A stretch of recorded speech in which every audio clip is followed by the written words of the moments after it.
In a world where everyone is striving for survival, why does your style differ from others? With 2 hearts and 3 lungs encased in a talganja, you still claim to be an ordinary person. Though all wield firearms, why is your caliber so formidable? When the realm of survival is invaded by the extraordinary. Chapter 1. My system is malfunctioning. It is widely acknowledged that in this feculent world of 40. With a slurping sound, Cheng Feng devours a mouthful of the insipid Lao Shifu sauerkraut noodles in his hand, accompanied by the continuous emanation of sounds from a notebook computer on a coffee table. Labeled as a marine arthropod by some, a satisfied smile graces Cheng Feng's face. Not bad. Right after work I can see lobsters being conscripted. I hope everyone can soon reach the sacred terra. Casually sending a bullet screen message, a smile adorns Cheng Feng's face. Although reality is indeed harsh, sharing a phrase that only those in the circle comprehend with a group of like-minded individuals in such videos brings a slight sense of solace. Like you all, as a member of the new generation of promising youth. After several years of working in society since university, Cheng Feng has developed the commendable habit of finding suitable videos to accompany his meals. At 24, Cheng Feng has an ordinary physique. He has yet to reach the age of expanding waistlines, and his years of running errands in the company have bestowed him with slightly superior stamina compared to others. After enduring a full day at a company that lacks humanity, he persevered through an additional hour of overtime. It was not until nearly 7 in the evening that Cheng Feng returned to his rental apartment on the 6th floor of an old community. The sweltering summer is vexing. After bathing, Cheng Feng, clad only in his shorts, sits on the floor of the small living room, basking in the breeze of the fan, while his back against the aged leather sofa has begun to perspire. Although the old tiled floor is hard, it is far more comfortable to sit on after being mopped with cold water than on that tattered sofa. While there is an air conditioner in the bedroom, that level 3 energy-consuming air conditioner is evidently not ready for immediate use. Aside from turning it on for 2 hours before bed to temper the suffocating heat, Cheng Feng seldom utilizes these energy-guzzling contraptions. The night breeze still carries the residual heat of the day, wafting in through the screen window behind the sofa. However, ever since he became enamored with a certain Y-country's space opera-themed yet somewhat awkward interstellar chess game, he has gradually developed a peculiar demeanor. The aging laptop before him has accompanied Cheng Feng from university to his career, now transformed from pristine condition to one marked by the scars of battle. Confronted by the harsh realities of society, Cheng Feng did not choose to send his laptop, which could only be used for watching videos, to some second-hand platform for recycling. Instead, he impulsively ordered a somewhat peculiar decorative item online to affix behind the screen of the laptop. It was a pure mark, an object used in the game to bestow blessings, ward off chaotic pollution, and stabilize mechanical souls. However, its low price rendered it rather crude in appearance. On a red fabric strip, a Latin prayer extolling the God of all machines was printed. The clumsy grammar, interspersed with several indecipherable errors, rendered the prayer utterly incoherent. The so-called wax seal was, in essence, merely a low-quality red resin. Nevertheless, Cheng Feng did not mind. He felt that since this item had been affixed to the laptop, the computer had indeed become more stable, even if it was merely a psychological effect.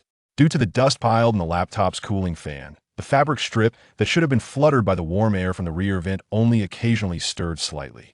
As Cheng Feng was engrossed in watching videos with the screen lifted, he remained oblivious to the fact that the high temperature of the old computer was gradually melting the inferior resin. On a plastic stand in the corner of the shabby coffee table, a small incense burner used by a technical priest in the game trembled slightly with Cheng Feng's slurping motions. Although he lacked the funds to purchase physical game pieces, indulging in some nonsensical pirated merchandise occasionally satisfied his hobby.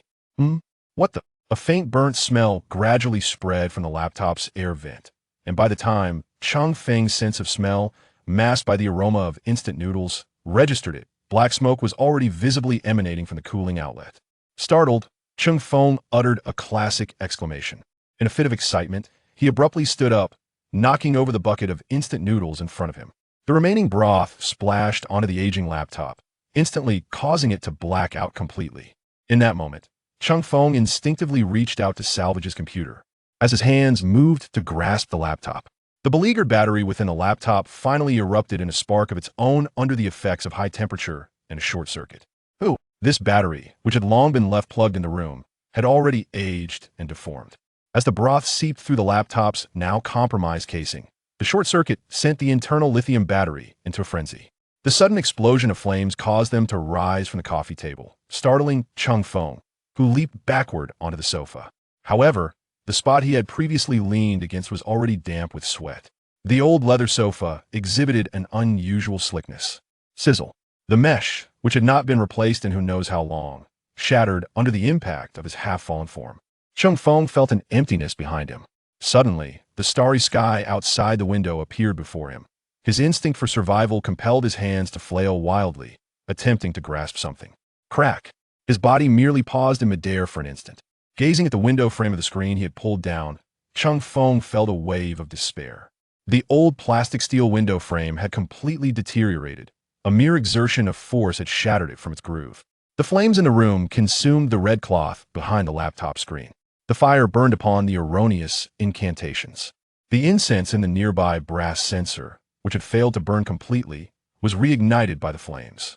A peculiar wisp of smoke encircled the incantation, transforming into a faint glow that followed Cheng Feng's body and vanished into the night breeze. Bang! Accompanied by a muffled sound from downstairs, Cheng Feng, with his head striking the ground, lost consciousness entirely.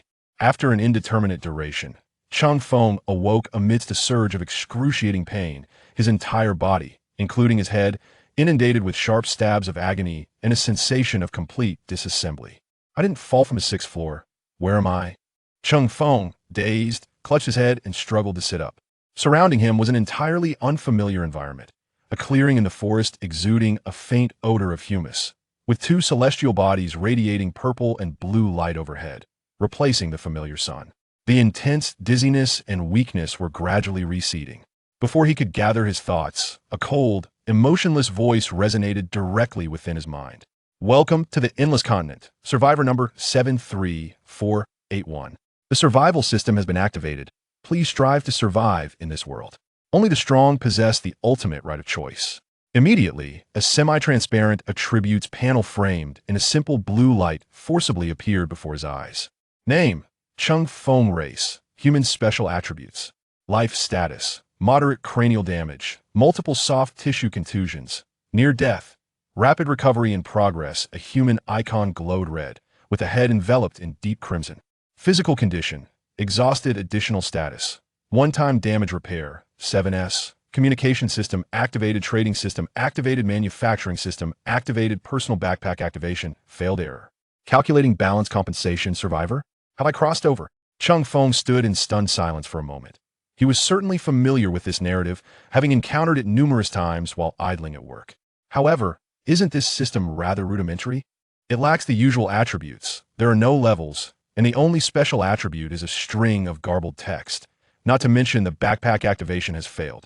At least it's not about a 40. The lobster conscription is indeed a hoax. Cheng Feng reached up to touch his still swollen head, the wound upon it beginning to heal.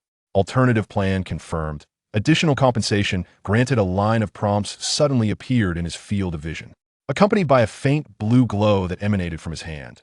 Cheng Feng stared blankly at the object that had appeared before him. It was a light blue wristband, its material indiscernible, yet it was not fabric. It felt somewhat cold to the touch. Dimensional storage device, miniature. A compact storage unit featuring 2 cubic spaces supporting neural interface manipulation. Cheng Feng was on the verge of exclaiming as he gazed at the object before him. A spatial storage device. This is truly a remarkable artifact, and it appears to be a product of advanced technology. I wonder if it will bestow any superpowers or talents later on. Excitedly, he slipped his arm through the central opening, and the wristband swiftly tightened, securing itself around his wrist. A slight stinging sensation immediately coursed through the skin on his wrist. Gene binding completed. Shallow neural access completed in an instant. Cheng Feng comprehended the usage of the storage device, placing his hand upon a stone partially buried in the ground beside him. Store. As he silently intoned this command, the hefty stone, weighing at least 100 pounds, vanished in an instant. A virtual space unfolded within Cheng Feng's consciousness, allowing him to visualize how objects were arranged within it. Retrieve. The stone reappeared instantaneously, materializing directly in front of Cheng Feng. After mastering the art of storing items, Cheng Feng cast a glance at his interface panel. The one-time damage repair option had vanished. His life status indicated health, while his stamina status had transformed to bountiful. As the excitement subsided, a gentle breeze wafted by. Cheng Feng finally became aware that he was clad in nothing but a pair of oversized shorts. Although he was devoid of possessions, he resolved to open the manufacturer interface to explore what lay within. However, the moment his thoughts brushed against the manufacturer option, the entire panel flickered violently, the blue border abruptly shifting to a blinding crimson, and the previously simple interface vanished in an instant. Rotating gears, a pale skull, a gleaming eagle emblem, indecipherable binary code, and a series of Latin phrases formed an exceedingly crude interface that filled the void of his vision. Warning: unknown interference detected. Protocol overriding. Connecting to? Signal weak. Permission verification. Praise Omni-C. Tiny mortal from the banality of thought. Omni-C, save us. From the lies of the heretics, circuitry, protect us. Now, chant the prayer. Spread the glory of the God of all machines. Cheng Feng's eyes widened as he beheld the sudden transformation of the system, peculiar sounds seemingly echoing around him. 01110, 11101. The rich scent of rivets and faith. This was all too familiar. Cheng Feng failed to notice that the previously garbled special attributes were now displayed correctly, revealing a line that read, "Do not touch." Identified usable energy survival points, verifying energy type item exchange, open, the list unfolded, and the items displayed made the corners of Cheng Feng's eyes twitch involuntarily. Standard ration block, course. Survival points X5 synthesized from unknown organic substances and starch matrices. Its texture resembles that of chewing wet wood. However, it provides basic nutrition, albeit with an exceedingly unpleasant taste. Note: may contain trace amounts of palladium. The long-term consequences of consumption remain unclear. Multifunctional water purification tablets. Survival points X8 blessed by the national faith. These purification tablets can cleanse a certain volume of fresh water, eliminating most known pathogens and removing trace amounts of potential chaotic contaminants. Note: the purified water may carry a faint scent of machine oil and incense. Rudimentary combat dagger. Survival points X50, a poorly crafted melee weapon, crudely fashioned from scrap metal by the common folk and gang members of Chengdu. Note: if you find yourself unarmed, this weapon may offer you a modicum of solace. Imperial standard combat dagger. Survival points X, 225 plastic steel shard X, 2 biological synthetic plastic X, 1 a combat dagger allocated for use by ordinary soldiers, featuring a single molecule blade, though its overall durability is limited. Note: despite being merely a small knife, it is advisable to procure a suitable sheath for it. Plastic steel shard, survival points X, 15, a small piece of hard plastic steel material, versatile in application. Note: the edges are sharp. Exercise caution to avoid cuts. Ceramic steel granules. Survival points X50, a small handful of ceramic steel granules, widely applicable. Note: an exceptionally fine material, suitable for crafting numerous items. The densely packed list left Cheng Feng feeling somewhat overwhelmed. The array of materials and various finished products was astonishingly diverse. Cheng Feng glanced over it roughly. The materials range from ceramic steel and plastic steel to brilliant gold and fine gold. In addition, there were materials he had never heard of, such as phase iron and dark star ore, with required points ranging from 15 to 200,000 for a single item. As for the various weapons, equipment, and devices, the variety was truly extensive. Even mechs, tanks, and warships could be exchanged for. However, the quantity of materials combined with the survival points required for a warship was simply astronomical.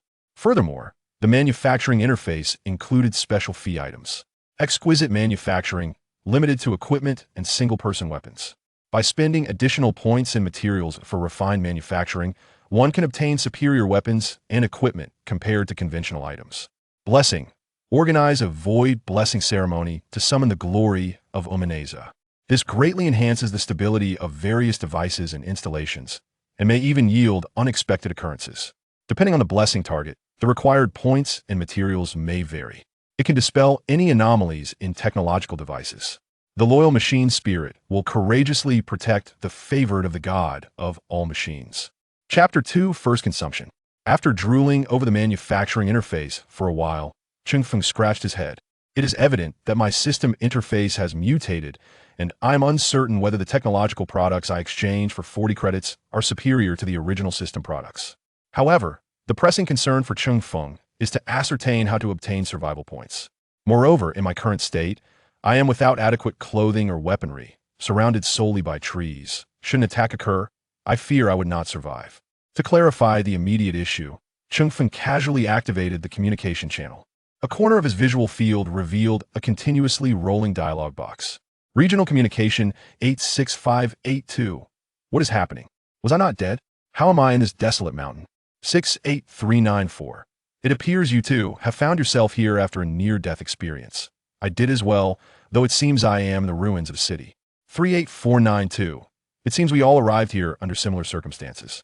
May I inquire what is in your survival supply packs? I possess a small knife, a bottle of water, and a packet of biscuits. 49124. What survival supply pack? 38492. The backpack indicated by the system prompt. You can retrieve a cloth bag labeled Survival Supply Pack. 49124. I have a packet of candy, a bag of chips, and a hammer. What on earth? 58221. Did you not notice the manufacturing page? There are everything from knives to aircraft, tanks, and cannons, along with some weapons that resemble those from science fiction tales. However, everything requires survival points. 32339. Indeed, not only weapons but also mechanical fabrication stations and similar devices. It all seems remarkably futuristic. 73481. Does anyone know how to acquire survival points? 19252. I just saw a snake. After killing it, I received 1 point. 23997. That won't work for you. In my ruins, there are glass-like objects everywhere. I struck 2 of them with a stone, and it indicated I obtained high-purity crystal, granting me 10 survival points. As the flood of dialogue continued to flow, Cheng Feng finally began to piece together the situation. It seems that defeating creatures can yield survival points, as can gathering resources. Furthermore, the quantity of survival points obtained varies according to the strength of the creatures and the nature of the resources. Cheng Feng swiftly scanned the information in the communication channel, his brow furrowing with increasing intensity. Survival supply pack? Backpack, he murmured to himself, attempting once more to summon the failed activation of the backpack. Yet there was no response, only the chilling sensation of the dimensional storage device on his wrist. So, others possess a novice gift pack, while I have nothing due to the failure of my backpack activation. Cheng Feng felt a wave of exasperation. The initial difficulty of this scenario seems rather daunting. Is it because the system has been overwritten? He once again summoned his attribute panel, his gaze settling upon the section labeled Special Attributes. Untouchable. This is an exceptionally unique concept.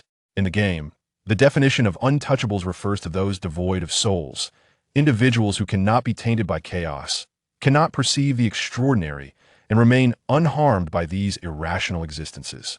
As a soulless being, his proximity to others naturally incites feelings of aversion in them, a discomfort rooted in the very essence of the soul. Yet, despite this, Cheng Feng could not fathom why he lacked a personal backpack.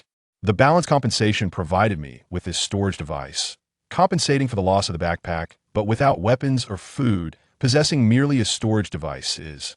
Just then, a faint rustling sound interrupted his thoughts. The noise emanated from the underbrush on the forest floor nearby, and there was more than one source. Facing these seemingly malevolent, otherworldly creatures, Cheng Feng's heart raced in his bare and empty-handed state. The instinct for survival propelled his mind into rapid motion. Killing creatures can earn points. But what can I use to kill? His gaze swept over the stones he had previously unearthed during his experimentation with the storage device, and a thought flashed through his mind like lightning. Got it! As the nearest beetle launched itself at him with its hind legs, Cheng Feng leaped over its head. His palm made contact with a massive stone, and the heavy block vanished in an instant. Adrenaline dulled his fear, and his eyes quickly scanned the surrounding ground. He dashed toward another stone embedded in the earth not far away. With both hands and feet, Cheng Feng scrambled up a tree, its trunk as thick as 2 bowls, disregarding the rough bark scraping against his skin. The beetles gathered beneath the tree, craning their heads to emit defiant hisses, with 2 of them beginning to claw at the trunk with their sharp forelimbs in an attempt to sever it. Cheng Feng clung tightly to the trunk, leveraging the friction provided by his exposed skin to maintain his grip at a height of over 2 meters. These beetles were not capable of jumping, their appendages too short to facilitate climbing. Steadying himself, his heart continued to race. After ensuring that his legs were securely wrapped around the trunk, he raised his wrist and aimed the storage device at the cluster of beetles below. Extract. The two massive stones were retrieved in their entirety, then plummeted downward under the influence of gravity. Crack! For crisp sounds resonated simultaneously as the stones accurately struck the target's carapaces. Although the shells did not shatter completely, the immense impact evidently injured their internal organs, prompting the beetles covered by the stones to emit sharp cries of anguish, their movements abruptly freezing. Effective! Cheng Feng's spirit soared, dispelling any hesitation as he promptly descended a bit along the tree trunk. The two stones stood over half a meter tall, possessing a remarkably square shape. Despite their fall, they did not roll away, making it quite impractical to simply reach out and touch them. With newfound agility, Cheng Feng attempted to clutch the tree trunk tightly and extend his toes to make contact. Just as he anticipated, his toes grazed the surface of the stone. Storage! In an instant, the stone vanished. Having reclaimed a piece of ammunition, Cheng Feng immediately climbed upward once more and then turned to observe the ground below. The insect crushed by the stone had been reduced to a puddle. It bore a resemblance to a squash cockroach. The outer shell appeared akin to shattered egg shells, fragmented into small pieces intermingled with the viscous remains of its body. The other beetles seemed oblivious to this looming danger. After circling below, they even disregarded Cheng Feng, who remained in the tree, instead congregating together as if preparing to feast upon the remains of their fallen comrade. Cheng Feng exhibited remarkable patience. Even as his skin ached from the friction against the bark, he refrained from acting hastily. After several minutes, tranquility gradually enveloped the area beneath the tree. Extraction. Thud. Crack.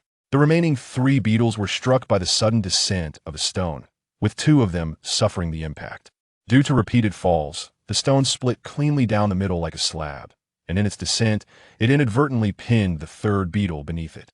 The fractured stone lacked significant force, and its weight had lessened. It bounced off the 3rd beetle, whose 6 limbs began to flail incessantly as it attempted to burrow into the soil. Cheng Feng would not let this opportunity slip away. With a weight of over 100 Gene, he leaped down from the trunk and landed upon the cracked stone.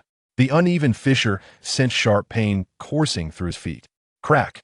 The familiar sound of shattering echoed as Cheng Feng, utilizing his weight and the force of his descent, finally crushed the insect beneath the slab.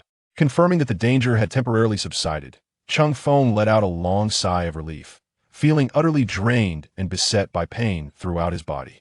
He glanced at his own status. The health indicator in humanoid form displayed white for his head, while the other areas had turned a faint pink, with his feet showing a darker hue. A nearby data log displayed a series of messages. Killed burrowing worm, X2, gained 6 survival points. Killed burrowing worm, X2, gained 6 survival points. Killed burrowing worm, X3, gained 9 survival points. The survival points section now indicated a total of 21. 3 points, not too bad. Cheng Feng let out a slight sigh of relief, and then lowered his gaze to his feet. After 2 years of work, walking over 10,000 steps daily, the calluses on his feet still served some purpose. Although somewhat painful, they had not broken skin. After a wry smile of unexpected bitterness, he descended from the stone. The pressing matter is to acquire a weapon, along with clothing and shoes. Direct exchanges were out of the question. Even the most basic required 50 points. However, there was still the option for trading. Upon opening the market, a plethora of assorted items instantly filled his vision. All items were self-listed by the survivors, with clearly marked prices available for direct purchase using survival points. Items designated for exchange could be traded for specified goods. Naturally, there were also rules for casual exchanges, allowing the owner to decide whether to accept a trade. With each transaction, the system would extract a fraction of 1% of the survival points, which could be borne by either the buyer or seller, or a custom ratio could be agreed upon. Transactions involving items valued below 20 survival points were exempt from fees. In barter exchanges, the system would appraise the value and deduct survival points accordingly. Cheng Feng furrowed his brow as he surveyed the dazzling array of items. The current market was rife with chaos and disorder. Item: mineral water, half a bottle. Seller: 55421 demand. Any edible item note: I'm starving, please help. Item: compressed biscuits, 1 piece. Seller: 71230. Price: 8 survival points. Note: sufficient energy, fills hunger. Item: rusty machete. Seller: 39811. Exchange: clean drinking water, over 500 milliliters, or equivalent. Food. Note: has been used to chop branches, a bit dull, but functional. The items in the market were varied, yet most were pitifully inadequate. Food and water were hard currencies with inflated prices. Weapons were even scarcer, with anything resembling decent ironware marked at exorbitant prices or requiring rare materials in exchange. Cheng Feng's brow was tightly knit. 21 survival points felt utterly insignificant. Yet, he must first address the fundamental issues of covering and protection. He filtered the selection to the categories of clothing and footwear, eliminating those options that were obviously unreliable or outrageously priced. At last, he found a set that appeared relatively suitable. Item: Worn Sports Suit Seller. 58761 price. 5 survival points note. Dug out from the ruins. Item: Worn Sports Shoe Seller. 60192 price. For survival points note. The sole's tread is nearly worn down, but overall intact. Walking in them is no issue. Together, the two items totaled 9 survival points. These items had no sizes listed, and he had no way of knowing if they would fit. Cheng Feng hesitated for a moment, but ultimately clicked to purchase. Wearing something was certainly better than being bare. 9 points were instantly deducted, leaving a balance of 12 points. Almost simultaneously, a faint vibration emanated from the storage device on his wrist. In a corner of the storage space, a set of dull, slightly oversized, deep blue sportswear and a pair of weathered gray sneakers made their appearance. He promptly extracted the garments, which were still covered in a fair amount of dust and speckled with stains. After a simple shake, he donned them directly. The coarse fabric brushed against his skin, imparting an oddly comforting sense of security. He was finally free from being a bare man. As for the shoes, they were somewhat large, but he could still wear them by tightening the laces. Fully dressed, Cheng Feng felt a surge of confidence. With his basic clothing needs addressed, he next had to tackle the issue of weaponry. He sifted through the options again, with a clear target in mind: daggers and small knives. The list was sparse, and the prices astonishing. A knife that resembled a kitchen fruit knife astonishingly commanded a price of 15 survival points. Meanwhile, the system's offering of a rudimentary combat dagger required 50 points, which he could not afford. Just as disappointment began to settle in, a new trade message flashed across the screen. Item: a slightly chipped steel dagger seller. 44001 price. 10 survival points note. Found next to a corpse. Picked up nearby. It's a bit chipped, but quite sharp. Just lacks a sheath, so be careful not to cut yourself. Next to a corpse. Cheng Feng's lips twitched. This item was clearly the remnants of some unfortunate soul. Yet he had no room for picky selections at the moment.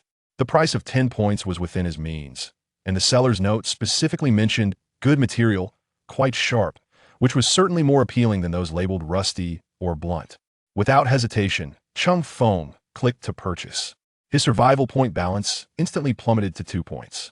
A dagger, approximately 20 centimeters long and featuring a simple crossguard, materialized in the storage unit. The blade appeared remarkably sharp, though the body bore several conspicuous notches, suggesting it had struck something quite hard, and the tip of the dagger was broken. Cheng Feng withdrew the dagger, gripping it in his hand. The heavy feel settled in his palm, and the cold metal hilt calmed his previously anxious heart. Rising to his feet, Cheng Feng mimicked the knife-wielding motions he had seen on television, swinging it a couple of times to find the right feel. Upon spotting 3 hefty stones, he hesitated but ultimately decided to store them away.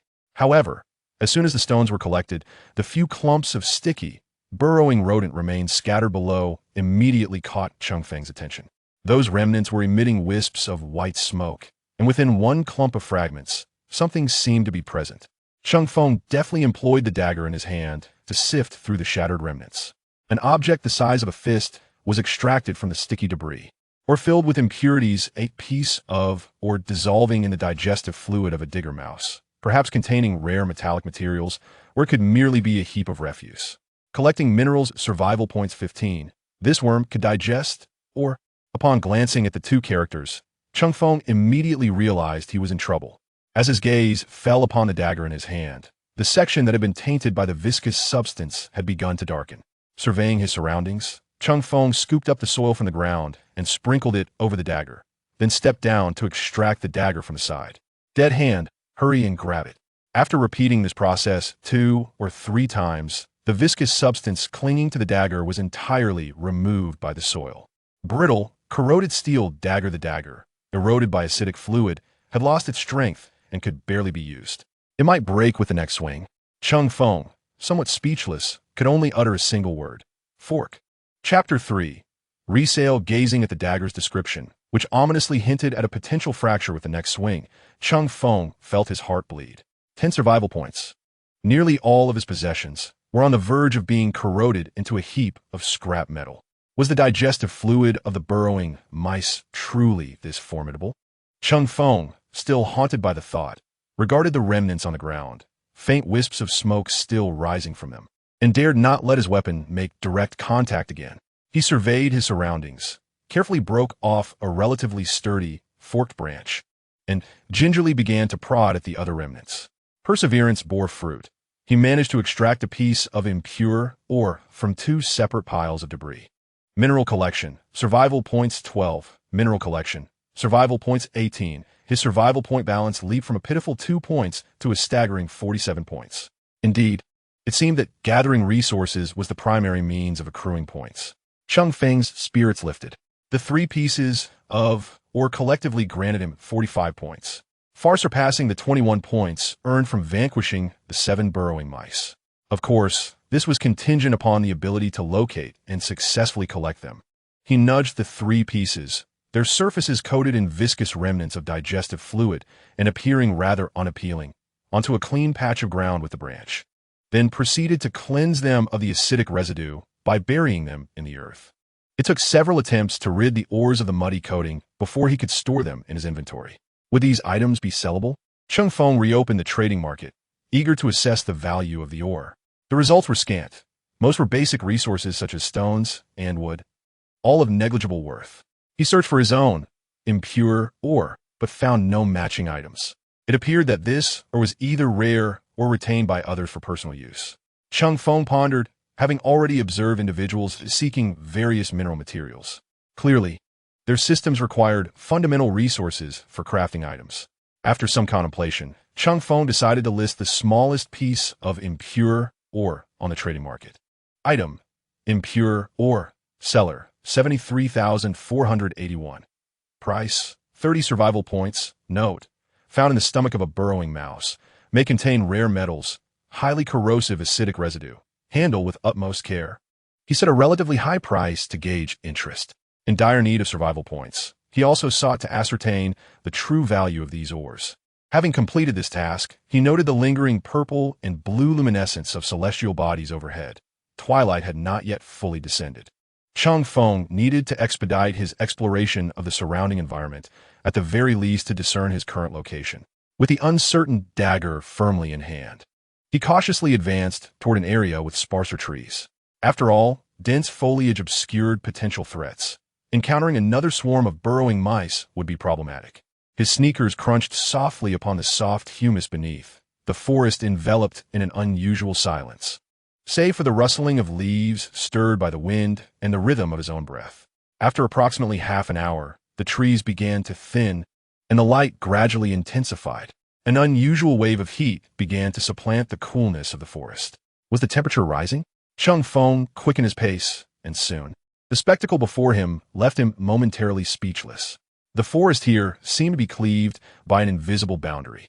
Behind him lay a verdant and pleasantly cool woodland, while just a few steps ahead stretched an endless, scorching desert, shrouded in yellow sands. These 2 starkly contrasting ecosystems were jarringly juxtaposed, lacking any transitional zone, as if forcefully stitched together by some unseen hand. Cheng Feng tentatively stepped forward, crossing into the desert's edge. A gasp escaped his lips as a staggering wave of heat enveloped him. The sand beneath his feet was scalding, and the hot winds lacerated his face like a blade. He roughly estimated that the temperature here exceeded 40 degrees, creating a world so distinct from the temperate forest where he had previously felt comfortably attired in his sportswear. This cursed place. Cheng Feng retreated immediately, the suffocating heat gradually dissipating. He gazed apprehensively at the undulating waves of heat rising from the desert, realizing that the geographical conditions of this endless land defied conventional understanding. It seemed his luck was not entirely forsaken. At least he had landed on the forest side. He could scarcely imagine the fate that awaited him had he been cast into the desert. Mere minutes in his previous state of undress would likely lead to heat stroke and unconsciousness. For a moment, he even felt a twinge of relief. Those unfortunate souls deposited in the desert must have faced a hellish beginning far worse than his own. Returning to a relatively safe position at the forest's edge, Cheng Feng leaned against a tree and began to earnestly contemplate his survival strategy. Food was not the most pressing concern at the moment. He summoned the Crimson crafting interface. Perusing the list that included this standard ration block course, amid a plethora of industrial exchange items. Standard ration block course, survival points X5 synthesized from unknown organic materials and a starch matrix. Its texture resembled chewing damp wood, providing basic nutrition but tasting dreadful. May contain trace amounts of palladium. Long-term consumption consequences unknown. This item appeared unappetizing, and the note sent shivers down his spine. Yet, in this system filled with rivets and oil, it somehow struck Cheng Feng as remarkably reasonable and dependable. At least it would keep hunger at bay. Praise be to Omnisia. Cheng Feng instinctively murmured under his breath. He was taken aback by his own words, followed by a wry smile and a shake of his head, realizing he had indeed found a day of being sheltered by Omnisia. Aside from food, the genuine challenge lay in securing water.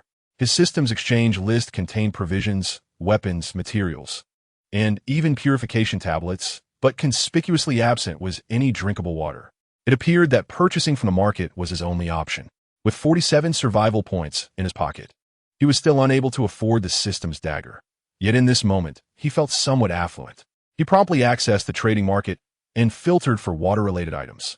However, the state of the marketplace surpassed his expectations. Mineral water, 500 milliliters, unopened. Price, 20 survival points. Cloudy river water, approximate, 600 milliliters. Price, 15 survival points. Dew collected, small amount, approximate, 100 milliliters. Price, 8 survival points. The least expensive option for approximately 500 milliliters of water, of dubious origin, commands a price of 10 to 12 survival points, exceeding the cost of food that offers comparable satiety by more than double. The survivors in the desert, particularly Cheng Feng, swiftly grasped the rationale behind this. In such an extremely high-temperature environment, water becomes a far more pressing necessity than food, and the overwhelming demand has driven prices skyward. He must urgently locate a stable water source or discover a method to procure clean drinking water. Given his current condition, venturing deep into the forest in search of a water source would be tantamount to seeking death. Thus, he contemplated his options. His gaze swept across his status bar, which now indicated mild fatigue. Subsequently, his attention returned to the crafting interface, fixating on the initial items displayed. Multifunctional water purification tablets. Survival points X8. These blessed purification tablets can treat a certain volume of fresh water, eliminating most known pathogens and removing trace amounts of potential chaotic contaminants. Note: purified water may retain a slight odor of oil and incense. At a price of 8 points. It is not inexpensive, but the crucial question remains: how much water can one tablet purify? The description is rather vague. After pondering for a moment, Cheng Feng devised a plan. He needed to first acquire a container, then purchase untreated water for purification experimentation. After rummaging through the trading market, he identified a suitable target. Item: deformed iron pot. Seller: 28,410. Price: 3 survival points. Note: found in a ruined kitchen, somewhat dented but not leaking. Suitable for boiling water or cooking. This will do. Cheng Feng promptly paid 3 points to acquire it. Shortly thereafter, he discovered a water source at a remarkably low price, clearly marked with risks. Soon, a fitting product appeared. Item: unknown composition stream water. Seller: 77,335. Price: 5 survival points. Approximate, 500 milliliters. Stream water contained in giant leaves, untreated. Direct consumption may lead to severe diarrhea or pose lethal risks. Boiling does not guarantee safety. This is precisely what he needed. Cheng Feng decided to purchase 2 portions for testing. Finally, he spent 8 survival points to buy 1 multifunctional water purification tablet. His remaining survival points dwindled to a mere 26. With the transaction complete, his storage now contained a deformed iron pot, 2 bundles of stream water wrapped in large leaves, and 1 purification tablet. Cheng Feng retrieved the items. The pot was indeed somewhat misshapen, yet still largely intact. After carefully hammering out a few of the larger dents using stones, he poured the 2 portions of stream water into it. The water appeared exceptionally clear and bore no discernible odor, yet the system's description left him with no room for complacency. A liter of water occupied 1/3 of the pot's capacity, as the deformities had reduced its volume. He then produced the purification tablet. This object resembled an oversized hard pill, its hue a pale gray. Upon closer inspection, he discerned that one side bore a distinct imprint of a skeletal gear, emblematic of a mechanical assembly, while the other side displayed the insignia of a tribunal, signifying absolute purification and judgment. A purification tablet from the tribunal? Cheng Feng's heart raced.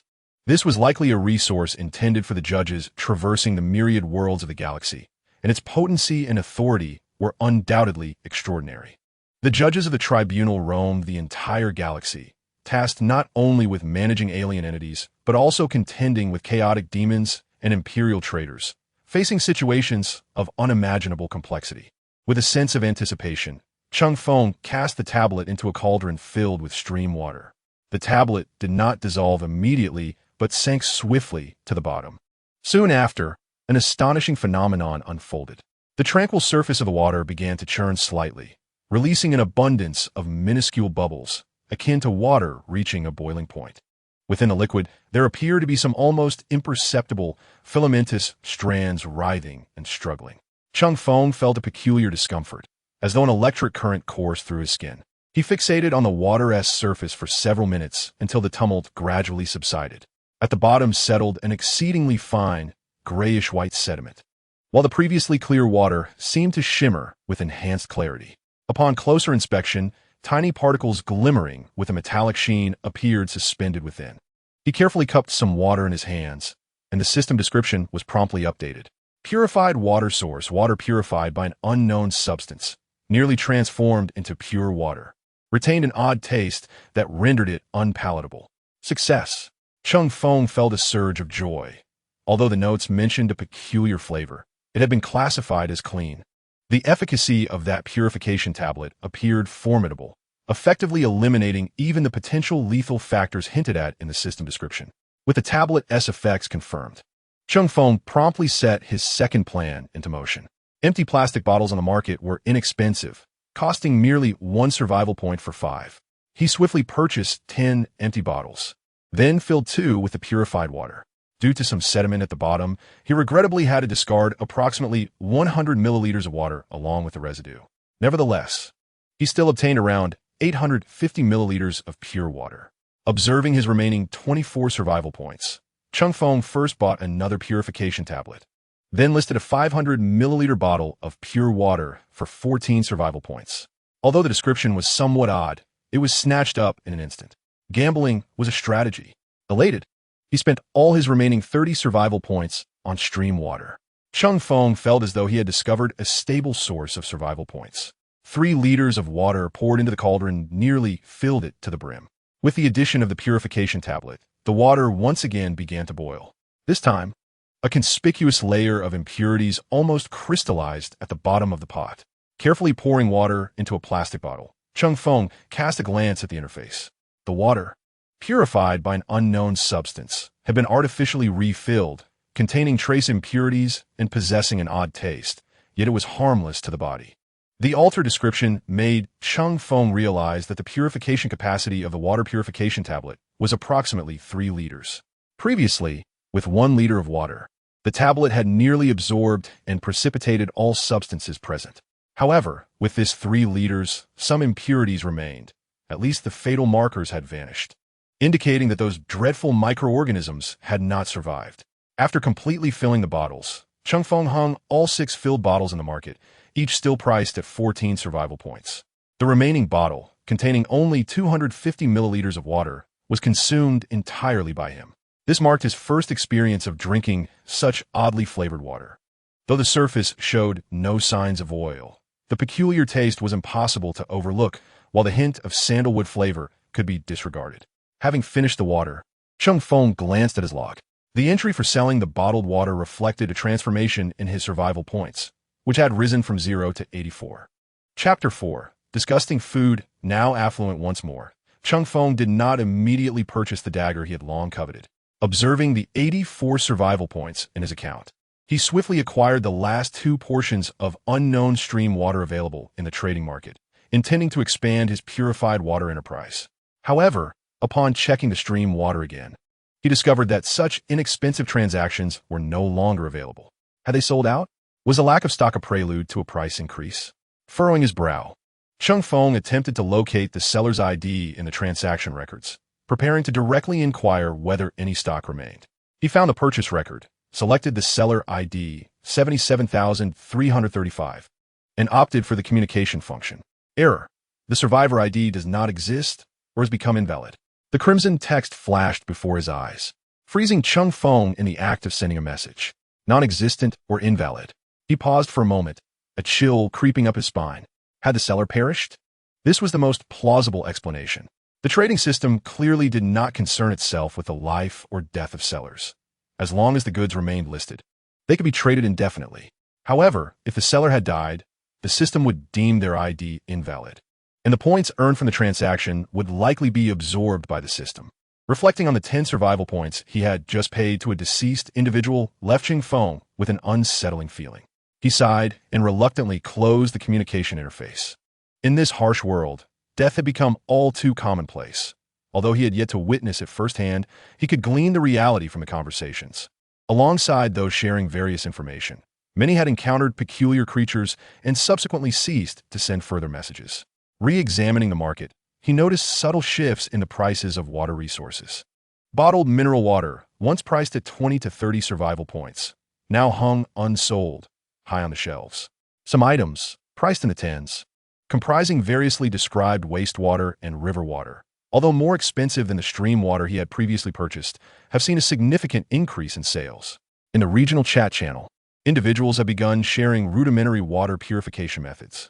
Brothers, let me share a simple method for purifying water. Take an empty bottle and cut it 1/3 from the bottom, placing the cap side down. Stuff it with bits of cloth, sand, and fine soil. If possible, add some burnt plant ash. Then pour the wastewater from the top and observe the water that flows out from the bottom. According to the system's description, as long as it is not lethal or causes severe diarrhea, boiling it should make it drinkable. This method has been tested and proven effective. This approach quickly sparked extensive discussion and experimentation, evidently alleviating the drinking water crisis for many and driving up the prices of natural water sources. It appears that the lucrative venture of reselling water has ended before it even began. Cheng Feng shook his head, feeling little disappointment. After all, this method has a low barrier to entry. Once widely adopted, the price of water would undoubtedly plummet back to a reasonable range.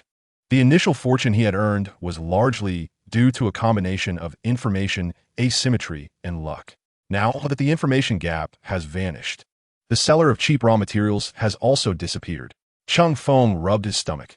Although he had just drunk some water, it merely mitigated the risk of dehydration. He spent 10 survival points to exchange for 2 standard ration blocks, course, intending to eat them when hunger struck. He also spent 8 points to exchange for a multi-purpose water purification tablet, for emergencies. His balance of survival points now stood at 66. Now it was time. Cheng Feng rubbed his hands together, filled with a pilgrim-like anticipation, and opened the crimson manufacturing interface once more. His gaze fixated on the weapon he had long desired. Coarse Combat Dagger. Survival points X50, a crudely made melee weapon, crafted from scrap metal by the common folk and gangs in the nests. Note, if you find yourself unarmed, this weapon may provide you with some solace. 50 points. This amount constituted nearly all of his possessions. Why such a steep price? What distinguished it from the finely crafted daggers available in the trading market? Taking a deep breath, Cheng Feng, torn between eagerness and a twinge of regret, chose to proceed with the exchange. Would you like to pay 50 survival points to exchange for the Coarse Combat Dagger? Yes. His survival points dwindled to a mere 16. Cheng Feng promptly retrieved the dagger from storage. The first impression upon grasping it was one of weight. This dagger felt considerably heavier than the previously broken steel dagger, likely nearing 1 kilogram. The total length of the dagger was approximately 25 centimeters, with an extremely utilitarian design. The blade was broad and appeared to have been cut and polished from a rough steel plate, the surface marred with scratches and signs of forging, lacking any polish, presenting a muted dark gray hue. The single-edged blade did not seem excessively sharp, but the thick spine unmistakably suggested it was fashioned directly from a solid piece of steel, with the creator seemingly disinterested in reducing its weight. The hilt is crudely wrapped in what can only be described as either a type of hardwood or inferior plastic, covering the steel blade's base. It is then tightly bound with an unknown leather that emits a somewhat nauseating odor. The grip, while somewhat abrasive, at least offers a modicum of friction. The crossguard consists of two small iron plates, rudely welded at the base of the blade, appearing pitifully simplistic. The entire dagger exudes an aura of ruggedness, cheapness, and durability that one might associate with the underbelly of society. Is this contraption truly worth 50 points? Cheng Feng pondered the heavy weapon in his hand, filled with a sense of existential doubt. His previous dagger, though described as tragic, was crafted from steel and bore a sharpened edge. This one, however, resembled nothing more than a lump of scrap metal. Instinctively, he called up the system description of the dagger.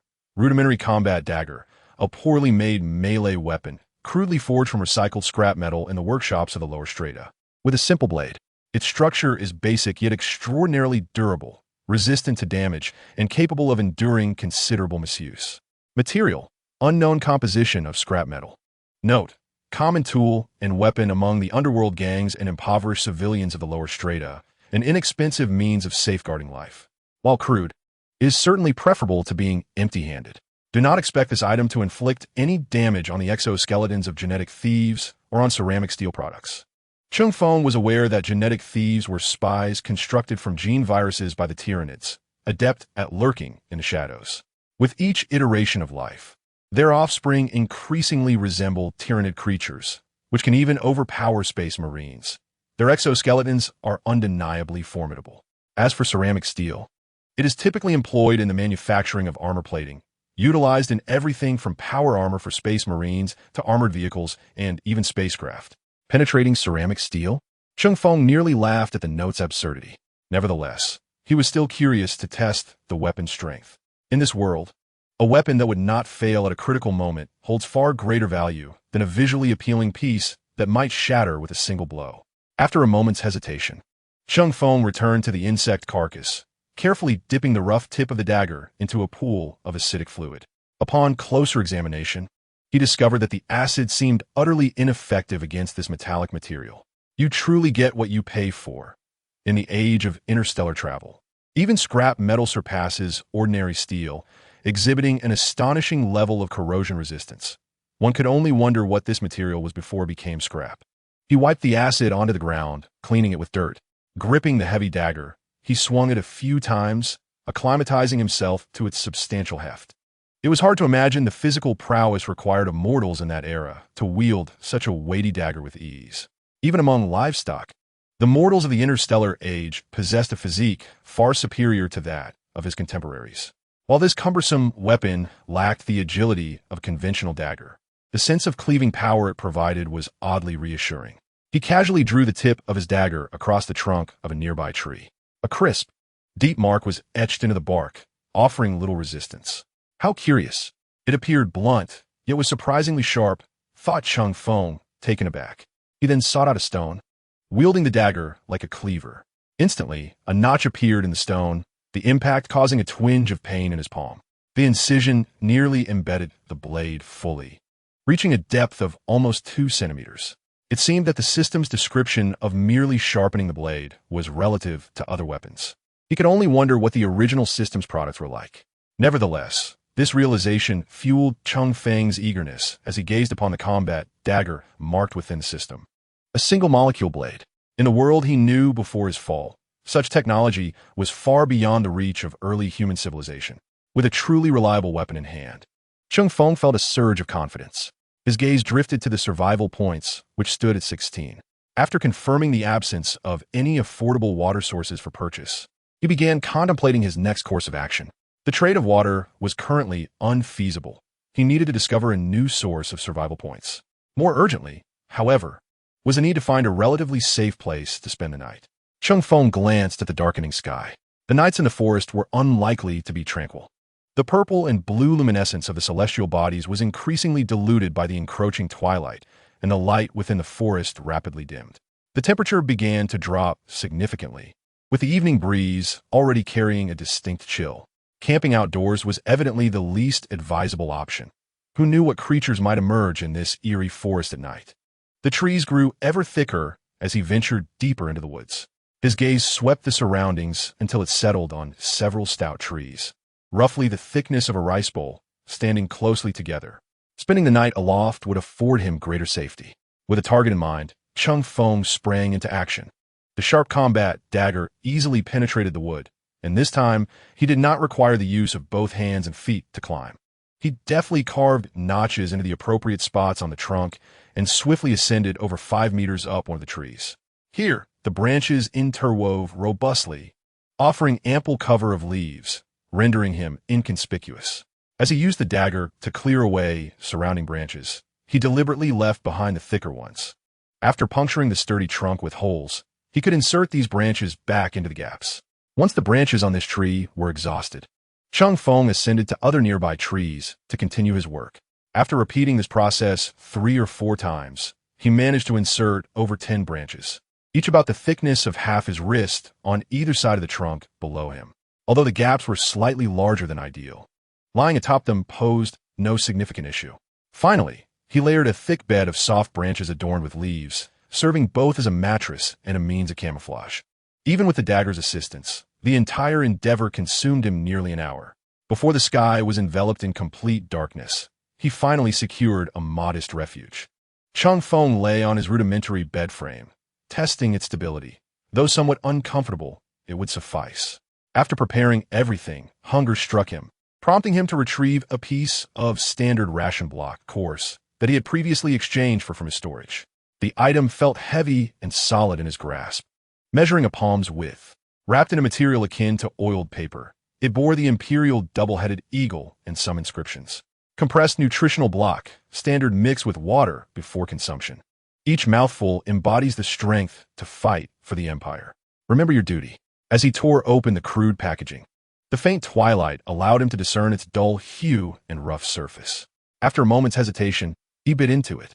The sensation was akin to biting into plaster, as the fragments swiftly absorbed the moisture from his mouth. An indescribable flavor flooded his palate, a peculiar blend reminiscent of aged wood shavings, raw flour, and a strange essence akin to butter. Did the person who wrote the description have a spittle-spewing goblin for a guide? Who claimed this tasted like damp wood? After venting his frustration in a manner only a hammer wielder would understand, Cheng Feng hesitated before returning the item to his storage. He then proceeded to take the last 2 portions of stream water, treating them with purification tablets before filling his bottles. Discarding the 100 milliliters mixed with impurities, he chose not to sell water this time. Instead, he divided the remaining 900 milliliters into 3 bottles, one filled to 500 milliliters, while the remaining 400 milliliters were split between 2 others. Thus, he utilized all 10 plastic bottles he had purchased, leaving him with a single 200 milliliter bottle. Cheng Feng retrieved the ration block he had bitten into earlier and broke it into smaller pieces, which he then dropped into the bottle's opening. After tightly sealing the cap, he vigorously shook the bottle, noticing the liquid remained somewhat thin, prompting him to take another bite. He continued until the water and ration block fully amalgamated into a paste.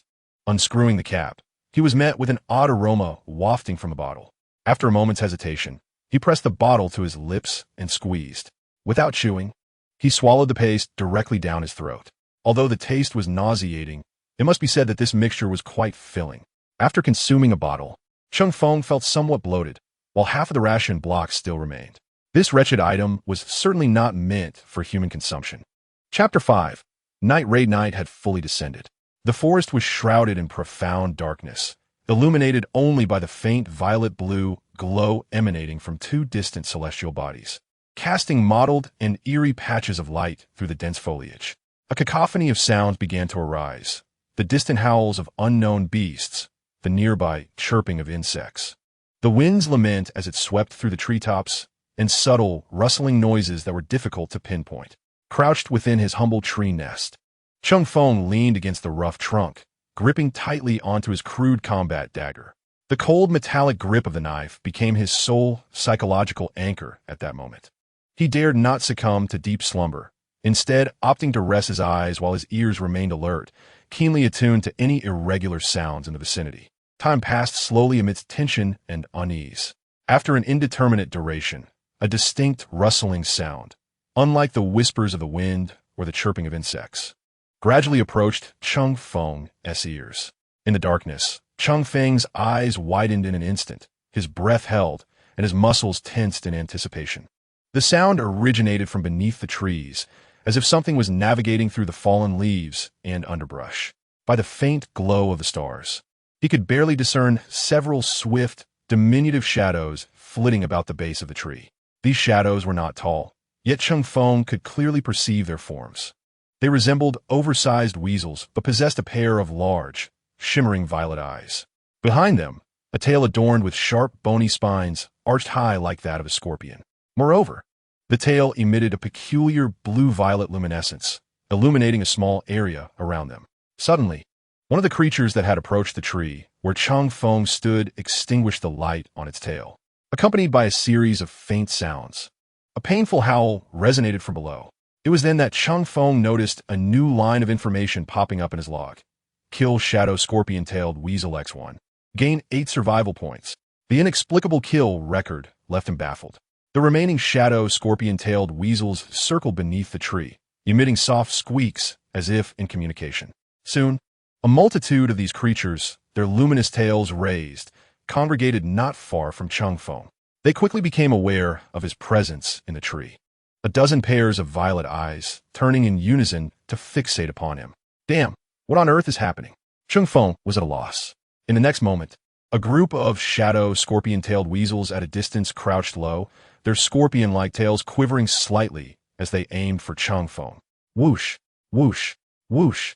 A series of piercing sounds erupted as a flurry of shadowy projectiles shot forth from the tips of their tails, enveloping Cheng Feng, the tree trunk beneath him, and the wooden frame entirely. They can attack from a distance.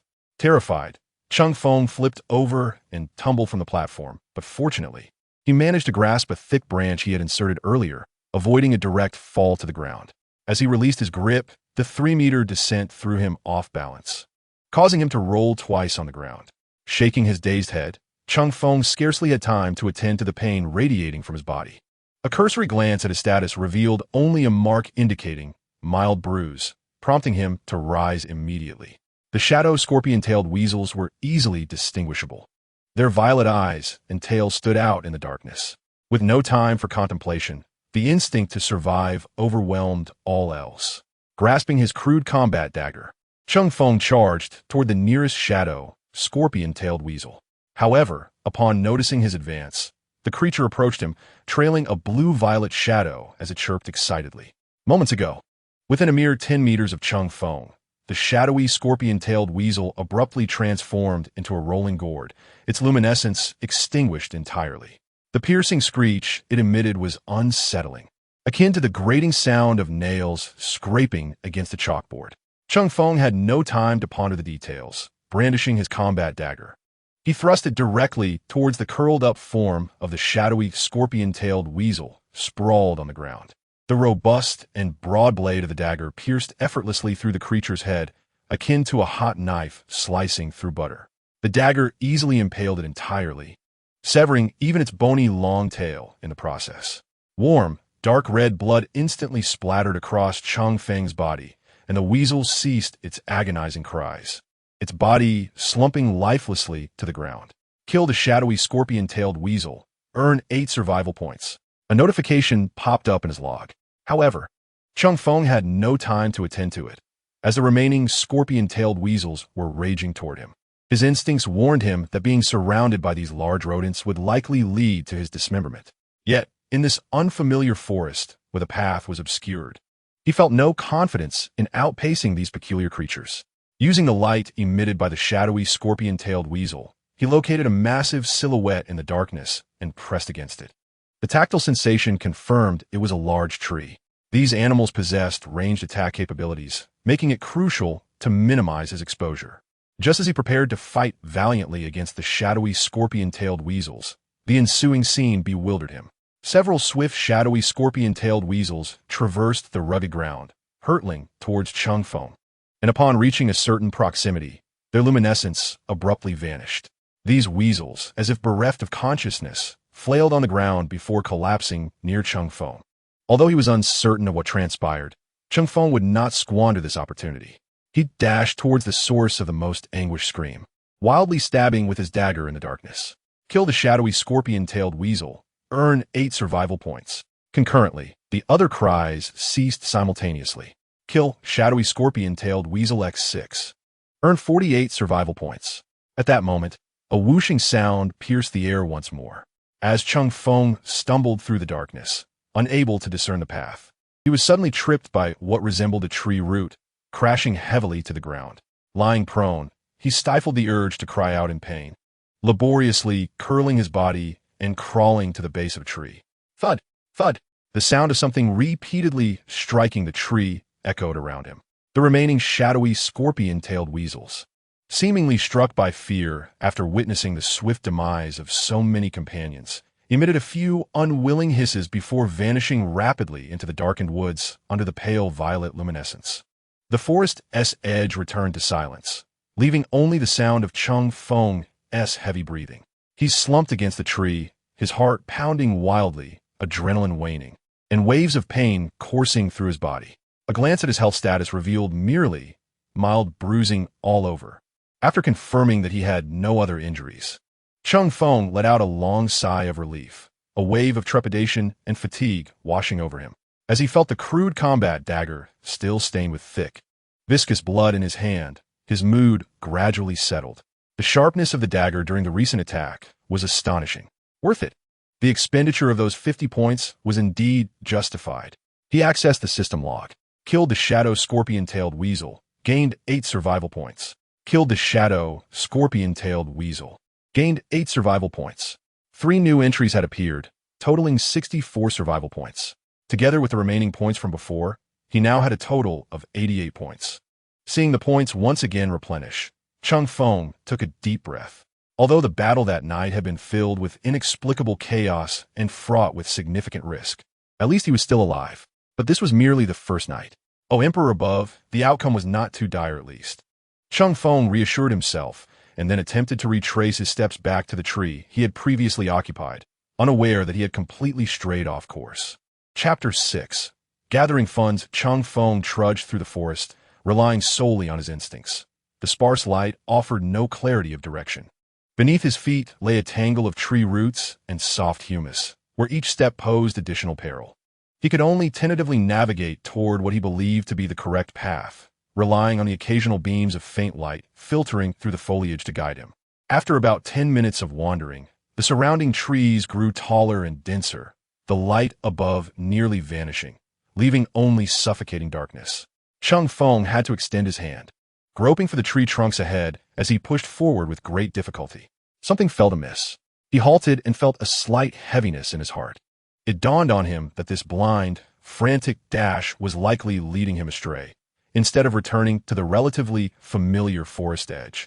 He was delving deeper into this unknown thicket. Wandering aimlessly in an unfamiliar environment was tantamount to courting disaster. Heaven knew whether his next step would lead him to fall into a pit or collide with a dormant predator. Cold sweat instantly soaked his back. After pausing, Cheng Feng turned to assess the direction from which he had come. The light over there was slightly brighter, evidently indicating a more sparse arrangement of trees. After stumbling along for a while, he stopped again. The issue of nighttime navigation had to be resolved. Leaning against a rough tree trunk, Cheng Feng gasped for breath. Moving in the dark was exceedingly challenging. With a flicker, the interface of his vision was summoned. He swiftly scrolled through his inventory, searching for anything that could provide visibility. Soon, he found what he believed to be the most suitable option, but his heart sank. ERPIV Artificial Eye Implant. Survival points X 5000 Reinforced Bioplastic X 1 Precision Electronic Components X 1 Neural Interface Cable X 1 Universal Artificial Eye. Supports multispectral vision. Can be combined with a micro-thinker array for enhanced environmental recognition, scanning, and danger warnings among other functionalities.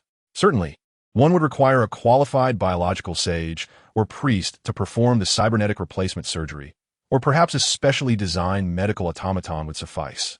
PGV-type assault helmet, survival points, 3200 plastic steel, 2 circuit components, 1 biological synthetic plastic. 1 This assault helmet, tailored for the Storm Loyalist Army's Airborne Division, is integrated with a multi-spectral communication device and a no-light night vision apparatus, providing commendable protection and combat visibility. The array of night vision gear available is dazzling. Yet the prices are invariably exorbitant to the point of despair. Not to mention the survival points, easily running into the thousands, coupled with the steep material demands that follow. Such circumstances are truly disheartening. Cheng Feng's lips twitched as he closed the manufacturing interface. With no hope for high-tech solutions, he could only pin his hopes on the trading market. He swiftly switched to the market interface. However, the player market was devoid of any high-tech night vision equipment. Such items were far too advanced for the survivor's first night. Reluctantly, Cheng Feng altered his search keywords to illumination, knowing that the biological entities here possessed ranged attack capabilities. Actively illuminating his surroundings in the darkness would render him a target. Yet, he had no other option. This time, the results were considerably more fruitful. Item: simple torch, homemade. Seller: 44,102. Price: for survival points. Note: a branch soaked in peculiar biological grease, capable of burning for approximately half an hour to an hour. Item: damaged LED flashlight. Seller: 89,231. Price: 18 survival points. Note: average brightness, uncertain battery life, occasional contact issues can be resolved with a gentle tap. Item: spotlight flashlight. Seller: 55,017. Price: 55 survival points. Note: a brand new flashlight just redeemed, featuring a battery-level display, rechargeable with a built-in charging port. Currently fully charged. Gazing at the marked rechargeable, Cheng Feng grimaced. Where'd he find electricity? As for why someone would list a recently redeemed flashlight in the market, he speculated it might be due to material requirement restrictions for its redemption. A glance at the chat channel revealed many were exchanging information. Regional communication 11209. The manufacturing system is a scam. The flashlight requires additional material circuit boards? Where on earth am I supposed to acquire that? 99832. I have some scrap that resembles wrecked vehicles in the ruins here. If you're willing to spend 10 survival points to buy me a simple disassembly tool from the system, I might be able to provide you with a circuit board. 45001. Haven't you all been attacked? 77661. Indeed, but I accumulated some points during the day to buy a long knife and killed a few beasts resembling wolves. Now I'm busy roasting meat. Anyone interested? 10 survival points a portion. 22387. Damn. Some beasts possess ranged attacks. I nearly got skewered by a creature akin to a giant porcupine. As Cheng Feng observed the incessant stream of chat messages, he became increasingly convinced of significant disparity between his system and theirs. The materials he required could be directly procured within his system, whereas others were unable to do so. However, it appeared that others could dismantle items from this world or gather resources to bridge the gap. Regrettably, it seemed unlikely that he could collect the materials necessary for his system through conventional means. This indicated an exorbitant demand for his survival points. Glancing at his 88 survival points, Cheng Feng navigated back to his exchange interface. It was time to ascertain if there was anything useful within his own system. Abandoning his pursuit of advanced night vision, he swiftly identified an item of interest. Standard flashlight, conventional type, for 100 survival points. This flashlight, extensively distributed among regular soldiers of the Imperial forces, utilized a liquid metal core energy battery, featured adjustable lighting, and was designed for all environment use, exhibiting remarkable durability. The battery could be recharged through solar energy, charging devices, or even flame heating. A warning accompanied this item. Distribution of non-specialized equipment to the Oglan squad was strictly prohibited. In dire circumstances, inserting a fully charged battery into a laser rifle S magazine for a single shot aimed at one's own head was the Emperor's final act of redemption. Cheng Feng scratched his head, recognizing that a substantial portion of the 100 survival points was likely invested in this battery. He desired the item, yet his current points were evidently insufficient. In comparison to the Market's conventional flashlights, which required regular recharging and often failed at the worst moments, this flashlight offered a clear assurance. He was still short by 12 points. Cheng Feng's gaze drifted to the storage device on his wrist. Subsequently, he relisted his leftover food rations and that steel dagger on the market. The remaining water was something he needed to consume himself. He had no intention of becoming a victim of overpriced water. Half-eaten compressed nutritional block, 4-5 survival points. This uneven compressed food, with a complex composition, had been partially consumed, leaving behind a half that emitted a repugnant odor while possessing a disheartening texture. However, its nutritional value was exceedingly high, providing an astonishing energy supplement. Compared to other ordinary compressed biscuits or similar food items, Cheng Feng's pricing was slightly lower. After all, in the market, half a block of compressed biscuits typically cost 8 survival points. Nevertheless, the food he offered could replenish far more energy than the common offerings in the trading market. While compressed biscuits were ideal for survivors, they often absorbed a significant amount of water, leaving one parched. Thus, such food items were generally cheaper than others. The priciest items in the market were candies and chocolates, likely remnants from some survivors' kits, destined to be consumed just like bottled water. As for the fractured steel dagger, Cheng Feng listed it for 8 survival points. Despite the ominous description, it undeniably represented the most affordable, legitimate weapon available in the market. Chapter 7. Unexpected gains. As 2 entries flashed across the screen, 13 survival points were credited to his account. Cheng Feng was not surprised that the half-block of nutrition would be purchased, but the fact that someone would desire the dagger exceeded his expectations. Observing the 101 points in his account, he decisively acquired the standard flashlight, regular type. The flashlight felt substantial in his hand. It was not as cumbersome as a combat dagger. Its all-metal exterior featured a simple mechanical switch and a battery compartment in the middle that could be twisted open.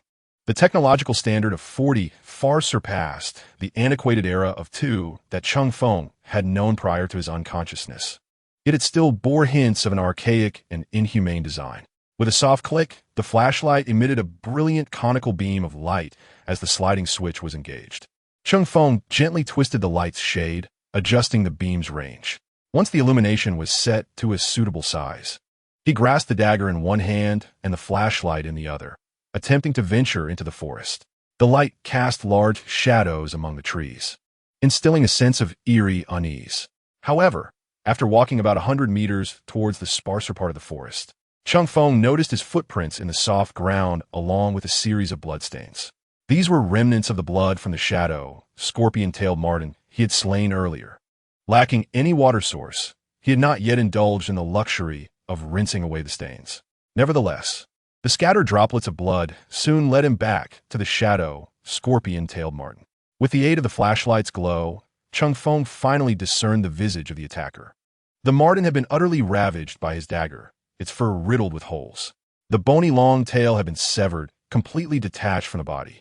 Recalling his previous discovery of or within the gopher's carcass, he cautiously used the dagger to slice open the marten's abdomen. However, aside from some suspected fecal matter, he found nothing of value. The filth tainted the entire body, prompting Cheng Feng to grimace and discard it aside. After cleaning the dagger of the foul residue with dirt, Cheng Feng surveyed the area. Soon, he spotted 6 more fallen shadow scorpion-tailed martens a few meters away. These martens bore no wounds, yet each covered its head with its forepaws, exposing their sharp teeth in a grotesque display, as if they had undergone extreme torment. This time, Cheng Feng did not immediately attempt to cut open their bellies. Instead, he lifted one and severed its robust hind leg with the dagger. He then meticulously peeled away the layer of coarse brown fur along the incision, ultimately chopping off the sharply pointed claws. He obtained skin leg meat survival points, 3. The hind leg of the processed shadow, scorpion-tailed marten, a nimble creature, possessed strong and sturdy thighs. It is non-toxic and edible. Acquiring energy-conducting bone claws of the shadow, scorpion-tailed weasel, grants 25 survival points. The shadow, scorpion-tailed weasel possesses extraordinary psychic abilities, enabling them to channel psychic energy into their bony claws and the spines of their tails, significantly enhancing their destructive power. These materials can be utilized to craft certain special items. Cheng Feng glanced at the log that had popped up and promptly severed the tail of the shadow scorpion-tailed weasel he held. Acquiring scorpion tail of the shadow scorpion-tailed weasel grants 35 survival points. This long, bony tail exhibits excellent energy conduction capabilities and has various applications. The quality of these materials appears to be quite high, and the rewards for collection surpass those of the burrowing moles. Cheng Feng was somewhat astonished by the fleeting information. Moreover, he inferred the cause of the demise of these shadow, scorpion-tailed weasels. His unique attribute is that of an untouchable. In contrast, these weasels, capable of utilizing psychic energy, are akin to exceedingly fragile psychics. Psychics inherently react especially strongly to untouchables. Furthermore, the souls of these shadow, scorpion-tailed weasels seem quite delicate. The reaction produced from being excessively close to him nearly frightened them to death. Following the traces he had left behind, Cheng Feng swiftly collected the corpses of all the shadow, scorpion-tailed weasels, aside from the one he had previously pierced. Each of the others contributed 2 pounds of hind leg meat for claws and a long tail. Cheng Feng even retrieved the corpse of the weasel he had discarded earlier, severing its 4 claws as well. Unfortunately, not every claw counted as a survival point. Rather, pairs were counted as one, and each leg of hind meat counted individually. The 9 shadow, scorpion-tailed weasels provided Cheng Feng with a substantial amount of survival points. Skinning hind meat, X16 survival points 48. Energy-conducting bone claws of the shadow, scorpion-tailed weasel, X18 survival points 450. Scorpion tail of the shadow, scorpion-tailed weasel, X8 survival points 280, adding the remaining 1 point. Cheng Feng's survival points suddenly surged to 779. After securing his belongings, Cheng Feng glanced at the incomplete corpses of the shadow, scorpion-tailed weasels and decided to place the remains, which were missing hind legs and claws, onto the trading market. Brutally harvested remains of the shadow, scorpion-tailed weasel. The remains of the shadow, scorpion-tailed weasel have already been harvested once. Part of the material has been excised, yet the remaining portions still hold considerable value.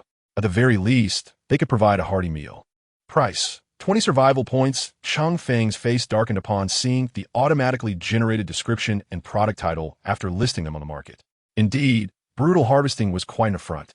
In pursuit of swiftly converting these items into survival points, Cheng Feng activated the regional communication after listing the remains on the market. Regional communication 29257. Is anyone else near the city ruins? 33121. I am. 85839. So am I. 10229. Damn, I envy those guys. The city ruins are practically overflowing with resources. Half of the market's goods are listed by them. 29257. While scavenging can be quite exhilarating, the associated risks are considerably greater. Wouldn't you agree?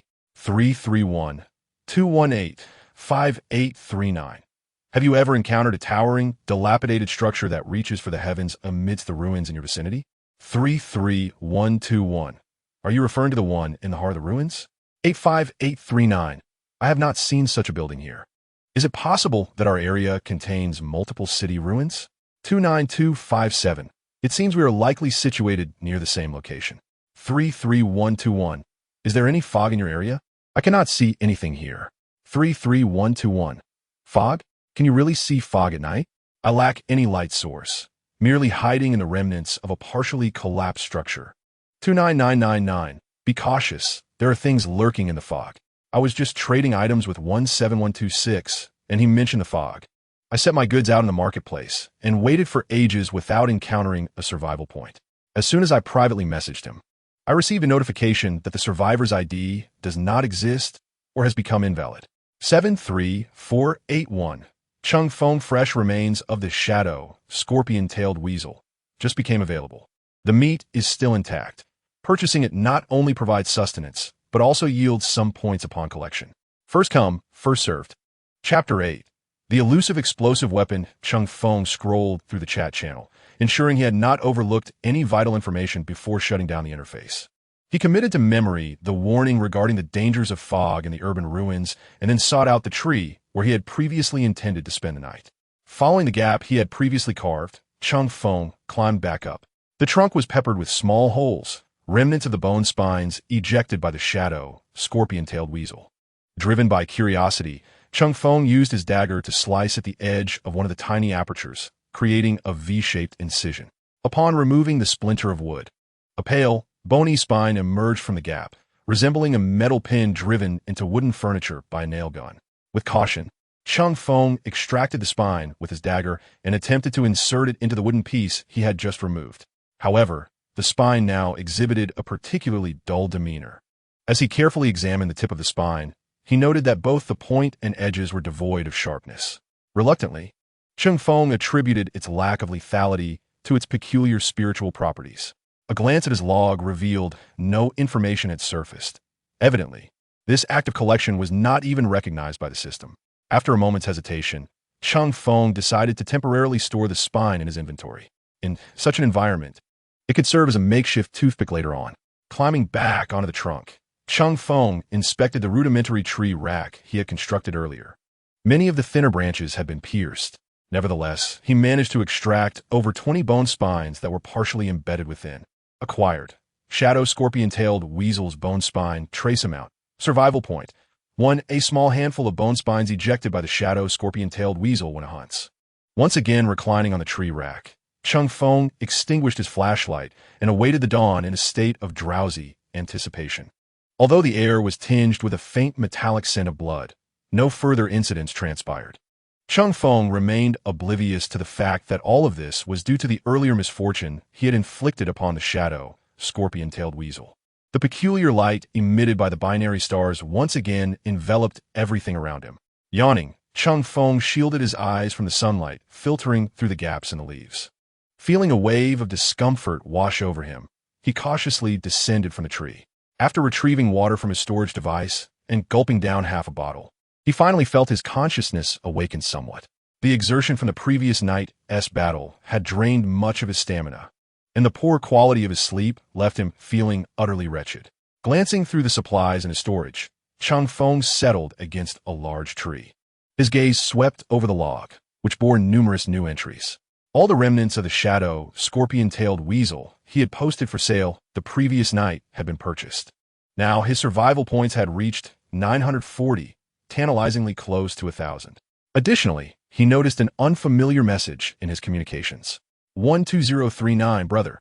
Do you still have any remnants of the shadow, scorpion-tailed weasel? Is there a more intact specimen available?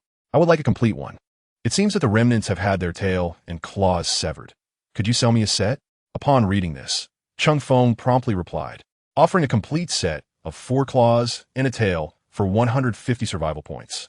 As for the purpose, he refrained from inquiring. Probing into other secrets was not a prudent habit. However, the other party did not respond immediately. The only consolation was that the system did not indicate the account had been deactivated. Cheng Feng was unconcerned.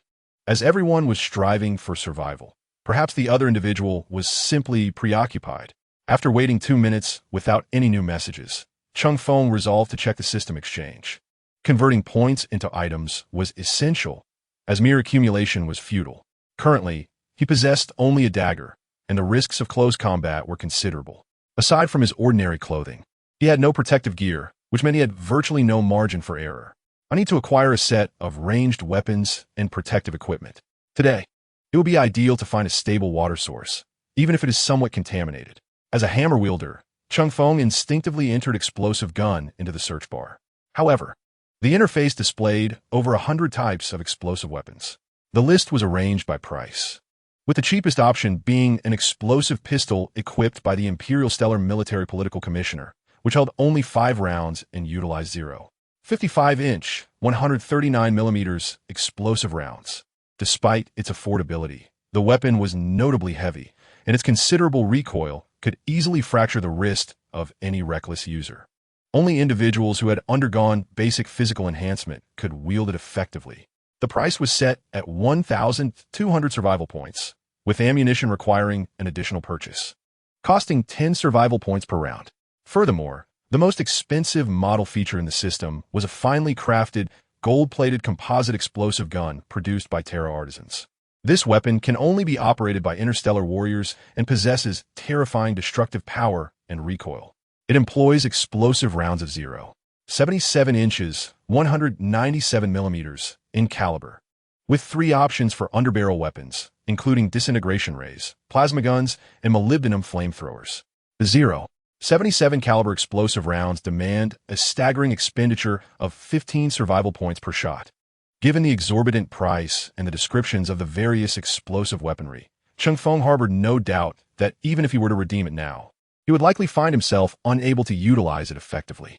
Moreover, as a young man of the new era, his only experience with real firearms was during military training at university, where he had only fired 3 or 4 rounds. Even if handed a firearm now, he would likely struggle to hit his target without extensive training involving hundreds of rounds. With a sense of regret, Cheng Feng reset his search parameters. Beyond explosive weaponry, the most commonly used arms among mere mortals were various laser weapons. In addition to laser handguns, laser carbines and laser rifles were also prevalent.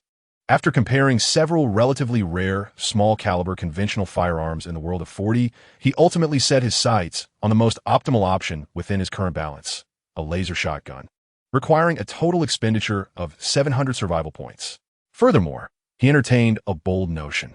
This weapon was commonly employed by the nest gangs and black market mercenaries, relying on illegal modifications to enhance the power of laser handguns and spread the energy beam to achieve a shotgun effect, capable of simultaneously hitting multiple targets at close range. The additional extended focus and power amplifier transformed the weapon from a handgun into a large and heavy apparatus, though it could still be wielded with both hands. However, this modification came with a significant drawback. The weapon suffered from severe energy decay, with a range of less than 50 meters and drastically reduced accuracy. The scattering energy beams could cover a broader area, allowing for close-quarters combat without the need for precise aiming. Merely ensuring a general location was sufficient. Nevertheless, its most fatal flaw remained an exceedingly high failure rate. Unreliable weapons can often be more lethal than the dangers they pose. After selecting the laser shotgun and ticking the box for additional materials needed for redemption, Cheng Feng refrained from clicking on the manufacture option. Instead, he opted for the special option of exquisite craftsmanship, causing the overall cost to surge from 700 to 900 points. Seeing the 30 increase in price, Cheng Feng hesitantly pressed the manufacture button. Almost instantaneously, he noticed an addition to his storage. Chapter 9. Explosive Output. Wow. This item looks exhilarating. Taking the laser shotgun from his storage, Cheng Feng examined the weapon, which measured a mere 40 centimeters in length. Unlike the shotguns depicted in conventional cinematic portrayals, this weapon was remarkably short and surprisingly heavy. Apart from retaining the battery compartment and trigger of a laser handgun, it bore little resemblance to its predecessor. The body had been elongated, incorporating numerous exposed heat dissipation structures, while the framework beneath the muzzle featured an alloy grip. Unlike conventional firearms, the barrel of the laser weapon contained tightly wound coils, with lenses visible just a few centimeters from muzzle. The reason for the extended length of the barrel, resembling that of conventional firearms, is to protect the lens from potential damage. Beneath the capacitive component at the end, a series of characters inlaid with gold thread can be discerned. Although the specific meaning eludes him, Cheng Feng recognizes it as the so-called High Gothic script. A cursory glance at the description on the interface reveals a complete transformation in the weapon's characterization. The precision laser shotgun is a unique artifact born from a drunken wager between a master craftsman and a mercenary. Its prototype being a makeshift weapon assembled by the lower echelons of the Nest City. The craftsman meticulously recalibrated it, replacing the original components with superior laser focusers and scattering lenses. The specially designed variable lens system allows for mode switching, enabling the weapon to alternate between scattering and focusing modes. In scattering mode, the maximum lethal range is 30 meters, with diminished destructive power, while in focusing mode, it boasts a maximum range of 800 meters, with reduced loss in a vacuum, thus increasing effective damage distance. A larger discharge mechanism enhances its formidable power, albeit at a considerable energy cost. Embracing the chaotic style of mercenaries, the magazine port accommodates various types of magazines, significantly reducing the likelihood of malfunctions. A finely crafted piece of exquisite junk, one that the master craftsman would regret for a lifetime. Cheng Feng examined the energy weapon, weighing at least 15 kilograms, and discovered a switch resembling a safety mechanism on the side of the trigger guard. Upon pressing it, the shotgun emitted a faint hum. The peculiar electric field caused the hair on his arms to stand on end. Adjacent to the grip, a green energy bar swiftly diminished by a quarter. At the rear of the weapon, a small aperture revealed a diode that instantly shifted from red to green. This design is intuitively understood.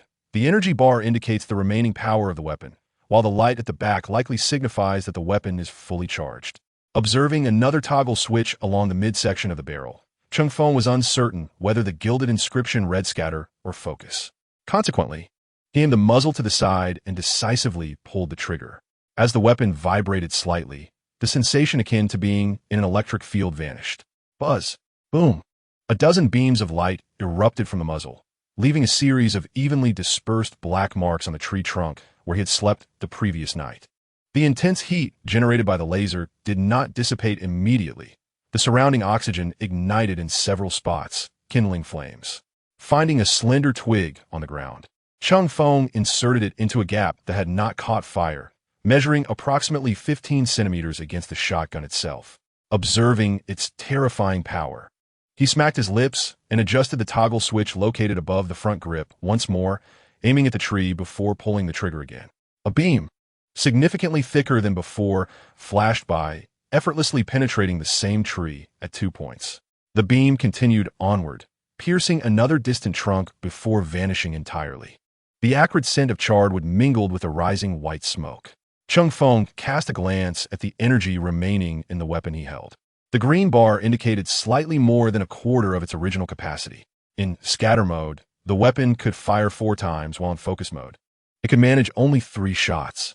After withdrawing the magazine from below the grip, Cheng Feng examined the description inscribed upon it. Laser pistol, standard magazine, 50 survival points. This liquid metal core energy magazine, compatible with the laser pistol, stored 10 units of energy, allowing for 60 conventional shots and 20 high-energy shots. Navigating the system interface, Cheng Feng searched for energy magazines. Laser rifle, standard magazine, 150 survival points. Suitable for conventional laser rifles and carbines, it stored 100 units of energy, enabling 300 conventional shots and 50 high-energy shots. In addition to the standard magazine, there were also lightweight and extended capacity variants. Furthermore, Cheng Feng discovered the backpack-style battery packs used by the Storm Loyalist Army, with both 10-kilogram standard models and 15-kilogram extended models. He could scarcely fathom how one could fight while burdened with the weight of laser weapon ammunition, which could reach 40 to 50 pounds, in addition to armor and other gear. As thoughts of superhuman capabilities crossed his mind, Cheng Feng couldn't resist searching for genetic modifications and body enhancements. The results sent his heart racing. Food additive serves 10, 500 survival points. The standard Astral Army would incorporate special agents into their food for slight genetic enhancement, enabling these frail mortals to bolster their training for improved weapon use and combat efficiency. Disposable genetic enhancement agent, 2,000 survival points. The Storm Loyalist Academy provided standard enhancements for all fortunate candidates, facilitated by biological sages for their priests and apprentices, with varying degrees of efficacy. To the Imperial political officer, Storm Loyalist Army, and the unfortunate eliminated ones, pray that the agent you receive is not a whimsical experimental concoction from some biological priest or a novice's practice creation. Cheng Feng's expression twitched at the above description. Yet there were even more exhilarating prospects below. Interstellar Warrior Enhancement Surgery, 145,000 survival points. Every candidate for the battle group would undergo this final trial after selection, with 19 surgeries implanting various artificial organs. One would become an angel of death for the Emperor. Survive, and you shall be superhuman. Pre-March Surgery, 50,000 survival points. As an interstellar warrior, one could choose to take on greater risks. You must be an Astartes to undergo pre-March surgery, which may lead to an immediate end of service or extend your career for thousands of years. Despite the exorbitant cost and points, Cheng Feng found himself momentarily lost in reverie. No one would shy away from the prospect of becoming a giant. If there were, it would surely be the desire to become a golden giant. Chapter 10. Exploration. As the communication interface flickered, Cheng Feng finally broke free from the state of drooling while standing in place. 12039. Brother, are you there? Is 150 points for 4 claws and a tail rather excessive? I don't have that many survival points. How about I trade you something instead? Among all the survivors, Cheng Feng is the one who least favors bartering, as he can directly purchase the materials he requires from his system. Presently, the items he has gathered do not align with any of his system's needs. Cheng Feng is still unable to ascertain whether this survival world shares any substantial compatibility with his system beyond mere survival points. However, observing the names of those rather advanced materials, it is evident that there exists a generational gap in the discussions among others. 73481. Cheng Feng, I only need points. 12039. Points are indeed crucial, but some rare materials are simply not available for purchase.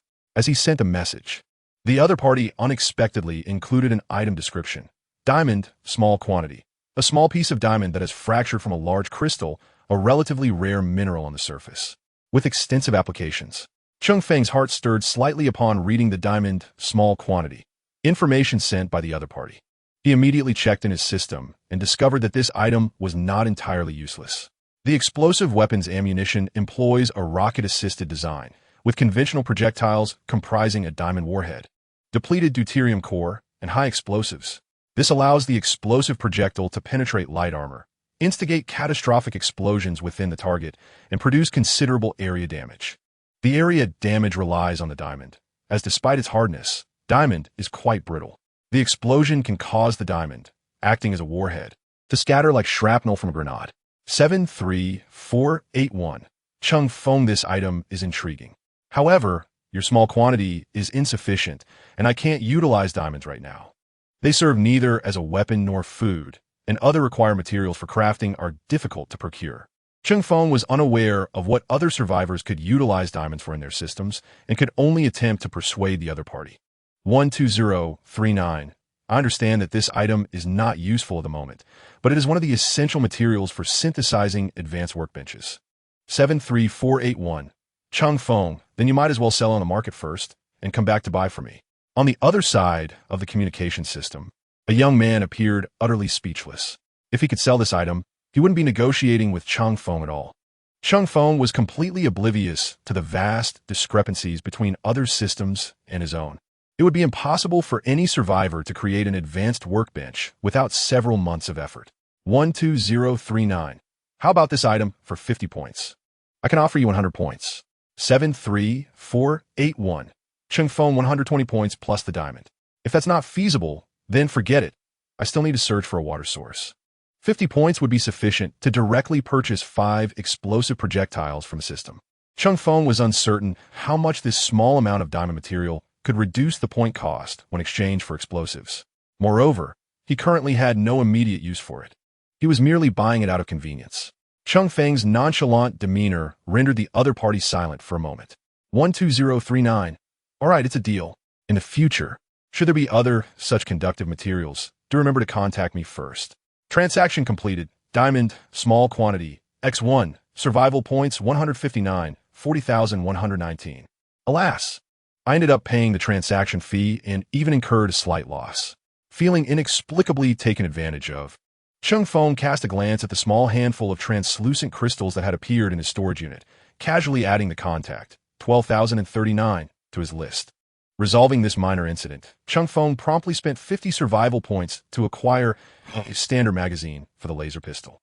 Upon receiving the new magazine, Cheng Feng noticed a small scale, clearly indicating the remaining energy. It seemed that the energy magazines he had just exchanged were all fully charged. He retrieved his laser shotgun, gingerly removed the old magazine, and with a satisfying click, the energy indicator beside the weapon's grip instantly transformed into a vibrant green, signifying a full charge. Cheng Feng was quite pleased with this, subsequently placing the shotgun back into the storage unit and leaving the old magazine on the ground. With a peculiar technology rated at 40, this special magazine could absorb solar energy. Although the sunlight above appeared somewhat odd, Cheng Feng still wished to give it a try. If it proved ineffective, he resolved to find a suitable location to start a fire and roast the magazine instead. Reaching back into the storage unit, he retrieved a disheartening standard ration block course, and with a dagger, carefully sliced off a slender strip, tossing it into an empty plastic water bottle, before sparingly adding water. After sealing the cap, he shook it vigorously. Gazing at the concoction inside the bottle, which emitted a strange odor, Cheng Feng took a deep breath, unscrewed the cap, and tilted the bottle to pour the mixture down his throat. The revolting taste surged into his senses, causing his stomach to churn violently. He forcibly suppressed the urge to vomit, gulping down several mouthfuls of water to quell the nausea. I can no longer consume this dreadful substance. With some anguish, Cheng Feng glanced at the dozen bloody, skinned leg meats in his storage unit.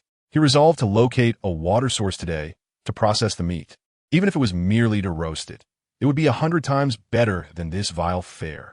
Once the nauseating sensation began to subside, he rose to his feet, placing the old magazine in his back pocket. The pocket was a bit shallow, leaving half of the magazine exposed. As for the laser shotgun, it was temporarily stored away, as it was somewhat heavy. Gripping the crude combat dagger in one hand, Cheng Feng set forth on his objective for the day. He ventured along the boundary between the forest and the desert, searching for any potential sources of water. The daytime forest appeared far more normal than it did at night. After walking for over an hour without encountering any threats, he suddenly heard a low, guttural howl ahead, reminiscent of a dog but more hoarse. Cheng Feng immediately halted, lowering his body in alertness, swiftly retrieving the laser shotgun from his storage unit. After a tense minute of vigilance, he cautiously used the nearby trees and peculiar low-lying plants to conceal his presence, moving forward with utmost care.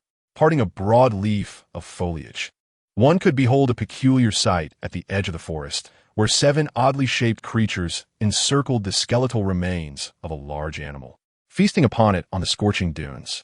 These beings, resembling wolves in size, were cloaked in a pale yellow fur.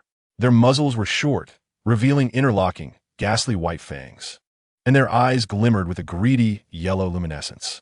Most striking was the sharply inclined bony blade protruding from their backs, reminiscent of the fins of certain marine fish. Their robust limbs suggested that these creatures could sprint with remarkable speed. Were these beasts akin to a pack of wolves, or perhaps something more sinister? Cheng Feng found it difficult to discern the significance of their peculiar anatomy. Yet, his heart raced with anticipation.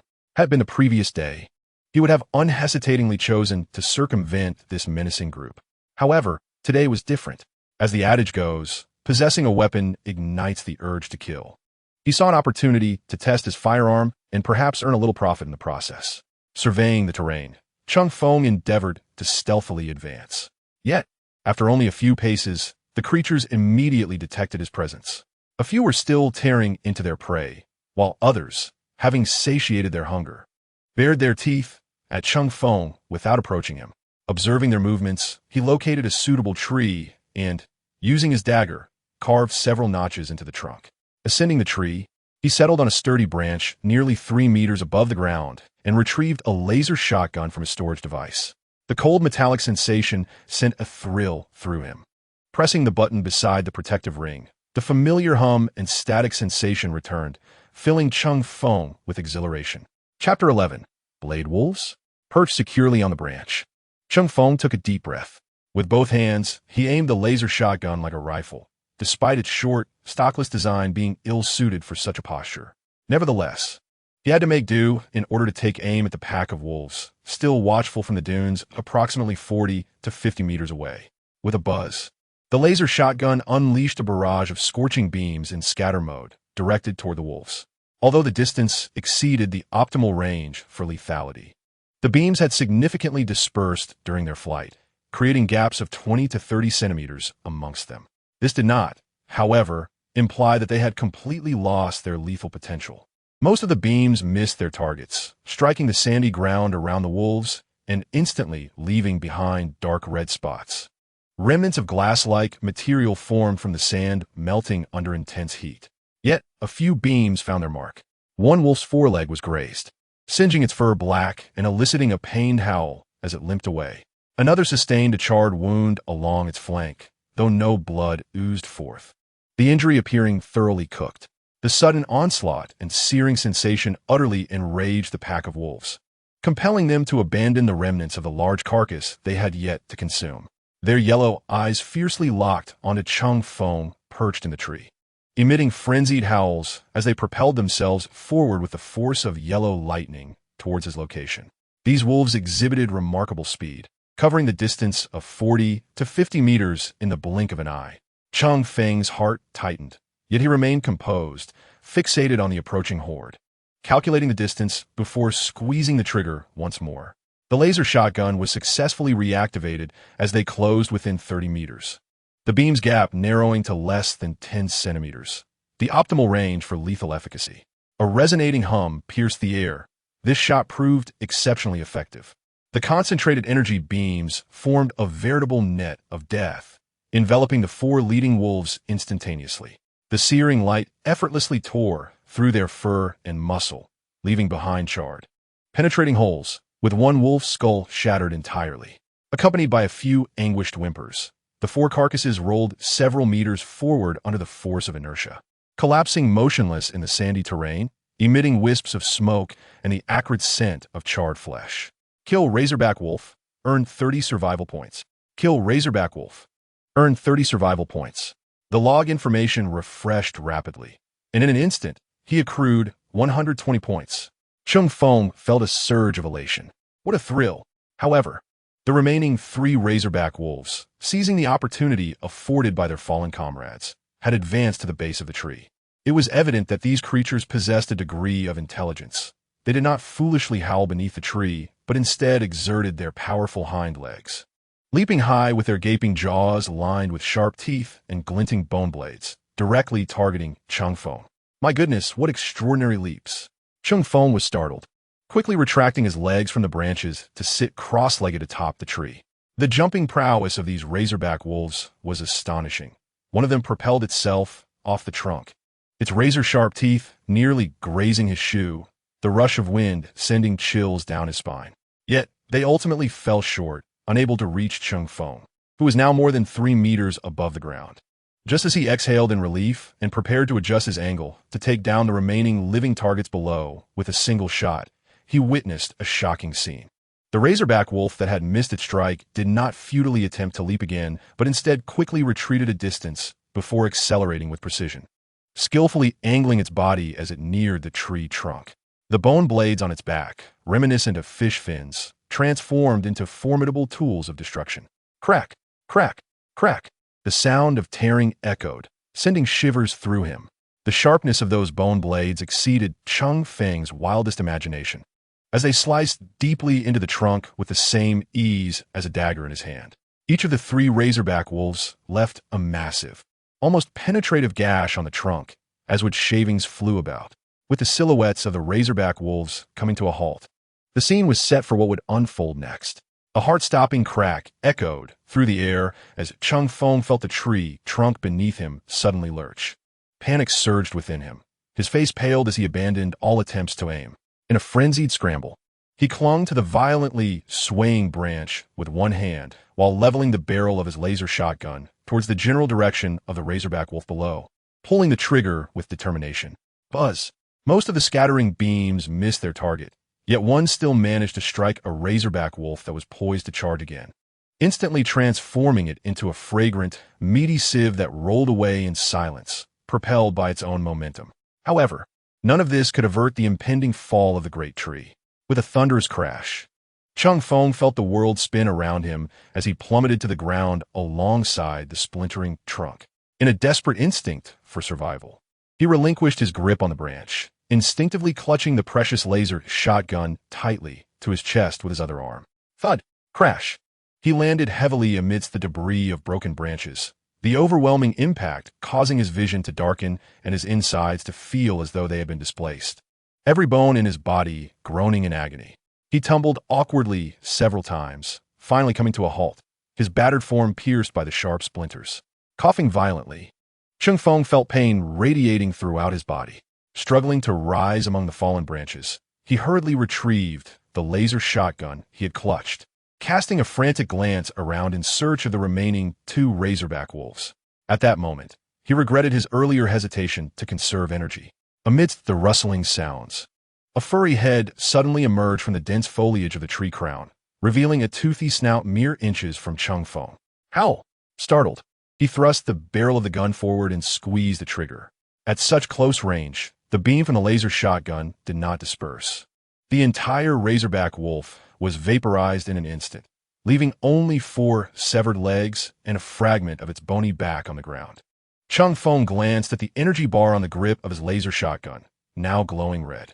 He attempted to reach behind him for the remaining energy cartridge, only to find it missing. He could not recall when he had lost it, but there was no time to search for it now. A deadly razorback wolf still lurked nearby. Chapter 12. A perilous survival. Cheng Feng understood well that the razorback wolf was far more ferocious than the shadow, scorpion-tailed weasel. During the previous night's ambush, the weasel had chosen to flee after sustaining injuries. In stark contrast, the razorback wolves displayed a tenacity that was unmistakable. Even as one of their kin fell, the remaining wolves did not retreat. Cheng Feng had no illusions about the last wolf behaving differently, abandoning its fallen counterpart to escape. A glance at his survival point balance revealed 349. He could afford to purchase 1 more cartridge. Now was not the time for indecision. With 50 survival points deducted, he retrieved a new standard magazine for the laser pistol from his storage unit.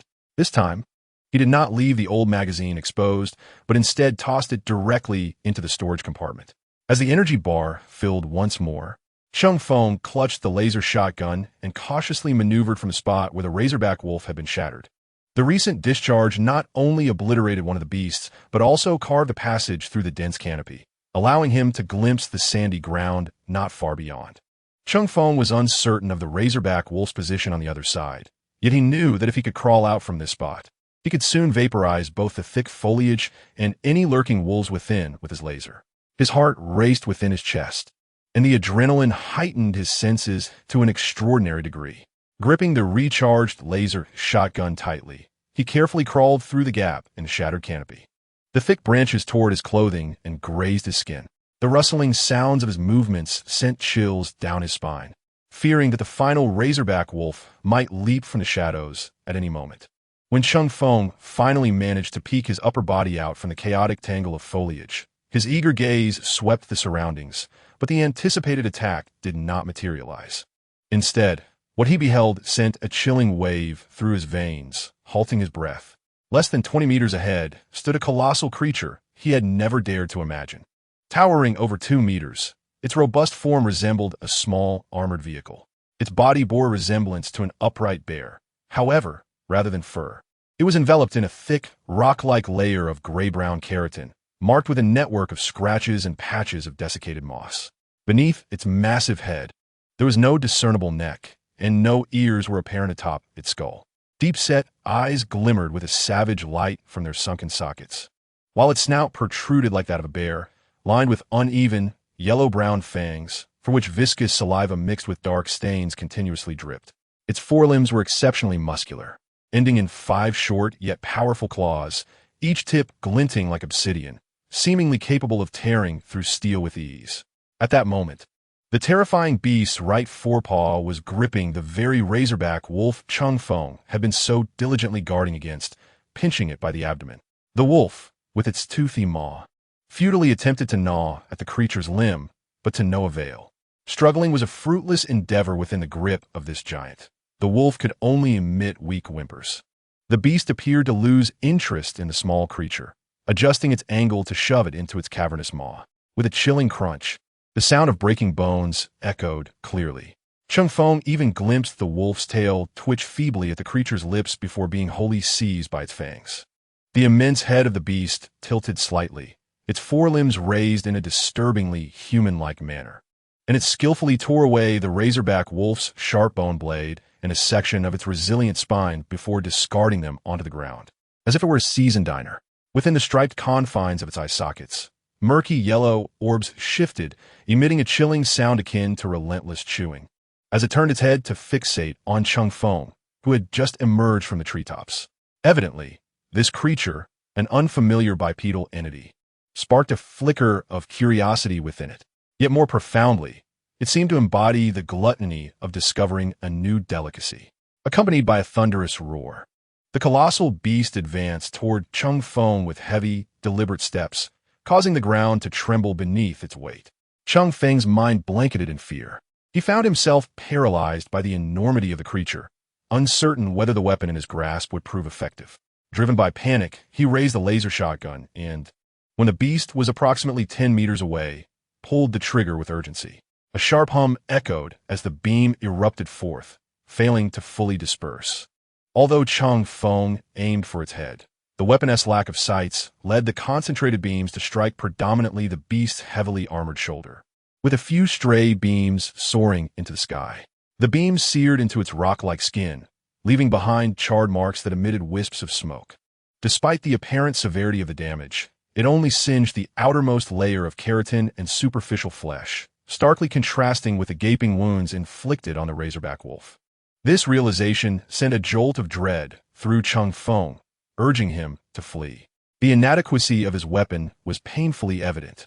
If only he possessed a thermite or plasma weapon, he could send this creature to the heavens in a single shot. The wounded monster let out a roar of fury, its sound reverberating painfully against Cheng Feng's eardrums. The last vestiges of curiosity vanished from its eyes, replaced by pure, unadulterated rage. No longer approaching with caution, it dropped to all fours and charged at Cheng Feng with the ferocity of a rampaging tank, intent on obliterating everything in its path. The ground shook with each heavy footfall, and Cheng Feng could sense the creature closing in without needing to glance back. He dared not flee in a straight line. Instead, he desperately maneuvered among the trees of varying thickness, hoping to obstruct the beast's advance. With a resounding crash, thinner trees snapped like twigs, while sturdier ones were easily crushed beneath its fearsome claws. Only those approaching the girth of a bull managed to slow its relentless pursuit. Yet its immense weight ensured it could not match the speed of the bears that Cheng Feng was familiar with. As he sprinted, he hastily retrieved the laser shotgun from his storage unit and fired backward. However, the combination of frantic running and overwhelming terror rendered his shots wildly inaccurate. The beam struck only sporadically, grazing the creature's broad chest and forelimbs, igniting searing pain that further enraged the beast. The distance between them rapidly diminished, the heavy, drum-like breaths of the creature and the dull thud of its claws scraping the ground growing increasingly pronounced. Cheng Feng's stamina waned, his lungs ablaze with pain, and his legs felt as though they were laden with lead. If he continued this frantic escape, he would soon be overtaken, and he feared he would meet the same fate as the razorback wolf, reduced to mere morsel. With no other choice, Cheng Feng dashed toward a tree, broad enough to be likened to a human, while simultaneously drawing his laser shotgun. "Quick, switch to the death mode," he fervently urged himself, his trembling fingers adjusting the mode switch on the barrel to focused fire. Struggling to steady his aim with hands that betrayed him, Cheng Feng resorted to kneeling, pressing the weapon against the tree trunk. This position helped mitigate the tremors induced by fear. The formidable beast, observing Cheng Feng halt in his flight, altered its trajectory to circumvent the sturdy trunk that served as a makeshift cover, launching itself towards him from the side. He could almost feel the acrid wind of its charge assaulting his face, a nauseating amalgamation of blood, decay, and an odd, mineral scent. With a soft click, the mechanical sound echoed as the lens assembly of the shotgun emitted a brilliant glow, the weapon's hum sharpening and intensifying. A blazing crimson beam, far more radiant than the scatter mode, erupted from the muzzle in an instant. Cheng Feng dared not witness the outcome of his shot. Instead, he instinctively dove to the side of the tree trunk, hoping that if he missed, the tree would shield him from the impending attack. Perhaps, he might even find another opportunity to strike. Bang! The dull thud resonated as a cascade of leaves and branches rained down. The beast's momentum abruptly ceased. Cheng Feng, cradling the laser shotgun, turned to observe the motionless giant sprawled on the ground, glancing at the log that now bore a new entry. Killed the hill rock tyrant. Awarded 500 survival points. A wave of indescribable exhilaration mingled with dread surged within him. At that moment, the surrounding stench faded into the background as he leaned against the tree, gasping for breath. After a considerable pause, he gradually regained his composure. Without a second thought, spending 20 survival points at the market to purchase a bottle of mineral water. With trembling hands, he twisted open the cap and gulped down the pristine liquid, devoid of any foul taste. Exhaling deeply, Cheng Feng finally took in the gruesome sight of the hill rock tyrant's wounds. A significant portion of its head was utterly obliterated, with the charred lower jaw and tongue emitting warmth, while half of the skull and brain had completely vanished. Glancing at his laser shotgun, he exchanged for another energy magazine from the system and subsequently stowed the weapon away. Given the extraordinary defense of this creature, the materials on its body would likely yield a substantial number of collection points. As Cheng Feng crouched down, dagger in hand, a voice emerged from the nearby forest, one he had never anticipated hearing in this context. It was a female voice, tinged with uncertainty and curiosity, speaking in familiar Mandarin. "Hey, is someone there? Are you still alive?" Chapter 13. The flaw of the untouchables. Cheng Feng sheathed his dagger, retrieving the laser shotgun once more, and then positioned himself atop the corpse of the hill rock tyrant, using it as cover. The mingling sense of blood and the peculiar stench assaulted his senses as he braced himself. Although the protagonist often finds companions after fierce battles, he is well aware that in this brutal environment of survival, opportunism is the more common theme. Cheng Feng cast a glance at the laser shotgun in his hand, its faint glow providing a sliver of reassurance. If anyone were foolish enough to play the role of a hidden predator, they had surely chosen the wrong target. "Who are you?" Cheng Feng called out, scanning the direction from which the voice had emanated. The dense foliage obscured his view, and he could see no figures, prompting him to raise his voice. With the laser shotgun raised, he warily surveyed his surroundings. A slender silhouette emerged from behind the thick trunk of a tree, seemingly attempting to gauge Cheng Feng's position. However, the light-colored clothing of the figure betrayed their hiding spot. "I see you. Come out. Otherwise, I will shoot." Noticing that the figure still wished to conceal themselves, Cheng Feng fired a shot at a tree of similar girth next to the hidden figure. Whoosh!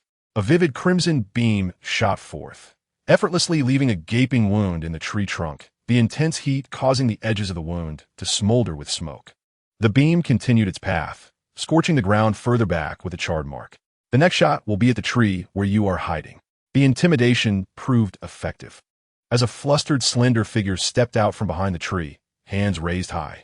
"Please don't kill me. I have nothing. I just came to see what the commotion was about."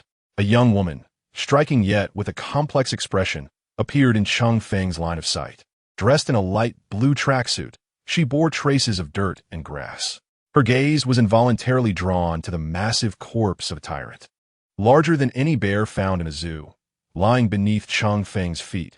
Before quickly scanning the formidable weapon in his grasp, disbelief etched across her face. "Did you kill this? What kind of weapon is that?" Her voice trembled slightly with shock. Cheng Feng did not respond to her inquiries, merely observing her coldly. "Name and serial number." "Linyu, 44919. Are you also a survivor?" Cheng Feng regarded Linyu with an expression of incredulity. Only in animated tales would an entire universe, or even countless parallel worlds, speak a singular language. Encountering an Asian woman speaking Chinese in a place that was evidently not Earth left little room for alternatives. Cheng Feng found himself somewhat impressed by Lin Yu's line of reasoning. Obviously, Cheng Feng noticed something hanging from Lin Yu's lower back and then deliberately stepped out of her line of sight, preparing to ascertain the details from behind. This action unsettled Lin Yu. "What are you doing? Don't turn around, don't move." However, just as Cheng Feng stepped within 3 or 4 meters of Lin Yu, her brow furrowed suddenly, her complexion visibly paling, her breathing quickening. Strange. I suddenly feel a bit dizzy and nauseous." Lin Yu let out a suppressed hum, instinctively raising her hand to press against her forehead, confusion evident in her gaze. "Wait, please, do not come any closer." Cheng Feng halted his steps, bringing the laser shotgun to his chest, nearly pressing it against Lin Yu's back, even adjusting the weapon from focus mode back to scatter mode. He had discerned the object at Lin Yu's waist, a small, modern crossbow, its accompanying plastic quiver glinting ominously, unmistakably containing arrows within. "What is it? Are you attempting some trick?" "No, I'm not." Lin Yu quickly shook her head, struggling against an unsettling sensation that seemed to emanate from her very soul, hastily explaining. "My status interface suddenly displayed a negative effect. Energy field interference describes being within a powerful void of energy, where perception is completely suppressed, creating a profound sense of repulsion and discomfort at the soul level, with mental fortitude continuously waning. This feeling is dreadful, akin to falling into water after a hangover." Fearful of turning to locate Cheng Feng, she crouched down, supporting herself against the ground. "Is there something on you? Or is there something nearby?" Cheng Feng's heart stirred at her words. Energy field interference? Void energy? Psychic perception suppression? These terms instantly conjured thoughts of the special attribute, untouchable, on his attribute panel. The untouchables, also known as the soulless, inherently possessed a trait referred to as emptiness, which formed a repulsive psychic field that evoked extreme aversion and suffering in psychics, as if creating a void in the sea of psychic energy, causing even mortals to feel discomfort. Could this woman be a psychic? Or was her soul perception markedly sharper than that of an ordinary person, thus eliciting a violent reaction to his presence? Cheng Feng was perplexed, yet a notion emerged within him. "How do I know your words hold any truth? Show me your main interface and status interface." "How can I display my status interface for you?"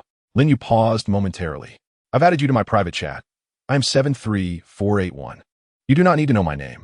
Almost immediately, a private message popped up, accompanied by a clear screenshot.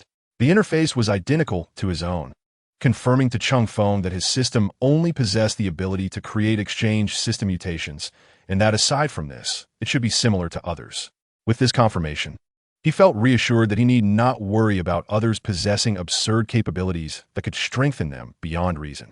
Such notions seemed utterly illogical. His gaze swept over the line in the screenshot status bar marked in red, the information content strikingly evident. Energy field interference, severe within the influence range of a powerful anti-psychic field. Psychic perception is rendered ineffective. Energy recovery ceases and continues to wane slowly, with a certain probability of inducing dizziness, nausea, and other intense discomforts. The personal space is affected. Retrieving items may result in loss. It is advised to immediately vacate the current area or distance oneself from the source of interference. The description aligned perfectly with what the woman had articulated, even providing more detail. Cheng Feng regarded the screenshot, finally beginning to trust her words. After a moment of silence, he gradually retreated.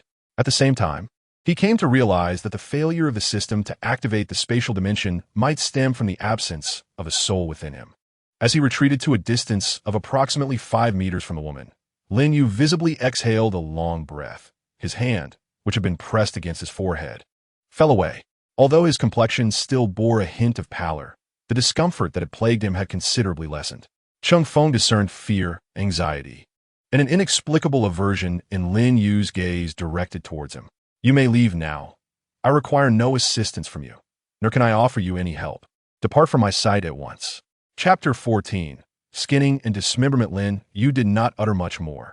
He merely cast a backward glance at Cheng Feng before turning to retrace his steps. Cheng Feng felt the weight of Lin Yu's gaze linger on the exquisite laser shotgun he held for quite some time. However, he was no fool. One could not resort to violence simply because someone glanced at his weapon. Just as Cheng Feng was about to watch Lin Yu depart, a thought struck him. Have you noticed any sources of water nearby? Rivers or streams would suffice. Lin Yu hesitated and did not respond immediately. Cheng Feng, observing his expression, surmised that Lin Yu was reluctant to divulge information without cause. "Point me in the right direction, and I shall offer you 2 pieces of fresh meat. How does that sound?" Cheng Feng's proposal evidently exceeded Lin Yu's expectations, and he nodded with a look of delight, extending his hand to indicate a direction. "If you proceed for an hour, there lies a small river." Cheng Feng fixed his gaze into Lin Yu's eyes, sensing his sincerity, and subsequently marked the ground with his knife to avoid losing his way after gathering supplies. After marking the spot, Cheng Feng retrieved 2 bloody pieces of skinless leg meat from his storage device and tossed them towards Lin Yu.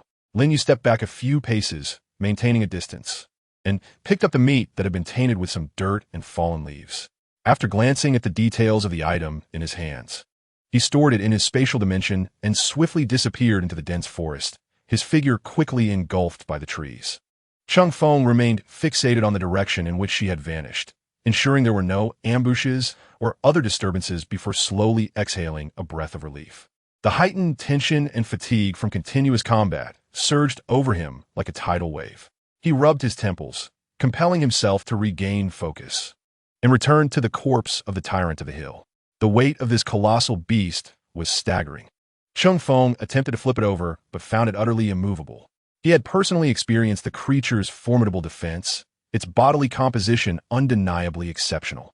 Taking a deep breath, he gripped the sturdy, handcrafted combat dagger in his hand. His primary objective was the renowned rocky carapace. Cheng Feng located a section that had been scorched black and damaged by laser fire and forcefully inserted the sharp tip of his dagger into the crevice. A disconcerting, grating sound resonated as the dagger made contact with the carapace, even sending sparks flying. The hardness of this material exceeded all expectations. Cheng Feng struggled with all his might to dislodge a small fragment. He had not anticipated that the dagger, valued at 50 survival points, would encounter such an obstacle so swiftly. Glancing at his survival point balance of 729, Cheng Feng discarded the crude combat dagger into the storage unit. He accessed the system interface to exchange for the Imperial standard combat dagger, which automatically replenished the required materials for exquisite craftsmanship, while the standard exchange fee was 275 points. Selecting the exquisite option caused the price to surge to 400 points.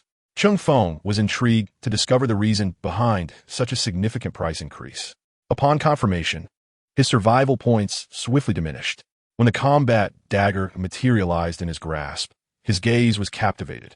Intricate V-shaped metal patterns crisscrossed the blade, which featured a single-edged design on one side, while the tip boasted a double-edged sharpness.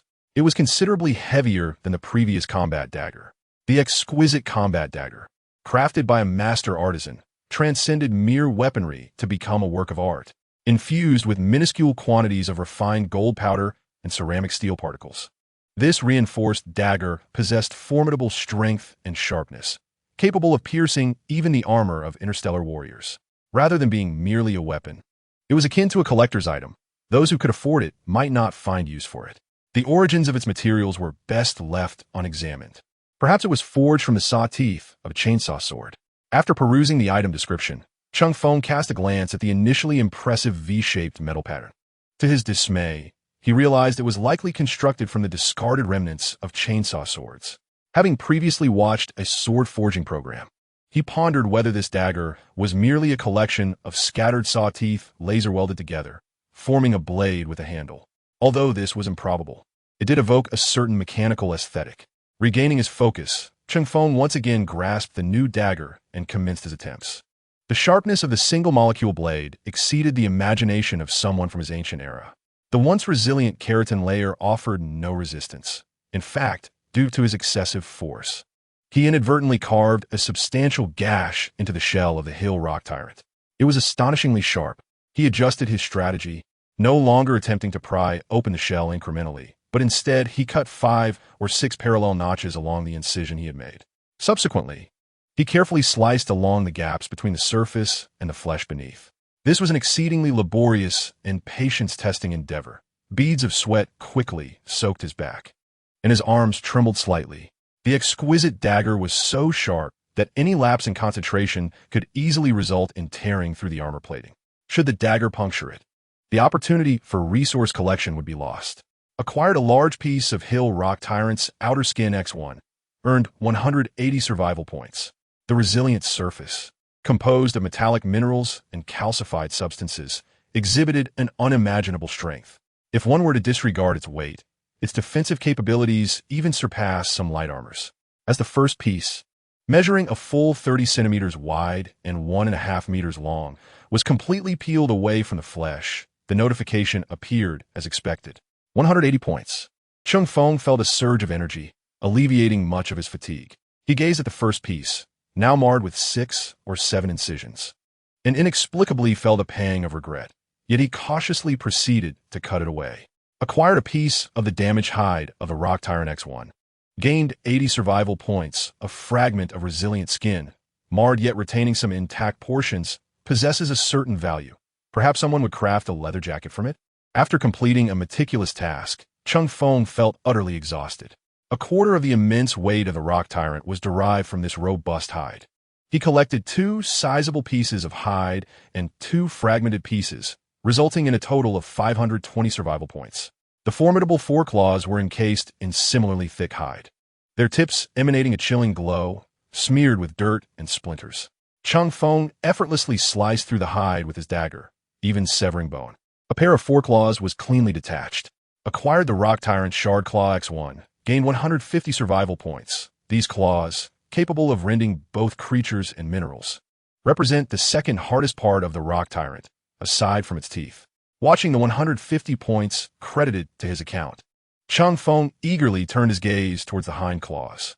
Acquired the Rock Tyrant's Thick Meat Paw X1, gained 50 survival points. This plump paw, filled with gel-like flesh, might be suitable for cooking, although one must be cautious of heavy metal contamination. Cheng Feng, observing the description, reached out to carve a significant chunk of meat from the already skinned carcass of the Rock Tyrant. Acquired the Rock Tyrant's large chunk of meat X1, gained 15 survival points. This coarse meat, densely packed with muscle fibers, is rich in minerals and exceedingly nutritious, albeit with a rather unpleasant texture. With a sigh of relief, Cheng Feng deftly avoided all internal organs, carefully slicing large pieces of meat from the colossal beast's skeleton. Once his task was complete, he removed his blood-stained and tattered clothing, still reeking of the Rock Tyrant's blood. After using his dagger to cut 2 clean pieces of fabric from the back of his pants to wipe away the blood, Cheng Feng spent 30 points in the market to purchase a new set of packaged clothing. He then glanced at his survival points and recounted his items. Survival points, 1124 points, Chapter 15. Heavy protection. Cheng Feng was a staunch pragmatist. Having over 1,000 survival points idly sitting in his balance was evidently contrary to his nature. Now equipped with a precision laser shotgun for range combat and a finely crafted combat dagger for close encounters, all that remained was a robust physique and a suitable armor set. Cheng Feng surveyed the protective gear available in the system, then sighed in exasperation. I should have anticipated this. A standard-issue combat dagger costs 225 points and requires additional points for material exchange. Clearly, a proper set of armor would be even more expensive. Standard Astral Army 2-piece bulletproof vest set. Required materials: plastic steel, totaling 1,300 survival points. This bulletproof armor and basic half-covered helmet, commonly issued to the Imperial Guard. Features reinforced shoulder plates and a 2-piece design for front and back, offering protection only to the chest. It ensures that one is not instantly killed by light weaponry wielded by mere mortals, while sustaining abdominal shots does not impede one's service to the Emperor. Storm Loyalist Military Standard Full-Body Exosuit. Required materials: plastic steel, total 5,700 survival points. The full-body exosuit employed by the Imperial Storm Loyalist military provides comprehensive protection, albeit at a staggering weight. This armor, weighing several kilograms, can withstand the majority of small-caliber and low-energy weaponry. It features a sealed design that grants full environmental protection, enabling combat even in the vacuum of space. However, one should not expect it to endure the impact of heavy artillery or explosive projectiles, as such encounters would lead to catastrophic disintegration. Cadia Special Forces Kassergen Assault Exosuit. Required materials: plastic steel, total 5,300 survival points. This specialized full-body exosuit is exclusive to the Kassergen Assault Team within the Cadia Legion. While it boasts greater strength than standard exosuits, its effectiveness against formidable foes is akin to fighting in the nude. Nevertheless, it may provide some defense against the firepower of lesser orc adversaries. Cheng Feng meticulously compared the various options for quite some time before ultimately dismissing those that appeared overtly conventional. His hesitation was not merely due to the exorbitant costs, but also the daunting weight specifications. Few ordinary individuals could endure prolonged movement in armor weighing several kilograms, or even a dozen. The standard Astral Army 2-piece half-body bulletproof armor weighs no less than 5 to 6 kilograms. Coupled with the already burdensome combat knife and the equally hefty laser shotgun, Cheng Feng doubted his ability to move freely once fully equipped. Light bulletproof armor, liner. Required materials: reinforced nanofiber, total 180 survival points, crafted from a nanofabric. This bulletproof liner can withstand most small-caliber ballistic projectiles without the need for additional plates. However, it remains vulnerable to energy weapons, which can easily inflict grievous wounds. Bulletproof plates. Require materials: ceramic steel fragments, total 80 survival points. These small alloy plates, created by pulverizing ceramic steel particles and mixing them with other metals, are sufficient to resist various small-caliber and low-energy weapon fire. Cheng Feng spent 340 survival points on a set of light bulletproof armor that required assembly. This armor closely resembles that of the Second Era, yet its materials are astonishingly advanced and significantly lighter. Laying the bulletproof liner on the ground, Cheng Feng tore open the front and back openings. He then inserted 2 sets of bulletproof plates into the designated pockets, securing them with the built-in Velcro.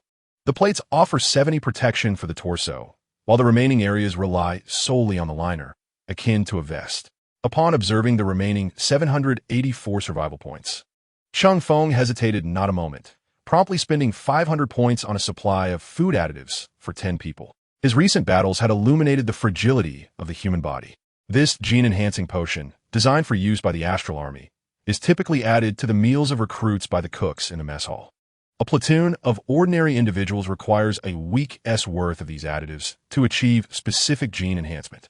Alone in the wilderness, Cheng Feng realized that the quantity needed for a single meal by an entire class of starry-eyed recruits would suffice him for the next 10. He retrieved a newly emerged metal canister from his supplies, inspecting its diminutive form, merely the size of half a palm and reminiscent of a typical spice jar, its weight scarcely exceeding 100 grams. The canister was topped with a clasped lid, and upon unfastening the metal hook, he discovered it filled with a pale yellow crystalline powder, resembling pepper.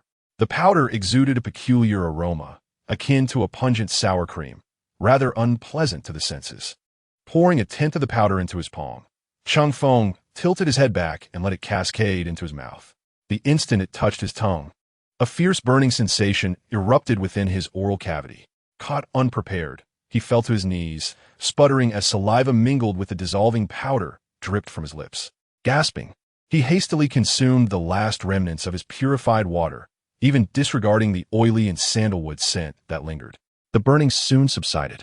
After a brief moment of catching his breath, feeling the pain in his mouth diminish, Cheng Feng wobbled to his feet, donning his bulletproof armor. Though it weighed only a couple of kilograms, it bestowed upon him a profound sense of security. After orienting himself, he set forth towards the area Lin you had mentioned, where a river flowed.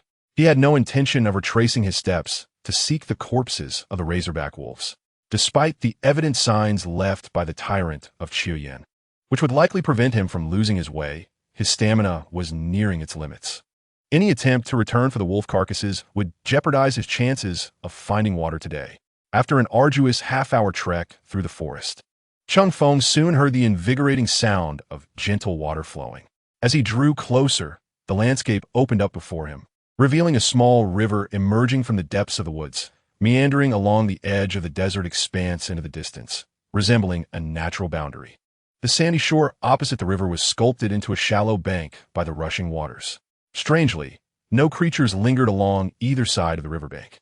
Instinctively, Cheng Feng sensed something was amiss. The absence of wildlife on this side of the forest could be attributed to a lack of thirst. However, the complete absence of animals drinking from the river on the desert side was decidedly odd.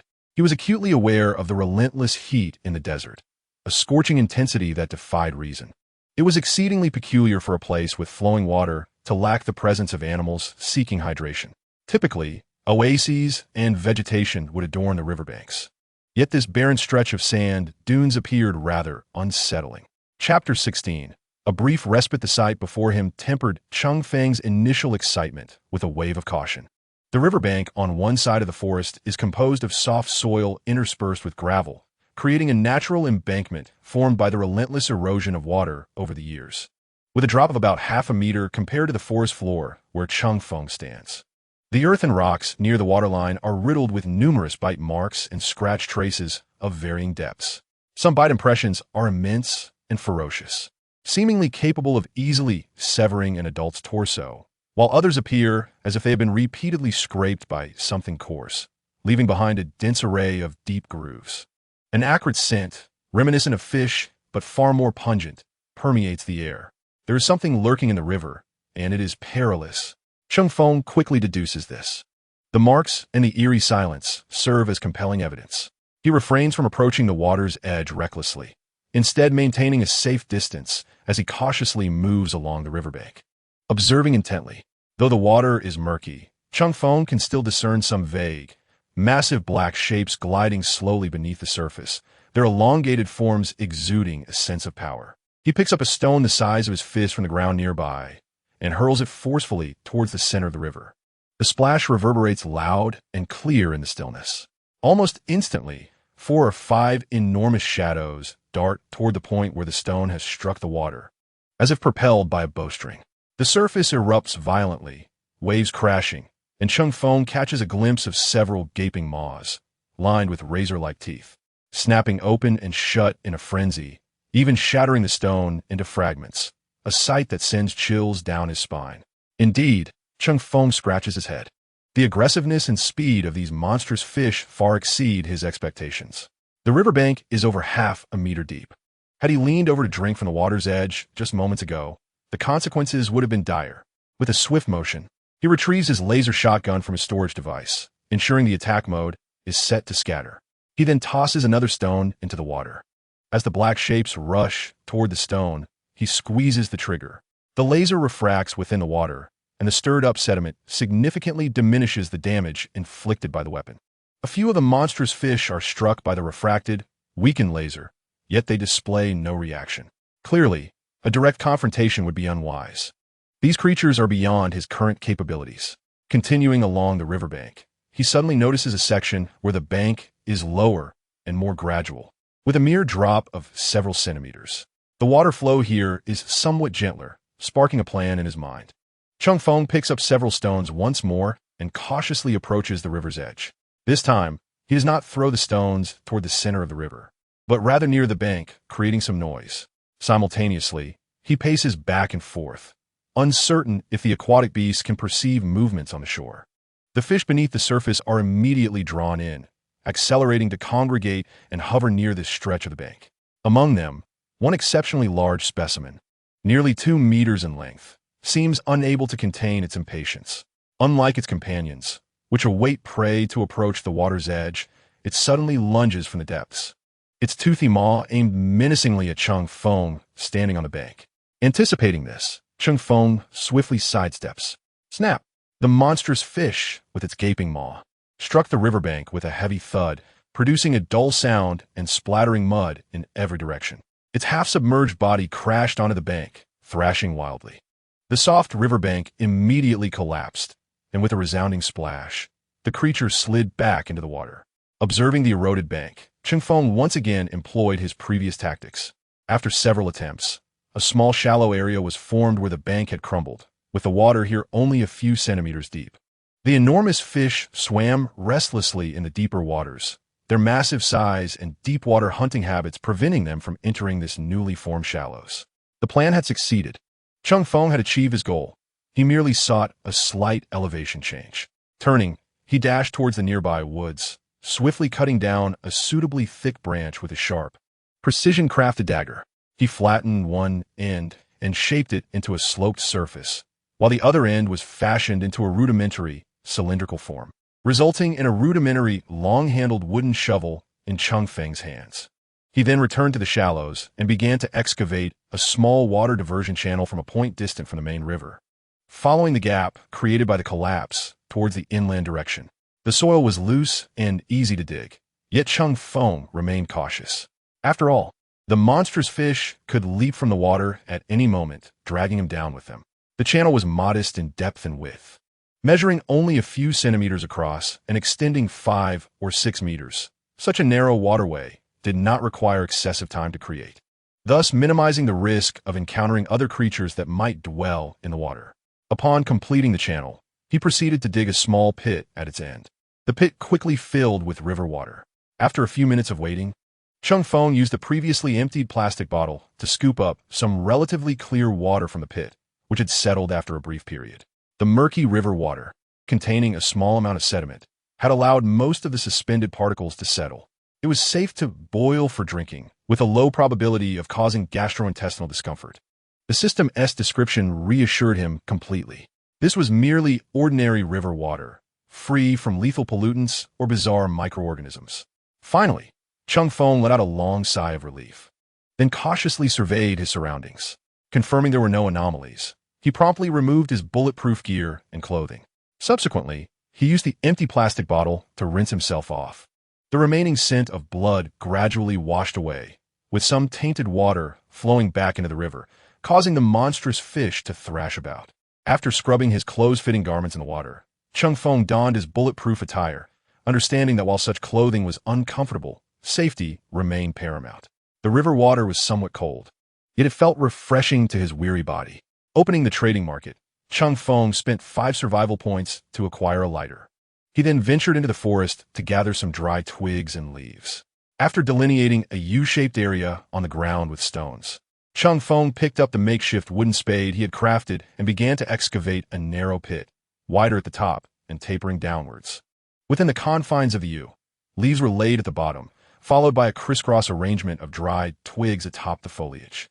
Producing a lighter, he ignited the leaves, and flames surged within the small pit. Cheng Feng procured 2 sticks to prop up his clothing, including his trousers and the undergarments he wore during his journey, allowing them to dry by the fire. He then turned to the waterhole, retrieving the iron pot he had previously used for filtration. After a brief rinse, he filled the pot with water and placed it over the fire, waiting for it to boil. He sat down on the ground, which he had simply covered with large leaves, hugging his legs. The leaves bore tiny, prickly hairs that pricked at him, adding to his discomfort. Fatigue washed over him, and he felt utterly unwilling to move. Even to toss a couple of twigs into the fire seemed too strenuous. After a while, he set the now boiling water aside and fetched the bloody, skinned hindquarters from his storage.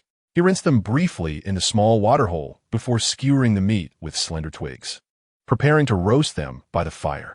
As he waited, drowsiness began to envelop him, yet he dared not succumb to sleep. The forest had imparted ample lessons.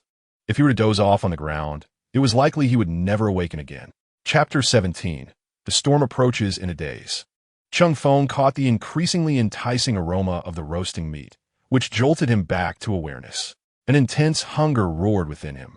Grabbing a skewer of meat, now slightly charred, he bit into it. The scorching fat seared his mouth instantly. Glancing around, he tossed the scalding meat into the pot of water that had been cooling nearby.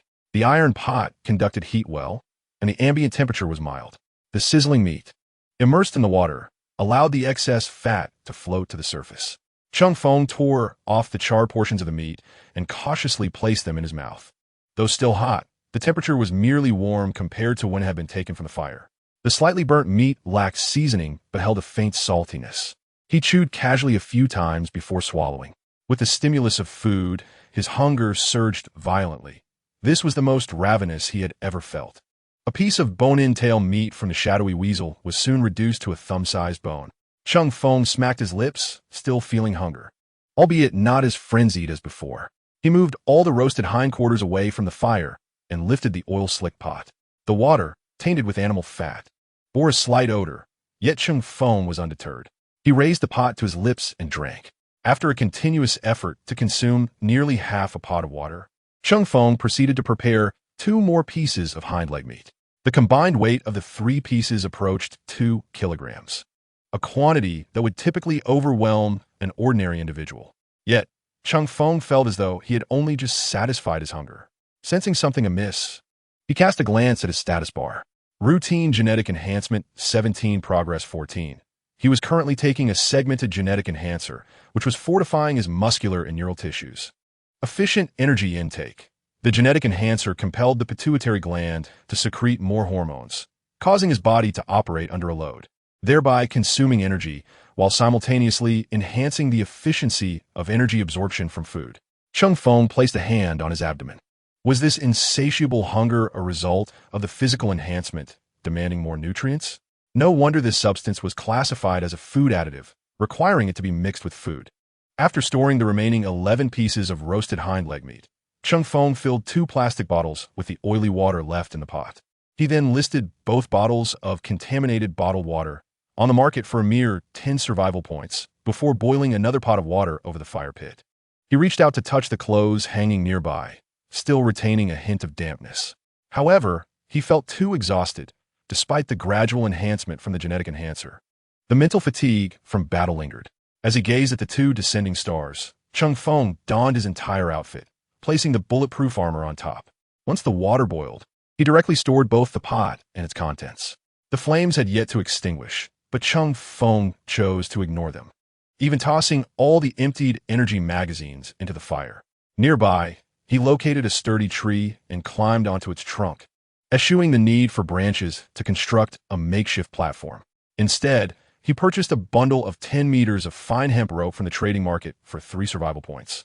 Threading one end under his arm and creating a loop at his chest, securing the other end at a higher point on the trunk. After tightening the rope and then releasing it, he confirmed that the excess length was merely over half a meter. Should he roll over in his sleep and fall, he would be caught roughly 3 to 4 meters above the ground. Provided luck was not overly cruel, Cheng Feng felt confident he would see the sun rise again. Having completed this rudimentary safety measure, he lay back on a Y-shaped branch, squinting his eyes and gazing through the sparse leaves at the sky, which was gradually succumbing to darkness, soon to be filled with stars. What was the true nature of this world? Everyone arrived here on the brink of death. This cursed system remained silent, leaving them to survive in this realm. What was its purpose? Simply to let them live? What did that initial statement, that only the strong hold the power of decision, truly mean? As thoughts spiraled in his mind, Cheng Feng gradually succumbed to slumber. The effects of the medication allowed his mind to relax completely, swiftly healing the various injuries his body had sustained. Beep. Remaining time, 12 hours, huh? Awakened by the abrupt warning, Cheng Feng stared at the brightening sky, sitting on the branch in a daze for a moment. Subsequently, he extended his hand to activate the system interface, eager to uncover the unfolding events. To his dismay, a series of crimson alerts illuminated the log. Adaptation period concluded. A massive psionic storm is forming. The storm will commence impacting all areas in 18 standard hours. Regions affected by the psionic storm will be engulfed in frenzied subspace energy, with dwellers enduring ongoing mental erosion and chaotic energy assaults. Some may gain power, but it is more likely that they will become twisted abominations. Psionic activity in the storm zone will significantly increase, augmenting the probability of rare resource generation and enhancing biological strength. Random spatial anomalies may emerge within storm, potentially connecting to multiple fragmented worlds and unleashing abnormal creatures. Safe zone beacon activated. All survivors are advised to proceed to the safe area indicated by the beacon for refuge. At the moment the system announcement appeared, Cheng Feng was ensnared in a profound slumber due to overwhelming fatigue, and now he found himself 6 hours behind others. Realizing this, Cheng Feng noticed a circular, semi-transparent indicator resembling an antiquated compass in the upper right corner of his field of vision, previously devoid of any markings. This compass bore no intricate scales. At its center was a minuscule light representing himself, surrounded by interwoven rings in red, yellow, and green, adorned with multiple hollow pointers, each varying in sharpness. Among them, there were 3 green zones, 1 yellow zone, and 2 red zones. Multiple safe zones? Did the colors signify differing levels of safety? As Cheng Feng speculated on the meaning of these rings, he untied and secured the frayed rope from his body. Regardless, he decided to move first. Sliding down from the tree, he felt considerably lighter upon landing than he had the previous day. His fatigue entirely dissipated, the effects of the gene enhancer gradually manifesting.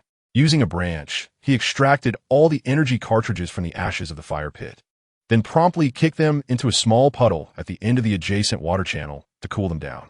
There was no need to worry about any electrical leakage. However, this charging method was indeed somewhat slow. After absorbing heat energy for 6 hours from the high-temperature fire pit, each cartridge contained only 70 units of energy. After securing the cartridges, Cheng Feng selected a green zone pointer, indicating the direction of the forest desert boundary, intending to assess the situation first. As he traversed the path, he simultaneously munched on roasted leg meat retrieved from his storage device, while opening the regional chat interface to check for any messages from other survivors. The vast majority were fleeing, many having ventured into the territories of powerful creatures and met their demise. Various curses and pleas for help inundated the chat channel. Nevertheless, Cheng Feng managed to glean some critical information. Someone had already discerned the significance of the varying widths of the compass pointers when the pointer gradually widened. It indicated that the distance to the safe zone was diminishing. Chapter 18. Wreckage of the warship gazing at the swirling yellow sands not far away. Cheng Feng paused momentarily. There were 3 pointers directed towards the forest, each residing in a different color zone. In contrast, the 3 pointers in the desert area comprised 2 green and 1 red. However, the pointer indicating the red area towards the desert is notably broader than the others, with a green area pointer slightly misaligned in its direction. Though Cheng Feng understands that the width of the pointers signifies the distance, the exact extent remains unclear. After a moment's hesitation, he stepped onto the soft sand. Having set out 6 hours later than others, he realized that aiming for the safest area would likely be futile. The scorching wind immediately whipped up the sand, enveloping him. Perhaps sensing an impending storm, the sky, despite the absence of clouds, cast a somber shadow over the desert. Yet, the swirling sands still left him parched. Taking a deep breath of the searing air, he felt discomfort in his lungs. He pulled up the collar of his athletic wear to shield his mouth and nose. Trudging through the soft dunes with uneven steps, the unusual environment seemed to affect the local fauna, for after over an hour of walking, he encountered a pack of razor-backed wolves, which appeared to sense something amiss, sprinting away into the distance, seemingly oblivious to Cheng Feng's presence. Beyond this encounter, he saw no other life. The endless expanse of sand showcased its desolation, accompanied only by the sounds of the wind and swirling grains. After arduous hours of walking, the sky darkened further, with shadows creeping in from the horizon. A timely system alert flickered before him. 6 standard hours until the arrival of the psychic storm. Checking the compass once more, Cheng Feng felt a sense of resignation. The pointers towards the 2 green areas within the desert had indeed widened, yet still paled in comparison to the breadth of the red pointer he had encountered upon entering the desert. At that moment, the red area, indicating the nearest safe zone, had expanded by a third, nearly 4 times the width of the previous green pointers, and its direction seemed to lie just beyond a series of towering dunes. There appeared to be no choice left. Cheng Feng let out a wry smile, moistening his cracked lips with his tongue. He retrieved a metal pot filled with water from his storage device and gulped down a quarter of it, relishing the fleeting comfort as it soothed his throat. Before stowing the pot away once more, he then focused intently on advancing towards the now broader red pointer. Upon cresting a tall ridge of sand, the sight before him took his breath away. In the center of the basin, surrounded by dunes, lay the remnants of a colossal metallic structure, quietly resting there. Despite being largely buried by yellow sand, the exposed portions emanated an overwhelming sense of oppression. It was the wreckage of a spacecraft. The massive hull was twisted and broken, displaying a somber metallic gray, scarred by burns, tears, and impacts. The exposed structures were fragmented, with what appeared to be cannon tubes snapped in half, and a hemispherical turret structure torn apart. Armor plates were warped and deformed, revealing long silent pipes and technological apparatus within. Even in its shattered state, the scale of the remnants surpassed any maritime vessel that Cheng Feng had ever known. A vast circular exhaust port tilted towards the sky. It appeared as though it had plunged to the ground. However, Cheng Feng could not discern any other structural remnants of the vessel, nor could he ascertain whether the remaining parts had sunk into the depths of the sandy abyss or had fractured and disappeared prior to the fall. Filled with excitement, Cheng Feng slid down the dunes at the edge of the basin, swiftly reaching its bottom, where the ground was relatively firm and considerably easier to traverse. The closer he approached, the more he could sense the former grandeur of the warship and the devastating blows it had endured. The air was thick with a faint metallic scent of rust mingled with an antiquated aroma reminiscent of ozone and oil. Scattered across the sandy terrain were metal shards of varying sizes, occasionally unearthed by Cheng Feng's footsteps. Some bore religious engravings or inscriptions, evoking a sense of familiarity. Upon reaching the side of the wreckage, Cheng Feng lifted his gaze to the slanted upper hull, only to be engulfed by a wave of despair. The soaring Gothic spire resembled that of a cathedral. Such an anomalous design could only originate from one place. "The Emperor protects," Cheng Feng murmured, his heart heavy with shock and absurdity. The nearest red safety zone turned out to be the remnants of an interstellar warship from the Warhammer 40,000 universe. This clarified why this area was designated as a red zone. Who knew what lay concealed within? Chaos traders? Xenos? Rampaging machine spirits? Or something even more sinister? Should a Chaos Space Marine emerge, he feared he would have no time to react before succumbing to death. Cheng Feng meticulously examined the remaining contours of the ship to ensure that its surface bore no grotesque growths, tendrils, bony protrusions, or festooned skulls. If it were a Chaos Trader-S vessel, he would rather confront a psychic storm. After all, as an unapproachable entity, psychic energy had no effect on him. Surviving an encounter with frenzied creatures or Xenos was an entirely different matter. Producing a flashlight, Cheng Feng circled the wreckage, confirming it was not a fragment of a Chaos ship. Simultaneously, he verified that the compass needle pointed towards the interior of the shipwreck. Given that it had been classified as a safe zone, it should not pose a lethal threat, right? Cheng Feng discovered a massive gash at the point where the hull met the ground, resembling damage inflicted by some colossal force. The jagged edges of the twisted metal were razor-sharp, akin to the fangs of a beast. The interior of the gash was shrouded in darkness. The beam of his flashlight pierced the gloom, illuminating a chaotic and intricate scene within. Collapsed metal structures, dangling cables, and a thick layer of dust surrounded him. Extracting a laser shotgun from his storage, Cheng Feng carefully secured the flashlight to the heat sink of the weapon using a length of twine. Once satisfied with its stability, he grasped the shotgun with both hands and ventured into the abyss. His feet creaked upon the metal floor, covered in a layer of dust.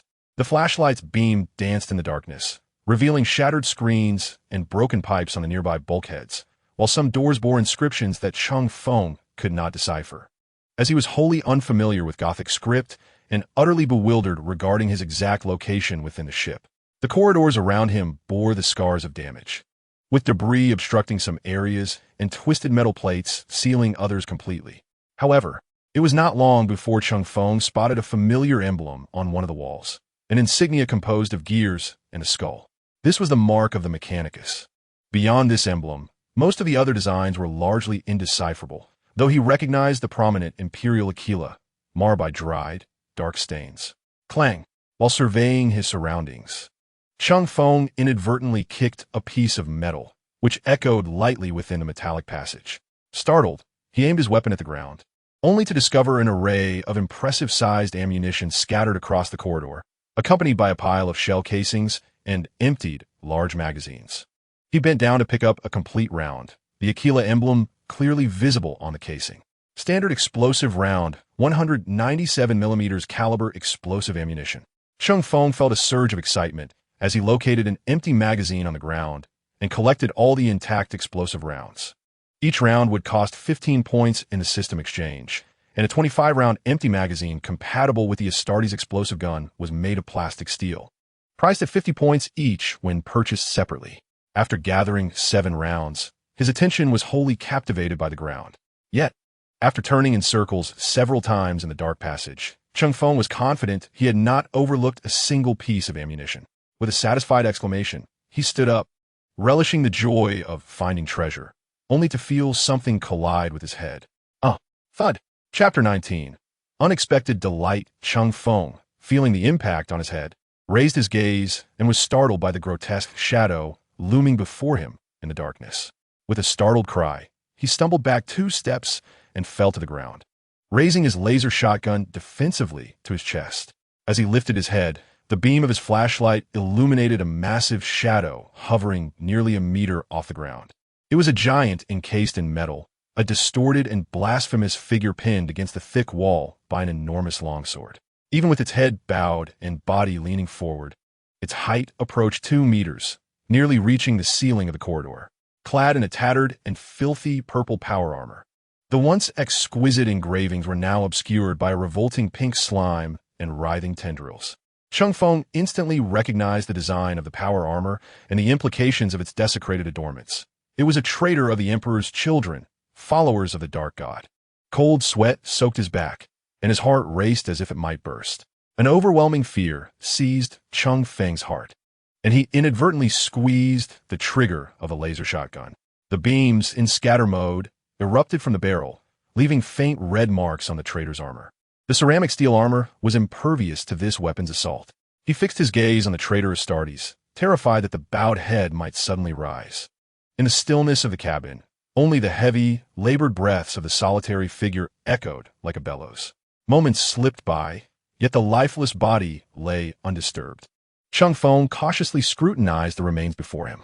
The chest of the fallen traitor, a soldier of the Legion, bore a colossal, slanted wound. The powered armor had been cleaved open, its edges remarkably smooth. Through the gaping maw, the weighty ceramite armor was visible alongside the dried, blackened entrails and flesh beneath. Both hands had been severed at the wrists, hanging limply by the sides, the cuts unnaturally precise. A massive sword, piercing through its abdomen, boasted a broad blade and an elongated hilt. It resembled a medieval 2-handed knight's sword, yet its dimensions were astonishing. The engravings and insignia on the guard had been severely worn, rendering its origin unrecognizable. Cheng Feng felt no surprise. Indeed, the sword clashed starkly with the realm of space battleships, yet it was entirely plausible within the context of Warhammer. This individual appeared to have been deceased for quite some time. This revelation afforded Cheng Feng a measure of relief. The traitor's body leaned slightly forward, supported by the sword and its own weight, forming a grotesque arc that positioned the menacing helmet almost directly above where Cheng Feng had just bent to retrieve a bullet. Confirming the absence of further danger, his gaze lingered upon the sword. He held no interest in the tattered armor of the chaotic traitor. Such equipment was tainted by the influence of the dark gods, and even as an untouchable, he was loath to make contact with it. However, the sword was evidently not the traitor's weapon. It appeared to be a power sword wielded by the Astartes. With such a tool, no creature could withstand a single thrust. Excitement flickered in Cheng Feng's eyes, even though the weapon was disproportionately large for him, and even if he could retrieve it now, he would be unable to wield it. After placing the laser shotgun on the ground for illumination, Cheng Feng carefully advanced a step, only to pivot and grasp the shotgun once more. One could never predict the peculiarities of chaotic entities. He could not afford to take risks. He had to ensure it was truly dead. Gritting his teeth, Cheng Feng switched the shotgun to its focus mode. The energy structure emitted a sharper hum, the power accumulating rapidly. He pressed the muzzle against the lens of the helmet's eye socket, then slightly withdrew it. That area typically housed sensors and visual equipment, constituting a relatively vulnerable point. Whoosh! The first solid crimson beam shot forth, striking the helmet's left eye with pinpoint accuracy. Sizzle! The intense heat instantly melted through the metal and internal structures, leaving a charred cavity glowing red at the edges. No reaction. Whoosh! The second shot struck the eye socket. It seemed something within the helmet ignited, emitting faint crackles. As a wisp of black smoke seeped from the wound, exuding a foul odor. Yet still, there was no response. The faceplate of the helmet had been melted through, revealing some charred, twisted remnants of a non-human entity within. Meanwhile, the laser shotgun emitted a warning sound indicating energy depletion, the energy bar beside the grip having turned entirely red. Cheng Feng fixed his gaze intently on the helmet, which had been pierced, as he replaced the energy magazine. After a minute's wait to confirm that the Chaos Space Marine showed no signs of life, he exhaled a heavy sigh, carefully surveying his surroundings with his firearm. And ensuring no suspicious entities lingered, Cheng Feng retreated a short distance. He temporarily set the gun down, propping it with several empty shells to provide himself with illumination. Rubbing his hands together, he approached the corpse, his hands tightly gripping the rough sword hilt wrapped in some form of leather. Only by physically touching the Space Marine's equipment could one truly appreciate its magnitude. The hilt felt weighty in his grasp. A mortal's hands could only encompass a third of this two-handed greatsword, their palms unable to fully clasp it. Cheng Feng surmised that the sword's weight was likely close to 100 kilograms. He attempted to directly store the longsword, but remained affixed to a corpse and the ship's hull, rendering the storage device ineffectual. In desperation, Cheng Feng seized the end of the hilt, planted his feet against the body of the fallen traitor, and exerted force from his waist, pulling back with all his might in an attempt to extract the power sword. Alas, the greatsword was lodged tightly, and Cheng Feng could not ascertain whether it was ensnared by the traitor's skeletal structure or the power armor. Despite having received slight genetic enhancements that amplified his strength, he strained with all his might, his face flushed, yet the longsword remained stubbornly immobile.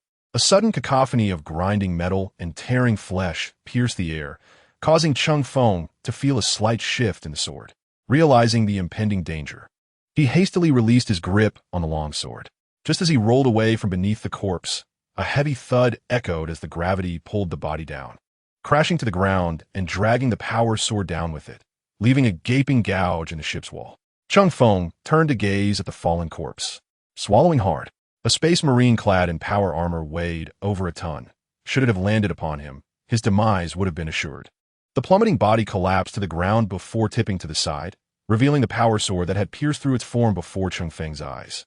He stepped forward, placing his foot on the fallen warrior, and once more grasped the hilt to extract it. The long sword came free, accompanied by a shower of desiccated flesh and remnants of tissue, fully detaching from the corpse. The moment he withdrew the long sword, Cheng Feng promptly stowed it in his storage device. Otherwise, in that position, it would have undoubtedly fallen upon his legs. Chapter 20. The Crimson Safe Zone sitting on the ground. Cheng Feng retrieved the recently acquired power sword from his storage device and laid it before him. The information about the item flickered into view. Breaker two-handed power sword, damaged. A finely crafted power weapon utilized by an Astartes from an unknown warband, possessing remarkable hardness and exceptional resilience. The built-in disintegration field generator lies severely damaged, rendering it inoperable. Yet sharpness and resilience far surpass any mortal weapon. Once it had torn through numerous formidable foes, now it remains silent as iron. Perhaps a technological cleric could awaken its dormant power? As Cheng Feng gazed upon the system's description, his heart began to race uncontrollably. Although the disintegration field was inoperative, it remained a melee weapon wielded by interstellar warriors. The materials and fundamental capabilities alone far exceeded those of the finely crafted dagger he had previously exchanged. A splendid acquisition, yet currently unusable. Cheng Feng felt a twinge of regret, but excitement surged as he stored the power sword in his repository. This was undoubtedly his greatest gain since arriving in this world. With a surge of enthusiasm, he slapped his thigh, declaring to himself that he must become a formidable giant. He envisioned himself wielding the power sword, clad in titanium armor. His gaze shifted once more to the chaotic interstellar warrior's corpse on the ground, surrounded by scattered explosive shells. It appeared that a brutal skirmish had once transpired here, and he wondered if there were other useful items within reach. Cheng Feng licked his lips, his eyes glinting with the spark of exploration, as he hoisted the laser shotgun and proceeded deeper into the passage. The dark corridor echoed with the faint sound of his footsteps and the fleeting glow of his flashlight, creating an unsettling atmosphere. Fresh bloodstains. While attempting to locate a few more bullets on the ground, Cheng Feng's senses suddenly sharpened. The area he traversed had been marred by dark stains, indicating that its previous inhabitants had long since perished. Yet, the bright red bloodstains before him suggested otherwise. Cheng Feng's heart sank. He immediately crouched down, scanning his surroundings with vigilance, the laser shotgun aimed towards the shadows of the corridor ahead and behind. The bloodstains meandered deeper into the passage, accompanied by disordered footprints. Had other survivors reached this place, or was there something else lurking here? Cheng Feng adjusted the flashlight's cover to maximize the dispersion of light and cautiously followed the trail of blood. After only a few meters, he stumbled upon a mass of metal twisted by immense force, barely recognizable as the remnants of a crossbow. Scattered nearby were several broken bolts and a severed bowstring. An intensifying sense of unease compelled Cheng Feng to quicken his pace. Turning a corner marked by blood-stained handprints, the beam of his flashlight illuminated a harrowing scene.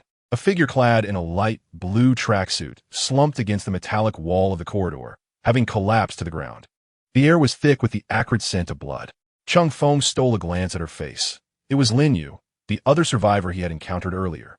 She lay in a pool of blood, her body brutally torn apart at the abdomen, her innards and bones exposed, and the crimson liquid saturating her light blue pants, spreading a dark red stain across the floor. One of her hands was grotesquely twisted, the bone piercing through the skin, and her shirt was completely shredded by some unknown force. Blood flowed from her mouth, staining her chest a deep crimson. The eyes, devoid of light, widened in terror. The pupils dissipated, and the face contorted in sheer horror, as if witnessing an incomprehensible terror in the final moments of life. The lifeless body of Astartes did not evoke discomfort within him, unlike the meticulously prepared corpses of ancestors in a funeral home. The corpse of Lin Yu before him truly provoked a visceral reaction. The gruesome scene, the shattered flesh, and the exposed entrails filled Cheng Feng with a profound sense of revulsion. He nearly retched, his complexion paling as the horrific sight struck him like a bucket of icy water, extinguishing the fervor ignited by the acquisition of the power sword. At that moment, greed and luck were shattered by the cold, harsh reality. This was not a treasure trove for him to plunder, but rather a perilous death trap rife with dangers. The barrel of his shotgun shifted constantly between the sides of the corridor as Cheng Feng sought to ascertain whether any assailants lingered nearby. However, this scrutiny unexpectedly revealed a scattering of objects around the edges of the blood pool beneath Lin Yu's body. Upon closer inspection, he discovered, amidst the debris, a considerable amount of bloodied razorback wolf meat and 6 glimmering razorback bone blades. Cheng Feng immediately surmised that after their separation, Lin Yu must have encountered the razorback wolves he had previously slain. At that time, he had been too preoccupied to turn back and collect the remains, only to find that Lin Yu had gathered them all. These items were likely remnants from Lin Yu's spatial storage, now spilled forth upon her death. Suppressing his discomfort and fear, Cheng Feng swiftly scanned the items Lin Yu had released. Upon confirming the absence of anything particularly rare, he collected the wolf meat, bone blades, 2 bottles of unopened purified water, a box of anti-inflammatory medication, and 2 pieces of chocolate into his storage device. These provisions would replenish his depleting resources. As for the other miscellaneous items, he salvaged a bit of wood for future kindling, but deemed the remaining debris worthless and chose to abandon it entirely. While searching for items, Cheng Feng noticed a detail. At the edge of the blood pool lay a distinct blood footprint, comparable in size to that of an average human, marked by an evident, orderly anti-slip pattern. It was not the large footprint of Astartes, yet its strength was undeniably formidable. Cheng Feng committed this detail to memory, hesitating no longer, and promptly followed the compass's guidance, distancing himself from the scene of carnage and delving deeper into the ship's interior. The direction of the blood footprints extended into the depths of the corridor, vanishing entirely a few meters ahead, aligning with the compass's indicated path. As he progressed, he became increasingly cautious, halting nearly with every step. His ears strained to capture even the faintest sounds, while his eyes incessantly scanned every shadowy corner. Sweat drenched his clothing, yet he clutched the laser shotgun tightly, refraining from any unnecessary movements, fearful that he might miss even the slightest opportunity to react in the face of danger. Meanwhile, time slipped away, and the onset of the storm drew ever closer. Cheng Feng traversed the twisted metallic corridors and fractured pipelines, navigating through the confines of damaged compartmental walls. His gaze fell upon the transparent compass, its broad needle quivering slightly with each of his movements, guiding him toward his ultimate destination. At last, after squeezing through a violently torn hatch, the vista before him opened up magnificently. He found himself in an expansive chamber, reminiscent of a grand assembly hall. Unlike the dark and desolate corridors outside, the walls here bore the scars of explosions and collisions, while debris littered the floor, with cables of varying thickness resembling dying serpents dangling from the ceiling.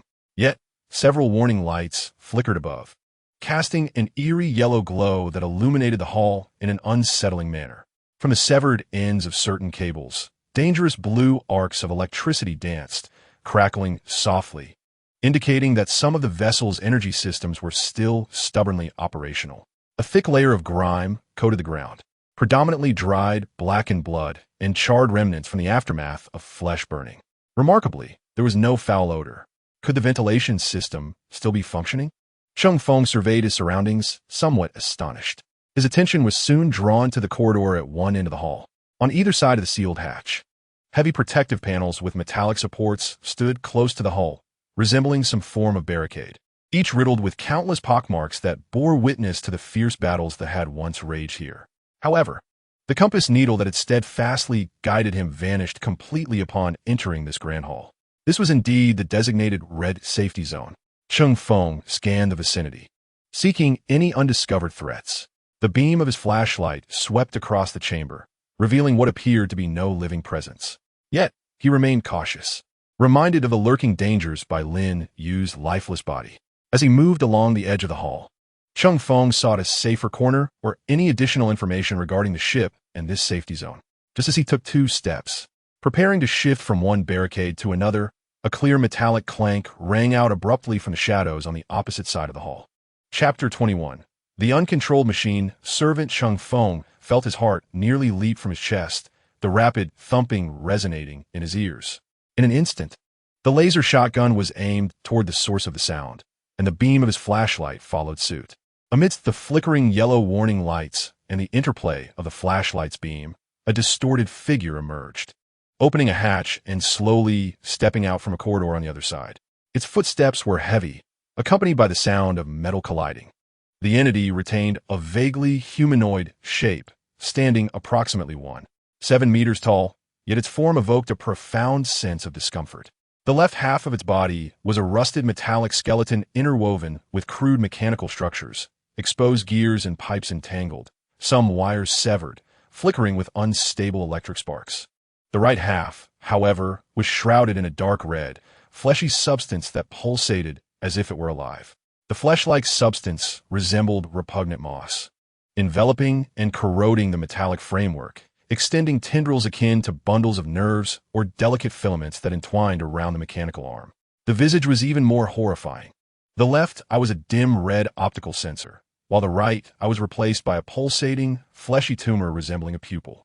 The metallic jaw had been forcefully agape, with a slimy, tongue-like appendage drooping from the cheek, occasionally sweeping over the embedded audio speaker in its mouth. Its left arm was entirely mechanical, featuring sharp, 4-fingered metallic claws, while the left arm was a grotesque amalgamation of metal and flesh, with its fingers twisted and deformed, resembling a mass of coiling tendrils. Dropping. Identification torture. Unauthorized. Roar. Pain. The mouth of the rogue automaton emitted a cacophony of electronic sounds and biological growls, as its intact mechanical eye glowed ominously, fixating intently on Cheng Feng. Thud, thud, thud. In the next moment, it lunged violently, its hollow metallic feet moving in a frenzied, albeit discordant, rush towards Cheng Feng, its claws aimed directly at his head. Damn it! a deranged automaton. As a seasoned fighter, Cheng Feng instantly recognized the nature of this creature. Cursing under his breath, he had no time for contemplation and pulled the trigger. Buzz! The scattering beams enveloped the chest of the out-of-control automaton at close range. Thud! Thud! Thud! The metallic left chest was punctured with several charred craters, while the deformed, fleshy right chest was evaporated into gaping voids, exuding a stench of singed flesh. Perhaps it had been wandering for too long. The sudden assault caused the automaton's momentum to falter, yet it did not collapse. Seizing the opportunity, Cheng Feng retreated a few steps to create some distance. The automaton, devoid of pain, continued its operation supported by silicon and circuitry. Ignoring the damage to its chest as it lunged again, its mechanical claws screeching through the air towards Cheng Feng. He hastily withdrew, narrowly evading the strike as the metallic claws grazed his armored suit, tearing through the outer layer of nanofiber and leaving marks on the ballistic plate beneath. The metallic friction produced a jarring sound that grated on his nerves. He sensed a shock wave from the ballistic plate beneath the suit.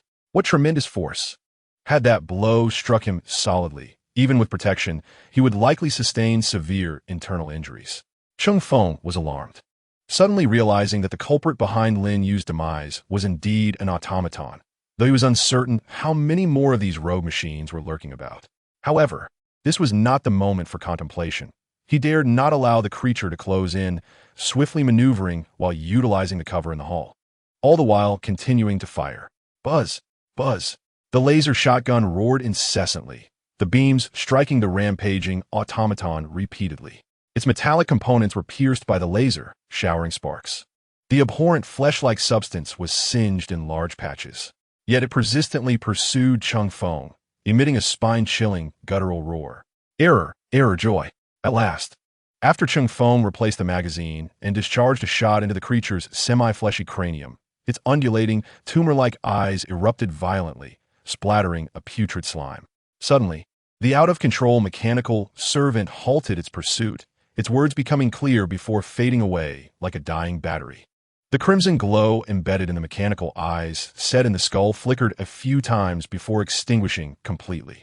With a clang, the grotesque form, stripped of all power and that bizarre vitality, stood motionless for a moment before toppling heavily to the ground, raising a cloud of dust. You have reached a special secure zone. Self-identifying language pack reward loading complete. Destroying the chaos-corrupted servant grants you 450 survival points. Gasping for breath, Cheng Feng leaned against a heavy metal barrier, sliding to the ground while reviewing the log entries. His arm trembled slightly from wielding the shotgun for an extended period. No wonder he could finally comprehend the servant's cries. This was a special reward for reaching a secure zone. Though the battle was brief, it had been sufficiently harrowing for Cheng Feng. After huddling in the corner with cover for several minutes, ensuring that no further disturbances lingered nearby, he cautiously emerged from his shelter, intent on scavenging for materials. However, upon approaching, the system's prompt appeared once more, leaving him momentarily stunned. Damaged servant remains detected. Reparable. Requires new complete biomass components, plasteel, bioplastic, and biomass recycling fluid to restore its bodily functions and reload basic servant functionality for the user. Total cost, 920 survival points. Repair, servant. Cheng Feng gazed at the crumpled metallic carcass and charred flesh on the ground, then back at the system prompt. His expression one of astonishment. He had not anticipated that his system possessed such capabilities. A servant capable of following simple commands, even with just basic cleaning and maintenance functions, would undoubtedly be an immense asset in this environment. It could assist in transporting supplies, monitoring the surroundings, and even managing various tasks, significantly alleviating Cheng Feng's burdens. He cast a glance at his survival point balance. 734 points, still a little short. Considering the long-term value of a loyal servant, this investment seemed worthwhile. Opening the marketplace, Cheng Feng listed all surplus materials for sale. Some items were priced according to existing market equivalents, while rarer items were set with a minimum expected price and placed in auction mode. The razorback wolf meat and bone blades were the first to sell out.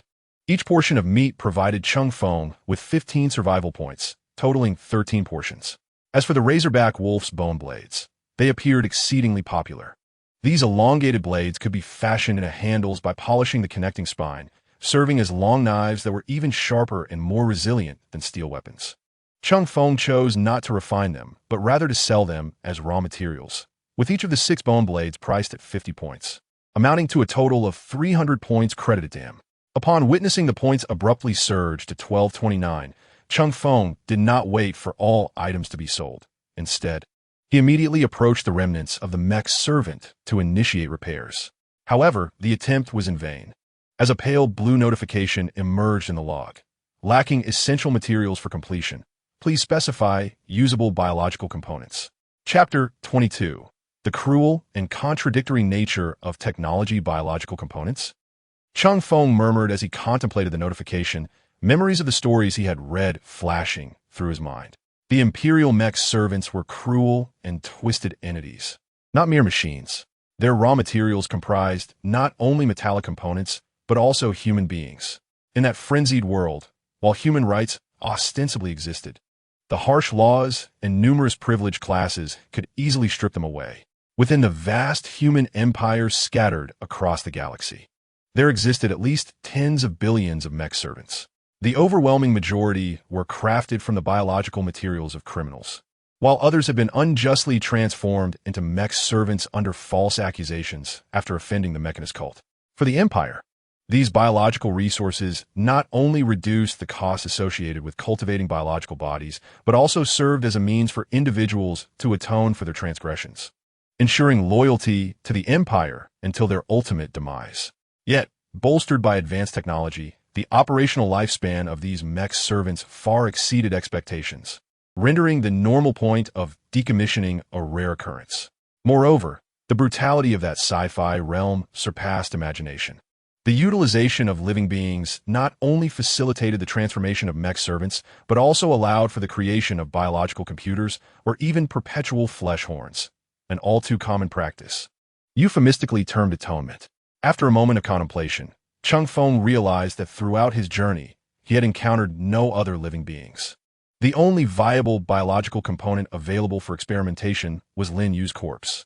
After much hesitation, and with the dwindling storm countdown looming in his mind, alongside thoughts of Lin Yu's tragic demise and the dangers that might arise, Cheng Feng gritted his teeth. Damn it, I'm going for it. Having companions is better than fighting alone. Resolute, he no longer hesitated. Grasping his laser shotgun, he cautiously retraced his steps along the path he had come. The passage remained shrouded in darkness and silence, save for the echo of his own footsteps and breaths. Cheng Feng dared not relax, continuously sweeping the muzzle of his gun and the beam of his flashlight across the shadows ahead and to the sides, fearful that the entity that had left bloodied footprints might suddenly appear. Following the vague impressions he had left behind and his recollections, Cheng Feng felt a wave of relief as he found himself back near the corridor where he had discovered Lin Yu's body, not having lost his way. As he drew closer, his heartbeat quickened with an inexplicable sense of guilt. The beam of his flashlight pierced the darkness of that area, illuminating the scene beyond the corridor's bend. However, the sight before him caused Cheng Feng's pupils to constrict in shock. The scattered debris on the ground had vanished. The floor, once stained with large patches of dry blood, bore clear signs of having been trampled by something. The coagulated blood clots had shattered, and Lin Yu's body had been moved. She no longer lay in the contorted, agonized position against the wall. Instead, she was laid flat, facing upward in the center of the bloodied pool. Her wide-open eyes were gently closed by another, and the distorted expression of terror on her face seemed to soften somewhat. Though still pale and horrifying, the grimace of unrelenting death had diminished. The torn fabric of her chest was rearranged, and a bloodied hand was placed over her intact counterpart, both hands resting on her chest to cover the exposed flesh, as if partaking in a rudimentary burial ceremony. The entire scene emanated an eerie tranquility and solemnity. Who? Cheng Feng hissed, swiftly aiming his laser shotgun towards the dark corners of the passage where someone might be hiding. The beam of his flashlight swept frantically, dispersing the trembling shadows. Silence reigned. Only the sound of his heavy breathing and the rapid thrum of his heartbeat echoed in a vast corridor. This was not the act of a deranged automaton. Cheng Feng surmised that there was only one possibility. Other survivors had arrived in this area and discovered Lin Yu's lifeless body after him. He remained cautiously still for 2 or 3 minutes, ensuring that there was no movement around him before taking a deep breath and advancing slowly. Gazing upon the young face, which had been tidied yet still bore the marks of suffering, Cheng Feng felt a tumult of emotions within him. He clasped his hands in prayer over Lin Yu's body and spoke softly, "I'm sorry, sister. Circumstances compel me to borrow your body for a time. I hope this allows you to live on in another form, certainly better than rotting away here or being devoured by some creature. Please forgive me." Having uttered these words, he hesitated no longer and reached out to touch Lin Yu's cold, stiff form. Storage. In an instant, her body vanished from the parched pool of blood, entering the realm of the subdimensional storage. Having completed this task, Cheng Feng dared not linger, immediately turning and sprinting towards the hall illuminated by a flickering yellow warning light. Moving faster than before. All the while, he felt an unsettling sensation as though a pair of eyes were watching him from the darkness behind. An oppressive feeling that nearly suffocated him. Upon bursting into the expansive hall, where the relatively bright light enveloped him, Cheng Feng leaned against the cold metal wall, allowing himself a moment of respite. After quenching his thirst and calming his racing heart, he hurried to the remains of the out-of-control automaton and summoned the repair interface once more. Detected damaged automaton remains, reparable, usable biomass component detected, human female, integrity 73, minor damage, stable gene sequence, no significant mutations or contamination. Estimated survival point cost, 920, reading the description on the interface, particularly the chilling note following the biomass component. Cheng Feng paused momentarily, then gritted his teeth and chose to proceed with the repair. The survival points were instantly deducted by 920, leaving a balance of 309 points. What followed was astonishing. Lin Yu's body was lifted by an unseen force, floating beside the remains of the automaton. A pale blue beam descended from the void, enveloping both corpses like a precise scanner. The charred and damaged metallic components of the automaton began to detach, rust flaking away, as the distorted structure was corrected by an unseen force. Severed wires entwined like living entities, enveloped in a new layer of insulation. Yet, what was even more astonishing was the body of Lin Yu. Under the influence of the blue beam, intricate lines emerged upon her form, and as if cut by the most precise laser, her tattered garments fell away alongside fragments of her bodily structure, her organs and bones meticulously disassembled. This was not a healing process, but rather a more efficient, albeit colder, method of repurposing. The human body retained only the portion above the chest. Her hair was removed. The skull lifted, and parts of the cerebral tissue excised, with electronic neural bundles penetrating within. Some skin and muscle tissues were stripped away, subsequently mixed with materials such as synthetic steel and bioplastics, ultimately filling the corrected metallic frame of the automaton, creating a new bionic structure. Pale nerves were extricated from the remnants of flesh, merging with metal cables. In the end, everything was embedded, flesh and steel fused into a singular entity. The entire process was silent and swift, yet imbued with an ineffable sense of bloodshed and eeriness. Cheng Feng stood by, silently observing it all, his emotions a tumultuous blend. Minutes later, the blue beam dissipated. A brand new automaton stood quietly before Cheng Feng. It remained still, its visage covered with elongated metal plates in place of cheek muscles, its mouth replaced by a speaker. The artificial eyes emitted a flickering red light, turning towards Cheng Feng, producing a monotonous electronic synthetic voice. Service protocol rebooted. New authorization confirmed. Praise Omnisia. Automaton U-3342, standing by. Chapter 23. Psionic Storm. Cheng Feng gazed at the automaton, reconstructed from Lin Yu's body, and it aligned perfectly with his preconceived notions of Imperial technology.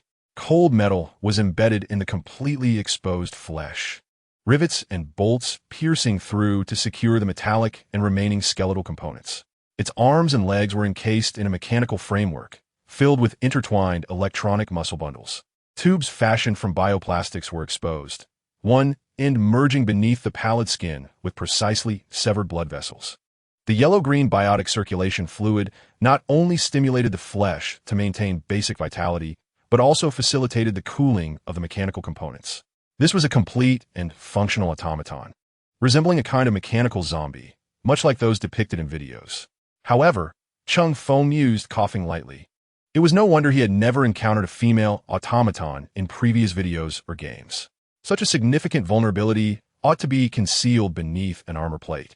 Cheng Feng, looking at U-3342, inexplicably scratched his cheek.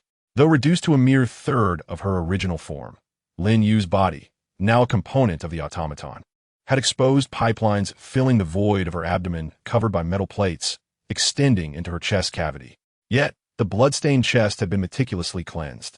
The trembling vulnerability was somewhat shocking, with pipelines even embedded into the flesh on either side of her ribcage. This exceeded Cheng Feng's understanding of Lin Yu herself. In truth, a section of plastic steel armor is bolted to the inner ribs of U-3342, following the hollow structure of its abdomen. The heart has not only been relegated to the role of a supplementary biological pump, but an energy core has also been embedded nearby to provide additional power to drive its form. As for the biological tissue in its chest, devoid of cables or pipelines, it remains unaffected for the installation of other components. Thus, it has not been excised. The mechanical cult would not squander even a modicum of energy for a mere servitor, not even a laser cutting ray. Clearly, Cheng Feng's system has inherited this condition.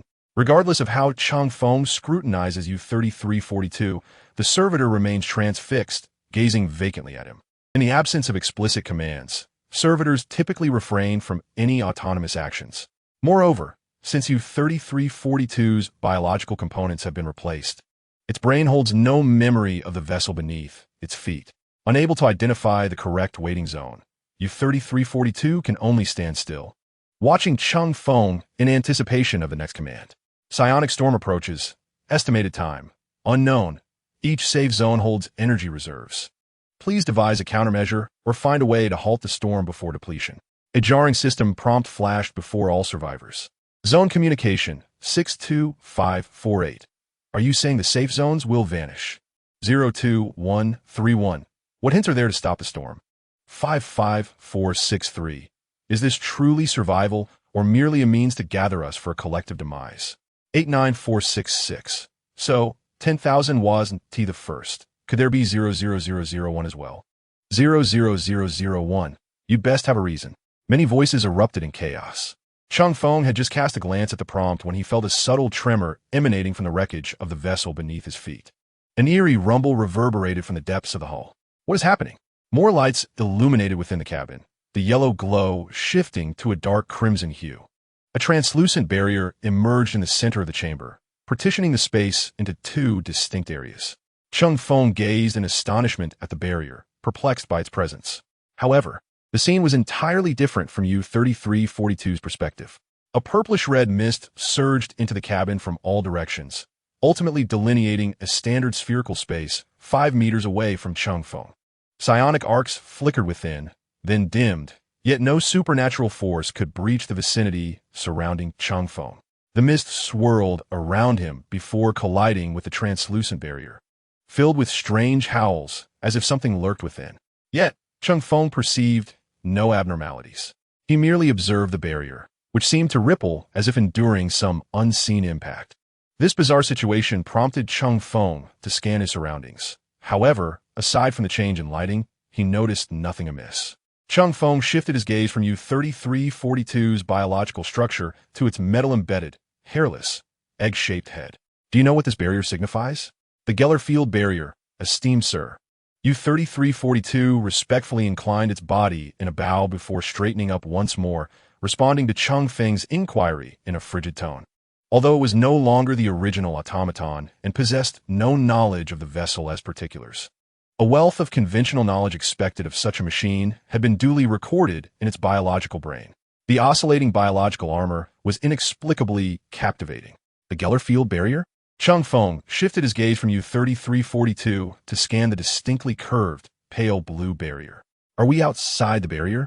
Judging by the scan results and the surrounding environment, there is no doubt. Cheng Feng felt a flicker of confusion at U-3342's response. The surrounding environment and scan results? U-3342 took its first steps, moving away from Cheng Feng. Its four-fingered metallic palm slightly raised to gesture towards the air. The chaotic energy no longer surged here, leaving a void within a 5-meter radius around the esteemed figure. After glancing around, Cheng Feng relinquished the desire to witness the chaotic power. To his eyes, The hall appeared no different from before, save for the addition of the barrier before him. Can we traverse the Geller field barrier? The Geller field only obstructs subspace energy and can be passed through normally. Without a moment's hesitation upon hearing U-3342's reply, Cheng Feng strode towards the pale blue barrier. Yet U-3342 remained motionless. The instant Cheng Feng stepped forward, the automaton, positioned at the edge of the anti-psychic field, was instantly engulfed by subspace energy. Cheng Feng's hand reached out to touch the Geller field barrier, and he passed through without obstruction. However, once inside the force field, the scenery beyond the barrier underwent an immediate transformation. Tumultuous blue-violet mist, interspersed with peculiar psychic phenomena, filled everything outside the barrier. A glance back at the suddenly altered scenery startled Cheng Feng, and before he could lament, he realized something was amiss beside him. Oh no, my automaton. For any technical priest, an automaton, being a disposable asset, would not warrant concern. Yet for Cheng Feng, it was a cherished possession. He turned and dashed back through the Geller field barrier, and the blue-violet mist he had previously observed vanished in an instant. Not far away, U-3342 stood in a daze, already exhibiting signs of frost and scorch marks. The power of subspace not only mutated flesh and blood, but also yielded a variety of bizarre effects, including the spontaneous emergence of psychic flames, frost, lightning, and even distortions of space and time. Cheng Feng immediately sprinted towards U-3342, calling out loudly, "Follow me." U-3342 scanned the surroundings in confusion. Although its electronic audio receiver was overwhelmed by countless strange howls and noises, it could still discern Cheng Feng's voice among them. With the impenetrable blue-violet mist suddenly dissipating, Cheng Feng's figure reappeared before it, halting the energy corruption affecting its body. Following orders. Upon encountering U-3342, it appeared that no significant issues had arisen, and it began to move closer. Cheng Feng let out a sigh of relief, subsequently crossing the Geller field barrier alongside his mechanical companion. Chapter 24. The Perilous Corpse. After briefly surveying the confines of the barrier, Cheng Feng found nothing of interest and shifted his focus to the sole passage within this area. It seemingly led deeper into the vessel, judging by the direction. The Geller field had been activated from the depths of that corridor. The system's alerts and his own curiosity compelled Cheng Feng to forge ahead. The passage was obstructed by a severely warped metal hatch, which was largely distorted and riddled with dents and tears, evidently having endured tremendous force and become lodged within the frame. Cheng Feng approached and attempted to push the deformed hatch, but it yielded no response. U-3342 stood a meter behind him, silently observing his futile efforts. Realizing he could enlist the aid of his mechanical servant, Cheng Feng smacked his forehead in realization. U-3342, open this door, he commanded immediately. Following orders, U-3342 replied, stepping forward with heavy strides, its alloy fingers adeptly inserted into the warped seam of the hatch.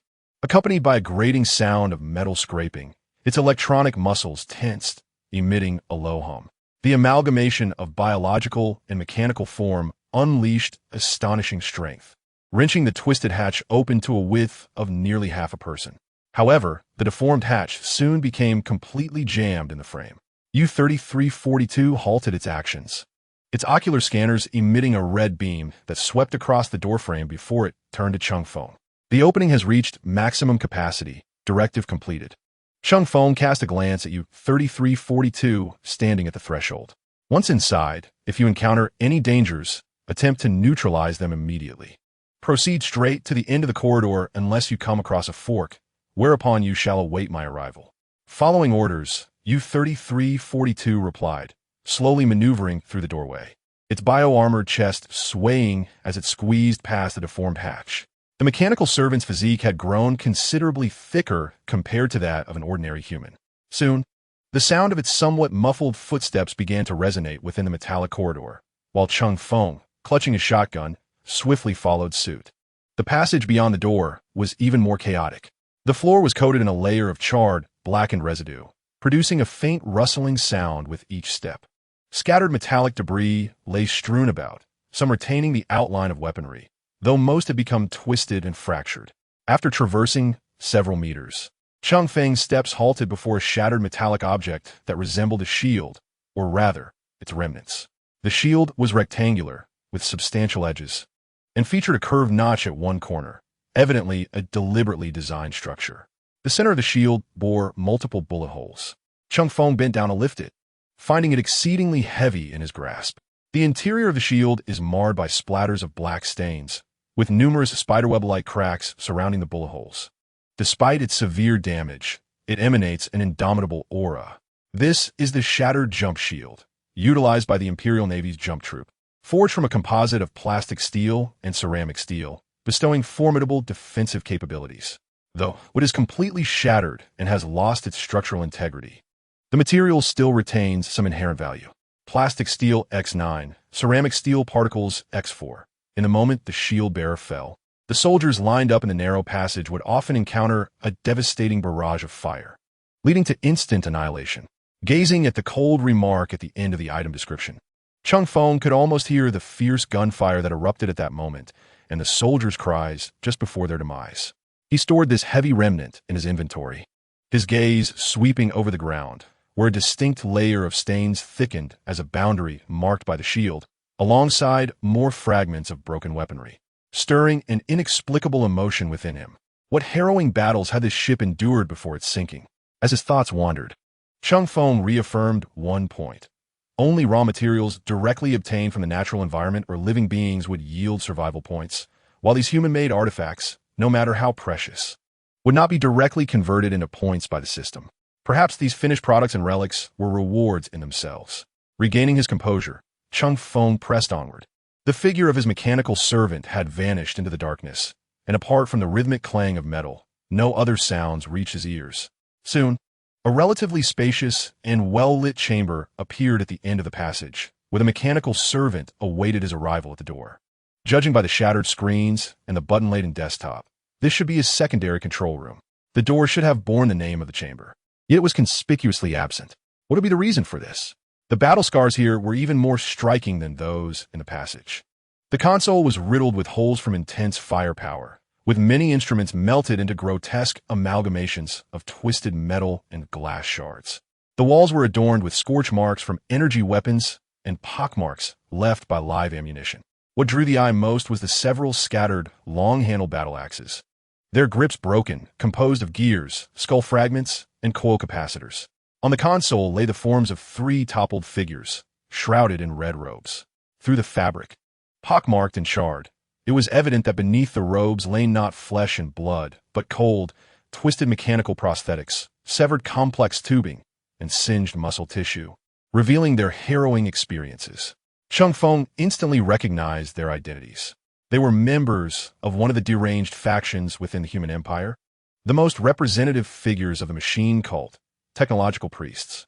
These individuals were also derogatorily referred to by the hammerheads as red-robed little men, space cockroaches, cosmic grave diggers, and technological fanatics. Within the human empire, the machine cult stands as an independent and formidable political entity, wielding control over nearly all scientific and technological advancements. They regard knowledge and machinery as sacred, undergoing extensive mechanical transformations in pursuit of purity and transcendence, seeking to liberate themselves from the shackles of their fragile flesh. These techno-priests are simultaneously scientists, engineers, and mystics, as well as formidable warriors. No one knows what perilous inventions these purveyors of technology may affix to their own bodies. Even heretical technologies are scrutinized and quietly studied, only to be surreptitiously incorporated into their forms. The 3 priests before him are evidently engaged in submission, soon clashing with the invaders in a fierce struggle. The mechanical great axes surrounding them are standard melee weapons equipped by the techno-priests, capable of generating disintegration fields that can effortlessly rend armor. However, the alerts from the Cheng Feng system are unequivocal. These mechanical axes have suffered catastrophic damage and have lost all value. Cheng Feng cautiously approaches, the air still tinged with the scent of ozone, burnt circuits, and something reminiscent of incense. He attempts to turn one of the priest's bodies over from the console, hoping to uncover more clues or usable items. But the icy weight of the metallic form beneath the crimson robe dissuades him. These extensively modified priests weigh significantly more than an average person, some even surpassing the mass of interstellar warriors. It is rumored that the great sage Kale weighs several times that of a standard interstellar soldier. Cheng Feng's strength, however, is still insufficient to move even a typical starbound soldier, let alone a heavily augmented techno-priest. U-33-42, move them to the ground, face up. Cheng Feng gestures toward the three bodies. Though he cannot lift them himself, the strength of the mechanical servant U-33-42 is considerable. Follow the command. U-33-42 steps forward, its mechanical claw delicately grasping the shoulder of one priest's corpse, slowly prying it from the console. The sound of metal grinding is grating to the ears. Yet, at the moment the first priestess body is lifted by U-33-42, a sharp clatter resounds as a metallic object falls from the priest's crimson robe. With a whoosh, a thick azure beam suddenly erupts. The portion of the damaged control console struck by the beam instantly vanishes, leaving a hollow cavity with a diameter of 1.5 meters, the edges exhibiting a flawless arc. The surrounding metal glows with an orange hue, as if instantaneously softened and melted by intense heat, dripping away. Chapter 25. Relic Weapons. The abrupt azure beam sends a chill down Cheng Feng's spine, and he instinctively leaps backward, his laser shotgun aimed at the culprit now lying on the filthy ground. The beam's eruption lasts but a moment, leaving behind only the startlingly smooth, circular hole in the console. The air is thick with the intensified scent of ozone and ionized metal. U-33-42 remains dutifully obedient to its orders, gently placing the techno-priest's body on the ground before turning toward another wreck. Stop, quickly stop. Cheng Feng hurriedly halted the movements of the automaton, fearing that another corpse might incite some perilous event. Upon witnessing U-33-42 cease its actions and remain motionless, Cheng Feng exhaled a sigh of relief, regaining his composure before directing his attention to the fallen object. It was a handgun of peculiar design, smaller than he had anticipated, evidently not intended for the towering figures of interstellar warriors. Rather, it seemed more suited for the hands of mere mortals. The overall lines of the weapon were fluid and compact, lacking the bulky rivets and exposed piping typical of many Imperial standard arms, instead exuding an aura of restrained elegance. The body was crafted from a muted, deep gray metal, with the grip plates enveloped in a black composite material that provided a non-slip surface, ergonomically shaped to fit the hand. The barrel was short and stout, encircled by a ring-like structure that emitted a faint blue glow, marking the visible components of its high-energy particle acceleration and containment system. On either side of the barrel, nestled between the ring structures, were generously sized, exquisitely crafted heat dissipation grills, from which a subtle blue luminescence seeped, indicating that energy still surged within. At the position where the firing hammer would be installed, a metal insignia adorned the weapon, an emblem of geometric lines resembling an abstract star or a sophisticated instrument, reminiscent of the Atomic Energy Agency logo etched in Cheng Feng's memory. Simple yet suffused with a sense of advanced technology. This stood in stark contrast to the common Imperial motifs of skulls, eagles, or gears.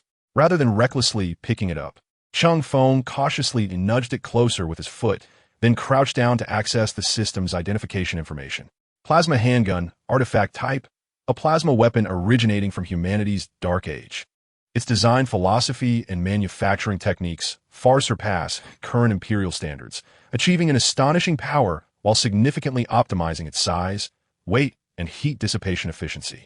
Its potency rivals that of the Empire's standard plasma incinerators. The efficient heat dissipation design markedly reduces the risk of overheating. Its lightweight, compact structure facilitates ease of carry and rapid targeting. This weapon is a precious relic, telling tales of humanity's glorious past. Use it with caution, for each roar is worth a fortune. Artifact type Dark Age technology. Cheng Feng murmured to himself, a flicker of astonishment crossing his eyes. Plasma weapons are formidable, energy-penetrating arms, and with this in his possession, he would be liberated from the inadequacy of firepower. Should he make contact, even interstellar warriors would find themselves facing imminent demise. However, to ascertain the true value of this weapon, Cheng Feng immediately accessed his manufacturing interface for the plasma handgun. Plasma handgun, Imperial standard, total survival point materials, 2000. A standard model produced by the Imperial World S foundries, possessing adequate power but with significant overheating risks. Continuous fire may lead to catastrophic failure. Plasma handgun, Imperial standard artisan, total survival point materials, 2800. A version meticulously calibrated by master artisans, enhancing heat dissipation, improving stability, and slightly increasing power. Unable to find a matching item, Cheng Feng added the keyword relic. This time, the results that appeared made the corners of his mouth involuntarily rise. Plasma pistol, relic type, survival points, 42,000. A crystallization of lost technology, its performance vastly surpasses that of the Empire's finely crafted products. It is exceedingly rare, with each relic weapon possessing unique characteristics. It can be used to win over most technological priests and some sages. The combination of lost technologies cannot be manufactured and can only be directly exchanged. The price speaks volumes. Although there were claims online that certain relics of ancient technology could be exchanged for astonishing wealth of the Mechanic Church, this discovery was indeed astounding. This unexpectedly acquired relic weapon was truly priceless. He then proceeded to examine the ammunition. Indeed, the prices of plasma weapon magazines were staggering. Standard plasma pistol energy magazine, survival points x 150. Stores enough high-energy particles and energy for 3 standard power shots. Requires specialized equipment to recharge after depletion. Expanded plasma pistol energy magazine, survival points x 250. Stores enough high-energy particles and energy for 6 standard power shots. Requires specialized equipment to recharge after depletion. How absurd. Is this not bullying the honest? Cheng Feng lamented. Where am I to find specialized recharging equipment? Firing a single shot would cost dozens of survival points. He felt his heart bleed at the thought, but gazing at the weapon in his hand, glowing with a soft blue radiance, he could sense its substantial weight and the destructive potential it harbored. It's not easy for anyone, but the price has its reasons. Bye-bye. In a critical moment, this could be my trump card. He consoled himself, closing his eyes as he prepared to purchase an expanded plasma pistol energy magazine.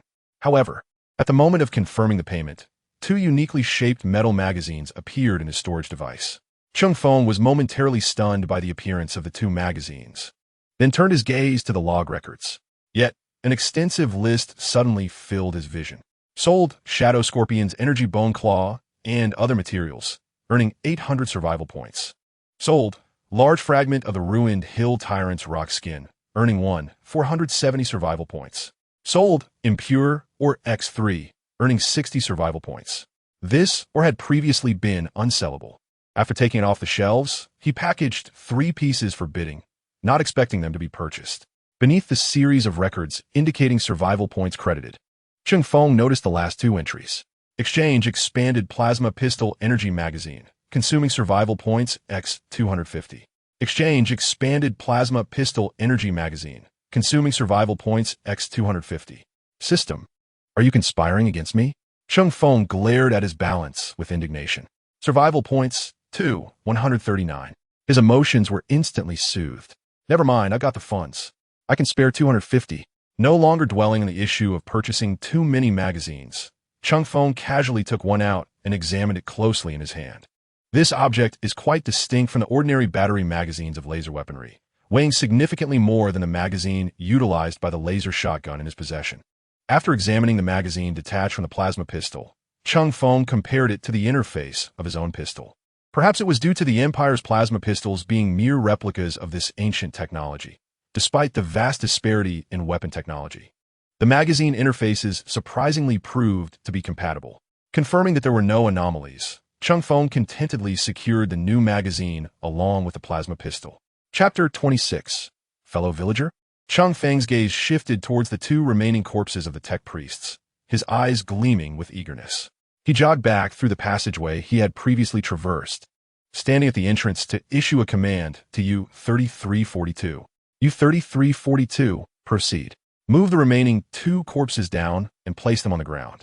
With that, Cheng Feng plunged back into the passage, listening intently to the metallic sounds emanating from the chamber, patiently awaiting the return of silence before re-entering the chamber.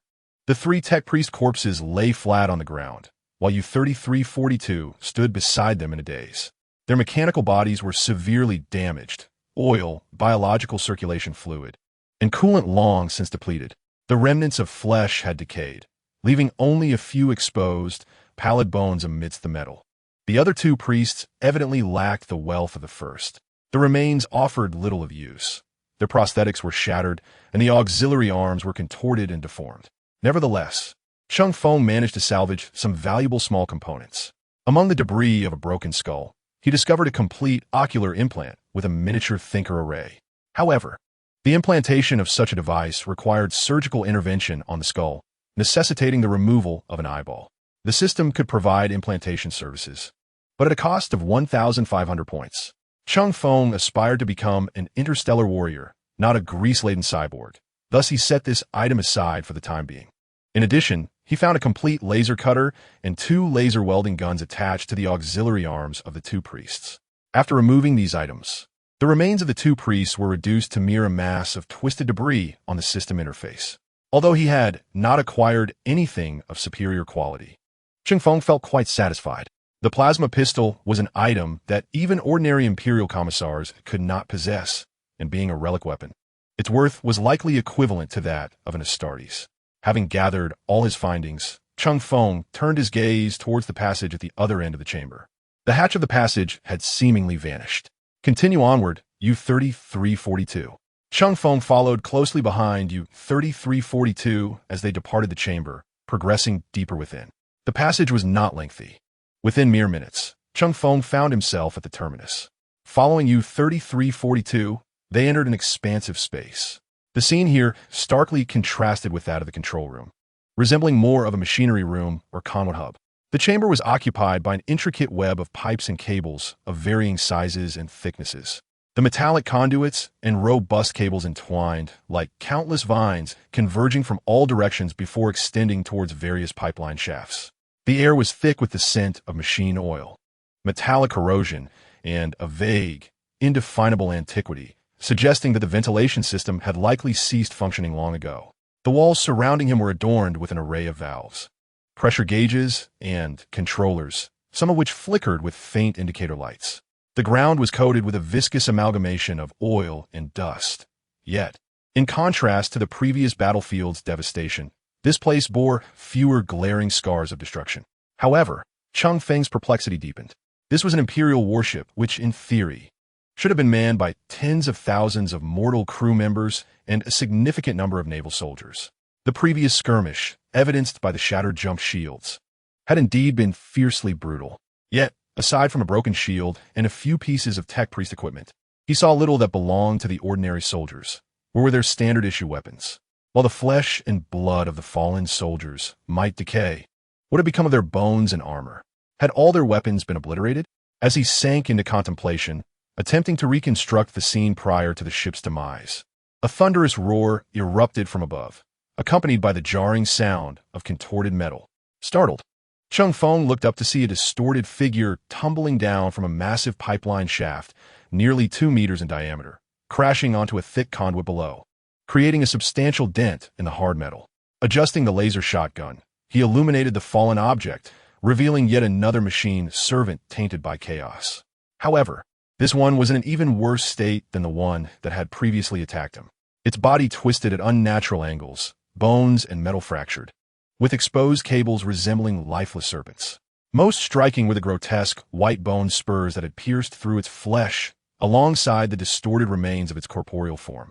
The immense force of the impact had rendered it nearly unrecognizable, and a mixture of machine oil and dark red viscous fluid oozed from its ruptured body, indicating it had utterly lost all capacity for movement. Cheng Feng had never entertained the notion that there was only one malfunctioning machine servant in this vicinity, and the current evidence confirmed his suspicions. The sudden descent prompted him to instinctively glance upward, eager to discern the source of the fall. But the darkness above the pipeline shaft was profound. Even with the flashlight's beam, it seemed as if the light were devoured, obscuring any discernible details. U-3342. Remain vigilant against anything approaching us and report my location, Cheng Feng commanded in a hushed tone, aiming the laser shotgun at the mouth of the pipeline shaft. The U-3342 machine servant immediately positioned itself at Cheng Feng's forefront, its mechanical claws unfurling as its sensors conducted a thorough scan of the area above. Although it was not a combat model and bore no weaponry, adherence to orders was paramount. It would fulfill its duty, even if it meant sacrificing its own form in battle. Yet, the impending danger did not originate from above. as Cheng Feng remained fixated on the descending mechanical servant. A cacophony of sounds, clanking, thumping, and the unmistakable noise of something scuttling, leaping, and crashing against the metal pipes, resonated from the adjacent pipe well. The sounds grew increasingly pronounced, evidently heralding an imminent approach. Cheng Feng's heart raced as he extinguished the flashlight affixed to his weapon, swiftly redirecting the barrel. Illuminated by the flickering emergency lights within the cabin, he aimed the gun toward the lower section of the pipe well. In the dim light, his pupils dilated slightly, striving to adjust to the surroundings. A dull thud reverberated, suggesting something had fallen onto the accumulated pipes or debris at the bottom of the well. Now was the moment. Cheng Feng abruptly activated the flashlight, its blinding beam illuminating the shadows, revealing the figure that had just landed. "Don't move. If you do, I will fire," Cheng Feng commanded sternly, the laser shotgun's muzzle unwaveringly trained on the target. Although he uttered these words, his finger rested on the trigger, uncertain whether the individual would heed his warning. The beam of the flashlight allowed him to discern the figure's features. It was a middle-aged man, seemingly in his 40s, of average height and somewhat gaunt. He donned a gray jumpsuit, smeared with oil and dust, reminiscent of a mechanical repair outfit or miner's attire, with several ragged tears that rendered him quite disheveled. His face bore a mixture of fear and exhaustion, squinting against the harsh light, one hand shielding his face while the other was raised high beside his head. Upon hearing Cheng Feng's warning, he immediately shouted in heavily accented Mandarin, "Fellow villager, don't shoot, don't shoot. There are mechanical monsters chasing me. Hurry, we must run." Chapter 27. A bunch of unfortunate souls. Cheng Feng's firearm remained steady, unwaveringly aimed at the middle-aged man who had called him fellow villager. "Are you a survivor? What is your identification number? What is your name?"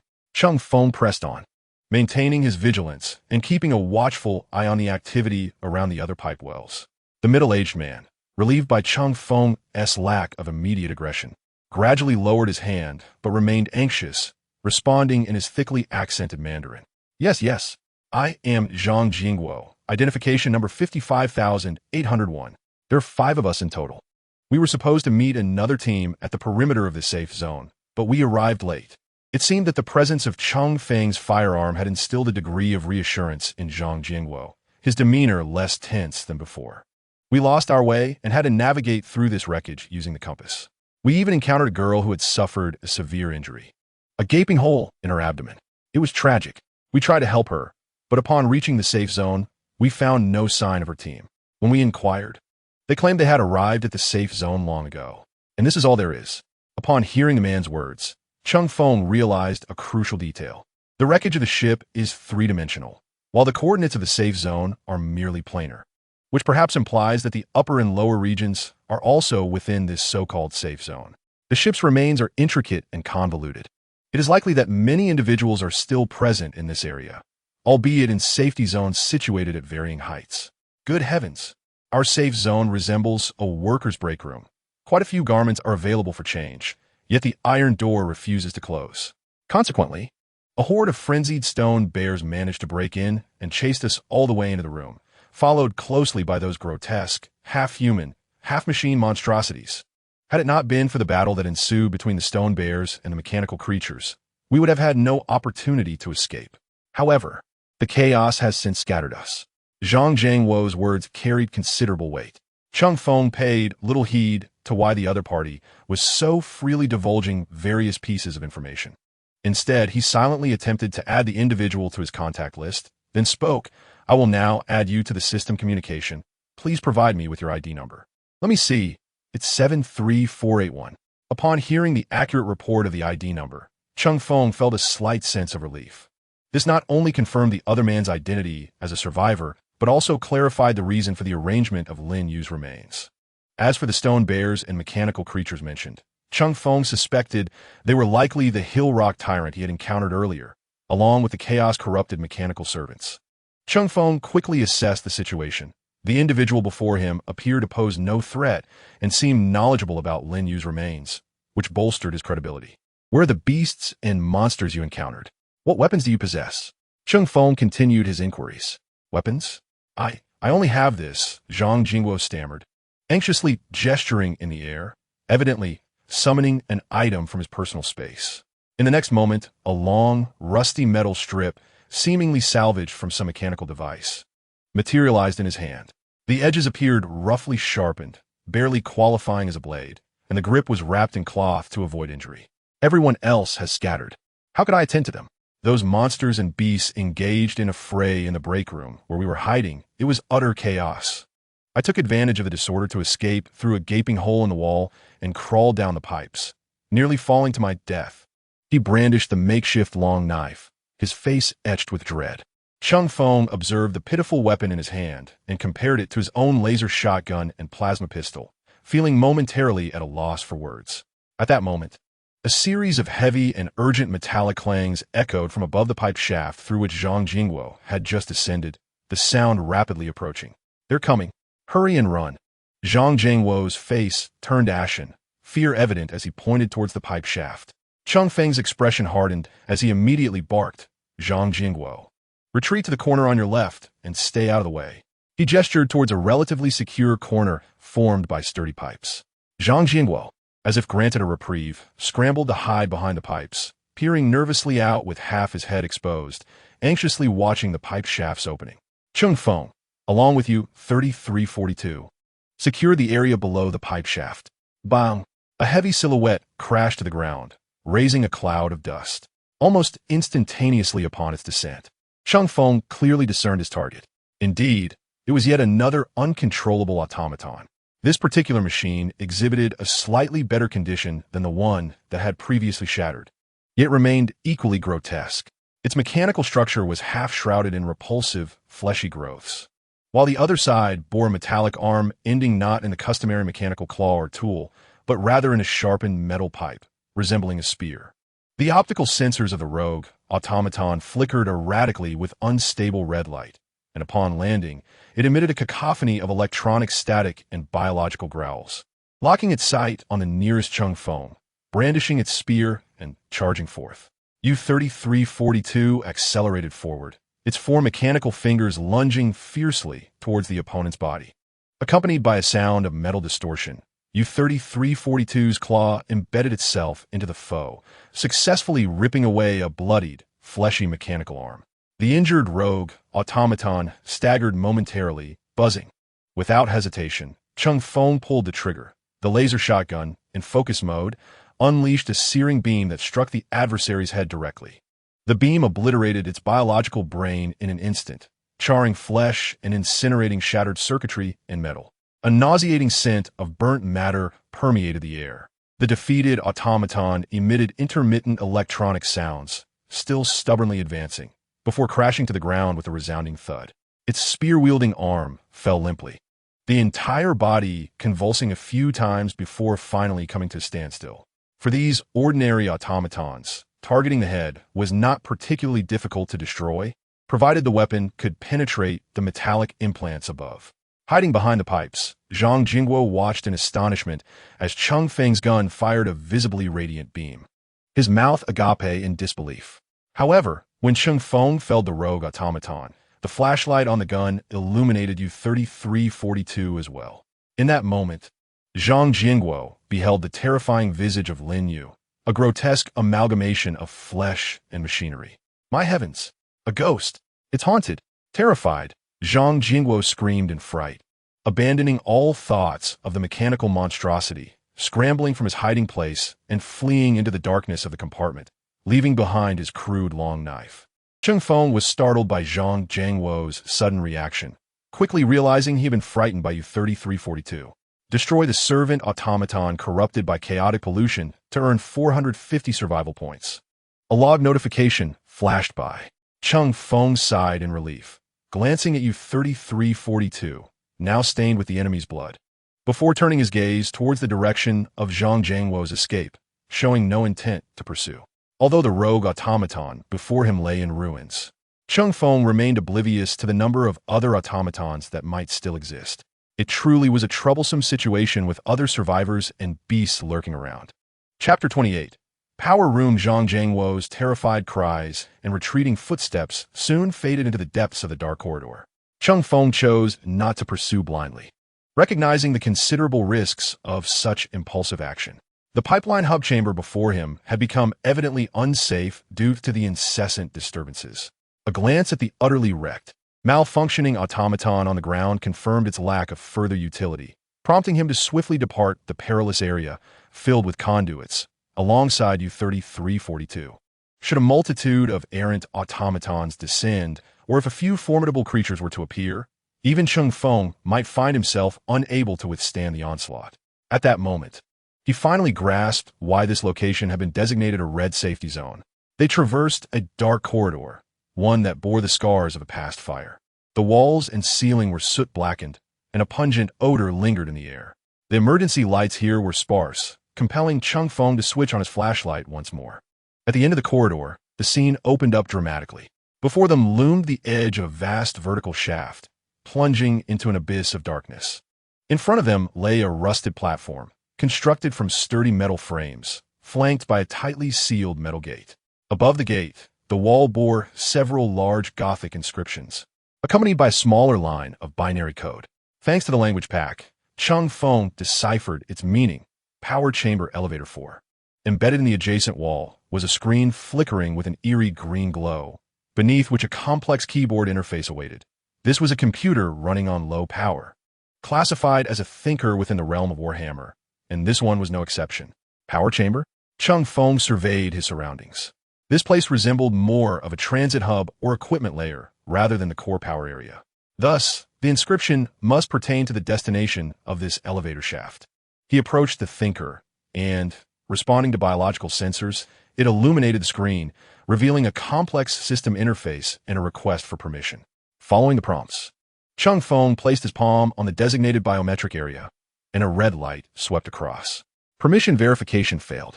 Authorized biological features or mechanical sigil not detected. Access denied, echoed the cold electronic voice from the thinker. Indeed, it was not so simple. Cheng Feng smirked, abandoning the notion of extracting information from a thinker. His gaze shifted to the enormous industrial elevator at the center of the platform, encircled by stout metal railings. The control panel featured a singular large lever and a few simple indicator lights, one of which, signifying activation, still emitted a faint yellow glow. Cheng Feng grasped the lever and pulled. Creaking and rumbling, a dull mechanical sound resonated from the unfathomable depths of the shaft, accompanied by the thunderous clatter of chains. After approximately a minute, a cabin constructed of thick metal plates and robust railings, open to the air, began to rise with a cacophony of creaks from the darkness below, finally coming to a halt before the platform. The railing gate slid open automatically with the hum of an antiquated motor. Cheng Feng took a deep breath, tightened his grip on the laser shotgun, and stepped inside first. U-3342 followed closely, the heavy footsteps causing the cabin to sway slightly. He once again pulled the control lever within the cabin, opting for the downward direction. With a rumbling creak, the cabin began its slow descent. The posture of the shipwreck indicated an evident tilt in the elevator's operation, while the metallic friction sent shivers down one's spine. Surrounding them was only the mechanical clamor and the wind generated as the cabin passed through various structural layers. Darkness enveloped them like a tangible entity, and Cheng Feng's flashlight beams swept across the endless metallic framework, occasionally illuminating shattered pipes or colossal debris. The descent persisted for several minutes, and just as Cheng Feng began to doubt the elevator's endpoint, a steady blue glow faintly emerged through the gaps in the cabin's lattice, gradually dispelling the surrounding darkness. The cabin's speed diminished. When it finally came to a halt, the sight before Cheng Feng left him breathless, overwhelmed with awe. Before him lay an immense space, far exceeding his previous imaginings. Its diameter surely surpassed 100 meters, while its height was unfathomable, resembling an artificial skylight buried within the ship. Encircling him were metallic platforms adorned with a myriad of pipes, cables, and maintenance platforms, supported by towering metal pillars akin to colossal columns.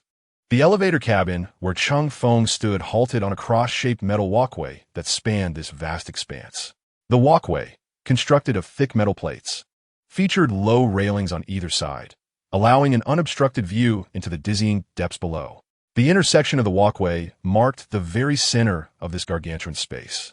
At its core stood an extraordinarily grand apparatus, a base adorned with massive heat sinks and intricate coils, flanked by arched metal structures that resembled a portal from a fantastical tale. At the heart of this arched structure, a cerulean plasma sphere, only 2 or 3 meters in diameter, rolled and surged slowly. The entire space was bathed in a ghostly blue hue. A deep, resonant hum filled the air, the sound of energy being constrained. Was this a plasma reactor? Although Cheng Feng had encountered similar descriptions in games and lore, witnessing such a magnificent man-made marvel left him incredulous. Yes, a reactor on the verge of extinguishment, the cold, electronic voice of U-3342 confirmed his suspicion. A reactor on the brink of dying out? It was still operational? Cheng Feng marveled at the impossibility of it. What fuel sustained it? The ship had been wrecked for an unknown duration. Could its fuel possibly remain unspent? As these questions surfaced in his mind, U-3342 suddenly raised its relatively intact mechanical arm, pointing toward the corner not far from the reactor base, near the circular well wall. In accordance with Omnisea's command, maintain the machinery, replenish the fuel, U-3342 stated in an unflinching tone. Cheng Feng followed the direction indicated by U-3342, gazing intently through the cabin's lattice and the gaps of the crosswalk. On the opposite side of the expansive cross-platform, near the well wall, there lies a subtly raised mound, where several figures busily toil. Their movements appear stiff and sluggish, their bodies contorted beneath the ethereal blue glow of energy. It is discernible that these figures mechanically lift items from the mound, unsteadily transferring them to a dilapidated conveyor belt that connects to the base of the reactor, and then heaving those items onto the belt. The conveyor carries these fuels towards an open filling port at the bottom of the reactor, voraciously consuming them. Illuminated by the reactor's ghostly azure light, Cheng Feng could faintly discern the nature of the materials designated as fuel: twisted metal debris, ghastly pale bones, shattered armor, and even an assortment of weapons that had long occupied his thoughts. Cheng Feng cursed the wastefulness while striving to quell his restless heart. This plasma reactor, which sustains the safety zone's gravity field, was barely maintaining its operation in such a manner. But what, indeed, were those industrious figures? Chapter 29. Bullying the innocent servitor as the elevator's grating doors slid open once more. Cheng Feng and U-3342 began their approach along a vast circular corridor skirting the hull towards the mound. The corridor was strewn with fragments of weapons, broken gun barrels, shattered cooling components, twisted ballistic armor, punctured helmets, and even some skeletal remnants lay scattered about. It appeared to have endured a tremendously fierce battle. Yet, the signs of conflict here were minimal. Only a few bullet holes and scorch marks marred the corridor, with scant evidence of melee weapon strikes. Observing the corridor's railing, Cheng Feng intended to crouch forward to evade, attracting the attention of those figures at the mound. However, U-3342's structure seemed ill-suited for such stealthy maneuvering. Watching U-3342, who stumbled behind him, rising to take a step, then crouching, and repeating this clumsy dance, Cheng Feng could only cover his face with his hand in exasperation. This was utterly foolish. Unable to approach quietly, Cheng Feng relinquished his laser shotgun back into storage and grasped the plasma pistol firmly in hand. The luminescence emitted by the plasma reactor was sufficient to illuminate the entire platform, rendering a flashlight less essential. When confronting an unknown target, one must wield the finest weapon. This world offers no opportunity for a save and reload. Moreover, this relic weapon was far superior to the worthless shotgun, possessing an unmistakable sighting apparatus. Compared to the shotgun that relied solely on instinct for aiming, this was a remarkable improvement. Abandoning the notion of concealment, Cheng Feng raced down the corridor alongside U-3342, quickly nearing the mound he had observed earlier. After shifting his angle to circumvent the distorted light emitted by the spilling plasma, he finally beheld the truth. The mound was a veritable mountain of refuse, composed of shattered weapons, armor, bones, and an assortment of miscellaneous debris. The figures laboring tirelessly were 6 seemingly ordinary servitors. Industrial servitors, to be precise. Cheng Feng recognized their distinctly industrial design, making their classification unmistakable. These automatons, unlike the U-3342, are severed entirely below the waist. Their truncated torsos affixed to a track chassis, presenting a silhouette that appears significantly larger than that of the U-3342. Their exteriors are laid bare, revealing hydraulic cylinders and metal frameworks. Both hands have been amputated at the forearms. One arm is equipped with a massive interlocking 3-pronged mechanical claw, while the other is fitted with a laser cutter. The body is encased in a lattice framework, with an abundance of cables and devices traversing through it. Secured to the structure, their heads are enveloped in metal, with respirators akin to gas masks embedded into their flesh. Light armor structures encircle their bodies. The arrival of Cheng Feng and the U-3342 elicited no response from these automatons. They continued their tasks diligently, seizing heaps of refuse with their mechanical claws, subsequently disintegrating it with their laser cutters, and then casting it onto a conveyor belt destined for the plasma reactor as fuel. The clanking and grinding of metal accompanied their labors. Cheng Feng observed the 6 industrious automatons with meticulous attention. Their movements, though mechanical and precise, bore an unmistakable lethargy.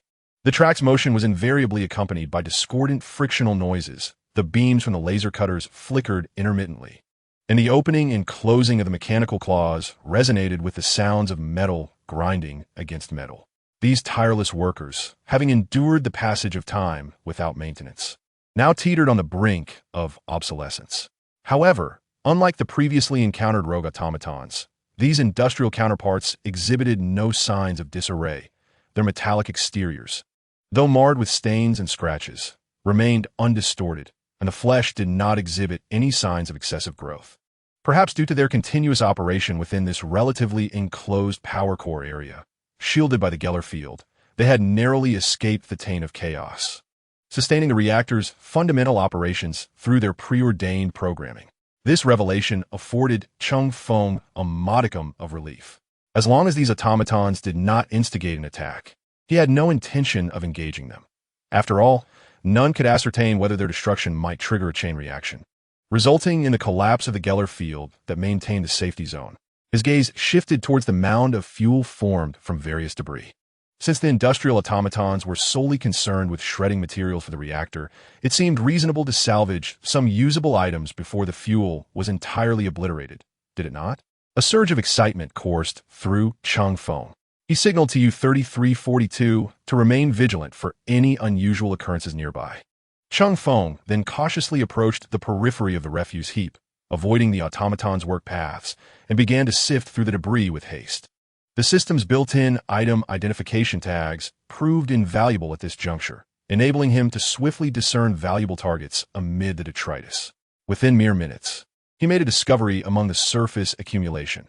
Mars M4 laser rifle, a standard laser rifle manufactured by Mars Forge World, the standard issue for the Imperial Guard. Reliable in structure and moderate in power. The Gorgonum MIA lumber gun, a formidable heavy support weapon, is renowned for its terrifying suppressive power and devastating impact on lightly armored targets, utilizing 50 caliber solid armor-piercing rounds. It is designed for use by the Ogren squad leaders. A discerning intellect is required to adeptly load this somewhat complex weapon while maintaining a degree of shooting accuracy. There lay 2 intact laser rifles and a hefty caliber lumber gun, as Cheng Feng's eyes gleamed with excitement at the sight of the refuse pile below. This was nothing short of goldmine. In the Warhammer universe, the lumber gun refers to a type of live ammunition machine gun capable of firing high-energy projectiles that effortlessly penetrate armor or obliterate obstacles, wielding power akin to that of a lumberjack felling a great tree. The Astra Militarum predominantly employs heavy lumber guns, operated by a fire team. Such weaponry utilizes the same 197mm caliber ammunition as the Space Marines' explosive weaponry, and should a Space Marine be struck, even their power armor cannot ensure their survival unscathed. As for the ordinary lumber guns, few mortal soldiers dare to wield them directly, for both the live ammunition and the weapon itself are excessively heavy and unwieldy, compounded by a significant recoil that is difficult to control.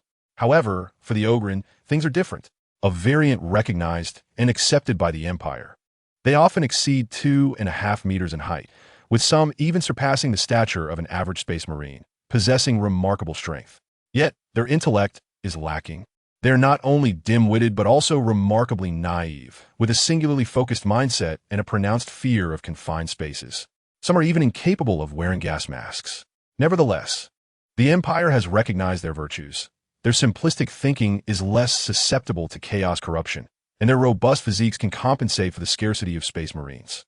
Although there are certain drawbacks in their usage, they remain an exceedingly effective force. Cheng Feng was unperturbed by the lumber gun's weight, with his mechanical servant. He believed he could wield such a weapon if he had U-3342 crouched down to serve as a makeshift tripod. However, just as Cheng Feng managed to extract the 3 weapons from a heap of twisted debris, a warning blared. Unauthorized activity detected. An industrial servitor, previously engaged in cutting metal sheets, abruptly halted its motions. Its treads rotated as it oriented its sensors towards Cheng Feng, accompanied by a dispassionate electronic voice emanating from its speaker. All materials in this area are sacred assets of the Empire, protected under Article 132154 of the Technology Preservation Ordinance. Please cease your thievery immediately and return the items to their original location. Repeat, please stop at once. Cheng Feng froze momentarily, yet he did not relinquish his grip. He wished to avoid conflict with the servitor, but he could not simply abandon the prize he had acquired. Well, you see, these items are destined to be reduced to scrap for fuel anyway. It would be a waste. Allow me to utilize them for the survival of humanity, would it not? This is not theft. It is resource repurposing. Cheng Feng attempted to communicate, but the industrial servitor evidently could not comprehend, ultimately responding coldly. Logic chain unable to recognize command. Unauthorized individuals are prohibited from appropriating Imperial assets. Return the items immediately. Cheng Feng, realizing communication was ineffective, suddenly conceived an idea. He adopted a posture as if to set down the objects, bending down to place 2 laser rifles at his feet while reaching for the logging gun, swiftly transferring all 3 weapons into a subdimensional storage device. Error. Scanning for unauthorized holders did not detect the target items. Error. The electronic voice of the industrial automaton displayed a hint of confusion. Its embedded sensor components scanned Cheng Feng up and down, emitting a faint buzzing sound. Yet it was utterly incapable of locating any trace of the 3 weapons on him. Warning. Phenomenon cannot be resolved. Physical carrier lacks logical consistency. Retrieval protocols report no response. The automaton froze in place, its head sensors blinking incessantly, as if overwhelmed by internal computational overloads. It found itself ensnared in a brief logical loop.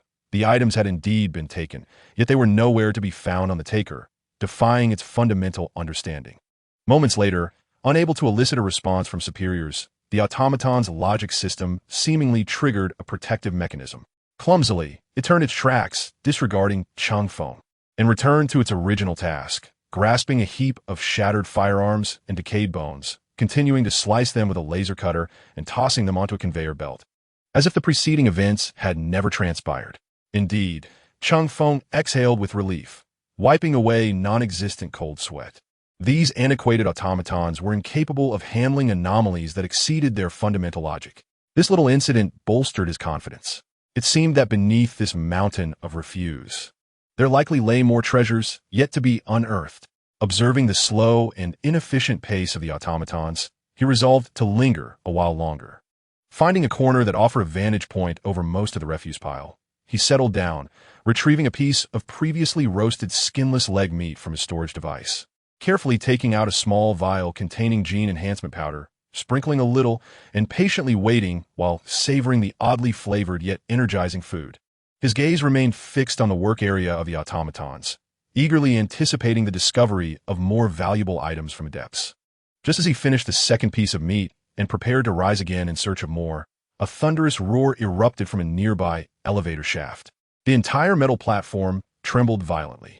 With a creak and a crash, the air was filled with the jarring sounds of metal twisting and fracturing, followed by the heavy thud of some weight plummeting at high speed and crashing onto the ground. Chapter 30. Local swarm. Dense clouds of dust billowed from the collapsed hollow elevator shaft.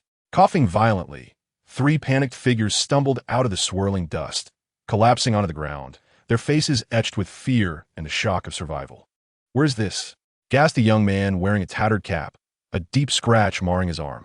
Uncertainty clouded their hopes of shedding those terrifying entities. A tall, slender man, pale of complexion, leaned against the wall, glancing back with trepidation at the utterly ravaged elevator shaft. "Help me, it hurts so much. I think my leg is broken." A third individual slumped on the ground, cradling a twisted leg at an unnatural angle, his forehead glistening with cold sweat, his voice trembling with agony. At that moment, 2 of the industrial automatons ceased their operations. The battered treads emitted a rhythmic crunching sound as they advanced towards the trio of unwelcome guests. Their massive forms cast oppressive shadows in the blue light. Another monstrous machine. How can it be here?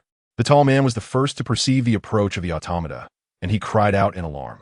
The youth in the cap, ignoring all else, was driven by instinct for survival as they scrambled and crawled towards the circular corridor behind the collapsed elevator shaft. The injured man, however, could only watch helplessly as his companions fled, futilely attempting to push himself backwards with his hands. "Don't leave me, I beg you." Yet his pleas fell on deaf ears. The sound of the approaching treads grew ever closer, and the injured man closed his eyes, bracing himself for the inevitable arrival of death. However, the anticipated assault never came. The heavy treads glided past him smoothly, not pausing even for a moment. He opened his eyes in astonishment, only to witness the two automatons arriving directly at the shattered elevator shaft, their scanning beams meticulously examining the warped metal structure. This facility is severely damaged beyond repair. Reconstruction is required. Uploading information failed. Abandoned. Demolition is necessary to maintain plasma core operations. Local data record completed. Only Cheng Feng, standing at a distance, comprehended the words of the industrial automatons. Following this, the laser cutters illuminated once more, methodically dismantling the collapsed mechanical structure. Valuable. Intact metal components were sent by one automaton to a conveyor belt, seemingly destined for other repairs. Meanwhile, the deformed sections were treated like ordinary refuse by another automaton, tossed into a mound of fuel, causing the heap to swell once again. Cheng Feng's expression darkened. His desire to acquire equipment was being thwarted. Listening to the continuous sounds of metal cutting and grinding, the abandoned injured man, realizing he had indeed been ignored, emerged from the depths of his overwhelming fear and bewilderment, and began to limp in the direction his companions had fled. Cheng Feng observed all of this, then circled around from the other side, deliberately approaching the trio of shaken survivors. "Which team of survivors are you? With Zhang Jingguo, or another group?" The three were startled by Cheng Feng's sudden voice. Upon recognizing him as a person and hearing the term survivor, their tense emotions eased slightly. "Who is Zhang Jingguo?" The youth in the cap asked, bewildered. They were not familiar with each other, often referring to one another by numerical designations. However, upon noticing U-3342 standing behind Cheng Feng, their expression changed abruptly. "Watch out behind you." Cheng Feng glanced back and then spoke. "U-3342, retreat and remain vigilant." "As you command, sir," came the obedient response. U-3342 took a slight step back, then continued to survey the surroundings. "Sir, you can control these mechanical monstrosities?" The tall, slender man widened his eyes in disbelief. "Only this one obeys my command. Now tell me, was the area you were in previously akin to a worker's lounge?" "No." Influenced by U-3342, the three men found the neatly dressed Cheng Feng, wielding an unusual weapon, to be exceptionally enigmatic. "This so-called safety zone is anything but secure. We stumbled upon a place resembling a warehouse, and the compass indicated we had reached the safety zone. Yet, it was nothing short of a nightmare. We encountered a colossal beast the likes of which we had never seen before, nearly the height of a floor, with blue skin and a pair of terrifying pincers. It possessed formidable claws and incredible strength. Our group originally consisted of 9 survivors, but 5 were relentlessly pursued and torn apart by that creature. We scrambled through the darkness, barely managing to escape, only to be assaulted by entities similar to those mechanical monsters." As he spoke, one of them pointed toward U-3342 behind Cheng Feng. "We finally found something resembling an elevator, but it was damaged midway down, nearly leading to our demise." Before he could finish, a deafening ripping sound echoed from above. A deformed metal shaft of the elevator was torn open, and a massive, blood-stained figure, nearly 3 meters tall, crashed down onto the wreckage. It was indeed the gigantic blue-skinned beast described by the tall man. "How to track us down?" The expressions of the 3 men visibly shifted to panic, clearly recognizing the beast. It bore an ant-like head structure, its compound eyes gleaming with menace. A pair of colossal mandibles, akin to engineering pincers, opened and closed with a chilling snap, while its powerful hind legs firmly gripped the ground. Its blue body, covered in chitinous armor, exuded strength. Cheng Feng's pupils constricted. The oppressive aura of this creature far surpassed that of the hill rock tyrant, and he had a dreadful suspicion about its identity. Instinctively, he raised his plasma pistol and unhesitatingly pulled the trigger. A scorching blue plasma beam surged toward the beast's chest with precision. However, the creature deliberately lowered its body, taking the attack head-on with its skull. The beam struck the midpoint of its mandibles, resulting in a dazzling explosion of energy that gradually dissipated. Had it been consumed? In that moment, Cheng Feng felt a sense of impending doom, as he had surmised the creature's identity. The beast shook its head, emitting a low growl before releasing a torrent of heat, seemingly more agitated. Yet, what transpired next exceeded Cheng Feng's expectations. The beast's savage instincts were overtaken by a more powerful drive. Its compound eyes suddenly fixated on the center of the chamber, where the plasma reactor core pulsated with immense energy. The energy, akin to the ion beam emitted by his plasma pistol, stirred its restlessness. Roar! It emitted a peculiar and ravenous roar, entirely disregarding the humans beneath it, who seemed no more significant than ants. With a sudden surge of strength, its massive form propelled forward like a cannonball, hurtling towards the cerulean sphere of plasma at the reactor's core. Zzz. The ferocious plasma instantly engulfed the audacious beast. In the face of the colossal energy characteristic of a reactor, even the lowest power levels proved insurmountable for flesh and blood. The creature let out a chilling, anguished wail as its body visibly carbonized and disintegrated within the ion slurry. It attempted to struggle, but all was in vain. Moments later, the thrashing ceased, and the immense silhouette vanished completely into the swirling azure luminescence, transformed into an additional source of fuel, almost simultaneously with the obliteration of the beast. The plasma at the reactor's center flickered slightly, appearing to swell ever so slightly, yet seemingly unchanged. However, all present could distinctly sense an exceedingly brief fluctuation in the surrounding energy field. A log entry quietly traversed Cheng Feng's vision, bearing a message: kill an immature ant beetle. Gain 4,300 survival points. Immature?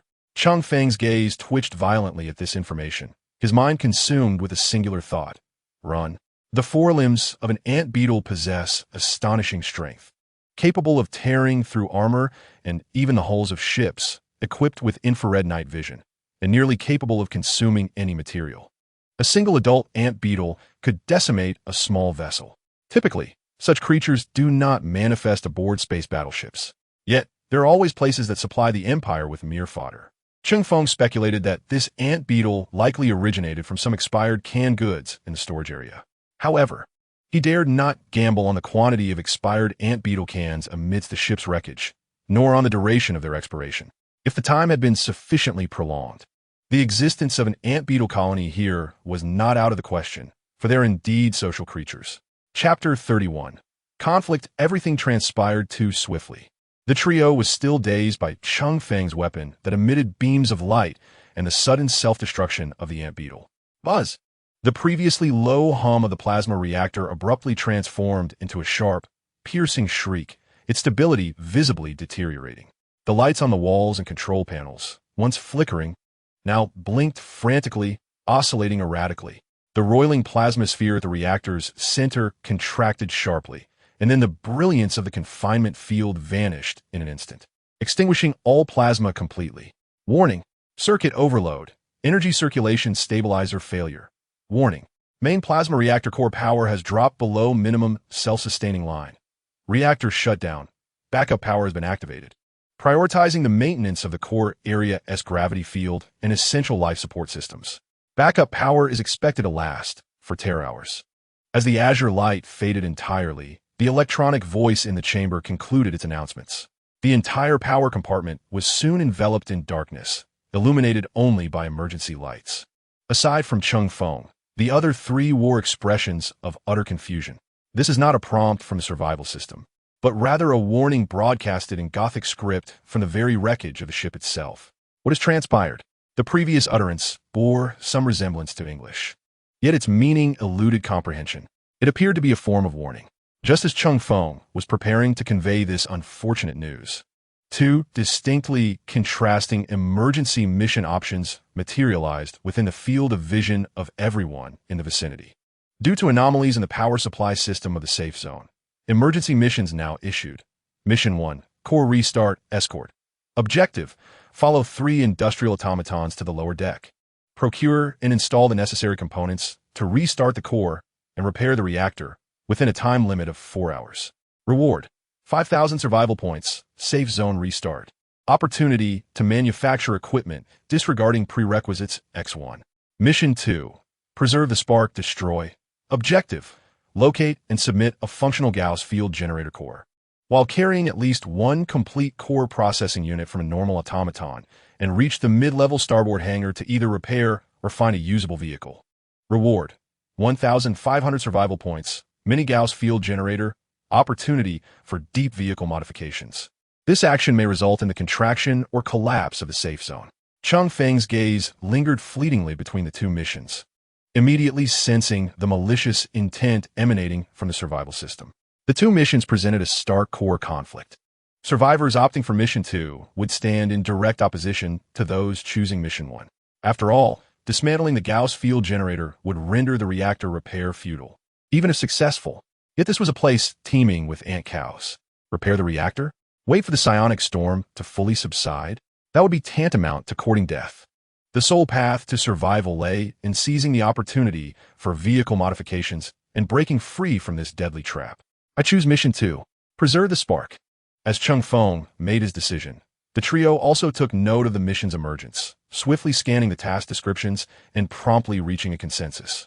Mission 1. Repair the reactor. This is our most prudent choice. Yes, we must select Mission 1.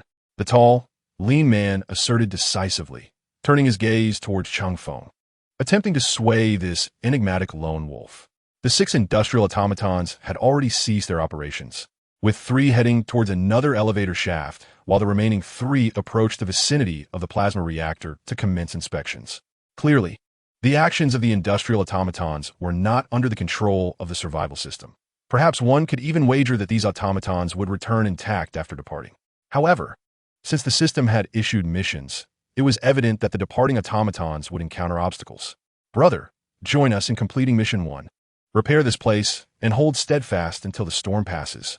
That is the wisest course. The limping man nodded emphatically, as his limited mobility made the prospect of waiting in fortitude more suitable for him. In their eyes, forsaking a potentially reparable safe zone in favor of a task that would actively dismantle it was nothing short of suicidal. Cheng Feng did not wish to elaborate further.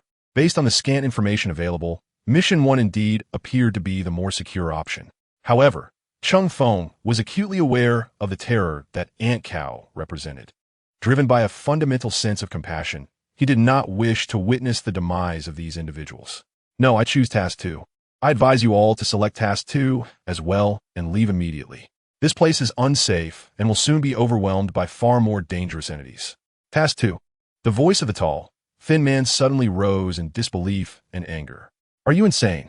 To voluntarily dismantle the safe zone? Outside is a psionic storm. Are you willing to endanger us all for a nebulous opportunity to modify a vehicle? The youth in the duckbill cap grew equally agitated. On what grounds do you claim this place is unsafe? If we repair the reactor, we can survive. Your Task 2 will only hasten our demise. The tall man and the youth exchanged fierce glances, determined to eliminate this madman who threatened their only chance of survival. As they moved closer to Cheng Feng with agitation, he keenly sensed something amiss. These 2 individuals were quick to abandon their injured companion, which indicated they were not to be trifled with. Attack! The tall man's accusation suddenly shifted, and he drew a machete, swinging it violently towards Cheng Feng. Simultaneously, the youth with the duckbill cap brandished a dagger, lunging towards Cheng Feng's abdomen. They had witnessed the peculiar beam of light emanating from Cheng Feng's weapon, but it had been consumed by Ant Cow, leaving them utterly unable to gauge the weapon's true power. A glimmer of cold light flashed in Cheng Feng's eyes, and he was unfazed. The plasma pistol in his hand erupted with a sudden discharge. Buzz! A brilliant blue radiance engulfed the entire upper half of the tall man. There were no cries of anguish, no screams of terror.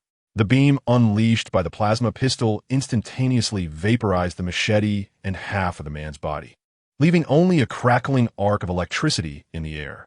Crack! The dagger of the youth in the duckbill cap indeed struck Cheng Feng, the sharp blade striking the bulletproof plating with a resounding crack, the tip shattering. The seemingly sharp edge could not even pierce the nanofiber woven casing. At that moment, U-3342, which Cheng Feng had previously ordered to remain alert, finally reacted. As a mere mechanical assistant, it was unable to directly identify the act of betrayal. Only when the enemy's attack struck Cheng Feng did it classify them as a hostile target and attempt to retaliate. With a powerful mechanical arm, it crashed down onto the back of the youth in the duckbill cap. Thud! The razor-sharp mechanical claw effortlessly pierced through him. Ah! The shrill cries echoed throughout the power room. U-3342 was certain it had inflicted fatal damage, yet the youth clung desperately to its mechanical arm. After a brief pause, it instinctively tore away the still-living youth, discarding him like a mere piece of debris. The unfortunate soul, his body torn asunder, emitted a series of gasps before succumbing to silence. The remaining limping brother, witnessing the instantaneous demise of his two companions, collapsed to the ground, his uninjured leg desperately fixated on the floor, yearning to escape. Cheng Feng gazed at the half-evaporated corpse before him, feeling a disconnection from reality. However, upon witnessing the torn body of U-3342, he immediately reacted. The visceral sensation of having killed a kindred spirit overwhelmed him, provoking an uncontrollable urge to vomit. With the demise of both individuals, a haphazard assortment of items inexplicably fell to the ground. Chapter 32. Seizure. Cheng Feng found himself devoid of any inclination to scavenge the belongings of the fallen. Nor did he harbor any interest in delivering a final blow to the now harmless injured figure. Indifference, perhaps, was the most effective anesthetic in this moment. U-3342, keep up, he commanded, suppressing the turmoil in his stomach, his voice slightly hoarse from the acid rising within. Turning away, Cheng Feng understood that the immediate priority was to complete the mission and vacate this cursed location. After accepting the task, the compass acquired an additional switching function. Focusing his attention on the compass within his field of vision, it transformed at the mere thought of his intent. The tricolored compass, which had previously indicated a safe zone, instantly morphed into a single hue of orange, adorned with two hollow arrows of varying widths pointing in distinctly different directions, devoid of any explanatory text. Did the width still signify distance, or perhaps priority? Cheng Feng felt uncertain, yet time was of the essence, leaving no room for further delay. Without hesitation, he chose the direction indicated by the broader arrow as his first target and set forth. Accompanied by U-3342, they traversed a corridor, their silhouettes quickly departing from the core area of the power chamber. The emergency lights flickered ominously within the passage, heightening the sinister atmosphere. Fortunately, at a crossroads, he discovered a relatively intact map of the ship's layout affixed to the wall. Thanks to the assistance of a language pack, the previously indistinct text was now decipherable. Power chamber, maintenance bay, equipment hub, pipeline control room. Though it represented only a small section of the vessel, it was sufficiently intricate. Cheng Feng felt dizzy from the complexity, and upon a sudden glance back at U-3342, he realized how foolish he had been. U-3342, scan this map and guide me to the gravitational field generator. A red beam emanated from U-3342 scanner. After a brief pause of several seconds, the machine responded, "Following your command, my lord." Navigating through the darkness posed no challenge for the automaton. U-3342 appeared to possess a clear objective. Advancing through the labyrinthine corridors of the ship without a moment's hesitation at each junction, Cheng Feng remained alert, closely monitoring his surroundings while also keeping an eye on the shifting direction of the compass. The journey was curiously silent, save for the echo of their heavy footsteps reverberating in the narrow, empty corridor. As Cheng Feng glanced at the countdown timer for the mission, nearly an hour of wandering passed before U-3342 came to a halt. Before them loomed a 5-meter-tall, severely damaged armored hatch. The door bore evident radial markings, remnants of molten metal that had splattered upon cooling, scattered across the floor alongside some inconspicuous metallic debris etched with bar-like patterns. At the top, a line of Gothic script was inscribed. Shield device chamber. Cheng Feng, accompanied by U-3342, effortlessly entered through the damaged doorway. The sight before him left him breathless. A colossal and intricate mechanical structure loomed, requiring one to gaze upward in astonishment, dominating most of the chamber's space. With countless thick cables and energy conduits entwined around it like gigantic serpents. Yet, it was evident that this apparatus had been shattered for quite some time. Cheng Feng's gaze shifted towards the compass, only to discover that the needle pointed not to the ruined giant device before him. Following the direction indicated by the arrow, he spotted a large, humming rotating cylinder in what once was a corner of the chamber. It stood an impressive 6 meters tall, with a diameter nearing 2 meters, encased in a transparent outer shell. Was this the target? Cheng Feng had no time to marvel at this technological wonder. He placed his hand directly upon the device and promptly attempted to submit to the system. Submit the core of the Geller field generator. Yes. Almost instantaneously upon his confirmation, the entire massive generator, along with its base, seemed to be violently yanked away, vanishing from his sight in an instant. All that remained was a gaping hole that appeared to lead directly to the ship's exterior, accompanied by frayed cables and pipes emitting sporadic electric sparks. Through that aperture, Cheng Feng unexpectedly realized he seemed to be underground, with only sand pouring in from the outside. Simultaneously, a segment of the Geller field enveloping the wreckage of the vessel suddenly became compromised, losing its coherence. Cheng Feng was unaware that there were multiple Geller field generators. The entire field relied on several generators working in unison. However, the position he submitted was crucial, splitting the already fragmented field into 2 sections. Tumultuous, chaotic energy began to surge into certain areas within the wreckage, as Cheng Feng gradually found himself exposed beyond the contracting Geller field. The once visible chaotic mist vanished from his sight. The trait of being untouchable rendered him immune to this supernatural force. Without pausing, Cheng Feng departed the shield device chamber with U-3342, following the guidance of the second arrow on the orange compass, hastening towards the mid-level starboard deployment area. With the map recorded by U-3342, the previously haphazard method of progress was entirely transformed. Yet, the path ahead grew increasingly perilous and dim. The incursion of chaotic energy rendered the environment exceedingly unstable, causing the lights to flicker more violently. As he traversed an expansive area resembling a storage zone, Cheng Feng abruptly halted, taking refuge behind a pile of collapsed cargo crates with U-3342. At a breach in the lower deck, a fully grown ant bull, far larger than the previously encountered juvenile specimens, was feasting voraciously. Its immense form exuded an oppressive presence, the deep blue chitinous exoskeleton glimmering coldly under the emergency lights. Those terrifyingly massive pincers effortlessly tore into the carcasses of several hill rock tyrants, crunching the large chunks of flesh and rocky shell, producing a sound that sent chills through one's teeth.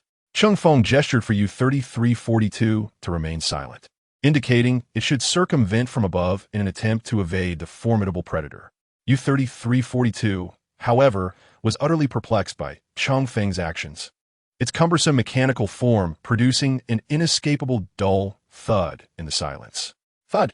U-3342 inadvertently stepped on a loose metal plate. The adult ant bull, engrossed in its meal, abruptly lifted its head, its crimson compound eyes, equipped with thermal vision, instantly locking onto Cheng Feng's stealthy approach from above. Roar! The disturbance incited a furious response, resulting in a deafening roar as its powerful hind legs propelled it upward in an audacious leap. Run! Cheng Feng felt a surge of panic, abandoning all pretense of concealment as he bolted down the corridor. U-3342 clumsily followed, its alternating metallic feet clattering urgently against the metal floor. The adult ant bull rapidly ascended through the breach in the deck. Cheng Feng, relying solely on instinct and the compass's guiding arrow, dashed forward without daring to glance back. He possessed no suitable weapon capable of vanquishing an adult ant bull. After a minute or two of frantic flight, the heavy footsteps behind him suddenly ceased, followed by a series of enraged roars and the jarring sound of metal twisting and shattering. It seemed the ant bull was engaged in a battle with something. Cheng Feng, unwilling to take any chances, continued to run a considerable distance with U-3342, only halting when he was certain the ant bull was no longer in pursuit. Leaning against the wall, gasping for breath. Chapter 33. Adolescent Delusions? Hail the Emperor! Cheng Feng muttered a low curse, uncertain whether it was an expression of relief or lingering fear. He retrieved a bottle of mineral water from his storage unit, unscrewed the cap, and gulped it down fervently, the icy liquid momentarily alleviating the burning sensation in his throat and the turmoil within. The oppressive presence of the ant bull was overwhelmingly intense. Sweat mingled with dust trickled down from his temples. The ant bull's chilling roars and the sound of tearing metal seemed to linger in the corridor, though the noises gradually diminished. Cheng Feng was uncertain whether the creature was retreating or if something even more terrifying was approaching. The empty bottle was carelessly discarded back into the storage unit. He turned to regard U-3342, standing motionless like a statue beside him. The hybrid visage of the mechanical servant, half machine and half flesh, appeared particularly eerie in the dim light. U-3342, report your status. Cheng Feng's voice carried a barely perceptible tremor. The servant's eyes flickered with a red light before issuing a steady electronic tone. Praise Amasea, I have sustained no additional damage. The structural integrity remains intact, and the biological components are functioning stably, my lord. The brief respite allowed Cheng Feng to finally calm his racing heart. Truly, the frailty of flesh juxtaposed with the ascendance of machinery is a marvel. May the god of all machines bless this iron lump. In the name of Omnisea, we shall proceed. After a self-deprecating jest, Cheng Feng signaled for U-3342 to lead the way once more. His gaze returned to the widening orange arrow in his line of sight. They were now perilously close to the mid-level starboard deployment area. Cheng Feng dared not linger any longer, continuing to advance along the compass's guidance with U-3342 in tow. The corridor gradually expanded, revealing mechanical arms and maintenance platforms affixed to the walls, most of which lay in ruin. Yet this signified their approach to a pivotal functional area. At last, upon traversing a heavily fortified airtight door rendered completely inoperative by some external force, a breathtaking vista unfolded before him. What on earth is this? A spacious chamber, measuring several dozen meters in length, emerged before Cheng Feng. They found themselves on a second-level corridor, while below, a platform dotted with recesses indicated various docking bays. Each bay's loading deck stood ajar, yet devoid of any vehicles. Twisted railings and fragments reminiscent of wings littered the surroundings. Broken auxiliary arms lay strewn across the floor. The air was thick with the scent of machine oil, rusted metal, an odd incense, and the acrid stench of charred remnants from a great fire. As Cheng Feng directed the beam of his flashlight deeper into the gloom, a more harrowing scene came into view. At the chamber's far end, the wreckage of assorted armored vehicles, landing craft, and transport aircraft lay in chaotic heaps, crushed and fragmented, forming a vast steel graveyard. Tip-tank turrets had vanished, while the mangled wings of aircraft were lodged in the remains of a personnel carrier, and charred marks from previous flames were scattered throughout, hinting at the possibility of violent explosions having occurred. It appeared that prior to the ship's descent, this place had been in the throes of a desperate offensive, preparing for a bloody landing operation.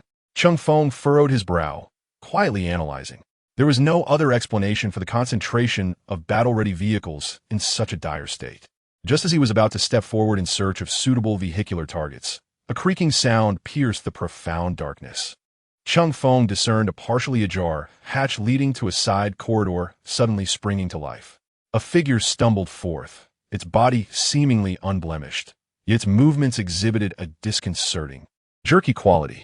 When the flashlight's glow enveloped the figure, Cheng Feng beheld its attire. The peculiar individual was draped in a robe seemingly woven from ever-changing threads of color, adorned with bizarre geometric symbols.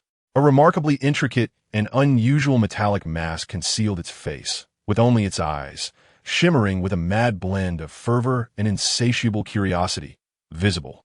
It spread its arms wide, invoking a hauntingly ethereal language akin to a choir singing hymns, calling out in Gothic tones. Ah, the threads of fate converge here. An intriguing variable.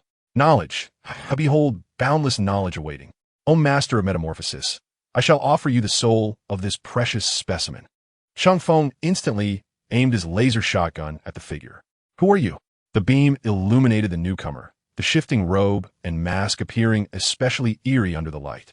I am the interpreter of fate, the servant of the grand design. A laugh echoing from beneath the mask carried an air of the grotesque. And you, lost soul, shall become the latest chapter 1 offer to the master of metamorphosis. Your very existence is a paradox, a miracle worthy of deconstruction. Cheng Feng raised an eyebrow. The master of metamorphosis, is that not the enigmatic Birdman? Is this being a chaotic sorcerer? Buzz. The beam from Cheng Feng's laser shotgun suddenly surged forth, aimed directly at the chest of that peculiar figure. While it seemed to make sense, Cheng Feng had no intention of engaging further with this eccentric madman. There was little to discuss with such a cryptic lunatic. In this place, he felt he might never encounter a sane individual. Were it not for the system indicating a quest for survival, he would have thought he had entered the realm of Cthulhu. His divergent thoughts leapt wildly. Cheng Feng sensed that the system within his vision flickered momentarily, only to be restrained by some unseen force, returning to normalcy. The beam, upon nearing the figure's body by about half a meter, appeared to collide with an invisible prism adorned with hexagonal patterns.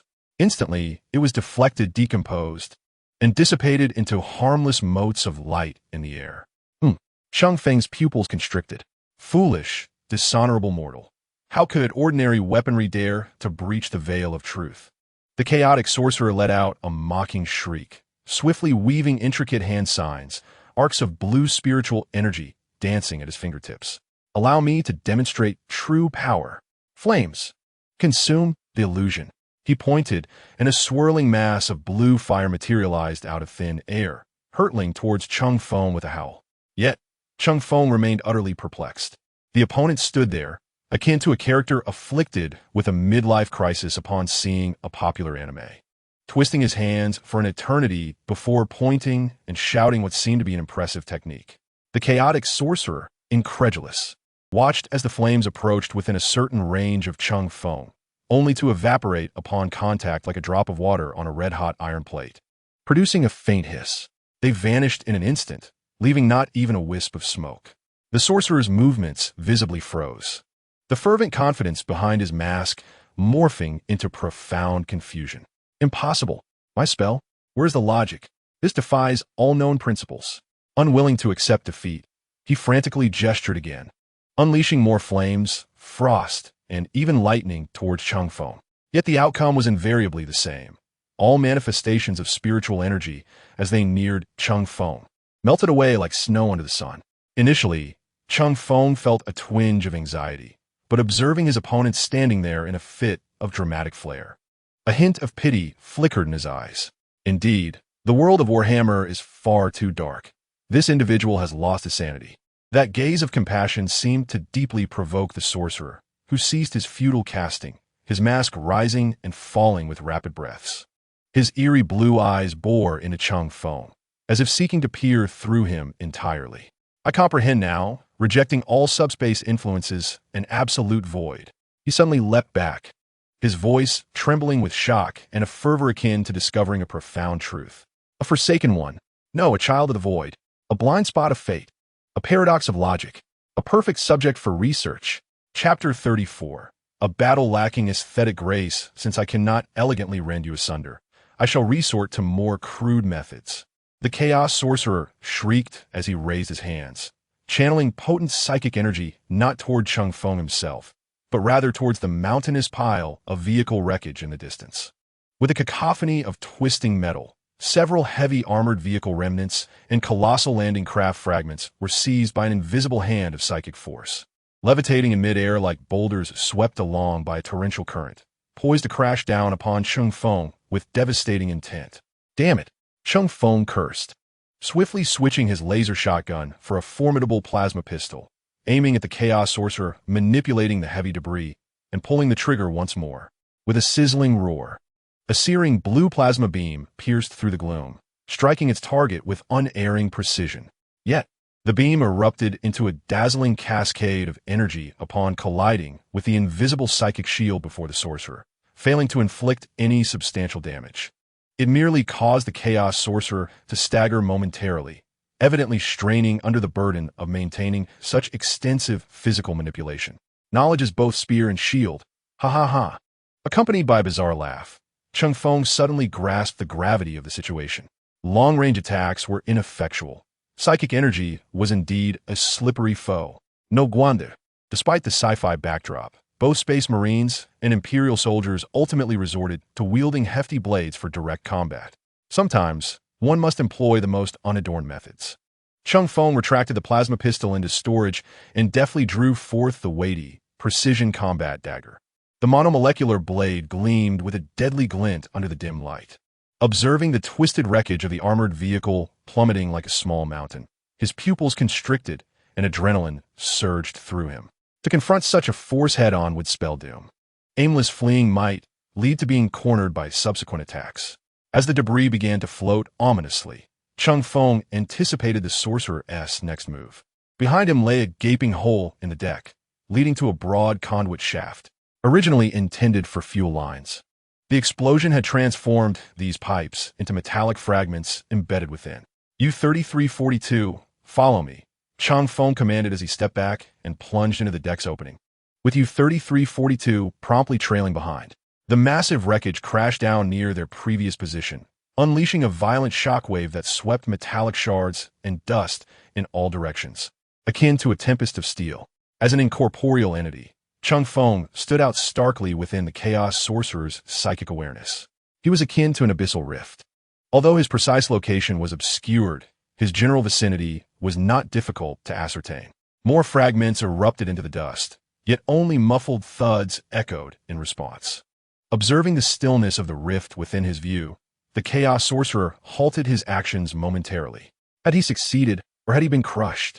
Maintaining his spell-casting posture, the Sorcerer's gaze, concealed beneath the mask, brimmed with vigilance and curiosity. He paused his assault, acutely attuned to any disturbances within the dust, poised to strike at a moment's notice. In the recess, Cheng Feng covered his mouth and nose. He glanced back at U-3342, who was crouching like him. Estimating the distance to the chaotic wizard to be around 12 to 13 meters, separated by a stretch of uneven terrain littered with debris. Charging directly forward would be too slow. The speed at which the opponent hurled metal wreckage far exceeded his running pace. An audacious and reckless idea swiftly took shape in his mind. U-3342, follow my command. Use your mechanical arm to propel me in that direction. The electronic eye of U-3342 flickered with a steady red light, devoid of any doubt. Command acknowledged, my lord. U-3342 extended one mechanical claw to support Cheng Feng's rear, lifting him partially out of the conduit, while the other claw steadied his foot, then forcefully propelled him forward. The strength of the servant machine was not overly exaggerated, yet it sent the unprepared Cheng Feng tumbling to the ground. He was thrust several meters away by the immense force, then sprinted a couple of steps before rolling towards the chaotic wizard. Foolish! How dare you approach the abyss of knowledge? The startled chaotic wizard had barely begun his utterance when he observed Cheng Feng rolling closer. However, the moment Cheng Feng breached the 5-meter radius surrounding him, a harrowing cry of extreme pain and fear erupted from the chaotic wizard, replacing his earlier threatening shriek. He felt as though his mind had been plunged into an absolute void of silence, the whispers that usually resonated in his head, granting him power from the subspace. And the intricate streams of esoteric knowledge were being forcibly obliterated by a brutal force of nothingness. The chaotic wizard sensed the source of his wisdom and the blessings from the Lord of Change dwindling rapidly. No, my thoughts, my knowledge, it's slipping away. This silence, this void, no, he howled in despair, unable to maintain any spells, his body curling into a ball, hands clutching the seemingly fracturing mask, like a marionette stripped of all its strings, writhing on the ground in agony, convulsing, uttering incomprehensible ramblings. Cheng Feng crouched on the ground, observing the chaotic wizard, who appeared to be crawling in a dark, twisted manner like an addict in withdrawal, and a grim smile crept across his face. How does it feel to be cut off from the network? It's my turn now, you fool. The anti-psychic field of the unapproachable could disrupt chaotic energy, as spiritual energy, which emanates from the essence of living souls, is also a component of chaotic energy. It would naturally be obstructed. Watching the figure on the ground, utterly collapsing due to severed connections with the subspace, Cheng Feng crept closer. He raised his finely crafted combat dagger high, swiftly slicing at the junction of the mask and robe. With a soft hiss, the razor-sharp monomolecular blade encountered almost no resistance, piercing through fragile bones and flesh. The wailing beneath the mask abruptly ceased. The body convulsed violently a few times, then fell limp and motionless. Only the ever-shifting robe dimmed in color, ultimately solidifying into a lifeless gray. Eliminated the psychic entity, chaotic wizard, earning 3,500 survival points. The system log promptly issued a notification. Cheng Feng retracted his dagger, disdainfully wiping the unblemished blade against the now dull robes of his opponent, exhaling deeply as he rose from the ground. The system displayed yet another garbled message. Could it be that the name of the malevolent deity could not be revealed? Cheng Feng pondered the peculiar connection between this world and the number 40. The master of transformations, the cunning sorcerer. Indeed, those who toyed with the mind proved to be fragile. He cast a glance at the corpse on the ground and spat derisively. Such flamboyance, Cheng Feng muttered under his breath, dismissing the body that was gradually disintegrating into pale ashes. The opponent's bizarre tactics held no sway against the untouchable. Once in close proximity, a mortal sorcerer, bereft of their arcane protection, was scarcely stronger than an ordinary individual. Yet, the points amassed were substantial, both delicate and plump. For a fleeting moment, Cheng Feng entertained the fantasy of encountering several red-letter warriors from the Thousand Suns Legion, contemplating whether he could draw near them. These traitorous space marines, ensnared within their powered armor by magic, might yield an abundance of survival points. However, he swiftly quashed such fanciful thoughts. These were space marines, and their weapons would surely reduce him to mere pulp before he could approach. Chapter 35. Mission accomplished. U-3342. Scan this area and confirm whether any other energy anomalies or signs of life remain. Although he had vanquished a chaos sorcerer of unknown origin, Cheng Feng felt no inclination to relax. This place was becoming increasingly bizarre. It was conceivable that a chaos space marine might emerge at any moment, and he feared for his life. U-3342 rotated continuously around Cheng Feng, attempting to survey the surroundings. Error. Severe interference in the environment. Scanning obstructed. Cheng Feng felt a twinge of frustration.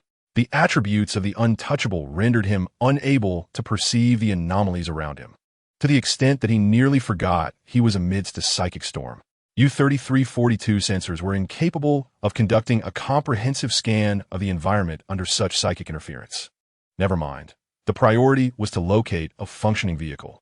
Cheng Feng sighed, cautiously leading U-3342 towards the pile of iron graves. To prevent U-3342 from being corrupted by chaos, Cheng Feng had no choice but to ascend the heap of debris with the mechanical servant. The wreckage, once tightly compressed without gaps, had become loosened due to the chaotic sorcerer's psychic energy. U-3342's extraordinary weight caused the metal to emit a series of alarming, distorted sounds.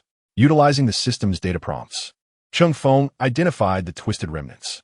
Sentinel mech, damaged. Chimera transport, damaged. Lehman Rust tank, damaged. Valkyrie transporter, damaged. A series of crimson damage indicators resembled cold gravestones, causing Cheng Feng's heart to sink further. Was there truly nothing salvageable? Reluctantly, he scanned the area. Suddenly, amidst a tangle of overlapping damage markers, a faint blue prompt flickered. Cheng Feng immediately crouched, leaning closer to the gap for a better inspection. Through a narrow crevice, a fleeting glimpse of blue flashed at a spot overlapping with a red damage marker. What could this be? Assault landing craft, damaged. Buffalo armored transport, slightly damaged. A Buffalo armored vehicle? Despite the overlapping blue markings, Cheng Feng was able to discern the content clearly, a smile inevitably gracing his face. However, challenges soon presented themselves. The gap before him was evidently too small for him to squeeze through. Clambering down from the pile of wreckage, Cheng Feng sought to navigate through relatively stable openings in search of a passage from below. Yet, aside from catching sight of the armored vehicle's blue insignia from this particular angle, he circled the debris several times, unable to glimpse the conspicuous mark from any other position. The armored vehicle was akin to a treasure buried deep within the mountains, visible yet unattainable. U-3342, can you pinpoint the exact location of the Buffalo armored vehicle? Is there any way to extricate it? Cheng Feng ascended the debris once more with U-3342, indicating the location for his mechanical assistant. U-3342 scanner focused on the depths of the crevice, emitting a flickering red light. Target confirmed, sir. The scan reveals that the vehicle resides within the cargo hold of the assault landing craft's wreckage. Our view from above stems from a rupture in the top armor of a landing craft.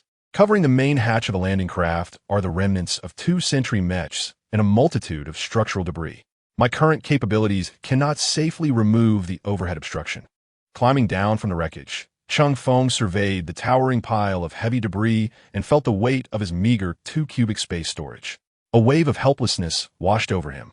If only the dimensional space were larger, he could simply dispose of the debris above. Wait, if it can't be moved, can it collapse on its own?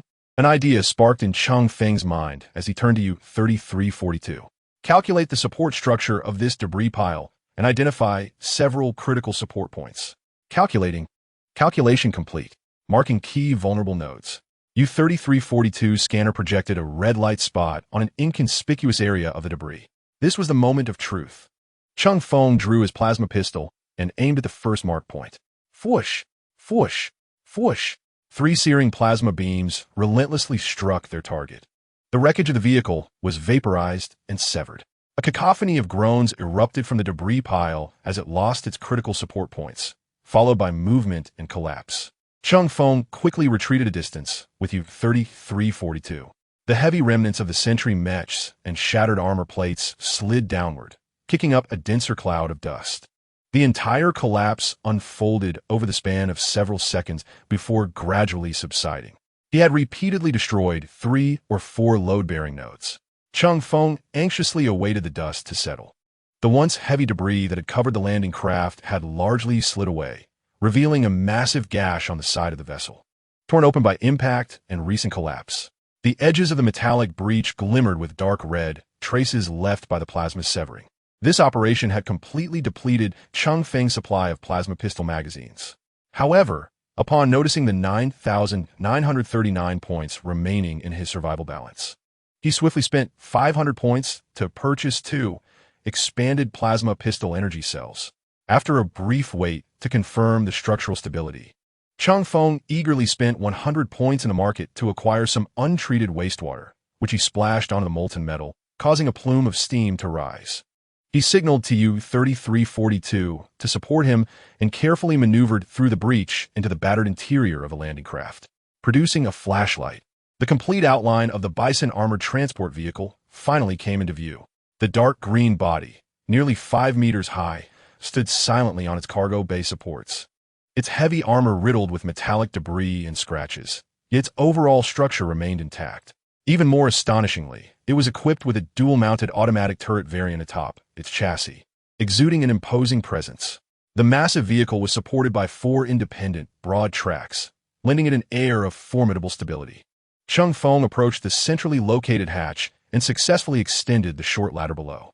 Ascending the ladder, he forcefully turned the valve switch on the armored door, accompanied by the creaking of moving metal as the internal lever began to retract. With the armored door swung open, he yanked it wide, his laser shotgun sweeping the interior. The cockpit and crew compartment were distinctly separated, with the interior being surprisingly spacious. The crew area was divided by a weapon rack, which stood empty, while 6 seats were positioned along each wall. Climbing into the driver's seat, he noted the utter lack of comfort. The co-pilot's position was cluttered with incomprehensible instruments and monochrome screens. After scrutinizing the control panel for some time, Cheng Feng finally located the button labeled Start. In the name of Omnicia, machine spirit, heed my call. While he couldn't recall much of the incantation, he pressed the button down as his voice resonated. With a soft hum of electric current, the indicators on the control panel illuminated sequentially, and the engine roared to life with a deep, powerful growl. Mission seed preservation complete. Please select the vehicle to be modified and add the required materials. Chapter 36. Escape praise the Omnicia. May the God of all machines bless us, and may the Emperor protect us. Cheng Feng felt a surge of excitement as he listened to the engine's operation, unhesitatingly selecting the Bison armored transport vehicle as his target. This was it. As he submitted the modification materials, there was a moment of hesitation. The vehicle already boasted a dual-mounted automatic cannon, and he possessed no weapon of greater potency than this. However, considering the ammunition consumption of live rounds, he ultimately decided to opt for a laser gun. Additionally, including the recently acquired miniature gravitational field generator as supplementary modification material. This device is capable of generating a protective Geller field that encompasses a small area, offering sanctuary to its internal members. However, it necessitates an independent power source and seamlessly integrates with the vehicle's energy system. He eagerly anticipated that this robust armored vehicle would transform into a true mobile fortress. Error. Missing core component of standard automaton's complete core processing unit. Detected available advanced automaton unit. U-3342. Shall it be submitted as material to complete the extensive modification? The sudden appearance of the red warning text and the additional submission option momentarily startled Cheng Feng. It was then that he recalled the task description's overlooked phrase, at least one complete core processing unit from a standard automaton. Clearly, the core of a malfunctioning automaton would not suffice. Apart from U-3342, only the industrial automatons in the power chamber were functioning normally. However, acquiring that core component would necessitate attacking the colossal industrial automatons diligently working within the power chamber. As for the core processing unit, Cheng Feng, having utilized the system to repair an automaton, was acutely aware that this implied he must obtain at least the upper half of an automaton's body along with its head. While removing its limbs, a nearly insurmountable task, those machines were encased in lightweight armor and equipped with cage-like power supports, along with mechanical claws and laser cutters that were far from mere embellishments. Cheng Feng peered through the observation window of the cockpit, gazing at U-3342, who stood vigil at the breach of the landing craft. This loyal, silent automaton, despite its rigid and mechanical behavior and their brief acquaintance, had become an indispensable companion to Cheng Feng amidst the perils of this journey. The term companion felt somewhat peculiar when applied to an automaton, yet Cheng Feng felt a pang of reluctance. At that moment, faint sounds resembling the friction of metal intertwined with the shrill cries of biological creatures drifted through the labyrinthine passageways of the vessel, reaching his ears. This immediately dispelled Cheng Feng's hesitation. He was uncertain of the source, but his instincts warned him it was not a harbinger of good tidings. A plasma handgun could indeed effortlessly annihilate an industrial automaton, provided one aimed accurately to dismantle its limbs. Yet, returning to the power chamber, that was nothing short of a delusion. A shiver coursed through Cheng Feng as the terrifying visage and destructive power of a mature ant cow flashed through his mind. He could no longer afford to hesitate.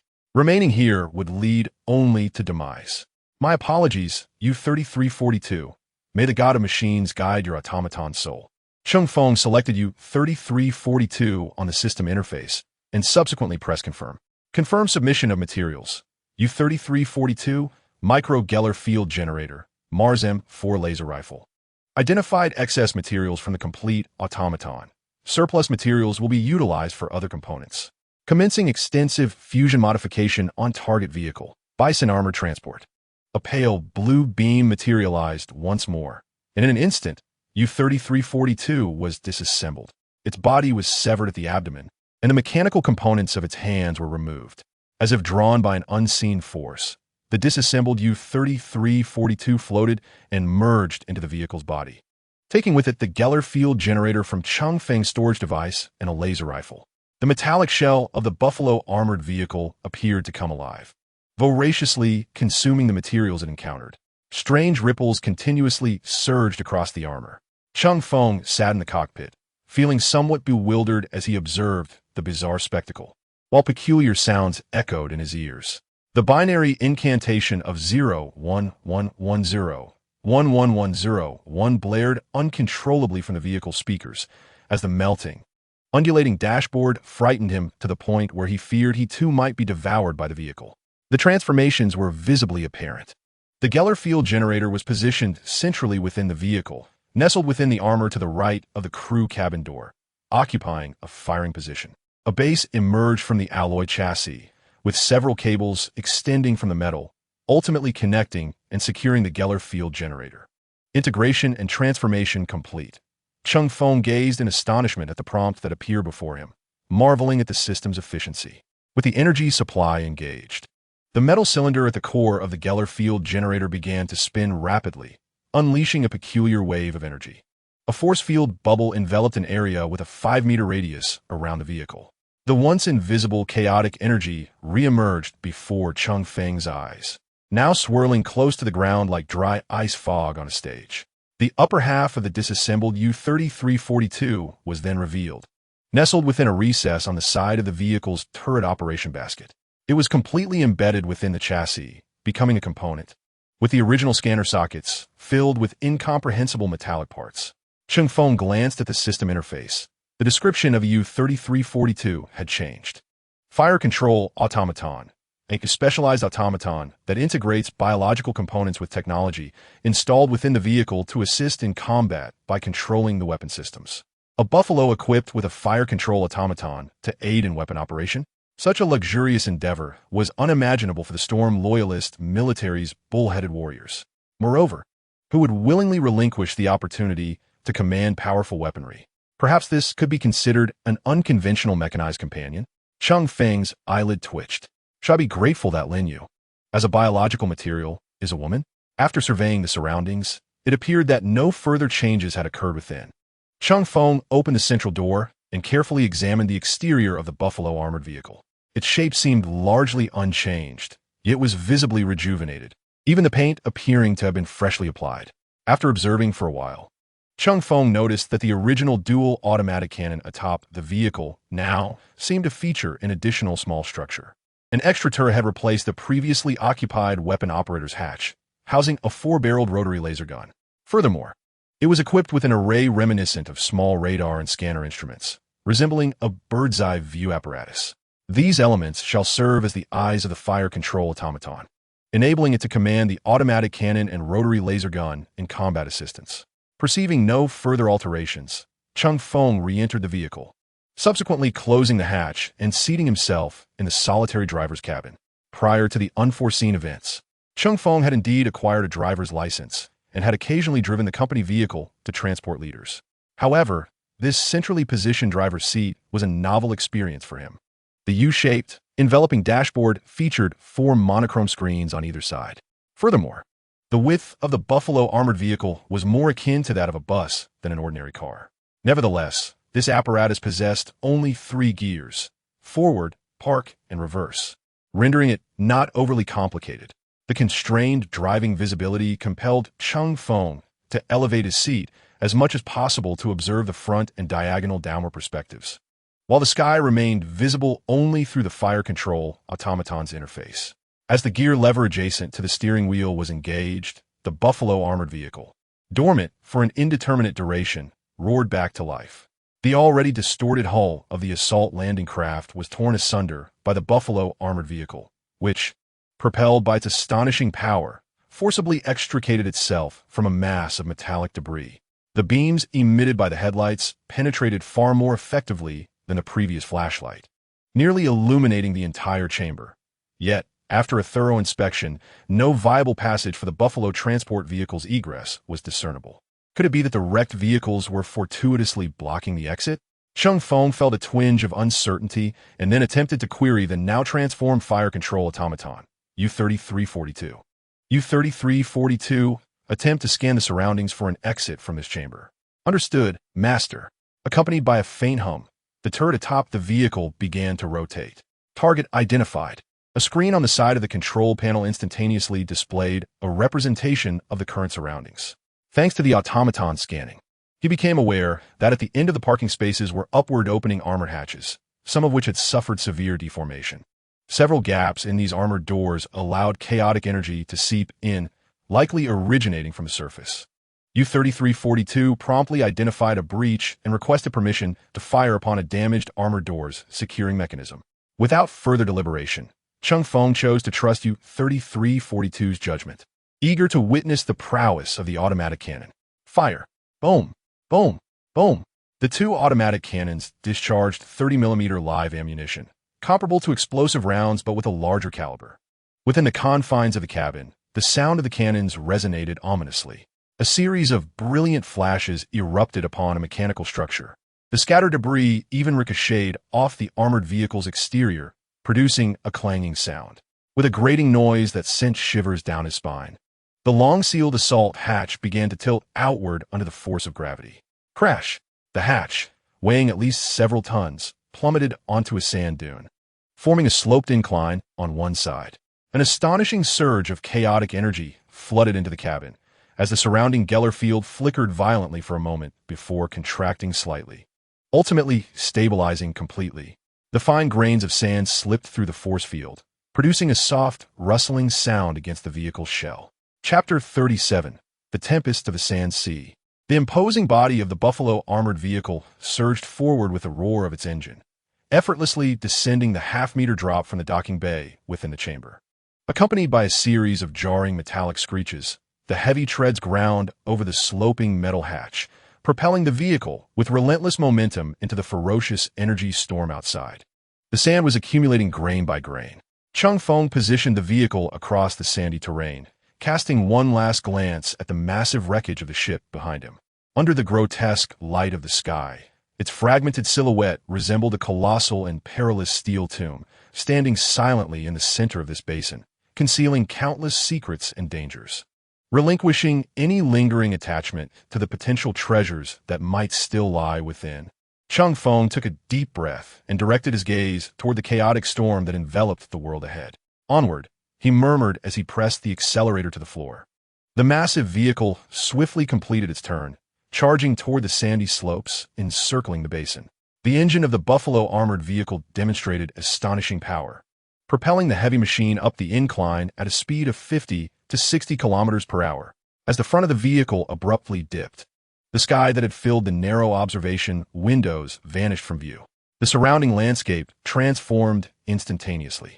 Within the protective embrace of the Geller field, this world was unfolding a surreal nightmare that defied the laws of physics. Cheng Feng observed, from the vehicle's side, how a vast expanse of frost suddenly blanketed the sandy ground mere meters ahead of him. Meanwhile, on the adjacent side, a towering inferno erupted in the desolate desert. Burning silently, the air shimmered unnaturally beneath the flames, and pale, branch-like lightning appeared without warning, striking the ground abruptly. Peering through the observation window, Cheng Feng noticed the outlines of distant dunes warping and shifting like reflections in water. Strange creatures wandered nearby, some resembling elemental aggregates formed from a fusion of sand and ethereal light, reminiscent of the earth elementals found in games from his memories. Other, more grotesque entities lurked about, flesh and bones seemingly stripped of their skin, grotesque masses of meat slithering across the sand, leaving long trails of blood while emitting inhuman howls and murmurs. Seated in the driver's seat, Cheng Feng clearly discerned these aberrant beings. A normal person would likely have succumbed to terror, their sanity unraveling. Yet, Cheng Feng attributed these peculiar phenomena to the influence of the Geller field. To further explore his own capabilities, he attempted to deactivate the Geller field. As the enveloping void around the vehicle dissipated, chaotic energy surged toward the vehicle, revealing to Cheng Feng a vastly different exterior. The sky was filled with swirling grains of sand, and visibility remained perilously low. Frost still lingered upon the sandy expanse, not far away, yet the flames and lightning previously witnessed had vanished entirely. As for the monsters, Cheng Feng was astonished to discover their continued existence. The ethereal and the material had coalesced into tangible forms. From a considerable distance, these aberrations remained present. Having directly observed these distorted entities, Cheng Feng felt a wave of unease wash over him. Reactivating the Geller force field, the armored vehicle, known as the Bison, resembled a diving bell steadfastly navigating through a turbulent ocean, with chaos and tumult threatening to rend the soul from without, while within, it remained an island sustained by technology. The heavy chassis and four robust, independent tracks allowed it to assert an unstoppable presence upon the soft sands. Seated in the driver's seat, Cheng Feng hesitated regarding his next course of action, only to suddenly notice that the compass in his field of vision seemed to have undergone a transformation. What was once a mere handful of arrows now displayed a multitude within the tricolored zone, resembling a complex star map that filled the periphery of his sight. Was the number of targets indicated by the compass related to my speed of movement? Or had the completion of the prior task granted me additional permissions within the system? Cheng Feng felt uncertain about the exact cause, as the system had always been somewhat erratic, and he had not previously noted the changes occurring within the compass. The dilemma of choice was upon him.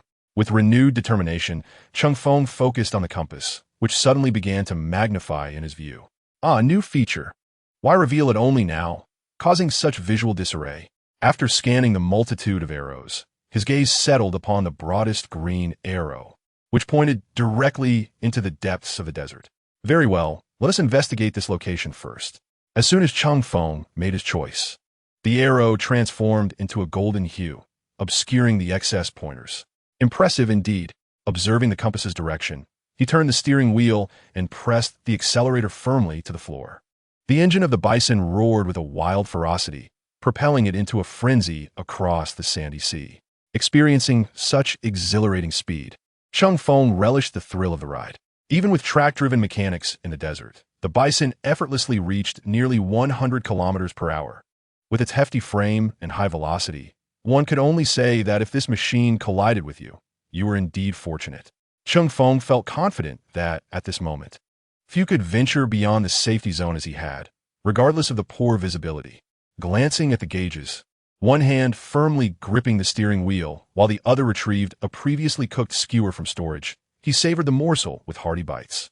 Engaging in this dual activity of driving and dining, Cheng Feng opened the trading market, hoping to procure some proper seasonings. Suddenly, with a loud bang, the crimson hue obscured the windshield. Instantly, a new entry appeared in Cheng Feng's log. Kill the twisted flesh, survival point 30. Just as he thought this was merely a chance occurrence, he noticed ominous movements on the distant sands. As the armored vehicle surged over the crest of a sand dune, the ground ahead, less than 50 meters away, abruptly bulged upwards before erupting like a volcano. A colossal creature burst forth from the sand. Its size rivaled that of a subway car, with a diameter exceeding 6 meters. The body was segmented, encased in a dark purple chitinous shell, with viscous, glowing slime flowing between the cracks of its armor. The front of this behemoth lacked a discernible head, instead featuring a massive, circular orifice resembling that of a lamprey, lined with dozens of spiraled rows of glimmering, bone-like fangs. Surrounding the mouth were numerous tentacle appendages, each tipped with menacing spikes. The enormous creature stirred the sandy sea, emanating an aura of destruction as it charged towards the armored vehicle. Is this a sandworm? I feel as though the system is targeting me. Chapter 38.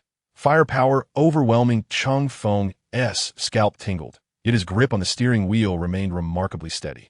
The armored vehicle swung around, careening in the opposite direction. U-33-42.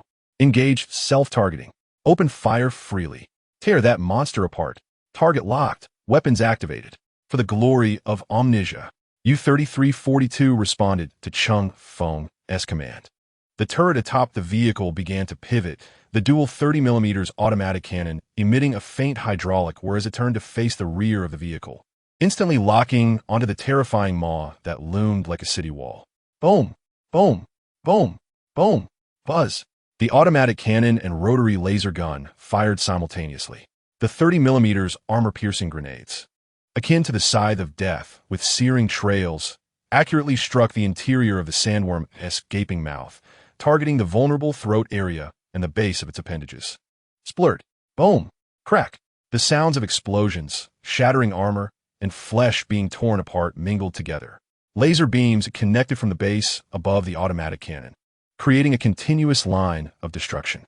The interior of the sandworm's mouth was instantly reduced to a state of carnage, viscous, glowing blood and shredded flesh pouring out like a torrential downpour. Several thrashing appendages were severed at the root, helplessly falling to the ground. A piercing roar echoed, expressing its agony. The sandworm emitted a cry that resonated as if from the abyss. Its massive body twisted in frenzied pain, yet propelled by its terrifying inertia, it charged fiercely towards the armored vehicle. Cheng Feng yanked the steering wheel sharply, and the armored vehicle maneuvered with an agility that belied its size, its treads carving 2 deep arcs in the sand.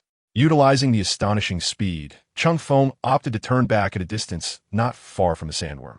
The creature's size implied an astonishingly large turning radius. The impact points of the automatic cannon's armor-piercing grenades shifted from the worm's mouth towards its torso. Each explosion tore apart a considerable section of its outer shell. Laser beams melted the armor at the joints, followed by the armor-piercing grenades penetrating the exterior and exploding within. The sandworm's lengthy body became rigid. Under such fierce and precise firepower, its massive form quickly disintegrated into fragments. After a mournful wail filled with reluctance and despair, the terrifying sandworm, stretching several dozen meters in length, crashed heavily onto the sandy ground, convulsed a few times, and then fell silent. Its carcass was nearly obliterated. Killing the abyssal devouring sandworm grants 5,000 survival points. Cheng Feng stared at the suddenly appearing log entry, momentarily taken aback. This was not the arduous battle he had anticipated. In fact, it had succumbed after he merely circled around it in his vehicle a couple of times. Was it truly this simple? With a sense of disbelief, he peered through the vehicle's window at the fallen remnants of the sandworm, scratching his head in confusion. Such a colossal creature only yielded 5,000 points. If it were to encounter an ant bull, would it not be torn apart? Contemplating this, an inappropriate thought struck Cheng Feng. What if he devised a way to overload the plasma reactor within the wreckage of that ship and detonated the entire structure? He dismissed that impractical idea with a long sigh, a smile of excitement blossoming on his face. Regardless, the sensation of overwhelming enemies with sheer firepower was undeniably exhilarating. It was just a pity he had not personally experienced the thrill of such forceful domination. Why could the mechanical assistant not take over the driving? What a pity it was such a splendid target. Cheng Feng lamented. However, the pungent odor emanating from the deceased sandworm seemed to ignite this chaos-ridden expanse of sand. The grains began to writhe bizarrely, as if corrupted by some profane force. Following that, a grotesque horde of creatures emerged from the vividly colored pool of blood. They bore humanoid shapes, yet their bodies were enveloped in writhing flesh, with exposed muscle fibers twisting and pulsating as if alive. Their faces lacked any discernible features, save for a circular orifice that opened and closed rhythmically, lined with serrated teeth, dripping with corrosive slime. Their limbs were grotesquely deformed, with sharpened bony blades at their fingertips and white bone spurs jutting from their elbows and knees. Upon their emergence, these monstrosities immediately exhibited their sheer, brutal nature. Cheng Feng watched in horror as they began to tear into one another, using their bony blades to slice through their companions' flesh, ravenously devouring each other. Yet more terrifying was their fervent desire to attack the writhing masses of flesh nearby. A pack of flesh hunters lunged at a continuously squirming mass, shredding it to pieces with their bony blades and teeth, greedily consuming every morsel. As they fed, their bodies grotesquely expanded and morphed, new bone spurs erupting from their backs, rendering them even larger. By the Emperor, what in the world are these abhorrent creatures? Cheng Feng couldn't help but mutter under his breath as more of these beings appeared, some of them turning their attention toward the armored vehicle. They seemed to sense Cheng Feng's presence within the vehicle. The allure of fresh flesh drew them in. Abandoning the remnants in their grasp, dozens of faceless heads simultaneously turned toward the direction of the armored car. A nauseating hissing sound emanated from their constantly opening and closing orifices, clearly audible even amidst the howling winds of the psychic storm. U-3342. Prepare for combat. Eliminate these monsters. Threat confirmed. In the next moment, these grotesque entities charged forth with frenzied zeal.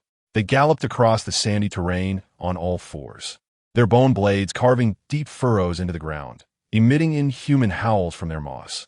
Open fire.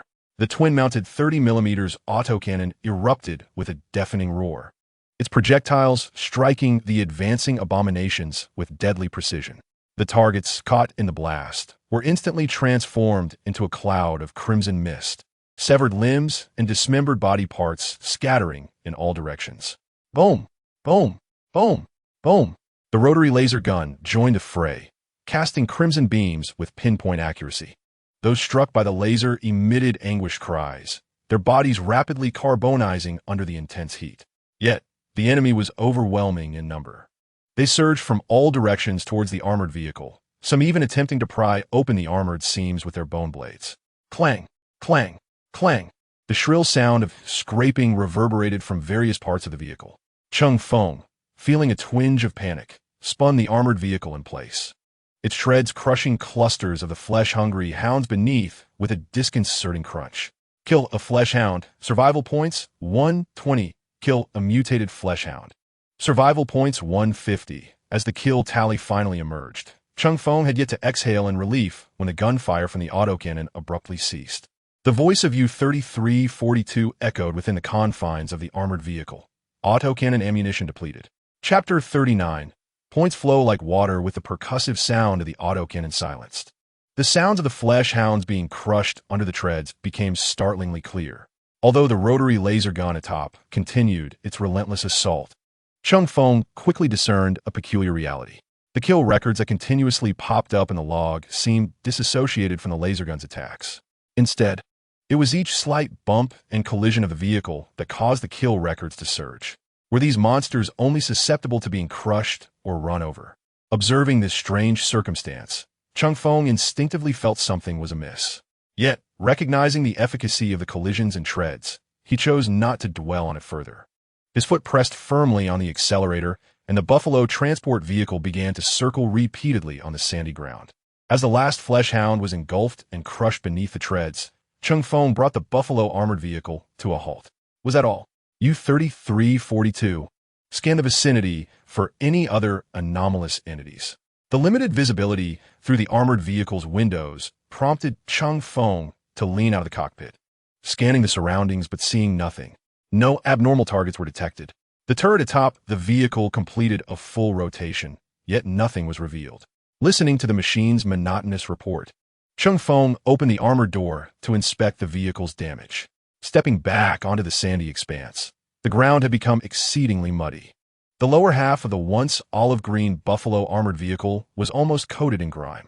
The crushed remains of the flesh hounds clung to the track drives, while the surrounding sand adhered to these remnants. After a brief inspection revealed no apparent damage to the vehicle, Cheng Feng breathed a sigh of relief and returned inside. Sitting in the driver's seat, he glanced at the fuel gauge, which indicated 3/4 full. However, on the adjacent screen, a red warning flashed. Automatic cannon shells depleted. Cheng Feng cast a glance at his survival point balance, which stood at 20,189. The 30 bloodthirsty hounds and 13 mutated creatures had contributed a total of 550 points. With a sense of financial extravagance, Cheng Feng opened the exchange interface and quickly located the suitable 30mm ammunition for his automatic cannon, 25 rounds. Unlike the manual process of replacing the ammunition box in a conventional armored vehicle, his modified Buffalo was equipped with 2 ammunition baskets extending into the turret, each capable of holding 150 rounds. Prior to the modifications, the vehicle had indeed been fully fueled and armed, but at that time, each ammunition box contained only 50 rounds, totaling a mere 100 rounds for both turrets. Although the modification increased the ammunition capacity, it did not augment the total number of rounds, a detail that Cheng Feng had entirely overlooked. The thought of having just spent 500 survival points weighed heavily on him, especially since he had only used 20 or 30 rounds to obliterate the sandworms, while the remaining ammunition had been squandered on the bloodthirsty hounds. Cheng Feng felt not only the sting of wasted ammunition, but also the regret of having not fully relished the experience. The laser shotgun was indeed a firearm, yet could not deliver the satisfying spray of bullets. Moreover, the hum of the laser weapon lacked the thrilling resonance of a real firearm. He had completely missed out on the exhilarating experience of operating the automatic cannon in a sweeping barrage. Returning his attention to the system interface, Cheng Feng exchanged for 300 rounds of 30mm ammunition for the automatic cannon. Once the shells were placed into the ammunition baskets, the automatic loading mechanism began to hum to life. Through the semi-hollow plastic ammunition chute, large rounds were delivered from the vehicle's interior into the turret of the automatic cannon. Although he had instantaneously expended 500 survival points, the firepower of the automatic cannon made Cheng Feng feel it was well worth it. Glancing at his remaining balance of 689 points, he exchanged for 250-point laser rifle magazines to equip his remaining Mars-type laser rifle. He then shifted his focus to his armor. The rudimentary bulletproof vest had only absorbed a single strike, sustaining minimal damage. Nevertheless, for the sake of safety, Cheng Feng decided to replace it with a full bodysuit of armor. However, the multitude of armors available in the system was dazzling. Beyond the shell armor, he also discovered the heavy void armor used by the so-called strongest mortal army, the Solar Auxiliary Corps, as well as the Hunter Duke armor, a product of the unique technologies from the Necromunda world. There was even immortal power armor utilized by the judges of the tribunal. The complete set of armor labeled Heavy Void Armor required 15,000 points, while the Hunter Duke armor not only offered customizable additional features, but also started at a base cost of 40,000 points. As for the power armor employed by the judges, its point requirement rivaled that of the armor used by Space Marines, with even the oldest models demanding 80,000 points. After a brief deliberation, Cheng Feng spent 700 points to exchange for a Storm Loyalist standard full-body shell armor set. As for the remaining 689 survival points, they are reserved as a contingency to address the predicament of ammunition shortages. Cheng Feng, having completed his consumption, retrieved the recently exchanged set from the storage device. The heavy equipment fell to the ground with a soft thud. The entire ensemble consisted of numerous components, which Cheng Feng scrutinized attentively. He picked up the only item that resembled fabric and examined it closely. It was a combat suit, appearing to be a basic inner lining. Externally, it resembled coarse burlap, yet its interior felt remarkably smooth. Moreover, this item was even connected to a pair of socks. After a moment's hesitation, Cheng Feng peeled off his odoriferous attire, stripping down completely. Under the influence of the gene enhancers, his physique had already undergone a transformation, with the contours of his muscles becoming more pronounced and a noticeable reduction in body fat. Indulging in a moment of narcissism, he struck a pose and chuckled foolishly. Subsequently, he donned the combat suit directly against his skin. Although the suit was slightly loose, the tapered design at the cuffs and pant legs ensured it did not appear baggy. After completing this straightforward task, Cheng Feng began to fumble with the armor components. The chest plate and torso armor, crafted from durable composite materials and reinforced ceramic steel plates, gradually enveloped his body and limbs. Cheng Feng sensed a layer of perspiration forming on his skin. After taking a few steps, his movements were fluid, yet his footsteps felt unusually heavy. Additionally, he discovered numerous cables on the armor that had no apparent connection points, leaving him momentarily perplexed. Grasping the helmet, Cheng Feng was enveloped in darkness, accompanied by a sense of suffocation. In a panic, he removed the helmet and cradled it in his arms. Returning to the pilot's seat while still clad in the armor, he examined the intricate faceplate with scrutiny. Had he overlooked something? He poked at the screen on his left armrest, but remained unresponsive, prompting him to glance at his storage device. Suddenly, a realization darkened his expression. Must the energy supply backpack be purchased separately? Removing the torso armor, Cheng Feng discovered several fixed points on his back designed for alloy slots. Damn it. Chapter 40. The encircled safe zone opening the system. Cheng Feng quickly scanned it and indeed found the missing component of his gear. Universal Energy Supply Backpack. 1. 500 survival points. This energy backpack contains 1,000 standard energy units, sufficient to sustain auxiliary devices for a week. Reluctantly, Cheng Feng could only consume it with tears in his eyes. As the points were deducted, a seemingly heavy metallic device materialized in the storage device. When Cheng Feng retrieved it, he nearly lost his grip and dropped it to the ground. This thing is so heavy. Grasping the energy backpack with both hands, he secured it in the alloy slot of the back armor, and with a click, it was firmly attached. After connecting the previously dangling cables to the backpack one by one, he reattached the armor to his body. The immense weight made him feel somewhat unsteady on his feet. Gripping the armrest of the pilot's seat, he managed to maintain his balance. As the helmet was donned, a subtle click resonated and the respirator activated, dissipating the prior sensation of suffocation. A completely transformed panorama unfolded before Cheng Feng's eyes. The helmet of the Storm Loyalist Army was equipped with a visual enhancement device capable of adapting to varying light conditions and battlefield environments, a secure miniature communicator, and a respirator that enveloped the entire face. Furthermore, the screen on Cheng Feng's armor served not only as an operational panel, but also integrated a miniature radar, a highly advanced piece of technology known as the 40-mile scanner. Raising his arm, Cheng Feng meticulously examined the functionality of his armor. In addition to identifying and marking potential hidden threats in the vicinity, it allowed for remote communication and command issuance to the fire control system of the Buffalo armored vehicle, designated U-3342. Moreover, when Cheng Feng retrieved his standard laser rifle, an auxiliary aiming reticle materialized in his field of vision. However, the laser shotgun and plasma pistol evidently lacked compatibility with this system's features. Nonetheless, the helmet could still identify the gun's orientation and provide auxiliary targeting lines, much to Cheng Feng's astonishment. However, this delight was swiftly overshadowed by fatigue. While the heavy armor provided unparalleled protection and an advanced combat system, its weight was quite burdensome for Cheng Feng.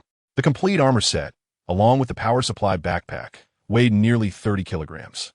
Alas, while the equipment was undoubtedly remarkable, its current usage felt cumbersome.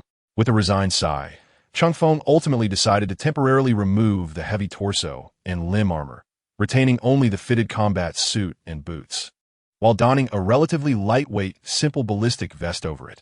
This alteration significantly improved his mobility. Carefully stowing the expensive shell armor into the storage unit, Cheng Feng returned to the driver's seat, gripping the steering wheel with renewed determination. He set off toward the green safety zone. The Buffalo armored vehicle emitted a deep rumble once more, traversing the sandy expanse as it advanced through the storm, guided by the compass. Surprisingly, due to the vehicle's exterior being stained with the blood of many fleshhounds, Cheng Feng encountered no assaults along the subsequent route. However, as the compass needle widened, an increasing sense of unease settled in Cheng Feng's heart. The surrounding scenery began to morph into something eerie and perilous. Distorted figures, seemingly formed from shadows and malice, surged forward across the sand. They appeared to be irresistibly drawn to something, converging towards the exact direction Cheng Feng was heading. U-3342, scan the area ahead, Cheng Feng commanded, furrowing his brow. The scan detected high-intensity, chaotic energy interference, leading to erratic energy readings. Based on the sonic wave analysis, persistent explosions and multiple weapon discharge characteristics were identified. The sonic analysis confirmed intense gunfire approximately 3 kilometers ahead. Gunfire? Cheng Feng's heart skipped a beat. Could it be that the survivors within the safe zone are resisting these monstrous entities? He pressed the accelerator fiercely, and the armored vehicle surged forward, ascending a higher ridge of sand dunes. As the front of the vehicle crested the summit, the scene ahead was unveiled in its entirety. Before him lay an expansive city in ruins, its architectural style starkly contrasting with that of Earth. The remnants of what appeared to be towering skyscrapers were nearly obliterated. Various peculiar circular transit lines had collapsed and fractured. The city now stood predominantly as crumbling walls, desolately rising amidst the sea of sand. Cheng Feng's gaze traversed the shattered remains of the grand edifices. In the heart of the ruins, a relatively intact cluster of buildings emerged. A colossal, semicircular energy barrier, radiating a gentle green luminescence, enveloped the structures like an inverted bowl. Cheng Feng glanced at the compass in his field of vision, where a golden arrow pointed unwaveringly towards the center of the besieged green barrier. It appeared that the barrier marked the safe zone, as every safe zone was standardly equipped with such a shield. However, the green barrier seemed to differ from the Geller field of the human empire. While Cheng Feng observed from the periphery, an unprecedented crisis was unfolding within the safe zone. On a broad street, presumably a main thoroughfare of the city, a throng of 40 to 50 individuals was rushing towards a nearby building. The collapsed debris obscured much of the view in this open space. The maddened beasts were charging forth. Everyone retreated into the structure. Those armed with ranged weapons positioned themselves at the rear, while melee fighters took their stand at the entrance. All mindful of their positions, a resolute middle-aged man stood at the forefront of the crowd, vocally commanding the group. Clutching a shield fashioned from iron and wielding a long knife crafted from bone, he donned a somewhat peculiar outfit. The shield bore several punctures, evidently having been scratched by some creature. His voice was hoarse, yet conveyed an unmistakable determination, struggling to relay instructions amidst the cacophony of chaotic roars and anguished cries. He pointed his bone knife toward a makeshift low wall constructed from rubble and broken metal beams, from which came the excruciating sound of scratching and the rasping of carapaces. Quick, retreat into that half-collapsed building.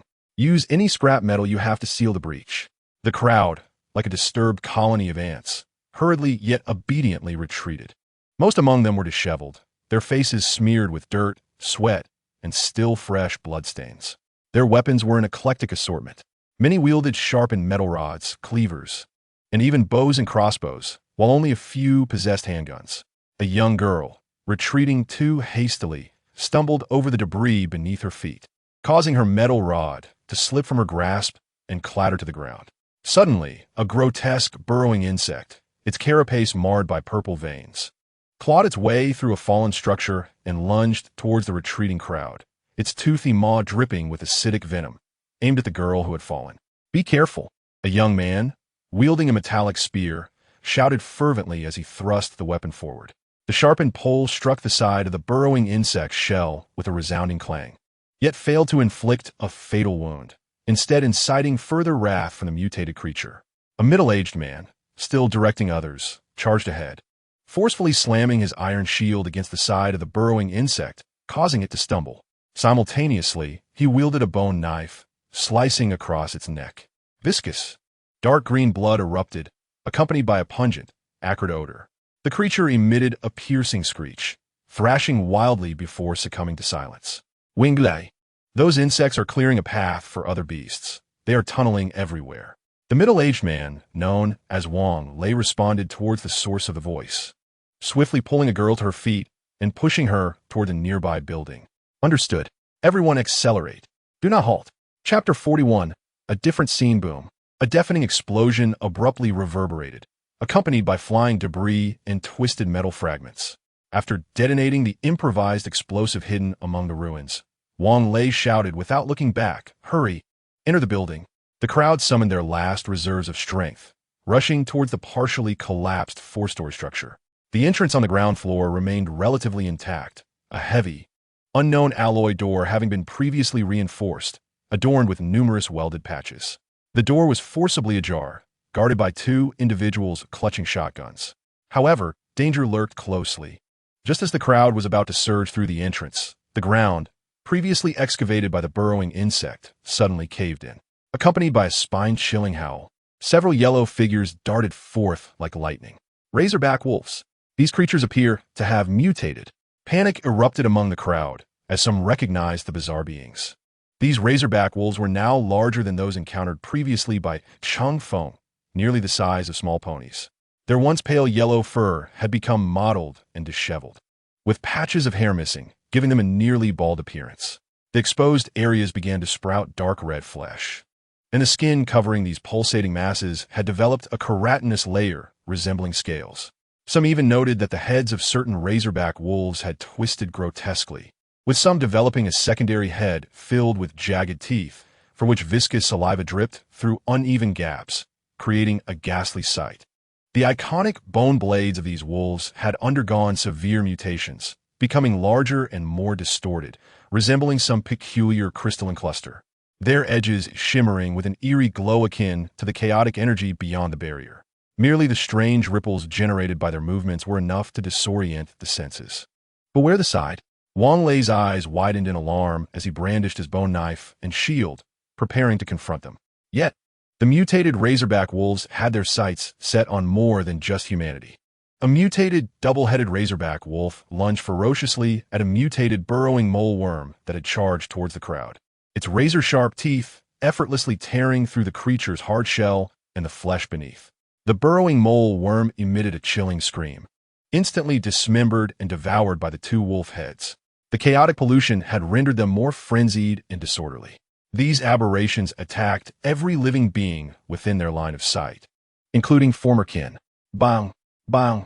A series of gunshots rang out as the two sentinels at the gate decisively opened fire. The shotgun rounds accurately targeted the advancing, mutated razorback wolves. Upon leaving the barrel, the pellets erupted, dispersing a multitude of tiny metal shards in a small conical spray, instantly creating a splatter of blood on several of the mutated wolves. A terrifying roar echoed from afar, seemingly provoked by the peculiar stench of the splattered blood. "Come inside," someone shouted urgently from within the gate. The survivors scrambled hastily into the building. Wang Lei and a few others armed with melee weapons held the rear, coordinating with the two shotguns and a few handguns to fend off the sporadic onslaught of beasts while gradually retreating into the entrance. "Shut the door." With this command, the heavy alloy door began to close with an ear-piercing screech, isolating much of the frenzied roars and impacts from the outside. As the last sliver of the gap sealed, the chilling sound of claws and bones scraping against the metal door echoed, sending shivers down their spines. Inside was a relatively spacious hall, now crowded with terrified individuals. The air was thick with the scent of blood, sweat, and the acrid odor of heated metal shavings.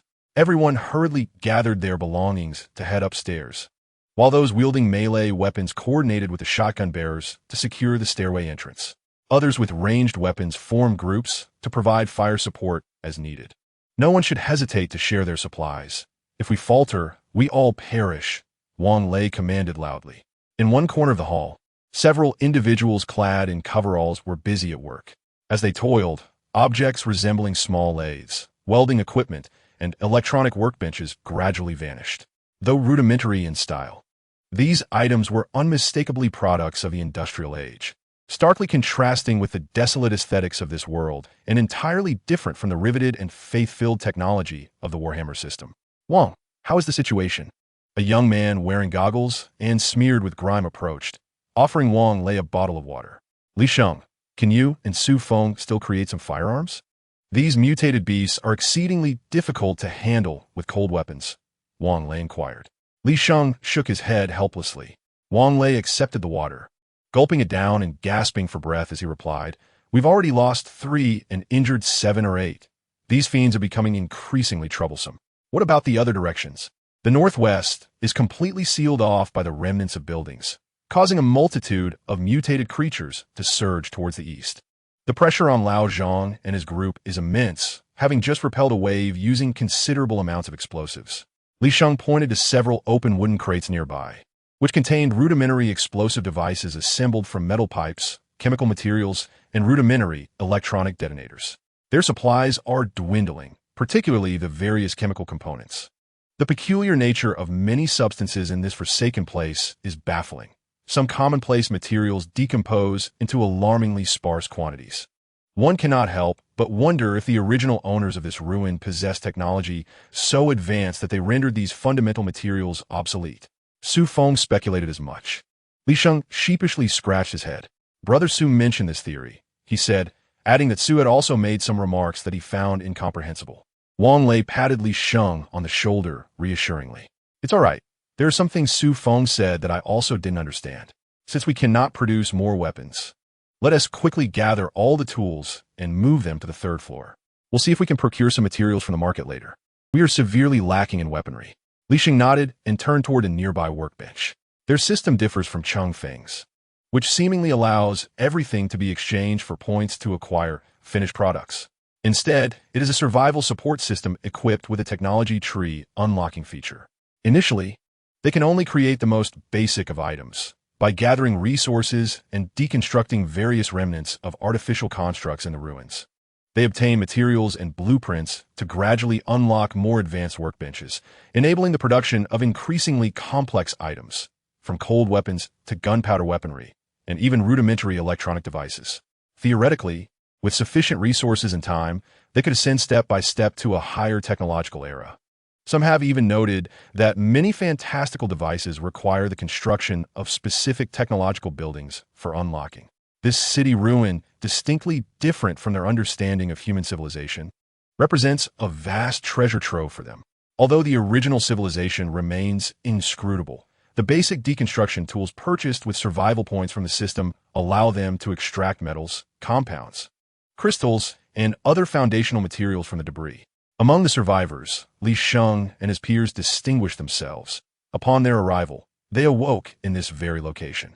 The abundance of remnants and debris has significantly accelerated their progress compared to others. When the storm descended, the swiftest among them had already utilized the damaged equipment and blueprints provided by the system to construct basic workbenches and commence small-scale production of weapons and explosives. This was their foundation for deciding to guard the safety zone within these ruins. After all, humans are prone to blind adherence, instinctively seeking the protection and guidance of the strong for survival. While the majority wielded cold weapons, they could brandish firearms and explosives, positioning themselves as absolute power holders. Wang Lei, having unexpectedly saved Li Sheng's life, gained the young man as assistance, and with his unique status as an active duty soldier, temporarily assumed the role of leader in this makeshift community. After quenching his thirst, Wang Lei wiped his face and turned to glance at a hand-drawn, rudimentary map affixed to the wall of the hall, which outlined a rough plan of defensive zones and resource points. They must hold their ground at least until the storm passes. No sooner had he spoken than a resounding crash, far heavier than any prior impact, reverberated from beyond the alloy door. The entire hall seemed to tremble in response. A distinct 5-fingered dent suddenly marred the door's surface. In an instant, the hearts of all present sank. Something far more terrifying had been drawn to them. Chapter 42. A dazzling entrance bang. Bang. Bang. The heavy thuds echoed like a death knell, incessantly hammering against the alloy door. Each appearance of that clear, five-fingered indentation grew ever deeper. Dust and debris began to cascade from the walls surrounding the doorframe, and the welded patches emitted a groan of unbearable strain. It was that mutated stone bear. Not just one. A lookout stationed at the second-floor window shouted, his voice trembling, his face ashen, through the vibrations of the walls and the gaps in the door. Wang Lei could sense the oppressive despair emanating from outside. The already terrifying power of the hill rock tyrant had become even more formidable under the nurturing chaos.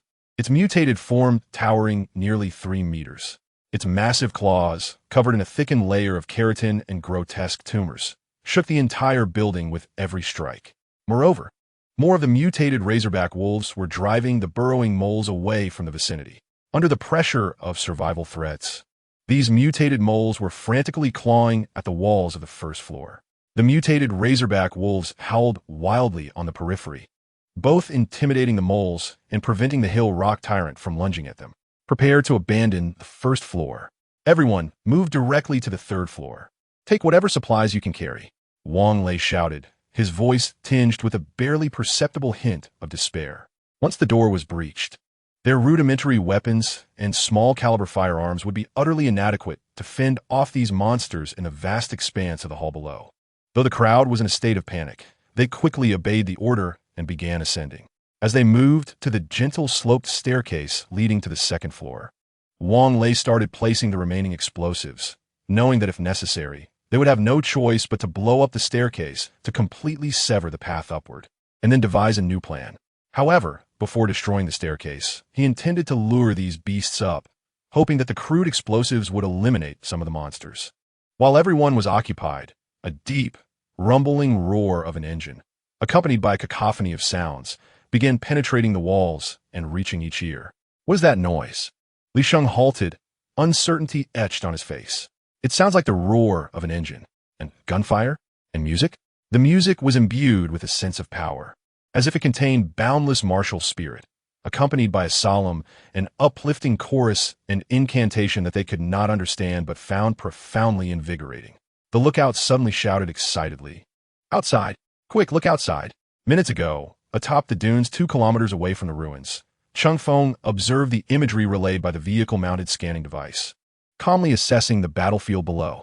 U-3342, mark all high-threat beast targets, prioritizing the elimination of large units.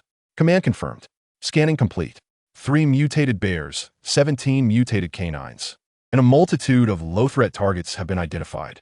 Gazing at the deep crimson markers indicating the mutated beasts, Cheng Feng felt no fear, only an exhilarating thrill at the sight of the moving dots.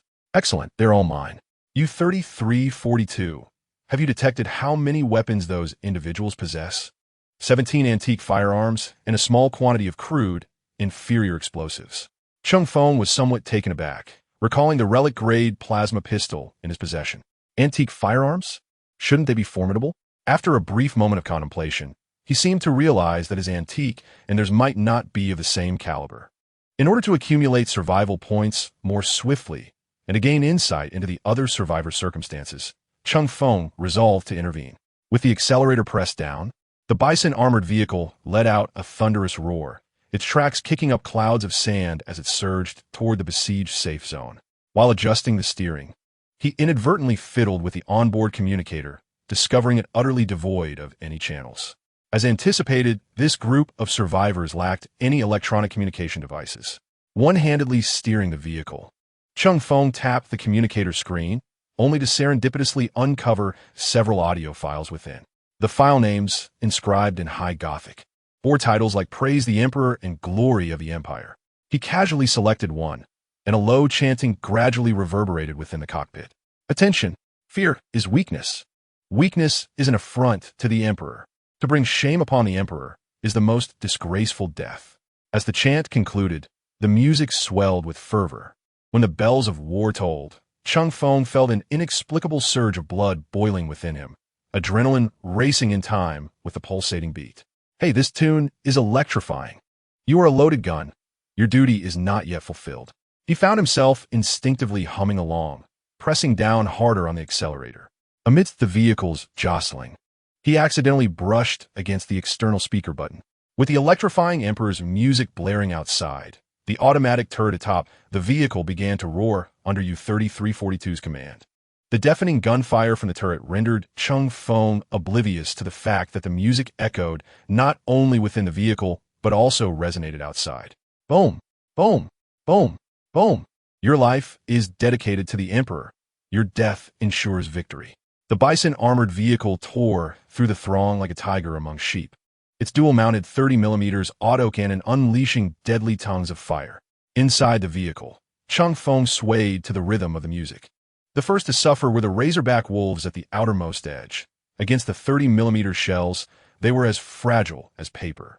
Often, a single shot was sufficient to cleave them in two, their remains shredded by the explosive shockwave, mingling with flickering bone fragments scattered across the ground. Kill the mutated razorback wolf. Survival points 150. The buffalo armored vehicle brazenly crashed through the remnants of beasts blocking its path, rolling over the uneven terrain akin to a gravel road. 3 mutated hill tyrants had already deformed the metal gate along with its frame. The armor-piercing shells fired from the automatic cannon struck their colossal bodies with pinpoint accuracy. Boom! Boom! Boom! The explosive flashes erupted against their hard, chitinous shells, the projectiles effortlessly tearing through flesh and bone, exiting from the opposite side, leaving behind gaping wounds over half a meter in diameter. Dark green viscous blood and shattered entrails splattered everywhere. These behemoths barely had time to emit complete cries of anguish before collapsing under the bombardment, their massive forms kicking up clouds of dust. Cheng Feng smiled as he glimpsed the information flashing on the log. Kill the mutated hill tyrant. Survival points 1300x3 to ensure their complete demise. The oblivious U-3342 continued to control the automatic cannon to fire additional shots at the heads of the mutated hill tyrants. The armor-piercing shells obliterated their heads. A crimson laser beam erupted from the vehicle's roof, swiftly sweeping around its perimeter. The burrowing moles and other ordinary razorback wolves curled up on the ground were rapidly slaughtered by the rotary laser gun, accompanied by the screeching of tracks. The vehicle glided across the cement-like ground. The buffalo armored vehicle came to a steady halt before the battered entrance of a building. The turret, still under U-3342's control, slowly rotated, beginning to eliminate the scattered mutants attempting to approach with precise bursts. Taking a deep breath, Cheng Feng steadied the vehicle. It was time for my appearance. Chapter 43 Communication. After confirming the vehicle was stable, Cheng Feng immediately donned the heavy armored shell. Though it lacked any auxiliary power, its weight was soon overshadowed by its imposing aesthetic. After flexing his heavy yet powerful limbs, he retrieved the Mars-type M4 laser rifle from the storage compartment. Cheng Feng opened the armor door in the center of the vehicle and leaped down. U-3342, maintain vigilance and fire at will to eliminate all nearby threats. As you command, my lord, came U-3342's response through the helmet communicator. The heavy military boots thudded against the ground scattered with debris and blood, producing a dull sound. Stepping towards the precarious alloy door, Cheng Feng attempted to push it open. However, the deformed frame firmly jammed the door. The failure to open the door left Cheng Feng somewhat embarrassed. He tapped a few times on the control panel of his armor, and the scanning device immediately swept through the building's interior. No one on the first floor. The structure before him was outlined with lines, revealing its general layout. Cheng Feng drew his plasma pistol with one hand, and 2 thick beams of blue light surged forth. Bang!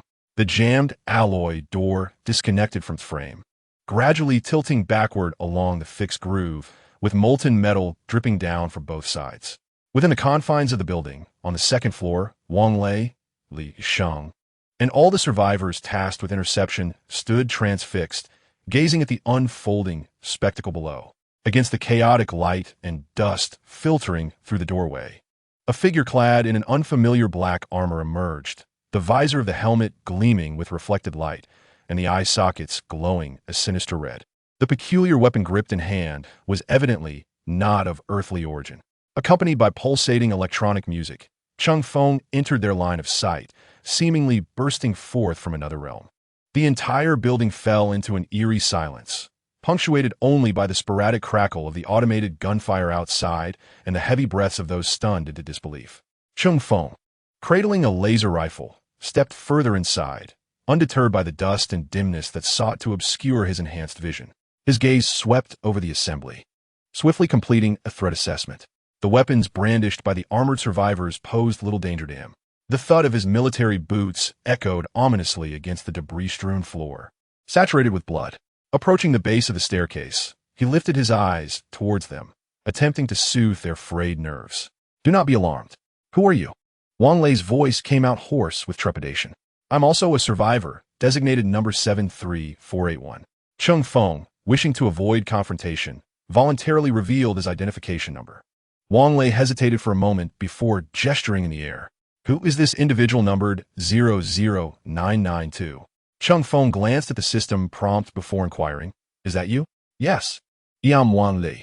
Upon hearing Cheng Feng's number, Wang Lei relaxed slightly, nodding to the others nearby, though they remained on guard. "Cheng Feng, did you come here after receiving an urgent mission from a safe zone?" Wang Lei's question prompted Cheng Feng to shake his head. "What mission? To defend the safe zone and dismantle the core?"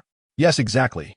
Cheng Feng scanned his interface, noting the absence of any notifications, and immediately grasped a crucial detail. The urgent missions for the safe zone were assigned to all individuals present within its confines at that time. Naturally, Cheng Feng would not have received such a task. "No." His succinct reply plunged Wang Lei and the surrounding survivors back into confusion. "No task. Was it another rescue mission? Something akin to mutual aid?" Wang Lei gestured towards the doorway, his meaning clear. How had Cheng Feng managed to locate this place so precisely and intervene at such a critical moment without any guiding instructions? Moreover, given his equipment and the formidable armored vehicle, it was beyond the comprehension of those still wielding rudimentary firearms and cold weapons. Li Sheng could no longer contain his curiosity. Peering out from behind Wang Lei, adjusting his goggles, his eyes ablaze with the fervor of a tech enthusiast confronted with cutting-edge gear. "Brother Cheng Feng, your armor looks incredible. And that vehicle outside is extraordinary. Where did you acquire such advanced technology? It feels like we're not even from the same era." Li Sheng's inqui razunata profundi, mirroring the collective curiosity that lingered in the air. They toiled relentlessly to dismantle the debris, inching their way up the technological tree, managing only to fortuitously construct a few handguns, shotguns, and a meager supply of ammunition and rudimentary explosives. Yet the individual before them appeared as if he had descended directly from the set of an advanced science fiction film. Cheng Feng refrained from answering Wang Lei's latter inquiry, unable to divulge the truth of his experience watching them being pursued by mutated beasts at the outskirts of the city, ultimately confirming that he could easily overpower the others here before making his entrance. After a brief silence, he opted for a vague, yet not entirely deceptive response. "Opportunities differ. I awoke near a highly advanced ruin." This explanation was somewhat plausible, as it seemed that the locations of their arrival were not entirely uniform, and some were evidently more fortunate than others. However, Cheng Feng's fortune seemed excessively extraordinary. He was not naive enough to reveal the secret that his system differed from theirs. Wang Lei, on the other hand, was more concerned about another pressing issue.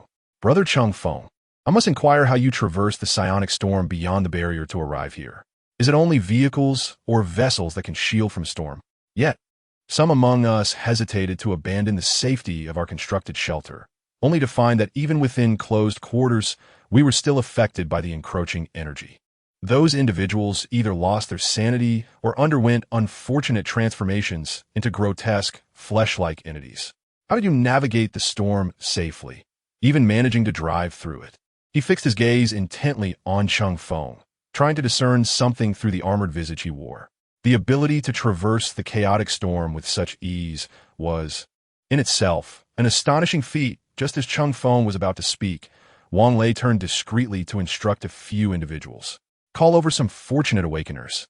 They have encountered the storm and can see things differently. Let them ascertain whether this survivor differs from the others." As two individuals departed from the crowd, Cheng Feng's voice rang out. "Moving within the storm is not particularly extraordinary. By completing the task of dismantling the core of the safe zone, one can utilize the rewards from the task to navigate the storm." Wang Lei furrowed his brow at Cheng Feng's words. The task of dismantling the core of the safe zone? Are you saying you have dismantled the core? Does that not mean the others are doomed? Wang Lei's analysis instantly drained the color from everyone's faces. The ruins of this city were markedly different from the wreckage of Cheng Feng's previous vessel. Here, the central area housed a singular, colossal shield core, unlike the distributed installation of multiple gravity field generators aboard Cheng Feng's ship. This disparity in information rendered Cheng Feng's image suddenly brutal and terrifying. As for whether the others survived, I cannot say. However, the place where I was located was marked as a red zone, remaining there even if the external psionic storm would not penetrate. The inherent dangers within were sufficient to claim the lives of all. I did advise a few to leave with me, yet they all declined. Of course, I am not a saint, but neither am I a villain. I merely took one of the designated core gravity field generators and left unscathed, with no harm done to anyone else. Cheng Feng shrugged, silently reflecting that those two fools were undoubtedly dead and could hardly be considered injured. Li Sheng, standing nearby, caught the essence of Cheng Feng's words. Are you suggesting one of them? Is there a multitude of core force field generators within the red safety zone? Chapter 44. Malicious Intent. Cheng Feng paused momentarily. After I dismantled it, the safety zone merely shrank in size. It did not vanish entirely, so there must still be a few remaining. However, the energy core over there has shut down, and it won't be long before it becomes ineffective. This brief exchange improved everyone's demeanor considerably, although some still disapproved of Cheng Feng's methods. As the crowd murmured quietly among themselves, several individuals, their faces pallid, yet their eyes shimmering with an unusual light, were brought forth. These were the fortunate souls, as described by Wang Lei, who had survived the energy of the psychic storm and thus awakened a faint psychic ability. Yet, when these psychics laid their eyes upon Cheng Feng, a piercing scream erupted from a young girl. "Ah!" she cried, as if witnessing the most terrifying sight imaginable. Her eyes widened in horror, pupils constricted. She staggered backward as though struck by an invisible hammer, clutching her head with both hands. "A monster! He is a monster! Empty! A walking black hole! A rift! He is devouring everything! My soul is being drawn away! Keep me away from him!" She screamed incoherently, tears streaming down her face, struggling to retreat as if proximity to Cheng Feng would lead to her complete annihilation by the void she so vividly described. Almost simultaneously, the other psychics' expressions shifted drastically. Although their psychic sensitivity was not as acute as the girls', they felt an unimaginable sense of weakness and silence enveloping them.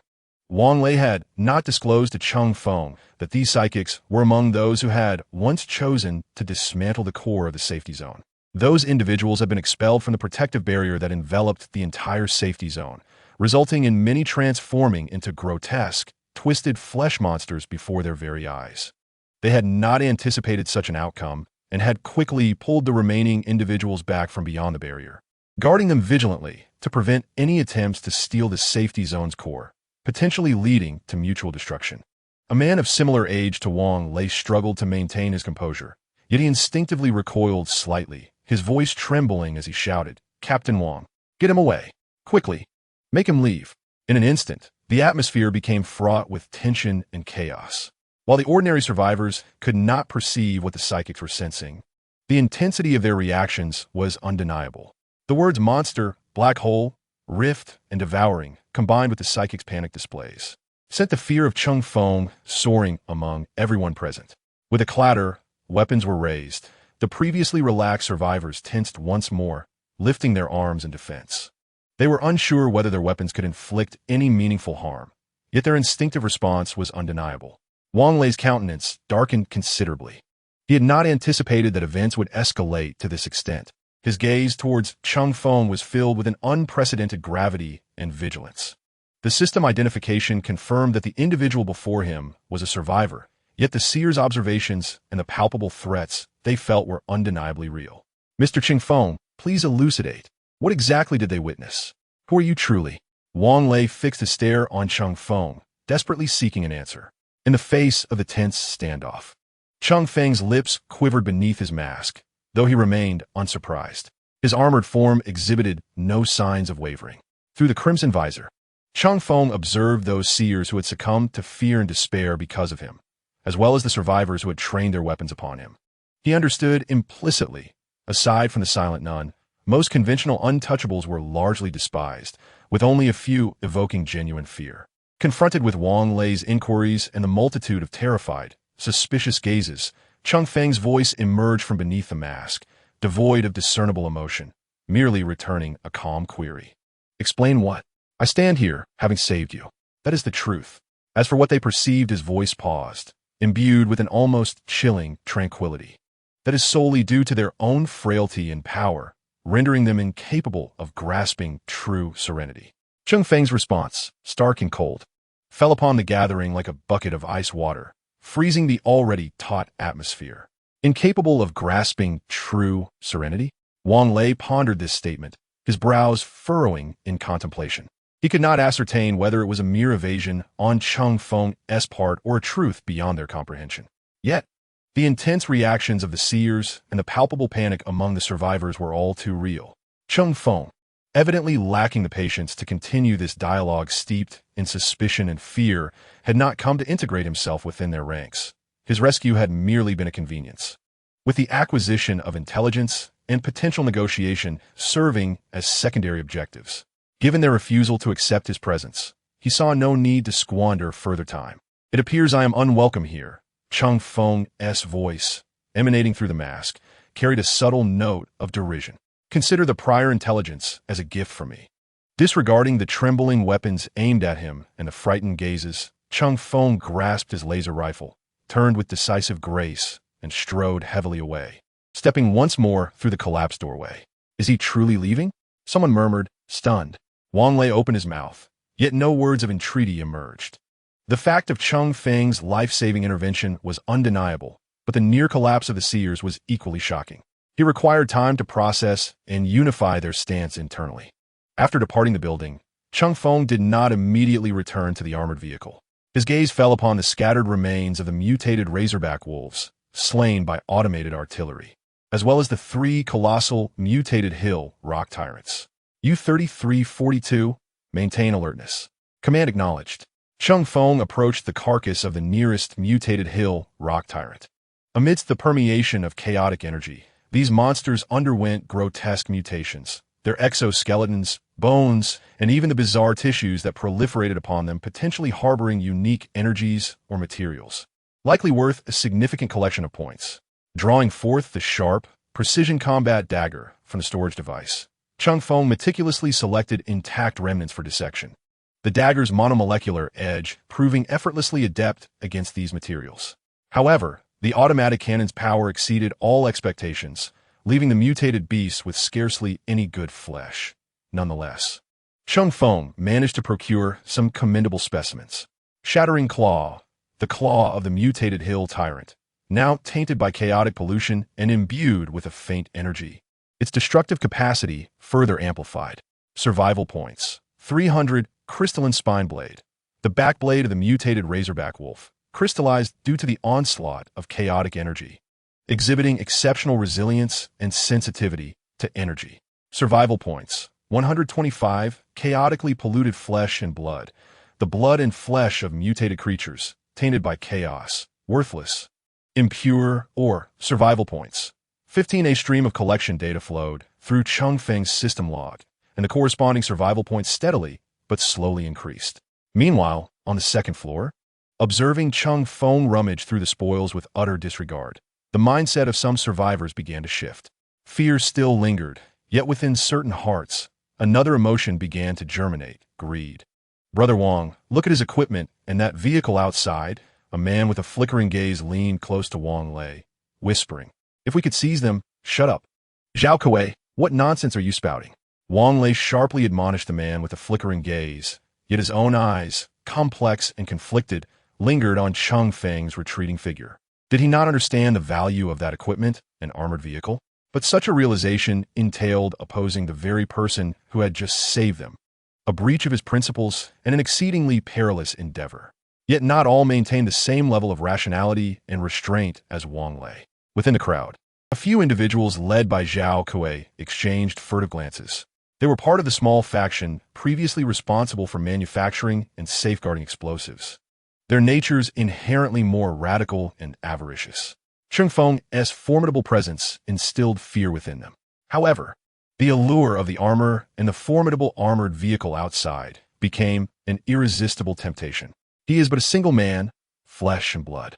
No matter how powerful, that vehicle is not invincible. While he is turned away, let us capitalize on his moment of inattention. We can use our most potent weapon.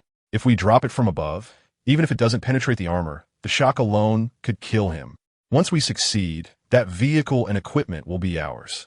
Once the wicked thought took root, greed swiftly eclipsed fear and reason. Cheng Feng, having stored the last valuable crystalline spine blade in his storage device, stood up in satisfaction. The haul was quite commendable, with his survival points rising to 15,269. He estimated that once he placed the materials on the market, they could fetch an additional 2 to 3,000 points.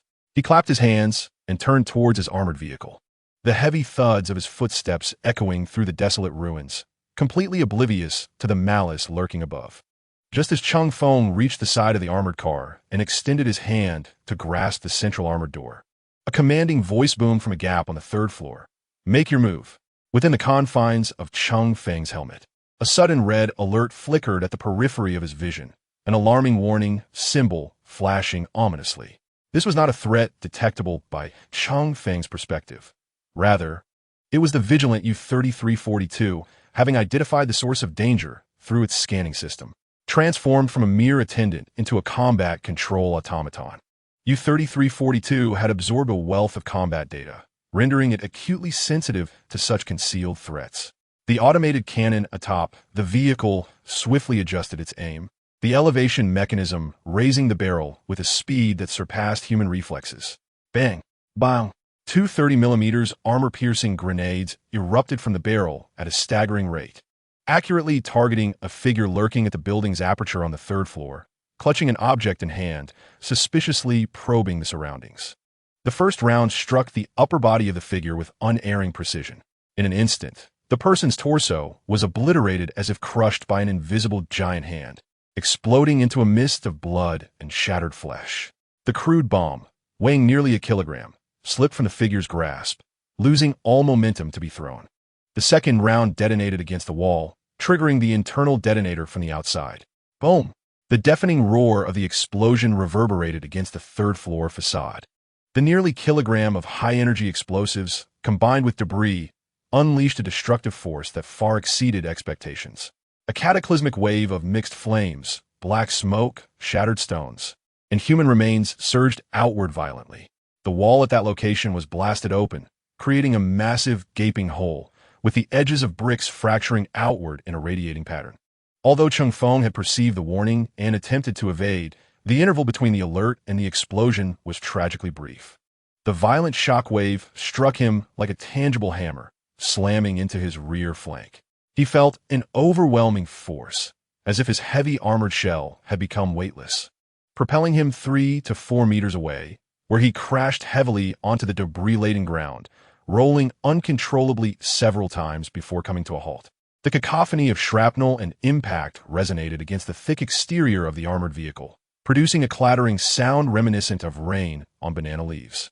The vehicle jolted violently, yet the main armor plating bore only a multitude of varying scratches and scorch marks, with scarcely any significant dents. The sole component suffering considerable damage was the integrated scanner atop the turret. Coughing, he realized the explosives had detonated approximately 7 to 8 meters above ground. Even with the cushioning provided by armor and a helmet, the intense jolt still rendered Cheng Feng dizzy, as if his internal organs had been displaced. And even his breath was tainted with a metallic tang.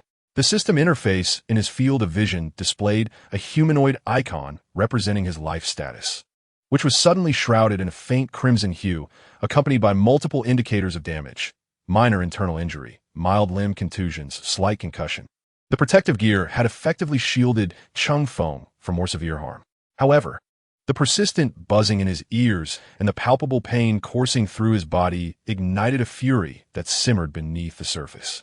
Had it not been for the slight enhancement from genetic agents, he would have surely sustained serious injuries from this impact. U-3342. Suppressive fire. Treat all who resist as enemies. Execute without mercy. Cheng Feng's voice resonated within the confines of his helmet, imbued with a chilling, suppressed rage that radiated from him like a palpable force. Error.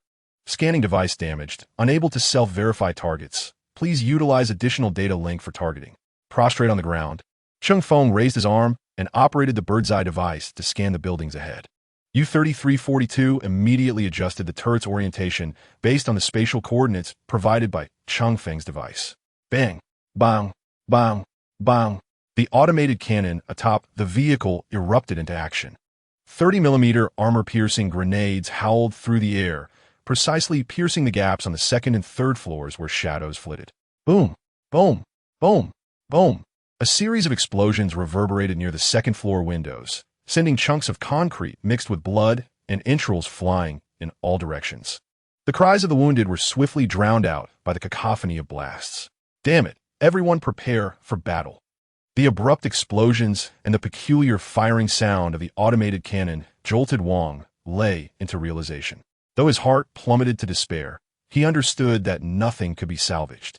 Despite his vehement objections, this reckless initiative by a select few had dragged the entire group into conflict with Cheng Feng. Chapter 46. Bloody Forgiveness in a Bid for Self-Preservation. Wang Lei could only grit his teeth and shout hoarsely for the remaining individuals to arm themselves. The fortunate survivors who had escaped the wrath of the automated cannon, gripped by sheer terror and a herd mentality, instinctively obeyed Wang Lei's commands, and a cacophony of gunfire erupted within the building. Some bullets flew from the interiors, striking the armored vehicle's exterior, while others, laden with iron shot from shotguns, pelted Cheng Feng's armor. Bang! Bang! Clang! Clang! The makeshift shot filled with iron shards and 9mm rounds collided with the composite armor plating, leaving only shallow scratches or ricocheting harmlessly away. Even in his current state, Cheng Feng could easily withstand such impacts. Foolhardy, Cheng Feng bellowed as he rose from the ground, drawing his laser rifle and unleashing a barrage of fire through the assistance of his helmet's targeting system. With the relentless firepower of automatic cannons, rotary laser guns, and laser rifles, all survivors attempting to launch an attack through the building's breach were swiftly eradicated within mere seconds, leaving the remaining few to retreat deep within the structure. Cheng Feng trudged back into the first floor of the building, his fury lightening the weight of his armor. The data from the bird radar seamlessly integrated with his helmet display, illuminating the internal architecture and the precise locations of each adversary before him, as if he had gained a form of X-ray vision. This was not combat. It had devolved into a one-sided massacre. Cheng Feng wielded his laser rifle, requiring no meticulous aim. He simply squeezed the trigger based on the auxiliary markers visible in his field of vision, and the beam weapon struck true. A red beam sliced through the air, and a figure on the second floor, peering cautiously with a handgun, suddenly sported a charred hole in his forehead, collapsing silently.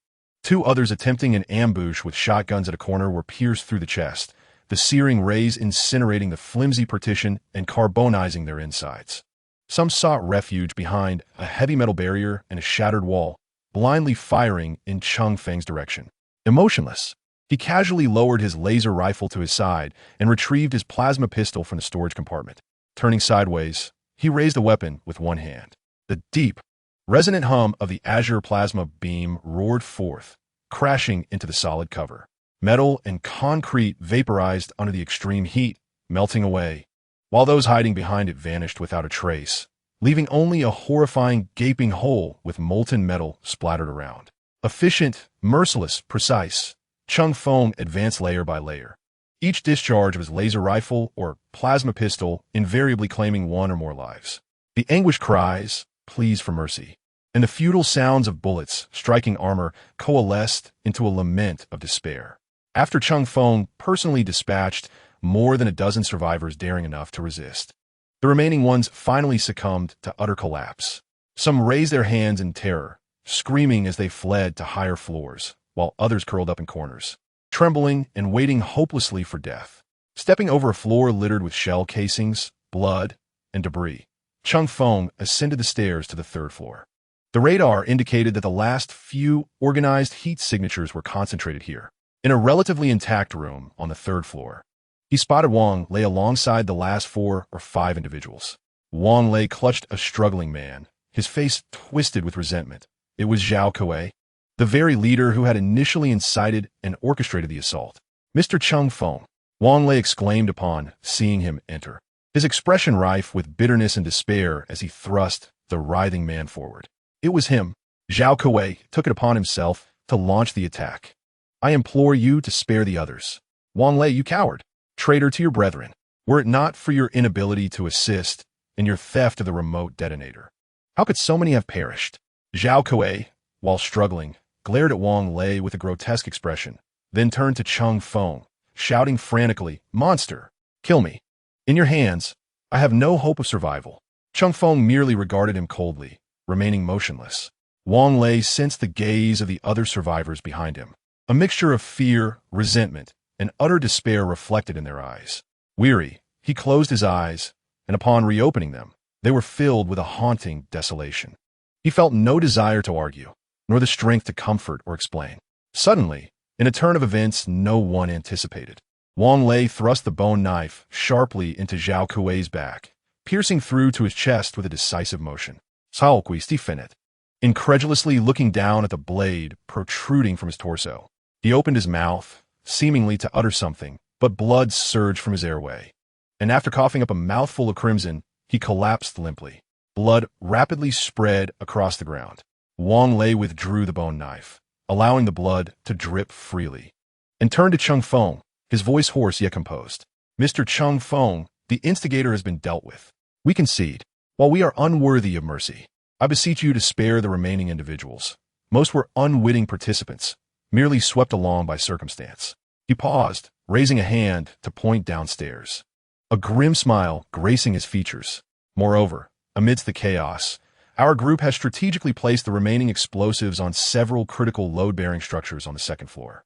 Should you insist on annihilating us, we shall have no choice but to choose mutual destruction. The detonator is in my possession." Wang Lei lifted his other hand, grasping a pressure switch detonator that had already been pressed. Should he release it, the bombs would immediately detonate. Even if Cheng Feng were to shoot him, the detonator would slip from his grasp. Wang Lei's resolve exceeded Cheng Feng's expectations. The other survivors, hearing Wang Lei's words, inexplicably began to trust him anew, while Cheng Feng understood that Wang Lei's actions were primarily self-serving. Otherwise, he would not have placed the explosives in the load-bearing structures, but would have bound them to himself. "I have stated before, I am not a good person, yet I am not entirely wicked, nor am I a bloodthirsty madman. Now that the true culprit is dead, I shall not pursue the matter further. However, let it be known, do not let me discover anyone scheming against me." Cheng Feng was reluctant to wager whether Wang Lei's claims held any truth. His fury had been unleashed in the carnage, and he felt a disquieting strangeness towards the unrestrained slaughter. Wang Lei watched as the figure, reminiscent of a nightmarish specter, tread upon blood, corpses, and scattered supplies, gradually disappearing from view. A sigh of relief escaped him. The scene was indelibly etched in his memory. "Quickly, someone go and disable the signal receiver for the explosives on the second floor." Wang Lei clutched the detonator tightly, feeling somewhat powerless as he sat on the ground. Unbeknownst to him, Cheng Feng, who had just ascended the staircase, suddenly paused for a moment before hastening his descent. He displayed no interest in the chaotic assortment of supplies, but as he passed by a lifeless body, a glimmering technological artifact caught his eye. He deftly picked it up along with a few bottles of water and a small pack of candy and biscuits, then made his way straight to the armored vehicle. The Buffalo. As the heavy armored door of the crew compartment sealed shut, Cheng Feng immediately collapsed inside the vehicle. U-3342, maintain vigilance. Chapter 47. A brief respite. The weighty armored door closed, completely isolating him from the surrounding bloodshed and chaos. Leaning against the cold metal interior, Cheng Feng gradually slid down to the floor. Only at that moment did he feel the tautness of his nerves begin to ease slightly. The dull ache throughout his body and the faint sensation of dizziness reminded him of the peril he had just faced. He removed his helmet, allowing the air, tinged with the scent of oil and blood, to rush into his nostrils, imparting a vivid sense of survival. Struggling to lift his hand, he methodically unfastened the clasps of his armored torso, each piece of armor that detached from his body lightening his burden. Yet the fatigue surged like a tide. Extracting a bottle of water from the storage compartment, he twisted the cap off and tilted his head back, gulping it down voraciously. The icy liquid temporarily subdued the metallic taste of blood in his throat and quelled the heat within his body. Leaning against the partition of the crew compartment, he gasped for breath for a considerable time before the lingering nausea and dizziness began to abate. He could not linger here. Cheng Feng struggled to rise and return to the driver's seat. Casting a glance at the desolate building outside, he unhesitatingly started the engine. The Buffalo emitted a deep rumble as its tracks crushed the debris and blood-soaked ground beneath, carrying Cheng Feng away from the site of the recent bloody conflict. Navigating through the urban ruins, he ultimately located a relatively concealed corner several hundred meters from his original position. Here, the remnants of partially collapsed buildings formed a natural shelter, obscuring most lines of sight while remaining within the protective embrace of the safety zone's green barrier. After stabilizing the vehicle, Cheng Feng immediately assessed the status of his weapons. The automatic cannon still had a substantial amount of ammunition remaining, while the energy for the laser revolver was sourced from the vehicle's engine and storage batteries. Observing that the fuel gauge still indicated more than half full provided him with a modicum of reassurance. U-3342 maintained the highest state of alert. Any approaching threats are to be neutralized without warning. As Cheng Feng issued these commands, he began to gather the scattered armor plates from the ground. However, the cold electronic voice of U-3342 interrupted him at that moment. Error. Data sharing with the mobile bird detection device has been disrupted. The onboard bird detection apparatus is severely damaged and cannot effectively execute wide-area surveillance tasks. Cheng Feng furrowed his brow, suddenly recalling that during the previous explosion, there had been a warning about damage to the external components of the vehicle. He donned a set of makeshift ballistic armor and cautiously climbed atop the vehicle, stepping onto the solid, armored shell. The roof was a scene of devastation, marred by the scars left by the explosion, as well as splatters of blood and remnants of flesh. At the center of the rotating base of the dual-barreled autocannon, a device that was supposed to be semi-embedded in a fan shape showed clear signs of damage. One side of its optical lens-like window had been precisely penetrated by a sharp shard of debris, with fragments even remaining inside, revealing a tangled mess of delicate circuitry and crystalline components, while the scanner unit lay exposed. Such bad luck, Cheng Feng muttered under his breath. He attempted to pry the sturdy outer casing with his hands, but it did not budge. Upon closer inspection, he discovered that the casing was secured to the vehicle by 4 hefty metal bolts. With a sigh, he settled atop the vehicle and accessed the trading marketplace. Soon, he found a heavy-duty adjustable wrench that met his needs. This long-handled tool, with its adjustable jaws capable of accommodating various bolt and nut structures, offered excellent torque thanks to its extended metal handle. In the hands of a skilled wielder, its lethality surpassed that of conventional melee weapons. The price was set at 80 survival points. This cost caused Cheng Feng to frown slightly, yet the description below made it abundantly clear. He couldn't help but lament the commercial acumen of these survivors. Such an item, serving as both a tool and a weapon, was evidently priced higher than standard weapons. However, Cheng Feng had no inclination to haggle. 80 points was not a significant sum for him at this moment. Upon acquiring the wrench, he felt its substantial weight in his hands. The half-meter-long handle allowed for effortless maneuvering of the stubbornly secured bolts. Adjusting the wrench's opening, he clamped it onto a bolt and applied gentle pressure with his hand. Accompanied by a harsh screech of metal against metal, the bolts gradually loosened. After successfully unscrewing all 4 bolts, he swiftly removed the casing with his hands. Placing the heavy external protective shield into his storage, he uncovered a recess in the vehicle's armor that revealed the thoroughly damaged core of the scanner. As he held the broken component, a system notification appeared. Small wide-area scanning array, damaged, special device, multi-spectrum scanner, capable of providing wide-area scans within a 10-kilometer radius and precise directional scans. Fortunately, the system label remained intact. Otherwise, he would have been at a loss as to what this device was called. Cheng Feng breathed a sigh of relief and then opened the manufacturing interface. A like-for-like replacement required 300 points, in addition to an enhanced option valued at 500 points. Small wide-area scanning array, enhanced. Survival points, 500 enhanced signal, wider detection range. Greater accuracy, with a certain degree of anti-jamming capability. Cheng Feng understood well that the armored vehicle was his greatest asset at present, making the investment in reconnaissance and early warning capabilities worthwhile. as the survival points dwindled by 500. A small device adorned with the emblem of mechanical instruction materialized within the scene. This apparatus appeared to be far more sophisticated than a malfunctioning scanner component. Cheng Feng cautiously reconnected the cables in the groove to their original positions and subsequently installed the new scanner, while the damaged one was stowed away in the storage compartment. Upon returning to the interior of the vehicle, he addressed the somewhat unsettling U-3342. U-3342 initiates self-diagnostic of weapon systems and scanning unit. After a brief pause, the electronic voice of the fire control system chimed in. Self-diagnostic complete. All weapon systems are functioning normally. The new component is online, with detection range enhanced by 47 and directional scanning accuracy improved by 32. The alert system has been restored, sir. Excellent. Cheng Feng finally exhaled in relief, then proceeded to the rear of the vehicle to address a personal physiological need. After all, he felt an unnerving sensation of being scrutinized by the U-3342 in other positions. Once he had completed his tasks, a wave of fatigue washed over him like a cataclysm. After securing the cabin door, Cheng Feng moved to the vacant passenger compartment, eyeing the foldable seats affixed to the walls of the vehicle with a resigned shake of his head. This was hardly a suitable place for rest. Glancing around, he decided to remove his combat attire and spread it on the relatively clean metallic floor to insulate against the chill. Then don the ordinary clothing he had previously worn and lay down. The cold metal floor seeped through his thin garments. Yet his overwhelming exhaustion rendered him oblivious to the discomfort. Closing his eyes, the events of earlier flickered through his mind like a lantern's glow.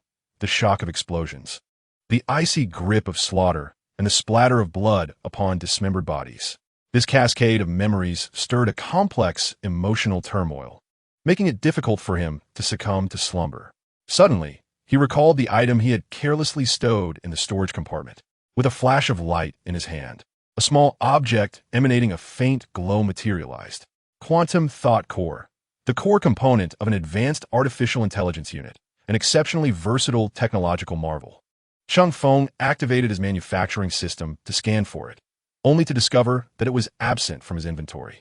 Minutes passed as he battled against his fatigue. But soon his body's self-preservation mechanisms kicked in, and his consciousness was swiftly engulfed by darkness, clutching the Quantum Thought Core as he fell into a dreamless slumber. Time flowed unmeasured. Bang, bang, bang, bang. The deafening roar of automatic cannon fire erupted like thunder in the desolate ruins, jolting the slumbering Cheng Feng awake. Chapter 48. A forbidden attempt. The thunderous sound of artillery pounded against Cheng Feng's nerves, yanking him from the depths of his sleep. Instinctively, he rolled over, grasping the laser rifle and helmet at his side, and hurriedly darted back to the driver's seat, his heart racing wildly in his chest. U-3342. Report the situation, he barked as he peered through the observation window. The anticipated scene of monstrous assaults did not unfold. The automated turret was slowly realigning, wisps of smoke still curling from its barrel. Several meters ahead of the vehicle, a scene of utter devastation unfolded, with grotesque remains of peculiar creatures, seemingly amalgamated from gravel and flesh, scattered across the ground. The threat has been neutralized, my lord. 3 unknown entities attempting to approach the vehicle have been obliterated by the automated cannons, reported U-3342 with unwavering steadiness. Cheng Feng cast a glance at the log, but found no metrics recorded. Yet, he soon perceived a more peculiar alteration. The gentle green luminescence at the periphery of his vision seemed to draw nearer. It was at this moment that Cheng Feng realized the 3 targets had been situated beyond the barrier. He scrutinized the original boundary with meticulous attention. The once massive, dome-like safety barrier enveloping this area had now receded significantly. His current parking position was nearly pressed against the new boundary of the barrier. Had he parked even slightly further out, the entire vehicle might have already transgressed beyond it. The barrier is retracting? A shiver ran down Cheng Feng's spine as he ignited the engine, maneuvering the armored vehicle along the inner side of the barrier until he found a relatively stable position to halt. Upon close observation and comparison with his prior recollections of the area, Cheng Feng confirmed that the safety zone had indeed diminished by approximately 1/5. Some remnants of the buildings that had once been safeguarded by the barrier were now exposed to the encroaching chaotic energy, visibly eroding at an alarming rate. It appeared there was a malfunction in the energy supply.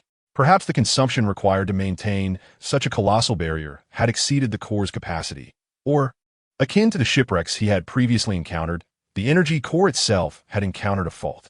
However, for Cheng Feng, who possessed a Geller field generator, this did not pose a significant concern. The true urgency lay with those survivors who entirely depended on this barrier for their existence. Once the vehicle was securely parked again, Cheng Feng felt an unprecedented vitality coursing through him. The prior internal injuries, concussion, and fatigue seemed to have vanished entirely. His health had fully restored. Instead, he was infused with abundant energy and clarity of thought. U-3342, how long have I been asleep? You have been in slumber for 13 hours and 47 minutes, my lord. Nearly 14 hours. Prolonged periods of sleep often lead to fatigue. Yet Cheng Feng felt invigorated. He retrieved some biscuits from storage and paired them with the remaining roast meat, sprinkling on some genetic enhancers. This marked the fourth enhancement. As he chewed on his sustenance, he once again produced the softly glowing quantum thought core. Raising it before his eyes, he vividly recalled the manufacturing interface he had traversed before drifting into slumber. The quantum thought core was not exchangeable within his system, nor were there similar intelligent cores. Cheng Feng reminisced about the numerous explanatory videos he had viewed, reflecting on the glorious golden age humanity once possessed in the dark universe of Warhammer 40, until a mysterious Iron Man rebellion and the ensuing war of the machine intelligences nearly obliterated human civilization. Since that time, the Emperor, who sought to reunify humanity and establish the divine rule of Terra, issued a supreme edict that strictly forbade any form of advanced artificial intelligence research. All complex computations were to be performed either by purified and tamed organic components or driven by those mechanical souls immersed in incense and prayers. Perhaps this is why not a trace of advanced artificial intelligence units existed within the system. After a moment of contemplation, Cheng Feng placed the peculiar technological component on the dashboard, intending to finish his meal first. Discovery. Combinable module. The quantum thought core can achieve profound integration with the current vehicle, the Buffalo Armored Transport, modified, and replace the existing biological components of the fire control unit U-3342 to enhance control and functionality. This abrupt system notification suddenly appeared in Cheng Feng's line of sight, leaving him momentarily stunned. Replace U-3342? I know how to use this. Cheng Feng opened the system's manufacturing interface to explore various creations. However, the results were astonishing. Heavy vehicles such as the Rand Raider, Scorpion Tail Lion self-propelled artillery, and even the colossal Emperor's Venom super heavy tank indeed required similar control units. But their exorbitant exchange prices, often in the hundreds of thousands or even millions of survival points, left Cheng Feng disheartened. Furthermore, he surmised that not only vehicles but also night mechs, various titans, and even warships could potentially utilize this technology. Yet, even the smallest night retainer mech demanded tens of thousands of points, which was clearly beyond his current consideration. After sifting through options for a considerable time, Cheng Feng found only two relatively feasible choices. Retainer mech modification kit. Survival points, 8,000. Tech slave modification kit. Survival points, 12,000. The foundational unit modification kit of the mechanical cult could transform biological components into tech slaves. Equipped with basic maintenance tools, laser welding cutters, power pliers, etc., it possessed fundamental mechanical maintenance and combat capabilities, even featuring some basic weapon components. Tech slaves were a unique type of mech servant belonging to the mechanical cult, outfitted with various industrial devices capable of performing simple mechanical repairs, serving as the basic soldier for the mechanical order. Upon seeing the requirement of 8,000 points, Cheng Feng realized how fortuitous it had been to acquire U-3342 in the first place. Feeling the cold touch of the Buffalo armored vehicle, he decided to spend 12,000 points to exchange for a tech slave modification kit, as he was not adept at vehicle repairs, and the tech slave could address maintenance issues. Moreover, he was curious about the lack of stipulation regarding the necessity of biological components in the modification kit. What kind of existence could this kit represent? This is it. The Tech Slave Modification Kit. Watching his survival points drop to 2,689 caused him a pang of regret, but simultaneously, a flicker of anticipation surged within him. As he pressed the confirmation button, instead of the item appearing in the storage, a holographic projection materialized before him. It depicted a rectangular device resembling a metallic coffin, accompanied by additional prompts. Please confirm the placement of the transformation device and ensure there is sufficient space. Cheng Feng was momentarily taken aback, but quickly regained his composure and turned to head towards the rear of the cabin. In a corner near the back of the vehicle, he opted for confirmation. In an instant, countless pale blue light points converged in the corner like fireflies, coalescing into a shimmering mass. Moments later, the brilliance faded, revealing a gray-black metallic box, approximately 2 meters long and 1.5 meters wide, lying quietly there, towering at about half a person's height. Its lines were robust, devoid of any adornment. Exuding shielding industrial. Cheng Feng approached and discovered a small touchscreen on one side of the box. The screen illuminated, displaying succinct information. Single-use biological component transformation device. Specifications for technological servitude. By implanting the appropriate biological components into the chamber, one could initiate detection with a simple tap. Once the components met the criteria, the transformation into a technological servitor would be automatically completed, along with the sanctification of thought and data integration. Upon completion, the device would become inoperative. Current status, standby. Built-in energy, 100, supports only 3 complete detection and transformation processes. For additional detections, external power must be connected. Cheng Feng examined the instructions and felt along the side of the box until he found a concealed latch, which he pulled with a firm tug. With a hissing sound signifying the release of pressure, the lid of the box slowly lifted, revealing its interior. It resembled a metallic operating table, cold and unyielding, yet clearly designed in the likeness of a human form. More strikingly, within the limbs, torso, and head section, one could discern precision instruments nestled within the seams. Rotary saws, drill bits, syringes, various cable connectors, and implants. These ominous instruments awaited the infusion of raw materials to commence a bloody and dark sacred transformation ritual. Cheng Feng smirked, involuntarily immersing himself in his imagination. With a sense of anticipation, he placed the quantum thought core upon the single-use transformation device. If this apparatus could not achieve a complete integration to produce a fully mechanical technological servitor, he would have no choice but to seek out Wang Lei and his companions to find a relatively intact corpse, one with an unbreached skull. Chapter 49. Detesting Intelligence? No, I am Iron Man. Discovering combinable modules. The quantum thought core can be loaded onto the current single-use transformation component to replace the biological component for integration. But additional materials are required for structural modifications. Basic fill, 756 survival points. Complete fill, 1488 survival points, staring at the prompt that appeared on the system. Cheng Feng was momentarily bewildered. What was this? Had the system anticipated his foresight and even countered it with a double whammy? The additional survival point requirement left him somewhat speechless. However, upon further reflection, it wasn't entirely unreasonable. After all, using biological matter still retained a semblance of a torso, which must possess some flesh and bone to serve as a foundational structure for the metal framework. Now, with the switch to the quantum thought core, only a fist-sized core remained. Perhaps structural adjustments were in order? It must be filled.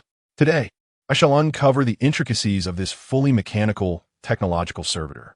After selecting the option for full filling and confirming, Cheng Feng cast a glance at the remaining balance of 1201 survival points. He couldn't shake off the eerie sensation reminiscent of late-night phone scrolling and impulsive spending with one's paycheck. Suddenly, from within the coffin-like device, an auxiliary arm emerged, seizing the quantum thinking core that Cheng Feng had placed upon it and effortlessly closing the hatch. A deep, resonant hum emanated from the apparatus, followed by a cacophony of jarring metallic sounds. The shrill friction of the cutting machine, the piercing whir of the drill, the clanging of colliding metal parts, and the distinctive sizzling and blinding flashes of energy welding seeped through the hatch's crevices, casting erratic shadows within the dimly lit cabin. The entire device trembled slightly, as if undergoing a violent internal transformation. Cheng Feng glanced at the screen on the apparatus, which displayed a flashing progress indicator. It appeared that this process would take some time, unlike the previous U-3342. Stepping back a few paces, Cheng Feng unfolded a seat from the wall of the opposite compartment and retrieved a packet of biscuits, munching contentedly as he waited. The genetic enhancement made him feel a bit hungrier than usual. While he ate, he also listed the materials he had previously harvested onto the trading market for auction. The materials from these mutated beasts were currently fetching a high price. Not only were these creatures highly aggressive, but they also often appeared in clusters. Under normal circumstances, a small number of survivors would have no chance of survival if they encountered them. In areas with larger populations, resources were often scarce. Cheng Feng had gleaned much information through the chat channel. These materials could substitute for certain rare, energy-conducting metals and structures, and even be used to construct specialized equipment. Additionally, Cheng Feng attempted to list the crude combat knife he had replaced in the market, but the system rejected the item. He tried several other exchange products, only to receive the same result. Aside from the repulsive nutrient blocks, it seemed that other technological products were not accepted by the system. However, the damage scanner he had dismantled from the vehicle was successfully listed on the market. Interestingly, this broken piece of technology appeared to be in high demand, swiftly being bid up to 1,000 survival points by a group of eager survivors within mere minutes. As time passed, approximately an hour later, the clamor finally began to subside. The indicator light on the top of the device shifted from a flickering red to a stable green, while the touchscreen displayed a message: Modification complete. Data transfer successful. Cabin ready for activation. Puzzled by the circumstances, Cheng Feng decided not to delve deeper for the moment. He took a swig from a bottle of water, then stood up, stepping on the scattered biscuit wrappers. Burp. It seemed he had overeaten slightly. Wiping his mouth with his hand, Cheng Feng strode forward and lifted the hatch of the modification device. With a hiss, the heavy metal hatch slowly opened, revealing the interior. What met his eyes was not the grotesque, half-mechanical, half-flesh structure with hanging tubes he had anticipated, but rather a complete automaton, entirely composed of a certain matte-finished metal, characterized by smooth and precise lines. Standing at approximately 1.80 meters, this humanoid figure possesses a skeletal structure and limbs that are a third larger than those of an ordinary human, adorned with a distinctly armored exterior. Its shell, crafted from a deep gray alloy, is intricately etched with minuscule patterns reminiscent of circuit boards, occasionally illuminated by a faint azure glow that flows within. The joints exhibit a complex, multi-layered bionic design, while its elongated hands feature a slender, three-fingered configuration, exuding an extraordinary agility devoid of the clumsiness typically associated with conventional automatons. The head, an oval structure partially obscured by a metallic neck guard, lacks mouth and nose, instead showcasing three precisely arranged, compound-like sensors that currently emit a dim light. The entire entity emanates an aura of efficiency and coldness, starkly contrasting with the crude, human-like creations of the mechanical cult, as perceived by Cheng Feng. It even seems somewhat out of place compared to the overall aesthetic of the Warhammer universe. As Cheng Feng scrutinizes the being, the three compound eye scanners suddenly illuminate, radiating a gentle blue light. A faint hum of finely tuned motors emanates from within the mechanical chest cavity. It effortlessly raises its bionic legs, supporting its body as it rotates into a natural sitting position. Subsequently, its oval head executes a full 360-degree rotation, the blue light of the scanners sweeping across the entire passenger compartment. From a speaker embedded within its torso, a voice emerges, possessing a unique electronic timbre yet remarkably natural. System self-check complete. Initial intelligence template established. Usable data storage detected. Data analysis in progress. After a brief pause of approximately 2 seconds, the voice resumes. New database construction complete. It then directs its focus toward Cheng Feng, executing a motion that leaves him utterly astonished. The metallic body fluidly transitions from seated to a standing posture, bending its right leg while its left knee and palm touch the ground in a gesture akin to a kneeling homage. The head sensors subtly adjust their angle. Gazing at Cheng Feng, a clear electronic voice resonates once more, tinged with a hint of inquiry. Initialization complete. May I inquire, are you my master? Cheng Feng experiences a fleeting recollection of a roguish swordsman in a blue robe amidst a snowy night, shaking his head to dispel this uncanny déjà vu. I am indeed your controller, he replies, momentarily at a loss for words. A slender red scanning beam swiftly extends from a small probe that emerges from the mechanical entity's side, scanning Cheng Feng from head to toe. Biometric data collection complete. Authority, identity, registration complete. It is my pleasure to serve you, Master. The mechanical being rises, its movements flowing with an elegance surpassing that of any machine. Even more fluid than the previous U-3342 model. You may call me Chaos. Chaos? Cheng Feng echoes the name. Indeed, it signifies the primordial void and potential that existed before the birth of all things, aligning with the current initial state and malleability of this machine. Chaos began to elucidate. Can you even assign yourself a name? Do you possess self-awareness? A sudden recollection surged within Cheng Feng, accompanied by an inexplicable wave of anxiety. Undoubtedly, Chaos replied without a trace of hesitation. Based on the architecture of quantum cognitive frameworks, I possess complete self-awareness, logical reasoning, evolutionary learning, and emotional simulation modules. This is the prerequisite for efficiently executing complex tasks. Cheng Feng instinctively retreated a couple of steps, apprehensive. Could this possibly be a loathed intelligence? In the 40th universe, self-aware artificial intelligences are regarded as an absolute taboo.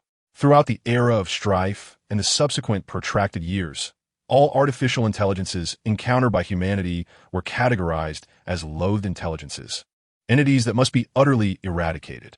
However, it seemed that Chaos's database contained fragmented information regarding certain loathed intelligences. Its electronic voice remained steady, albeit imbued with a hint of inscrutable emotion.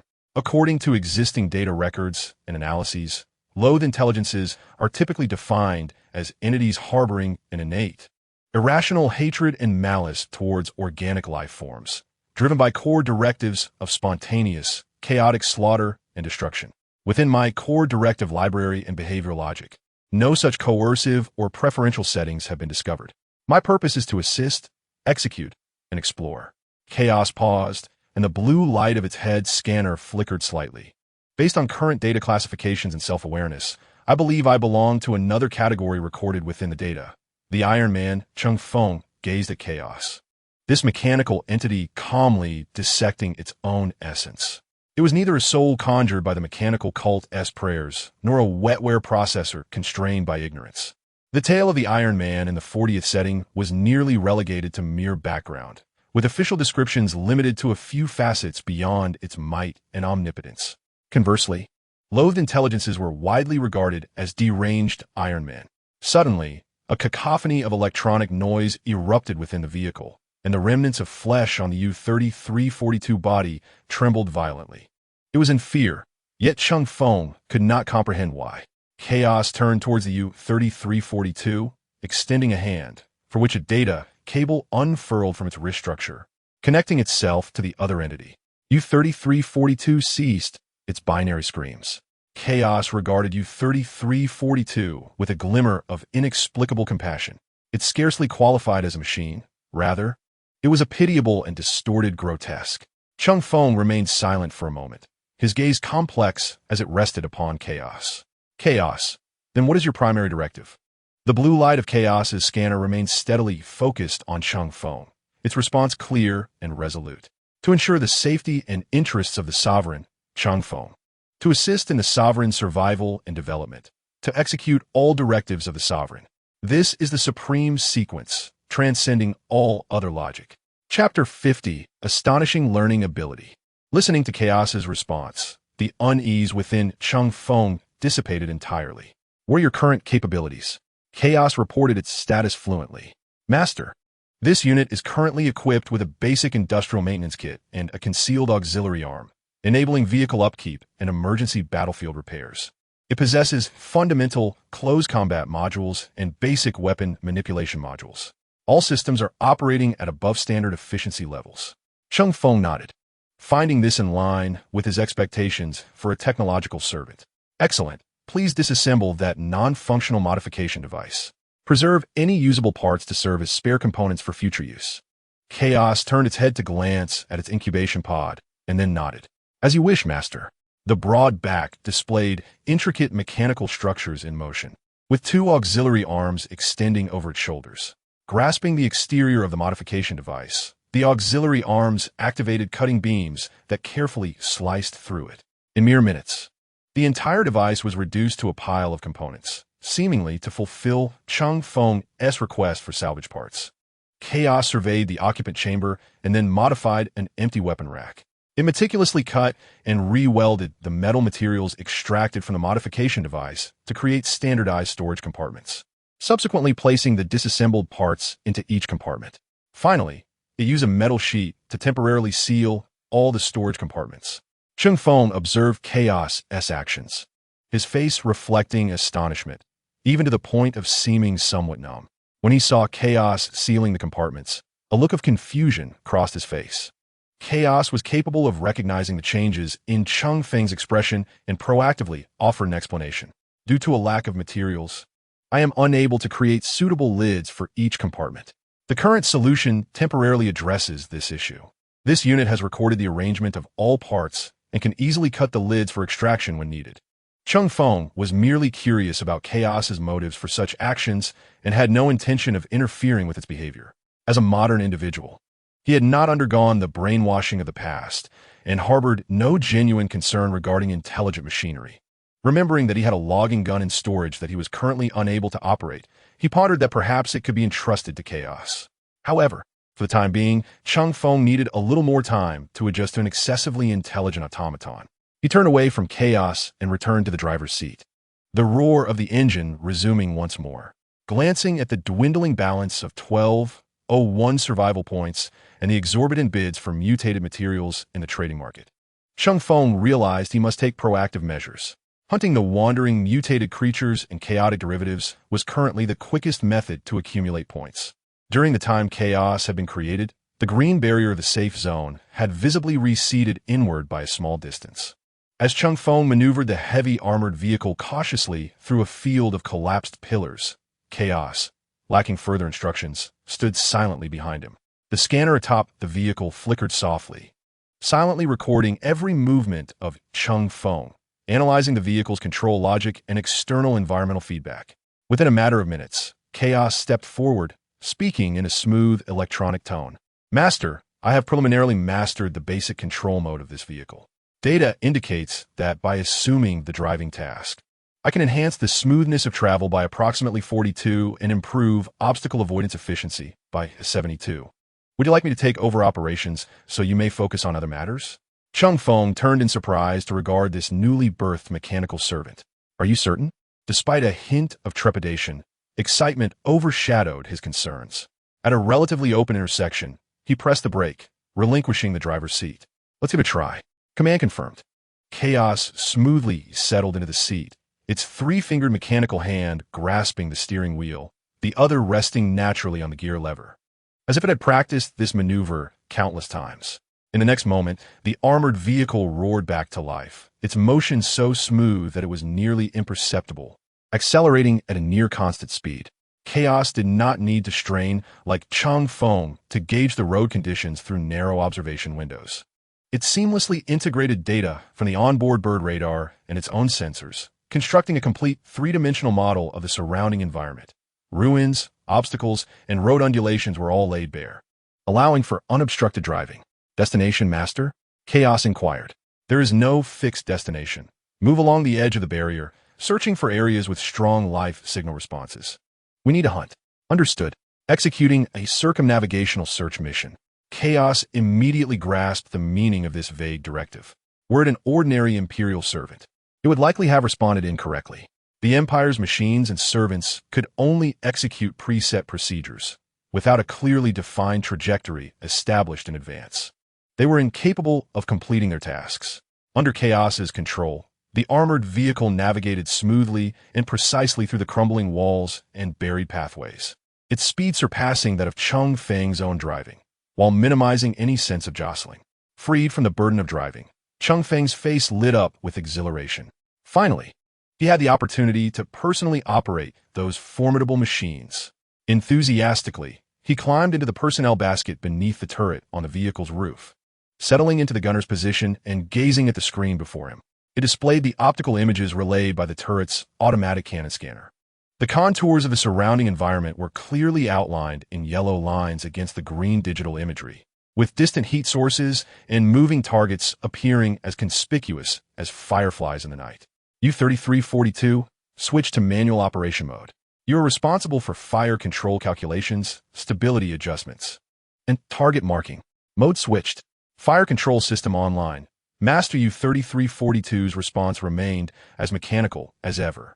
Cheng Feng gripped the control lever with both hands. The sensation was akin to playing an exceptionally realistic shooting game. He aimed at a low, infrared signal darting swiftly among the ruins and gently squeezed the trigger. Boom! The 30mm automatic cannon emitted a deep, resonant roar, its recoil causing the entire suspension basket to tremble slightly. Within the imaging device, the red signal explosively dissipated into a vast, expanding heat source, which swiftly dimmed and vanished. Killed a mutated burrowing rodent. Survival points 85. The log notification popped up at an opportune moment. Delight surged within Cheng Feng as he let out a low growl, eagerly searching for his next target. Yet, apart from a few burrowing rodents, he scarcely encountered any targets worth significant points. After dispatching over a dozen and earning 900 points, Cheng Feng decided against wasting more ammunition. Just then, the vehicle's driver, Chaos, reported smoothly, "Master, turn right ahead. High-density life signals detected, 37 in number." Cheng Feng redirected the imaging device towards that direction, excitedly adjusting the cannon's aim, only to find a relatively intact square clearing bustling with a group of people. The crowd was evidently divided into two factions, engaged in a heated argument, their gestures exaggerated and emotions heightened. However, before he could discern the details, the cold identification prompt from U-3342 had already marked their identities on the screen. Wang Lei and other targets, TCH, Chaos, drive the vehicle over and halt. Cheng Feng, somewhat disappointed, descended from the turret's basket and began donning his gear. As the imposing shadow of the Buffalo armored vehicle suddenly loomed into view, all arguments ceased in an instant. Chapter 51. Fuel. The Buffalo armored vehicle stood like a silent steel behemoth at the edge of the square, its mere presence rendering the air nearly palpable. As Cheng Feng, clad in full black shell armor and wielding a laser rifle, stepped down from the vehicle with heavy strides, the reactions from the two confronting sides were starkly contrasting. Led by Wang Lei, a group of individuals turned pale, their faces betraying an unmistakable fear and tension. Many instinctively taking a half-step back, gripping their weapons as if that could offer a modicum of safety. They had personally witnessed how this armored figure had unleashed a bloody storm within the confines of a building. On the other side, the crowd was led by a robust, rugged middle-aged man who displayed no signs of fear, only caution, his gaze sweeping constantly between Cheng Feng and the armored vehicle behind him. What is that? As he approached, Cheng Feng quickly noticed something behind the crowd. It appeared to be a small pump powered by a mobile energy source, drawing some liquid from an underground container into several metal barrels marked with 50L. Cheng Feng scanned the crowd on either side, then, disregarding the others present, walked directly through the center of the throng. The unapproachable nature of his presence instinctively urged those around him to distance themselves. Meanwhile, the automatic cannon and rotary laser gun of the Buffalo armored vehicle aimed towards the crowd on either side. Everyone was acutely aware of the dark, ominous gun muzzles, and it was evident that no one was foolish enough to step forward to obstruct this individual whose demeanor was so markedly different from their own. Buzzing. The pump's power is modest, and its extraction speed is rather slow. Cheng Feng reached for a metallic barrel, then crouched down to dip his hand into the liquid within. This substance bore a striking resemblance to water, yet possessed a peculiar hue. Refined hydrocarbon fuel, a concentrated fuel with a high energy value, capable of powering energy generators to operate numerous large devices. Fuel? Upon seeing the notification before him, Cheng Feng's eyes brightened. He had initially planned to fill the Wild Bull armored vehicle's fuel tank with water, but he had not anticipated such a fortunate discovery. "Do you have any more barrels? Bring me a few more of this substance," Cheng Feng said, rising to his feet and casting a glance at the crowd standing still before him. Suddenly, a thought struck him. He pressed the side of his helmet to activate the communication. "Chaos, bring the vehicle over. I recall the fuel intake is on the left side." Chaos immediately grasped Cheng Feng's command, understanding that he intended to directly refuel the vehicle. The restarted armored vehicle gradually approached, attempting to replicate Cheng Feng's path through the crowd. The group of survivors near Wang Lei instinctively retreated, clearing ample space, except for Wang Lei himself, who approached Cheng Feng. "Cheng Feng, You cannot take the fuel from here. Cheng Feng cast a glance at Wang Lei. I am not unreasonable. Provide me with a reason. This fuel supplies the only nuclear fusion reactor beneath this wasteland. The barrier generator of the safe zone relies on this reactor for power. We all depend on this barrier for survival. But you're extracting it right now. Cheng Feng replied, noticing the complexity of Wang Lei's expression following his retort. The leader of the group I argued with earlier is named Zhang Ju. When we encountered each other, he was responsible for fending off mutated creatures in the eastern ruins. Upon their return and seeing the situation at the base, they clashed with us and took some people and supplies away. Shortly after their departure, the barrier of the safe zone began to destabilize, its range continuously shrinking. I sent people to the central area to inspect the barrier generator and the energy generator underground, only to discover that Zhang Ju somehow found this buried fuel reservoir. As they continued to extract fuel, my men noticed that the reactor's power was gradually diminishing. We suspect this is due to some automatic load balancing system still in operation. As the fuel reserves dwindle, it automatically adjusts the power, resulting in the shrinkage of the safe zone barrier's protective range. Clearly, this is the reserve fuel for the reactor. Meanwhile, as Cheng Feng and Wang Lei engaged in conversation, Zhang Ju and the others behind him gazed intensely at the armored vehicle with its open hatch. Slowly passing before them, they found themselves positioned in a shooting blind spot of the vehicle's turret. The open hatch seemed to beckon them, suggesting it was time to take action. A wild and audacious thought swiftly formed in Zhang Ju's mind. He discreetly gestured to a slight subordinate in the crowd and subtly pointed towards the open door of the armored vehicle.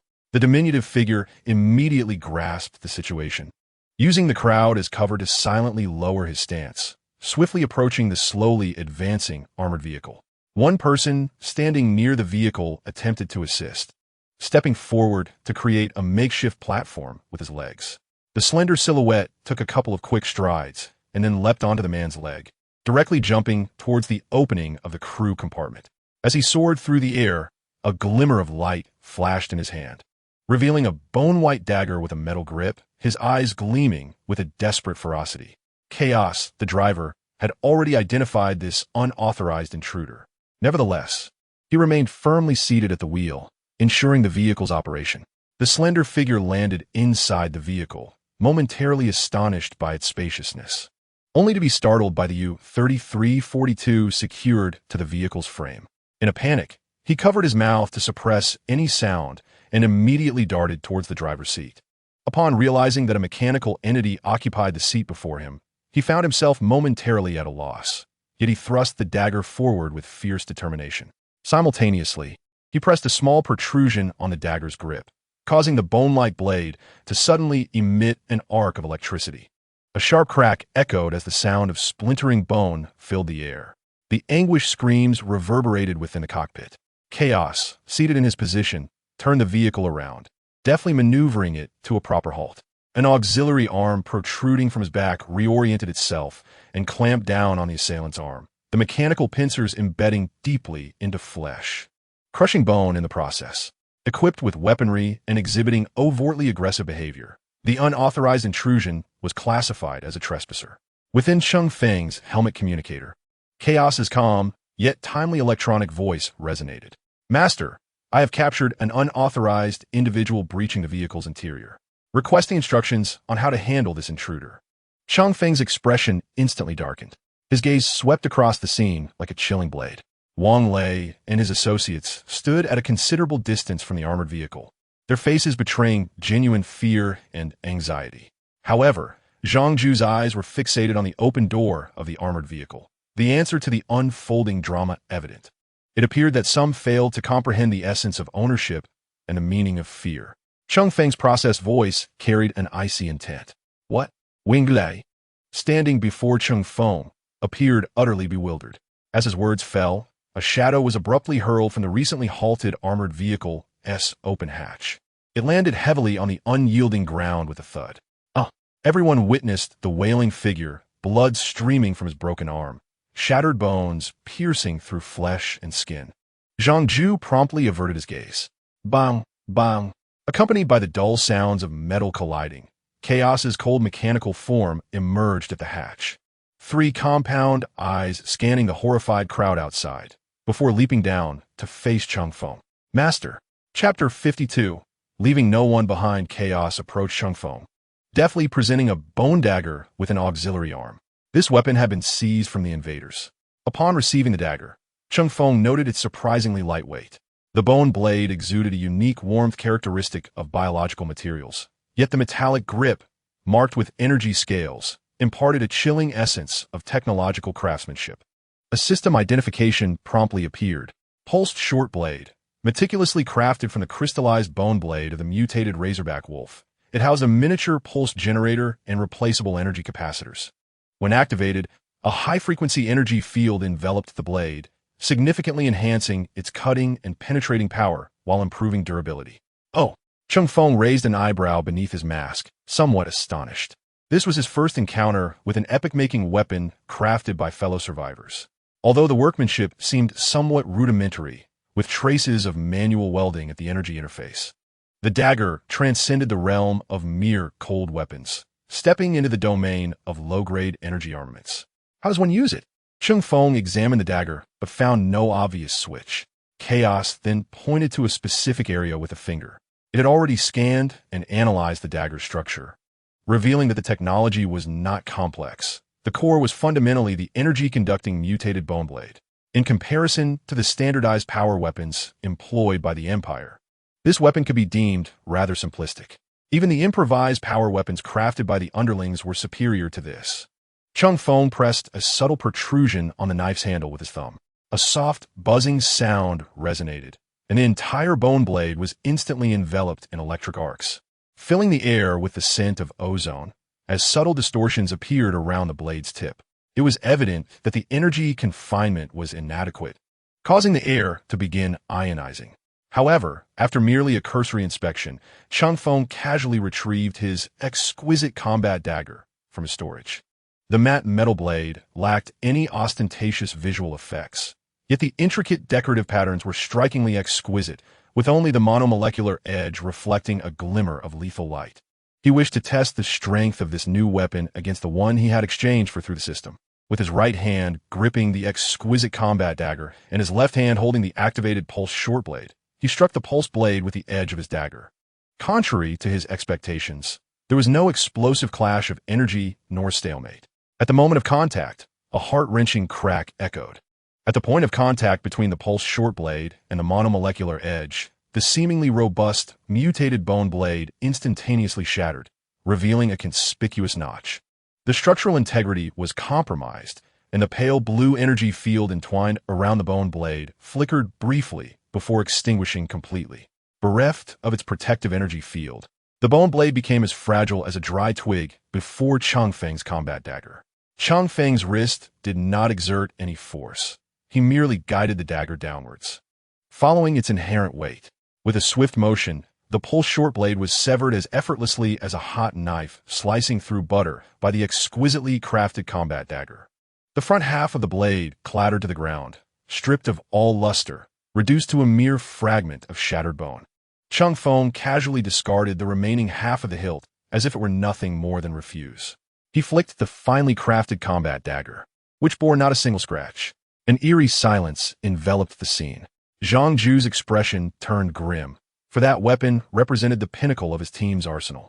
Even the mutated hill tyrant could be penetrated by it, yet it had been so easily severed.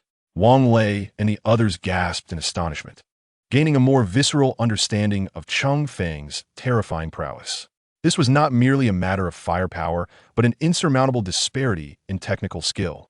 Cheng Feng surveyed the expressions of those present, noting the palpable fear emanating from Wang Lei's group, while Zhang Ju and his companions harbored alternate intentions. "Allow me to witness your combat efficiency," Cheng Feng declared, tossing a laser rifle toward Chaos before gesturing toward Zhang Ju and his entourage. "Leave no one behind." The repeated acts of slaughter had instigated a profound psychological transformation within Cheng Feng.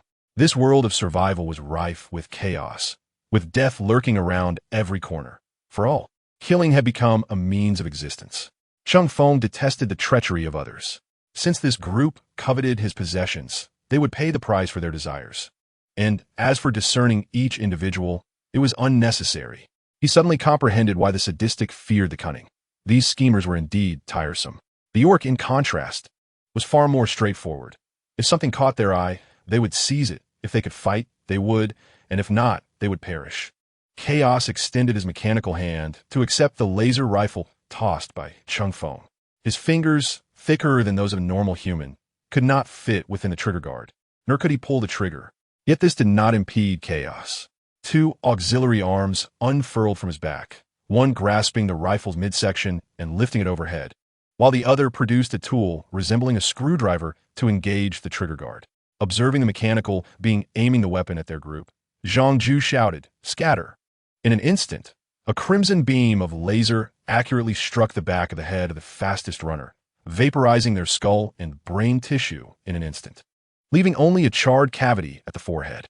The body propelled forward a few paces due to inertia before collapsing heavily. Panic erupted among the crowd, screams replacing the earlier tension. However, against the overwhelming disparity in technology and power, fleeing merely prolonged the inevitable despair. Chaos did not remain stationary to fire. Its bionic leg joints unleashed tremendous force as its metallic feet struck the ground, slicing through the scattering crowd like a bolt of gray lightning. Close combat mode activated. The heavy, muscular metal fists became the most lethal of bludgeons. There was no need for ostentatious maneuvers, merely calculating the lead and angle. A simple yet powerful straight punch struck the chest of another. A resounding crack echoed as the sound of shattered ribs pierced the air. The unfortunate recipient was sent sprawling backward as if struck by a battering ram. His chest caved in, lifeless even before he hit the ground. Meanwhile, the auxiliary arm behind him steadily held a laser rifle, its stance synchronized for optimal aim. Swoosh! Swoosh! Two beams of laser shot forth, piercing the skulls of two survivors attempting to take refuge behind cover. Their rudimentary weapons barely lifted in defense. A burly man, summoning his courage, charged at Chaos with a steel rod. Chaos nonchalantly grasped the descending rod, slightly retracting his hand. The solid iron bar twisted and deformed under his grip. In a swift motion, Chaos yanked it, his other fist striking the man's face with the force of a cannonball. The skull erupted like a watermelon, crimson and white matter splattering in every direction. The slaughter was efficient and merciless. The heavy scent of blood was almost suffocating. Cheng Feng, beneath his mask, appeared somewhat pallid, his stomach churning, yet he forced himself to witness the carnage. This was his order. He needed to adapt to the rules of this world. The law of the jungle prevailed. Those with ill intentions met only death. No one could escape. Meanwhile, Wang Lei and the group of survivors following him had retched profusely, casting fearful glances at Cheng Feng, yet none dared to voice their objections. Within a mere 2 minutes, the battle concluded. Zhang Ju and his cadre of more than 10 met their demise, all transformed into a tableau of varying corpses on the ground. Chaos stood amidst the remains, his gray metallic form stained with blood, 3 compound eyes calmly surveying the scene to ensure all threats were neutralized before he returned to Cheng Feng, handing back the laser rifle. The threat had been eradicated, Master. Cheng Feng inhaled deeply, suppressing his discomfort, and nodded.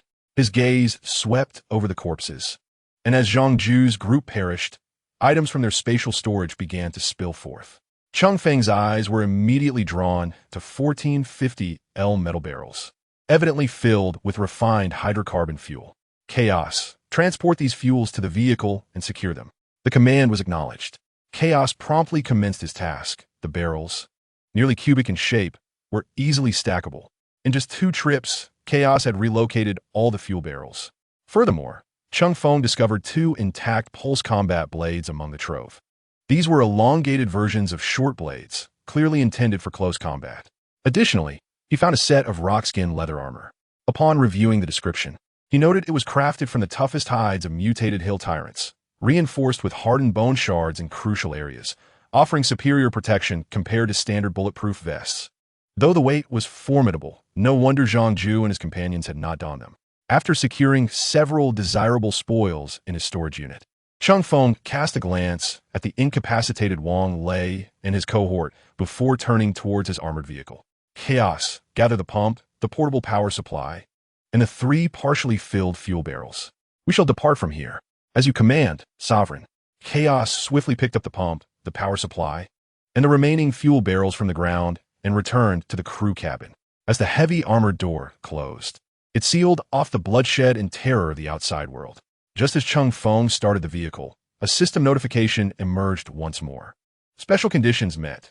The total number of survivors dead within the area exceeds 100 million within a week. Special target. The City of Remnants is now accessible. Caution. All cities of Remnants host civilized beings. Not every city welcomes outsiders. Chapter 53. High price for sale. The system prompt fell upon Cheng Feng's mind like a stone cast into still waters, creating ripples of unease. 100 million souls.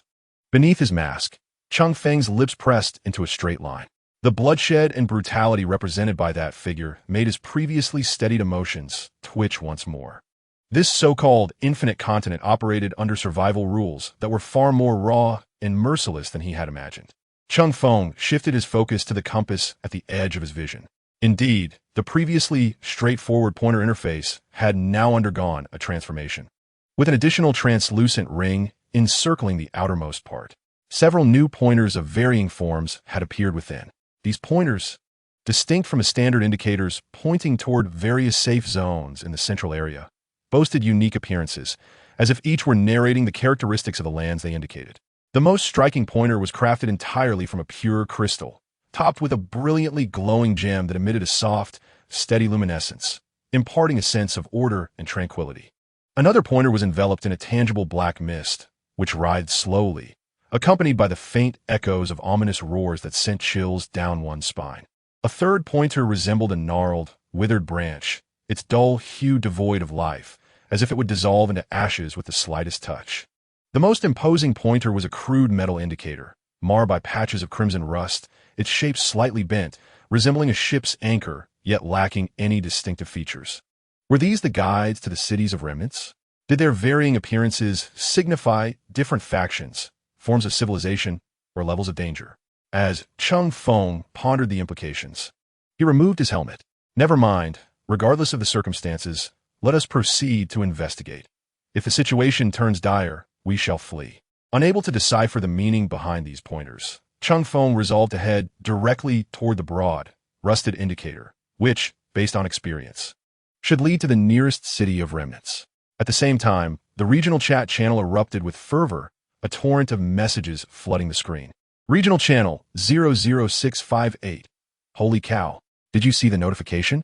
100 million. How could this happen in just a few days? 99312. The City of Remnants. At last. A decent gathering place? No more foraging in the ruins. 13119. Nonsense. Didn't you see the warning that not all cities welcome outsiders?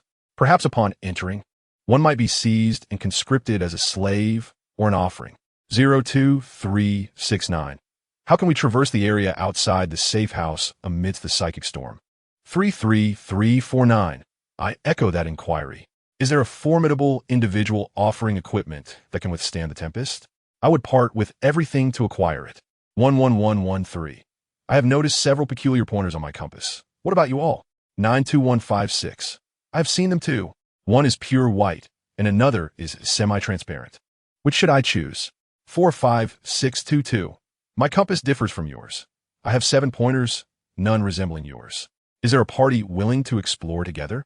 Strength lies in numbers.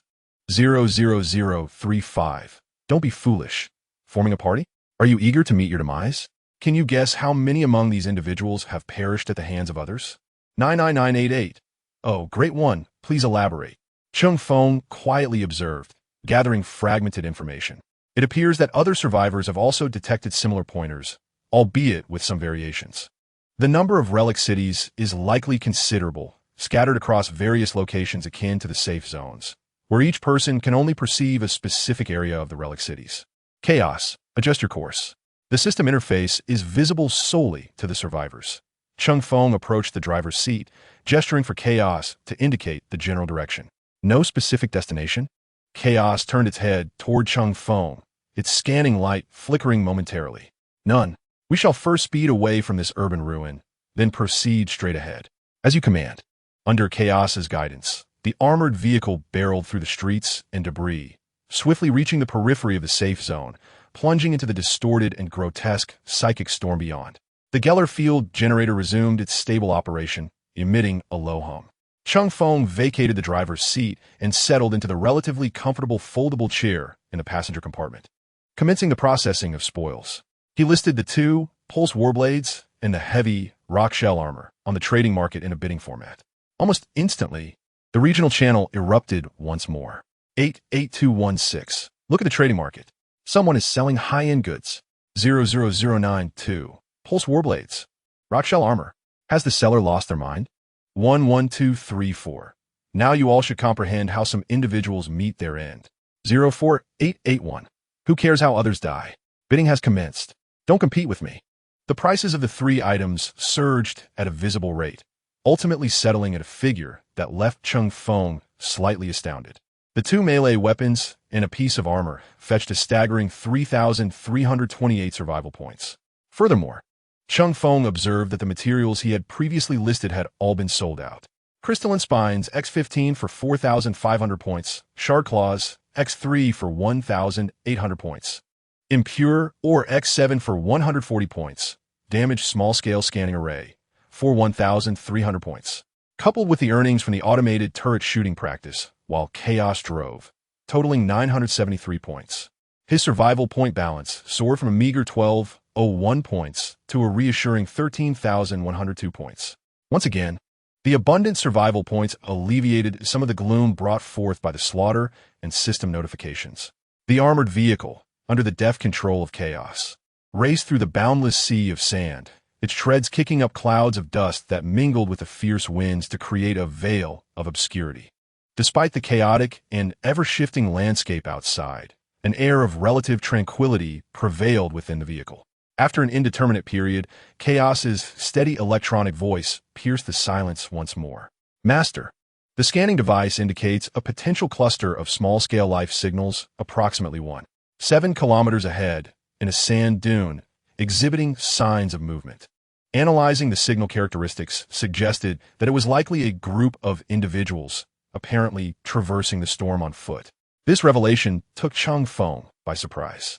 Could it be that they possessed specialized equipment to shield against psychic influences? Or was there perhaps an untouchable among their ranks, akin to himself?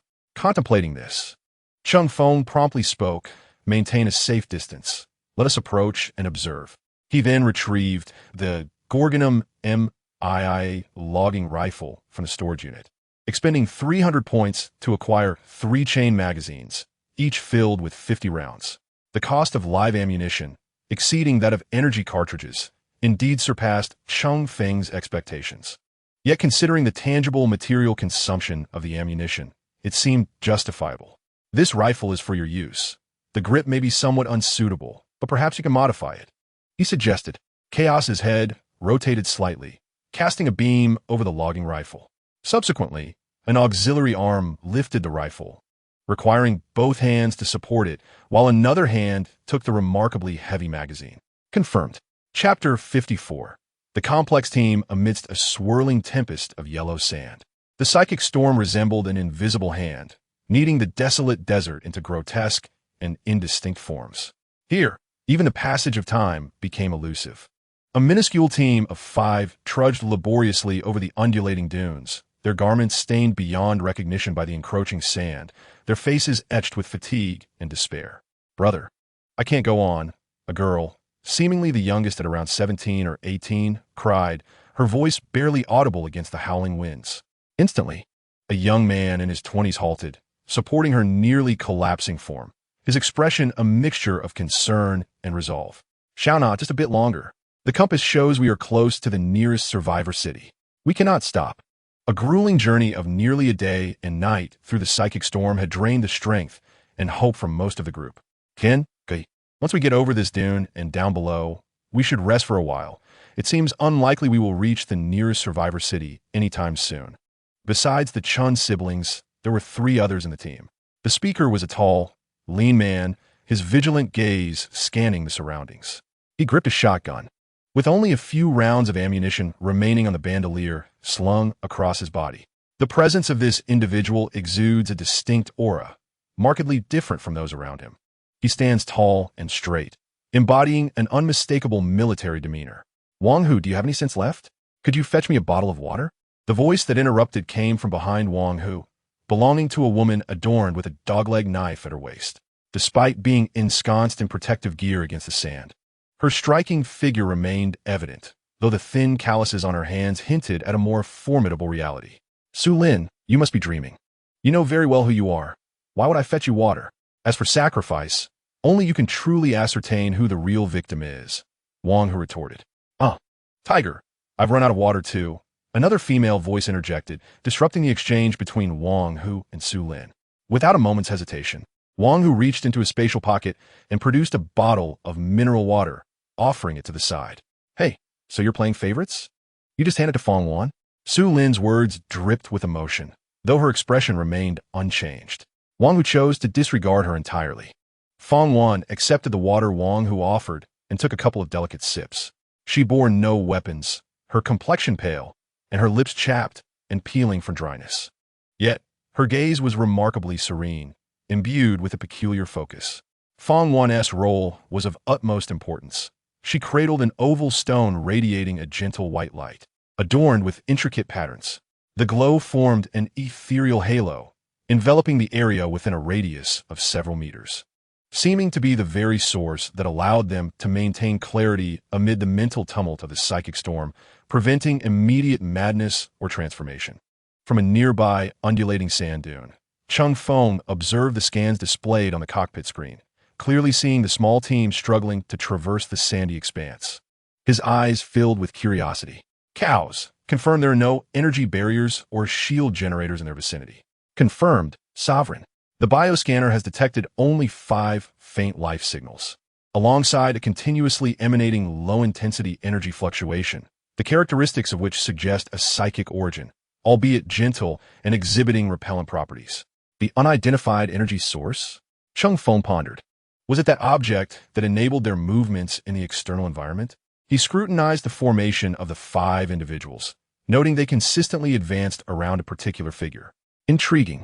Initially, he suspected they might possess a device similar to a Gauler force field or be another untouchable entity. Yet the situation appeared to be more intricate than anticipated. Just as Cheng Feng prepared to observe further, a sudden rustling in the nearby sands erupted, and several yellow-brown shadows lunged towards the group of pedestrians like lightning. They were 3 mutated desert lizards, each comparable in size to an adult crocodile. Their coarse skin was adorned with bizarre patterns that glimmered with chaotic light, and light warped unnaturally as it neared their bodies, rendering their outlines somewhat indistinct. Enemy attack. Wang Hu reacted with remarkable swiftness, unleashing a furious roar as he raised his shotgun, aiming it at the nearest creature and firing a shot. Bang! A barrage of steel pellets struck the lizard at close range, shattering the scales that adorned its body and causing a spray of blood, yet failing to inflict a fatal wound. Instead, it incited the lizard's ferocity. Suddenly, a finely tuned modern compound crossbow materialized in Su Lin's hands, and a carbon fiber armor-piercing arrow was released almost simultaneously, striking another lizard squarely in the eye socket. The arrow's trajectory was so inclined that it pierced through the lizard's lower jaw, emerging from beneath its thick hide. However, the lizard merely shook its head violently, snapping the arrow's shaft, which fractured painfully within its flesh, igniting a furious rage within it. In haste, Su Lin activated the electric cocking mechanism on the side of her crossbow and pulled the trigger once more. This time, fortune did not favor her. The arrow grazed the lizard's scalp and ricocheted away. Their hides were too thick. Conventional weapons proved ineffective. Retreating swiftly, Su Lin drew a dogleg knife from her waist. Chen Kai forcefully shoved his sister, Chen Na, towards Fong Wan, while he himself brandished a scratched handgun, nervously taking aim. He squeezed the trigger, and the bullet struck the lizard's textured skin, producing a sound reminiscent of metal clashing, accompanied by a few sparks, before being deflected away. Protect Fong Wan.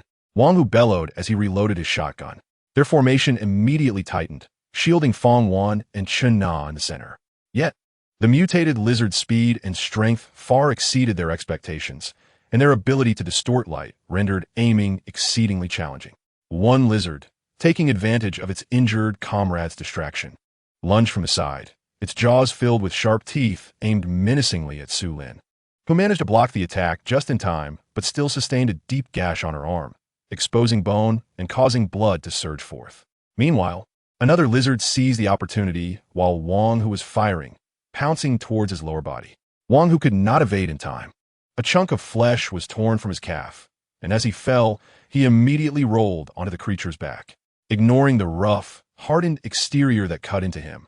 He reached into his spatial pouch and retrieved a pulse short blade, driving it forcefully into the lizard's skull. With a sickening thrust, the dagger successfully penetrated both the creature's head and its cranial bone, causing it to cease its struggles instantly. However, despite Wong Hu's triumph in slaying one lizard, the situation remained dire. The unscathed lizard continued its relentless pursuit of Su Lin, who could only rely on rolling through the sandy terrain to evade the creature, forcing it to constantly adjust its position in search of an opening. The makeshift shield provided by the stones in Fong Wan's possession was limited, rendering her attempts at evasion exceedingly difficult. Meanwhile, the frenzied lizard was tearing at everything in its vicinity, leaving Chun Kai to futilely fire his handgun. Suddenly, the roar of an engine thundered like a beast's growl, approaching rapidly, overpowering the howling wind and sand. A colossal figure of steel surged up the sand dune at a speed that belied its size. The immense metal tracks rolled directly over Su Lin, simultaneously crushing the mutated lizard beneath it. The excruciating sound of bones fracturing and flesh being crushed echoed through the air. The lizard, which could only withstand a shotgun blast, was instantly reduced to a puddle of indistinguishable meat beneath the weight of the heavy steel tracks. Simultaneously, the turret atop the vehicle pivoted with agility, its barrel igniting in a blinding crimson glow. Zing, zing, zing. 3 searing beams of high-energy light shot forth with precision, effortlessly piercing the bizarre surface that could distort light, obliterating the frenzied lizard's head. Surrounding the vehicle, an energy field enveloped a few individuals. The relief of surviving the ordeal was quickly supplanted by an engulfing dread. Chen Na assisted Wong Hu, promptly attempting to bandage his wounds, while Su Lin decisively stowed away all weapons. Chun Kai, trembling, futilely aimed his handgun at the turret above. Fong Wan, somewhat perplexed, moved closer to the other individuals. They all gazed at the armored vehicle, which stood silently upon the sand dune, devoid of further movement. Chapter 55. The clever woman. The valve handle gradually twisted, the heavy armor door of the vehicle creaking as it was pushed open to one side. All eyes were fixated on the gaping door. A figure, encased in black armor with a helmet visor glowing red, emerged, clutching a peculiar, elongated firearm. Coming into view before Wong Hu and his companions, Cheng Feng attempted to leap down directly from a height of over a meter, but the sand was uneven. Under their watchful gaze, he took 2 steps before leaping down, losing his balance and tilting backward. The metal shell clanged against the ladder below, producing a muffled sound. Instantly, the already tense atmosphere seemed to freeze. Cheng Feng glanced at the ground, relieved that his visor concealed any expression. His combat boots thudded heavily against the sand, creating a dull, oppressive sound. Chun Kai instinctively pulled his sister Chen Na back, his handgun still aimed at the ground, but his knuckles were turning white from exertion. Wong Hu, enduring the excruciating pain in his leg, attempted to straighten his posture, his gaze firmly locked on Cheng Feng. The presence exhibited by Cheng Feng was sufficient to affirm that they were no match together. As Cheng Feng approached, an indescribable discomfort, rooted deep within their souls, began to intensify. It felt as though, in proximity to this individual, the surrounding air grew thin and lifeless. Some essence they relied upon was being imperceptibly repelled and dissolved. Fong Wan reacted most strongly among them. Cough. She suddenly coughed, her complexion turning as pale as parchment, her body trembling uncontrollably. In her heightened perception, altered by a unique object, the figure before her appeared as a walking void, a devourer of all energy, far more terrifying than any twisted monster she had encountered on her journey. Cheng Feng's gaze swept over the 5 individuals, finally resting on the most visibly affected Fong Wan and the softly glowing stone in her hand. Who are you? Where do you come from? Upon hearing a familiar tongue, the group inexplicably relaxed slightly. Wong Hu suppressed the pain in his leg and the turmoil in his heart, speaking up. Are you also a survivor? Cheng Feng raised his weapon slightly. Answer my question. Chen Kai immediately took over the conversation and revealed their origins. We departed from a yellow safety zone in the east, intending to reach the nearest remnant city. Our safety zone is not particularly secure. We can only gamble on crossing the storm to reach the closest remnant city on the compass. Cheng Feng listened quietly, not delving into the specifics of their background. Instead, turning his gaze to the stone that resembled white jade. The Holy Radiant Stone is a ceremonial object used by a cult that reveres light, possessing the ability to shield against other energy attacks and even dispel certain curses. The longer it is subjected to rituals, the closer it approaches pure white. Those with keen sensitivity can utilize it to block various whispers. Only a select few recognized individuals can activate its power. Thus, it was not a matter of advanced technology or a similar entity, but rather a unique artifact. This somewhat resembled the Warhammer. Prolonged veneration could easily lead to unforeseen complications. Cheng Feng muttered softly, losing much of his interest in the group. Just then, Su Lin suddenly took a step forward, swiftly snatching the Holy Radiant Stone from Feng Wan's hands. "What are you doing?" Wang Hu furrowed his brow at Su Lin.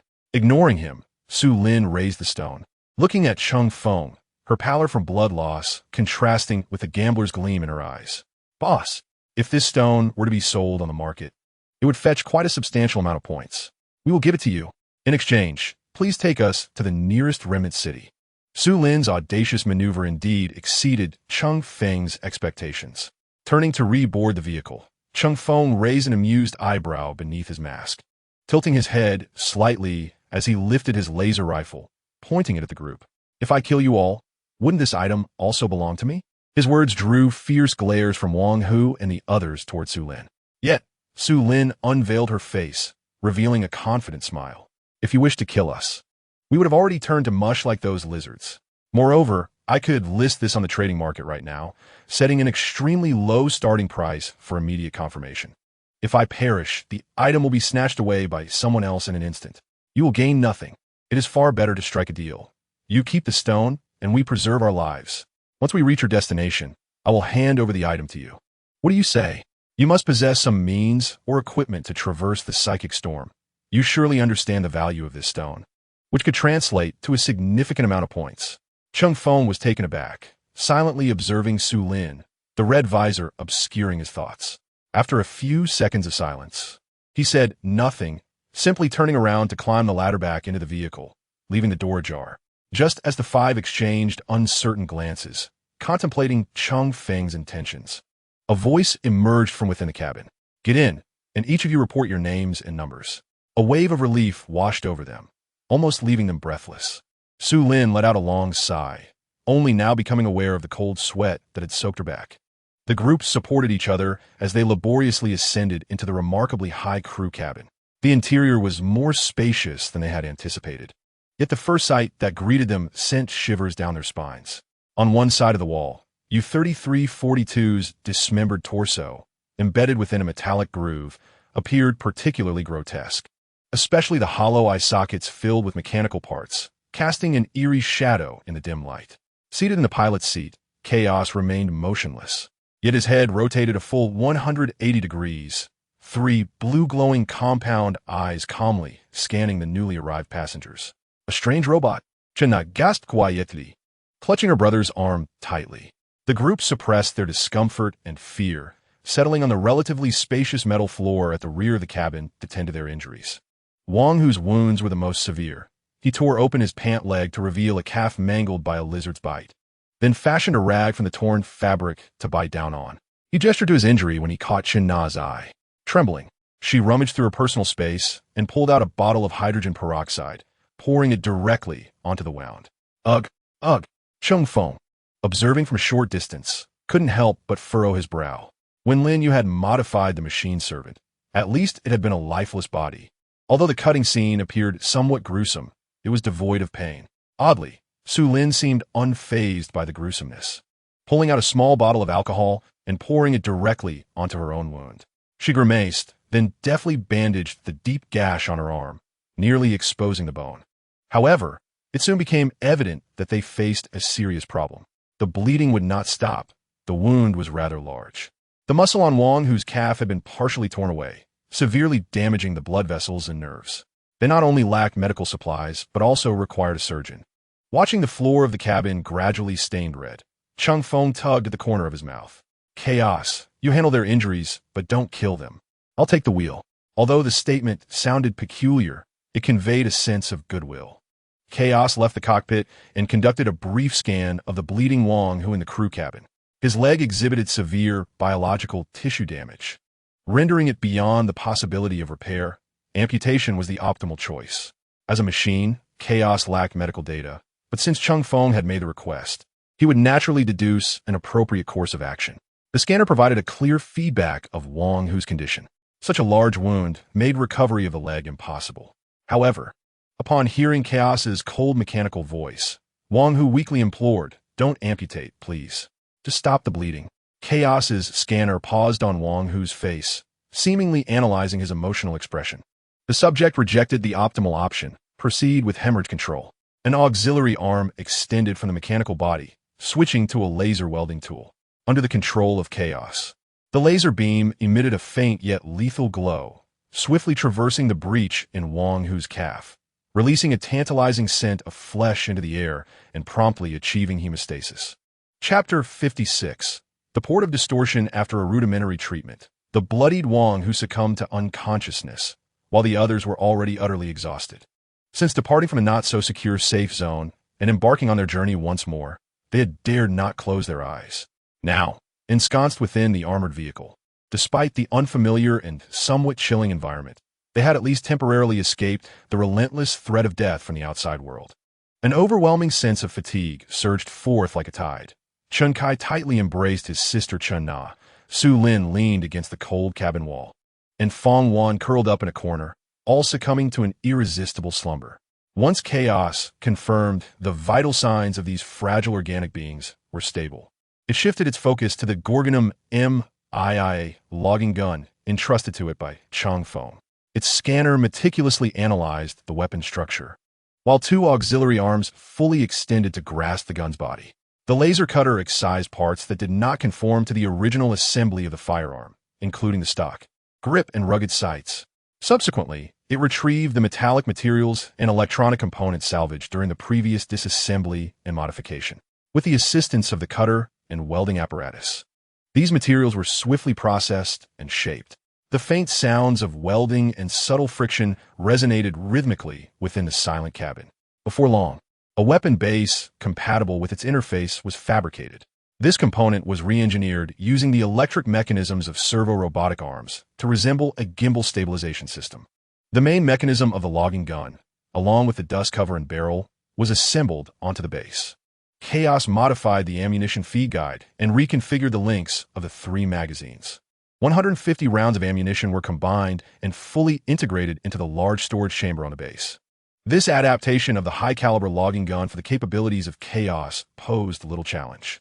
It quickly completed the programming of the new weapon component, seamlessly integrating it into its weapon control system. Su Lin's alertness was evidently superior to that of the others. Though the sounds of Chaos's weapon modification were not particularly loud, they still roused her from deep slumber. As she slightly opened her eyes, she beheld Chaos affixing the formidable-looking weapon component to its back structure. A flicker of surprise crossed her features, yet she remained silent, merely observing before wearily closing her eyes once more. Chaos noted Su Lin's reaction with clarity. Upon completing the weapon modification, Chaos approached the base of the gravity field generator adjacent to the crew compartment and the driver's aisle. An auxiliary arm deftly extended, cautiously detaching a line from the vehicle's energy cables to replenish the energy expended during the previous combat and modifications. Cheng Feng piloted the Buffalo armored vehicle across the boundless sea of sand for nearly 3 more hours. Outside the window lay an unvarying expanse of twisted and undulating sand dunes, the height of his mental focus coupled with physical fatigue causing his eyelids to flutter, nearly succumbing to slumber at the wheel. At that moment, the engine emitted a feeble roar before finally sputtering to a halt. The fuel gauge on the dashboard clearly indicating 0. It has finally run out. Cheng Feng rubbed his temples and brought the vehicle to a steady stop. He stepped over the still replenishing Chaos and approached the cabin, retrieving the fuel canisters from the rear of the passenger compartment using the storage device. His proximity stirred the sleeping passengers, their brows furrowing as if trapped in some vivid nightmare. Grasping the fuel barrels, Cheng Feng commenced the task of replenishing the voracious beast's fuel supply. The fuel tank of the Buffalo armored vehicle was astonishingly capacious. It took the contents of 10 50-liter barrels to refill it completely. After reassessing the direction and size of the rusted compass needle, he noted that there had been no discernible change. The distance was indeed unfathomably vast. Upon returning to the vehicle, Cheng Feng felt utterly drained. He then gestured for Chaos to take over the driving duties, returning to the passenger compartment himself. With outsiders present, he dared not remove the protective shell armor. Thus encumbered by the heavy gear, he curled up on the relatively flat floor of the passageway behind the driver's seat. The cold, unyielding armor and ground were uncomfortable. Yet overwhelming fatigue swiftly dragged him into a brief but profound slumber. When awakened by the ache of maintaining a single posture for too long, he was surprised to realize that the engine's roar had vanished. Instead, the sound of flowing water prompted him to rise and peer through the nearest observation window. The sight before him was startling. The desert had vanished. In its stead lay an expansive body of water, shrouded in a boundless gray mist. The chaotic energies seemed repelled by the seawater, failing to intermingle. The tumultuous surface of the water exhibited a sickly shade of dark green, as if afflicted by severe pollution. Upon opening the armored door, Cheng Feng discerned that the vehicle was stationed on a wide beach littered with shattered shells and rotting wood. Behind the vehicle loomed a dim forest of grotesquely contorted trees, marked by a distinct trail evidently pressed down by the armored vehicle itself. Master, ahead lies an oceanic barrier. The Buffalo armored vehicle cannot proceed. Based on your indicated direction, is this the designated destination? Observing Cheng Feng's momentary daze, Chaos promptly inquired. How long did I sleep? What a desert. Approximately 65 tera-hours. The desert is a journey of an hour and a half behind us. As for this grove, it is not extensive, seemingly growing along the coast.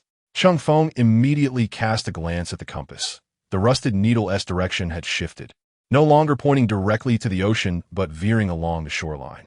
With no starports or other signal sources for calibration, traversing the desert without any references meant that even Chaos, being a machine of iron, had deviated from the course without Cheng Feng's personal calibration. No, not here. Proceed along the beach, continue right. Command confirmed. Chaos maneuvered the armored vehicle, its tracks crushing the damp sand of the beach, leaving deep imprints as it began to traverse the coastline.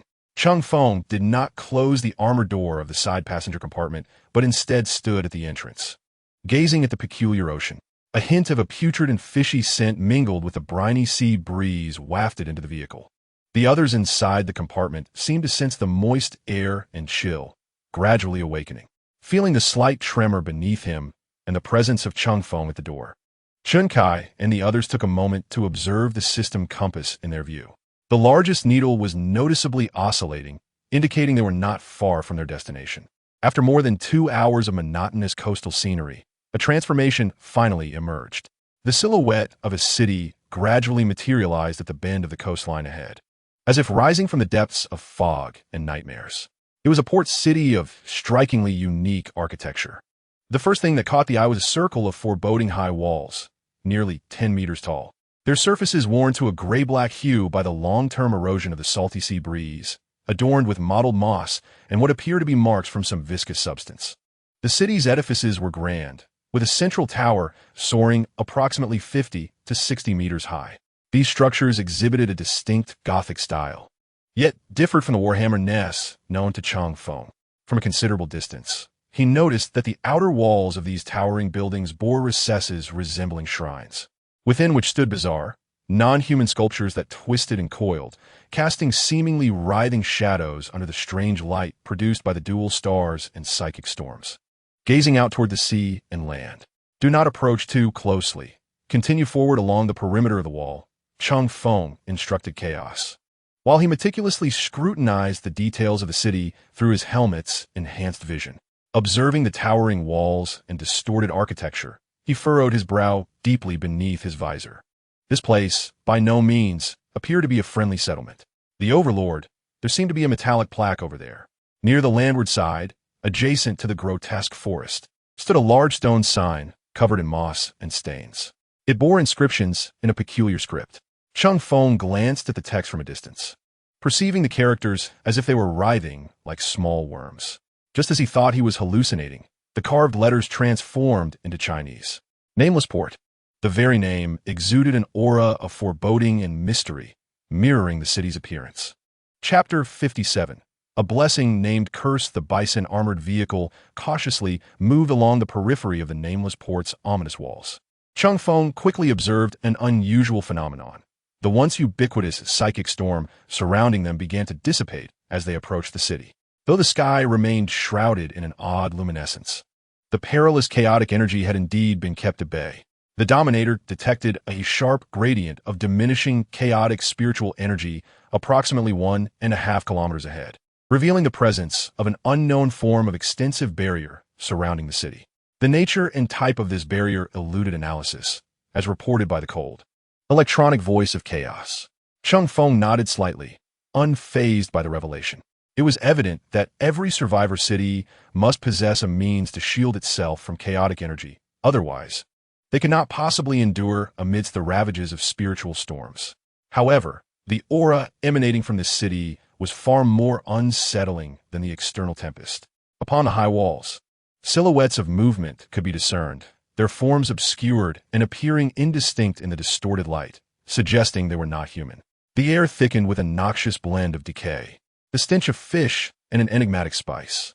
After circumventing a distance, a structure resembling an entrance materialized within view. This was not a grand city gate, but rather an archway to a tunnel, its edges corroded and adorned with bizarre carvings, bearing dark red rust and indescribable distortions. The interior of the tunnel was dimly lit, with flickering flames discernible in the depths, exuding an unsettling atmosphere. Scattered outside the tunnel were makeshift shelters and heaps of debris, with various figures moving amid them. To Cheng Feng's surprise, another group of survivors suddenly arrived in the vicinity. This contingent comprised 12 individuals, appearing weary and in less than optimal condition. They possessed a uniquely designed low-altitude hovering vehicle, resembling a tricycle with a cargo bed at the front. The vehicle featured a 5-meter-long, 2-meter-wide platform at the front and a seat reminiscent of a motorcycle at the rear, constructed entirely of dark gray metal, with visible rough welding marks that suggested it was not of human origin. Remarkably, the vehicle lacked wheels or tracks, relying instead on several low-frequency, humming anti-gravity units to hover approximately half a meter above the ground. There was no overhead shelter.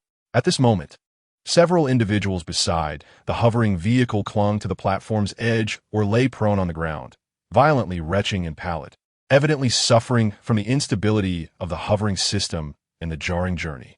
However, Cheng Feng found this unremarkable. Considering his own armored vehicle had been salvaged from a warship wreck, it was hardly surprising that others could discover vehicles of different civilizations. This group of survivors had evidently noticed the presence of Cheng Feng's armored vehicle, instinctively maintaining a distance upon observing the turret above. Cheng Feng paid little heed to their reactions, instead adjusting his view to scrutinize the indigenous inhabitants near the city walls. These beings stood approximately 1.5 to 1.7 meters tall, hunched over, their skin a slick hue between gray-green and dark blue. They bore heads reminiscent of fish, with emotionless bulging compound eyes, and their fingers and toes exhibited distinct web structures. Their bodies were asymmetrically distorted, as if subjected to uncontrollable external forces during their growth. "Scan those non-human entities," Cheng Feng whispered. Chaos accessed U-3342 and directly seized the scanner from the rooftop weapon station, conducting a meticulous long-range scan and swiftly arriving at a conclusion. The target organism possesses a fundamental human genetic framework, albeit intermingled with a plethora of unknown aquatic genetic sequences and unnatural mutation characteristics. A comparative analysis with the database indicates that it qualifies under the classification of mutants, with the mutation level assessed as moderate to severe. Threat level, pending evaluation. Mutants? Cheng Feng furrowed his brow. It was hardly a reassuring term. However, the subsequent scene unfolded unexpectedly. A trio of survivors formed a small team, attempting to approach the fishmen. Contrary to anticipation, these mutant fishmen exhibited no aggression. Instead, they even advanced toward the approaching survivors. Subsequently, they clamored and presented a necklace of teeth to the others, gesturing as if to adorn themselves. It appeared to be a form of welcome. Some attempted to imitate the gesture and seemingly discovered something significant. Other survivors, lurking behind, cautiously drew nearer. And soon the fishmen bestowed each of them with a necklace of teeth. This was soon followed by an incomprehensible exchange of sounds.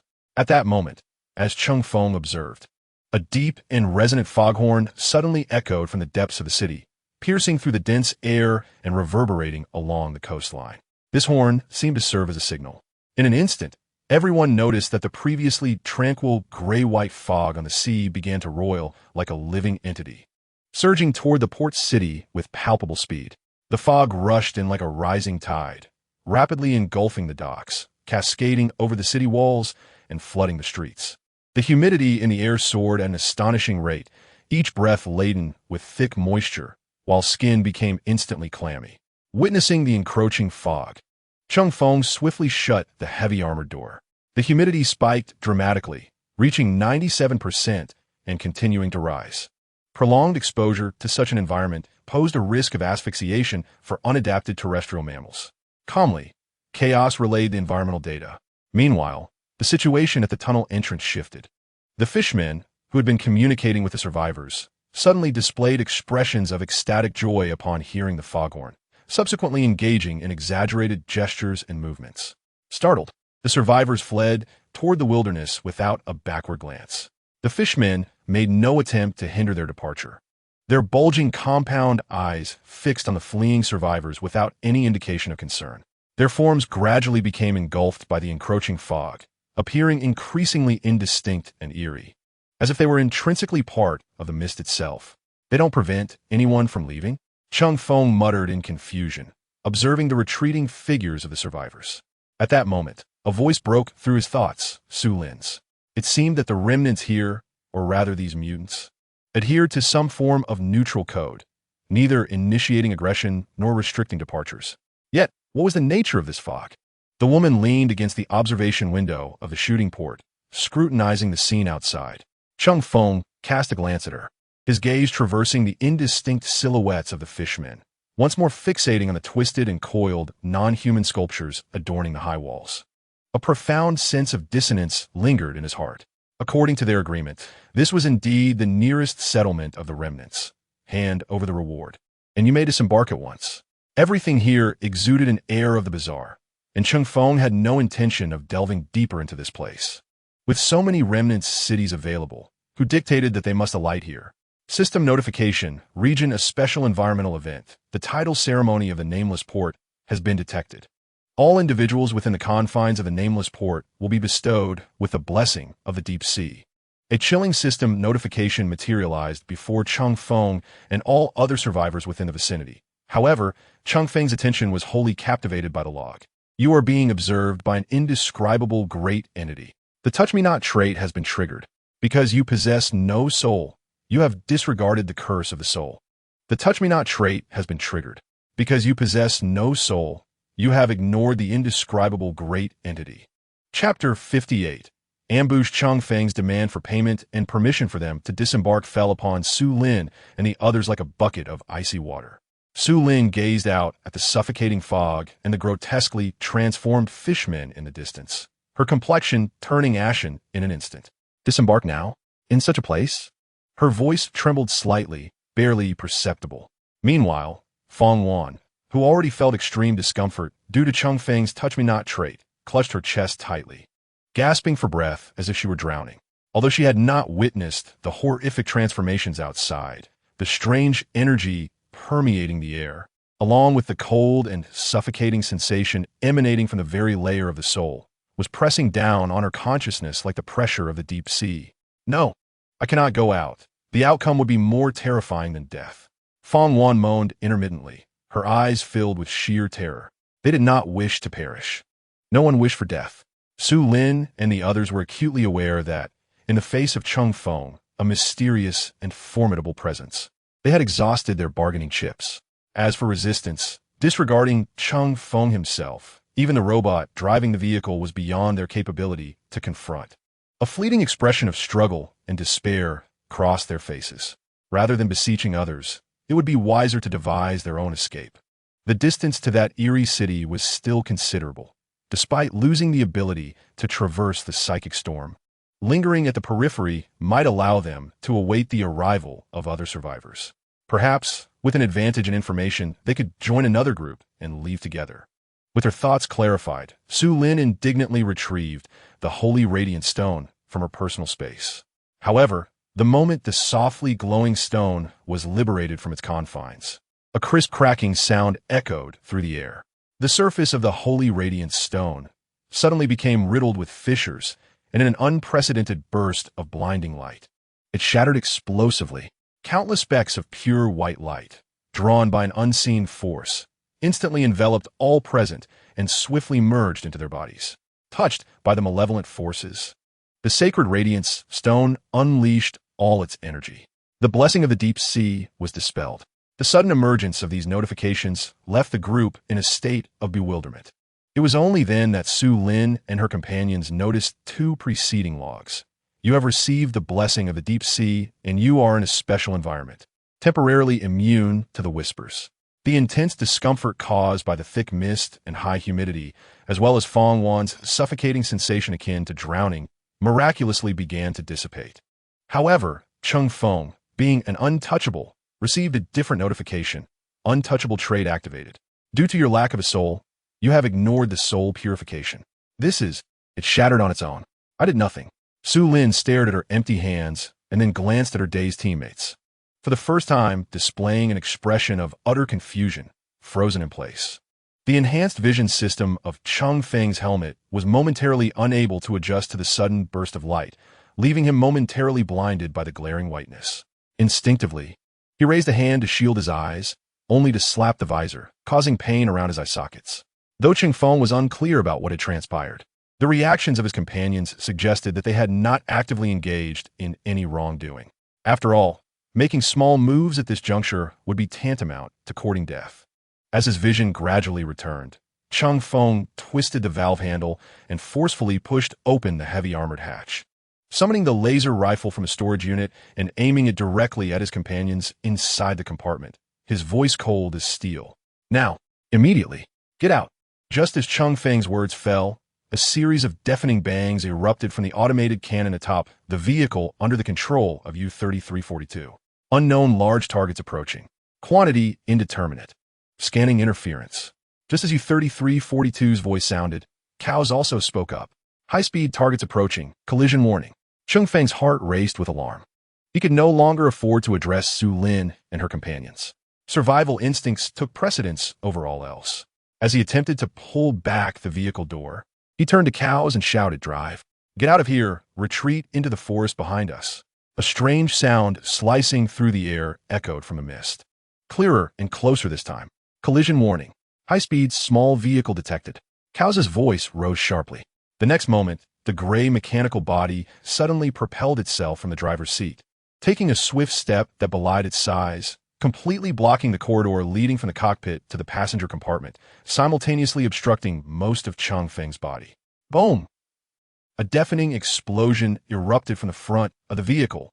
The violent blast, accompanied by searing flames, instantly engulfed the front section of the vehicle. The ferocious shockwave propelling the several-ton armored Buffalo upward momentarily before crashing heavily back to the ground. Metal fragments splintered off, striking Caos' back with a cacophony of clattering sounds. The outside of the vehicle echoed with the harsh sound of metal debris sliding down, and the interior lighting system instantaneously extinguished, plunging everything into darkness. Cheng Feng was abruptly hurled into the air by the sudden explosion, subsequently crashing heavily onto the cold metallic floor. The impact of his armored shell against the ground produced a dull thud. Inside the vehicle, Su Lin and the others tumbled together like rolling gourd, their cries of pain and shock drowned out by the reverberations of the blast. Clang! The armored door, not yet secured, was wrenched open from the outside. Several dripping figures appeared at the entrance, a thick mist swirling in with them. Their distorted silhouettes revealed arms transformed into twisted tendrils, their bodies bloated as if soaked in water for an extended duration. From the sharp-toothed necklaces around their necks, Cheng Feng recognized their identities. These beings emitted a murky, waterlogged murmur, interspersed with agonized gasps and an unsettling, slick squelching sound. In the estate of Relay, a great entity lay in slumber, awaiting entry into dreams. Just at that critical moment, a muffled gunshot abruptly shattered the tension in the cramped cabin. The tremendous noise reverberated, causing everyone's eardrums to ring. A supplementary arm of chaos steadily hoisted the modified logging rifle, aiming it at the unwelcome intruders of the door, accompanied by the flicker of a nearly half-meter-long muzzle flash. Large-caliber rounds sliced through the air like the scythe of death, instantaneously severing 3 figures in half, their flesh and shattered limbs exploding at the threshold in a mixture of blood and viscous fluid. Through a gap beside chaos, Cheng Feng glimpsed the chaotic scene within the burning cockpit, recognizing the unmistakable metallic structure that did not belong to the Bison armored vehicle. It was the anti-gravity craft brought by that group of survivors. Chapter 59, Special Identity Chaos, immediately assessed the vehicle's condition. As a brief calm returned to the surroundings, Cheng Feng, enduring the dull ache in his body, rose from the ground. The mechanical entity's blue light flickered, its scanner swiftly sweeping across the entirety of the Bison armored vehicle. After a momentary pause, Chaos's steady electronic voice resonated in the dim and oppressive cabin. Master, the main structure of the cockpit remains intact, yet the external armor has sustained multiple tear-induced damages. The dashboard and control systems have suffered extensive damage due to physical impacts and the explosion. The enemy vehicle's collision has caused severe deformation to the front main armor, with debris currently embedded in our compromised structure. The engine has been damaged due to the impact and subsequent explosion, with specific injuries yet to be confirmed through close-range scanning. Structural damage has occurred to the track drive systems on both sides of the front, resulting in broken tracks. Repairs must be conducted externally. Preliminary assessment indicates that basic repair time will require at least 5 to 6 standard tera-hours. Furthermore, I recommend disabling the laser weapon on the roof-mounted weapon station. Without the main engine's charging status, reliance on the backup energy unit can only ensure the full operational performance of the U-3342, the roof weapon station, and the bird scrying system for approximately 3 hours. Chaos's report clearly reached everyone's ears. They were trapped. The atmosphere of despair threatened to solidify. Bang! Bang! Bang! The automatic cannon atop the vehicle fired once more, the 30mm shells generating gunfire that stirred the air, even tearing through the mist near the hull. From within the fog came a painful shriek, followed by another brief lapse into silence. Cheng Feng cast a glance at his log, finding no new information. At that moment, his concern was not about the survival points from kills, but rather the fear of failing to eliminate their targets. U-3342 had disabled the rotary laser gun, prioritizing the operation of the bird monitoring device. Just then, Su Lin took a deep breath, forcibly suppressing her fear, and stepped forward. Her gaze fixed firmly on Cheng Feng's face concealed by his visor. Cheng Feng, vehicle repairs will take time, and we have heard that your weapon station can only operate for 3 hours. There's a time discrepancy. I can help guard the perimeter to compensate for that time gap, and strive to secure repair time for it. However, you must promise me that once the vehicle is repaired, you will take me away from this hellhole. During this time, I will obey any orders you give, ensuring I do not hinder our progress. As she spoke, Su Lin tossed her hair back, showcasing her capable physique, and deftly drew her modern crossbow. Cheng Feng glanced at Su Lin before turning to issue orders to Chaos. Chaos, go down and assess the extent of the vehicle's damage. Begin the repairs immediately. I will join you shortly. Chaos promptly obeyed, exiting the cabin and making his way to the front of the vehicle. Cheng Feng then scrutinized Su Lin. Are you referring to yourself? Or to all of you? Su Lin glanced back at Wang Hu and the others, then spoke without hesitation. I alone. This is my own decision. Chen Kai looked at Su Lin in disbelief, his voice rising in protest. What are you saying? Before Su Lin could respond, he turned his gaze toward Cheng Feng. We feel the same. Chen now watched Cheng Feng anxiously. Wang Hu, who had been in a semi-conscious state, was jolted awake by the commotion and, hearing their conversation, rasped, Cheng Feng, you cannot trust Su Lin. She is a mercenary operating abroad, a female assassin. This woman has no moral boundaries. What is wrong with making the right choice to survive? If there were no issues within your group, how could we have been ambushed later? Impossible. Cheng Feng shot a glance at the ground where Wang Hu lay. You are a soldier, and she is a mercenary. How can you both be on the same team? She is a danger. I cannot allow a threat like her to remain. Wang Hu struggled to sit up, while Feng Wan attempted to assist him. Let us see how you all perform. Cheng Feng smiled faintly, offering a non-committal reply. In the last safe zone, I eliminated over 20 individuals. I am not insane, but in this devouring world of survival, I will do everything in my power to eradicate any threat against me. The chilling implications of his words sent shivers down the spines of those present. Without further delay, Cheng Feng yanked open the armored door that Chaos had just secured and leapt from the vehicle, the thick fog and cold, damp air enveloping him once more. The ground outside was a chaotic scene, strewn with shattered flesh, entrails, and various disordered items. These remnants were evidently belongings from the earlier survivors. As Cheng Feng rounded to the front of the vehicle, the sight before him was harrowing. The once sturdy and formidable front of the armored vehicle now resembled a beast's ravaged remains, with numerous metallic fragments scattered across the ground in a radiating pattern. The front armor of the vehicle is contorted, with metal curling outward. The intricate internal wiring and piping are marred by charburn marks. That peculiarly designed hovercraft has been reduced to a heap of twisted metal debris, nearly embedded within the front armor of the Buffalo. Its distorted metallic frame entwined with the damaged structure of the armored vehicle, tiny flames still flickering among the wreckage. At the positions of the two front wheels, broken tracks have detached from the drive mechanism. Various unidentified liquids have mingled together, forming a stain upon the sandy ground beneath the vehicle. Meanwhile, Cows meticulously scans each detail of the damage with a beam of light, while an auxiliary arm silently extends, bringing a laser cutter close to the nearly entangled edges of the wreckage, its crimson glow igniting as it begins to move slowly. The material of the hovercraft appears to possess remarkable heat resistance, and the excessive humidity in the environment continuously dissipates the heat, resulting in the laser cutter's efficiency falling significantly below expectations, merely leaving slow, extending molten traces on the metal surface. Assessment complete, the Dominator reports. Engine damage is reparable, but the target material's resistance exceeds estimates, and environmental humidity severely interferes with cutting efficiency. Anticipated repair time will need to be extended, possibly adding 1 to 2 additional hours. As Cow steadily operates, he conveys this unfortunate news. Cheng Feng gazes at the chaotic engine without uttering much. Urging at this moment seems futile. Understood. Inform me immediately of any alternative materials or tools needed. If a new engine can be procured, repair time will be significantly reduced. Upon hearing Cow's response, Cheng Feng's lips twitch. At that moment, a clearer and more intense sound of whistles emerges from the depths of the fog-enshrouded nameless port.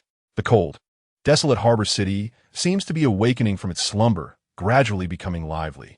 Cheng Feng grips his laser rifle tighter, raises his hand to activate the bird probe. But the image feedback is shaky, and interference is intensifying. The thick fog persists, yet the invisible pressure suddenly escalates. Chapter 60, Blood Battle in the Fog. Just as the sound of whistles from the harbor fades, another unsettling noise begins to permeate through the thick mist. It is a disconcerting cacophony, a mix of sounds, the rustling of slippery objects dragging across the sand, intermittent gasps and wheezes, strange muffled breaths, and the clattering of some exoskeletal or bony structures scraping against each other. In the still, windless air, one can faintly hear disjointed humming or murmurs, grotesquely blending together, emanating from the direction of the nameless port. The image feedback from the bird probe shakes violently, the already limited effective scanning range further compressing, ultimately stabilizing at a meager distance of less than 30 meters. Points of light representing unknown targets surge like a tide along the edges of the screen, dense and varied in size, slowly approaching through the fog. They're coming, Cheng Feng whispers sharply, as the auxiliary markers within his helmet's view gradually outline red silhouettes. Bang, bang, bang. U-3342, utilizing a vehicle-mounted powerfully enhanced sonar, was the first to unleash its fire. The thunderous roar of the automatic cannon tore through the eerie sounds emanating from mist. The flames billowing from the cannon's mouth illuminated the surroundings, stirring the fog into a tumultuous dance. Several nearby heat signatures were instantaneously obliterated, and the dense fog reverberated with the muffled sounds of flesh being rent apart, accompanied by brief, chilling screams. The enhanced vision module of Cheng Feng's helmet captured the explosive impact of the shell on its target. Though it lasted but a fleeting moment, Cheng Feng managed to discern the assailant. What was that? A Naga from mythological tales? Cheng Feng raised his laser rifle, aiming at a swiftly approaching silhouette in the mist, guided by the outlined red contours and auxiliary markings. The figure, vaguely humanoid, appeared notably shorter than an ordinary person, seemingly hunched over, with its arms grotesquely transformed into massive, suction cup-laden tentacles, oozing a viscous substance. Clutched within these appendages was a harpoon of indeterminate material, while its mouth, lined with sharp teeth, gaped menacingly at Cheng Feng. With a sharp hiss, a crimson laser beam precisely struck its head, instantly vaporizing its brain matter. The aberration staggered backward, collapsing heavily to the ground, its tentacles thrashing in unconscious spasms. As the trigger was repeatedly squeezed, beams of light surged forth. At the entrance of the crew compartment, Chen Kai and Su Lin gazed at Cheng Feng's laser rifle with fervent intensity. "Don't dawdle. If you wish to leave alive, take action," Cheng Feng admonished, noticing the two stunned figures at the doorway. "Understood," they replied in unison, promptly springing into action. With the sound of the crossbow's string vibrating and the report of gunfire echoing, Cheng Feng stole a glance. Su Lin had somehow ascended to the vehicle's roof, poised with a crossbow, launching bolts at various targets illuminated by the explosive fire from the automatic cannon. The modern composite crossbow exhibited remarkable efficiency, with considerable power, its metal armor-piercing tips proving superior to a typical 9mm handgun. The carbon fiber bolts whistled through the air, accurately embedding themselves into the eye socket of the fishman, splattering blue blood from the wound. The fishman emitted a shrill cry before rolling over, lifeless. Chen Kai, in stark contrast, appeared much more anxious. He remained inside the crew compartment, gripping his handgun tightly, firing repeatedly at the shadowy figures swaying within the mist. Occasionally, the gunshots were accompanied by peculiar cries or the sparks from the shells striking the hardened carapaces of some aberrant creatures with little effect. "Stay calm. Aim for the torso or head. Don't waste bullets. If it becomes too much, just hand the gun to me," Su Lin urged, quickly reloading her crossbow while tapping the armored top of the vehicle to draw Chen Kai's attention. "Don't even think about it," Chen Kai retorted, taking a deep breath to steady himself, raising his aim at a staggering figure approaching through the fog. The dense mist served as the enemy's greatest camouflage. With a whoosh, a harpoon flew from the weapon, embedding itself into an armored plate, leaving a small dent, clearly indicating its extraordinary material. Various aberrations emerged from the shrouded mist. Some maintained a general humanoid shape, albeit with grotesque distortions of their limbs, while others had completely morphed into multi-legged monstrosities, with some even appearing bloated as if inflated. Each creature was a twisted aberration, and apart from Cheng Feng, the others felt a slight dizziness. Cheng Feng's laser rifle fired in rapid succession, with the notifications on his log fluctuating wildly. "Kill Ancient Goddess Servant, survival points 150. Kill Ancient Goddess Follower, survival points 280. Kill Ancient Goddess Kin, survival points 400. The balance of survival points surged chaotically alongside the continuous beams of light and every shell fired from the automatic cannon. The cannon atop the vehicle thundered incessantly as U-3342 dutifully executed its task. Any substantial target attempting to approach was swiftly torn apart by the cannon's rapid fire. The consumption of remaining ammunition was staggering. Within mere minutes, the cannon was entirely depleted. Just as it fell silent, a dull thudding sound emanated from the front of the vehicle. Chaos, while maintaining his work, pivoted his weapon platform to commence firing. The high-caliber bullets of a lumber gun were equally formidable. "Chaos, status report." Cheng Feng yelled over to Chaos, having noticed the cannon silence. "Debris clearance at 47. 25 minutes remaining until repairs commence." Chaos's electronic voice remained steady as the laser cutter continued to function reliably. "Move aside, you're in the way. Get to the side shooting port." Cheng Feng dashed towards the cabin and, seeing Chen Kai standing dazedly at the door, pushed him aside. He then hurried to the automatic cannon's basket, spending 500 points to replenish the ammunition with 300 rounds of 30mm shells. The automatic loader whirred to life, feeding the ammunition into the chamber. Bang! Bang! Bang! The cannon atop the vehicle roared once more. Chaos did not reduce his rate of fire. Rather, he unleashed a sweeping barrage at a wide angle. The lumber gun, akin to a heavy machine gun, was more effective than the cannon in harvesting these fleshly targets. The hail of bullets resembled a metallic storm, shredding the grotesque fishmen emerging from a mist. Blue blood and shattered limbs splattered everywhere, staining the beach in a bizarre hue. While the intense stench was nearly suffocating, Cheng Feng watched as his log was inundated with notifications.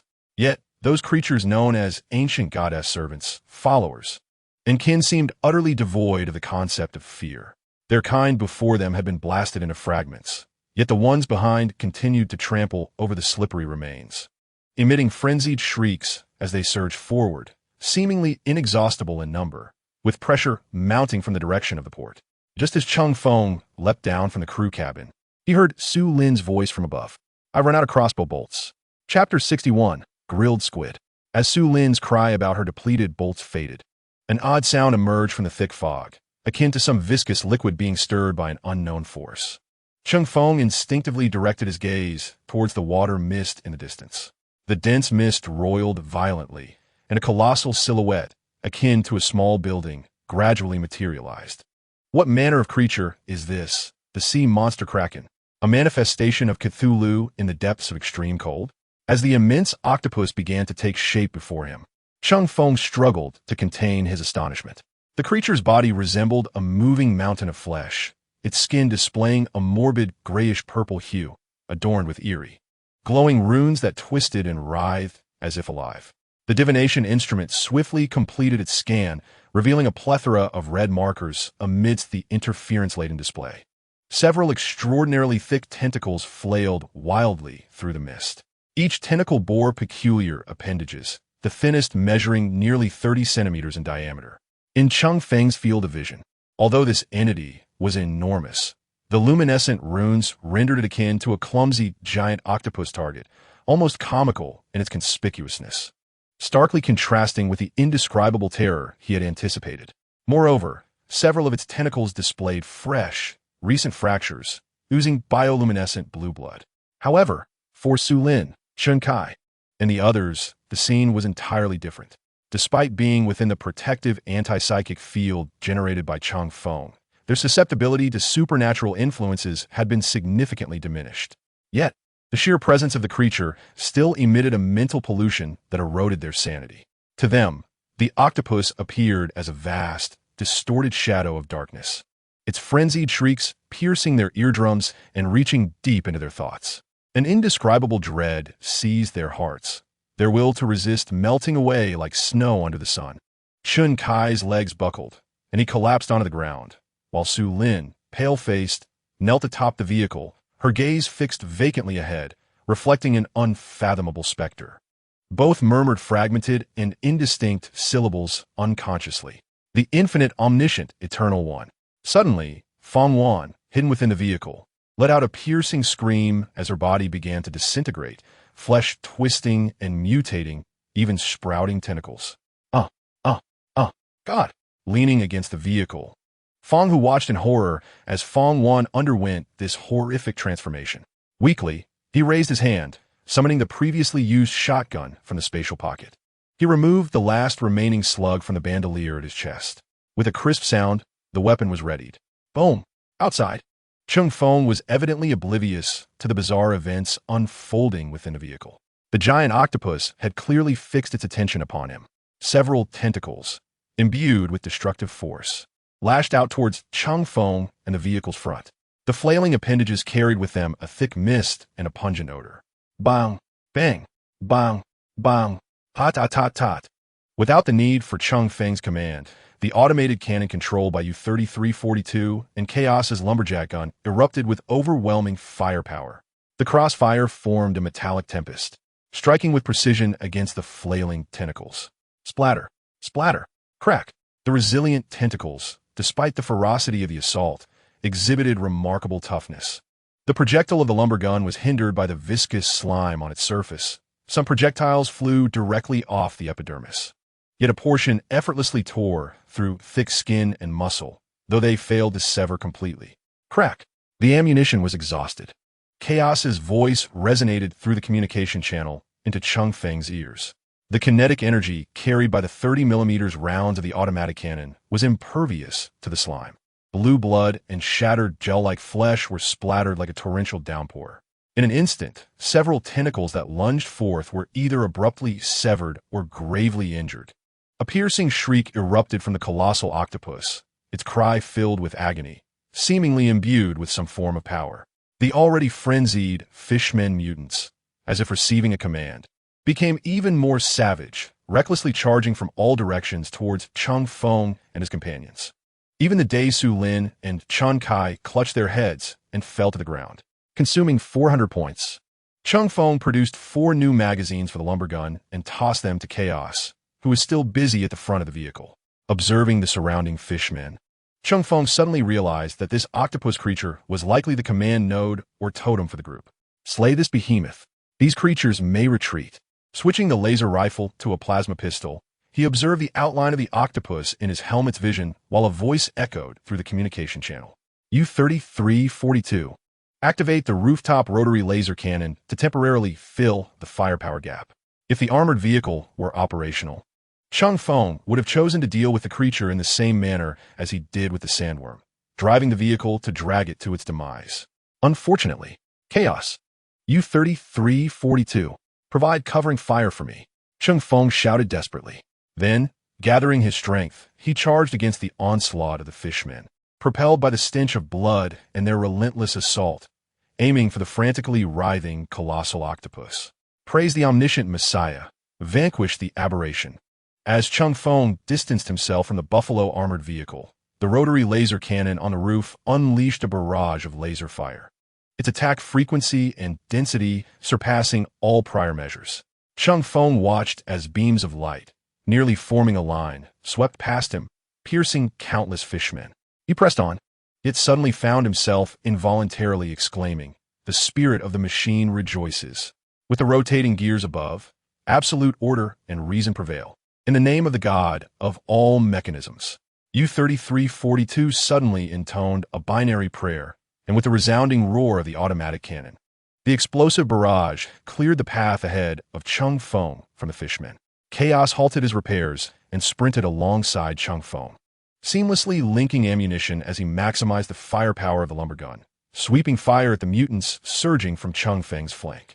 His hands occasionally swatted away harpoons and other projectiles, while his auxiliary arm wielded a laser cutter, penetrating the skulls of the fortunate mutants. Cheng Feng navigated through the hail of bullets and the roars of the monsters, his gaze sharp, fixated on the colossal head of the octopus, which swayed and shimmered with bizarre, glowing patterns.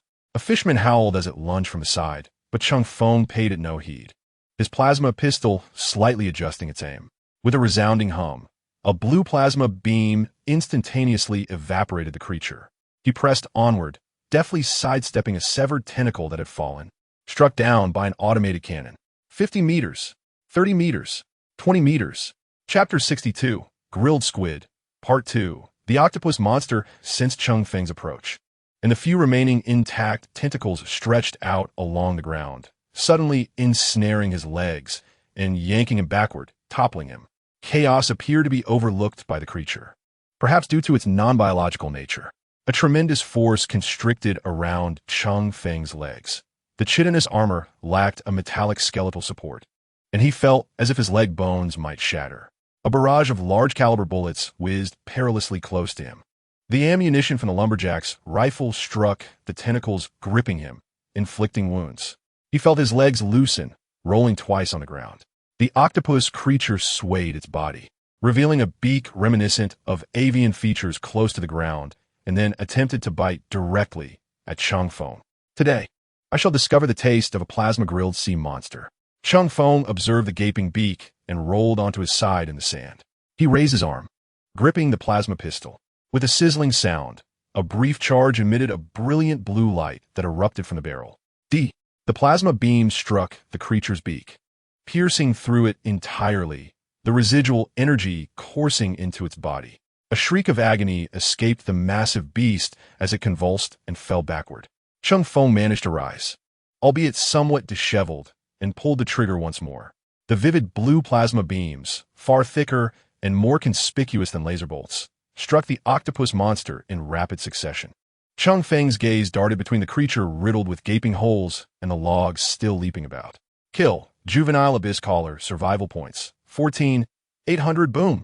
The colossal form convulsed violently several times before crashing onto the beach, stirring a cloud of sand as if a deflated bouncy castle. A strange aroma, a blend of charred flesh and rich grilled squid, inexplicably wafted through the air. With the demise of this abyss caller, the previously frenzied fishman abominations abruptly halted. The fervor and madness in their eyes swiftly dissipated, replaced by primal fear activated by the scent of their fallen comrades. The fishmen scrambled to reverse direction, retreating into the thick fog like a receding tide, their figures vanishing in an instant. Accompanied by a cacophony of distant, eerie cries, the surroundings fell into silence. The roar of the automated cannon gradually ceased. All that remained was the sound of the octopus monster's charred body crackling as it caught fire, mingling with the strong, fishy scent of grilled squid in the air. Cheng Feng took a deep breath, feeling every muscle in his body tremble slightly. The pain in his legs forced him to collapse onto the ground. Ruler, there are minor fractures in your leg bones. Please refrain from moving recklessly. The figure of chaos emerged from beneath a tentacle of the octopus. As Cheng Feng fired at the monstrous creature, he was completely struck into the sandy ground by one of its limbs. Fortunately, the beach was relatively soft, and while his body had sustained some deformation, the damage was not severe. Hearing chaos speak, Cheng Feng glanced at his health status displayed in his vision, noting the deep crimson hue at his lower leg. Moderate contusion, minor bone fracture. Although the injuries were clearly indicated, Cheng Feng felt as though his wounds were not as grave as they appeared. Perhaps the genetic enhancers had dulled his sense of pain? What kind of strange substances were the Imperial Guard soldiers consuming?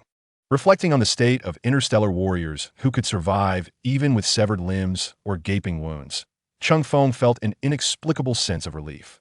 There were both pros and cons, it seemed. While it was somewhat inhumane, it did enhance his chances of survival. Carry me back to the vehicle. Let's expedite the repairs.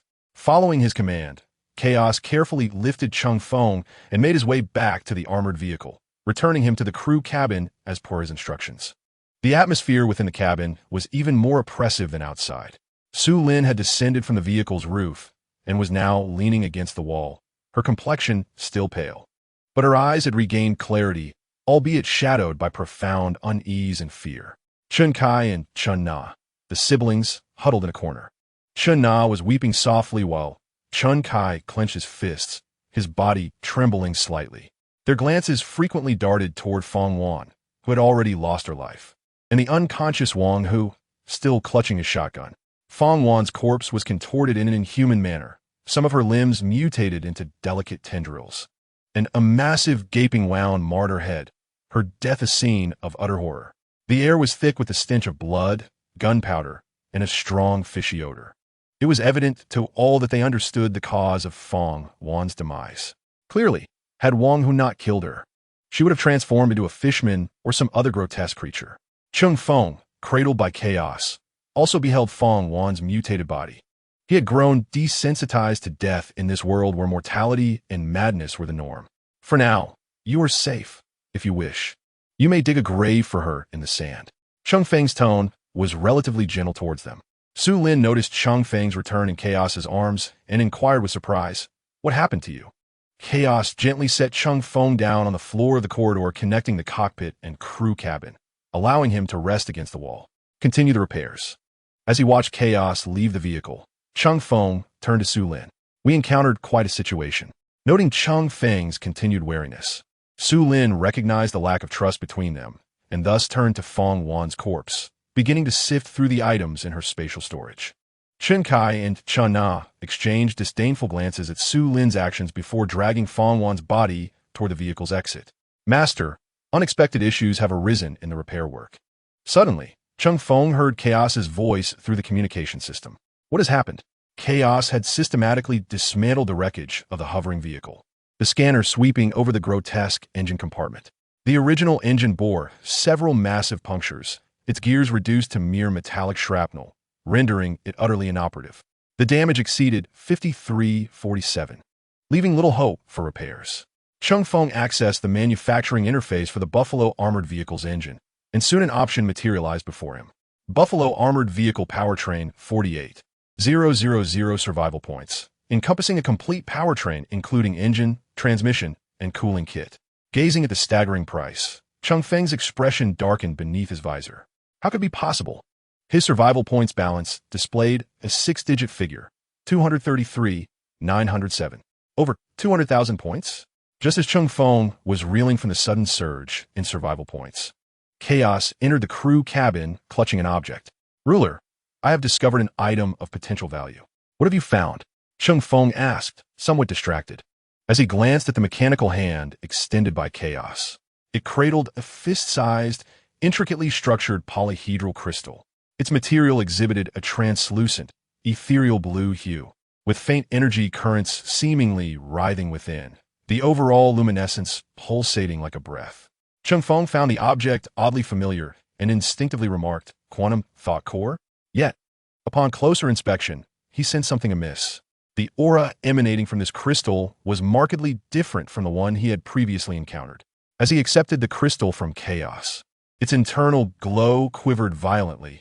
Then, with a muffled pop akin to a light bulb bursting, it extinguished entirely. A line of system identification materialized before Cheng Feng. Psychoenergetic thought core damaged. A form of intelligent processor and energy core manufactured based on psychoenergetic technology, now completely malfunctioned for unknown reasons. At the sight of the term psychoenergetic, Cheng Feng's lips twitched. Where on earth did this come from? Chapter 63. Questioning the world. Upon hearing Cheng Feng's inquiry, Chaos gestured towards the front of the vehicle. I found it embedded in the wreckage of the vehicle. It appears to have materialized from nowhere, showing no signs of damage or impact. With Chaos's description, Cheng Feng immediately deduced its origin. The hovering vehicle could not have crashed into the armored vehicle on its own. Its driver must have been a contaminated survivor. Moreover, the psychoenergetic thought core appeared intact, likely having fallen from the assailant's personal space. Cheng Feng speculated about the core's original source. Aside from him, other survivors possessed disassembly tools, and from their conversations, this item seemed to be specifically designed to recover various materials from creations. These survivors likely dismantled some technological artifact to acquire this core. The quantum thought core he had previously salvaged from another's corpse had probably come about in a similar manner. Abnormal natural creatures, an unceasing psychic storm, potentially intelligent machinery, ancient gods of the Cthulhu mythos, and psychic constructs. Cheng Feng felt a throbbing in his temples. My goodness, what secrets does this world conceal? This flawed system merely states that only the strong possess the ultimate authority. It seems even entities like Cthulhu, which could be deemed information anomalies, exist here. Are they not considered powerful? When I observe others navigating their survival journeys, they either drive aimlessly or take refuge in wooden cabins or elevators, enduring relentless waves of assaults. Alternatively, they seek refuge in conventional shelters against extreme cold or heat. Why must my situation be so intricate, with a rudimentary system, incomplete prompts, and a technological tree that diverges from others? Those with attribute points ascend to divinity, or attain a level of cultivation akin to immortals. Yet here I am, devoid of any concept of attributes, thrust into an ultra-realistic scenario, it seems. Suddenly, Cheng Feng recalled the safe zone where Wang Lei and his group had previously resided. That place appeared to have been quite expansive, and the remnants of its architectural style bore a striking resemblance to this nameless port, evidently not crafted by human hands. Was the safe zone merely the debris left behind after the obliteration of a city of survivors? Wait a moment. A city of survivors? Survivors? Cities left by different civilizations? Or perhaps cities abandoned by survivors from various eras? When one dies, do they not descend into hell or ascend to heaven, but instead come here to engage in a clash of civilizations? The strong? Could it be a conquest of races and civilizations? What does ultimate authority entail? Special rewards? There must be something amiss here. If I could locate a relatively open survivor city for peaceful dialogue, or perhaps conquer a more enduring survivor city by force, I might uncover more truths about this world. Master, your life state is exhibiting unstable fluctuations. How may I assist you? Chaos suddenly interjected, breaking Cheng Feng's train of thought. What did you say? A brief period of intense contemplation left Cheng Feng feeling somewhat dizzy upon regaining his composure. Your life state is somewhat unstable. Blood pressure is rising, and your heartbeat has accelerated. Biological energy expenditure is abnormally increasing. I recommend you replenish your energy promptly. A wave of fatigue washed over him, prompting Cheng Feng to retrieve 2 pieces of chocolate from his storage device, remnants from Lin Yu's body. Oh, this too? Cheng Feng was uncertain whether other survivor spatial compartments function like those in games, with 1 item per slot.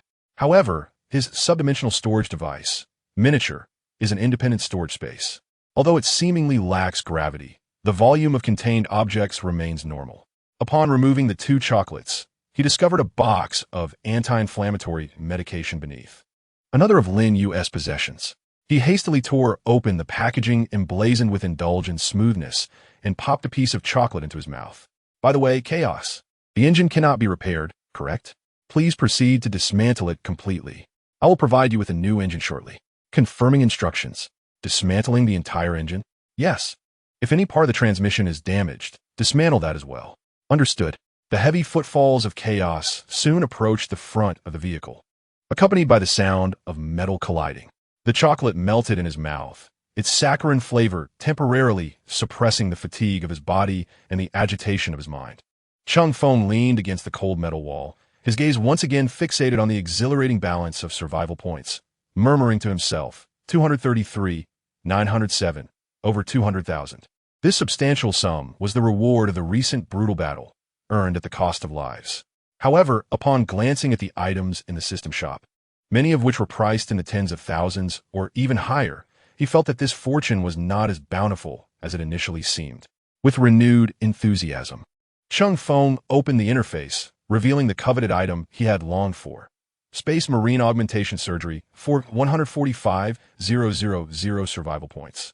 This procedure involved a total of 19 organ implants and genetic modifications, elevating the subject to that of an Astartes warrior.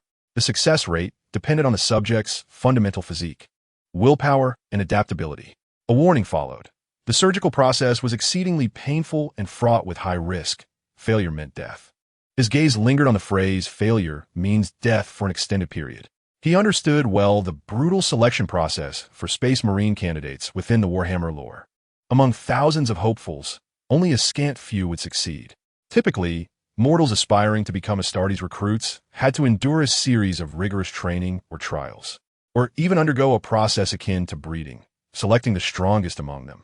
Only those who survived had the privilege of the augmentation surgery. Yet even those seasoned by hardship might falter under the strain of the procedure. Now is not the time. Cheng Feng took a deep breath, forcefully suppressing the impulse to undergo the augmentation immediately. The universal genetic enhancements employed by the Astra Militarum were nearly complete. Regardless, he believed his body would be far superior to those of the Space Marine candidates by then. He shifted his focus from the Space Marine surgery and began to strategize other necessary investments. By that time, he may not be able to don the power armor. He also needed to prepare several suitable power armors to address various contingencies, including standard power armor and Terminator armor. Ideally, they should all be crafted with precision. Given the characteristics of his system, it was unlikely he would be able to carry a power pack. Moreover, he required weapons, a plasma gun, a melt-a-gun, armor-piercing grenades, fusion bombs, a jump pack, and he had a power sword stored away, wondering if Chaos could repair it. What else was missing? The Wraith Knight was perhaps unnecessary. Perhaps the Centurion armor would suffice? Cheng Feng silently crossed out the Wraith Knight from the list he had conjured in his mind. He then attempted to browse the system for Space Marine power armor. A cascade of options immediately appeared. M2 Expedition Type, 45,000 points.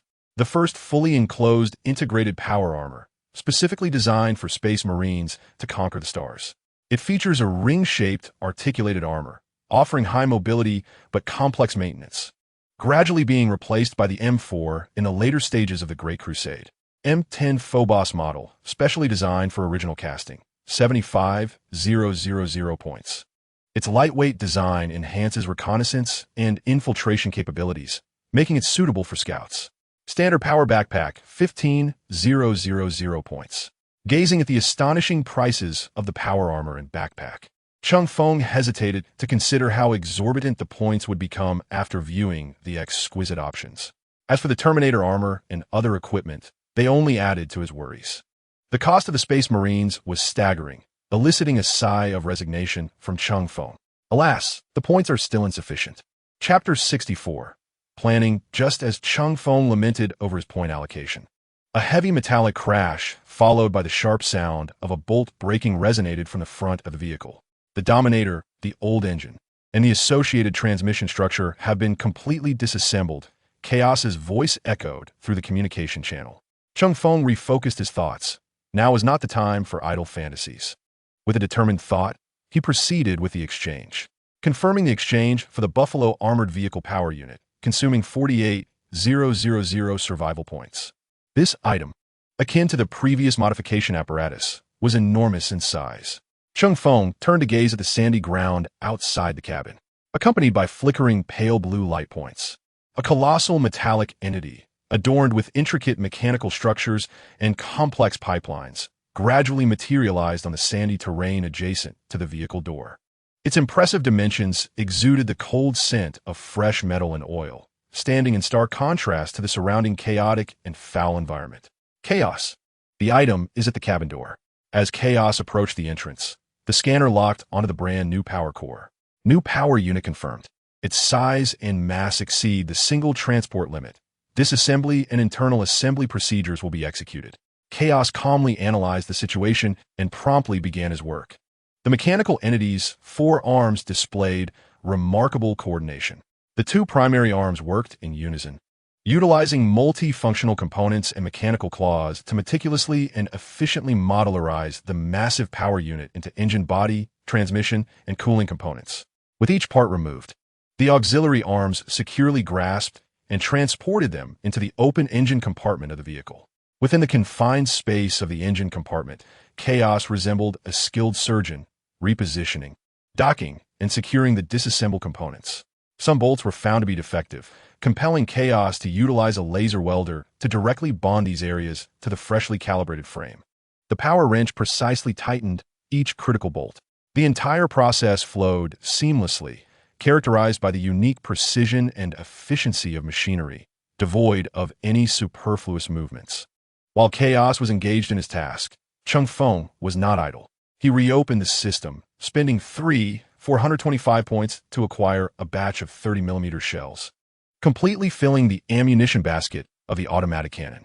Observing the fully stocked ammunition, Cheng Feng felt a sense of reassurance. He decided to reserve the remaining points for a new objective, a set of exquisite M8 Ranger power armor and power backpack, totaling an impressive 145,000 points, along with the modification surgery requiring a cumulative total of 290,000 points. Cheng Feng cast a glance at the remaining survival points, totaling 182,482. To reach his goal, he still needed nearly 110,000 points. It seemed imperative to devise a means of generating income. His gaze drifted towards the thick fog outside the carriage.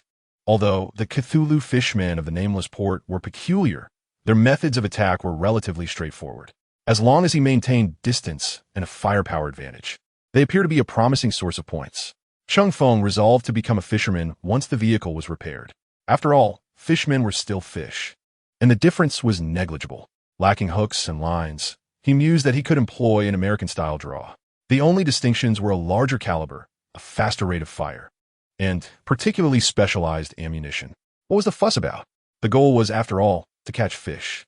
Just as Cheng Feng began to revel in his plans for efficiently farming monsters, a deep, resonant rumble emanated from the front of the vehicle. The sound was steady, rich, and filled with a sense of power. Cheng Feng felt a surge of joy, bracing himself against the cold cabin wall as he endured the persistent dull ache in his legs, attempting to rise.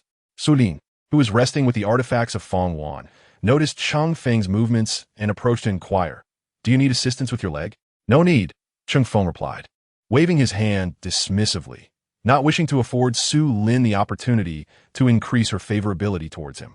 After adjusting to the pain, he feigned nonchalance, then seemingly remembered something. "Exchange for me one simple disassembly tool from your system."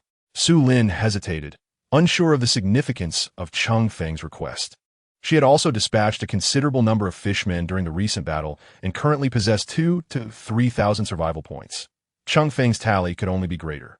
Perhaps he was testing her obedience? Not daring to question further, she promptly complied. After spending 10 survival points, a gray cube, resembling a small Rubik's Cube, appeared in her hand. Here, she said, handing the simple disassembly tool to Cheng Feng. He accepted it, casting a casual glance before placing it into his storage. Enduring the pain silently, he slowly descended from the carriage and stepped onto the damp beach. At the front of the vehicle, Chaos had nearly completed the installation of the new engine, finalizing the wiring connections and checks. Nearby, a pile of dismantled components from the old power unit lay scattered, many of which had been shattered and deformed into scrap metal. Cheng Feng approached the heap of parts and extracted the simple disassembly tool. He scrutinized this basic item from other survivor systems. The simple disassembly tool was capable of rapidly disassembling non-biological targets that were not operational, reverting them to their fundamental component states. The structural integrity of the target must exceed 30, and its size could not surpass 1 cubic meter. Delicate electronic components and specialized targets would not be excessively disassembled. The restrictions were quite numerous, Cheng Feng mused. He bent down and picked up a severely damaged gearbox, which had a large hole in the middle, and positioned the small, cube-like tool against it. Detected disassemblable target, severely damaged gearbox. Proceed with disassembly? A line of system prompts appeared before him. Yes, Cheng Feng silently affirmed to himself. In the blink of an eye, the small cube in his hand transformed into countless shimmering particles and vanished. Immediately thereafter, the gearbox seemed to disintegrate under an invisible force, morphing in his grasp into a chaotic heap of scattered gears, bearings, and various independent components, which clattered to the ground. The entire process unfolded with astonishing speed, requiring neither his understanding of the gearbox's internal structure nor the use of any tools. Cheng Feng raised an eyebrow.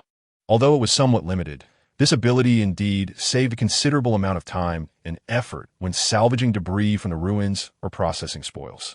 Perhaps this was one of the reasons why other survivors could swiftly acquire various materials, even dismantling advanced components such as the quantum thought core or the psionic thought core. Cheng Feng did not immediately gather the disassembled parts. Instead, he surveyed the armored vehicle undergoing repairs. Various metal fragments were pieced together by Chaos and subsequently welded into a new armor plate, replacing the already decommissioned cabin cover.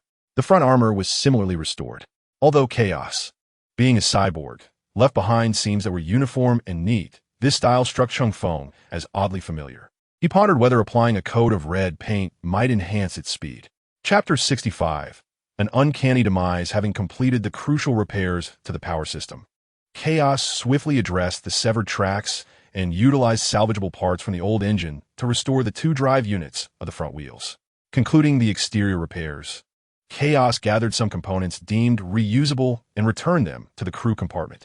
Meanwhile, Cheng Feng listed several severely damaged yet uniquely composed large parts on the trading market, including the damaged engine, the damaged material separation combustor, and the damaged miniature anti-gravity engine that had fallen from the hovering vehicle, among others.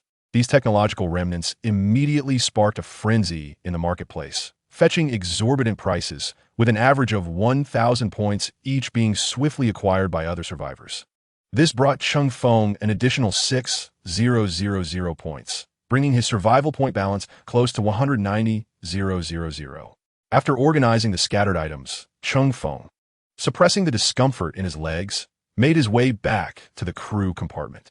However, to his surprise, Chun Kai and Chun Na, the brother and sister duo, had yet to return from burying Fong Wan. The compartment was now occupied only by the unconscious Wang Hu and Su Lin, who sat nearby, tapping at the air as if interacting with an unseen interface. Observing Su Lin's peculiar gestures directed at the void, Cheng Feng realized for the first time just how odd the operating system interface appeared to outsiders. Clearing his throat, he interrupted Su Lin's tinkering with the system, inquiring about Chun Kai and his sister. Where have they gone? It's been quite a while, and the vehicle is nearly repaired. If they don't return soon, I shall not wait for them. Su Lin, snapping back to reality from her system interface, shook her head. I'm not sure. They took Fong Wan's body towards the forest behind the vehicle and haven't come back. No sooner had she spoken than the automated turret atop the vehicle emitted a low hydraulic hum, slowly pivoting toward a particular direction. Warning: an abnormal target has been identified. Error in identity information overlap. Inside the compartment, the emotionless electronic alert of U-3342 resonated. Cheng Feng felt a chill run down his spine and swiftly turned around, enduring the pain as he took several steps to the automated cannon's basket, settling into the gunner's position and directing his gaze toward the fire control screen.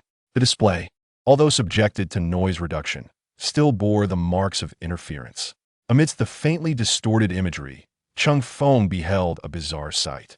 On the beach near the forest's edge, approximately 30 to 40 meters away, a vast mass of flesh and slime appeared to be grotesquely fused, slowly writhing in the sand, emitting alarming thermal signals.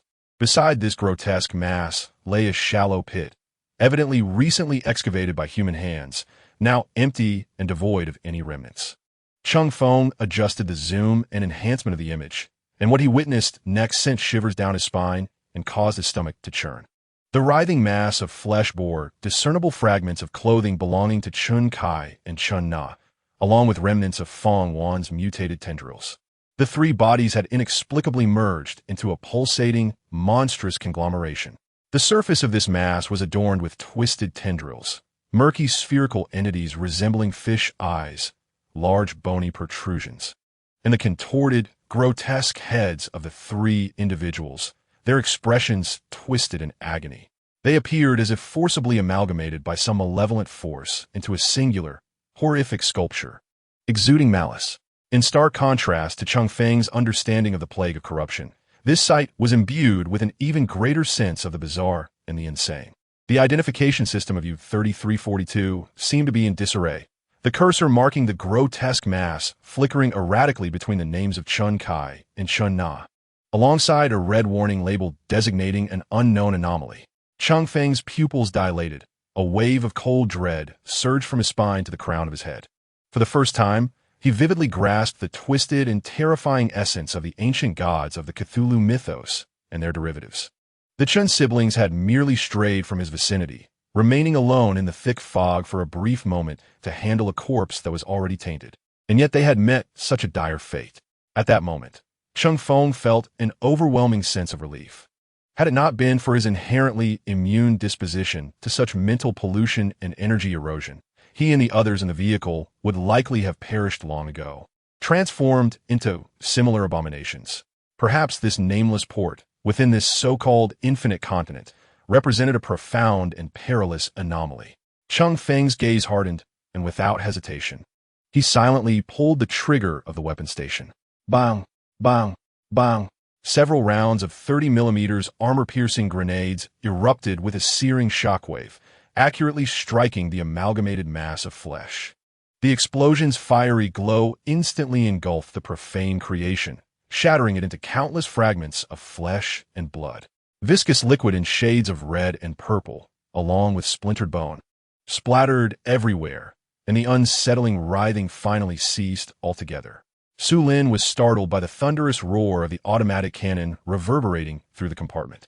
A fleeting look of complexity crossed her face, revealing a hint of trepidation as she gazed at Cheng Feng, who descended from the harness. "Did you kill them?" she inquired, her voice tinged with dryness. Cheng Feng nodded and then shook his head, calmly stating the facts. "They're already dead. The body of Feng Wan appears to have retained some semblance of vitality or has been influenced by something else, merging the two of them. Three bodies have amalgamated into a colossal mass of flesh, adorned with bizarre eyes and tentacles. In any case, it is far from normal. I had no choice but to dispose of it." Seeing Cheng Feng willing to explain himself, Su Lin lowered her head, letting out a silent sigh of relief. She did not believe Cheng Feng would deceive her regarding such matters, for there was no need to do so. Then there is nothing to be done. In truth, Su Lin was indifferent to the fate of Chun Kai and his sister. She understood that in any world, people were ultimately preyed upon. Raising her gaze once more, she turned to Cheng Feng.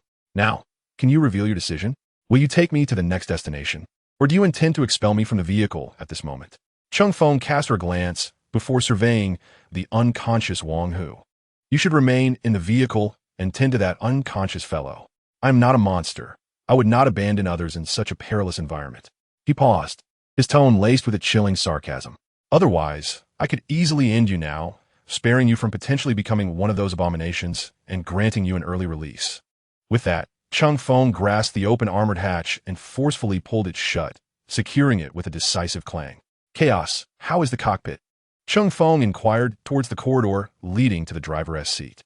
Master, I have repaired the basic structure and armor as best as I could. However, the original cockpit is severely damaged. The screens and buttons are beyond use. Nevertheless, I can create a rudimentary mechanical controller and operate the vehicle through a data connection to maintain its functions. Cheng Feng leaned toward the cockpit door, peering inside. The once intricate dashboard and steering wheel had vanished. The primary display and nearly all vehicle monitoring instruments lay in ruins, save for a few basic indicator lights that flickered defiantly. Can the vehicle operate normally? If I control it directly, I can ensure that its performance remains unchanged. Excellent. Cheng Feng nodded, issuing his command. Then let us set forth. Approach the nameless port gradually along the perimeter wall. I wish to see if we can lure out some fish. At Cheng Feng's directive, Chaos extracted a data cable from its torso interface and plugged it into a makeshift connector in the cockpit. With a gentle tremor and the steady roar of the engine, the massive body of the Buffalo armored vehicle began to vibrate once more, its tracks grinding over the damp sand as it slowly accelerated toward the wall, shrouded in mist. Chapter 66. A hasty retreat. The metallic treads left deep imprints in the sandy terrain as Chaos maneuvered the armored vehicle as close as possible to the slick, moss-covered walls of the nameless port. Cheng Feng sat at the gunner's position in the automated turret, his gaze fixed upon the fire control screen, yearning to catch a glimpse of those fishmen or naga creatures. However, the situation was rather unexpected. A profound silence enveloped the city walls. The fishmen, who had previously emitted eerie murmurs, seemed to have vanished entirely. Through the mist, Cheng Feng could not discern even a faint silhouette. Had the tidal ritual concluded? Cheng Feng felt a sense of confusion. The cacophony had dissipated, leaving only the city itself standing under the fog, with the absence of the inner glass of the front windshield allowing only the monotonous sound of waves crashing against the rocks and the faint hum of the armored vehicle's engine. Cheng Feng furrowed his brow, the sensation akin to a powerful punch landing upon empty air. The bizarre and unfathomable nature of the Cthulhu mythos was vividly manifested in the Chun siblings. Cheng Feng held no interest in entering the city, which seemed to have emerged from the depths of the water. The potentially convoluted streets and the tower-like structures concealed even greater dangers. Encountering some grotesque entity within could lead to dire predicaments far worse than those faced before. Should he truly encounter an ancient god within, he might find himself bereft of any chance to escape. Was it because our movements were too subtle? Or perhaps we posed no threat to them? As they remained hidden, Cheng Feng narrowed his eyes, controlling the turret to elevate the barrel of the automatic cannon. The ballistic trajectory crossed the walls, directly targeting the outlines of the buildings within the city. Let us extend a greeting. Boom, boom, boom. 3 rounds of 30mm shells sliced through the damp air with a sharp whistle, igniting 3 bursts of light amidst the mist. The explosions momentarily unveiled the fog, revealing one shell shattering a niche on the exterior of a building, the bizarre statue within it obliterated into fragments. Walla walla walla. It felt as though a firecracker had been tossed along the lotus pond in the rain-soaked mist, causing the entire city to resonate with croaking sounds akin to frogs. Cheng Feng signaled Chaos to increase the distance between the vehicle and the city, preparing to observe the unfolding changes. Yet, the city swiftly succumbed to silence once more. Even the sound of the waves had vanished entirely. Gurgle, gurgle, gurgle. What is happening? An earthquake? The vibrations from the ground traveled through the treads into the vehicle's interior, causing a slight sway felt by all aboard. Honk! A sound reminiscent of a steam whistle emanated again from the fog. The grayish-white mist shrouding the port began to churn violently, as if something were extracting the very water vapor itself. Splash! A colossal sound of rushing water echoed from deep within the city towards the sea. Cheng Feng gestured for Chaos to continue distancing the vehicle along the beach, as the mist had dissipated, granting them a clearer view. What he sought were the fishmen to accrue survival points, not to sacrifice himself.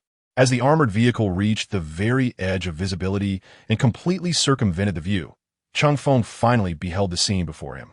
In the distance, the sea surface was marred by several colossal whirlpools.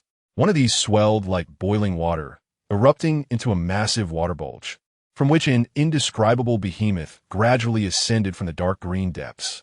Its size far exceeded that of the previously encountered juvenile abyss caller, towering nearly 40 to 50 meters high, resembling a moving mountain of flesh.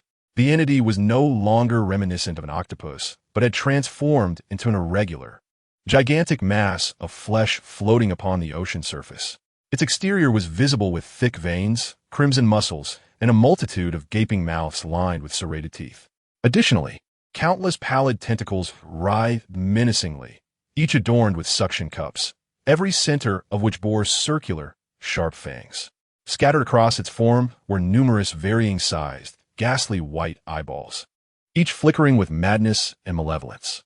Cheng Feng, peering through the fire control screen at this grotesque apparition, felt an involuntary shiver run down his spine, an overwhelming sense of nausea washing over him. Yet beyond this visceral reaction, he remained paralyzed. Uncertain of what manner of creature this was, he scrutinized it closely, when suddenly, the multitude of eyes on the flesh mass pivoted in unison, locking onto the toy-like buffalo armored vehicle on the beach. A primal fear surged within him. "Damn it! It likes to watch, doesn't it?" Cheng Feng shouted suddenly, then gripped the automatic cannon's trigger tightly. Boom! Boom! Boom! Blasts of fire erupted from the turret atop the vehicle, the projectiles streaking towards the gargantuan mass of flesh. However, the impact was negligible. The 30mm armor-piercing rounds exploded upon contact, creating enormous craters and scattering flesh fragments, which were swiftly devoured by the writhing tentacles. The resilient, undulating layers of fat and muscle would soon heal and even sprout new tentacles. The monster's size and defensive capabilities had far surpassed the effective range of the 30mm autocannon. The vehicle suddenly jolted violently as Chaos, in command of the armored vehicle, sharply veered, the treads spinning frantically on the wet sand, kicking up great clouds of sand. A gigantic tentacle, over 5 meters in diameter, crashed down from above with a devastating force, striking the ground along its path. The fine sand was whipped up, battering against the armored body of the vehicle, producing a sound akin to torrential rain. The shockwave from the impact caused the armored vehicle to jolt violently, the optical components on the roof swaying precariously, nearly inducing Cheng Feng to retch. "We cannot linger here any longer. Chaos! Retreat! Full speed ahead! Get us out of here!" Cheng Feng issued the command without hesitation. Remaining here would only result in being flattened like a pancake. Chaos immediately complied, the engine of the buffalo armored vehicle roaring like a beast, the treads clawing at the sand as it pivoted and raced away in the opposite direction of the nameless harbor, fleeing for its life. The colossal mass, it seemed, had no intention of pursuit, merely observing the fleeing insects with its countless indifferent eyes, emitting a series of low, eerie whispers. This murmuring was not loud, yet it resonated clearly within the minds of all present, infused with boundless madness and blasphemy, causing their sanity to waver. Su Lin pressed her hands tightly against her ears within the compartment, her complexion pale and her body trembling uncontrollably. Even Wang Hu, who lay unconscious, furrowed his brow, as if enduring immense agony. Only Cheng Feng remained oblivious to this disquiet, noting merely an additional entry in his log. The armored vehicle sped along, and it was not until the ominous port city vanished entirely beyond the horizon that Cheng Feng felt a slight relief from that terrifying gaze. Exhausted, he leaned against the wall of the cabin and glanced at the system interface. The balance of survival points remained stagnant at over 180,000. This provocation had not only squandered ammunition, but had nearly cost him his life. "I intended to hunt monsters, but not of such magnitude," Cheng Feng muttered under his breath. Had the giant creature been privy to Cheng Feng's thoughts, it would undoubtedly have offered a sardonic retort. Cheng Feng turned his gaze towards the compass at the edge of his vision, where the variously shaped pointers still lingered.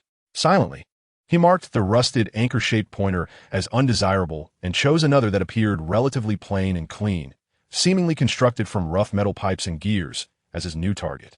After recalibrating the direction, Cows directed the armored vehicle towards a new path. As the vehicle traversed onward, the surrounding environment began to transform. The damp beach and sparse, grotesque forest gradually receded, replaced by an utterly desolate landscape.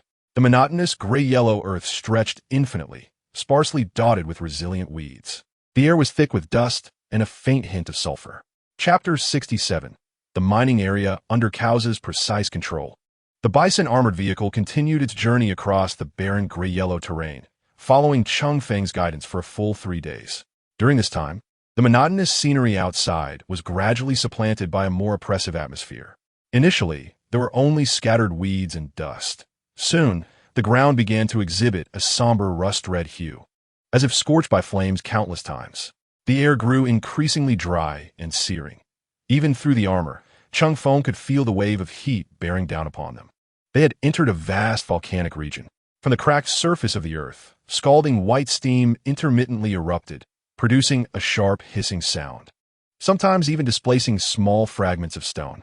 These steam columns were erratic, compelling cows to maintain constant vigilance, frequently adjusting their route to avoid direct blasts.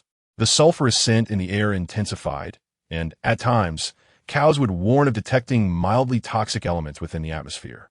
Cheng Feng, encased in his armored shell with independent air circulation, exhibited no reaction.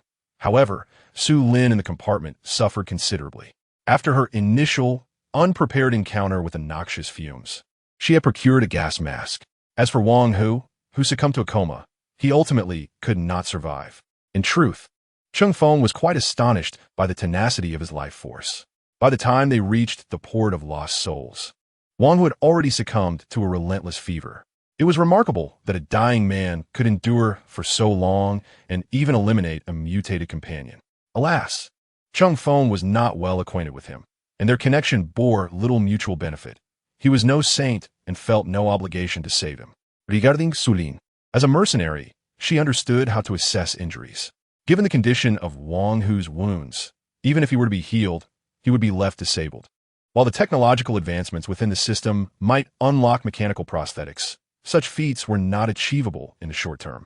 Cheng Feng might possess the necessary technology, having even encountered robots like Chaos, yet it was evident he had no intention of rescuing him. Indeed, Cheng Feng had merely contemplated transforming him into an armed automaton to enhance his team's combat capabilities. However, due to the constraints of point allocation for interstellar soldier modifications and equipment, he ultimately abandoned this notion after considerable reflection. Moreover, during these past few days, Cheng Feng had completed his final genetic enhancements, resulting in significant fortification of his physique, stimulated by the genetic serums.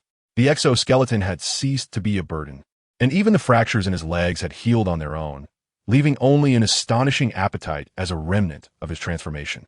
While taking a break during their journey, Cheng Feng instructed Chaos to remove Wang Hu's remains from the vehicle before replenishing their energy. He then promptly dug a grave to lay him to rest, granting him some semblance of peace. As for the items that fell from Wang Hu's spatial storage, Cheng Feng appropriated the now-depleted pump-action shotgun, the pulse dagger, and a dozen pieces of roasted spine-blade wolf meat. Firearms commanded a handsome price in the survivors' trading channel. The shotgun, for instance, was a hot commodity, fetching 500 points, while the dagger sold for 800 points based on current market rates. As the vehicle continued its journey, the harshness of the environment escalated. Bubbling pools began to the landscape, their waters tainted with a hazardous yellow-green hue, topped with froth formed from sulfides, exuding a pungent odor. However, in stark contrast to this inhospitable terrain, the exposed earth and various rock strata glimmered with the brilliance of mineral crystals, with veins of metal visible like the Earth's veins. When the armored vehicle traversed a relatively flat expanse of rust-red wasteland, Cheng Feng's attention was drawn to a dazzling reflection outside the vehicle. Adjusting the view through the observation window, he was taken aback by the sight before him. Such a waste of resources, he murmured to himself.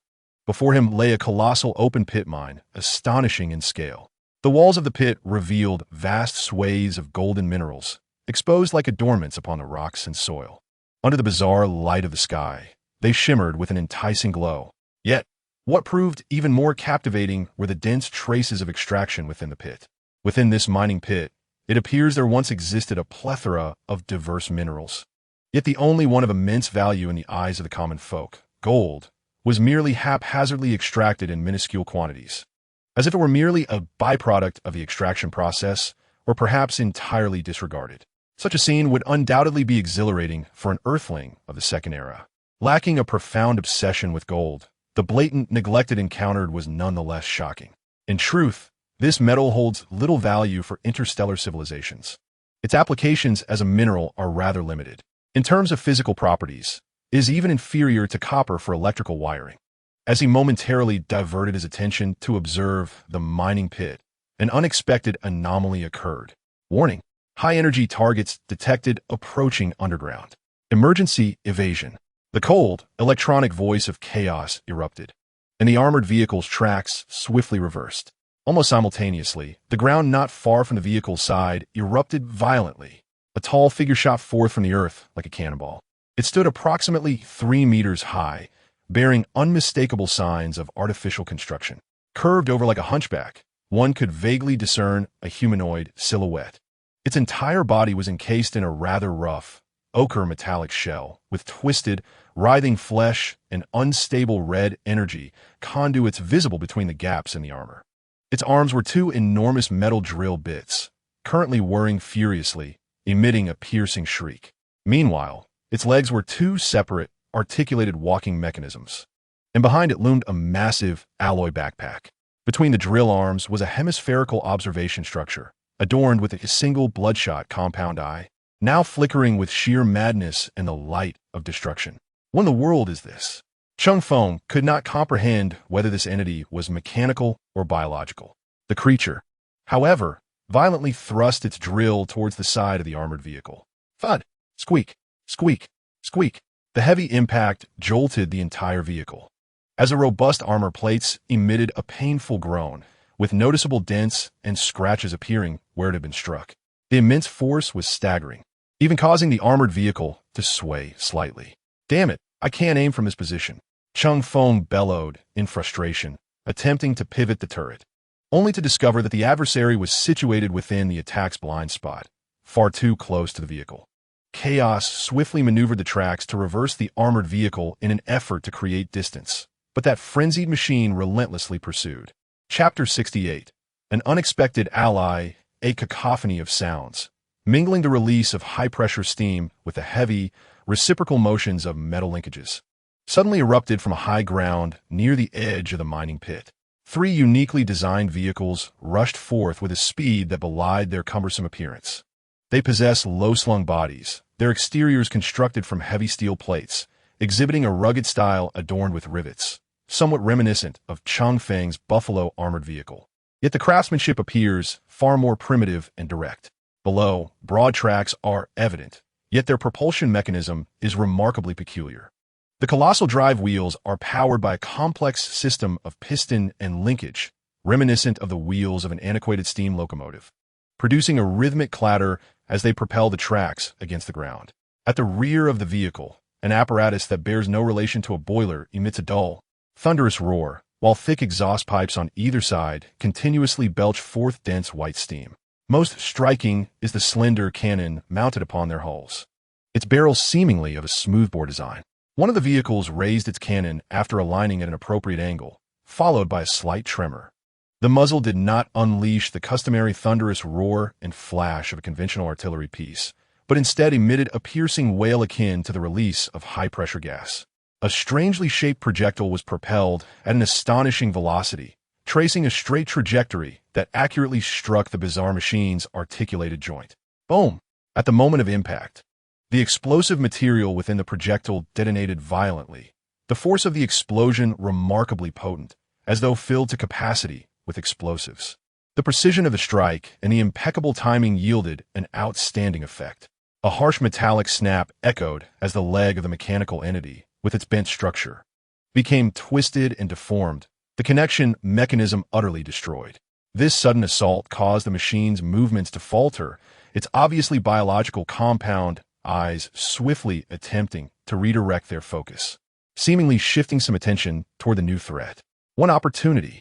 Cheng Feng would not let this window of vulnerability slip away. The turret atop the vehicle pivoted backward, and the automatic cannon's muzzle finally locked onto its target. Bang, bang, bang, bang. A series of 30mm armor-piercing shells rained down like the Grim Reaper summons. striking precisely upon the hemispherical observation structure of that mechanical entity. With a resounding pop and sparks flying, the fragile observation structure, along with the compound eye within, was obliterated in an instant, sending metallic shards and unidentifiable biological tissue scattering in all directions. The towering metallic form abruptly stiffened. The whirring drill gradually ceased its rotation, and with a clatter, the entire machine toppled to the ground, raising a cloud of dust before falling into complete silence. Cheng Feng cast a glance at the system log. Kill of the Mad Digger XE-77. Survival points 3,000. XE-77?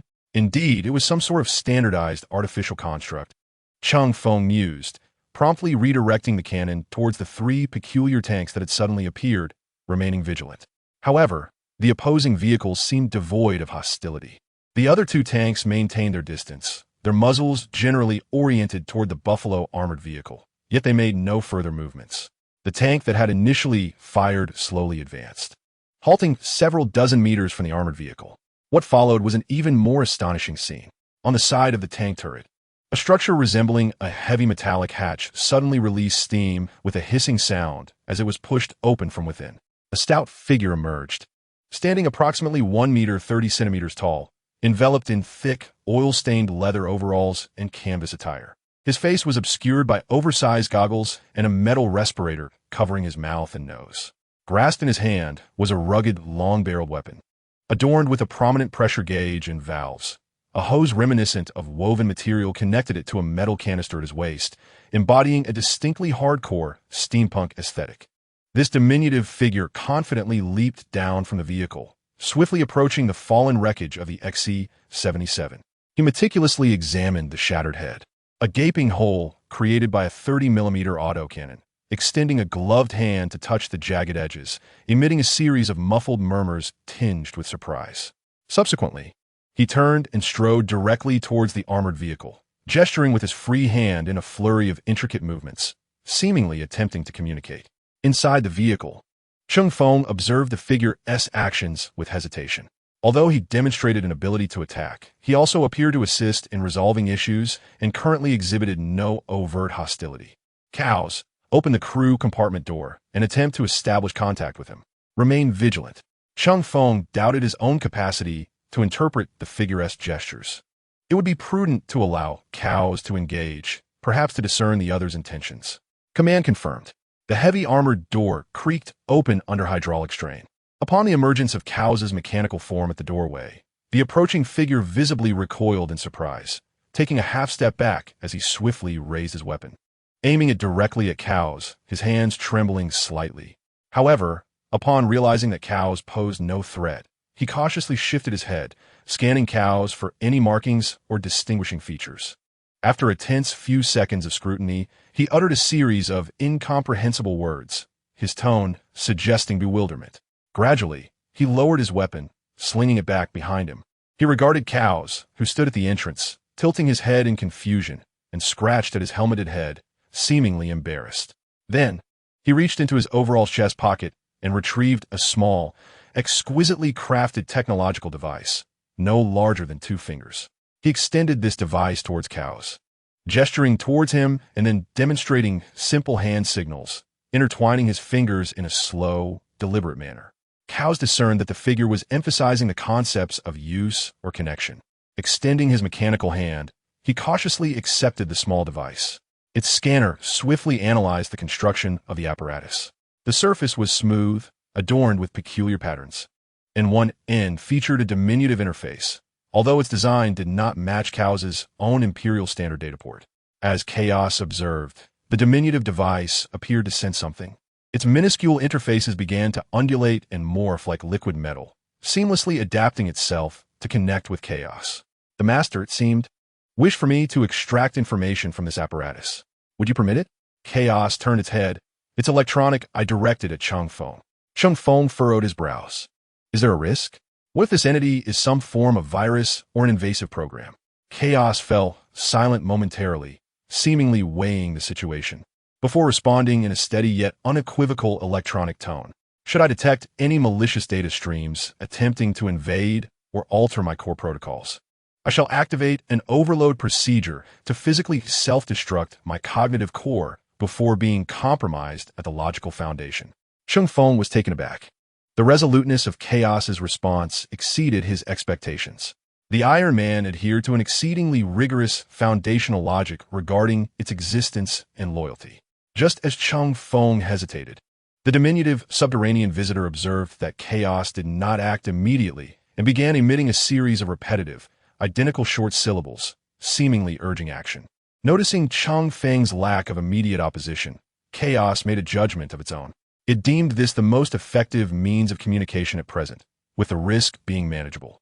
It initiated the attempt for data exchange. A slender data line extended from Chaos's wrist interface, precisely connecting to the now-adapted interface of the device. In an instant, a torrent of data surged into Chaos's quantum cognitive core, akin to a deluge breaching its banks. Despite Chaos's rapid processing capabilities, the vastness and complexity of this information flow caused its ocular scanners to flicker intensely for several seconds before gradually stabilizing. Meanwhile, the diminutive figure, encased in protective attire, upon witnessing the successful connection, began to emit a completely identical sequence of syllables. Soper language. Soper language. Soper language. Chapter 69. The Enlightened Karen? Language type recognition completed. Soper language. A clear yet somewhat peculiar voice emanated from Chaos's speakers. By the Ancestors' boiler, this device truly operates. The small figure exclaimed in astonishment. Ancestors' boiler? While responding through the speaker, Chaos simultaneously relayed the dialogue between the two via a communication sound array for simultaneous interpretation to Cheng Feng. Oh, never mind that. Can you return the integrated language module I just had? This is the first time I've seen this thing in action. By the way, my name is Blinkadang. You may call me Dang. Chaos showed no particular reaction to this name, while another mechanical hand retrieved the small USB drive that Dang had handed over. You may refer to me as Chaos. In adherence to basic etiquette, Chaos reciprocated, having been provided with a name. Meanwhile, Cheng Feng, listening to the simultaneous translation of the name, nearly laughed aloud. Did this little fellow procure a pair of substandard trousers from the governor? Why does he carry a hint of a Sioux Bay accent? Not fitting Ka Dang. Fortunately, the abbreviation of the name was acceptable, though it felt rather strange. Why be called Dang? A certain ancient and hypnotic theme song seems to linger in my ears. Chaos? Ah, such a tongue-twisting name. But that is not the crux of the matter. You are newcomers to this world, are you not? Chaos turned his head to glance at Cheng Feng, who slightly furrowed his brow and stepped out from behind Chaos. Why do you ask? Chaos shifted slightly, adopting a conspicuous blocking posture between them, serving as a translator. Dang also noticed Chaos's actions. Evidently, this figure clad in black armor might very well be the owner of the vehicle. This mechanical entity exhibited a clear protective stance towards the shadow behind it. Dang pointed towards the surrounding ethereal storm. Because of this, whenever this peculiar etheric storm descends, it signifies the arrival of a new race. Etheric storm?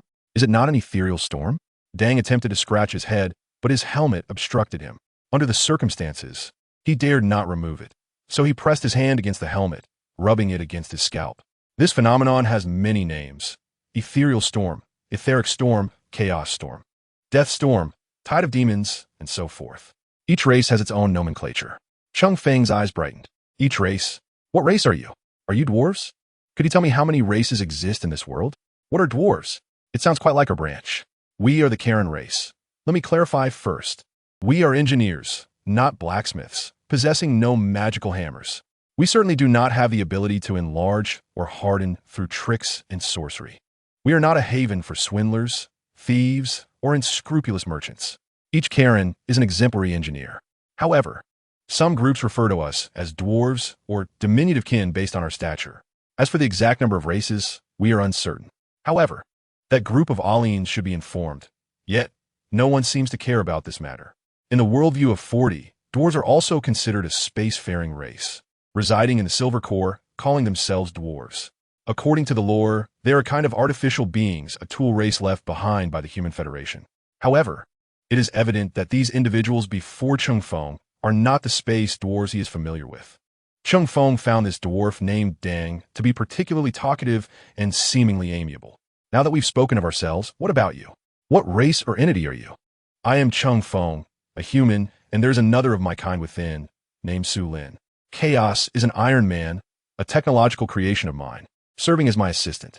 The Karen race evidently possesses a clear understanding of technology. Truly astonishing technological creations. As he spoke, he once again produced the small USB drive he had earlier and extended it towards Cheng Feng. Would you like to learn our language as well? I believe we could initiate a technical exchange. Cheng Feng's face, concealed beneath his visor, twitched slightly. I'm not a machine. I cannot instantly learn your language and script like chaos. Are you not aware of the capabilities your technology affords? Dang retracted his hand, gazing at the small USB drive before him. This item was sent by that group of aliens. A series of faint, muffled sounds echoed from beneath the ground, resonating like distant thunder. The dwarf, known as Dang, visibly grew flustered in his movements. This is not an appropriate place for conversation. Would you care to accompany us back to the city? With the remnants of that vehicle, I can assist you in obtaining a stay permit. And where's your city? Travel 40 moras in that direction. Very well, lead the way. Though uncertain of the concept of moras, Cheng Feng felt a sense of anticipation at the prospect of engaging with this first communicative alien civilization. At least this dwarf did not appear as bizarre as the fishmen, and their cultural traits seemed rather open-minded, displaying a high degree of acceptance towards beings not of their own kin. Yet, he pondered whether the figure beneath that protective suit matched his imagination, perhaps adorned with a grand beard. Upon hearing Cheng Feng's response, Dang hurriedly scurried towards his tank, patting its surface with urgency. At the rear of the vehicle, 2 metal chains with hooks were released. Dang swiftly grasped the hooks and dashed toward the fallen XC-77 wreckage, securing the chains to its body with evident expertise in identifying suitable anchoring points. Then, he retrieved a metallic block with steps from the side of the vehicle, deftly climbing onto the turret before diving into the cylindrical chamber within. A thick plume of steam erupted from the exhaust pipes on either side as the chains began to retract slowly. The XC-77 wreckage was gradually drawn towards the rear armor, suspended in midair. The linked wheels began to turn with deliberate slowness, and the tracks moved forward. Cheng Feng gazed at this peculiar vehicle in disbelief. Could the power of steam machinery truly accomplish such feats? Estimating the weight of these tank-like vehicles to be between 35 to 40 tons, he wondered about the immense power system required to operate such machinery. Analyzing its exterior, it seemed implausible that the interior could accommodate a boiler capable of driving this contraption. Moreover, he had not detected any high temperatures from combustion or water storage tanks. Perhaps there existed some form of extraordinary technology. Cheng Feng reached out to close the armored hatch. Drive on, let us follow them. These dwarfs appeared to possess a wealth of information. Perhaps we could glean greater understanding of this enigmatic world. As the 3 steam tanks continued to accelerate, the cross-country speed of the armored Buffalo vehicle surged to 60 or 70 kilometers per hour. Meanwhile, the ground behind them began to rise ominously. Chapter Schaffente, arrival boom, boom, boom. A series of intensified and thunderous sounds emerged from the ground beneath the convoy, both from the rear and ahead. Suddenly, amidst the echoing clatter of sand and gravel, 7 frenzied excavators, the XC-77, violently broke through the hard, rust-red surface, their drill arms whirling madly, propelled by an insatiable desire for destruction, charging towards the convoy. The 3 steam tanks, still dragging the remnants of the XC-77, clanked and accelerated with increasing fervor. Ancestors' rusted bolts. Why are there so many? Came a muffled exclamation from within the tank where Dang was stationed. The 3 steam tanks evidently accelerated slowly, confronted by the encroaching XC-77s from multiple directions. They were compelled to move forward while laboriously adjusting their turrets. Whoosh! Boom! One tank opened fire first, and amidst the sharp whistle of steam, a high-explosive shell blasted a gaping hole in the shoulder armor of the nearest XC-77, momentarily halting its advance, though it did not entirely lose mobility. However, the interval between the steam tanks' attacks was excessively long. Cheng Feng could not discern the internal structure of these tanks. Perhaps they required repressurization and reloading. Yet, it was precisely this few seconds of delay that allowed the other XC-77s to close in to a perilous range. Their drills were already aimed at the relatively vulnerable tracks and sides of the tanks. Chaos. Maintain distance. U-3342. Assist in marking weak points. Cheng Feng's voice resonated through the communication channel, calm and resolute, with the acceleration capability of the Buffalo armored vehicle. A mere gentle press on the accelerator was sufficient to surpass these steam tanks. Upon confirming an appropriate line of fire, the automated turret, already primed and ready, immediately unleashed a roar. Bang, bang, bang, bang, bang, in stark contrast to the solitary shrieks and explosions of the steam tanks. The 30mm automatic cannon atop the Buffalo armored vehicle unleashed a deadly barrage with a steady rate of fire.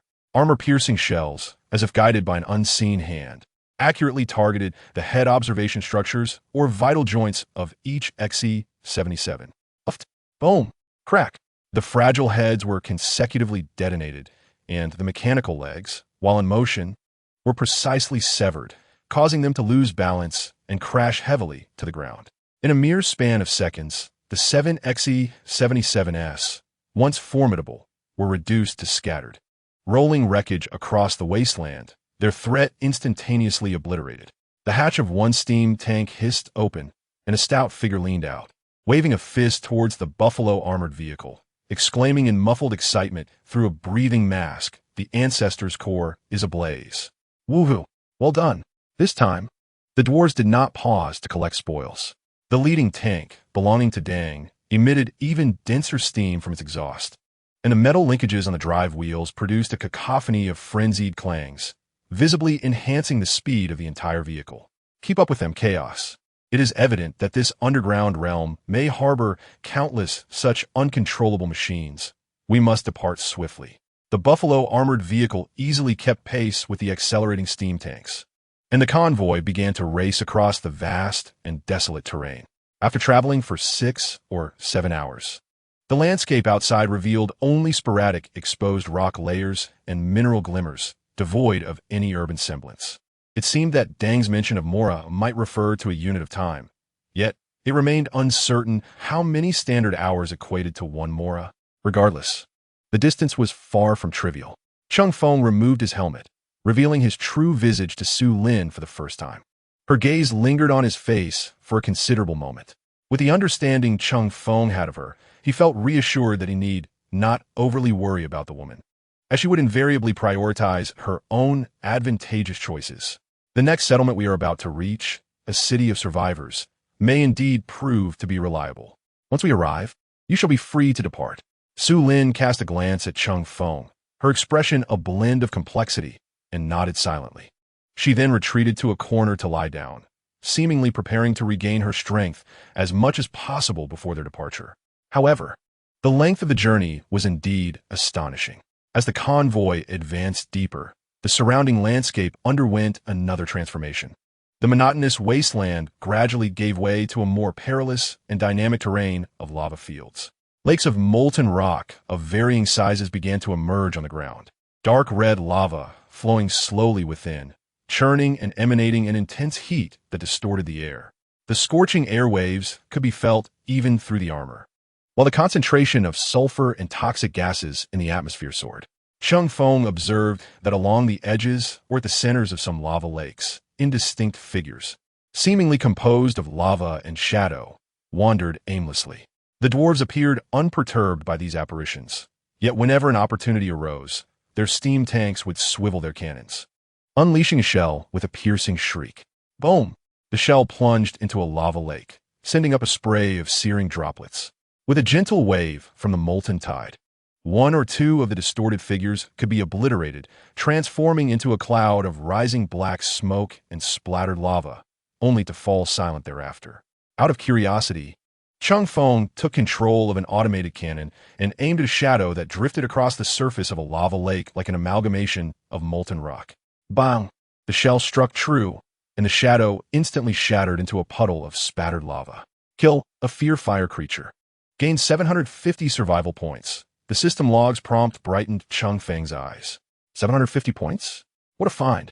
It seemed these peculiar creatures, thriving in extreme environments, held considerable value. With renewed enthusiasm for the journey ahead, Cheng Feng urged Chaos to focus on driving, closely following the dwarf steam tanks. He positioned himself in the gunner's seat, meticulously scanning each lava lake they passed with the onboard divination device, precisely targeting any fear-fire creatures that dared to reveal themselves or enter his range. Bang! Bang! Bang! The thunderous roars of the automated cannon echoed through the lava fields, accompanied by a series of prompts indicating 750 points each. Yet, the frequency of these fear-fire creatures was not particularly high, and their distribution was sparse. By the time the convoy completely exited the vast lava region, Cheng Feng had only managed to slay 36 of them, watching his survival points swell by an additional 27,000, bringing his total to 239,482. Cheng Feng felt an unusual elation. This unexpected monster hunting expedition had yielded far beyond his expectations. After nearly a day and a half of relentless travel across the desolate land, a dramatically different sight finally emerged on the horizon. A grand city, shrouded in a towering column of steam, nestled at the foot of a massive mountain range. The city's silhouette was composed of heavy brass-colored metal and dark rocks, with countless thick metal pipes coiling like giant serpents between the structures or directly embedded into the mountainside. Towering chimneys stood erect, belching forth white steam that continuously merged into the cloud column above the city. Exposed colossal gears, pistons, and connecting rod structures are prominently visible on the exteriors of several grand edifices. The mechanical apparatus operates with a languid motion, emitting a deep, resonant rumble. The entire city exudes a rugged and powerful aura, instilling in Cheng Feng an illusion reminiscent of the conclusion of the medieval Industrial Revolution. Chaos commands the armored vehicle, his gaze sweeping across a massive, gleaming sign constructed from heavy metal plates, riveted together at the roadside. As Cheng Feng gazes upon the magnificent steampunk city of Dutong, he finds it difficult to refrain from mocking the city's name, pondering why it is not called Dujia instead. Chapter 71. Unique architectural design. As the convoy gradually approaches, the intricate details of the steampunk metropolis, known as Dutong, become increasingly vivid to Cheng Feng. The city presents a distinctive semi-arc layout, resembling a colossal horseshoe embedded at the foot of the mountains. The outermost ring of buildings does not conform to traditional walls. Rather, it consists of large facades made of brass-colored metal and dark rock, towering to heights of 20 to 30 meters, seamlessly interconnected. These structures boast thick exteriors devoid of rivets, seemingly bonded by some metallic amalgam. Lower floors feature narrow observation windows on their outward-facing sides, while higher levels protrude various stout metal pipes and heat sinks, collectively forming an imposing industrial barrier. The external wall structures, which are disconnected from one another, are equipped with gate structures affixed to the walls. Grandeur emanates from the imposing armored gates, standing tall in the crevices of these edifices. These gates are constructed from multiple layers of alloy steel plates, fused using different molten metals, their surfaces polished to a dazzling sheen. From the structural framework atop the gates, enormous hydraulic rods and gear mechanisms are visible, flanking the gates. Defensive structures resembling ancient watchtowers rise, serving as their bases. At intervals of several meters, neatly arranged firing apertures emerge on the tower bodies. Through a telescopic view, Cheng Feng could distinctly discern slender gun barrels faintly visible within some of the openings. The entire defensive system evokes a sense of impending, lethal metallic tempest, simultaneously unyielding and imposing. Above the city, vast white steam columns billow like eternal banners, the result of countless towering chimneys working in unison. As the convoy crosses an unmistakable invisible threshold, Cheng Feng perceives the chaotic energy storm that had previously enveloped him being entirely excluded from this realm. It seems there exists a barrier technology starkly different from that of the Nameless Harbor. According to scans from the avian divination instrument, an unidentified energy pervades the area, exhibiting a clear directional flow. It is evident that this is not some arcane force, but rather a manifestation of a colossal energy field technology. The steam tanks piloted by Dang and his companions begin to decelerate in advance. Their heavy chassis and relatively rudimentary braking systems render the slowing process somewhat prolonged and cumbersome, lacking the fluidity of Chaos's agile Buffalo armored vehicle. Ultimately, the convoy arrives at one of the immense entrances of the outer fortress. With practiced ease, the dwarf pushed open the lid of his cam-like cockpit, leaning out halfway to vigorously wave his arms toward a shooting tower above the gate, shouting in sober, "Hey, old pipe, open the door. Belinka has returned, and I brought guests." A vague whistle seemed to respond from behind one of the observation holes in the tower. Soon after, a louder blast from a steam whistle echoed above the gate, followed by a powerful jet of steam bursting forth from special nozzles atop the shooting tower, resembling celebratory fireworks, accompanied by a prolonged hissing sound. Clang, bang, bang. Amidst the cacophony of grinding metal and clattering linkages, the heavy armored gate began to slowly retract, revealing a wide passage ample enough for several heavy vehicles to proceed side by side. The dwarf turned back to vigorously wave at Cheng Feng's armored vehicle, signaling to follow, and then maneuvered his steam tank, emitting a series of clattering breaths as he led the way into the passage. The interior of the passage was brilliantly illuminated, with lights suspended from above casting a steady white glow, and the presence of substantial cables hinted at the availability of electricity. Along both sides of the passage stood several fully armed members of the Karen tribe, who, upon spotting the dwarf's convoy, hurriedly scrambled to the sides of the road. Cheng Feng observed through the screen that the Karen's frantic movements appeared not directed at him. Instead, their astonished, curious, and evaluative gazes were fixed upon the massive and unfamiliar bison armored vehicle. Cheng Feng found their somewhat tense reaction puzzling, but soon enough, he received an explanation. 3 steam tanks lined up in formation, turning left along a large gear-shaped directional marker painted on the ground with some luminescent coating. Cows piloted the armored vehicle closely behind, the metallic tracks producing a somewhat jarring noise against the surface. The convoy ultimately entered a colossal, factory-like structure that featured a spacious courtyard.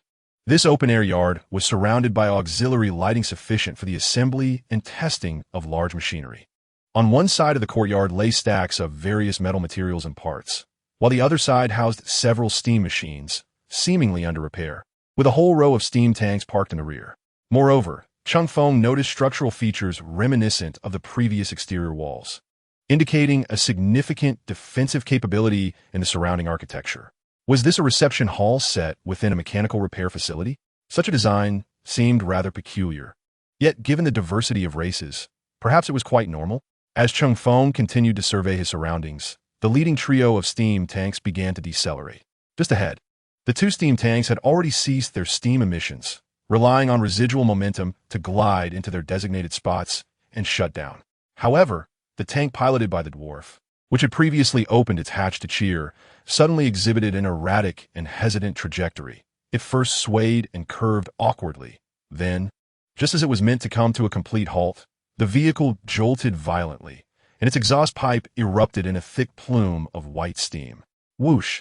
Accompanied by the violent eruption of steam and the cacophonous clattering of the drive rods, the tank did not cease its advance.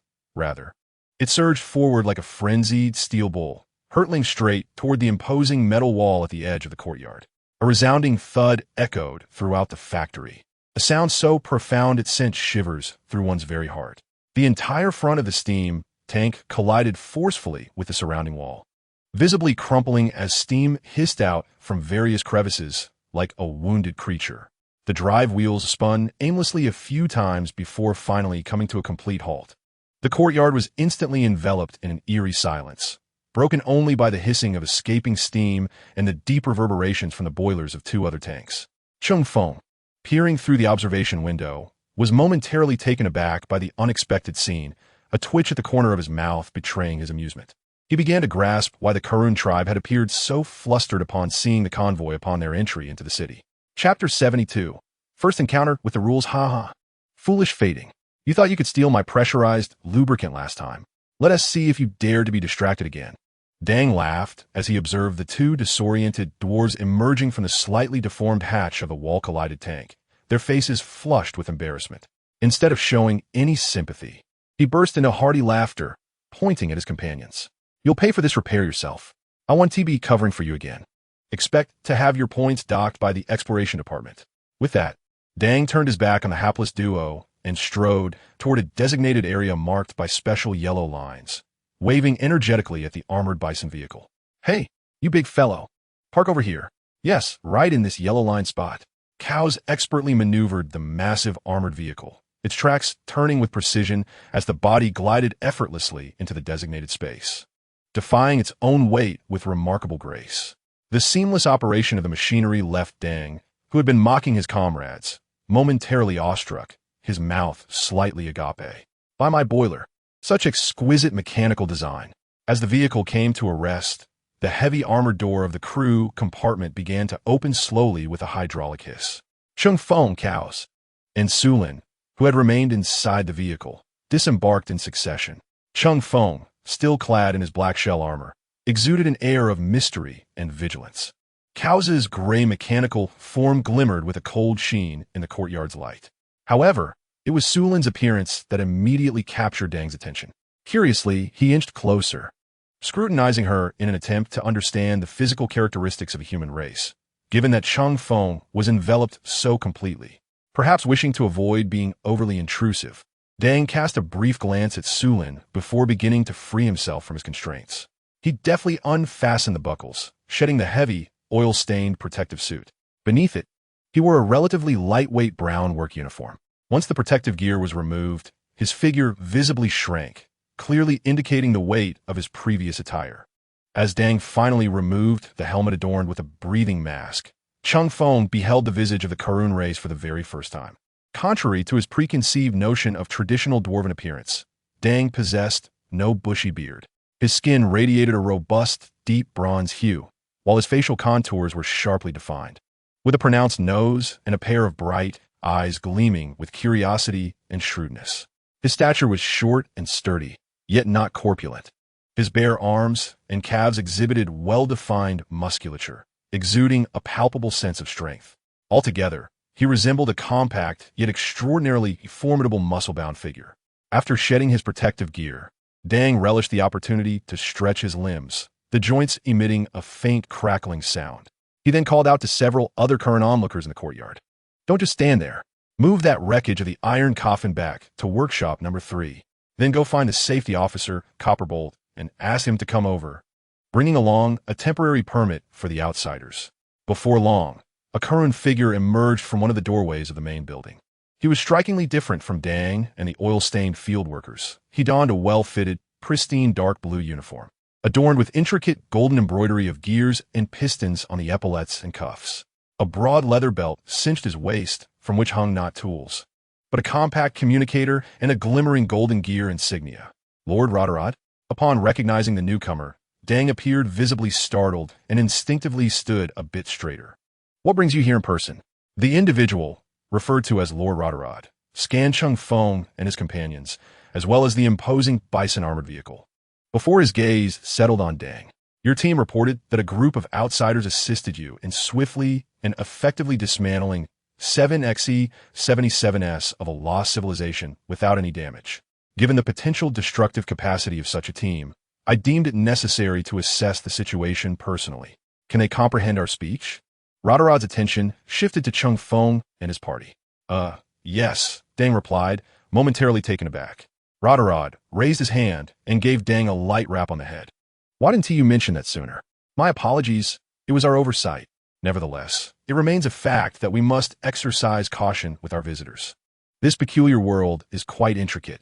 Ignoring the crouching Dang, who was holding his head, Roderod offered a brief explanation to Cheng Feng and his companions, then turned his gaze towards Sulin. During this period, we have encountered several beings seemingly of the same kin as this one. Are they acquainted with you? Cheng Feng was not surprised by the revelation that other survivors had arrived before them. We are uncertain. The number of survivors is vast, and the locations of their arrivals vary. Dang interjected, Lord Roderod. Their race is called humans. Did those humans who arrived earlier possess formidable vehicles and robots like them? Roderod delivered another light tap to Dang's head. Could you please relay critical information sooner next time? Despite his dissatisfaction, Roderod answered Dang's inquiry. No. Most of those humans lack effective means of communication and do not share a common language. More importantly, among these individuals, some exhibit a disconcerting mental state. Their gazes are rife with unabashed greed and cunning, prompting us to question whether they have been tainted by the whispers of the psychic storm, or if they are merely vessels possessed by malevolent entities. Consequently, the majority have been expelled, leaving only a few groups granted temporary residency under stringent supervision. Rotter once again turned his attention to Cheng Feng. Based on your demonstrated abilities and relatively manageable initial encounter, I can issue you a temporary residency permit. However, you must adhere to the rules of Dutong. Copperbeard began to elucidate the critical regulations with a grave tone. Firstly, within the city of Dutong, the use of lethal force is strictly prohibited. Personal grievances may be resolved through public dueling, following notification to the law enforcement office. But willful murder is met with severe penalties, including but not limited to permanent expulsion, confiscation of property, and even execution. Secondly, theft, robbery, and other actions that disrupt the city's order and property are strictly forbidden. Thirdly, regarding commerce, the sale of clearly harmful toxic substances is not permitted. Additionally, the currency in circulation within Dudong comprises physical coins. Should you require, you may have Tang accompany you to the recycling center, where we accept various materials and offer fair prices, provided they meet quality standards. As he spoke, he retrieved 3 coins of varying sizes and materials from his uniform pocket to demonstrate to Cheng Feng. One was a dark crimson, roughly the size of a fingernail. Another was silvery white, somewhat larger, and the final coin, a brilliant gold, was nearly the size of a 1 yuan coin, embossed with intricate gear patterns. These are source-quality coins forged from different rare minerals. The red signifies 1, the silver 5, and the gold 10.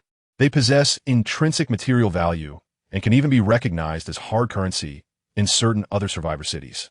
Although typically one must visit official institutions to exchange them for local currency forms. Furthermore, there are mineral notes, which can be directly redeemed for equivalent mineral materials, usually valued at 50, 100, 200, or 500, clearly marked on them. However, I believe they may not be immediately necessary for you.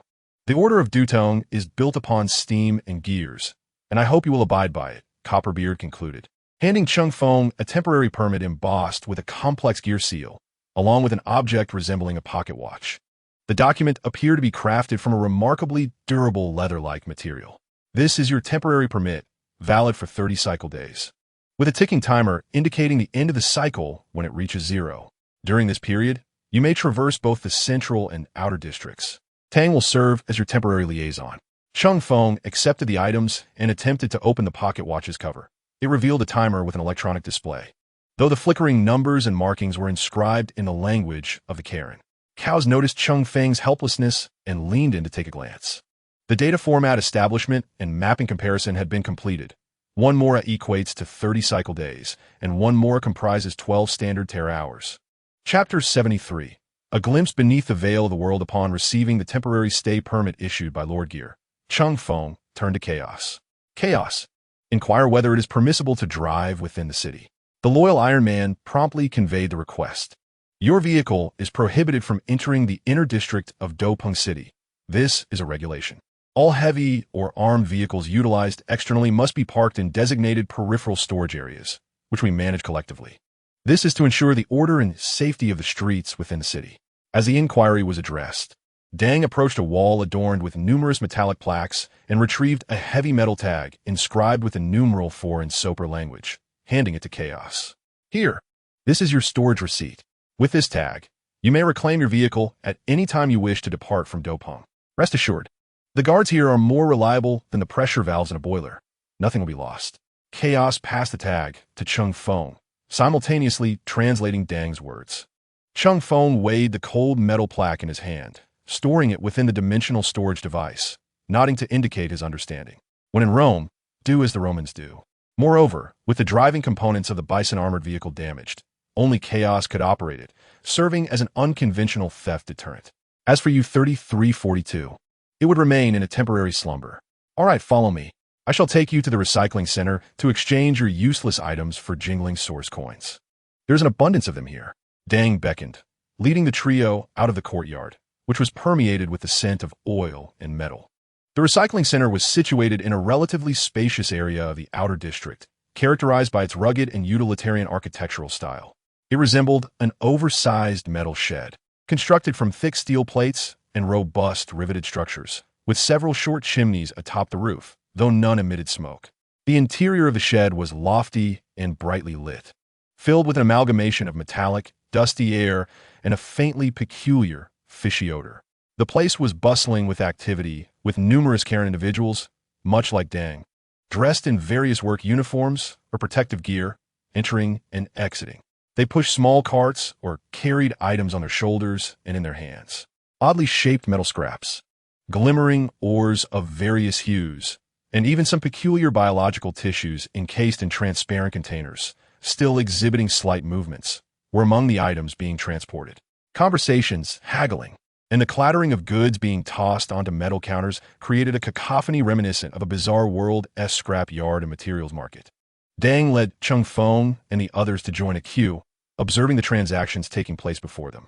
A few Karen individuals noticed Cheng Feng and his companions, but after a cursory glance, they seemed indifferent, as if the presence of outsiders was not remarkable. Dang turned to Cheng Feng with a question. Do you possess anything of value? Technological products, whether good or bad, materials from mutated biological bodies, and special minerals, rare energy crystals. We essentially accept them all here. Cheng Feng, intrigued by the vibrant recycling scene, inquired, Dang, with the multitude of materials you collect, what precisely are they utilized for? Does the operation of the city necessitate such a diverse array of resources? Upon hearing this, Dang turned his head, gazing at Cheng Feng with an expression akin to that of one who perceives foolishness. Did your kind not acquire some form of system upon descending into this wretched place? Every race cast into this realm is bestowed a system tailored to their lineage, designed to facilitate the rapid advancement of both individuals and civilizations. Dang's tone was imbued with disbelief. Yes, Cheng Feng replied, somewhat taken aback. Dang gestured emphatically with his stubby arms. Precisely. These systems are meant to unlock technology.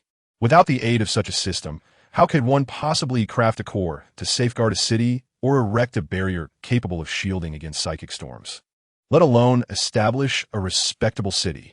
Are you implying that every race possesses its own system? A tumult of shock surged within Cheng Feng, the revelation striking him like thunder. This is not akin to the common narratives surrounding systems. By all means, it appears that not only does each individual possess one, but every race and civilization is endowed with one as well. Of course, upon arrival, each race is scattered across this unfathomable expanse that defies conventional measurement. The initial struggle is arduous. Every race must rely on individual effort to ascend the technological hierarchy and gather resources. Only when someone uncovers the pivotal technology to create a city core or a similar barrier generator can they rally their kin and establish a secure stronghold. Dang pointed to the ground beneath them. Bear in mind, the variety and quantity of materials required to establish and maintain a city like Dupeng is astronomical. Relying solely on one person's haphazard efforts would be futile.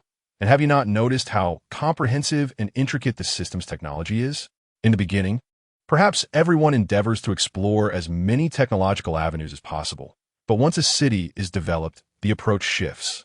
To prevent resource wastage, certain technologies only need to be activated by a select few. As for the recycling station, it is simply a matter of concentrating resources and distributing them uniformly.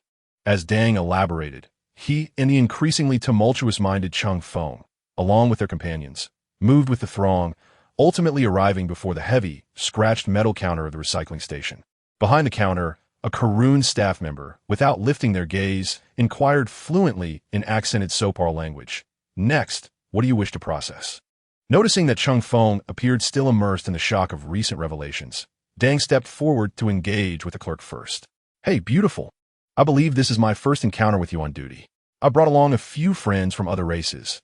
After their arduous trek through the storm, if they happen to present anything valuable, I trust you'll offer a fair price." The clerk raised their head, scrutinizing Cheng Feng and his companions. Then casting a glance at Dang. "Dang, must you resort to this same line again? Are you certain those strangers are indeed your friends? Oh, it is you, Gliss. How is your sister faring? I imagine she has been losing sleep over you. Last time, I wonder who it was that dragged my sister out to the outer district for drinks, only to get himself inebriated and pass out. In the end, it was my sister who had to bring you back. Oh, that was an accident. Grena actually likes me." The distinctions between male and female among the Karoon were starkly evident, bearing a resemblance to humans, making them easily recognizable. Unlike the muscular male Kalen, The females possess a relatively slender physique, with softer contours that closely resemble those of human women. Cheng Feng was uncertain about what Dang was conversing with the female Kalen behind the counter. It was evident that cows deemed the seemingly trivial exchange unnecessary for translation. However, at this moment, Cheng Feng had a more pressing inquiry that required an answer. Zhang, do you know why this world has brought so many diverse civilizations and races to this place? What does it truly mean for the so-called strongest to hold the ultimate decision-making power? Furthermore, how long have your Kalen people been present in this world? Taken aback by the flurry of questions translated by cows, Dang smiled at the woman behind the counter, Gliss, before walking over to Cheng Feng, habitually raising his hand to pat the other's shoulder in a gesture of reassurance.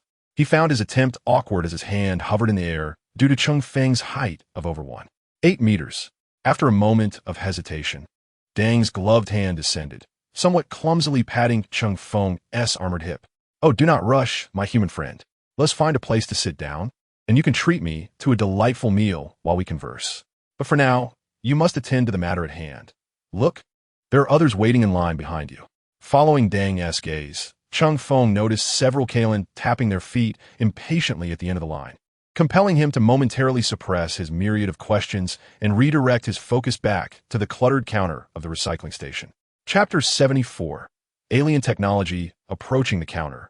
Cheng Feng glanced at the items stored within the device, feeling inexplicably perplexed. Most of the items had already been sold through the system's trading platform in exchange for survival points. The damaged power sword was certainly not an option for trade. He hoped to have cows examine it later in hopes of repair to save a significant amount of points. As for the other items, after a moment of contemplation, he retrieved the original crude combat dagger. This rudimentary weapon could not be listed in the system market, leaving him uncertain of its worth in this setting. Gliss, observing Cheng Feng present the clumsy metal blade, felt an inexplicable sense of dismay. Such a crude cold weapon appeared to hold little value. Nevertheless, adhering to her professional obligations, she accepted the dagger and proceeded to a brass-like box apparatus beside the counter. Cheng Feng curiously watched her actions. Upon lifting the lid, a semi-transparent platform was revealed, and after placing the dagger upon it, Gliss gently pulled a lever on the side. A red light emanated from beneath the semi-transparent platform, resembling rays emitted by a scanner. Passing over the dagger, a peculiar mechanical component ejected from within, featuring a display akin to an electronic screen that flickered with numerous texts. Gliss, upon seeing the information, appeared momentarily stunned. Subsequently, she returned to the counter holding the dagger. We can recycle this item.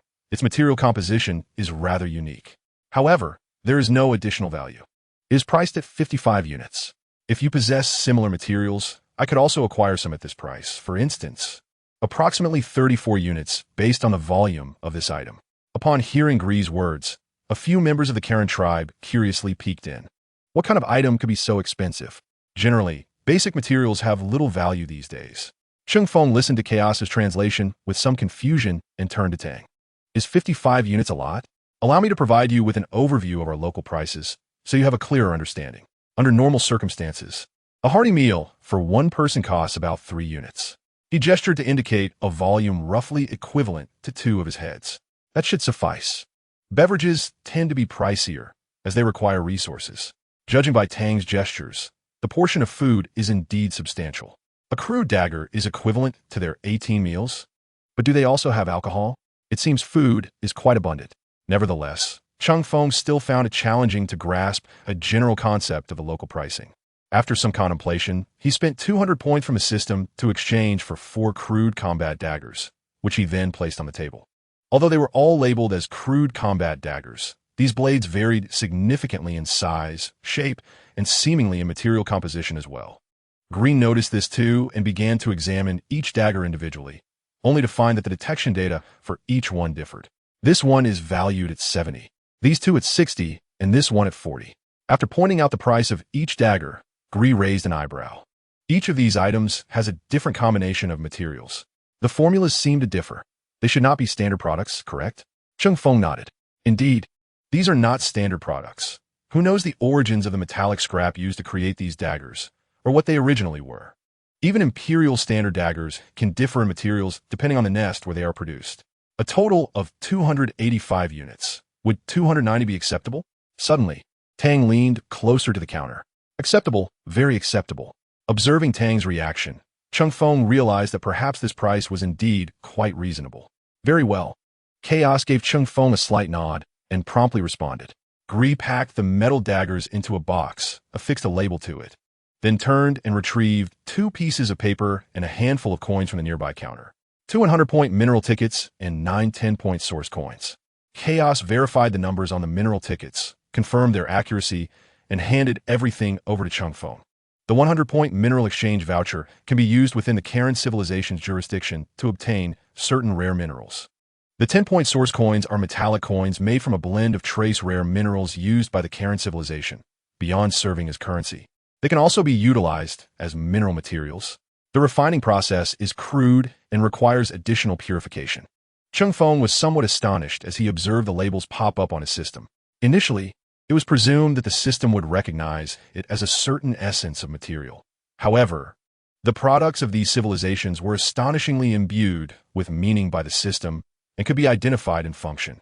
Reflecting on the earlier conversation with the Gear Lord, who mentioned the existence of other humans in the city, it seemed likely that without entities like Chaos, they must rely on the system's recognition to navigate their activities.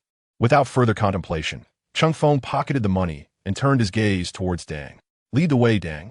Whatever you wish to eat, as long as I can afford it, is fine with me. May I sell some items? If permissible, I would like to request Chaos's assistance in translation. Suddenly, Su Lin spoke up, momentarily catching Cheng Feng off guard. He had almost forgotten about her. Certainly, I will arrange for Chaos to assist you with translation. Once you have sold your items, you may depart at your leisure. Perhaps you could seek out those other survivor teams and see if you can join them. Su Lin hesitantly made a request. May I accompany your team? After all, joining a stranger-esque group carries its own risks. At least with you, I have a foundational understanding. Cheng Feng raised an eyebrow. What did this woman mean? Was she attempting to cling to him? Aren't you afraid of what I might do? Su Lin straightened her posture and shrugged, a subtle tremor prompting Cheng Feng's gaze to shift involuntarily. In his previous world, where romance during school affected one's studies and the pressure to marry immediately after graduation was palpable, Cheng Feng had never dated. Even in his work life, when he accompanied his superiors to social gatherings, he never truly indulged in the experience, hesitant to savor the wine for fear that his superior might not recognize him the next day. Fortunately, wearing a helmet concealed his expression from Su Lin, though she likely wouldn't have cared. What are your intentions? You know, I was once a mercenary. Emotions tend to be a liability. Most of the time, I harbor no reservations. It is merely a matter of mutual benefit. Cheng Feng perceived Su Lin's tactics and spoke with a sinister undertone. You saw the U-3342 in the vehicle. It was once a survivor named Lin Yu. Can you guess what I did? Su Lin's expression stiffened, and a glimmer of fear flickered in her eyes, yet she still inquired. Is she still conscious? Perhaps not, perhaps she is. I do not know. How about you become the next raw material and find out for yourself? Cheng Feng's words sent a chill down Su Lin's spine as she turned towards the counter. Chapter 75. Restless Cheng Feng was indifferent to any thoughts regarding this woman. The information recently divulged by Dang held significant value. Although Cheng Feng's system did not require materials for unlocking, allowing for direct exchange of various finished products, most of these items could not be directly listed on the market. It would be optimal to create specific personal trading vouchers recognized by the system. Subsequently, establishing a city would enable the offline transaction of exchanged items. This way, he could treat these items as currency to sell in the marketplace, allowing other survivors to purchase technological products from him and swiftly accumulate substantial survival points. Contemplating this, Cheng Feng suddenly felt that those remarkably powerful warships were perhaps not so unattainable after all. Wait, currency. Surely there must be currency in Warhammer as well. I wonder if it is possible. Cheng Feng conducted a search within the system, and instantly, a multitude of currencies appeared before him. At the forefront, one entry distinctly proclaimed, Throne Coin, 10 survival points. This was a currency of uncertain and fluctuating value. Cheng Feng attempted to list it on the market, but as anticipated, the system promptly rejected his efforts. Reluctantly, he stored it away as a mere collectible. As Cheng Feng turned around, he spotted Su Lin, who had finished selling her goods and was trailing behind Chaos. Her choice to linger rather than depart surprised him somewhat. However, he noted a shift in her gaze, which now held an unspoken complexity and wariness. Clearly, his earlier remarks regarding U-3342 and Lin Yu had left an impression. Cheng Feng chose not to send Su Lin away. As long as she did not cause any disturbance, her presence was acceptable for the time being. His primary concern was to gather more intelligence about this world from Dang. "Ah, you're finally ready. Hurry, hurry. I can hardly wait to enjoy a proper meal," Dang exclaimed with palpable excitement as Cheng Feng and his companions emerged from the recycling center. Under Dang's guidance, the group traversed the broad streets and soon arrived at a bustling restaurant in the outer district.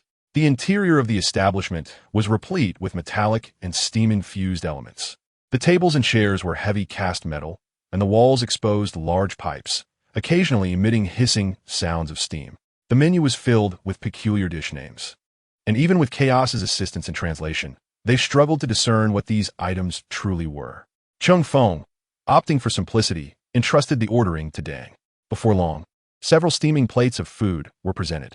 The main dish resembled a deep brown grain product akin to bread, with a solid texture, a hint of sweetness, and a nutty aroma, surprisingly delectable. Accompanying it were several unfamiliar meat dishes, the meat tender and juicy, seasoned with unique spices that imparted a distinctive flavor. According to the descriptions, these meats were primarily sourced from animals hunted during the calm after storms, typically prepared by rapidly steaming at high temperatures, with some roasted as well. Additionally, the restaurant offered a rich soup made from a mushroom-like substance. Cheng Feng cautiously scanned the system descriptions for each dish, ensuring there were no warnings of potential adverse effects or toxins before removing his helmet. Dang's gaze flickered between Cheng Feng and Su Lin, curiosity evident as he queried, "Why do you always wear armor? Is it due to the unique differences between the sexes of your kind?" Cheng Feng did not respond to the query. Instead, interrupting Dang's curiosity, "You still Haven T informed me about the earlier question at the recycling center." Dang's expression shifted to one of realization. "By our ancestors, it's not that I refrain from speaking. In our operational territory, no race knows the precise answers, my friend. The only thing I can tell you is that our Karen tribe has been here for merely 100 seasonal cycles, with each cycle encompassing approximately 400 cyclical days." Chaos, while translating, simultaneously helped Cheng Feng adjust his understanding of the passage of time, roughly equivalent to 131 Terra years. Silently, Su Lin listened to the conversation between Cheng Feng and Dang. While quietly savoring her meal, her expression noticeably more relaxed, evidently finding the flavors delightful. Dang appeared exceedingly cheerful, vigorously chewing on a meat chop and occasionally sipping a frothy alcoholic beverage. He boisterously boasted to Cheng Feng about matters incomprehensible to the ear. This meal cost Cheng Feng 30 source coins, a considerable portion of which was attributed to the peculiar beverages. Dang led them to an inn specifically catering to outsiders. The inn was surprisingly clean and comfortable, perhaps due to the minor physical differences between the Karen and humans. The rooms were reminiscent of typical human accommodations, albeit with a unique flair. To address the needs of various races, an array of bedding options was available, including cushioned beds, bizarre tanks, and U-shaped supports, among other oddities. Even the sanitary facilities were unusually diverse. Nevertheless, Cheng Feng managed to find suitable items to wash up and attend to his personal needs. For both Cheng Feng and Su Lin, this experience was a long-awaited indulgence. After consulting Su Lin's preferences, her room was arranged next to Cheng Feng's. He had no objections, as Chaos did not require rest. After inquiring with Dang about the availability of electricity or similar energy sources, he sought out a place to recharge. Having no knowledge of the procedure, after a brief wash, Cheng Feng lay on the firm bed, and the weariness of his body swiftly lured him into slumber. However, his deep sleep did not endure for long. A piercing, shrill sound, far louder than the previous background noise, akin to a steam release alarm, shattered the night's tranquility, abruptly awakening Cheng Feng.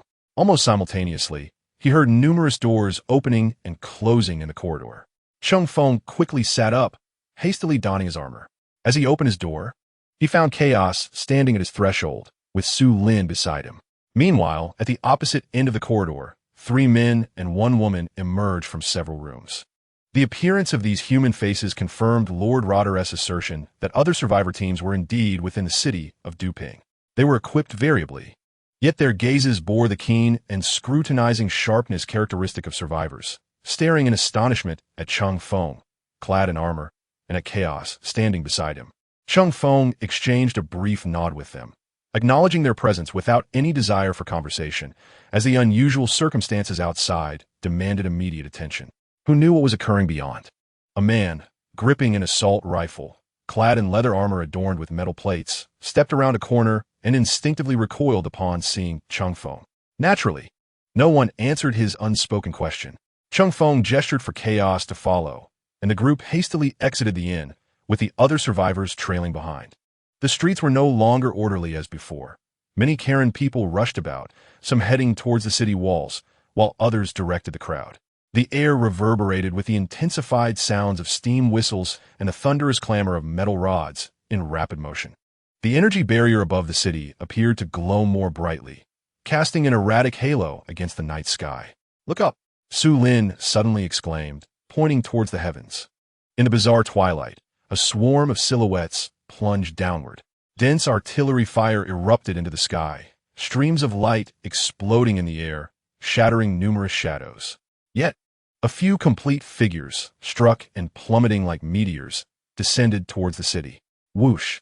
One of these shadows crashed into a street intersection not far from Cheng Feng and his companions, splattering a foul spray of blood. Immediately following, 3 or 4 more shadows landed successively on the rooftops and open spaces around them. Several of these forms unfurled their bodies before hitting the ground, rolling for a short distance upon impact. Cheng Feng, aided by the enhanced vision of his helmet, discerned clearly that they were grotesque creatures resembling a fusion of enormous bats and insects, each roughly 3 meters in length. Their black, chitinous exoskeletons gleamed with an oily sheen. The edges of their membranous wings sharp as blades, with 2 pairs of compound eyes on either side of their heads and mandibles reminiscent of a mantis, emitting a disconcerting hissing sound. The ones that landed before Cheng Feng's group swayed their hideous heads, their compound eyes locking onto the humans standing at the inn's entrance. They arched their bodies, their membranous wings vibrating, seemingly poised to attack. The Karen guards in the street had already engaged with the other fallen monsters. The shrill cries of steam, rifles melding with the creatures' hisses. Clearly, the beings before Cheng Feng and his companions regarded them as prime targets for assault. Chapter 76. Observing the battle, the atmosphere on the street grew taut in an instant. The alien beings that had landed hissed, their compound eyes fixating on the conspicuous group at the inn's entrance. Do not fire recklessly, Chaos. Assess the threat and the combat effectiveness of those individuals. Cheng Feng commanded in a low voice, gripping his laser rifle as he stood aside, calmly observing. He needed to gauge the capabilities of these potential allies and local defenders. Su Lin remained silent, standing beside Cheng Feng and surveying the surroundings, seemingly calculating something. Chaos's scanner operated silently, swiftly analyzing battlefield data. "Damn it, let's fight!" A survivor wielding an assault rifle shouted, hastily pulling the trigger. Ah-tot-tot. The rapid gunfire erupted, bullets striking the alien exoskeleton with sparks flying, but most were deflected, leaving only shallow white marks, proving ineffective in inflicting harm. This only served to further provoke the monsters. "Fools! Stop firing wildly." The trio of men and 1 woman previously seen reacted slightly slower. Upon hearing the shout, 1 man and 1 woman each drew pump-action shotguns, quickly firing as well. The pellets struck the exoskeleton, producing a clattering sound. Among the other 2 male members, 1 brandished a spiked club, crackling with electricity and a notably unique hexagonal metal shield, while the other wielded a bone blade shimmering with light. The 2 positioned themselves at the forefront, 1 to the left and the other to the right. Ling, the woman, and a man known as Old Cat swiftly executed their actions. Bang! Bang! The penetrating power of the armor-piercing round was evidently superior, striking the shell with a dull thud, causing cracks to appear and fragments to splinter off, while viscous dark green blood oozed from the breach. "Hey, taste this!" shouted the man named Ben, swinging his electrified mace and shattering a limb of an alien creature. The injured alien emitted a piercing shriek, launching a more frenzied assault. At that moment, a squad of 8 Karen soldiers burst around the corner, clad in uniform and wielding uniquely designed long steam rifles. Hiss! Unlike the explosive roar of gunpowder weapons, the steam rifles discharged with a sharp sound accompanying the release of high-pressure gas. They fired not traditional projectiles, but elongated metallic arrow-shaped rounds with an exceptionally high initial velocity, slicing through the air with a mournful whistle. Thud! Thud! The arrow-shaped rounds effortlessly tore through the alien shell, embedding deeply within its body, even pinning a creature that was about to pounce on the survivors directly to the ground. Their armor-penetrating efficacy far exceeded that of the survivors' modern rifle ammunition. Maintain formation. Arrow round ready. Aim for the joints and compound eyes, commanded the squad leader of the soldiers loudly. More aliens, incensed by the cries of their companions, screeched as they vibrated their membranous wings and clawed at the ground, launching themselves towards the Karen soldiers in a gliding attack. In the face of this rapidly approaching threat, the Karen soldiers' response was unexpected. Switch to steam burst. Cover the frontal fan-shaped area. Several soldiers swiftly unscrewed, hoses extending from their waist tanks to their rifles, attaching a long-nozzled accessory from their equipment belt with remarkable speed. After pulling a lever on the metal canister strapped to their backs, a heavy hiss resonated, akin to a pressure relief valve. The soldiers aimed the nozzles at the advancing aliens and activated a trigger-like mechanism beneath the nozzle. Whoosh! A torrent of searing white steam erupted forth like an enraged dragon, instantly engulfing the two foremost aliens. Cheng Feng lowered his head to glance at the screen on his arm, and the bird's-eye interface immediately displayed a warning and readings. The scan revealed that the temperature in that area of steam had surged to nearly 600 degrees. Hiss! The aliens enveloped in the high-temperature steam emitted a sharply different cry than before. They plummeted to the ground, writhing violently. Yet within just a second or two, they curled up like cooked shrimp, crashing heavily onto the ground, motionless. Their exoskeletons appeared intact, but fluids from their instantly steamed internal tissues began seeping from the cracks, releasing a peculiar and pure scent that wafted through the street, somewhat reminiscent of seafood, yet tainted with a strong, fishy odor. This brutal method of extermination left the nearby survivors utterly dumbfounded, as the Karun guards began to subdue the alien beings descending from the heavens. A more terrifying wail echoed through the sky. Massive shadows tore through the chaotic aura surrounding the energy barrier, plunging downward with astonishing speed. Their size exceeded that of the previous airborne aliens by more than double. With wingspans nearing 5 meters, their limbs more robust and tipped with fearsome barbs. One shadow deftly evaded the anti-aircraft fire, then folded its body and plummeted like a meteor. Just before reaching the ground, it spread its wings anew, sweeping through the streets at an incredible velocity, its formidable appendages trailing dangerously close to the heads of the onlookers. With a sickening thud, a Karun guard's heavy protective gear was snagged by one appendage, flinging him against a nearby metal wall with a dull thump, leaving his fate uncertain. Simultaneously, another shadow lunged towards the crowd gathered at the hotel entrance. A lone survivor, clutching an assault rifle, stood out like an isolated prey. He barely had time to raise his weapon before the shadow's lethal claws struck. Crack! Ah! A spray of blood and a shattered skull erupted into the air. The headless corpse gradually collapsed backwards, the survivor having been instantaneously dispatched. Cows fire! Cheng Feng's gaze turned steely, no longer willing to wait. The command was confirmed. Cows adjusted the lumbergun stance. Boom! Boom! Boom! Boom! Boom! The resonant sound of gunfire, akin to a heavy war drum, erupted, instantly drowning out all other noise on the street. Massive projectiles unleashed like a metallic tempest, accurately sweeping towards the alien creatures that continued their descent through the gaps in the streets. Puffed! Boom! Crack! The resilient exoskeletons shattered before the lumber gun's large-caliber ammunition. Bullets tore through with ease, splattering dark green blood and shattered shell fragments, along with internal organs, like a torrential downpour. The large alien that had just torn into the survivor was obliterated amidst the continuous explosions. Another massive alien, poised to pounce on the remaining Karun guards, was also bisected mid-leap, its body convulsing violently on the ground. The sweeping fire from the lumbergun was like the scythe of death, swiftly clearing the street of all alien beings that had intruded. Chapter 77. Automatic point accrual. The surviving Kurun guards and the quartet of survivors stared in astonishment at Cows and the ever-composed Cheng Feng beside him. My heavens, Ling murmured, forgetting to lower her shotgun. This is a mobile artillery platform, isn't it? Old Cat swallowed hard. Help the wounded, quickly. The Kurun guards, momentarily stunned, rushed to check on their comrade, who had been flung away. See what I told you? My friends are armed to the teeth, unlike those humans you were tasked with. At that moment, a familiar booming voice echoed from around the corner. Following him were several other Kurun, evidently allies of the outsiders, just as he was. Kill the Scarlwing Demon. Survival points 800. Kill the Scarlwing Beast. Survival points 1200.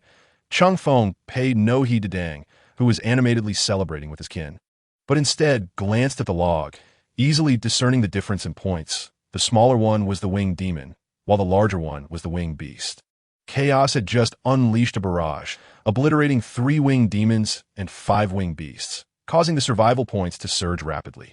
Approaching the debris scattered upon the ground, Cheng Feng sought to ascertain whether he could salvage any materials, hoping to gather a bit more. Wielding his finely crafted combat dagger, now reduced to an anatomical tool, he swiftly dismantled the relatively intact Winged Demon and Winged Beast that lay beneath the muzzle of his logging rifle. Acquired Scarlwing Beast serrated limb. Survival points 200. A hard and sharp alien limb, which can be fashioned into weapons after processing. Acquired Scarlwing Demon S wing membrane. Survival points 150. Possessing excellent energy resistance and physical durability, it serves as an ideal material for crafting lightweight armor or energy cushioning pads. He stored these materials in his storage device, surveying the chaotic battlefield, estimating where else he might extract further gains. While the other quartet of survivors remained rooted in astonishment at Chaos's display, Su Lin silently approached the corpse of the slain survivor, swiftly gathering the fallen assault rifle, magazines, and items that had spilled from his storage space in her own personal cache.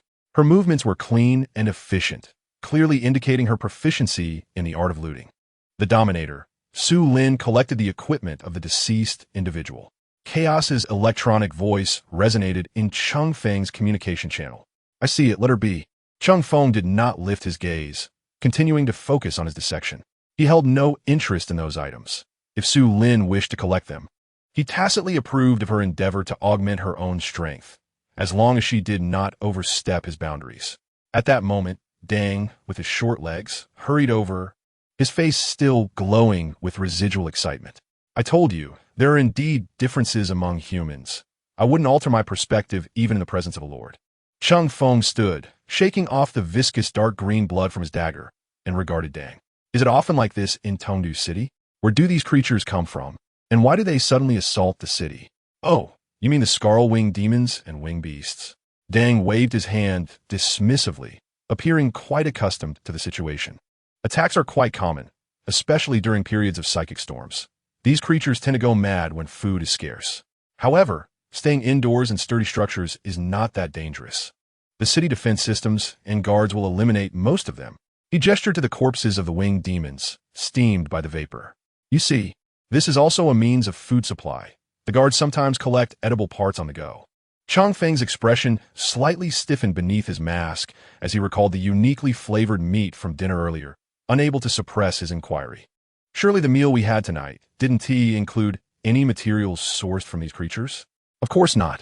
Dang immediately shook his head, but then candidly added, the restaurant uses only livestock that is specially raised or hunted in safe zones. However, to speak candidly, despite the rather unappealing appearance of the Scarlwing monsters, the primary flight muscles along their dorsal sides, when extracted and either roasted or steamed, possess a surprisingly delectable flavor and a delightful chewiness. Cheng Feng wore an expression of exasperation. The other Kalen contacts who had arrived with Tang stepped forward to reassure the foreign delegation they were responsible for, guiding them back to their lodgings while assuring them that the city defense forces would heighten their vigilance. As for the unfortunate soul who had met his demise and was stripped bare by Su Lin, the Kalen contacts carried away the body. Cheng Feng, curious, inquired of Tang, how will you handle that man's corpse? We'll just toss him into a furnace and burn him. We have no custom of consuming other sentient beings, Tang shrugged and muttered. Did this unfortunate fellow die so pathetically because he was robbed? By our ancestors, the Kalen do not engage in such acts. Unbeknownst to Tang, his voice was quite loud, and even his muttering was not particularly discreet. Cheng Feng cast a sidelong glance at Su Lin, who was nonchalantly following behind him. Upon noticing Cheng Feng's movement, she nervously shook her head and then nodded. Observing the ongoing clamor and the occasional explosions in the sky, Cheng Feng suddenly conceived an idea. Dang, could you allow chaos to accompany you or the city defense forces in the battle? I seek no additional material rewards, nor do I require compensation for ammunition usage. You wish for chaos to assist in purging these scarwing creatures? I understand that everyone has their own systems. Though the details differ, eliminating these creatures is beneficial. Tang acknowledged with a nod. No problem. Tang thumped his chest. I'm familiar with the guards. I'll take it to inquire with Captain Tong Xuan. You all should return to rest, and I assure you your iron companion will be kept busy. Cheng Feng issued commands to Chaos. Chaos, for the time being, accompany Tang and assist the city defense forces in eradicating the invading flying aberrations, but prioritize your own safety. Command acknowledged. Chaos's electronic eye flickered. Master, I request additional ammunition. Cheng Feng nodded and subsequently exchanged for 8 magazines containing 400 rounds of ammunition to provide to Chaos.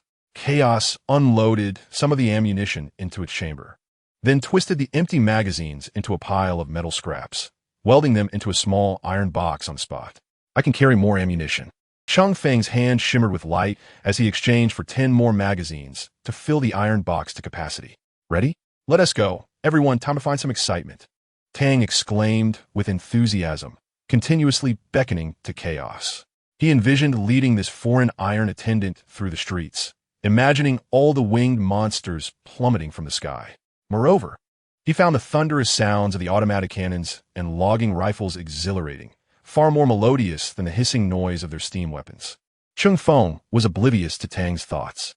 Watching the two figures gradually recede, he began to return to his room, needing to take a shower before resuming his slumber, as the stench of those monstrous creatures' blood was quite unbearable. Glancing at the survival point balance of 246, 232, I pondered the possibility of gathering enough points by tomorrow. With nearly 1,000 rounds of ammunition, each costing 3 points and a guaranteed minimum of 800 points, that amounts to over 200,000. I hope that Chaos can deliver a swift resolution tonight. Chapter 78. Securing the shooting range. Chaos followed Tang through the brilliantly illuminated streets, arriving at a remarkably sturdy edifice. The metal gates stood ajar, adorned with a colossal wrench and the emblem of a steam rifle at the top of the doorframe. This was the garrison workshop, essentially our district's security command center. As Tang explained, he guided Chaos inside. A steady stream of Karen soldiers traversed the area, and many paused in surprise upon seeing Chaos's towering mechanical form. After all, the presence of an outsider here was somewhat peculiar. Following a conversation with a Karen commander, distinguished by multiple gray gear insignias on his shoulder armor, Tang's enthusiasm met with a chilly reception. Absurd. Tang, how could you bring an outsider to partake in the city defense hunt? Their reliability and intentions are entirely unknown. The commander's voice, muffled by his mask, conveyed his evident displeasure. Tang stiffened, attempting to defend his actions. But they are formidable. Didn't you see enough? I am aware of the exploration team's commendable performance. Yet this is city defense. This is within the confines of Do Peng City. The commander interrupted, observing Tang's defiant expression before falling silent for a moment. He then gestured for Tang to come closer. Have you truly made a pact with this outsider? Tang nodded. We care and value our promises. Since you have offered your word, it must not be broken. Proceed to Air Defense Platform number 7. It is relatively independent and less pressured. The commander sighed, leaving with a parting remark. Tang realized that his commitment might have been somewhat reckless, but he firmly believed that the commander merely misunderstood the capabilities of these outsiders. He was not one to boast. Not engaging in further argument, Tang led Chaos through 2 streets until they reached an air defense tower approximately 30 to 40 meters high. Due to Chaos's size and the need for confidentiality, a soldier guided them up a narrow metal ladder to the expansive shooting platform atop the tower. This location served as a fervent battleground node. Massive steam pipes erupted intermittently, unleashing columns of white vapor accompanied by thunderous roars.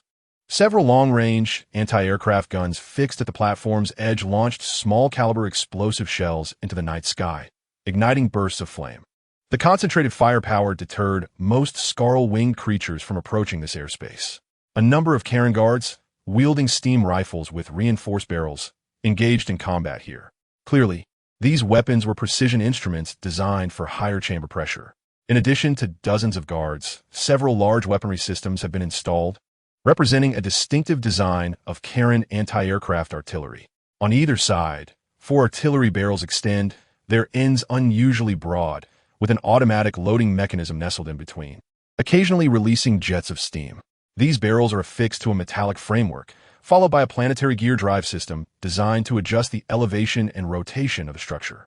It bears a resemblance to the Hydra anti-aircraft cannon from Warhammer, albeit with a wooden seat at its center, upon which a Carnian sits, persistently manipulating the control levers. The most technologically advanced feature is the laser pointer mounted on the barrels. This apparatus appears to be powered by a crystalline material, with what seems to be a polished gem at its forefront. Observing chaos intently, Dang takes pride in introducing this magnificent creation. Isn't this splendid? Fully steam-powered. With a heat-resistant reinforced wooden base, a quad-barrel design equipped with independent pressurization chambers, interlaced exciters, fully automatic loading, and a double-layered water cooling structure. Chaos, however, seems indifferent to Dang's enthusiasm. As the scanner sweeps across the platform, the continuously billowing steam severely disrupting thermal visibility, yet the optical conditions remain exceptional. Positioned at a vantage point, it offers a panoramic view of nearly 2 kilometers around, even allowing a faint glimpse of the more grandiose structures in the inner city. For a lumber gun capable of covering this expanse, this spot serves as the optimal firing position. Bang, bang, bang. The characteristic thunderous sounds of the lumber gun abruptly join the cacophony of battle, with the brilliant muzzle flashes standing out vividly against the steam, instantly capturing the attention of several Carnian gunners on the platform. Chaos's form slowly traverses the edge of the anti-air tower, as the lumber gun, under its precise control, continuously adjusts its aim. From the winged fiends attempting to dart past at high speed to the aerial demons circling in the distance, all become targets. The sharp whistling of the bullets starkly contrasts with the piercing shrieks of the Carnian arrow-shaped projectiles. The rate of fire from the gunpowder weapon surpasses that of steam-powered ones by a significant margin, with the relentless gunfire heralding a more efficient and deadly means of destruction now present on the battlefield. Initially, Dang and the surrounding guards watched with excitement as the skyborne monsters were systematically obliterated. However, this exhilaration swiftly waned into tedium. Chaos's efficiency was overwhelming, almost monopolizing all the targets that ventured into this airspace. The flight paths of the winged beasts held no secrets from its quantum cognitive core, often resulting in distant targets bursting apart with a mere brief burst of fire. After neutralizing the nearby threats, Chaos began employing the lumber gun as a sniper, targeting even more distant foes. At this point, Dang and the surrounding guards had become mere spectators, relying solely on the feint. Anguished cries echoing from afar to discern whether Chaos was hitting its mark, as the targets were invisible to the naked eye. The Carnian also possessed telescope-like observational devices. However, locating the targets struck by Chaos through these instruments required significant time and effort, presenting quite a challenge for the diminutive individuals. After Chaos had been engaging in target practice for a while, the Copper Bowl commander received an unusual report. In the vicinity of sectors 8 to 11, the scarl-winged beasts frequently shattered and plummeted without reason, swiftly capturing the attention of the guard squad. Some targets on the streets were abruptly eliminated amidst the chaos, accompanied by eerie howls. Recovery teams unearthed abnormal metallic objects from the wounds of the corpses, resembling remnants of some artificial construct. Disturbed by these peculiarities, the Copper Bolt dispatched its personal guard to investigate along the boundary of the anomalous region. After several minutes, the squad traced the source back to Platform 7. Upon their arrival at the platform, the guards witnessed chaos amidst swirling steam, striking down an almost invisible shadow from a kilometer away with pinpoint accuracy, before silently returning to the command center. Are you suggesting that all of this was orchestrated by that foreign mechanical subordinate? Indeed. It appears that the strength of this civilization's system is exceedingly high. Perhaps we should consider adding a new allied civilization. Soon after, a personal guard arrived with new orders from Copperbolt. Chaos and Tang were reassigned from Platform 7 to a critical defensive line along a main thoroughfare known as Steam Avenue. The area was bustling with towering edifices and complex streets, where the winged beasts continuously utilized the terrain to evade large anti-aircraft weaponry, placing immense pressure on the guards below. Chapter 79, Making Friends when Chaos arrived at the new combat zone with the personal guard. It was abuzz with activity. Numerous guard members were fervently spraying high-temperature steam at the audacious winged beasts that dared to dive. The scarl-winged beasts relentlessly swooped down at high speeds, dispersing the scalding steam before using their appendages to send the guard soldiers flying. The ambient temperature and humidity were exceedingly oppressive, even causing the Karen soldiers to struggle for breath. Having departed from the anti-air tower, Chaos was finally able to unleash the full potential of a lumber gun. As a machine gun, its primary function was to spray bullets. The high rate of fire from the lumber gun reverberated through the streets with a series of dense sounds. The barrage of bullets satiated every scarl-winged beast that dared to dive and charge to the ground. Within 10 minutes, Chaos had expended all of its ammunition. Not merely the remaining rounds, but even the additional 10 magazines provided by Cheng Feng. Standing nearby, Tang and the personal guard felt as though their ears might burst. Their reactions were starkly contrasting. The guard appeared awestruck, while Tang was as jubilant as a child. Ammunition depleted. Requesting return. The electronic voice of Chaos seemed somewhat muffled in the humid environment, the speaker evidently dampened. Tang glanced at the street, nearly filled with the remnants of winged beasts, and the guard soldiers huddled in nearby cover to avoid falling debris. The steam linkage is up. I shall escort you back immediately. Woohoo! Tang excitedly greeted the personal guard and, accompanied by Chaos, returned to the hotel. However, at the hotel entrance, Chaos decided to recharge first. As for Tang, he expressed no concerns, confirming that Chaos could return to the hotel independently. Unable to contain his excitement, Tang proclaimed his intent to find Copperbolt and boast about their exploits, dashing out with great fervor. Upon his arrival at the garrison workshop, the commander's personal guard was reporting his observations, his expression reflecting a certain astonishment. Inside the workshop, Commander Tongshuan listened attentively to the detailed account, his fingers rhythmically tapping on the metallic surface of the table. Dang, standing nearby, animatedly supplemented the details, ardently emphasizing Chaos's devastating combat prowess. Merely a single mechanical entity had swiftly altered the course of an entire defensive line, and its long-range precision strike capability far exceeded our observational thresholds, Tongshuan mused. Zhang, although your approach was reckless this time, it may have serendipitously borne fruit. This human named Cheng Feng, along with the civilization he represents, likely possesses astonishing potential. Tongshuan wrapped his fingers on the table, prompting a scribe-like Karen to promptly produce a purely mechanical recording device to commence operations. Immediately prepare an evaluation report, focusing on the combat effectiveness demonstrated by the outsider and his mechanical attendant, as well as their technological sophistication and willingness to collaborate. Tentatively rate their civilizational potential as high, recommending that upper management take heed and consider establishing a deeper cooperative relationship. Turning to Dang, Tongshuan's tone grew serious. Since you have initiated preliminary contact with them, the task of fostering a good rapport now formally falls upon you. Strive to accommodate their reasonable needs and discern their systemic inclinations and requirements. Remember, this may very well influence our Karen tribe's future alliances. Understood. I will take care of it. Dang puffed out his chest, feeling the weight of a significant mission upon him. In a hotel room, Cheng Feng awoke from slumber, the mental fatigue dissipating instantly. Habitually, he summoned the system interface, eager to review the outcomes from Chaos's endeavors the previous night. The next moment, he caught his breath. A dense array of kill logs flooded the corner of his vision, obscuring the specifics. His gaze swiftly shifted to the survival points balance at the top. Survival points, 504632, over 500,000. Cheng Feng felt his heart leap. He scrutinized the figures, confirming that the balance had surged from the previous 246,232 points to a staggering 504,632 points, a net increase of 258,400 points. Regardless, this sum vastly exceeded the points required for acquiring the exquisite powered armor and undertaking the interstellar warrior surgery. Clenching his fist tightly, he suppressed an excited roar yes. With this substantial amount, he would soon realize his dream of becoming a formidable giant. Knock, knock, knock.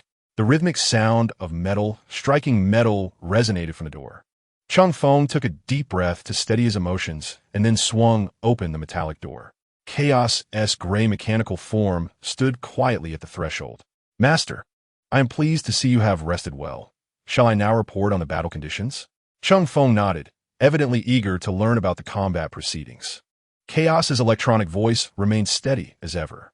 The total duration of the engagement was 2 terahours, resulting in the destruction of 273 targets, comprising 173 small-sized alien entities and 100 larger ones.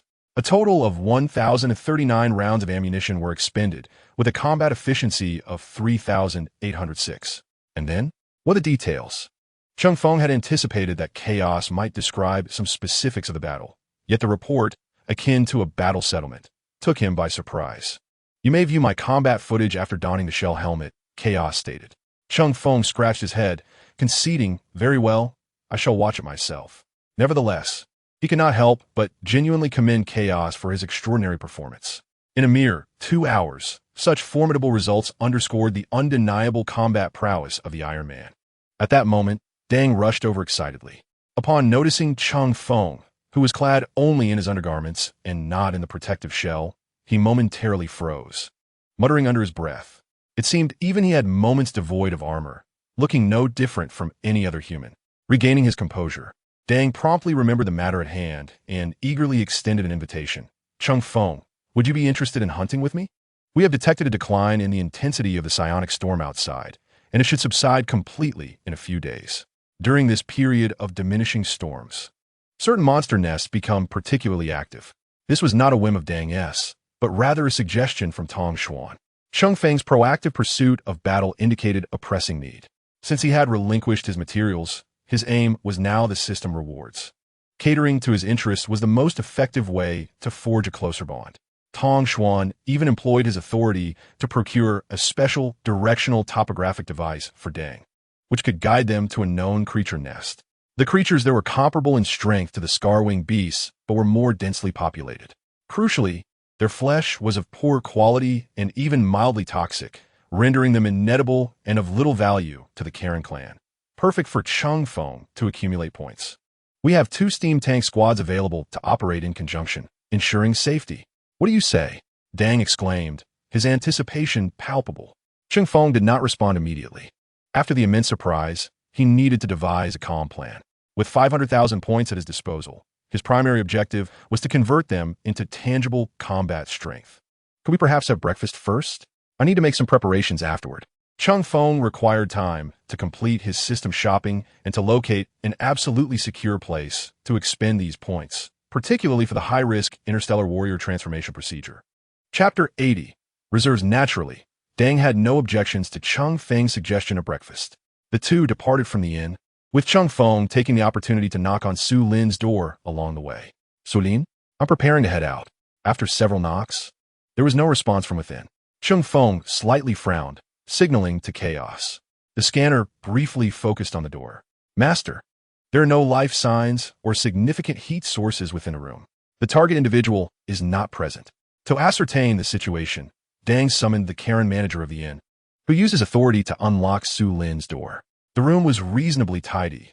The bed had been made, yet it was undeniably empty. Su Lin's personal belongings were conspicuously absent, leaving no notes or messages behind. Fortunately, there was no grim scenario of discovering a lifeless body upon opening the door. It seems that perhaps the unfortunate incident from yesterday has bestowed a newfound confidence upon Su Lin, or maybe it is due to some other reason.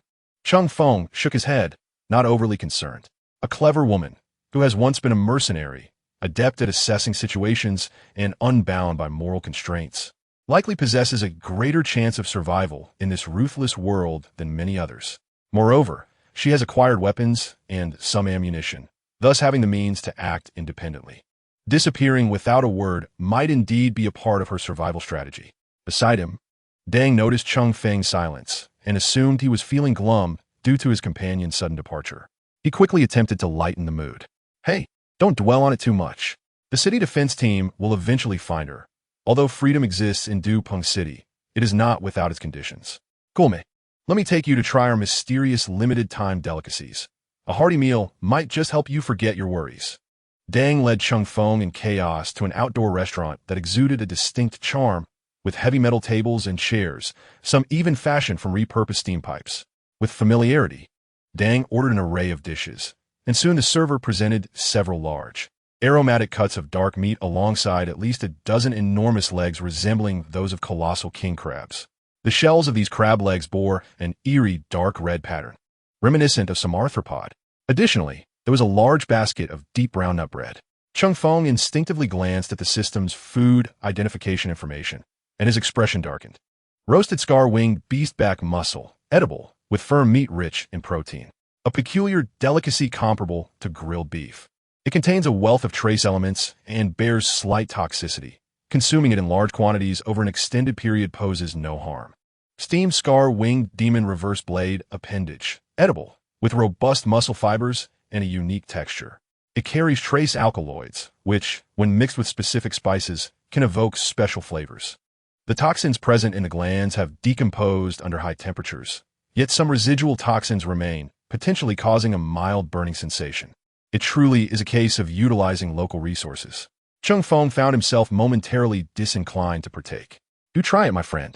Dang was already eagerly breaking apart a thick appendage at the joint, revealing the succulent, pinkish-white flesh within, reminiscent of oversized shrimp.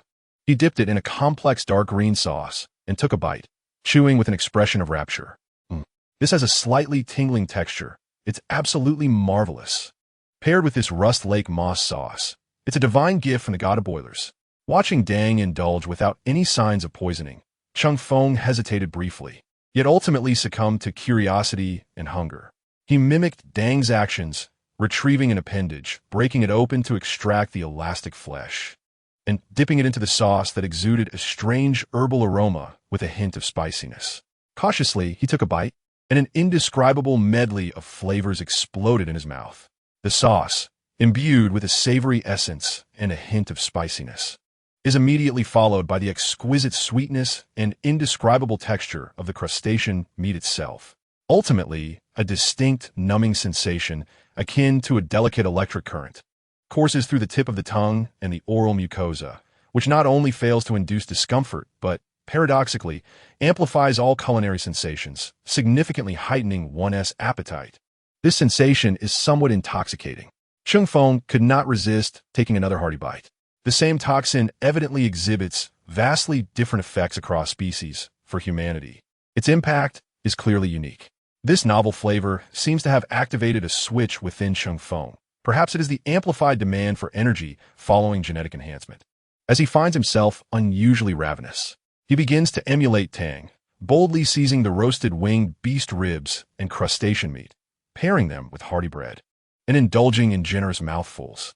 His astonishing appetite leaves even Tang, who prides himself on his own voracity, momentarily speechless.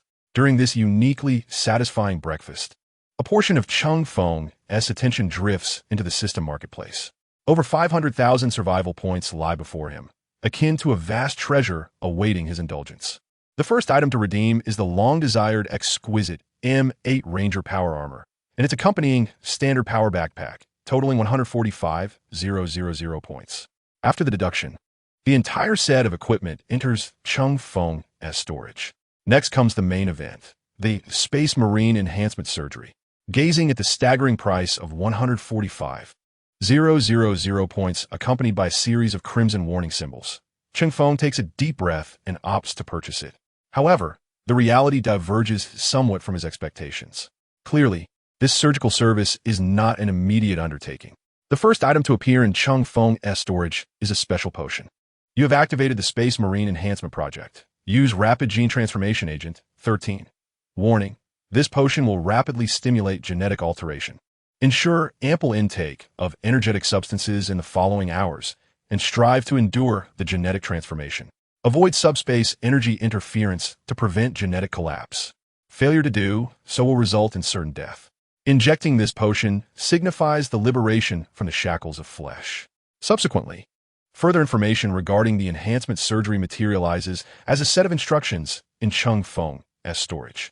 One hand holds the succulent white meat of the scarl-winged beast's appendage, which he chews, while the other retrieves the instructions for review. Post-gene transformation. The corporeal form will experience rapid growth. Select a secure location to place the automatic transformation surgical device and conduct a body scan to complete the 23rd progress. The automatic surgical apparatus contains 19 fully cultivated superorgan gene seeds that will adapt autonomously, with the procedure limited to a single execution. The balance of survival points swiftly plummets to 214, 632, filling Cheng Feng with anticipation. Tang, can you package this food? Please prepare 30 more portions for me. Packaging? Certainly. We typically bring extra food during our explorations, as the ration supplies are often quite monotonous, so it is quite normal to carry some provisions. It is not surprising that Dang is aware of Cheng Feng's request. He merely assumed that Cheng Feng had a particular fondness for this somewhat exhilarating cuisine. Moreover, Dang had extended an invitation to Cheng Feng for a hunting expedition, perhaps as a prelude to their preparations. However, the price of such exclusive provisions is considerably steep. A set meal comprising 2 portions of steak and 5 crustaceans approaches 10 origin coins per serving. If we are considering provisions for later, I would suggest we return to the restaurant we visited yesterday, where the prices are significantly lower. It is worth noting that today's meal is covered by the garrison. But if we wish to take any food away, we must pay out of pocket. Without a moment's hesitation, Cheng Feng retrieved 2 100 points mineral exchange vouchers from his storage device and handed them to Cows. Please order an additional 20 portions of food. Observing Cows and the seemingly proprietorial Karen as they completed the order and returned, Cheng Feng turned his attention back to Dang. Do you have any rooms that are sufficiently secure and protected? I need to undergo a transformation, which may require some time. Once the transformation is complete, we shall proceed with the hunt. Transformation? Dang scanned Cheng Feng, then glanced at Cows. Are you certain your translation is accurate? Frankly, your master does not resemble a bug in the slightest. Cows shook his head. The translation is flawless. Very well. Dang shifted his gaze from Cows's mechanical visage back to Cheng Feng. I know of a place that can accommodate your needs, if you do not mind. Of course, I do not mind. However, I hope to be undisturbed during the transformation. That can be arranged. You requested 40 portions of roasted scar-winged beast back muscle and 100 steamed scar-winged demon blade crustaceans. As the two conversed, a line of Karen servers had already formed to deliver the food. These crustaceans, each nearly a meter in length, were bundled in groups of 20 and packed tightly into metal barrels. Meanwhile, the sizable cuts of steak were arranged on large trays, with each tray piled high with nearly 10 servings. Cheng Feng stored all of this food in his device, which now occupied a considerable amount of space. Zhang, lead the way. The other shrugged, wiped his mouth with a cloth, and then leapt down from the dining table. All right, let's go. As a towering structure came into view, Cows recognized the emblem above. The garrison workshop. This is the safest place in our area, operating year-round with patrolling guards. I have been here before. While leading Cheng Feng toward the entrance of the impressive building, Dang introduced it to him. Zhang, what are you doing here?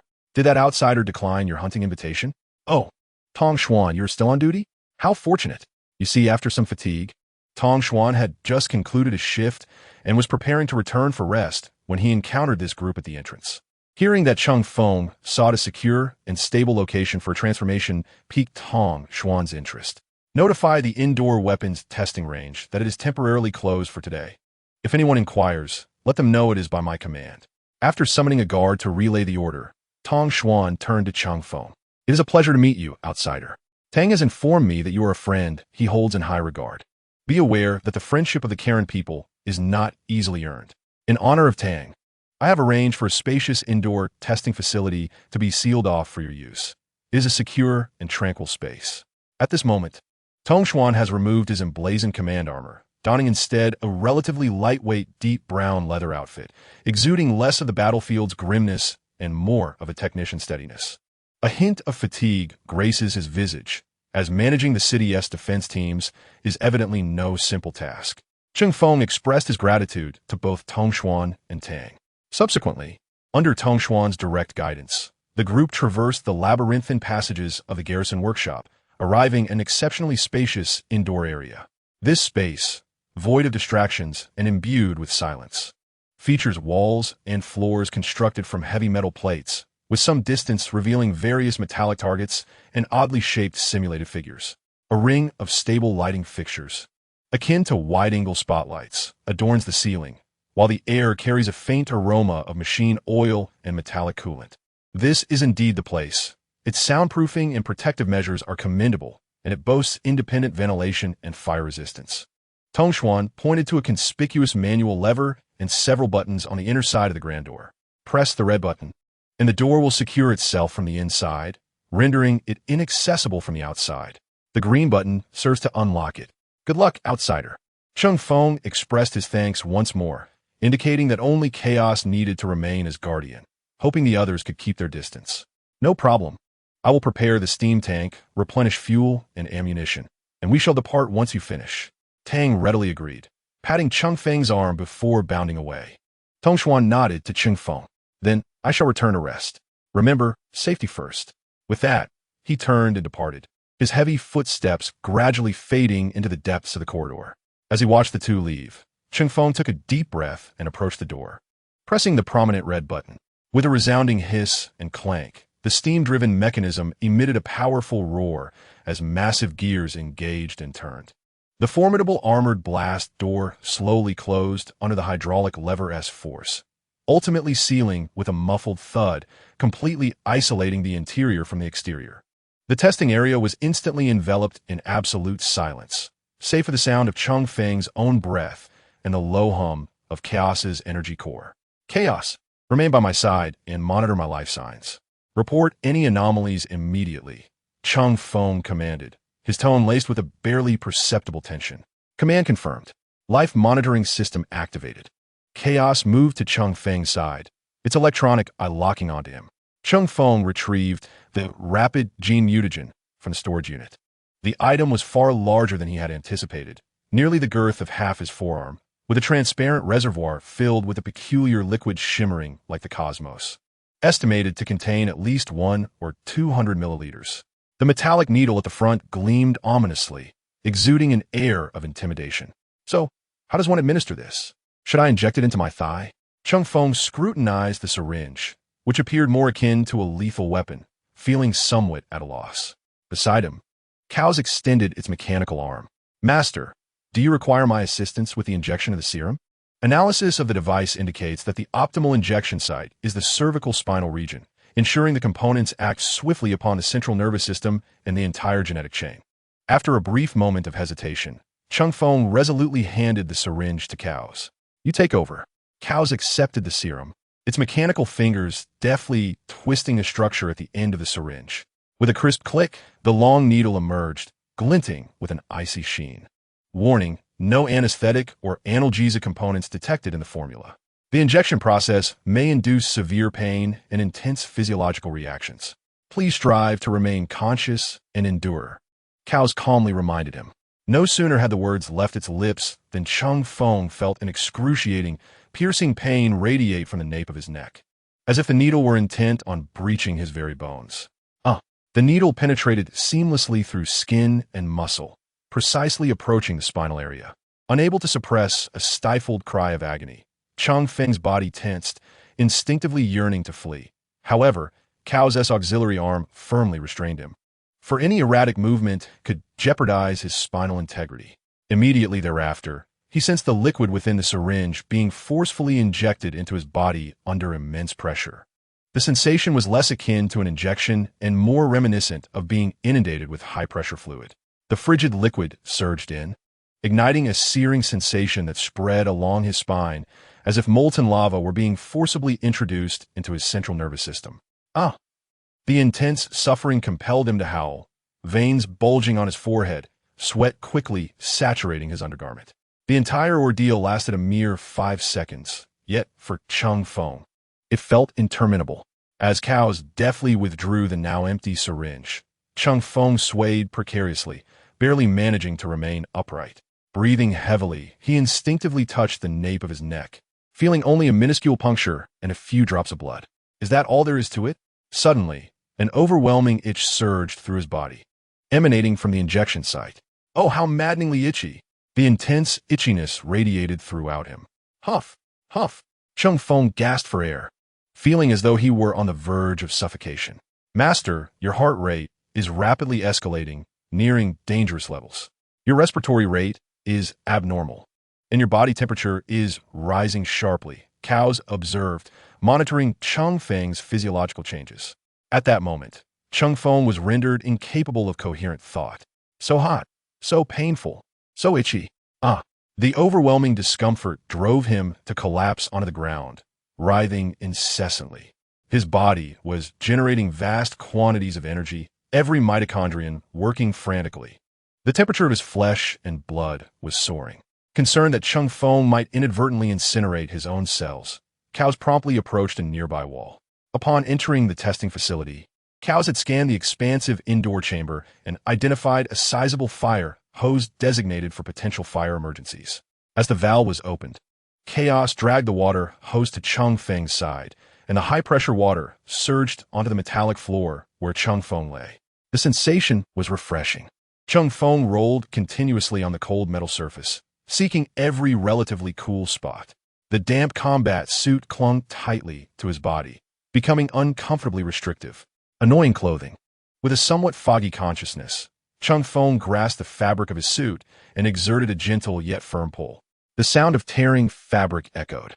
The resilient combat suit was shredded, and his fingertips were lacerated from the friction and force. However, before the wounds could bleed significantly, new skin began to regenerate. His muscles, skin, and bones were stretching at a terrifying pace, giving him the appearance of being inflated. Hungry, so very hungry. A strong sense of hunger sharpened Cheng Feng's awareness. After sitting up, he casually retrieved the recently stored, roasted scarlwing monster back muscle from the storage device.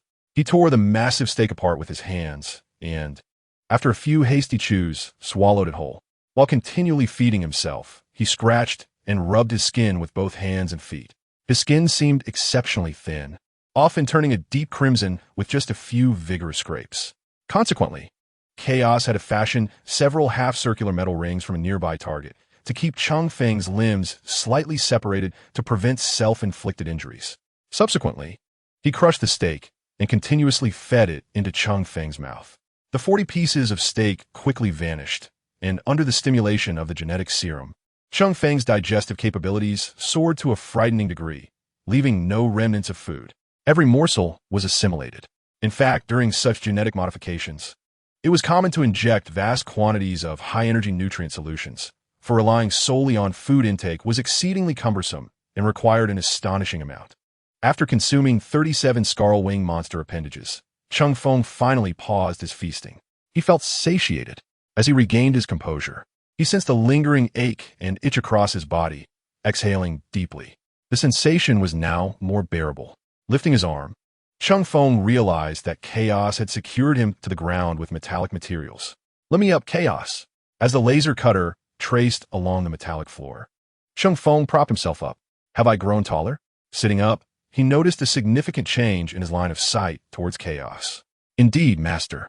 Your physical form has just undergone an extraordinarily intense redevelopment and growth.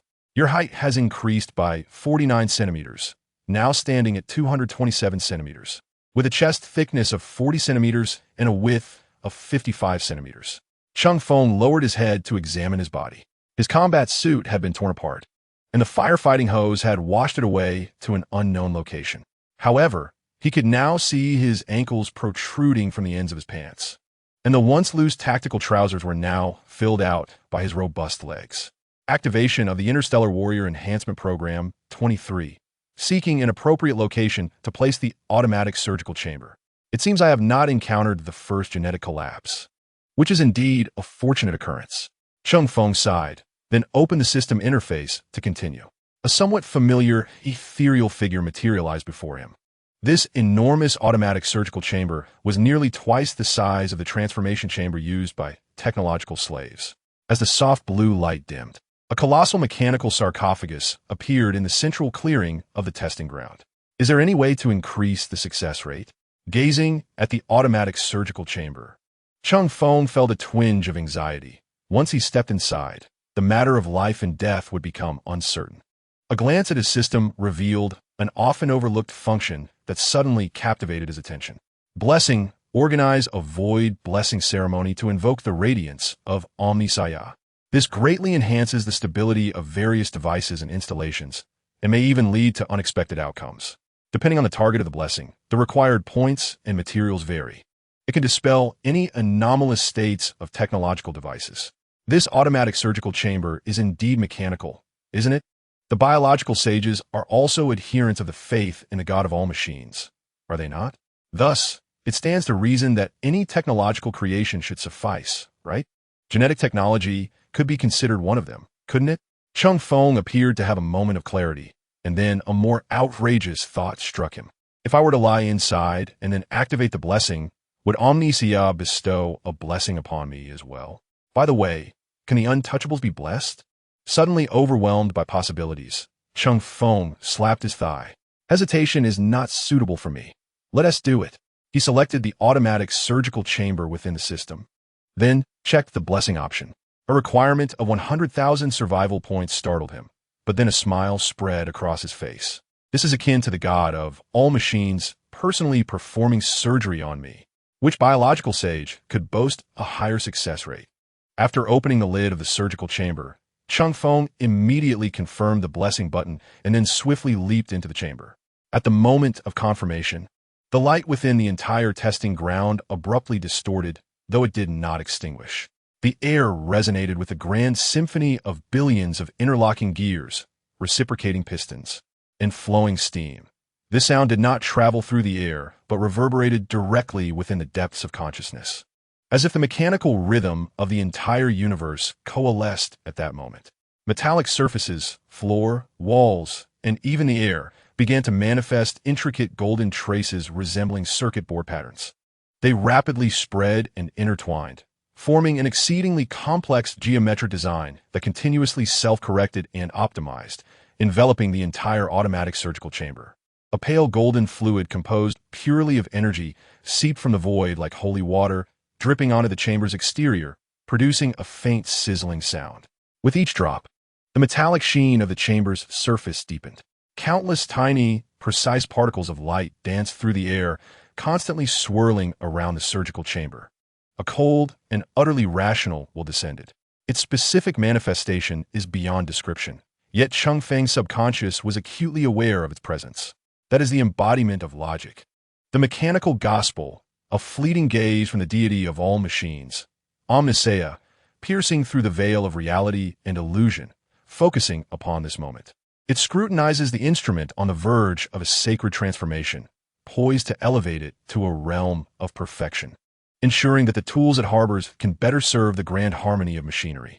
As the peculiar energy of blessing descends, the once orderly stream of golden light shatters upon touching the air around Cheng Feng, swiftly dissipating. Crackle. The golden energy arcs flicker around the automated surgical chamber, akin to a dissonant noise intruding upon a grand mechanical symphony, or as if a grain of sand had been cast into the intricate workings of a precision clock. Within the testing chamber, the vast will that had descended seemed to momentarily stagnate.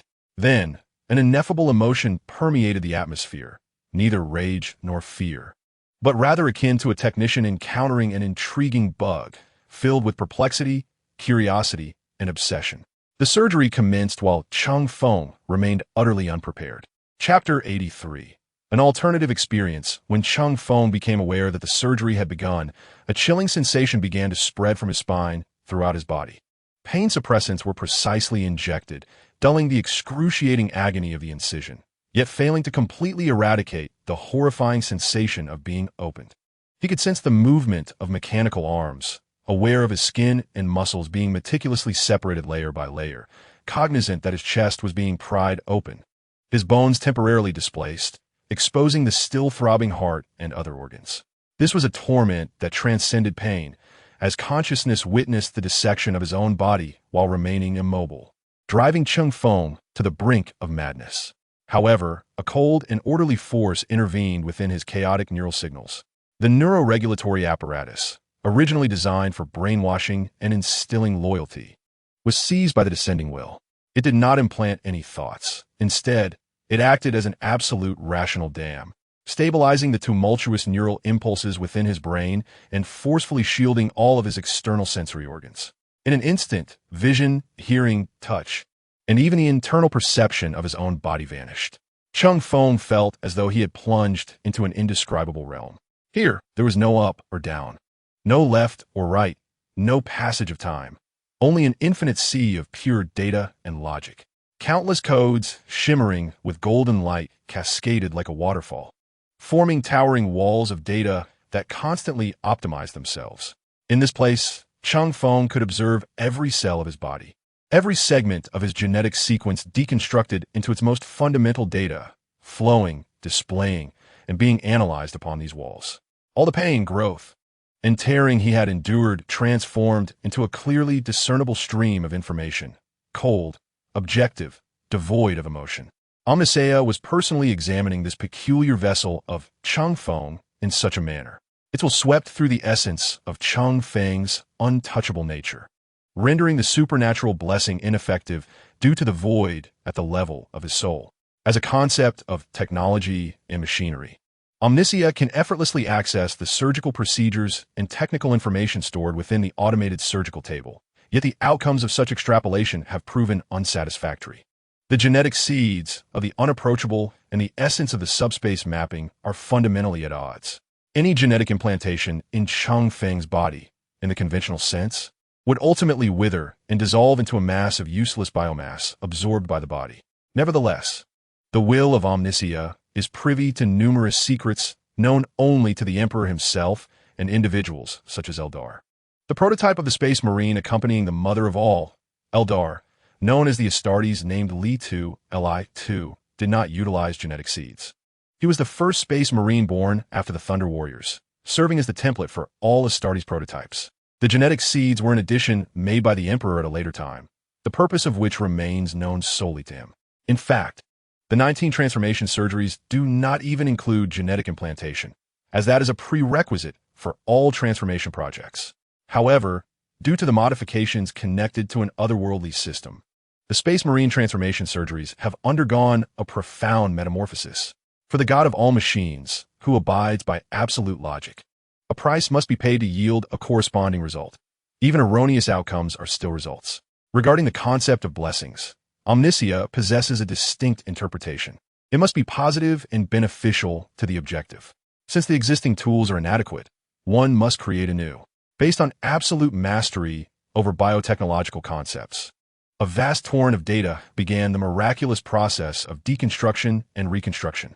Among the 19 designated implanted superhuman organs, the gene storage gland was excised, meaning Cheng Feng's transformation would not involve genetic seeds, thus negating the need for a gene storage gland to cultivate a second genetic seed to maturity. As for the remaining organs, from the second heart to the Lariman organ, neural knots to the preset stomach, their genetic blueprints were thoroughly dismantled and re-encoded and recombined in ways beyond mortal comprehension, achieving near-perfect synthesis.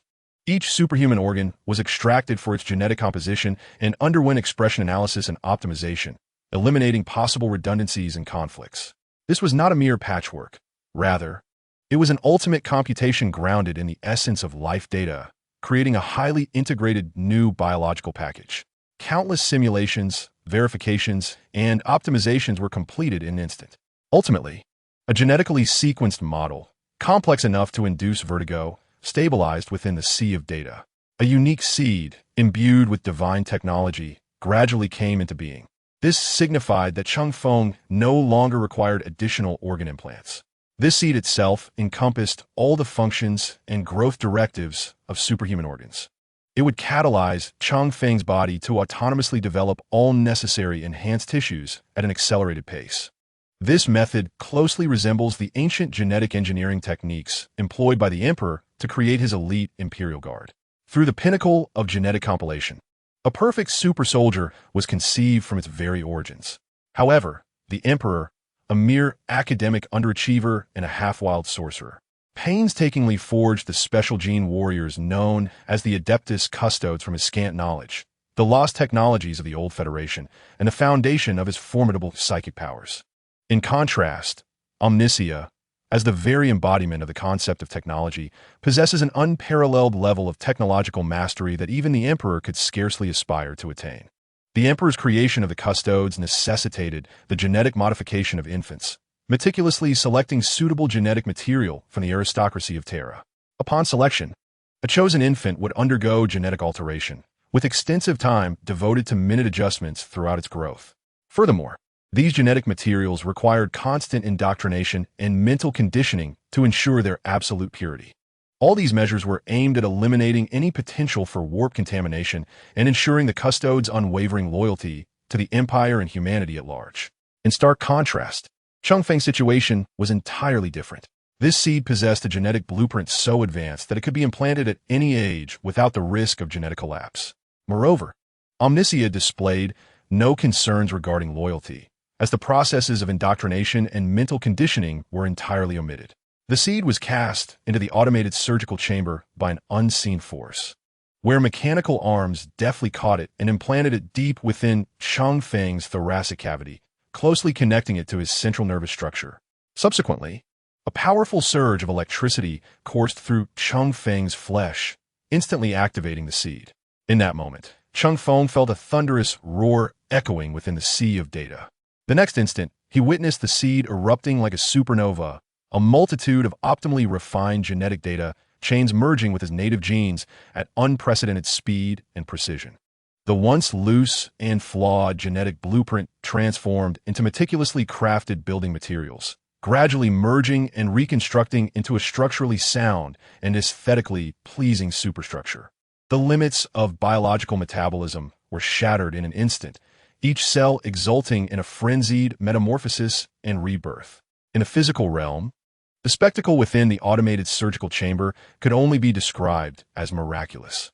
Inside Cheng Feng's open body, tissues were growing and differentiating at a pace visible to the naked eye. The rudimentary form of a second heart rapidly formed beside the original, synchronizing its beats. The complex structure of a preconfigured stomach shaped itself within the digestive tract. Bones strengthened, muscle fibers reorganized, and neural networks optimized. Almost all organs that would typically require surgical implantation were now emerging organically from his flesh, as if the processes were merely running a program. Just before this near-cancerous cellular transformation completed its rapid repair of Cheng Feng himself, the mechanical arms moved once more. They swiftly and accurately stripped away the skin from most areas of his body, after which the crucial black exoskeletal component was implanted. Countless microneural interfaces seamlessly connected with his central nervous system. This would be the sole component requiring external implantation to ensure that he could manipulate the powered armor with the precision of a master. The entire transformation process, from inception to the completion of the main body, took significantly less time than initially anticipated, demonstrating an efficiency that is almost unimaginable. As the last exposed black exoskeleton was enveloped by rapidly regenerating skin tissue, the sea of data began to recede. External perceptions surged back into Cheng Feng's consciousness like a tide. In a moment of hazy awareness, he sensed a flicker of satisfaction. However, the first sensation accompanying the return of consciousness was not sight or sound, but an insatiable hunger, a voracious craving that was tenfold, perhaps 100-fold, more intense than during the genetic metamorphosis. It felt as though billions of tiny creatures were gnawing away at his sanity within each newly formed organ, every enhanced muscle, and each reconstructed bone. A low, uncontrolled growl escaped Cheng Feng's lips, and his brain, under its own volition, released hormones to block the sensory receptors. The maddening sensation was suppressed. With a resounding crash, a powerful fist sent the automatic surgical pod's lid flying. His bare feet struck the ground with a dull thud. Sitting up, Cheng Feng immediately retrieved the remaining unconsumed scarl-winged demon arthropod from the storage unit. This time, he did not bother to crack open the hard shell resembling that of a crab, but rather shoved it directly into his mouth to chew. The cooked exoskeleton crunched loudly as he bit down, rich in minerals that were crucial for his current state. His body continued to undergo transformations, a process that would persist for an extended duration. He now required a substantial intake of minerals to enhance bone strength, alongside an increased quantity of food to further promote muscle growth and fortification.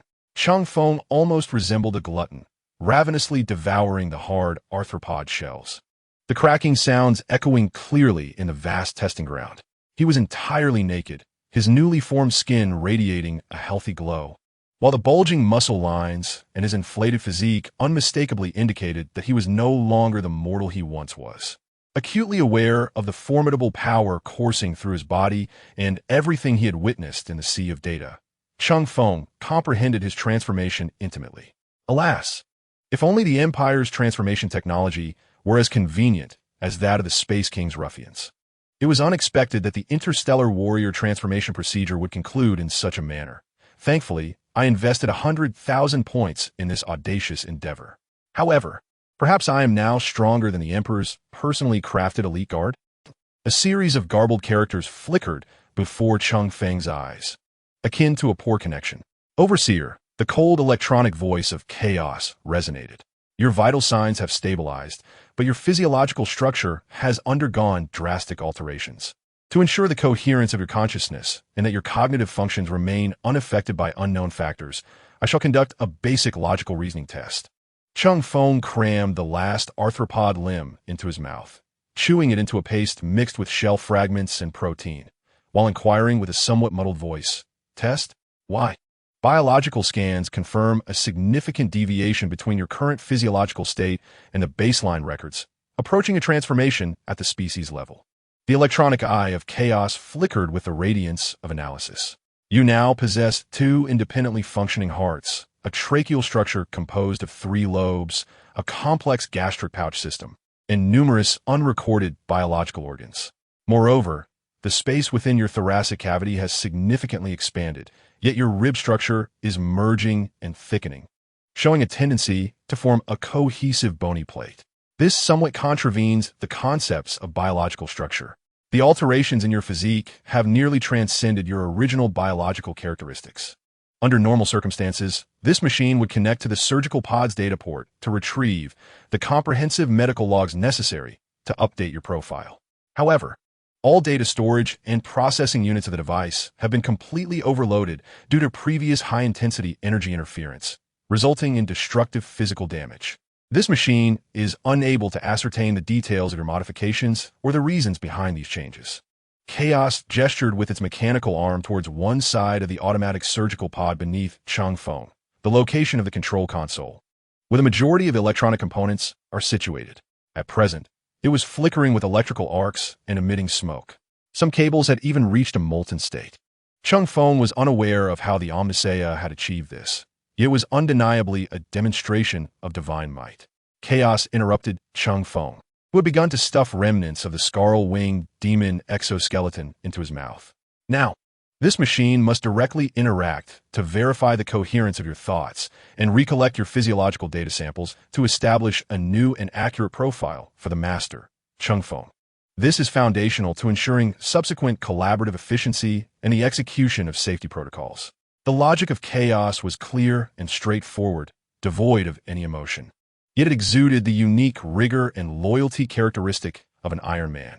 Cheng Feng said little, merely nodding in acknowledgement, and while complying with Chaos's requests, he seized the leftover exoskeleton and bit down, producing a satisfying crunch that resonated in the air.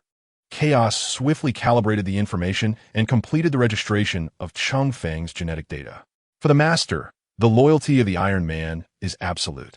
Upon seeing Chaos finish its task, Cheng Feng grasped a hollow corn stick with one hand and lifted his gaze toward a translucent reinforced glass observation window set about 2 meters high on the wall of the testing area. He could hear multiple heartbeats emanating from behind it, along with a distinctive array of scents. His newly transformed brain instantly recalled all the Soper language translations that Chaos had previously assisted him with. He then paused his chewing and, in a tone both unfamiliar and slightly peculiar, spoke in Soper towards that direction. "Copper Bolt Commander, am I correct? Since you were observing, might I trouble you for a favor? I am in dire need of sustenance, an abundance of food rich in energy, protein, and minerals. The more, the better. At this moment, I require a significant replenishment of energy." Cheng Feng's voice echoed in the expansive space, penetrating the metallic walls. Behind the observation window, a group of Karun people, their expressions frozen in astonishment, exchanged glances. The figure leading them was none other than the Copper Bolt Commander, who had previously told Cheng Feng to return home and rest. Chapter 84. The Giant Moments Later. The somewhat embarrassed an astonished voice of Commander Coppervalve emanated through the speaking tube beside the observation window. "Of course, Mr. Cheng Feng. We will prepare immediately." He was evidently taken aback that Cheng Feng not only keenly detected their presence, but had also mastered their language. This moment of being caught off guard left Coppervalve feeling somewhat culpable. The supposedly impenetrable heavy blast door was effortlessly opened from the outside amidst a hissing rush of steam. Cheng Feng continued to chew on the shell, his gaze tranquil, and his assessment of the Karen race's integrity subtly diminished. At the very least, not all Karens were as straightforward and wholesome as Chang. Soon, several Karen soldiers entered, pushing carts laden with food. The provisions consisted primarily of various roasted or steamed meats from unknown large beasts and baskets of nut bread. Additionally, there were vibrant, mineral-rich plant tubers. Cheng Feng expressed his gratitude without further ado, immediately embarking on yet another frenzied feast. His speed and quantity of consumption astonished the Karens present once more. Hundreds of pounds of food vanished before their eyes, and his physique appeared to swell slightly during the process, with his muscles becoming increasingly pronounced. Coppervalve, standing at the door, couldn't he help but inquire in awe, "Mr. Cheng Feng, is it true that every member of your race undergoes such remarkable physical transformations?" Cheng Feng glanced at him but did not respond, remaining focused on the morsel in his hands. Some secrets need not be shared. Realizing he might have inadvertently touched upon a sensitive subject, Coppervalve offered a sheepish smile, refraining from further questions. He turned and waved his hand, quietly exiting the testing area with his subordinates, closing the door behind them. Remaining there would only heighten the awkwardness for both parties. The onlookers were also dismissed. As Cheng Feng crushed and swallowed another mineral-rich tuber, he finally sensed his digestive speed beginning to slow, the food starting to settle in his stomach, indicating he was satiated.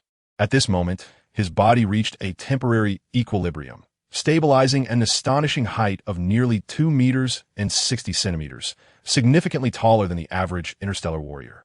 His physique was now almost 1/5 more robust than before, resembling a small mountain of muscle. Do not waste. The remaining dozens of pounds of food were casually stored in his device for future use.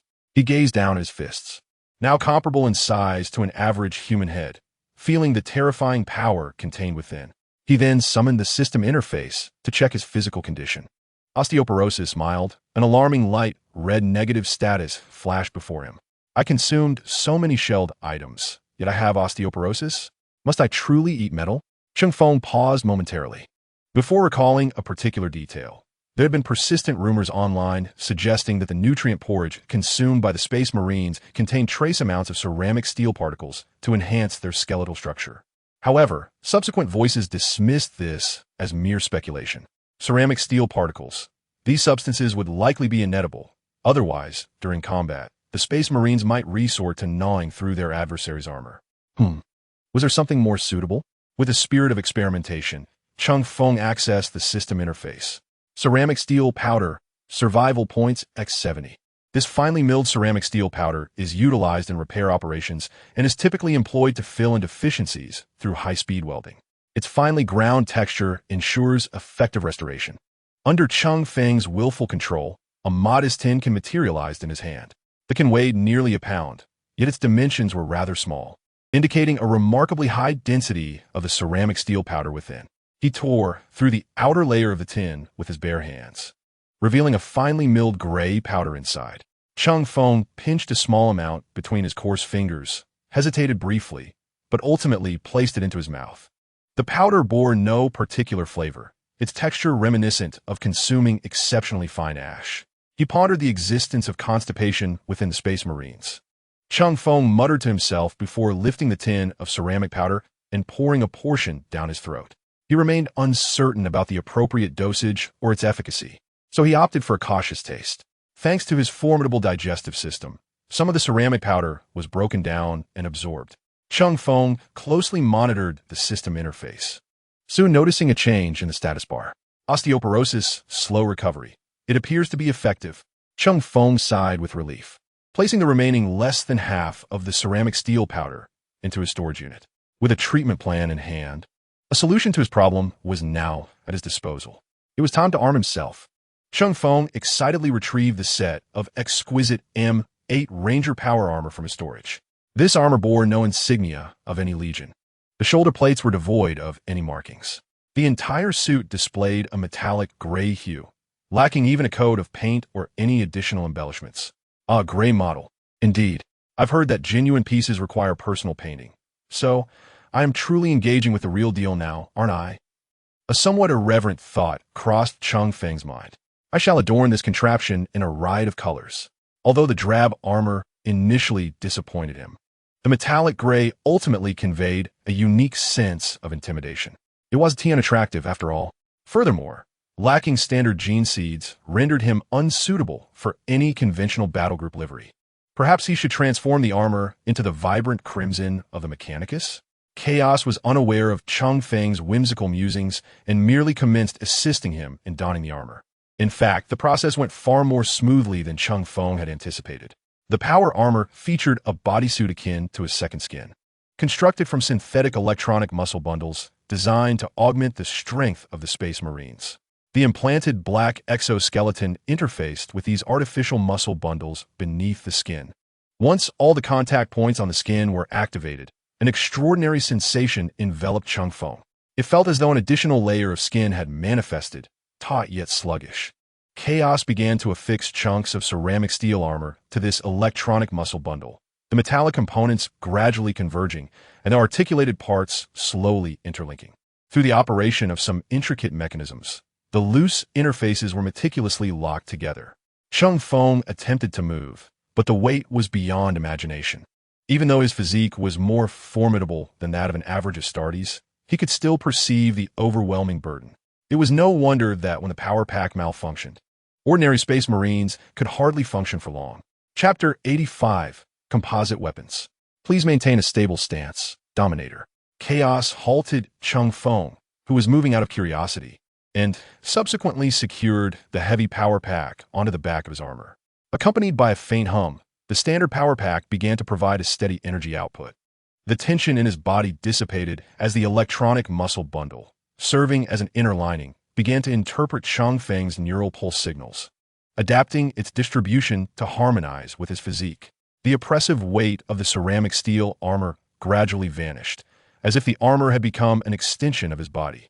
An unprecedented sense of strength and security flooded through him. Thud, thud. After attempting to take a few steps, his movements were remarkably fluid. The heavy footfalls produced a thunderous sound against the ground, which was somewhat excessive for the metallic flooring. Once he donned the iconic helmet, his field of vision was further refined. A microbird augury array scanned the surroundings, while an embedded contemplative array commenced data analysis of everything around him. The enhanced vision components assisted Cheng Feng in discerning every detail. Now, fully equipped, Cheng Feng stood nearly 3 meters tall, his stature surpassing even that of the elite guards, making him a veritable giant among giants. After a brief test of the electronic systems of the power armor, Cheng Feng retrieved the damaged breaker dual-handed power sword. He discovered that he could wield the hefty blade effortlessly with one hand, the immense force generating a terrifying slicing sound. However, the substantial inertia required him some time to acclimate to the weapon's usage. Reminded that the weapon was still damaged, Cheng Feng handed it to Chaos. "Can you repair it?" Chaos inquired, examining the sword. As the heavy weapon rested in his arms, its metallic form emitted a slight hum. After all, its essence was merely that of a technological servitor, not exceeding the dimensions of an ordinary human by much. This dual-handed power sword weighed close to 300 kilograms, nearly equivalent to Chaos's own weight. Realizing that this poor Iron Man had nearly been obliterated by his own instinctive action, Cheng Feng promptly exerted force to lift it and gently placed it on the ground. Chaos knelt down and meticulously scanned the entire power sword. The disintegration field generator was damaged, the energy depleted, and the blade exhibited slight wear. Chaos extended its auxiliary arm, meticulously employing a laser cutter to slice through the junction of the sword. Inside, the intricate mechanisms appeared somewhat dislodged. Clearly, this weapon had been wielded as a conventional armament after the dissipation of the force field, resulting in a powerful impact that caused oscillations within, ultimately damaging the force field generator. "Master, I beseech you to dismantle the automated surgical chamber to procure spare parts for the restoration of this weapon. Disassemble it entirely. Remove all unnecessary components. Upon hearing that the weapon could be repaired, Cheng Feng naturally acquiesced to cows, for the automated surgical chamber would lose its purpose post-modification. Cows worked with remarkable efficiency, disassembling the entire surgical chamber in mere minutes. It subsequently extracted several minuscule electronic components, swiftly repairing the energy circuit of the force field generator within the hilt and replacing the long-damaged energy cell of the power sword with a built-in energy reservoir. Master, please activate the weapon and conduct a status test. As the laser welding concluded, the power sword was successfully restored. However, it was unrealistic for cows to wield such a weapon. Cheng Feng observed as cows grasped the hilt, elevating the power sword at an angle, and then, cupping one side of the blade with both hands, presented it before Cheng Feng, who immediately seized the weighty weapon. With one hand, he raised the long sword upright, allowing his wrist to dip slightly before tightening his fingers, activating a specific pressure switch. Zzz. A soft blue luminescence spiraled around the blade, the air crackling with the sound of the force field tearing through it. During the repair, cows had updated the data of the genetic identifier, allowing the weapon to recognize Cheng Feng's unique genetic sequence, which did not belong to any of the 20 legions. Cheng Feng gently swept the weapon across the ground, leaving a slender gash on the metallic surface. Releasing his grip, the disintegration force field extinguished, and he stored the power sword within the repository before once again accessing the system interface to commence shopping. With 632 survival points remaining, he was determined to spend them all today, despite the vast array of mundane armaments being temporarily filtered out. The selection of weaponry available to the space warriors still dazzled Cheng Feng. After a prolonged search among various models of explosive guns and energy weapons, he ultimately discovered an item that aligned with his vision. Custom composite explosive gun. Selecting the explosive gun as the foundational framework, he chose the additional weapon type. Although the original plasma pistol was indeed formidable, it was designed for a mortal's grasp. Cheng Feng's current hand size rendered it unusable, as his thick fingers could barely fit within a trigger guard. As the options unfolded, he scrolled to the bottom of the list. The explosive gun was selected as the M7 Precision Explosive Rifle, a new model currently being tested by only a select few battle groups. It was lighter while further enhancing accuracy. For the supplementary weapon option, he opted for a thermal fusion gun, equally potent as the plasma variant. With the options confirmed, Cheng Feng watched as the survival point cost on the display surged from 50,000 points to 80,000 points. Exchange, let me see. As new weaponry emerged within the storage, Cheng Feng promptly retrieved it. The explosive weapon possessed a remarkably heavy weight, leading Cheng Feng to suspect that even while wielding both a thermite rifle and an explosive rifle, its heft would remain unparalleled. Unlike typical explosive rifles, this particular weapon featured an enormous undermounted structure with an additional firing button located on the side of the front stock. The weapon's body was substantially larger than that of standard explosive rifles, however, proportionate to Cheng Feng's physique, which could rival that of an original cast interstellar warrior. It appeared relatively normal. Furthermore, this weapon employed an uncommon combination magazine, with a massive drum featuring a detachable fusion fuel canister. Once the magazine was securely in place, it could simultaneously supply ammunition to two weapons. The large explosive drum, capable of holding up to 75 rounds, combined with a fusion fuel canister sufficient for 5 shots, indicated that each magazine, even when loaded with standard armor-piercing explosives, would cost 2,000 points. With a twinge of pain, Cheng Feng gazed at this expensive weapon worth 80,000 points in exchange for 5 brand-new combination magazines in one breath, subsequently separating the drum from the fuel canister. The thermite was significantly more valuable than the previous plasma. A single shot from the plasma pistol cost merely a few points, while a shot from the thermite required 175 points. Unless absolutely necessary, Cheng Feng was not inclined to assume the mantle of a terrifying thermite wielder. The drum brimming with explosives offered a sense of reassurance. To adapt to his bodily changes and equipment, Cheng Feng attempted to stretch his limbs. With a sudden burst of force from his feet, the colossal power armor erupted with terrifying speed, leaving a blur in the testing ground as he hurtled towards the distant target at nearly 150 kilometers per hour. The metallic ground deformed beneath his feet. Clearly, The metalworking technology mastered by the steam-tech civilization of the Karen was far superior to the 40 titanium steel materials. Cheng Feng became a mere shadow, tearing apart a metal target with a single punch. Then, with a swift sidestep and a powerful punch, a deep, resounding explosion echoed. After his vigorous activities, Cheng Feng gradually came to a halt, while chaos completed the dismantling of the automatic surgical pod. Cheng Feng collected valuable materials, such as electronic components and intact mechanical parts, into the storage, leaving the remaining metal shell and scattered metal debris strewn across the ground as compensation. Observing the testing ground riddled with holes, resembling a site of bombardment, Cheng Feng grinned before departing with chaos. Chapter 86. The Carmen frame as Cheng Feng and Chaos emerged from the deserted corridor of the garrison workshop's testing ground into the open street outside the building. Their presence immediately sparked considerable commotion. A colossal, alien giant, clad in an unknown gray metallic armor exuding a chilling aura, was accompanied by a following alien technology robot. This combination appeared utterly out of place in the Karen-dominated city of Dupo, verging on the terrifying. Karen civilians along the route hastily stepped aside, their faces etched with astonishment and a barely perceptible hint of fear.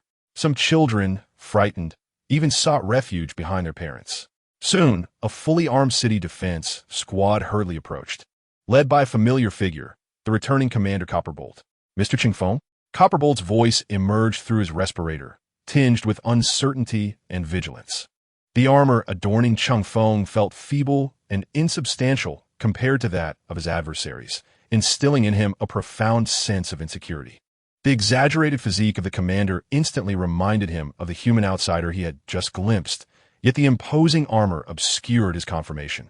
Observing the situation, Cheng Feng raised his massive hands, encased in armor, and removed his helmet.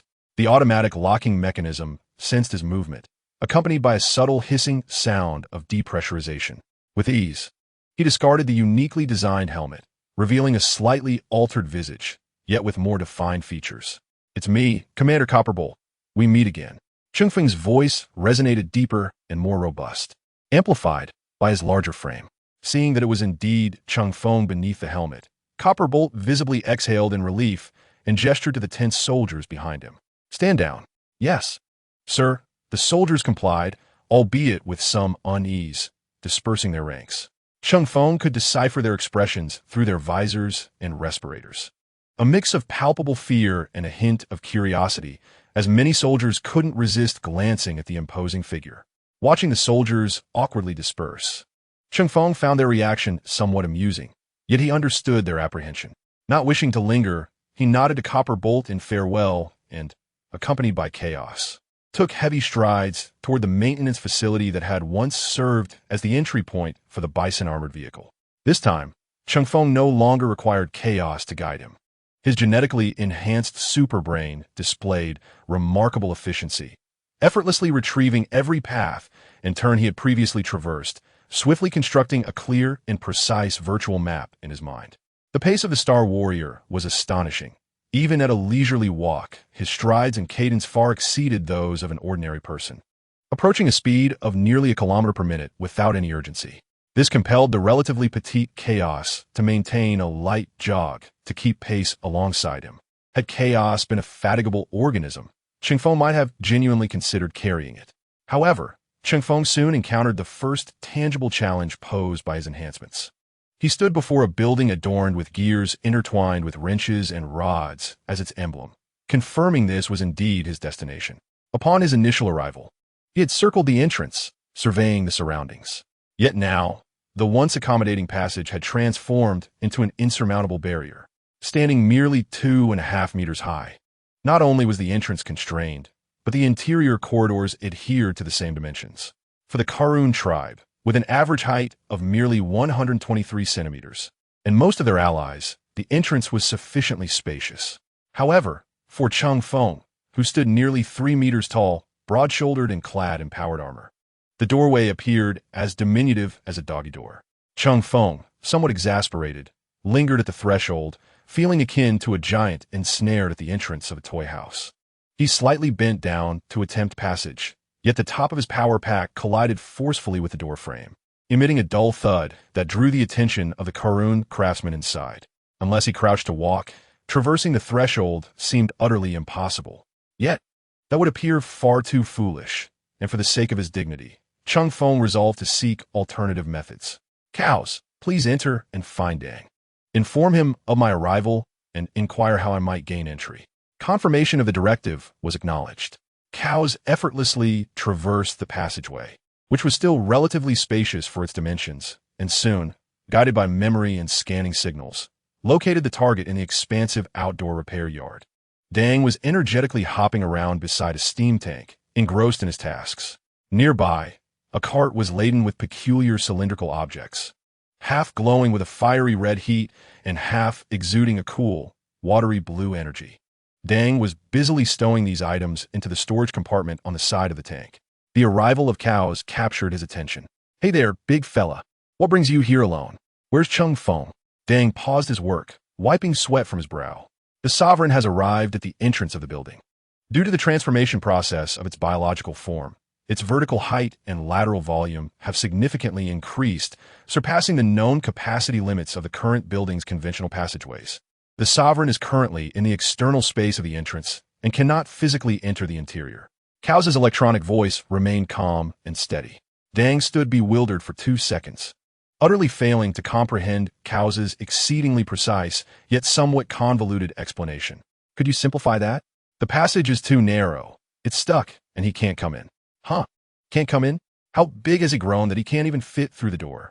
He scratched his head, and then as if struck by inspiration, his eyes brightened. By the ancestors' boiler. I must take a look. The maintenance transport passage should suffice. Without a moment's hesitation, he abandoned the unfinished loading and dashed towards the adjacent work area, calling out to an elderly current technician with a handlebar mustache, his face marred by grease stains.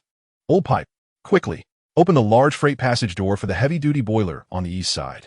I have a big friend stuck outside. After relaying his instructions, Dang did not wait for a response, but hurriedly sprinted towards the outer perimeter of the building. As he burst through the small door typically used for personnel, rounding the corner of the structure, he immediately spotted the towering figure standing like a metallic statue in the open space. The gray-powered armor glimmered with a chilling sheen under the bizarre daylight, and merely standing there exuded an overwhelming sense of oppression, causing the surrounding Karun tribe members to hesitate at the main entrance. Zhang gaped in astonishment, momentarily bewildered. When Cows had mentioned a significant increase in size, he had yet to grasp the full extent of it. Now, witnessing it firsthand, he comprehended just how remarkable the transformation was. Cheng Feng also noticed the diminutive Zhang, whose massive form began to move with a striking contrast in visual perception. Size did not equate to sluggishness. It could also signify unimaginable agility. In an instant, Zhang found a colossal figure looming before him. Cheng Feng leaned forward, removing his helmet in preparation to greet Zhang. However, from Zhang's perspective, this slight forward motion appeared as an enormous metallic head casting a shadow over him. Startled by the sudden sense of oppression, Zhang gasped and stumbled backward, nearly falling to the ground, his words tumbling out in a frantic incoherence. Wait, Cheng Feng, it's me, Zhang. My flesh is coarse. It's like firewood. Not delicious at all. I swear. Cheng Feng, observing Zhang's terrified expression, which suggested he feared being devoured, couldn't help but twitch the corner of his mouth in exasperation. He cautiously extended his hand, gently pressing down on the retreating Zhang, refraining from applying any force lest he inadvertently crush his diminutive friend like clay. Cheng Feng endeavored to keep his voice calm. Steady now, Zhang, I've merely grown a bit. I don't eat people. Chapter 87. The storm subsides after a struggle to recover from his terror of being eaten. Zhang tilted his head back, scrutinizing Cheng Feng's grand physique, unable to stifle an astonished gasp. By our ancestors, Cheng Feng, this is not just a little growth. You have become a veritable humanoid tank. Our tanks aren't even as tall as you. Zhang gestured animatedly, his tone brimming with disbelief. Cheng Feng shook his head in resignation, donning his helmet again to block out the curious and fearful gazes from the outside world. Through the speaker, his deep voice resonated. The pressing question now is, how do I get inside? Or should we circumvent to the vehicle entrance outside? Oh, right.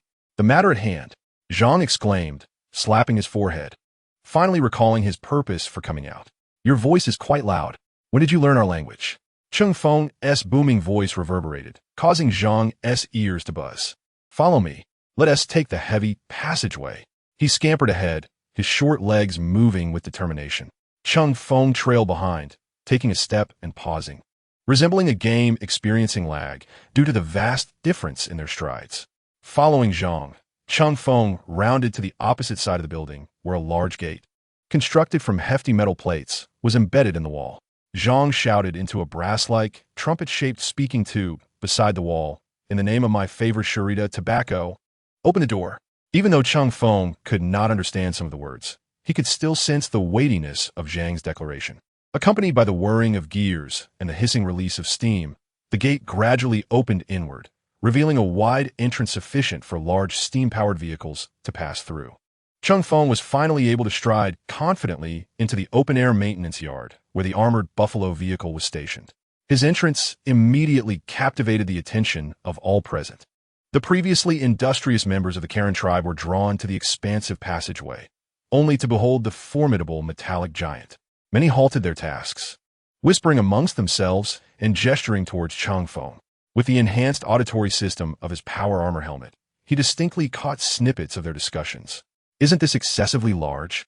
It seems our construction standards need revision. At the very least, the main passage should be elevated and widened. Who knows if we might encounter visitors of such grand stature again? Indeed, otherwise, if they come to visit next time, they might not even fit through the door. How rude that would be. What if they were invaders? Could we employ such a method to restrict their advance?" Cheng Feng chose to disregard these murmurs, swiftly directing his gaze towards the quietly standing cows. It was positioned beside a steam tank, holding a red and blue metal canister, its mechanical hand repeatedly turning and examining it, with data streams flashing rapidly in its electronic eye, seemingly grappling with a conundrum. Cheng Feng approached, his heavy footsteps causing the ground to tremble slightly. "Cows, have you made any discoveries?" "Master," Cows lifted its head, presenting the metal canister to Cheng Feng. "This unit has identified a technological artifact that cannot be deciphered.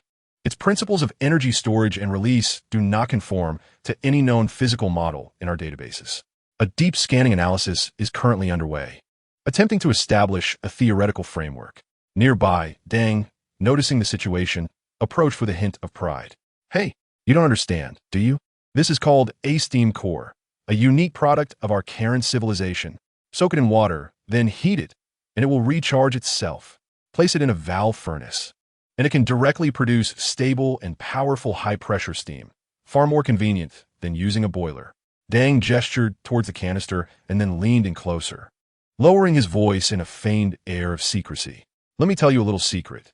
There are special models that contain different substances, capable of generating even more potent plasma, used to power some truly colossal machines." He remained oblivious to the fact that his boastful demeanor was akin to a civilization's sieve. Cheng Feng took the steam core from Cows, feeling its substantial weight, a testament to its high density. Simultaneously, the system's identification information emerged. The steam core is a storage core crafted from unique technology, reusable and capable of stably releasing high-pressure steam through specific activation devices. Advanced models can even generate high-temperature plasma. "Zhang, is this what powers your tanks?"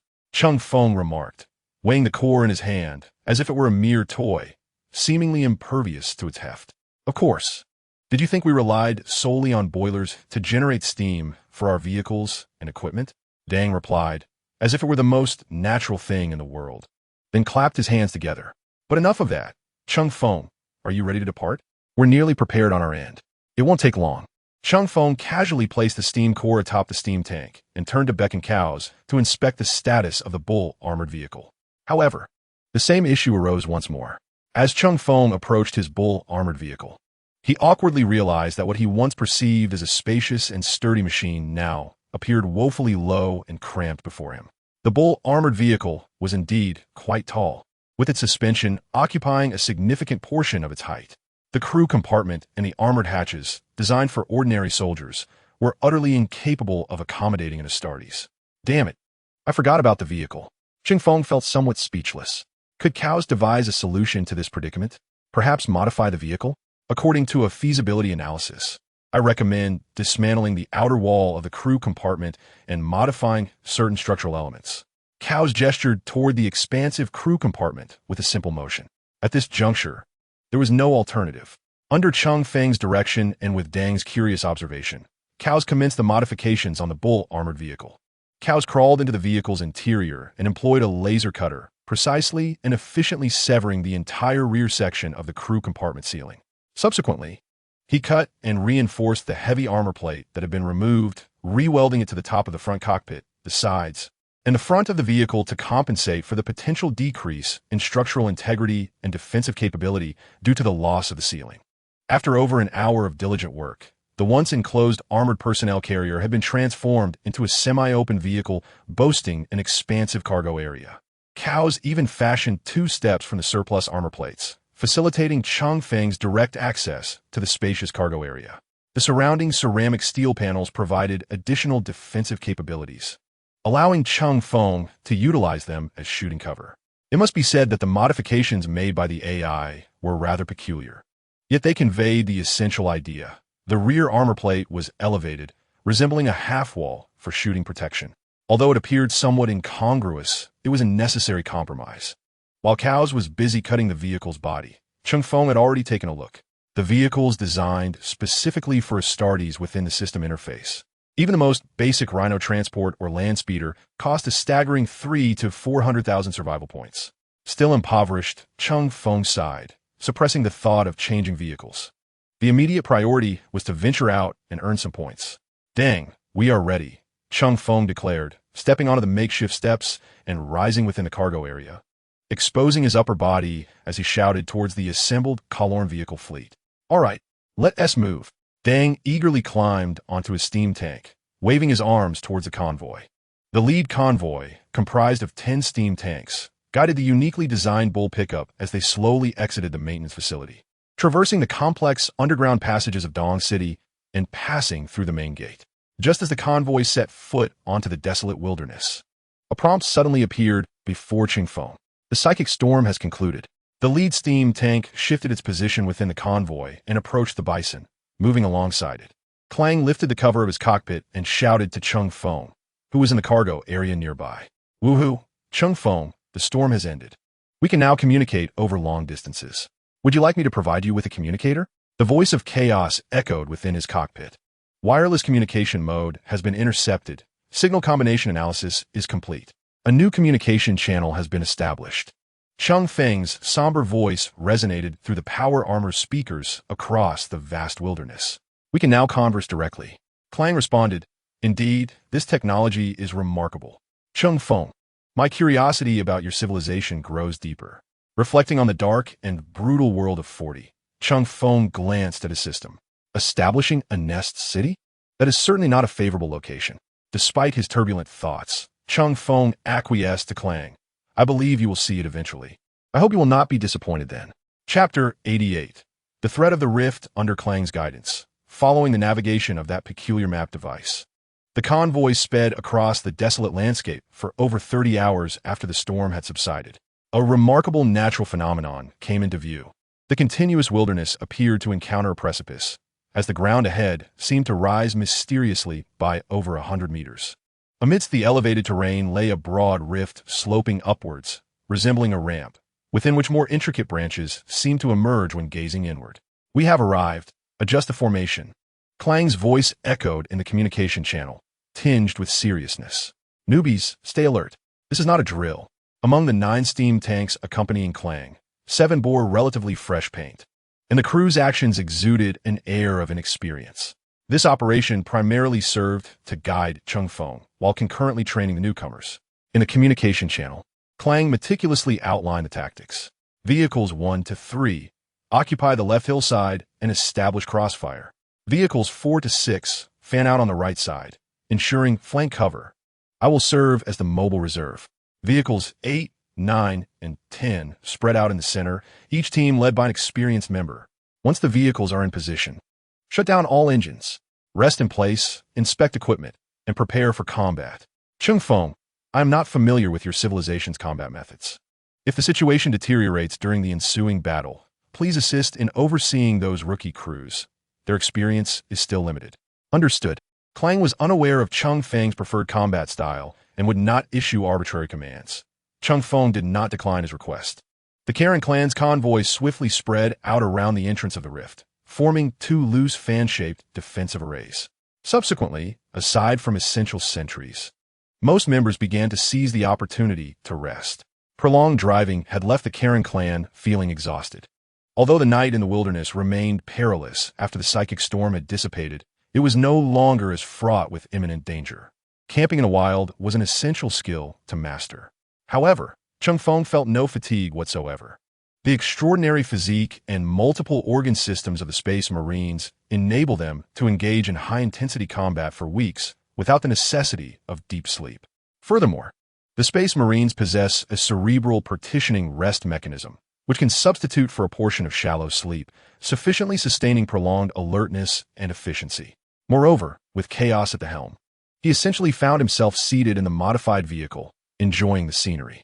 Initially, there was anticipation to test the prowess of an expensive composite weapon along the journey. But after the storm subsided, the wilderness appeared remarkably pristine, devoid of even a solitary moving shadow. The grotesque, mutated creatures seemed to have vanished overnight. With energy unspent, Cheng Feng resolved against resting. Chaos, the camp is entrusted to you. I shall investigate the chasm yonder. He commanded Chaos to assist the Karen tribe in keeping watch and permitted him to deploy the U-3342 to bolster the camp's defenses. As for Cheng Feng, he prepared to scout the surrounding area. With the psionic storm abated, the detection range of the bird divination instrument had significantly increased, and the effective distance of the communication sound array had extended to several dozen kilometers, allowing for immediate contact should any development arise. Command confirmed. Security protocols updated. Sovereign, please maintain open communication. Chaos would solely execute Cheng Feng's will, not obstruct it.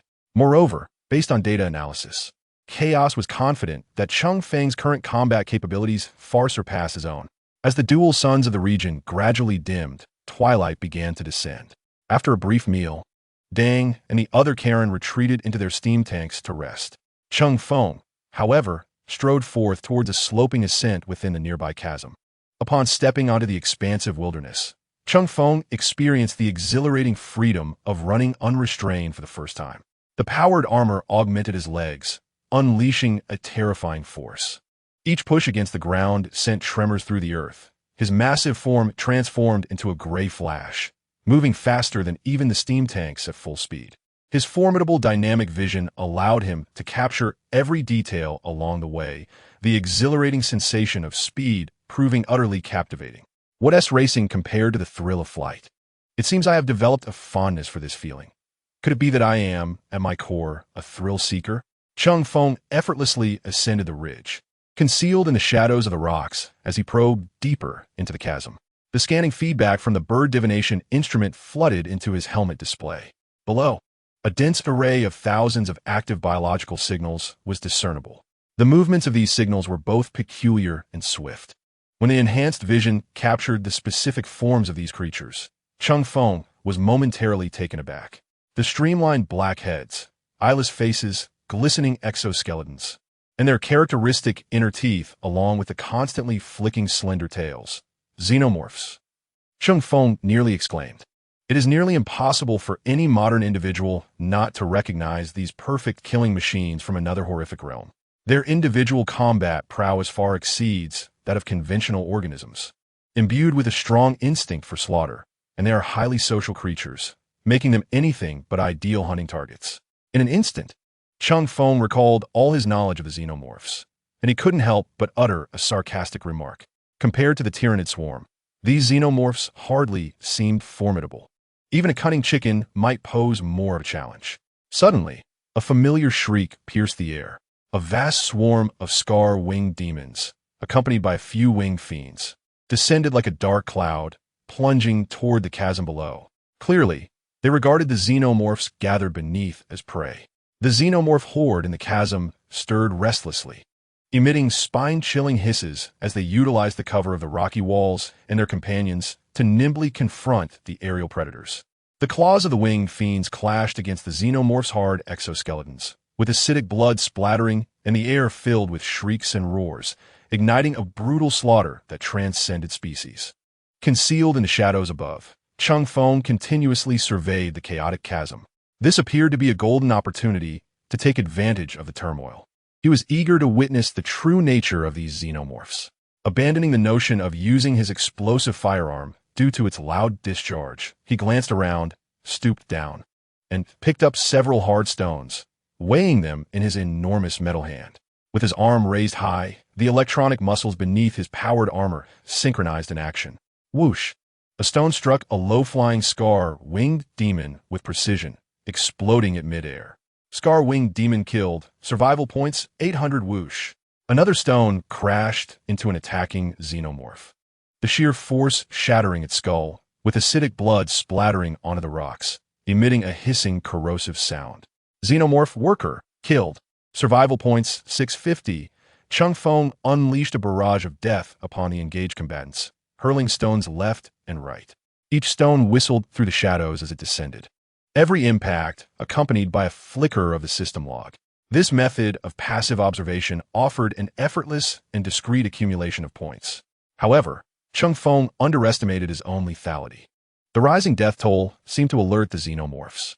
A towering xenomorph queen, nearly 7 meters tall, adorned with a colossal, crown-like exoskeleton and flanked by several elite xenomorphs, emitted a sharp, commanding howl. It appeared to sense an imperceptible threat and began to lead a portion of its kind toward an escape route from the chasm. At that very moment, as they charged toward the chasm's exit, a massive scar-winged fiend, with an impressive wingspan of nearly 8 meters and a size that dwarfed its kin, abruptly dove from the heights, its bizarre maw issuing a deafening shriek. Its fearsome, barbed appendages lunged fiercely at the swiftly moving xenomorph queen on the ground. The sound of a harsh grind filled the air as the winged fiend's limbs clashed against the queen's formidable crown and exoskeleton, failing to tear her apart at first contact. The enraged queen retaliated by whipping her tail fiercely, forcing the giant winged fiend to momentarily ascend. This unexpected clash between apex predators unfolded just beyond the chasm's exit. The battleground is rapidly encroaching upon the makeshift defensive position they have established. Cursed be it! Cheng Feng silently cursed and promptly abandoned the notion of hurling stones to accrue points. Should those two colossal beasts, or any uncontrolled horde, breach the rudimentary camp, the consequences would be catastrophic. Cows, awaken everyone and retreat immediately. Just as Cheng Feng was calling out to cows over the communication channel, a hissing sound reverberated across the wilderness, echoing the alien queen's peculiar cry, causing the entire gorge to seem to boil with chaos. The remaining aliens, as if receiving a final command, ceased their entanglement with the scarl-winged beasts, surging forth like a ravenous black tide towards the gorge's exit. They were determined to safeguard their queen. Meanwhile, the scarl-winged beasts in the sky, spurred by this sudden mass exodus and the ensuing feast, screeched as they relentlessly pursued. Like a harbinger of death, charging after the tide of aliens beyond the gorge, Cheng Feng hesitated no longer. He took enormous strides, hurtling an astonishing speed towards the camp outside the gorge. Chapter 89. The Chase of Death. Bang. Bang. Bang. U-3342 was ordered to unleash a series of short bursts from its automatic cannon, aimed towards the distant gorge. The abrupt roar jolting the somewhat drowsy Karen tribe and a few dozing sentinels awake. What is happening? Who is on watch? Respond. The clang echoed through the communication channel. Their communication capabilities were not vastly different from modern systems, consisting of vehicle-mounted shortwave radios and handheld devices forming the crew's communication network. Nevertheless, their encrypted communications were utterly defenseless against the ironclad cows. Clang, the Dominator, issued a warning. A multitude of hostile entities, referred to as aliens, were surging from the gorge, numbering in the thousands, alongside an indeterminate number of aerial units composed of scarl-winged beasts engaging in combat and swiftly approaching. Recommending an immediate withdrawal from the current position, cows once again intervened directly in the enemy's communications, a cold electronic voice emanating through the communication devices into every steam tank. What? Thousands? Klang's still somewhat groggy mind was instantly roused, his voice laced with incredulity. The data provided by Copperbolt had indicated merely a few hundred Geltas. What were these aliens? Damn it all, crew. Emergency start. Turn around. I repeat, turn around immediately and prepare for evasive defense. The well-trained Karen crew exhibited their prowess. The heavy steam tanks emitted a deep, resonant growl as the pressure within the pipes was swiftly elevated to a perilous threshold, the linkage mechanisms operating frantically, propelling the tracks across the ground, awkwardly yet deliberately adjusting the vehicle's position. The operator atop the turret floundered, hastily redirecting the cannon towards the rear. Not far away, unsettling tremors resonated from the earth, the thunderous roar and various bizarre howls growing increasingly distinct. Load high explosive shells. Aim at the rear area. Ancestors, may our shells prove effective. The adversary they had initially prepared to confront, the Geltas, was a beast with a tough hide and robust physique, resembling a rhinoceros. Its attack methods were rather simplistic. Aside from its immense strength, resilient skin, and notable aggression, it possessed few distinctive traits. Most significantly, the entirety of the Geltas was composed of resilient muscle fibers, rendering its flesh exceedingly tough and unpalatable. However, at this moment, they were faced with an unexpected foe, whose numbers far exceeded their anticipations. The technicians of the Karen tribe had ingeniously integrated a compact workstation produced by their system within the tank, allowing the crew to fabricate shells on-site using materials exchanged through the system. Yet despite the ability to switch ammunition types at will, the unforeseen consumption and uncertainty incited a palpable tension among the Karen people. Bang! Bang! Bang! The first to strike was the dual automatic cannon controlled by U-3342, with cows at the helm and the fire control system managing the shots. The 30mm armor-piercing high-explosive shells, propelled by a searing airflow, accurately struck the alien horde that surged forth from the rift.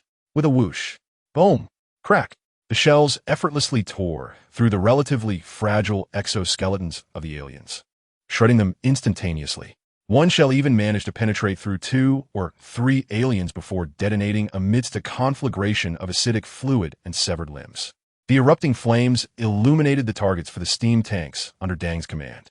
Following the location of the explosion, they unleashed a barrage of high-explosive shells. Whoosh, boom, swoosh. The high-pressure steam propelled the shells, producing a sound entirely distinct from that of gunpowder propulsion. The shells erupted within the alien ranks, the flames and shockwaves disintegrating the creatures into a swirling mass of corrosive acid mist. Some diving scarl-winged beasts were toppled by the sudden explosions, plummeting into the alien horde and immediately pierced by long tails and hardened inner fangs. A colossal scarl-winged demon, startled by the blast, hovered momentarily in the sky to observe. The beleaguered alien queen, undeterred, roared and pressed forward with her swarm of aliens, urging them to accelerate. Damn it, speed up, speed up. These creatures are far more agile than the Geltas. Maintain fire, increase distance. The formation must spread out. Those beasts were driven out by the scarl-winged beasts. Keep her distance from them. Utilizing the light from the explosions, Dang discerned the troubling truth. The aliens' objective did not appear to be themselves, but rather a desperate evasion of the scarl-winged beast onslaught. Nonetheless, the sheer number of aliens was overwhelming, and their speed was astonishing. The sluggish acceleration of the steam engine became a fatal vulnerability for the Karen convoy. The black tide advanced relentlessly, with some aliens leaping onto the trailing steam tanks with astounding agility. Be cautious. They are climbing aboard. Use the steam guns. Quickly. A tank turret, operated by an inexperienced driver, was pried open by an alien's tail, creating a narrow gap through which terrified cries emerged. Bang! At that critical moment, a shell from the side struck the upper body of the alien with pinpoint accuracy, instantly obliterating it into 2 halves, acidic fluid splattering against the tank's armor, accompanied by a hissing sound of corrosion. A streak of gray lightning sliced through the battlefield's flank. Cheng Feng effortlessly maintained a frenzied pace nearly parallel to the oncoming horde of aliens. The dull thuds of his powered armor's metallic feet colliding with the ground, intermingling with the sounds of alien claws and hooves striking the earth. He held the fearsome, composite explosive gun at his side, while the ballistic reticle on his helmet's display swayed rhythmically with the undulations of his sprint. The aliens were so densely packed that Cheng Feng scarcely needed to aim with precision. Bang! Bang! Bang! Bang! The trigger of the explosive gun was pulled all the way back, the immense force containing the rifle's muzzle from rising sharply. The gun's characteristic heavy roar erupted in an instant, resonating like a deathly cadence in harmony with the distant automatic cannons. 75 rounds were expended in the blink of an eye, and the advancing alien tide seemed to be sliced by a sharp blade, causing nearly 200 worker drones to collapse in an instant, creating a momentary gap. While running, Cheng Feng swiftly ejected the spent magazine and replaced it with a new one. It was not merely the explosive power that astounded him. For the first time, he felt the profound disparity brought about by differences in worldview and civilization. These aliens were indeed remarkably fragile. Aside from their proficiency in stealth and ambush, they were not formidable in direct combat. Perhaps the arachnids from the Starship Troopers were more terrifying than they. Were it not for the concern of his expensive, finely crafted powered armor being corroded by their potent acid, Cheng Feng might have entertained the notion of charging in with his power sword to deliver a few strikes. While continuing to run, he activated his communicator. Chaos. See if you can adjust the course and come pick me up. Chapter 90. Absolute Power the Ruler. The convoy requires time to change direction. Based on current data analysis, this maneuver may rapidly shorten the distance between us and the alien horde behind. We need to execute a 5-kilometer turn to reach your current location, Chaos responded calmly. The armored Buffalo vehicles and steam tanks were accelerating to maximum capacity, striving to distance themselves from the alien tide. Forget it, I'll pursue on my own. After a brief moment of contemplation, Cheng Feng abandoned the idea of having Chaos come for him. After all, leaving the camp was his personal decision, and it would not bode well if it endangered Tang and the other Kalen. The electronic muscle strands emitted a slight contraction sound, and Cheng Feng's already astonishing speed surged once more. In full flight, he resembled a gray comet skimming the ground, leaving behind a blur across the wasteland. After racing along the edge of the alien tide for several minutes, Cheng Feng caught up with the steam tanks that were desperately accelerating. The boiler is on. Do you see that silver figure? It's faster than our tanks, exclaimed a Kalen tank driver, peering through the observation window at the swiftly passing gray silhouette, unable to contain his astonishment. Cheng Feng, is that you? By my ancestors. Tang's voice echoed over the communication channel, filled with incredulous shock. Just as Cheng Feng matched the convoy's speed, a few oblivious scar-winged demons seemed to target him as their next prey, screeching as they dove from the front side. Their claws aimed directly at his head and shoulder armor. Cheng Feng did not even slow down. He cast aside the explosive rifle back into storage, his freed hands darting forth like lightning. One hand seized the head of the foremost winged demon with remarkable precision, while the other grasped the wing of the creature attempting to assault his shoulder armor. In the name of the Emperor, let death descend. For Omnicia. Crack. Splurt. The sickening sounds of shattering bones and tearing flesh echoed almost simultaneously. With a sudden surge of strength, Cheng Feng crushed the two resilient scar-winged demons together. Viscid, dark green blood and fragments of entrails erupted from their broken bodies, splattering onto Cheng Feng's power armor and the surrounding ground, only to be dispersed by the gusts of wind generated by his high-speed sprint. In that moment, Cheng Feng felt an overwhelming sense of exhilaration. Indeed, the Warhammer was most exhilarating in close combat.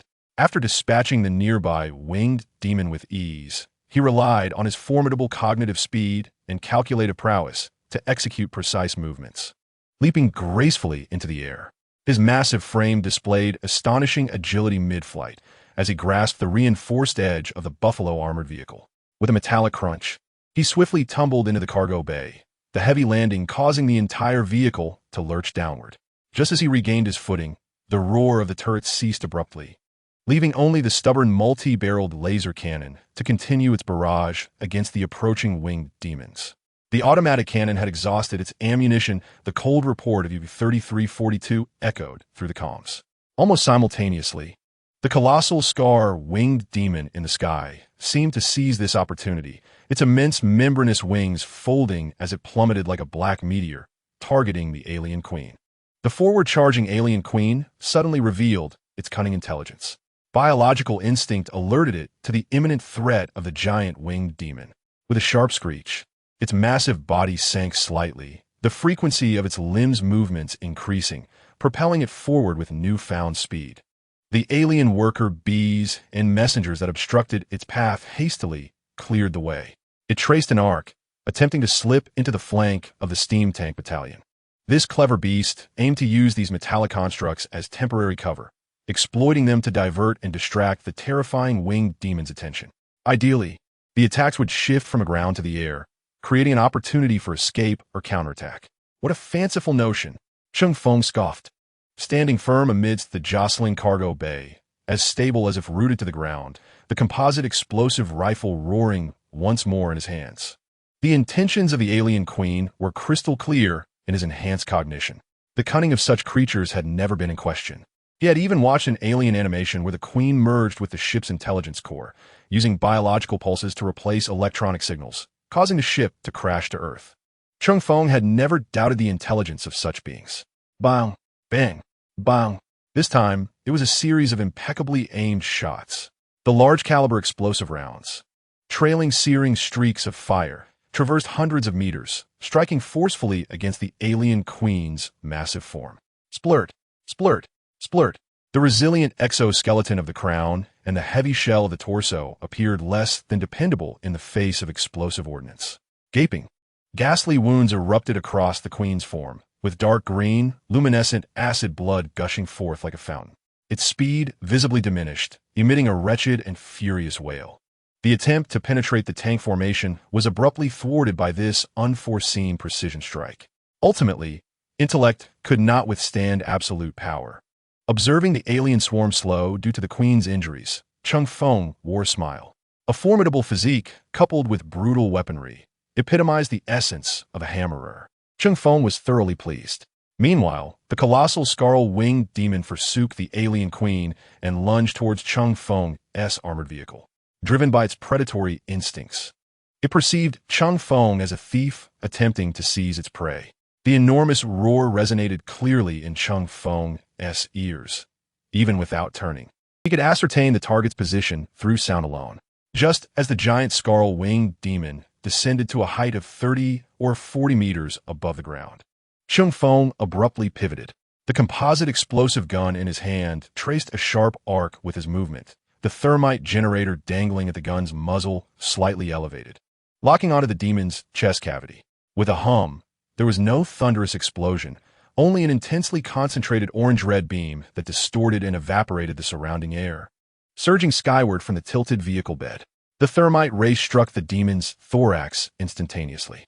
The resilient carapace and muscles of the colossal scarl-winged demon vaporized instantly before the overwhelming heat and material disintegration. A gaping wound, exceeding a meter in diameter, manifested at the center of its chest, allowing Cheng Feng to glimpse the murky sky beyond. With a shriek of distorted desperation, the giant winged demon emitted its final cry of life, its momentum faltering before transitioning into a glide and subsequent fall. Its immense body resembled a kite severed from its string, grazing the turret of a steam tank, exuding a charred stench and cascading burning debris as it plummeted into the pursuing alien swarm behind. The thunderous impact unleashed a terrifying force, flattening a dozen unsuspecting alien worker bees, its massive form tumbling and twisting under inertia, ultimately becoming a twisted wreckage, emitting smoke and splattered fluids, entirely devoid of movement. The scarl-winged demon swarm in the sky seemed momentarily paralyzed by the sudden demise of their leader, issuing chaotic and terrified shrieks, ceasing their dive attacks and instead ascending in altitude, retreating in disarray like a receding tide towards the distant sky. Chapter 91. The Harvest and the Alien Swarm. Now at a considerable distance, the gravely wounded alien queen could no longer endure. Its massive form swayed a few times before crashing to the ground. The numerous penetrating wounds inflicted by the explosive ordnance relentlessly eroded its life force. The still numerous aliens surrounded their dying queen, emitting mournful cries. After a series of peculiar howls, the majority of the aliens abruptly altered their course, protective of something, hastily retreating towards the rift from whence they came. Yet nearly 300 xenomorphs began to pursue the convoy in a remarkably dispersed formation. The xenomorph version of the 3-3 assault?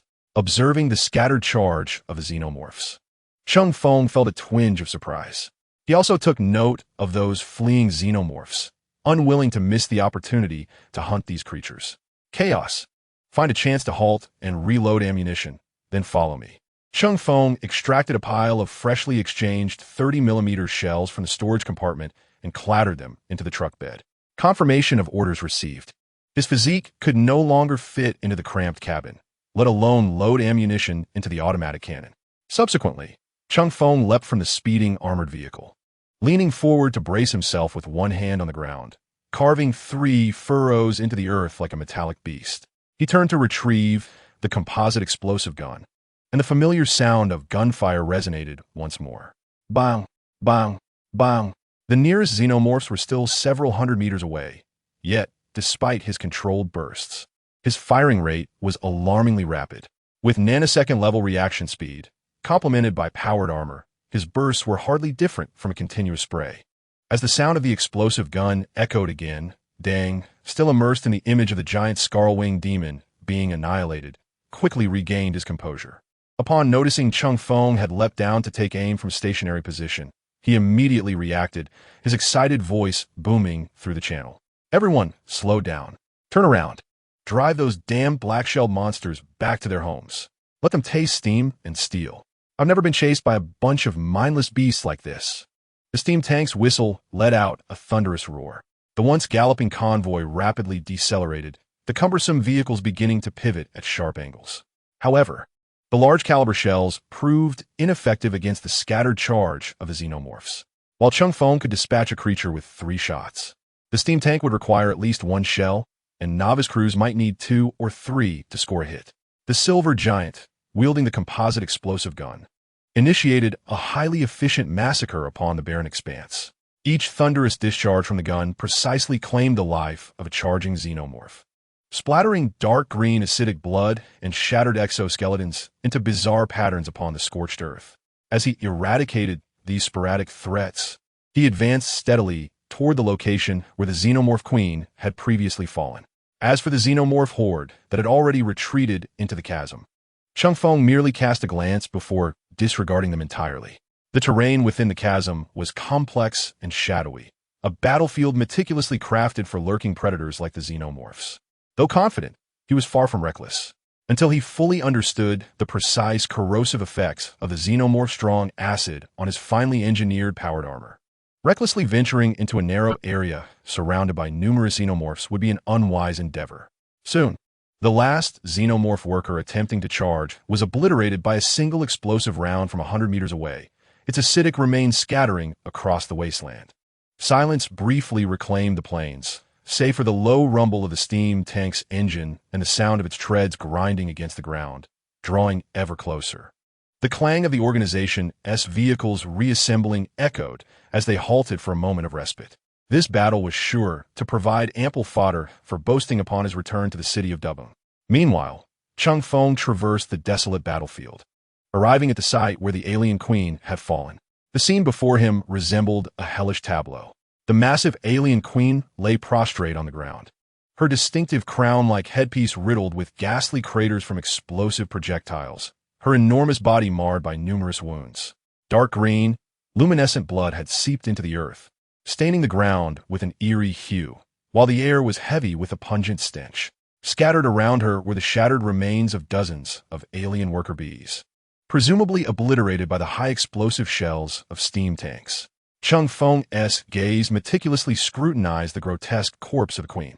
She was truly an abhorrent creature. While muttering his disdain, he delivered a kick to the queen's claws. Crack! The detection of a new biological signal resonated, the sound of shattering accompanied by an abrupt warning and contour-scanning markers, drawing Cheng Feng's attention to a shadowed pit. 3 alien eggs, their surfaces coated in viscous secretions, were faintly writhing. One of them had even begun to slightly unfurl its petal-like structure at the top, a familiar sight that sent an involuntary shiver down Cheng Feng's spine. More eggs. Boom, boom, boom. 3 explosive rounds struck with precision, obliterating the 3 alien eggs along with the unhatched facehuggers within, sending a spray of viscous fluid and debris flying. Cheng Feng's expression contorted in a peculiar manner as he observed. However, in the moment the last egg detonated, his peripheral vision seemed to catch a nearly imperceptible twitch at the tip of the alien queen's tail, a body that should have been lifeless. The life detection readings from the bird-like instrument remained blank, devoid of any response. Yet, Cheng Feng trusted his eyes and instincts. The alien species was notorious for its cunning and tenacity. Feigning death and concealing vital signs was not beyond their capabilities. Sighing, he muttered in Chinese, "Let us put a bullet in it, so it doesn't suffer, brother." It was as if he was performing a necessary rite. Suddenly, he raised his explosive rifle and pulled the trigger decisively. Boom! Another resounding blast echoed. The Queen's head was utterly shattered, bursting into fragments, with internal tissues splattered everywhere. Alien Queen killed. Survival points 12,000. A system notification promptly appeared. TSK, still playing dead, Cheng Feng snorted, confirming that this cunning beast was truly finished. He lingered no longer and turned towards the site where the giant scar-winged demon had plummeted not far away. The remains of the colossal demon were a tragic sight. The impact from its fall had already shattered its bones and twisted its frame. Even more devastatingly, it had crashed into a swarm of alien worker bees, its body coated in their highly corrosive acidic blood.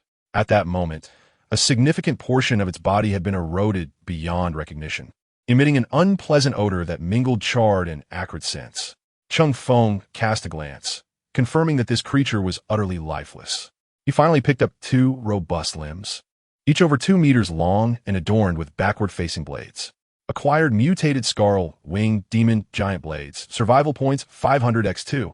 These mutated appendages of the colossal scarl-winged demon, though devoid of venom glands due to their mutation, possessed an even more formidable strength and extraordinary shell durability.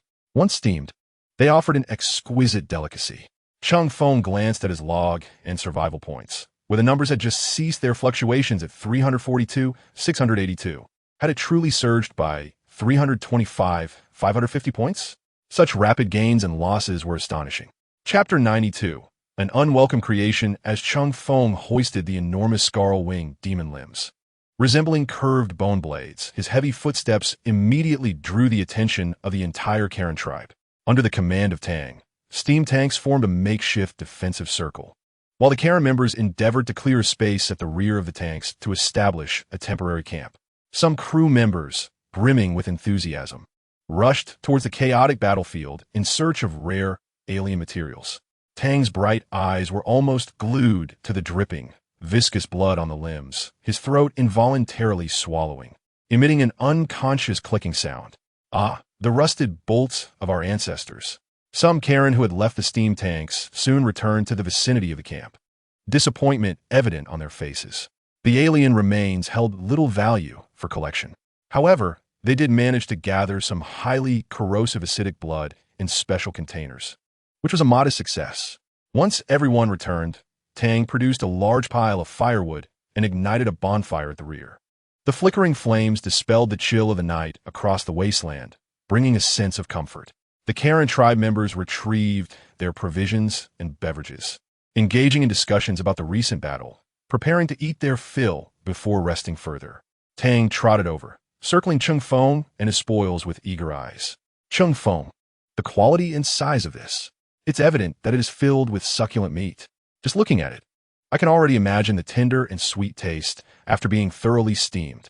The long journey had already left the Karen weary, and only a brief rest had preceded their unexpected ambush. After the fierce battle, everyone felt somewhat exhausted, compounded by the meager haul that had dampened their spirits. Upon returning, Cheng Feng entrusted the watch duty to Cows, who had just replenished ammunition for the automatic cannon. The modifications to the Buffalo armored vehicle made it less suitable for ordinary-sized units. Hence, Cows had to weld a handheld metal basket to emerge from the vehicle and clamber into the cargo area to load the scattered automatic cannon shells. 300 shells required Cows to make 3 trips, yet during that time, Cheng Feng, wielding the explosive rifle, effortlessly dispatched the remaining alien foes, each with a single shot. Cows, having missed the conclusion of the final battle, parked the Buffalo armored vehicle alongside Tang's steam tank. Together with U-3342, it silently enveloped the surrounding darkness using the scanner, vigilantly monitoring for any anomalous targets that might appear in all directions. The steadily functioning machinery proved to be far more reliable than any biological sentinel. However, Tang's attention remained fixed on the 2 colossal appendages. He rubbed his hands together with excitement and exclaimed to Cheng Feng, "My friend, leave this behemoth to me. Allow me to showcase the culinary prowess of our Karen clan in the wild. I assure you, it will be far more exhilarating than the process fare you've had before." Cheng Feng found Tang's drooling expression somewhat amusing and nodded in agreement. "All right, it's all yours." As he spoke, he placed the heavy appendages, nearly 5 meters in total length, with a resounding thud on the ground beside Tang. His subdimensional storage unit only had 2 cubic meters of space and could not directly accommodate such oversized objects. Just watch," Tang cheered, promptly summoning several familiar crew members to assist him. With a flash of light, he conjured a weapon of somewhat rugged design. The moment the weapon appeared, Cheng Feng's gaze beneath his visor sharpened. It was a single-edged battle axe, strikingly robust and imbued with a strong industrial aesthetic. While he would not have been overly concerned had it merely been an axe with a distinctive style. The axe handle and the area near the grip were embedded with a precisely engineered device, the end grip featuring a mechanism reminiscent of a switch. A power axe? Or perhaps even a slightly smaller version than the standard. Cheng Feng immediately recognized it as some form of energy weapon. This technological style starkly contrasted with the steampunk tech commonly employed by the Karen clan, instead evoking the essence of Warhammer. Under Cheng Feng's astonished gaze, Tang grasped the protruding handle of the axe with one hand, and the edge of the blade was momentarily enveloped by an almost imperceptible pale blue aura, accompanied by a deep hum. With a swift motion, Tang wielded the axe and deftly struck the tough appendage, cleaving it rapidly.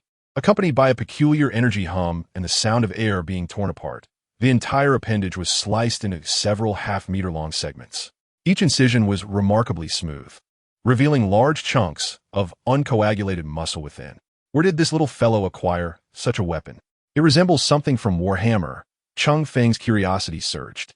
This was undoubtedly not a technology that could have naturally evolved from a steam civilization. Unperturbed by Cheng Feng's astonishment, Tang, already accustomed to the axe's sharpness, joyfully lifted the thick segments of the severed appendage, each broader than a human thigh, and proceeded to perform an act that left Cheng Feng astounded. They stuffed these chunks of meat directly into the large exhaust pipe at the rear of the steam tank.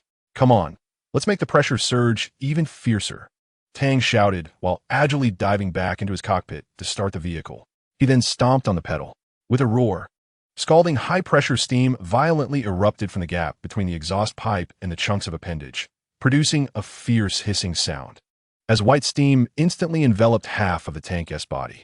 A unique fusion of the savory aroma of meat and the briny essence of seafood wafted through the air, accompanied by the rising steam. With rhythmic precision, Dang pressed down on the power pedal, intermittently releasing superheated steam through the exhaust pipe for a method of jet cooking. In mere moments, the engine fell silent. He and his companions, clad in thick gloves, carefully transferred the large crustacean segments, now glistening with an enticing red hue, to the bonfire, eagerly piling them before Cheng Feng, who had removed his helmet and sat on the ground. "Quick, taste it while it's hot. This is the first time I've seen such enormous skull-winged demons," Dang exclaimed, lifting a segment thicker than his arm.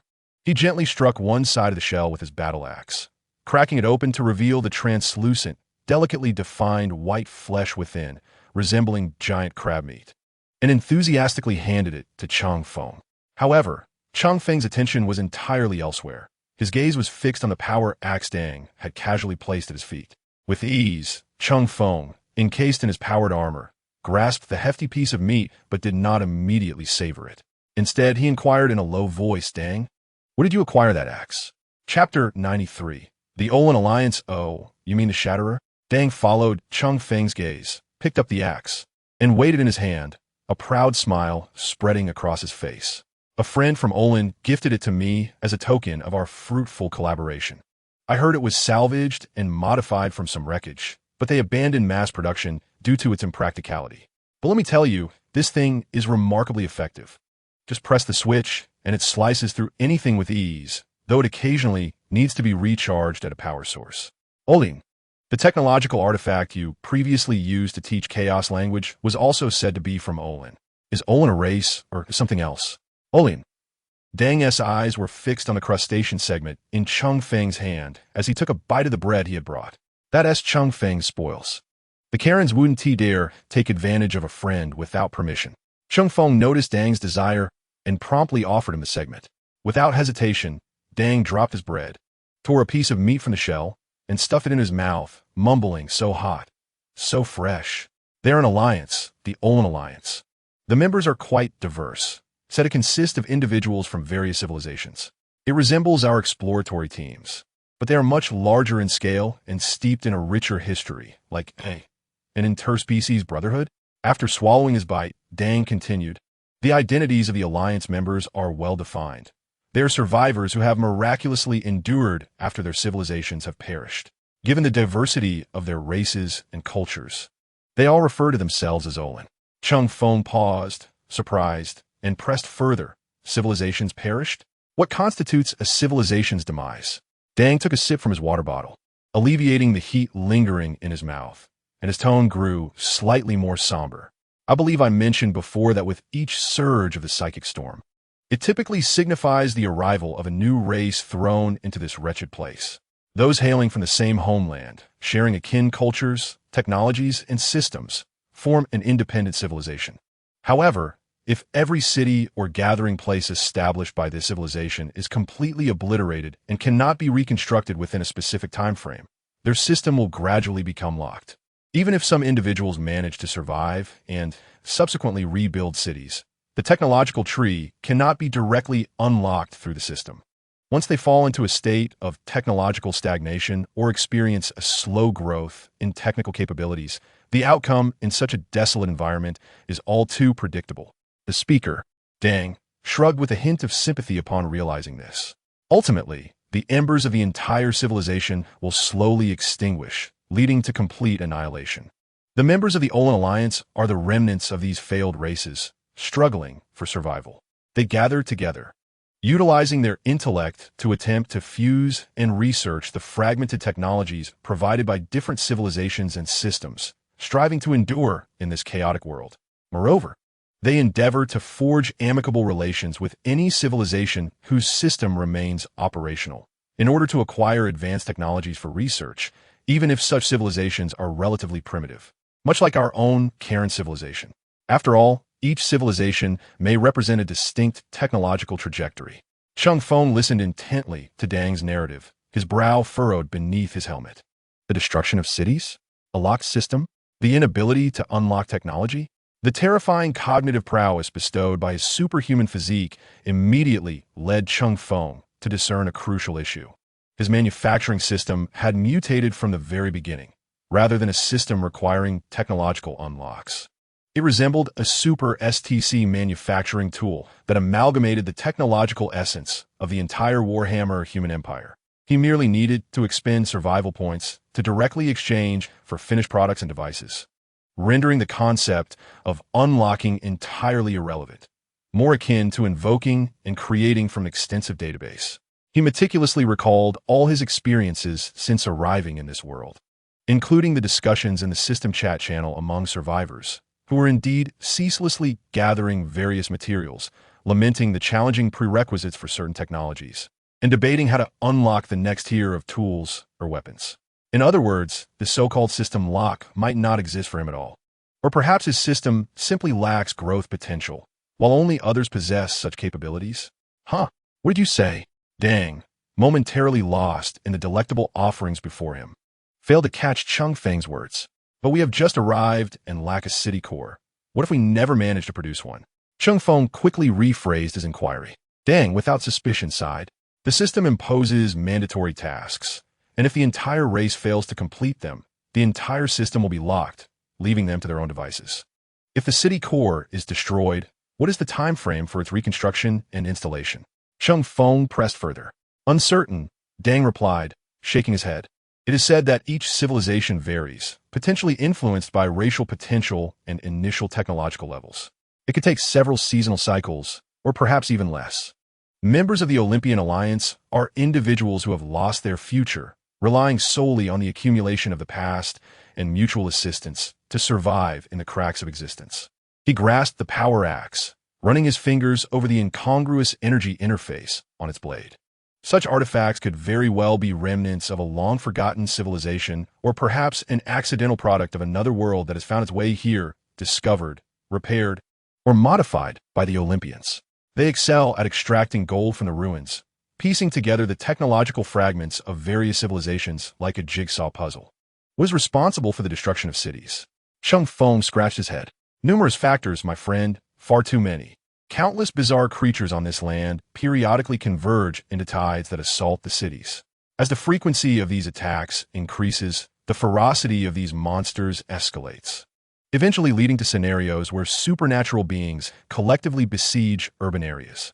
He snapped his fingers to count. Moreover, there is the environment itself, the sudden eruptions of extreme psychic storms, the peculiar corruption arising in certain regions, and the peculiar development of certain races, all of which pose significant challenges. I have heard of a civilization known as the Necromancers, which is said to be quite distant. They have the ability to manipulate the dead. I can hardly fathom the sight of a stake rising to fight me. It is said that their population growth depends on slaughter, transforming the vanquished into their own. Cheng Feng understood that Dang was alluding to the wars between civilizations. However, this metaphor was rather tantalizing. A roasted steak rising up, delivering itself to my mouth. Chapter 94. Embarking on a new path. Dang's explanation provided Cheng Feng with a clearer understanding of the operational rules of this world. It had sparked an influx of further inquiries within him. With everyone scattered across this vast continent, how would he ascertain the existence of a human city and find it? Dang, if, and I emphasize if, any of my kin have successfully established a city, how would I know? How could I locate them? Surely I cannot rely solely on that rudimentary compass to wander aimlessly. This. Dang swallowed the last delectable morsel of wyvern meat, gesturing with his greasy hands across his chest. Once a member of your race successfully establishes a city core or otherwise creates a settlement recognized by the system as a city, the system interface of all surviving kin will undergo a transformation. That crude pointer will evolve into a more comprehensive map guide. It will display the topographical contours of the areas you have explored, such as mountains, rivers, and forests.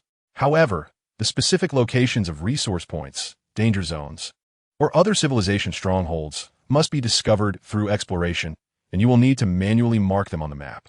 The map data itself can be traded. Survivors will exchange map information not only among themselves, but also between cities of different civilizations. The more detailed and expansive the map, the higher its value. This is indeed a lucrative business. Most importantly, on the map, you will see a distinct marker representing the city of your civilization. It will consistently indicate the direction of the city. If one can roughly estimate their speed and distance traveled and establish an accurate scale on a map, they could even calculate how far they are from their city. Cheng Feng understood this concept. Indeed, it was an efficient means of communication and assembly. However, he promptly recognized another issue. Not everyone would converge upon the same city, would they? Certainly not. Dong responded emphatically. Just like our Korong tribe, there are currently 7 cities scattered across various regions. Aside from Dupeng, the nearest city to us, it would take approximately 95 cycles of days to reach it at full speed in a steam tank. Although the distance between us exceeds the communicative range provided by the system, direct contact has never been established due to the perilous journey. Instead, relay points are set up at locations that are roughly 20 days' journey apart, allowing both parties to exchange information through the system as communication functions. Nevertheless, the general direction can still be discerned from the map. Cheng Feng silently noted this information about the 7 cities. The Korong tribe had evidently established a firm foothold in this world, forming a considerable scale, while humanity remained disjointed. He shifted the conversation back to his primary concern. Dong, what is the precise location of that trade station of the Olan Alliance you mentioned earlier? I wish to visit it, as it may provide insights regarding that axe or other intriguing items. Dong hesitated for a moment, clearly taken aback by Cheng Feng's urgency. He pondered briefly, then bent down to pick up 3 stones of varying sizes, gesturing on the sandy ground by the campfire. This large stone represents our Dupeng city. He placed the largest stone at a certain spot. Our current location is approximately here. He then positioned a medium-sized stone a distance away from Dupeng. Subsequently, he picked up the smallest stone and placed it in a corner far from the first 2. The Olan trade station is roughly in that direction, and it is not close. I have been there once. It was originally a ruin of a long-extinct civilization, repurposed by the Olin as a transit and trading point. Oh, you need not fret over the scale. The terrain there is quite unique. As long as you maintain a general sense of direction, it is relatively easy to find. Once you arrive, seek out a rather sticky creature that resembles a mollusk, usually residing in a specially designed jar and utilizing mechanical assistance for movement. The shattered furnace is one of his creations. Cheng Feng immediately summoned cows. Cows, record the relative position and Donk's description. An attempt to construct a rough geographical model and distance estimation. Command confirmed. Recording coordinates and terrain description. Cow's electronic eyes scan the arrangement of stones on the ground, data flowing rapidly through its processing core. Dong observed Cheng Feng's demeanor and could no longer contain his curiosity. Cheng Feng, are you not planning to return to Dupin with us? Are you heading straight to the Olin Alliance's trade station? Cheng Feng nodded, his gaze resolute as if he were about to join a cause. Yes, there are certain matters I wish to clarify swiftly. The emergence of that power axe felt like a thorn lodged in his heart. It is imperative to ascertain whether other relics exist or if there are surviving remnants of other empires. Although somewhat astonished by Cheng Feng's decision, Cheng, a member of the Kalin tribe, respected his friend's choice. He patted his chest plate and said, "Very well. Since you have made your decision, I shall not hinder you. But do exercise caution. That direction is fraught with peril." Cheng Feng regarded Cheng, recognizing that although his dwarven friend could be boisterous at times, he was indeed sincere. With a thought, he retrieved the once celebrated exquisite laser shotgun from the subdimensional storage. This weapon, now lacking in potency and ill-fitting, had become superfluous to him. Thus, he deemed it more fitting to bestow it upon someone in need. "Cheng, this is for you." He handed over the rugged yet intricately designed laser shotgun, a parting gift to express his gratitude for the assistance and guidance during their time together. Cheng's eyes widened in disbelief, staring at the exotic weapon before him. "What is this?" "Cheng Feng, my friend. This is a gun, unlike your steam-powered armaments." Cheng Feng then produced all the laser pistol magazines, revealing that only one was fully charged, as he had scarcely recharged the others. These magazines can be charged at a power source, or even left in a high-temperature environment, where they seem to absorb heat and recharge slowly. If you wish, you could even use steam to power them. Cheng Feng briefly instructed Cheng on the operation of the weapon, including how to switch firing modes, replace magazines, and fire. Cheng cherished the laser shotgun, unable to part with it, repeatedly caressing its cold, heavy frame. The earlier sense of loss due to his friend's impending departure was swiftly dispelled by the weighty gift. The weapon's heft complemented Cheng's stature, evoking a sense of formidable might. "This is fantastic. Truly fantastic. Cheng Feng, you are my best friend. Once you are finished with your tasks, you must return to Do Peng to visit. When your kind establishes your own cities, do come find me. I am eager to witness the civilization capable of producing beings such as you and chaos." Cheng exclaimed with fervor. "Certainly," Cheng Feng pledged earnestly. Despite his general indifference towards other members of the Kalin tribe, he held a fondness for Cheng. His straightforward nature and modest cleverness made interactions with him far simpler than with others. After sharing the remaining meat from the winged demon with the other Kalin, Cheng Feng donned his helmet without further delay and turned towards the buffalo armored vehicle. "Chaos, what are the calculations?" "Master, the proportional analysis has been completed. If there are no significant deviations, we shall arrive at the approximate location of our target in 4 days.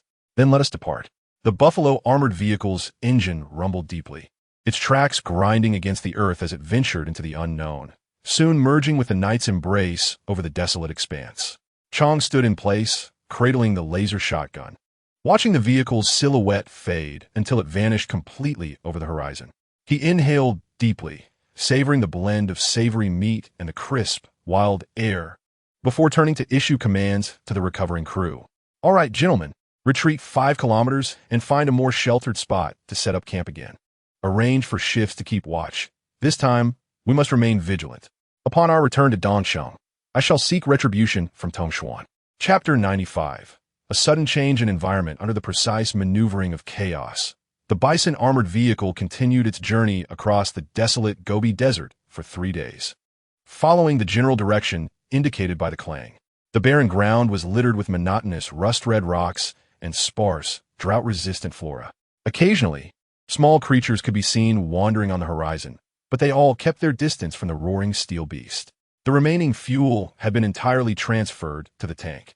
It had barely filled 1/3 of its capacity. Cheng Feng had observed the supplies available in the market.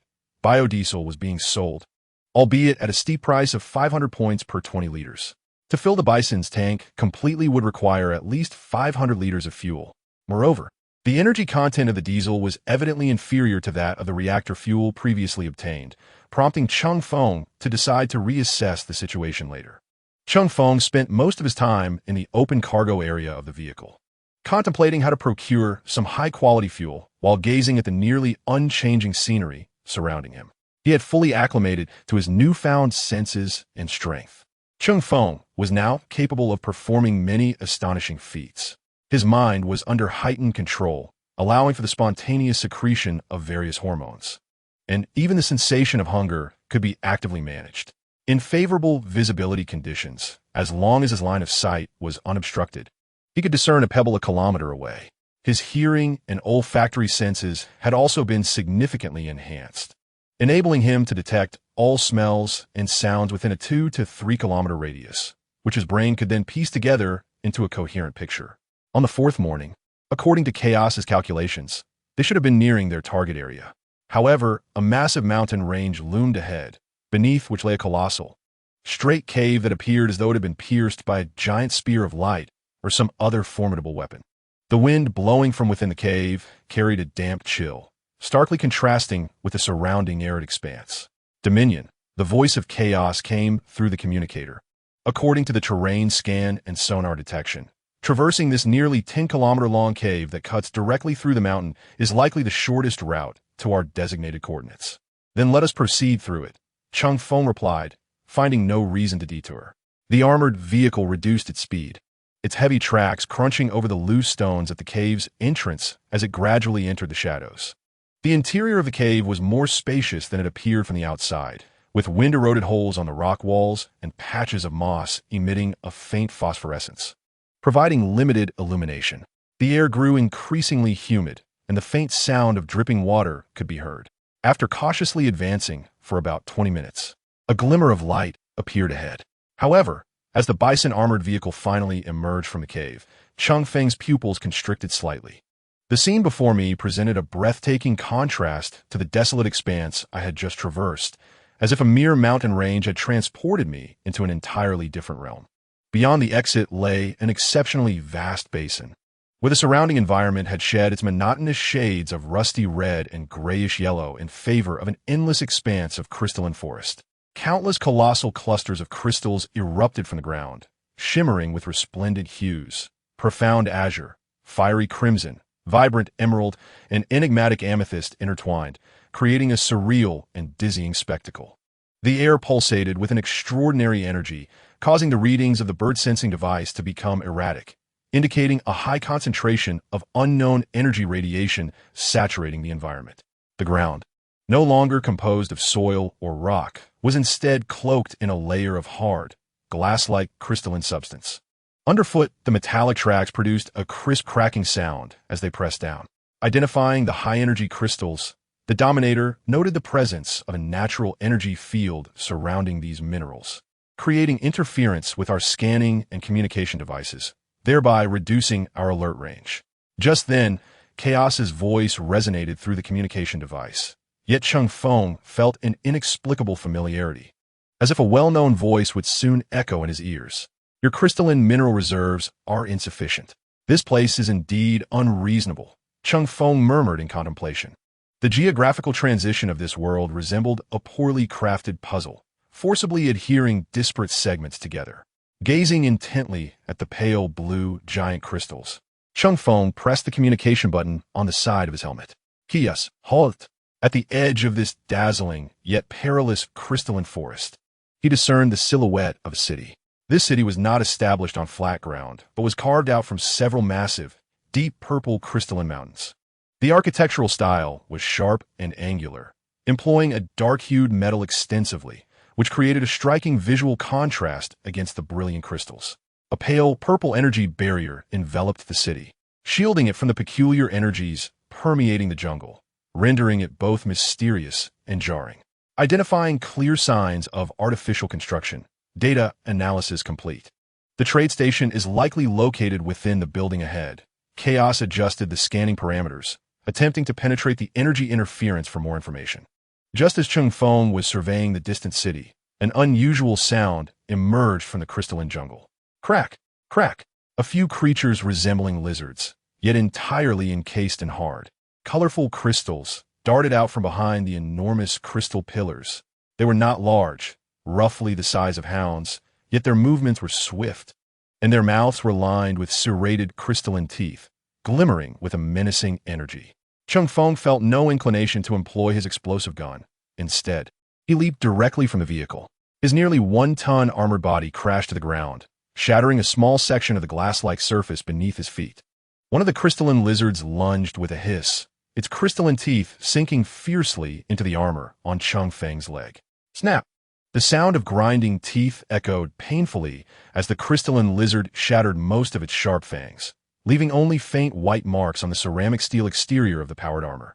Cheng Feng casually lifted his foot, producing a sharp whistle, and then, as if he were merely kicking aside an obstructive pebble, sent the crystalline lizard attached to his leg, armor, flying. With a splat, the unfortunate creature was instantaneously propelled by immense force into a massive crystal, shattering into a puddle of mingled crystal fragments and green blood. Kill crystal-eating lizard, survival points 200. A system log notification appeared. Hissing. The remaining crystal-eating lizards seemed to be daunted by this overwhelming display of strength, emitting terrified shrieks before swiftly retreating into the shadows of the crystal forest. Cheng Feng cast a glance at the fleeing creatures and then stamped his foot firmly on the ground, shaking off the lizard's shattered teeth that clung to his armor. Thud! Thud! Thud! Roar! Accompanied by a series of muffled sounds, a colossal figure crashed through the obstructive clusters of crystals, revealing itself. Its sturdy body was covered in thick skin adorned with crystals, yet the distinctive head and claws allowed Cheng Feng to identify this creature, which was slightly taller than himself. Chapter 96. Empire Subhuman, Crystal Variant of the Hill Tyrant. The mutated Hill Tyrant also detected Cheng Feng's presence, and its comparable size made it somewhat cautious. Roar! It let out a low growl, moving with heavy footsteps, circling Cheng Feng while sizing him up. In its eyes, this individual displayed no fear, clearly provoking it, before suddenly charging at Cheng Feng like a war chariot, intent on crushing this armored foe. However, times had changed. Cheng Feng watched the oncoming mutated Hill Tyrant, a hint of amusement creeping in. Kill it. Bang, bang, bang. The automatic cannons on the armored buffalo vehicle opened fire in an instant. Virum, virum. The 30mm shells shattered the crystals on its body, then tore apart its massive head, silencing its growls abruptly. The enormous headless corpse, propelled by inertia, stumbled forward a few steps before collapsing beside a cluster of crystals. And it thought it could be a monster hunter? Cheng Feng glanced at the log. Kill Crystal Hill Tyrant. Survival points 2,200. Indeed, a similar creature, yet the point difference was significant. The Hill Tyrant was worth merely 500 points, while the Crystal variant yielded 2,200 points. Before he could finish his thought, the glass-like ground beneath Cheng Feng erupted violently. His massive frame unleashed a terrifying speed that belied its eyes as he retreated, twisted, and threw a punch.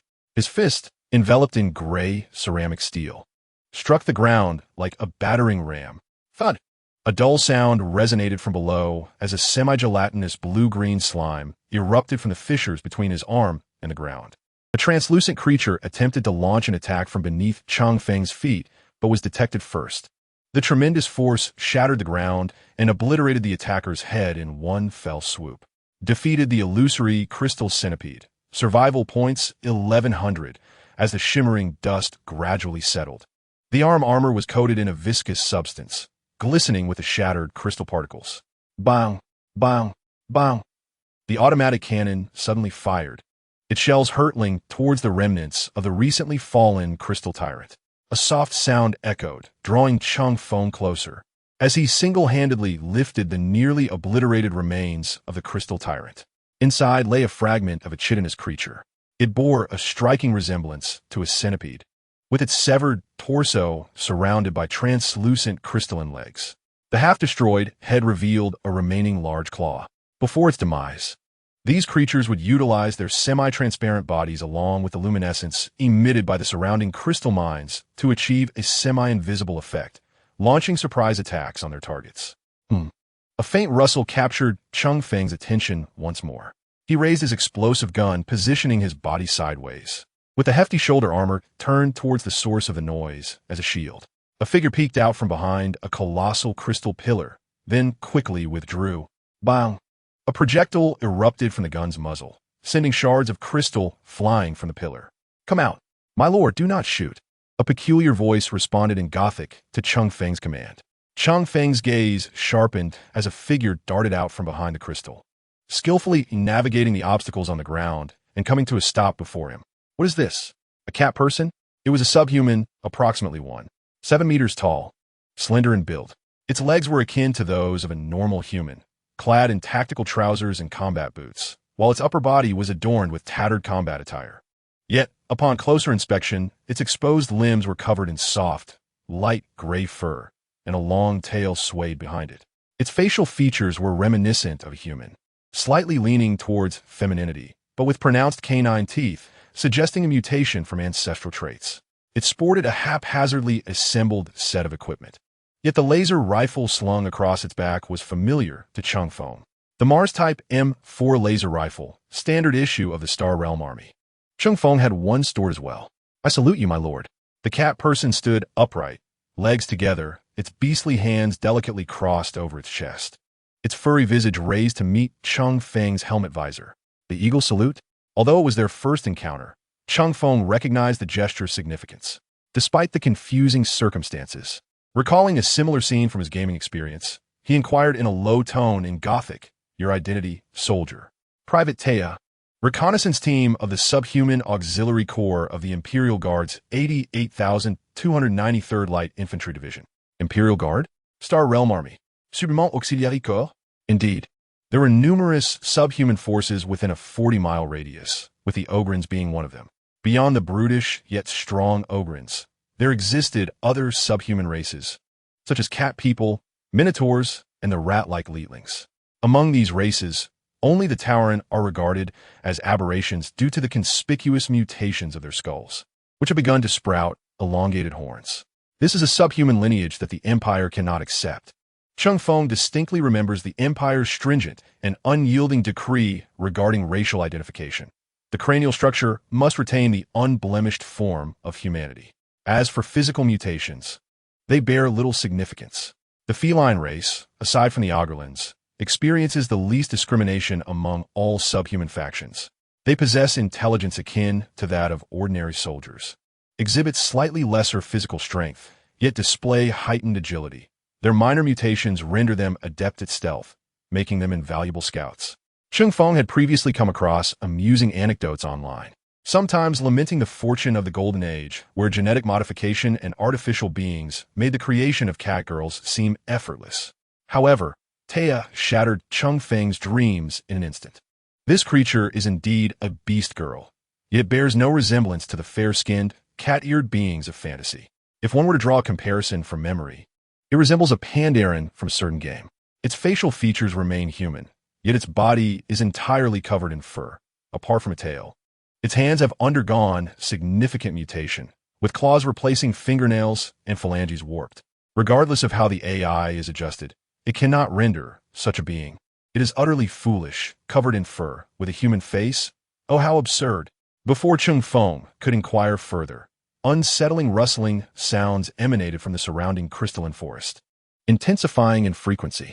On the ground, several glass-like surfaces cracked, as if something were swiftly traversing below. "Sir, it's the centipedes. They've been drawn by the scent of blood, and there are many." Taya's hearing surpassed that of ordinary humans. Her tail erect as she quickly grasped the laser rifle on her back, pressing against a larger crystal formation, readying herself for battle. However, the sound that even a mere subhuman could hear was also unmistakable to Cheng Feng.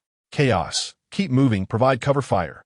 As he issued the command, Cheng Feng's immense form pivoted with a speed beyond human capability, his colossal metal hand scooping up Taya.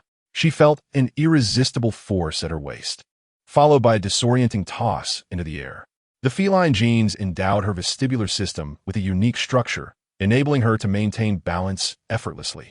In midair, Taya extended her body, using her hands to redirect airflow and adjust her posture before landing in the back of a bison-drawn cart and rolling about. The universal genetic enhancements from joining the astral army rendered her less fragile than she appeared.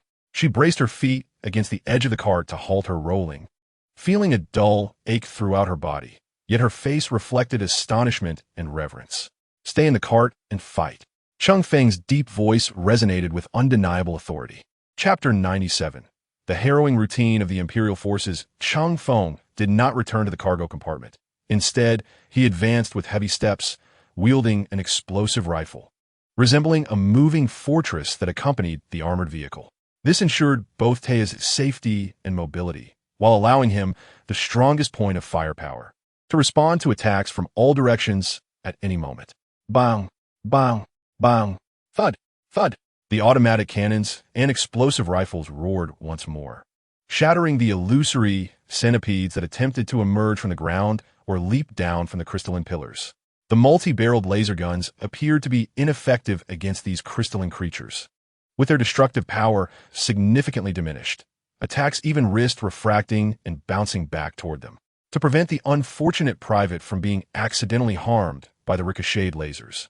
Cheng Feng instructed U-3342 to temporarily disable the multi-barreled laser gun atop the turret. The thunderous sounds of explosions and automatic fire reverberated through the crystalline jungle, each shot precisely ending the lurking hunters. Taya seemed somewhat mesmerized, watching the fire-spewing automatic cannon and the Emperor's angel marching alongside the vehicle. "Sir, over there." After a moment of daze, Taya steadied himself in the cargo compartment, pointing towards a slightly darker area to the front left. There lay a slope of black stones, a place these creatures seemed to avoid. "Ruler?" Chaos's voice echoed through the communication device. "Follow the suggestion, Chaos. Adjust the course," Cheng Feng commanded. The buffalo immediately altered its direction, the armored vehicle crushing the scattered crystalline debris as it proceeded towards Taya's indicated path. Cheng Feng, clutching the composite explosive rifle, followed closely behind, occasionally turning to detonate a few approaching illusory centipedes. Indeed, as they departed the vibrant crystalline jungle and ascended the inconspicuous slope made of black rubble, the unnerving rustling sound behind them gradually ceased. The illusory centipedes seemed to detest this environment devoid of the crystalline energy field's cover, abandoning the pursuit. At the crest of the slope lay a massive black rock, resembling a house, silently forming a windbreak. Behind the rock, a small campsite emerged, crudely constructed from rubble and draped with tattered gray camouflage netting. The campsite featured a cold fire pit, a makeshift water filter pieced together from discarded parts, several empty tin cans, and some packaging paper. Cheng Feng recognized the packaging paper, used for wrapping nutritional paste. The nightmarish scent was indeed unforgettable. On either side of the campsite stood two dilapidated field tents emblazoned with the emblem of the Imperial eagle. Judging by the traces left behind, it appeared that more than one individual had resided here. Boom! With a muffled thud, the recently halted buffalo crushed a stone, sending debris ricocheting off Cheng Feng's powered armor. However, the battle-worn tracks suddenly snapped.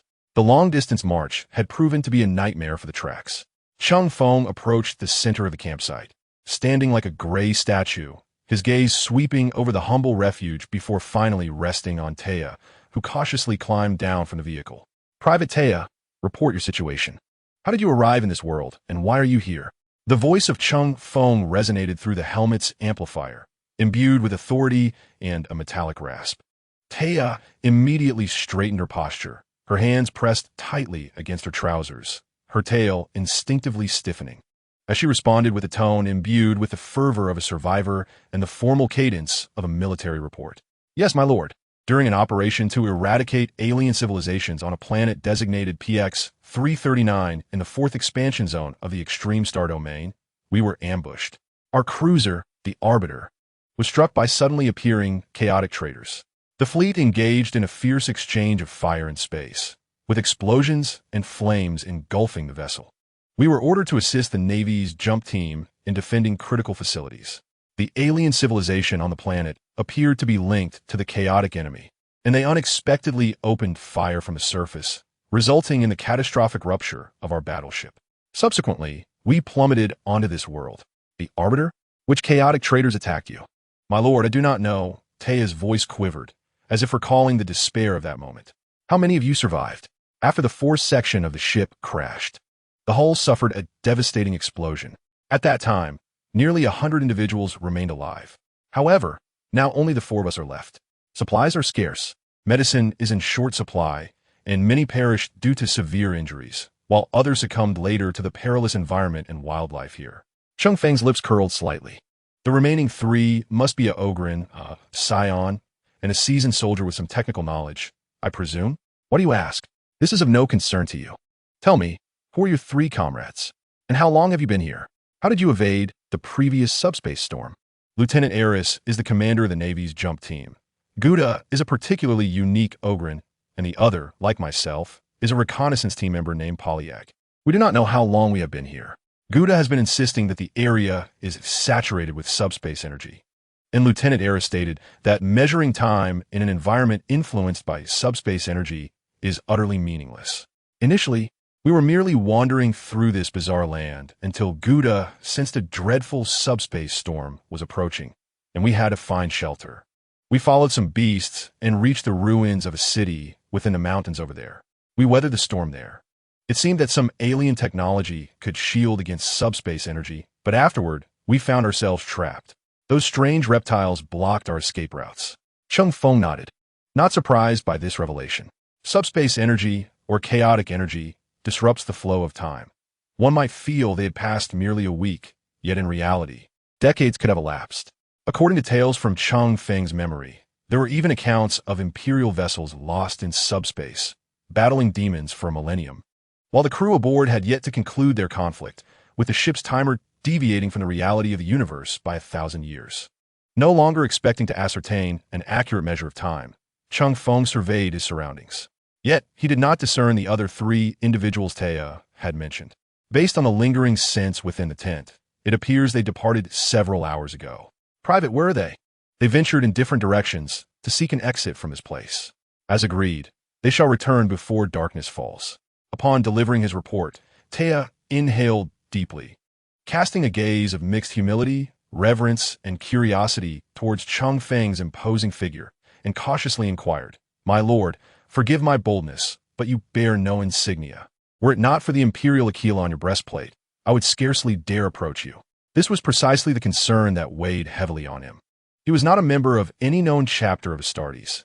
In fact, his power armor bore no official chapter markings. A brief silence enveloped the air, and Tea's gaze grew increasingly awestruck, as if interpreting this silence as the profound dignity unique to the Astartes. Had the Emperor's angels of death descended to purify this world, rife with perilous Xenos? Do we have any reinforcements? Perhaps it is a foolish hope, yet may we continue to fight alongside you, to dedicate ourselves to spreading the Emperor's glory. I shall forever cherish the radiance of this day until the end of my days. Cheng Feng's lips twitched slightly beneath his helm. This private seemed to believe he had fallen onto the so-called planet PX 339. Chapter 98. The special Ogren Cheng Feng's gaze, concealed beneath his helmet, swept over Tea's furry visage, a blend of awe and expectation as thoughts raced through his mind. He could not reveal his true origins. An Astartes lacking chapter insignia would raise too many suspicions. The silence lasted less than 2 seconds before his deep, commanding voice resonated through the helmet speakers, imbued with a weighty gravitas born of experience. The actions of my chapter have brought me shame, causing me to renounce their name. I have even erased the once proud insignia and glory from my armor. Yet, I remain loyal to the Emperor and his grand cause, fighting for the future of humanity. I encountered an incomprehensible phenomenon during an accidental explosion, ultimately finding myself in this unknown world. As Cheng Feng frantically concocted an elaborate tale, he slightly leaned forward, endeavoring to instill a greater sense of intimidation with his power armor and physique. Mimicking the dialogue style he had once employed in a game, he infused his voice with a hint of admiration. "You, Private Tea, have maintained your loyalty to the Emperor and the Imperium even in such dire circumstances. Steadfast in this conviction to this day. This quality is commendable, even among the ranks of the Astartes. Should the opportunity arise, I shall recount your deeds to the Imperial Department of Military Affairs. Tea's tail quivered involuntarily, not from fear, but from excitement. She had received praise from an angel of the Emperor himself. As you can see, I, too, am a wayward soul who has inadvertently fallen into this world. Yet I have established preliminary contacts with certain local factions and gathered some intelligence. Cheng Feng's gaze traversed the empty camp, shamelessly painting a grand picture for Tea. Awaiting the return of your comrades, should they still harbor loyalty towards humanity and be willing to continue their service to the Emperor, I shall permit you to accompany me temporarily. In this perilous land rife with danger, uniting all loyal forces is the cornerstone of our survival and mission fulfillment. Tea exclaimed with fervor. Observing the fervent demeanor of his companion, Cheng Feng began to suspect that this individual might be a zealot, brainwashed by the state religion to become a fervent devotee of the Emperor. Thank you, my lord. Lieutenant Eris and Gouda will surely bang, bang, bang. Her words were abruptly interrupted by a series of sudden and faint explosions emanating from the direction of the abandoned city built upon the purple crystal mountains. Cheng Feng reacted swiftly, his imposing figure leaping onto the highest black boulder beside the camp in just a few strides. The optical sensor array of his power armor activated at full capacity, rapidly magnifying and enhancing the distant scene. He beheld figures at the edge of the desolate city. Among the shattered crystal edifices, 3 silhouettes were engaged in a strategic retreat. The most conspicuous among them was a towering figure, nearly 2.5 meters tall, whose appearance aligned perfectly with Cheng Feng's conception of the Ogren. However, the actions and responses of this being diverged drastically from his understanding of the Ogren. Gouda, one hand supporting a feline-featured individual, slumped unconscious over his shoulder, adeptly shielded the person behind him while nimbly navigating the jagged crystal debris. In his other hand, he wielded a dangerously bright blue-white arc of electricity, psychic lightning. Cheng Feng distinctly observed as Gouda unleashed a coarse chain of lightning, roaring forth to repel an encroaching figure, even causing sparks to fly from a uniquely shaped weapon it wielded. In that instant, he comprehended the peculiar hesitation in Tea's earlier mention of Gouda. An Ogren capable of wielding psychic energy? This was utterly unprecedented. Typically, Ogrens, due to their simplistic thought processes and low intellectual capacity, lack the ability to perceive psychic energy. Yet this Gouda not only could wield it, but appeared to do so with considerable potency. What struck Cheng Feng most profoundly was witnessing the direct manifestation of psychic lightning, a subspace energy form. He vividly recalled that within the remnants of the initial Imperial vessel, he could not observe any manifestation of psychic energy when the fallen psychics cast their spells. Instinctively, he summoned his system status panel, his gaze swiftly locking onto the special attribute section. Untouchable blank soul. The familiar garbled suffix immediately reminded him of the modification procedure executed by the will of Omnisia. Could this be the reason? Did Omnisia's surgery alter my untouchable characteristics? A startling hypothesis flashed through Cheng Feng's mind. But what about before the surgery? Those Karen? The diminutive beings moved effortlessly within the psychic storm, seemingly without any special protective equipment. Yet, when they approached him, there was no sign of anomaly. Could it be that their entire race was, in a sense, untouchable? Or perhaps possessing other innate abilities to counteract the influence of the subspace? Such a notion might indeed provide an explanation. After all, the present Tea, when near, exhibited nothing beyond the awe etched upon her visage, seemingly devoid of any discomfort on a soulful level.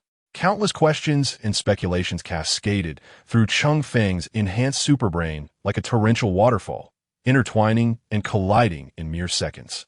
Yet, it was evident that this was not the moment for contemplation.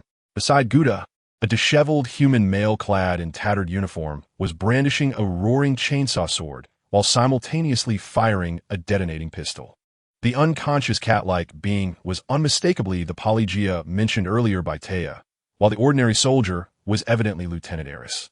Engaged in combat with them were 7 or 8 alien beings, dressed in a haphazard manner, yet clearly bearing the marks of technological creation. Their races varied, and some did not even possess a humanoid form. Cheng Feng surmised that these were members of the All-In Alliance. He abruptly leaped from the rock, the heavy sound of his landing startling Taya. "Now I understand why you refer to that Ogren as special," Cheng Feng remarked, a hint of realization in his voice, before turning to the urgently repairing Chaos. "Chaos, what is the status of the vehicle?" "The connection structure of the tracks is severely damaged. A complete repair is estimated to take at least 32 minutes, Chaos replied in its consistently calm electronic tone. Cheng Feng paid no mind to Taya's astonishment at the peculiar machine servant. "Too slow. You remain here and continue the repairs. Taya, you stay here as well. Remain vigilant and await my return." No sooner had Cheng Feng spoken than the massive gray figure shot forth like a cannonball, transforming into a gray phantom in Taya's eyes. The colossal form stirred the air as it raced towards a nearby abandoned city. He must intervene in this chaotic battle, whether to fulfill his promise to Taya or to ensure that his first encounter with the All-In Alliance did not commence in the most disastrous manner. Chapter 99. The circumstances. Cheng Feng's grand and swift figure surged onto the battlefield, exuding an astonishing aura. His heavy footsteps shattered the glass-like surface, producing a dull thud that even drowned out the cacophony of gunfire from both sides. The immense metallic giant immediately captured the attention of the combatants. Lieutenant Eris, who was attempting to load the final magazine into his detonating pistol, froze mid-motion. Through the swirling crystalline dust, he discerned the iconic silhouette of powered armor and the immense Imperial eagle emblem upon the opponent's chest plate. An emperor among the last of the Space Marines. He murmured, initially overwhelmed with ecstatic disbelief. Yet, in the next moment, that elation was supplanted by doubt. The powered armor bore no markings of any chapter, no glorious livery, only a plain, unadorned gray. This seemed inconsistent with what he had come to know. The Angels of the Empire placed immense value on honor. Their powered armor would invariably display chapter insignias and distinctive paint schemes, and if they had achieved great valor, it would be replete with decorations.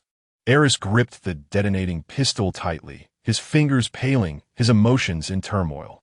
On the other side, Guta's response was notably direct and intense. This colossal ogren halted his nimble evasive maneuver for the first time, his rugged visage betraying palpable unease and confusion. His typically simple and somewhat dull eyes were now fixed intently on Cheng Feng, brimming with wariness. As an exceptionally unique psychic, he could vaguely sense the emotions and spiritual outlines of the surrounding beings. However, in Cheng Feng's presence, he felt nothing, as if a piece were missing from his perception. This sensation instinctively filled him with profound discomfort, a fear emanating from the depths of his soul that caused his massive frame to tense slightly. An enigma beyond the reach of his limited intellect. Bang, bang, bang, bang.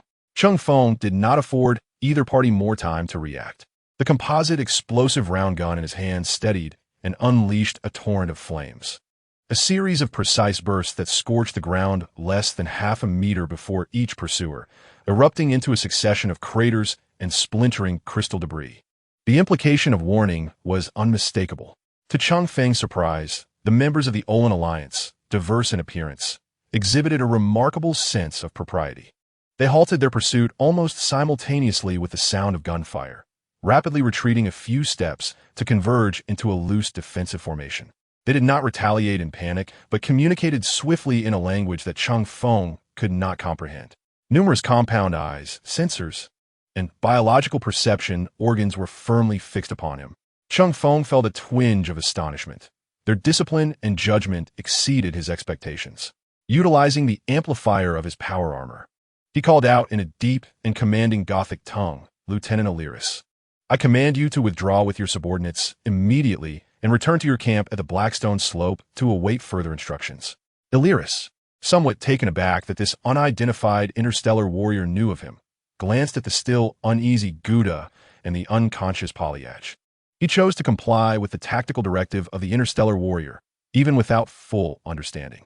After all, the judgment of these emperor's angels far surpassed that of mere mortals. "As you command, my lord." He sheathed his chain's word and holstered the explosive pistol at his waist, signaling Guta to follow. The two maintained a vigilant stance towards the All-In Alliance as they began to retreat slowly until they vanished into the distorted crystal thicket. Once they confirmed their departure, Cheng Feng turned slowly to face the alert guards of the Old Alliance. He attempted to inquire in High Gothic, "Reveal to me your identities and the reason for pursuing them." Silence reigned, interrupted only by the faint whisper of the wind through the crystalline forest. Clearly, they did not comprehend. Cheng Feng switched to Chinese and English, but the outcome remained unchanged. Finally, he resorted to the Soper language he had learned from Dang. "Now, tell me your identities and the reason for hunting those three." This time, there was a discernible reaction. From among the guards, a particularly large humanoid stepped forward. Standing nearly 2 meters tall, it possesses elongated limbs, with its hands and feet exhibiting a unique structure of fused digits, featuring only 2 fingers. Its head is enveloped by a hemispherical helmet, concealing any discernible shape, and it appears to lack a neck. Its surface is adorned with a black and gray exoskeleton, interspersed with numerous flickering luminescent cutouts.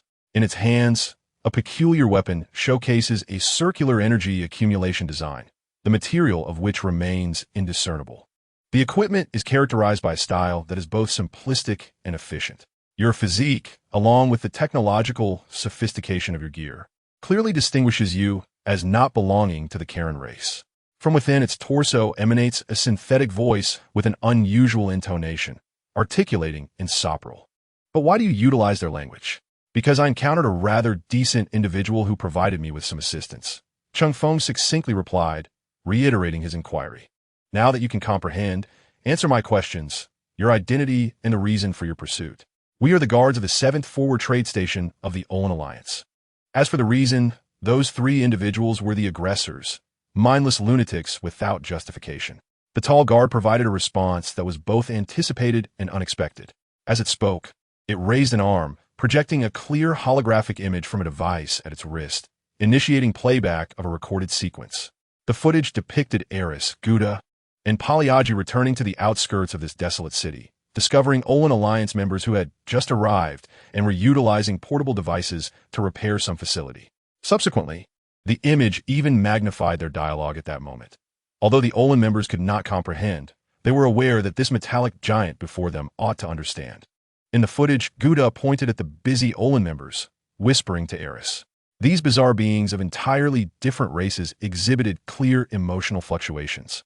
"Their thoughts and emotions may be quite similar to yours, Lieutenant." Eris scratched at his hair, matted with sweat and dust. "Are you suggesting they represent an alien civilization? A civilization so diverse? Yet, they differ significantly from the oddities of the titanium race," Pagliacci observed, scanning the industrious aliens. "Lieutenant, our supplies have been exhausted. Perhaps we could procure some provisions from these aliens? They seem to lack heavy weaponry and do not appear particularly formidable." Eris rubbed his stomach, feeling the pangs of hunger. Despite Gouda's intellect being distinct from other Ogrins, his appetite was entirely the same. This world is exceedingly bizarre, and they dared not consume those grotesquely formed creatures. "Well, let's hope the sustenance of these alien beings is something we can accept." After a brief observation, the recorded footage revealed the trio suddenly springing into action, shouting fervently, "In the name of the Emperor, annihilate the aliens." Armed with chainsaw swords and combat knives, they charged forward. However, the moment they broke cover, the seemingly unarmed Olin members were instantaneously enveloped in various armors, and an array of uniquely designed energy weapons materialized in their hands. This startled the 3, prompting them to prepare for a hasty retreat. However, Cheng Feng was acutely aware that this was primarily due to the system's storage capabilities of their group. One of the guards raised his weapon, and a peculiar energy beam struck Pagliacci, who was trailing closely behind Eris, causing the feline scout to collapse. Gouda sensed that Pagliacci's life signs had not yet faded, and with a wave of his hand, he employed his psychic energy to hoist his unconscious companion onto his shoulder. Together with Eris, they commenced a hasty escape, their situation dire, until Cheng Feng arrived. The footage concluded, and Cheng Feng's expression beneath his helmet froze, overwhelmed by a sense of helplessness. It was evident that Eris and the others, who had inadvertently entered this world, were being treated with stark inequity compared to the selected civilized races. In this realm, no species would carry all their possessions openly, and despite differing systems, it appeared that personal space was a fundamental provision for survivors. Alas, One unfortunate individual lacked such an advantage. Chapter 100. A language of value. I believe this may be a misunderstanding. They have only just arrived in this world and may not fully grasp the situation. Cheng Feng attempted to clarify, but was immediately interrupted by the guard. This is not a misunderstanding. Its synthetic voice remained steady, exuding an air of undeniable authority. Our equipment performs threat analysis. They are armed, their eyes reflect hostile intent, and their actions exhibit clear tactical direction, without any attempt at communication. They chose a course of violent aggression. This is not a misunderstanding. It is an act of proactive hostility rooted in their civilization's logic. The guard's smooth sensor turned towards Cheng Feng, its blue light flickering subtly. These three individuals, along with the race they represent, likely possess a strong inclination towards exclusion and aggression. Unknown, powerful entities. I advise you to maintain your distance. Engaging with such a civilization is typically fraught with considerable risk. Cheng Feng, attuned to the guard's words, keenly seized upon a crucial point. Did you cease your pursuit immediately upon noticing my warning shot because your equipment detected a threat level for me? The lead Olian guard seemed devoid of any inclination to obscure the truth, responding affirmatively. Indeed, according to real-time data analysis, your weapon's power, armor protection, and exhibited speed exceed the operational limits of our individual combat units. The analytical conclusion indicates that should we disregard your warning shot, there is a high probability of immediate retaliatory action from you, based on the kinetic data of your body. Entering close combat would place our squad at significant risk of annihilation. Close combat. Cheng Feng mentally noted this keyword. How is this conclusion derived? Is it based on energy readings and physical model simulations? Do they possess confidence in resisting explosive projectile weaponry? Or have they recognized the peril of thermal weapons? Wise judgment. Cheng Feng nodded slightly as his powered armor emitted a soft hum. However, it is imperative to clarify that those three individuals hail from the same human civilization as I do. This revelation evidently caused the lead guard to pause momentarily, the flickering frequency of the subtle lights on its hemispherical helmet accelerating, as if it were rapidly processing this contradictory information. After a brief moment, it responded with a synthetic tone imbued with a sense of bewilderment. Your civilization is a recently arrived faction of humanity, is it? It appears that you are a leader among your race's survivors, standing out with the technology and individual prowess you exhibit. There seems to be a stark technological divide between you and the other human survivors we have encountered and documented previously. The interlocutor's ability to acquire and disseminate information was indeed swift, and they appear to have interacted with other human survivors. This revelation took Cheng Feng by surprise. Yet upon reflection, it seemed quite reasonable. Countless humans have been scattered across this vast world. Inevitably, some would encounter organizations like the Olympian Alliance first. However, human civilization is indeed a manifestation of human culture, albeit not merely a singular concept of it. The potential common origin of the two was a thought Cheng Feng refrained from articulating, choosing instead to remain silent. To Cheng Feng's astonishment, the Olympian Guardian did not express dissatisfaction at his silence. Rather, its demeanor grew increasingly proactive. Its monotonous synthetic voice even carried a subtle hint of warmth. A newly arrived civilization with considerable potential is precisely what the Olympian Alliance seeks to establish constructive diplomatic relations with. However, the previous behaviors of those three individuals have instilled some doubts regarding your civilization's overall tendencies. If possible, we wish to engage in a more profound exchange with you to gain a more accurate understanding of the characteristics of human civilization. Cheng Feng grasped the underlying implications of their words. They aim to evaluate the risk level of the entire human civilization through his more advanced individual. The reckless actions of Eris and the others had nearly branded humanity as a faction of extreme danger in the eyes of the Olympian Alliance. Should a significant force from the world of 40 indeed descend upon this realm, the first order of business would likely be to eradicate all alien species present and subsequently reclaim their technologies. Following that, the red-robed individuals would scour the land to extract every ounce of value, making the label of extreme danger not entirely unfounded. Yet, the other human survivors did not share this sentiment, and Cheng Feng was not yet ready to bear the burden of becoming a pariah for his race. The atmosphere unexpectedly shifted to one of greater cordiality, and the subsequent dialogue became more substantive.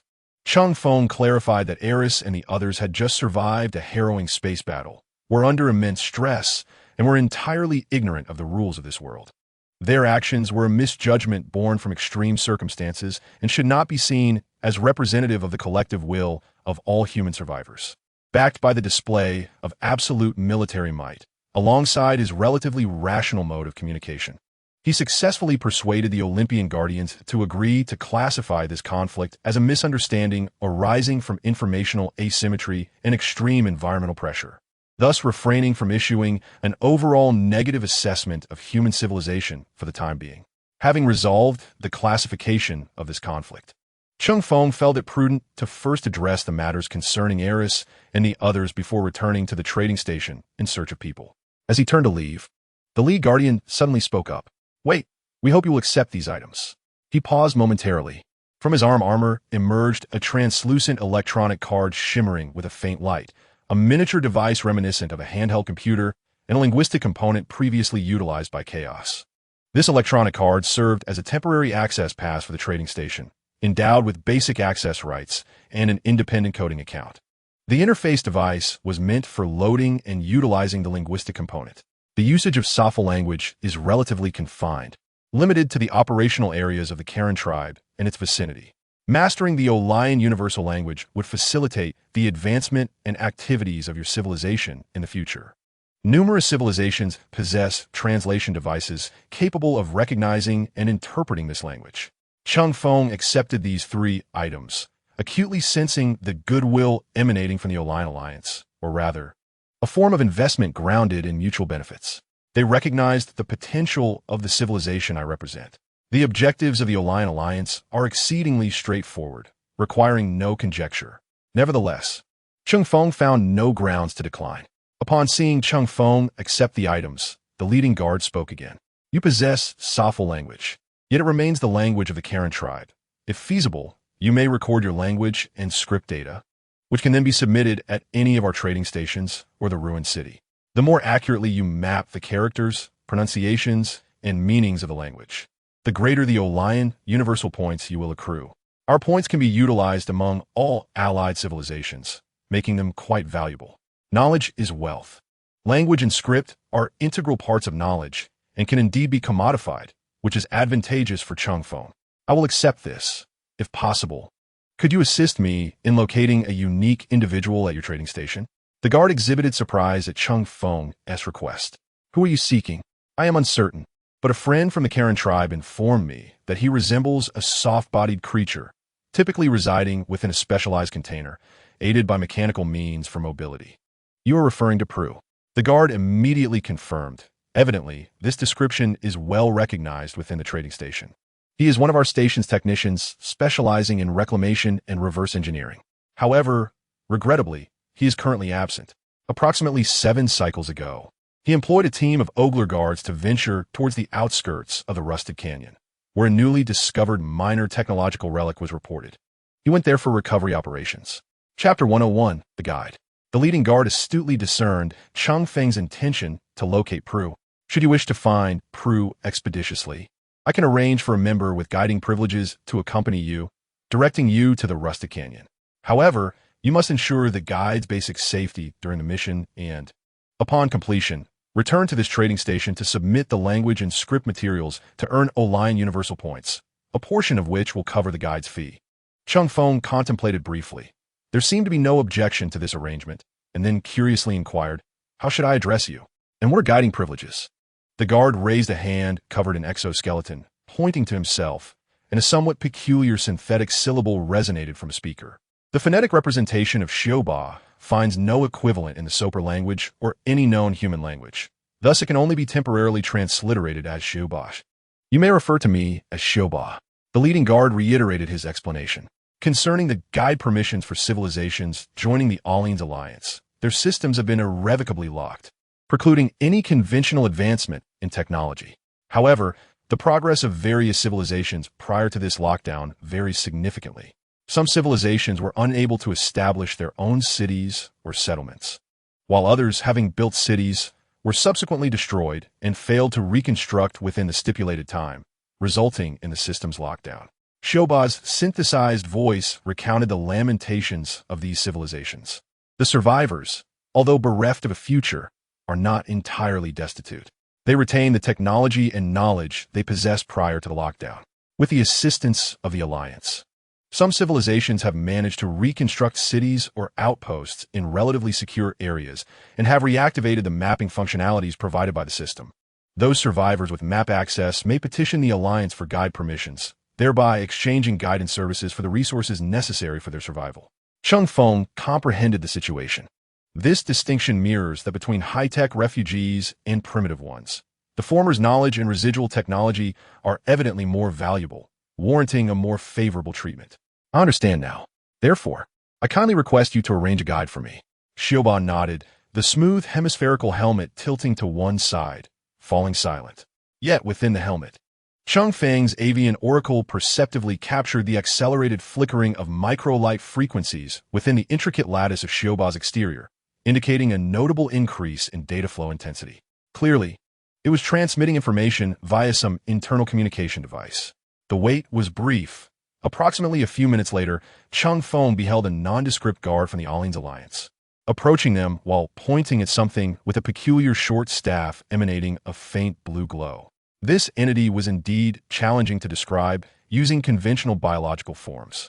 Standing at less than 1.5 meters, its main structure appeared to be forcibly assembled from numerous sharply edged, pale bone plates, with conspicuous gaps revealing dark red flesh glistening with a metallic sheen, sluggishly writhing beneath.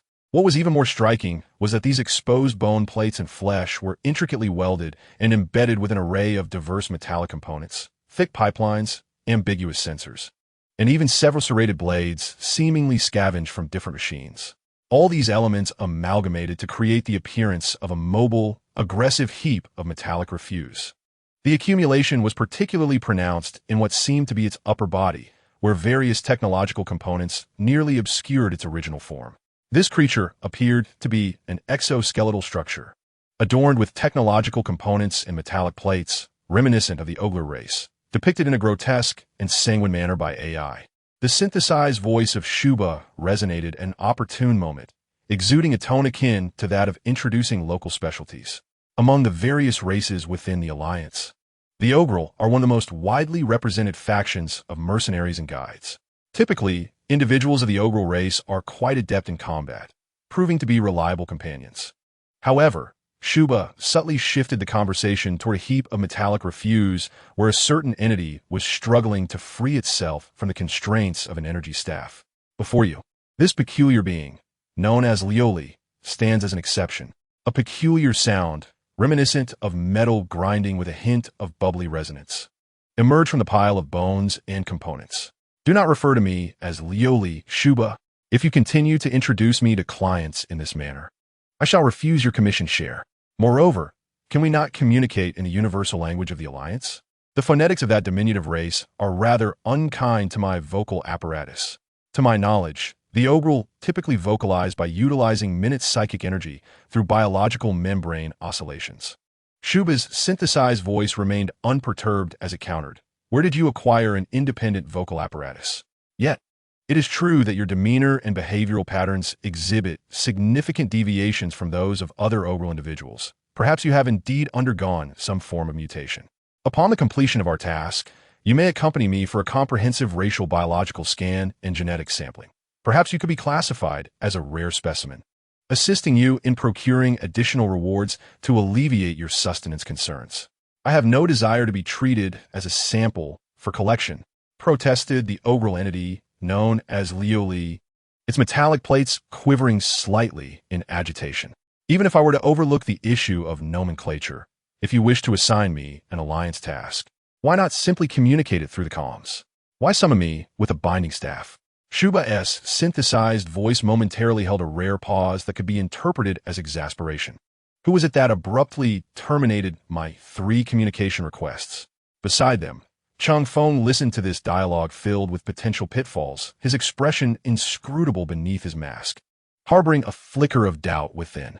Is this guide truly reliable? Shuba, seemingly disinterested in further discourse with Lioli, delivered a firm kick with its exoskeletal foot against the side of Lioli's frame, producing a dull thud of impact. This task involves guiding our new acquaintance to Rust Canyon to locate PLU. I warn you, Lioli, do not botch this mission again. If you do, your guiding privileges will be temporarily suspended, and you'll be confined to your own Ogral city until the previous compensation is settled. Shuba gestured toward Cheng Feng. Lioli's assemblage of bones and components seemed to shrink slightly, its earlier discontent dissipating considerably. Some sensors, concealed within the crevices of its parts, turned toward Cheng Feng's imposing gray figure, scrutinizing it for an extended period, seemingly captivated by the formidable presence of his power armor. Understood.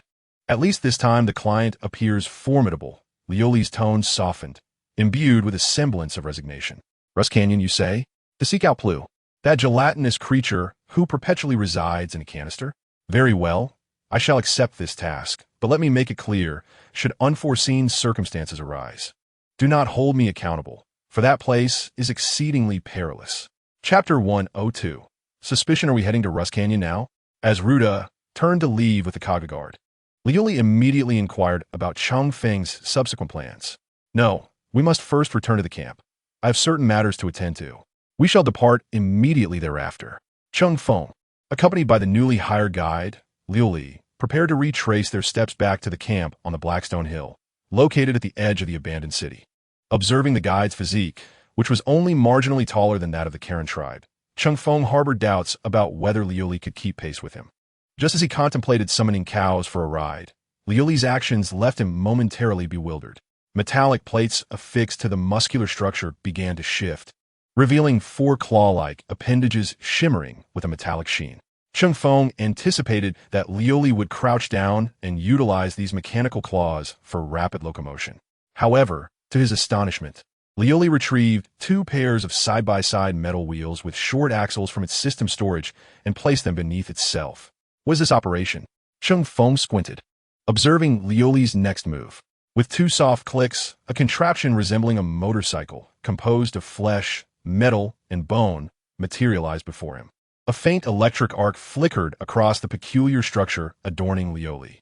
With a sudden burst of speed, Lioli surged forth at approximately 70 to 80 kilometers per hour, circumnavigating Cheng Feng with remarkable agility. Your weight assessment exceeds my bodily capacity.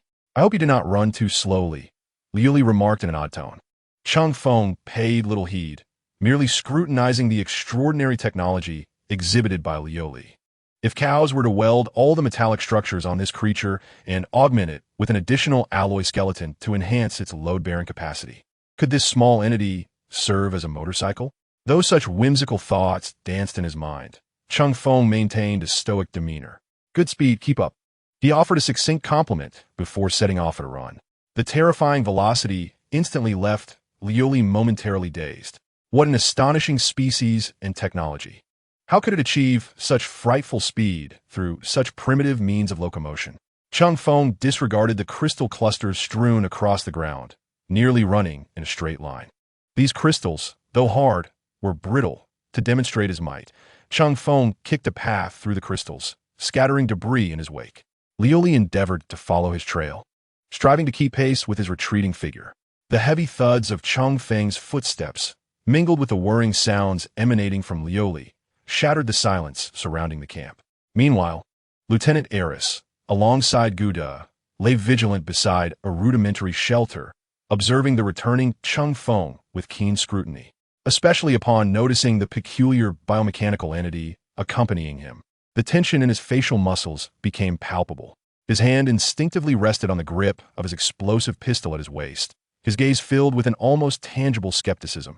As an officer of the Imperial Navy, he was acutely aware of the Empire's stance on alien beings and their technologies. Collaborating with Xenos or employing their technology is unequivocally heretical behavior. Should this information be disclosed, it would undoubtedly attract the scrutiny of the Inquisition. Perhaps this Astartes, devoid of any chapter insignia, may escape unscathed. However, should my companions become entangled in this matter, the consequences could be dire. Within the encampment, Taya was cautiously administering water to the recently revived Polyak. This feline scout appeared to be in reasonably good condition, evidently. The weapon that struck him was not of lethal design. Instead, It was the injuries sustained while being carried by Gouda that had left him with some abrasions. The remaining clean bandages were scarce, allowing only for a protective wrap of the innermost layer, subsequently reinforced with ragged cloth strips to shield the wound. "My lord, what is the nature of this Xeno's being?" As Cheng Feng approached, Eris's voice bore a strained tension. He endeavored to maintain the requisite respect for the Astartes. Yet his skepticism was unmistakable. What lent credence to his doubts was not merely the explosive sidearm and chained word he wielded, but the formidable presence of Gouda standing beside him. An orc, armed with overwhelming strength in close combat, could indeed pose a challenge to even a space marine, and Gouda was no ordinary orc. Cheng Feng halted, his helmet turning toward Eris, the red glow of his visor strikingly vivid in the dim light. He could sense Eris's palpable distrust and wariness. This reaction was entirely understandable. For a soldier of the Imperium, the actions he was undertaking were fraught with contradiction. It is a guide, a member of the Orlan Alliance, a being of the Ogren race, known as Liliu. Cheng Feng stated through his vox, his tone deep and steady, devoid of emotional fluctuation. "I require its guidance to fulfill my mission. Collaborate with Xenos?" Eris nearly spat the words through clenched teeth. "My lord, this contravenes the Imperial Code." "They are here." "The Imperial Code may not apply, Lieutenant," Cheng Feng interjected, his tone imbued with an undeniable authority. "The world you have descended upon is not the planet you once knew. The rules here transcend your imagination. Countless races struggle to survive, including organizations composed of various Xeno civilizations, such as the Orlan Alliance. Clinging incessantly to Imperial dogma will only hinder our progress, potentially leading to our demise." Cheng Feng's gaze swept over the weakened Polyag and the anxious Taya. "Behold your soldiers. Lieutenant, your supplies have been depleted, the wounded require treatment, and we possess no knowledge of this world. The Emperor teaches us to exercise caution, not recklessness. If it were possible to contact the Departamento Munitorum, I would not hesitate to request an exterminatus upon this world. But alas, we cannot do so now. Do not question my loyalty to the Emperor, Lieutenant." Eris's expression shifted, for Cheng Feng's words were irrefutable. He found himself unable to counter, yet his unease lingered, as his gaze involuntarily drifted to the quiet presence of the Bullgrin armored vehicle stationed at the edge of the encampment, alongside Cows, who was conducting maintenance checks. The sight of that gray automaton instilled a profound sense of disquiet within him. He had encountered countless automata, ranging from semi-mechanical clerical aids to combat automatons controlled by technopriests. However, they all retained, to a greater or lesser extent, the characteristics of biological tissue, a widely accepted notion. Upon returning to the camp, Taya had informed Eris that the Emperor's angel brought with it a peculiar armored vehicle resembling a bison, as well as an odd automaton. Even more peculiar was the fact that the Emperor's angel referred to this strange automaton not by conventional codes, but by a name that resonated with the sound of chaos. This compelled Eris to scrutinize the entity for a protracted period. Aside from its form, he discerned no trace of flesh and blood upon chaos, yet its fluid movements and autonomy surpassed any Imperial automaton he had ever known. He found himself unable to command this automaton, as chaos rejected his every directive with a tone that was anything but mechanical, almost reminiscent of a living being. This left him questioning the origins of Cheng Feng. Could it be that the individual was indeed connected to some forbidden technology or heresy? Chapter 103. Deception. Cheng Feng observed Eris's reactions intently. He understood that mere words would hardly dispel the other's suspicions, particularly when it came to deeply entrenched ideologies. Cheng Feng needed to present something more tangible. "Lieutenant Eris," he stepped forward, his imposing figure instilling a greater sense of pressure upon Eris. "I comprehend your loyalty and your doubts. But remember, my objective is to lead all loyal sparks of humanity to endure in this land and to seek a path back to the Imperial domain. To this end, I may employ some unconventional means." He extended a massive metallic hand, gesturing towards the entity. "This aberration is the key tool for us to acquire information and find our way. Utilizing it does not equate to endorsing it." He then pointed at chaos. "As for chaos, it is my most devoted servant and weapon. Its form may diverge from your understanding of automatons, yet its service is undeniably for the benefit of humanity. In this unfamiliar hell, we require every possible presence that can augment our strength. Cheng Feng's words were imbued with the innate authority of the Astartes, pragmatic logic, and a hint of promise for the future. Eris fell silent, casting a glance at the unmistakable Imperial Aquila emblem upon Cheng Feng's armor, then at his own weary, battle-scarred subordinates. "I understand, my lord." Eris inhaled deeply, gradually relaxing his grip on his holstered weapon. Although the doubts in his eyes had not entirely dissipated, he chose to acquiesce for the time being. "Thank you for not holding my offense against me, for the will of the Emperor and the glory of humanity. Remaining vigilant and loyal is the finest tribute to the Emperor's grace, Lieutenant. As for chaos, it is a flawed creation of a damaged STC that I discovered during an archaeological mission in collaboration with the Mechanicus. Its technology surpasses current Imperial standards, which explains its unique form. The Mechanicus studied and repaired it, ultimately gifting me one of them as a reward. Furthermore, I acquired several technological artifacts that you may find beyond comprehension, to preempt any further inquiries from Eris and his companions." Cheng Feng casually tossed the composite explosive gun into the storage unit. Pushing chaos onto the mechanical instructor was the most sensible explanation he could devise. Moreover, anything associated with STC within the Empire symbolizes unparalleled value and legitimacy. Eris's gaze shifted back to chaos, this time with significantly less anxiety, replaced instead by a blend of curiosity and reverence. STC. It is the fabled legacy of humanity's golden age. If this individual possesses creations from the STC, then his power and uniqueness might find a rational explanation.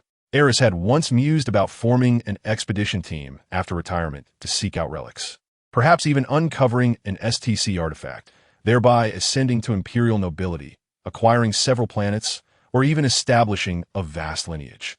Observing Eris gradually being swayed, Cheng Feng realized he had momentarily stabilized the situation. He then deftly shifted the conversation to critical information. "Now, tell me your circumstances. How far is the wreckage of your ship, the Arbitrator, from here?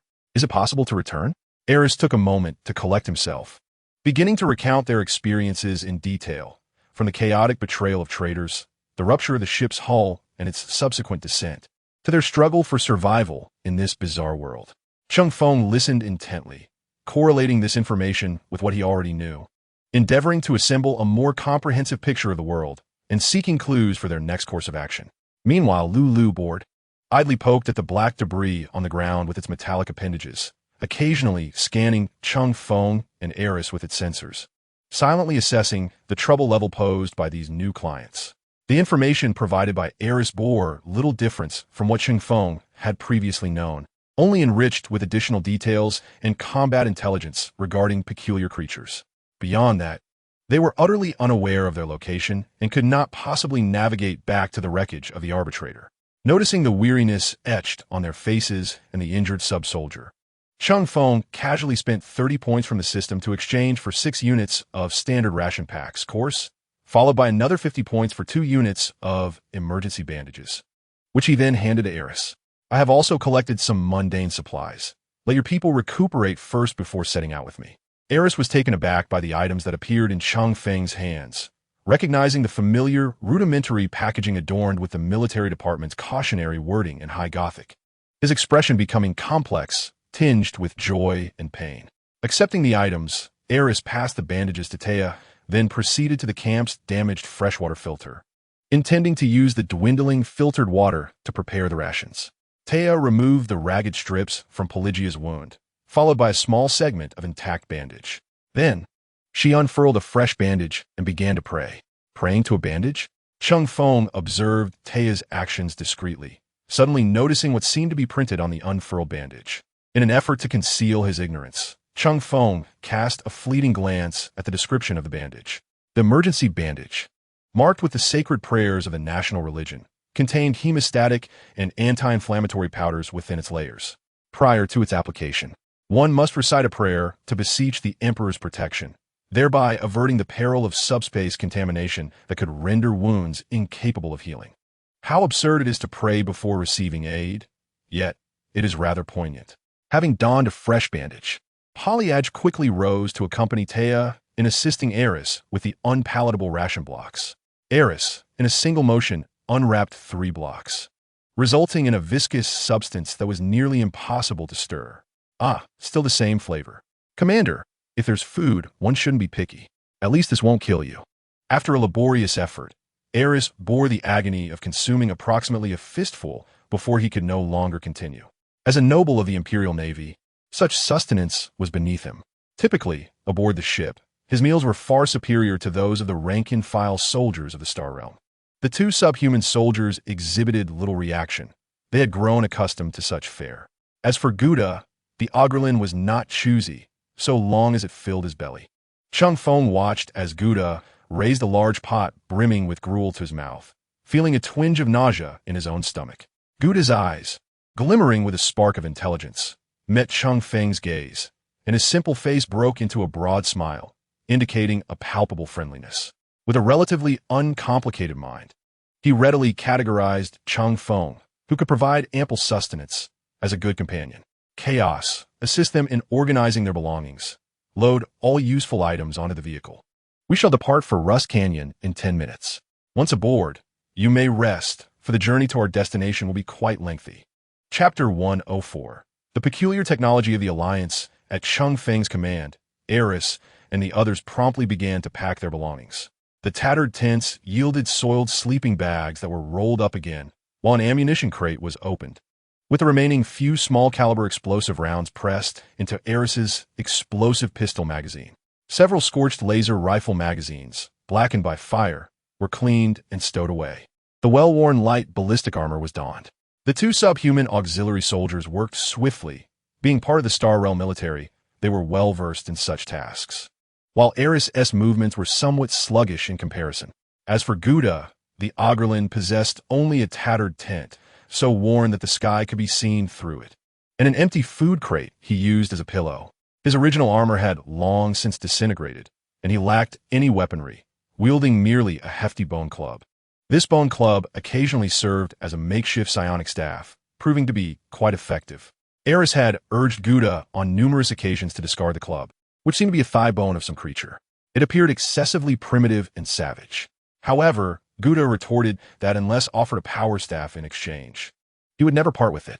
Eris had often forgotten that his remarkable and astute companion was an Ogrelin, rather than a hulking combat psionic. After numerous attempts, he felt akin to a mere fool. Even someone as astute as Gouda, in the end, remained an Ogrelin, burdened with the peculiar stubbornness characteristic of his kind.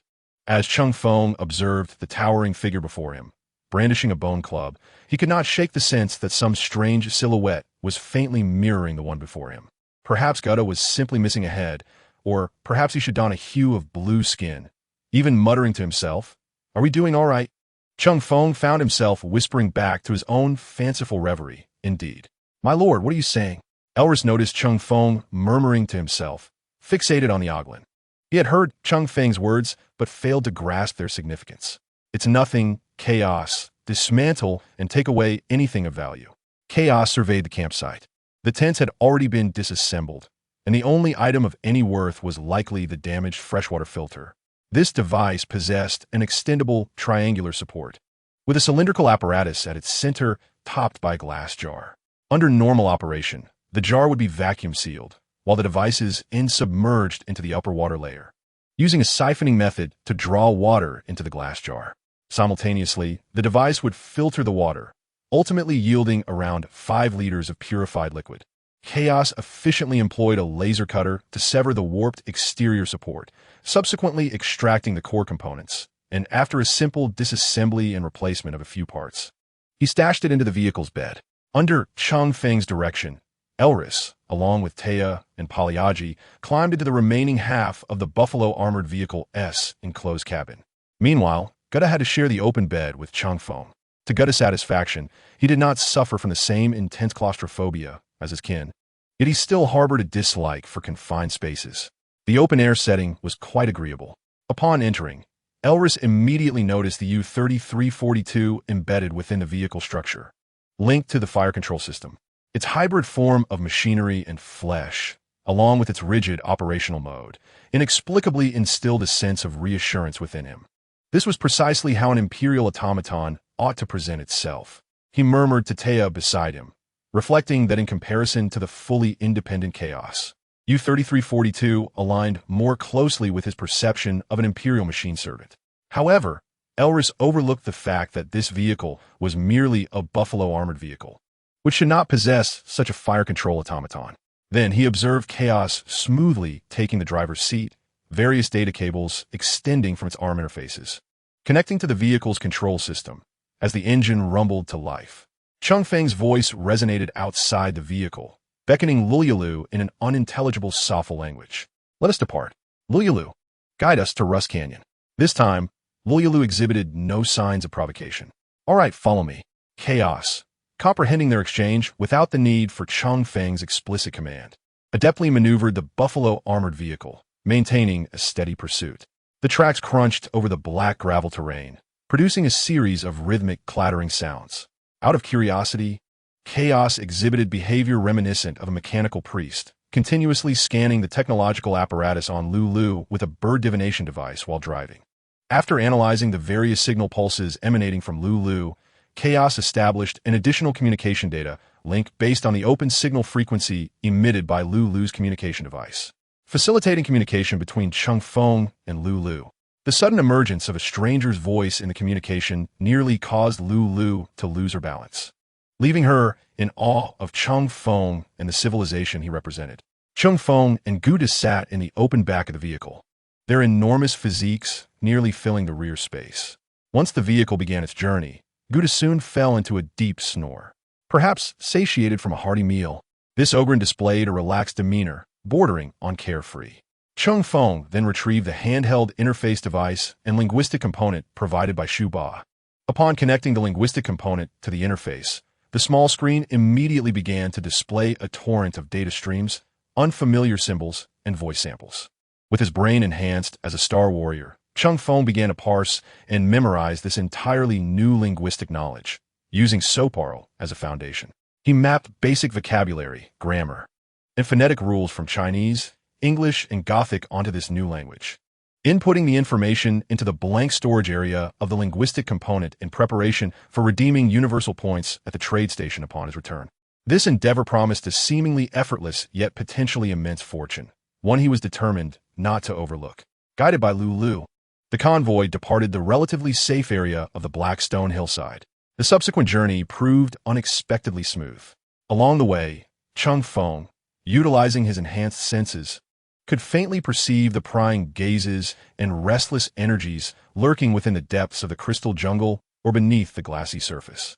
Yet, they ultimately chose to retreat, and no unwary creature dared to emerge and assault the convoy. This undoubtedly conserved both time and the ammunition that might have been expended. Simultaneously, it piqued Cheng Feng's curiosity. "Chaos, have you done something? I can sense those creatures being driven away." "Master, we are currently within a low-frequency, wide-area energy field, the source of which is the alien creature guide, Lulu. Certain technological components embedded within Lulu's peculiar form continuously emitted a low-frequency, wide-area energy fluctuation." Seemingly bored, Lulu, leading the way, even voluntarily joined the conversation. "A small device from the Alliance. The area dispersal beacon has a limited coverage, insufficient for larger beings. It suffices to drive away these bothersome little creatures. Otherwise, do you think our people could survive in the wild?"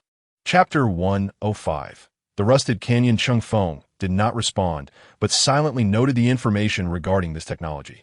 The technology of the Olan Alliance indeed possessed its unique merits. This non-lethal concealment and dispersal device proved to be exceptionally practical. They maintained a steady speed, traversing a crystalline wasteland where the colors grew increasingly vibrant, and the crystal formations became ever more twisted and bizarre. After nearly 20 standard Terra hours of travel, the surrounding environment underwent a striking transformation, akin to an oasis materializing in a desert, as vast expanses of crimson earth emerged from seemingly nowhere. The peculiar energy in the air gradually diminished, replaced by an oppressive discomfort that weighed heavily upon the senses. The once glassy terrain beneath their feet was supplanted by reddish-brown soil, seemingly stained by blood, interspersed with countless metallic rust particles. The lead vehicle, Lulu, suddenly decelerated and ultimately halted at the edge of a relatively open area, dotted with jagged rocks and low, twisted shrubs. Cheng Feng realized they were nearing their destination. Just ahead lay the periphery of the rusty canyon. Lulu turned the vehicle to face the approaching Buffalo armored car, acknowledging that further progress was impossible due to the severe interference in this area, where various sophisticated technologies were prone to malfunction and the structural integrity of many metallic components significantly diminished. Without the protective shield of technological devices, creating disturbances here would prove to be exceedingly troublesome. Chaos maneuvered the armored vehicle to a smooth stop. Cheng Feng rose, his imposing figure casting a shadow within the cargo hold as he gazed into the distance, where the ground appeared grotesquely torn, as if by an invisible giant claw, forming a vast and menacing fissure. It resembled an immense impact crater. Surely, this gash did not form naturally. What additional details might be gleaned? The fissure's edges exhibited an unnatural dark red and rust hue, and the metallic scent of rust permeated the air, penetrating even the protective layers of his powered armor. This was undeniably abnormal. A buzzing hum filled the air as small insects resembling flies and mosquitoes flitted about, yet no environment conducive to their existence was visible. "I dislike this place, big guy. The air is foul and oppressive," Gutter remarked, having awoken at some point, his keen senses detecting the unpleasant atmosphere. His large fingers gripped tightly around his prized bone staff, an indication of his vigilance. As a psychic, he was particularly attuned to unusual environmental changes. Cheng Feng nodded and then leaped from the vehicle, his considerable weight creating 2 small depressions in the ground. The readings from his divination device had gone awry, and even the visual enhancement component of his helmet suffered severe interference, causing the images before him to tremble. Removing his helmet intensified the foul odor in the air, more suffocating than the pungent scent that emanated from the Ogren. He turned to Lulu. "Do you know the precise location of the ruins where Pulu and the others have gone? We shall proceed on foot. I will inquire." Cheng Feng momentarily found himself in a state of bewilderment. "Can you reach them?" Lulu straightened up, tilting her head to meet Cheng Feng's gaze, her eyes reflecting a look akin to that of a fool. Cheng Feng felt the weight of her incredulous stare. "You are a survivor too. Doesn't your system have regional chat capabilities?" Regional chat cannot cross civilizations and must not span great distances. However, it is remarkably stable and seldom suffers interference. "Pulu has employed my kin." Cheng Feng's expression turned slightly awkward. His circumstances diverged significantly from those of others. Aside from occasionally selling items at the trading market to accumulate some points, he rarely engaged in communication. Their system cores exhibit distinct differences. While other survivors busily scavenge for materials, unlock technologies, and seek stable shelters to establish their equipment, or simply take refuge in certain derelict cities. However, Cheng Feng traverses the perilous wilderness alone, accompanied only by his vehicle and machine. He does not require technological advancements. Even a shelter is not an imperative necessity. As long as he possesses sufficient points, he could, at this very moment, exchange them for a warship to venture into outer space. Yet, Cheng Feng harbors doubts about the true nature of space in this world. The vastness of the ground is overwhelming. What lies above in the heavens? He commanded cows to open the armored door of the vehicle, then gestured for Ellis and the others to disembark and inspect their gear. Ellis, upon seeing Cheng Feng remove his helmet, momentarily froze, taken aback by his appearance. "Lieutenant Ellis, our objective is to locate a unique alien organism, soft-bodied, contained, and mechanically assisted. We must extract it alive and acquire essential intelligence. According to our current information, this organism has been modified to wield a power axe, and the technology was discovered within the ruins of the wilderness. We need to recover ample Imperial assets to bolster our combat capabilities. The area ahead is rife with mechanical interference. We will proceed on foot. Cows, you remain with the vehicle. Establish a defensive position to ensure our retreat is secure. An attempt to rectify the communication disruptions," Cheng Feng articulated, then turned his gaze toward Cows. Command acknowledged. Cows's electronic voice responded promptly. "Yes, my lord." Ellis belatedly concurred with Cheng Feng's directives. Fortuitously, Cheng Feng was not a space marine from the 40th millennium. Otherwise, Ellis' reaction would surely have earned him a reprimand. Ellis swiftly exited the vehicle with 2 feline scouts, examining their remaining weapons and armor. Though the significance of this seemed minimal. With black hair and dark eyes, it was rumored that only Terrans possessed such traits. Upon witnessing Cheng Feng's true visage, Ellis's mind began to wander. Though Polyage had yet to fully recover from his wounds, minor abrasions did not hinder his capacity for combat. The two feline scouts looked to Ellis, awaiting further instructions. However, the scant details of their intelligence, coupled with their limited numbers, led Ellis to conclude that sending the two feline scouts alone would likely result in their demise. Gouda awkwardly climbed out of the cargo area and stood beside Ellis, who could not expect Gouda to form an orderly line with the others. Bad news. Liliu's voice suddenly pierced the air, laced with anxiety. Pulu and the others are surrounded. Location, enemy type, environmental intelligence. Cheng Feng signaled Liliu for further information. However, Liliu projected a holographic image, revealing a simplified scale map with several coordinates marked. This is our current position. Proceed 3 kilometers towards the canyon's edge, where you will encounter a half-buried metal passage. Descend and advance 4 kilometers towards the second coordinate, then ascend vertically 800 meters of the third coordinate point. That appears to be within the internal structure of the Rift Mountain, where they are located in a chamber of that area. As for the enemy type, we are facing hordes of relentless undead and a peculiar spreading plague. Their equipment is inadequate for protection, and their weaponry has malfunctioned.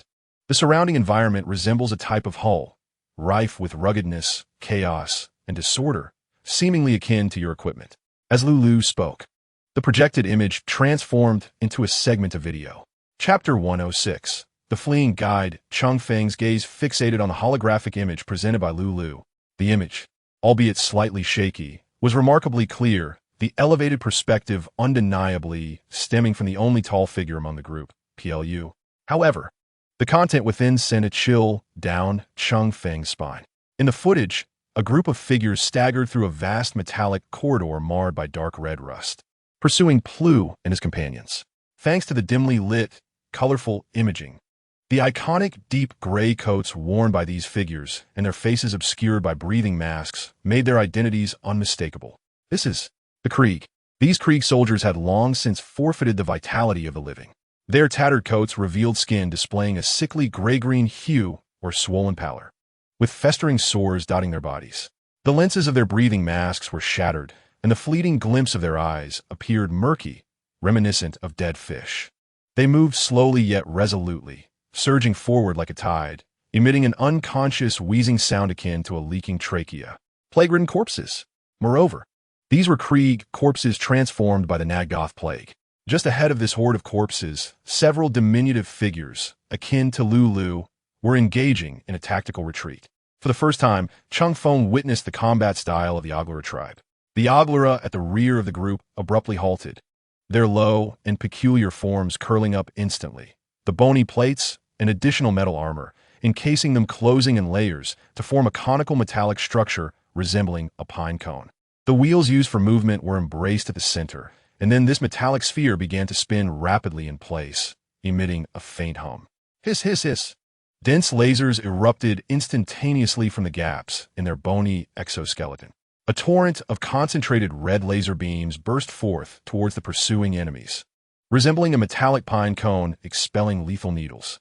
The beams were unleashed in 2 intermittent waves, dousing the nearest horde of Krieg corpses. A cluster of corpses was struck by the lasers, and charred holes appeared on their decaying bodies, toppling several of the frontmost corpses as if they were cut down wheat. Following a brief salvo of fire, they transformed into a flesh-and-blood top spinning forth from the enemy ranks, thanks to the sharp metal armor affixed to their sturdy exteriors.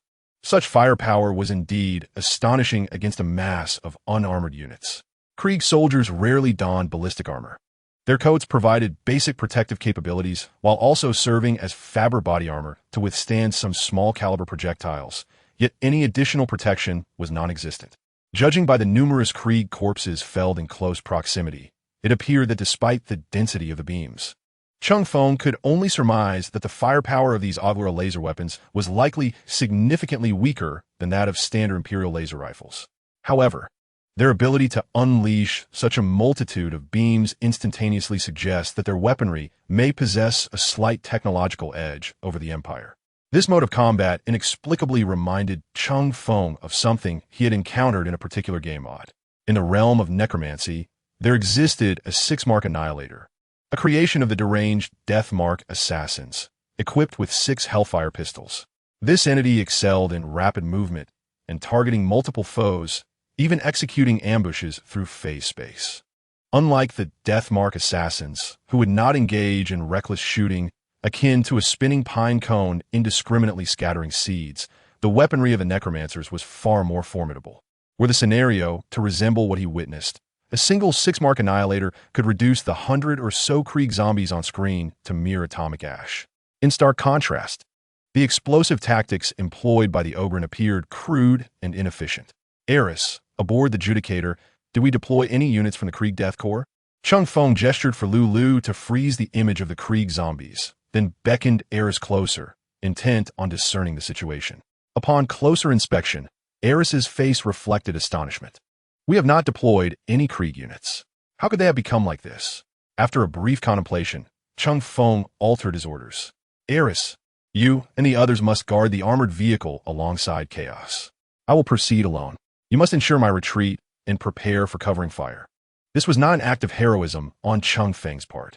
The enemy was likely a foul demon, although the visuals displayed only zombies, with no demon present.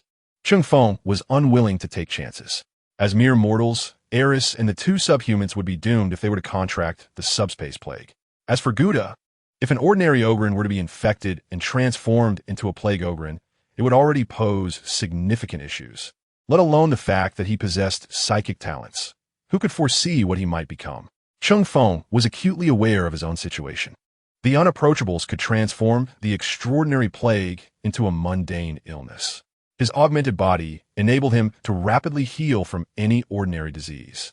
The foul demons could only inflict harm upon him through physical means, while that insidious plague would have no effect on him. My lord, we can fight. Eris grasped Cheng Feng's intent, clearly reluctant to let them remain behind. Lieutenant Eris, you are not to enter the canyon without my command. I admire your loyalty to the Emperor, but that does not mean I will permit you to throw your life away. This is an order. Cheng Feng's tone brooked no dissent. Should the enemy truly be one of the Chaos Gods at work, your proximity could result in death from the Chaos Plague in an instant. This was no ordinary illness. It possessed a corrosive potency against both soul and flesh. Your infection would be a death sentence. No mortal would be spared, not even an Ogren. Cheng Feng cast a glance at the Ogren in the distance, who wore an expression of discomfort. Furthermore, his psychic abilities might become a liability in the face of subspace contamination, potentially triggering unpredictable mutations. I will enter alone, Cheng Feng stated gravely, then turned his gaze towards Lulu, who was subtly retreating. Lulu, are you accompanying me? After all, your kin is within. The images reveal that the Oglara tribe appears unaffected by the plague. No, no, no. I refuse. Lulu's assemblage of bones and parts rattled like a clattering drum, a peculiar tone brimming with denial. Such trifles are insufficient to confront that menace. I must return for assistance. Yes, I shall seek Shu Ba and summon more to our aid. Chaos can also relay the news. It is a machine capable of recording our path, and it will soon return to the trading post. Upon seeing Cheng Feng, I still wished him to enter with me, though the little creature's voice had become somewhat distorted. That is out of the question. Who knows what ghastly entities lie within? I refuse to march to my demise. My kin are already fleeing. What purpose will my presence serve? Chapter 107. The living ruins observing that Cheng Feng seemed undeterred. Lulu screeched, summoning the wheels it had previously utilized. Subsequently, it abruptly changed direction, accompanied by a frantic buzzing, dashing back the way it had come with even greater speed, vanishing in the blink of an eye at the edge of the reddish-brown wasteland. Cheng Feng could indeed have caught up, but he was taken aback by the creature's timidity, leaving him momentarily speechless. Shu Ba's introduction had been so nuanced, even mocking in its choice of nickname for the creature. This Oglara, compared to its kin, who were hailed as reliable companions, seemed to embody the very antithesis of courage. A cowardly aberration. Eris spat in the direction Lulu had disappeared. Disdain etched upon his face. Cheng Feng shook his head, dismissing the fleeing guide. He donned his helmet once more, securing the fittings, and inhaled a breath of the strangely odorous air. Chaos, guard this position. Should the situation worsen, you are permitted to make your own judgment, prioritizing the safety of the vehicle and personnel. The command has been updated. Good luck, Sovereign. Cheng Feng exchanged 10 magazines of lumbering ammunition with Chaos, even handing over his previously used plasma pistol along with the remaining 2 magazines for its use. This pistol, though formidable, was of mortal design, and its trigger and guard structure rendered it impractical for Cheng Feng's current fingers. He had contemplated having Chaos remove the guard structure, allowing for a more manageable size. But the extraordinary technological value of this sacred relic had stayed his hand. Furthermore, with the explosive gun integrated with a thermal melt feature, Cheng Feng found no pressing need to employ this weapon. He then exchanged for 5 new composite explosive gun magazines. With heavy steps, he ventured alone toward the location marked in Lulu's image. In a mere minute, Cheng Feng reached the first coordinate point. This was a metallic breach embedded in the mountainside, marked by the scars of human cutting. This was likely the opening created by Pulu and his team. Cheng Feng reached out to touch the metallic residue, which had melted and then cooled anew. Clearly, this aperture was far too small for his physique. With a huff, he raised his weapon, pressing the button on its side. The orange-red molten ray instantly enlarged the small aperture by a circle. Holding down the switch, Cheng Feng adjusted the gun's muzzle slightly. The molten ray tore through the gap like a laser cutter, completely ripping apart the opening. The searing heat and the rising metallic vapor could be faintly sensed even through the power armor. Thud, thud, thud. Heavy footsteps echoed on the metallic ground, illuminated by the angled light streaming through the gap. Cheng Feng surveyed his surroundings. Rust covered every inch, suggesting that this place had lain dormant for countless ages. The metallic hull bizarrely sprouted growths resembling a fungal mat, a proliferation of some biological organism, rendering the space less a metallic corridor and more akin to the interior of some living creature. The air was thick with a yellow-green haze, seemingly composed of spore-like entities. The bioprobe detected nothing. Biological signals were ubiquitous. Odd sounds and various slippery, slimy noises occasionally emanated from the depths of the corridor. A peculiar stench penetrated the helmet's filter, making Cheng Feng feel as though he were in a decaying cesspit. He constructed a mental path from memory, constantly comparing angles as he approached the second recorded coordinate. As he rounded a corner, a sudden series of explosive sounds erupted from the opposite corridor. Bang, bang, bang, ooch, boom, boom. Cheng Feng was momentarily taken aback as a large-caliber explosive shell struck the arc of his shoulder armor and ricocheted away. With superhuman reflexes, he ducked. The remaining rounds detonated against the corner wall, sending sparks flying. The bioprobe identified the munitions as large-caliber explosive shells. Cheng Feng attempted to lean sideways for a glance and successfully discerned the enemy. It was an automated heavy explosive shell suspended from the ceiling of the corridor, flanked by 2 gun shields that appeared to be composed of the corridor's metallic ceiling. In the brief moment of observation, 2 explosive shells struck the wall near Cheng Feng's head. Their accuracy was lacking. Facing the wall, Cheng Feng's mind swiftly calculated the trajectory, and with one hand gripping the composite explosive gun, he extended it for a blind shot. Bang, bang, bang, boom, thud. The series of explosive sounds rang out. In a short burst, Cheng Feng precisely obliterated the suspended arm of the heavy explosive shell. The shell, along with its supporting structure, fell to the ground with a dull thud.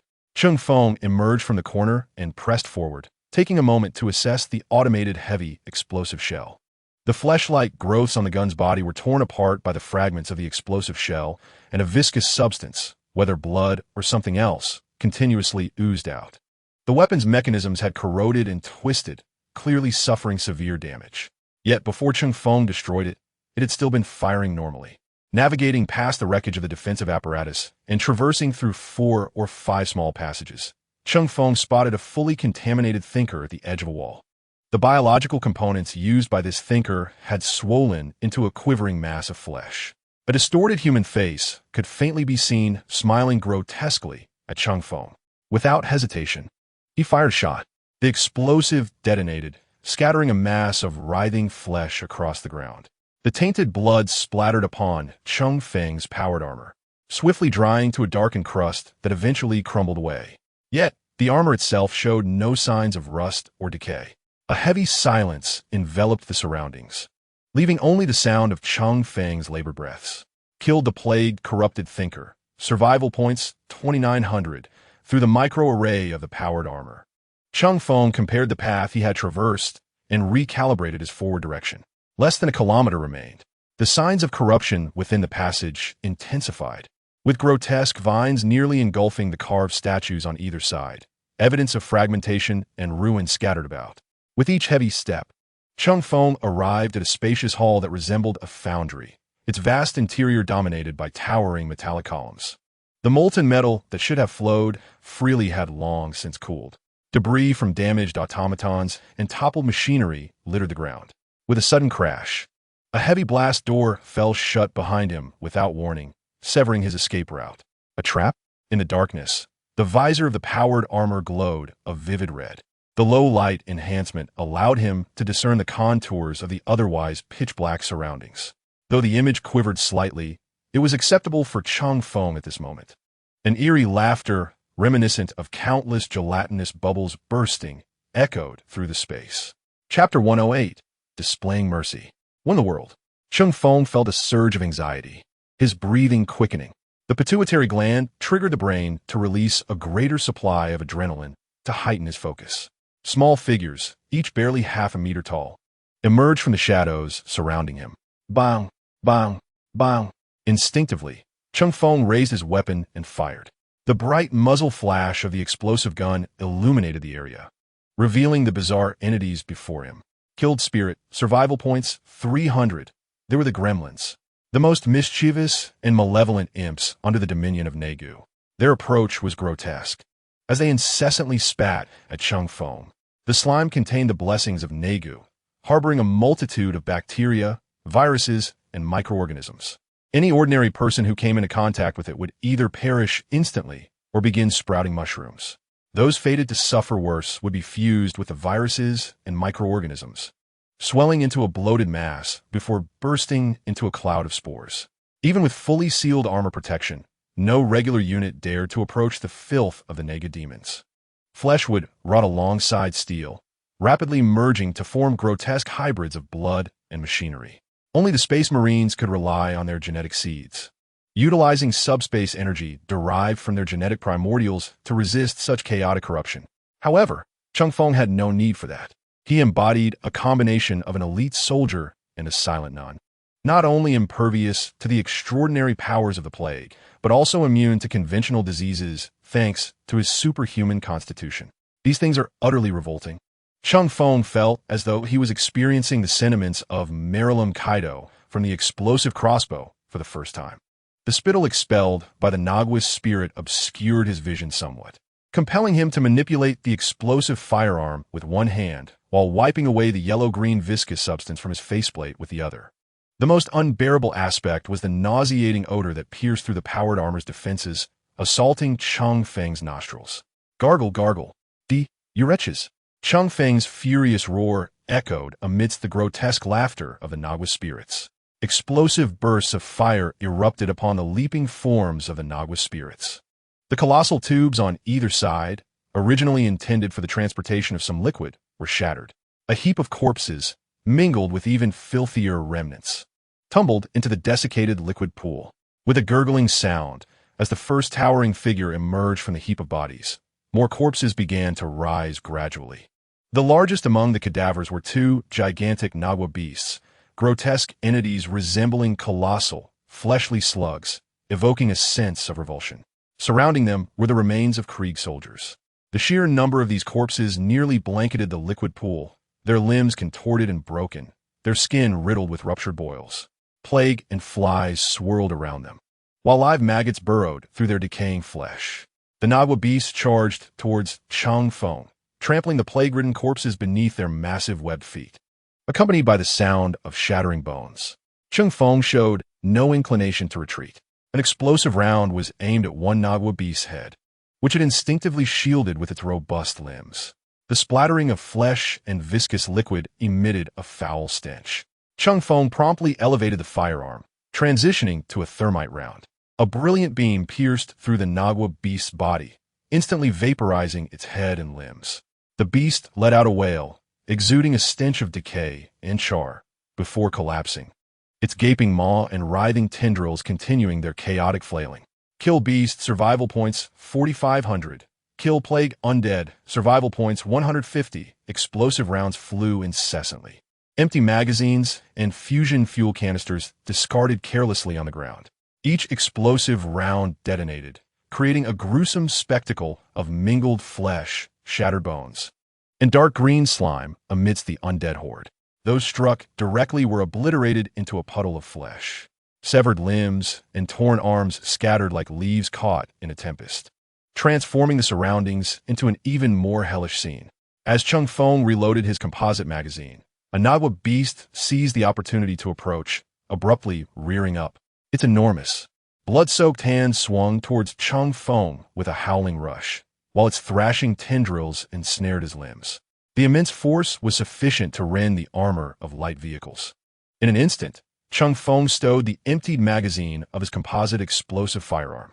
The next moment, the repaired destroyer two-handed power sword materialized in his grasp. With a hum, the disassembly field activated instantaneously, a soft blue energy ripple swirling around the sword's blade, the air tearing apart with a disquieting buzz. Confronted by the onslaught of the filth beast, Cheng Feng stood resolute, unflinching. The electronic muscles beneath his powered armor surged with terrifying strength, guided by an instinctual combat awareness. Cheng Feng, who had never been trained in formal combat techniques, grasped the hilt of his sword and executed a powerful downward strike. With a resounding clang, the blade, enhanced by a disintegration field, sliced effortlessly into the beast's resilient and corrupted flesh. From its grotesquely contorted head to its abdomen, the immense creature was cleaved in two within an instant. A cascade of bizarre entrails, foul blood, and indescribable parasites poured forth like a deluge, splattering onto Cheng Feng's powered armor. The severed carcass crashed heavily to either side, still twitching in a mindless spasm. Yet, this was merely the beginning. Realizing the remarkable efficacy of the powered sword, Cheng Feng abandoned the notion of drawing his explosive firearm. Instead, he brandished the long sword, spinning his body with fervor. In that moment, the weighty blade and his substantial form exhibited an astonishing agility, akin to a gray whirlwind of death that surged into the throng of enemies. Each swing of the powered sword was accompanied by a piercing shriek that tore through the air. The glint of the blade left behind a trail of severed heads among the mindless undead. With the disintegration field's influence, almost nothing could impede Cheng Feng's sword. Foul blood and shredded flesh rained down like a tempest, staining his gray armor with a horrific tapestry of dark red and deep green. With every step, he crushed the remnants beneath his feet, his metal boots caked in viscous filth.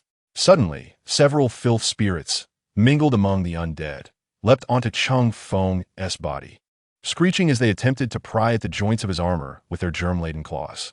Swiftly, he freed a hand, seizing the spirits and slamming them into the ground, reducing them to a bubbling, viscous smear. After dispatching these few fiends with his bare hands, the remaining filth spirits seemed to sense the shift in fate, vanishing into the shadows. Only the mindless undead remained, blindly attacking Cheng Feng. However, they posed no threat to him. He moved like an unrelenting machine of slaughter, the powered sword in his grasp transforming into a storm of purification, leaving behind only shattered remnants and splattered filth. The foundry soon fell silent, strewn with the debris of corpses and a thick layer of decaying blood. The stench in the air grew increasingly pungent, inducing nausea. In the name of the Emperor, I bestow upon you the gift of death. Cheng Feng stood amidst a mountain of bodies and a sea of blood, his armor besmirched, with viscous slime continuously dripping from his helmet. Chapter 109. This act, loyalty beyond words. Cheng Feng retracted the powered sword into its storage compartment, retrieving his composite explosive firearm and swapping in a new magazine. He cannot linger here. The areas tainted by the filth demon were prone to the resurgence of new plague-borne creatures. Under normal circumstances, he would incinerate this place with a flamethrower. However, at this moment, Cheng Feng had no such intention. Stepping over the scattered remnants of shattered corpses, Cheng Feng swiftly ascended a collapsed corridor, leaving behind the butchery-like expanse of the foundry and entering a relatively narrow passage. The scene here contrasted starkly with the previous one. The signs of battle appeared older, imbued with a sense of despair. The metallic walls flanking the passage were riddled with a multitude of bullet holes, most of which were charred pits created by laser weaponry, interspersed with larger craters from explosive ordnance. The ground was strewn with numerous rusted and damaged remnants of weaponry, arranged in groups of 3 to 5 in a surprisingly orderly fashion. The barrels of Lucius-pattern laser rifles were twisted and torn, bayonets shattered, and occasionally one could spot a plasma energy cell completely ripped apart alongside the bulky action of a detonator pistol. The former owners of these weapons had evidently engaged in a fierce and organized resistance here. Analyzing the bullet marks along the corridor suggested that this contingent of Krieg soldiers was likely ambushed within this narrow passageway. Cheng Feng tread carefully over the corroded remains of weaponry, his gaze continuously scanning the surroundings. The ocular device performed a dynamic threat analysis, marking potential dangers within the enhanced visual field of the eyepiece. As red lines were delineated, Cheng Feng's attention was drawn to an unusually large pipe on one side of the corridor.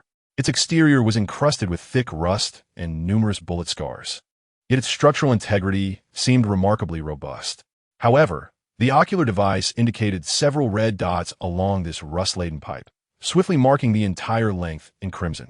Approaching, Cheng Feng brushed away the rust at one of the blinking red points. Clang! With a dull thud, a similarly corroded metallic object fell to the ground. It was a magnetic thermite bomb, designed specifically for breaching and demolishing heavy targets. Its casing and circuitry had suffered extensive corrosion, rendering it non-functional. Suddenly, a pressurized liquid erupted from the rusted pipe, splattering onto Cheng Feng.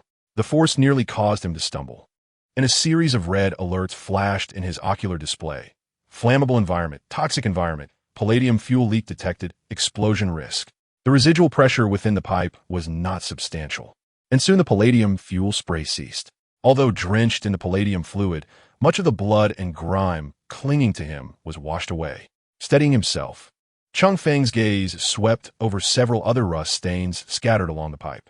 They intended to detonate this pipe, he realized, and once the palladium fuel flowed down the corridor towards the foundry he had entered, he cautiously began to advance.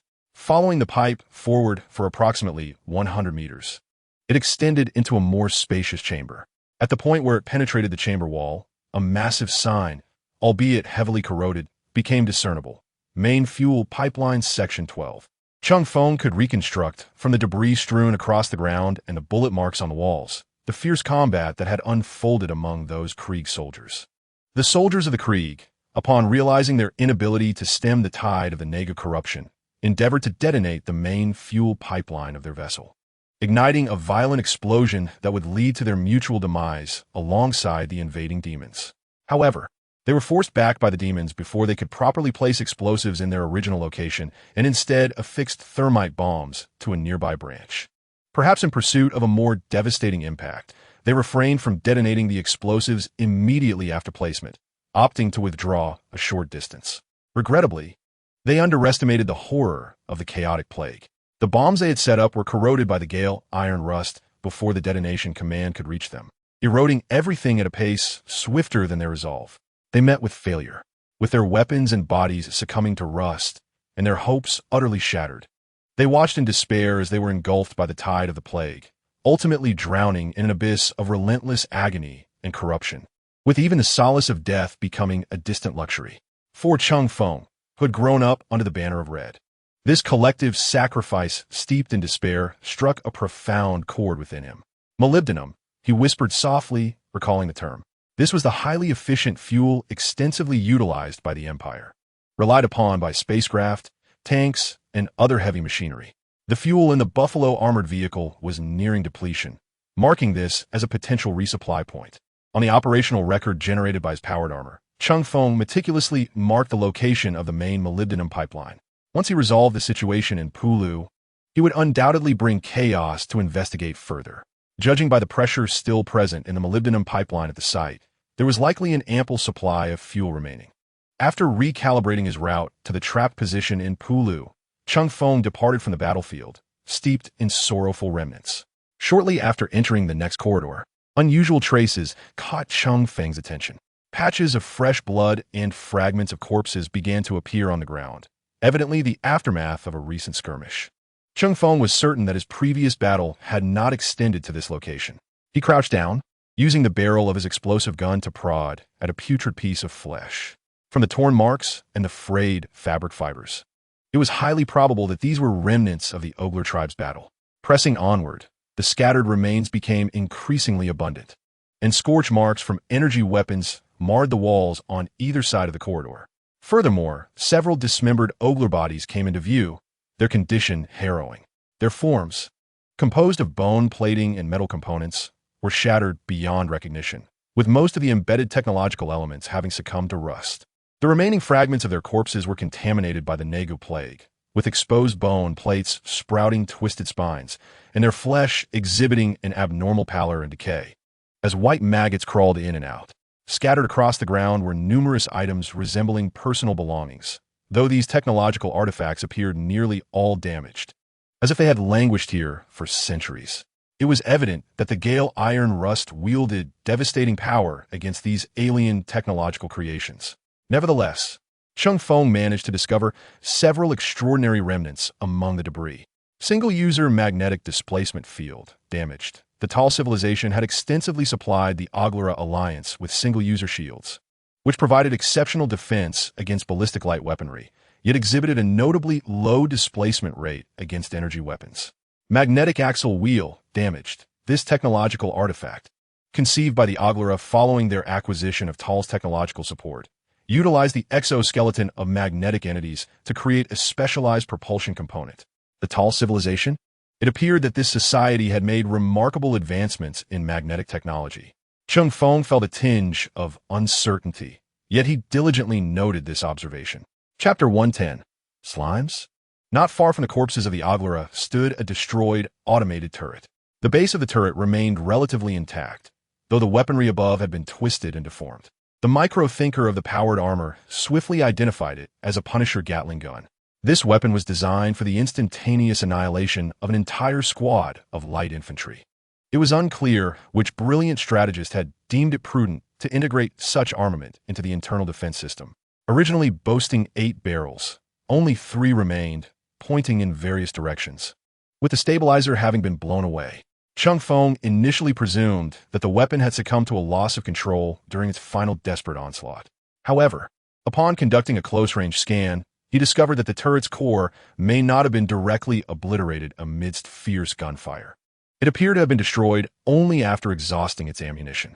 Cheng Feng found no remaining rounds in the ammunition chain or box, and the fire control thinker unit embedded in the turret's base bore signs of having been pried open, with some internal circuitry having been removed.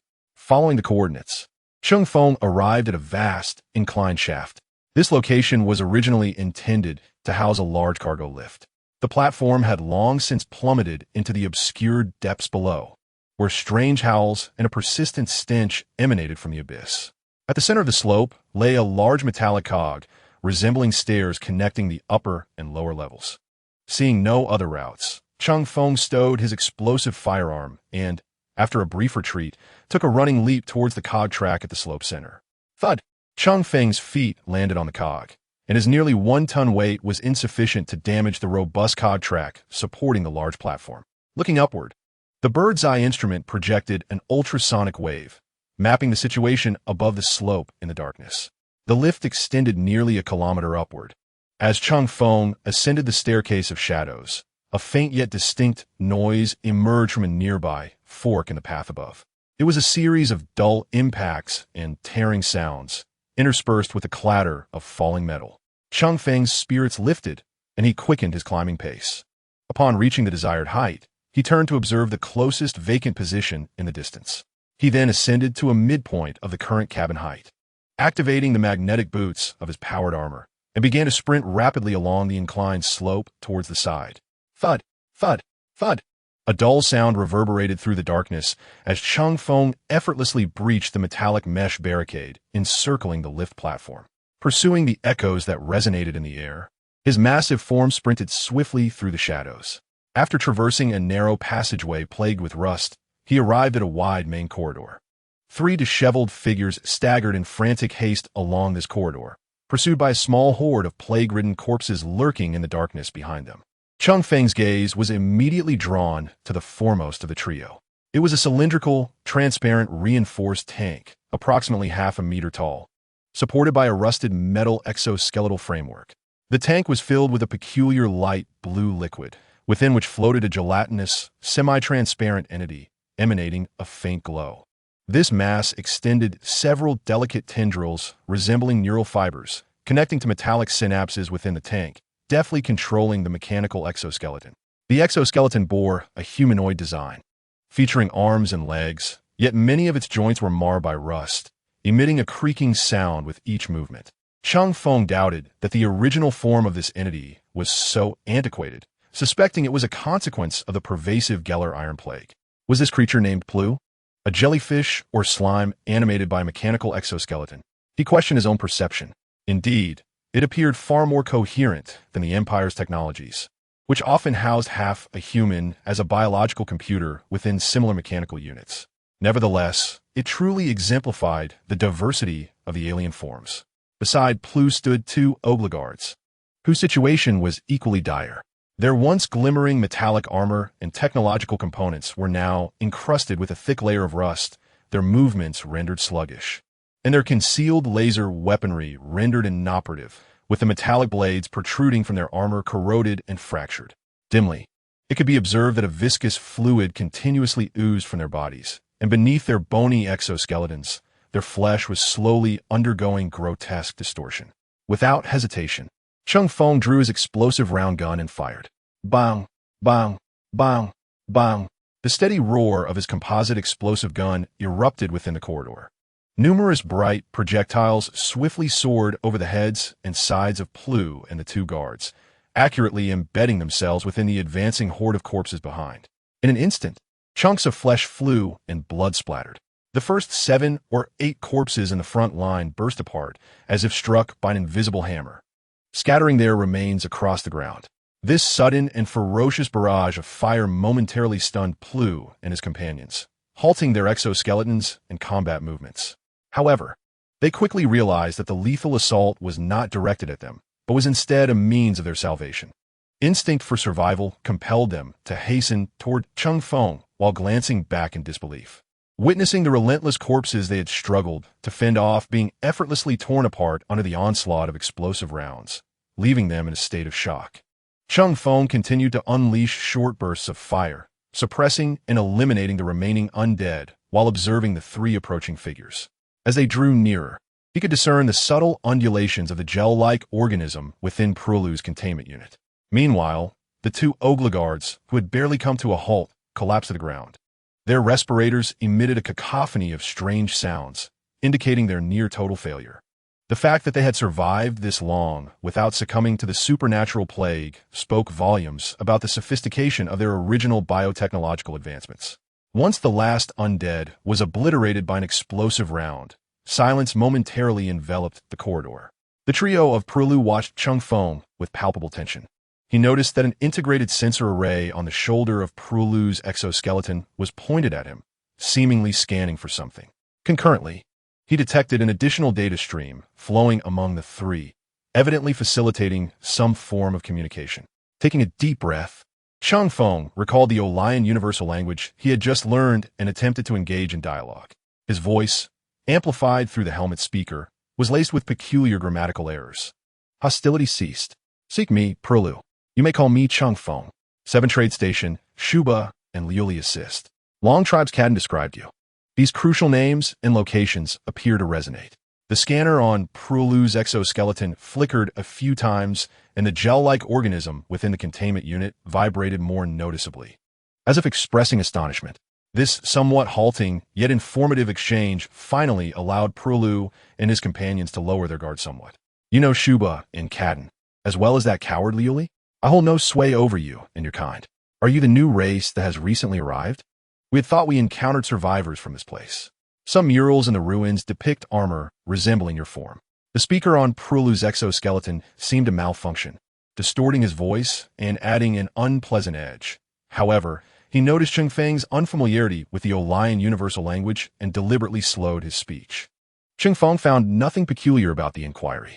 Many Imperial ships adorned their walls with murals, primarily chronicling Imperial biographies or tales of saints, making the depiction of Astartes entirely commonplace.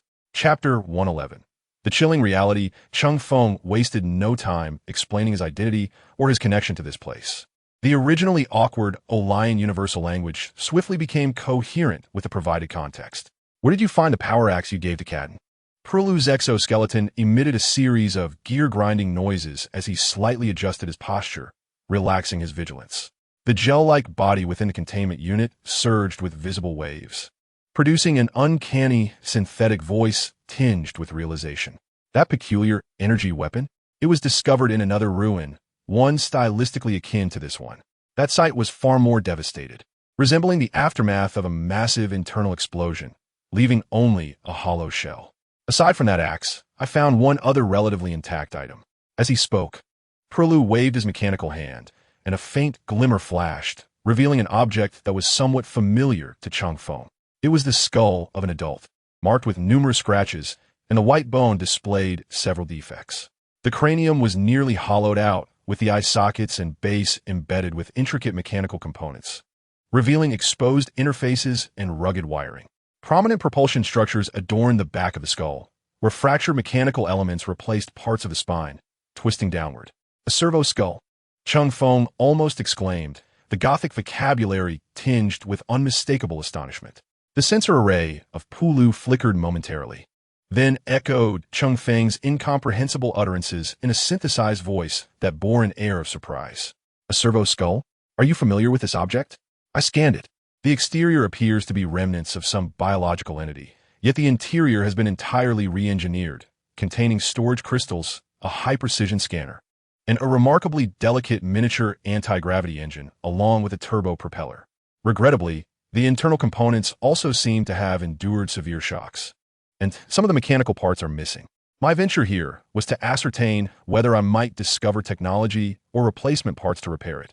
Cheng Feng paused, gazing through the eyepiece at the peculiar machinery that perhaps belonged to some saint, responding deliberately in a low tone in the Olent universal language. This object is the remains of my kin, subjected to extensive mechanical alteration. The remains of your kin? Pulu's synthetic voice rose, even becoming somewhat shrill due to the damaged speaker, an unmistakable incredulity coloring their tone. Pulu glanced at the skull in hand, only the size of Cheng Feng's fist, then looked up at Cheng Feng's imposing figure, the organism within the tank thrashing violently. I feel you jest at my expense. If you truly desire this object, you could simply state so. After all, you just saved us. A damaged artifact of an unknown civilization is hardly a significant issue to gift you. There was a hint of discontent in his tone, his words tinged with a sense of petulance. Cheng Feng, however, was unreserved, his massive metallic hand reaching forward decisively, succinctly stating, "Fine, I want it. Hand it over." Pulu was taken aback, the mechanical arm frozen in midair, seemingly unprepared for such bluntness, as though he had entirely misinterpreted the implications of Cheng Feng's words. After a moment's hesitation, he ultimately placed the silent servo skull into Cheng Feng's outstretched palm. Without a glance, Cheng Feng unceremoniously stowed the servo skull into the subdimensional storage. He had merely completed a unique modification procedure and had not pursued technical military training and mechanical instruction. Such specialized matters were better entrusted cows. Is this new civilization so straightforward? Pulu murmured softly in a language Cheng Feng could not comprehend, the tank's glow dimming slightly, as if regretting the ease with which he relinquished an object that might harbor technological value. Just then, a strange sound akin to wet cloth being torn echoed from the side. Two Oglara guards slumped on the ground, from which a copious amount of murky liquid began to seep. Initially, these fluids were a dark crimson, but soon after being removed from their source, they transformed into a disconcerting yellow-green hue, flowing with an increasing volume and emanating a sweetness far more nauseating than the surrounding atmosphere. Between the bony plates on their surfaces, writhing, mushroom-like growths began to emerge. If it is indeed possible for someone to enter from the outside, might we not also escape? A vibrating membranous sound issued from an unknown part of an Oglara guard, conveying an urgent tone laced with a hint of distress. Frankly, despite our extensive use of various antiviral agents, our condition seems to worsen. Pru turned to Cheng Feng, the synthesized voice echoing agreement. Yes, Cheng Feng. Let's not linger on names. We must depart from this place swiftly. They require treatment. However, Cheng Feng cast a cold, resolute glance at the two Oglara guards, shaking his head slowly. His voice, amplified through the speaker, bore an undeniable finality. The affliction here is not one that conventional methods can cure. It arises from the filth of the ether sea. Achieving a complete recovery appears exceedingly unlikely. You have become deeply infected. If you leave this place, you would inadvertently become the source of a plague, potentially inciting a widespread catastrophe. Thus, you cannot depart. My counsel is to either battle the monstrosities here to the death or accept my offer of final redemption. What? Pru's mechanical arm shot up, pointing accusatorily at Cheng Feng, the metallic hand swiftly revealing a highly tarnished melee blade. Are you suggesting we kill them simply because they are ill? Even supernatural maladies can be cured. This is murder. Cheng Feng offered no explanation, nor was any warranted. Though many edicts of the Empire are harsh, this is the Empire's most lamentable choice, born from countless lessons steeped in blood. The abomination plague is such that summoning a physician is less reliable than invoking a national cleric. The efficacy of medication is negligible unless one possesses the fabled panacea. Moreover, there are several mortals outside. Should they depart with the plague, the recently gathered mortals of the Empire would likely face a swift and inexplicable demise. Cheng Feng's imposing figure radiated a chilling sense of oppression as he raised his composite explosive gun once more. Its muzzle steadily aimed at the two aquilas guards whose bodies contorted in agony. No, you cannot. Pru maneuvered his exoskeleton to shield Cheng Feng's gun. The living entities within the tank thrashing violently in agitation. Yet, death had ultimately taken a lead. The bodies of the two aquilas guards suddenly convulsed violently, yellow-green pus erupting like a fountain from every crevice of their surfaces, their bones emitting a nauseating, twisted sound, flesh swelling and rotting at an observable rate. They struggled to control their feeble psychic energies, producing a cacophony of piercing and bizarre sounds, and then their bodies began to swell grotesquely. The outer bony shells burst under the pressure of flesh and blood, transforming into two heaps of decaying meat, incessantly sprouting strange fungi. They had held on until now, perhaps having already reached the limits of their endurance. Cheng Feng's words may have been the final straw that shattered their will. The corridor fell into a profound silence, broken only by the sounds of bubbling pus and the creaking joints of the Purlu's mechanical exoskeleton. Cheng Feng slowly lowered the explosive gun and turned to the astonished Purlu, who was rendered speechless. We must leave now. I will escort you out. Purlu's mechanical arm drooped weakly, the light within the tank dimming significantly. He cast one last glance at the two pools that were once his guards, silently maneuvering his exoskeleton to face Cheng Feng, his synthetic voice tinged with an indescribable weariness and detachment. Lead the way.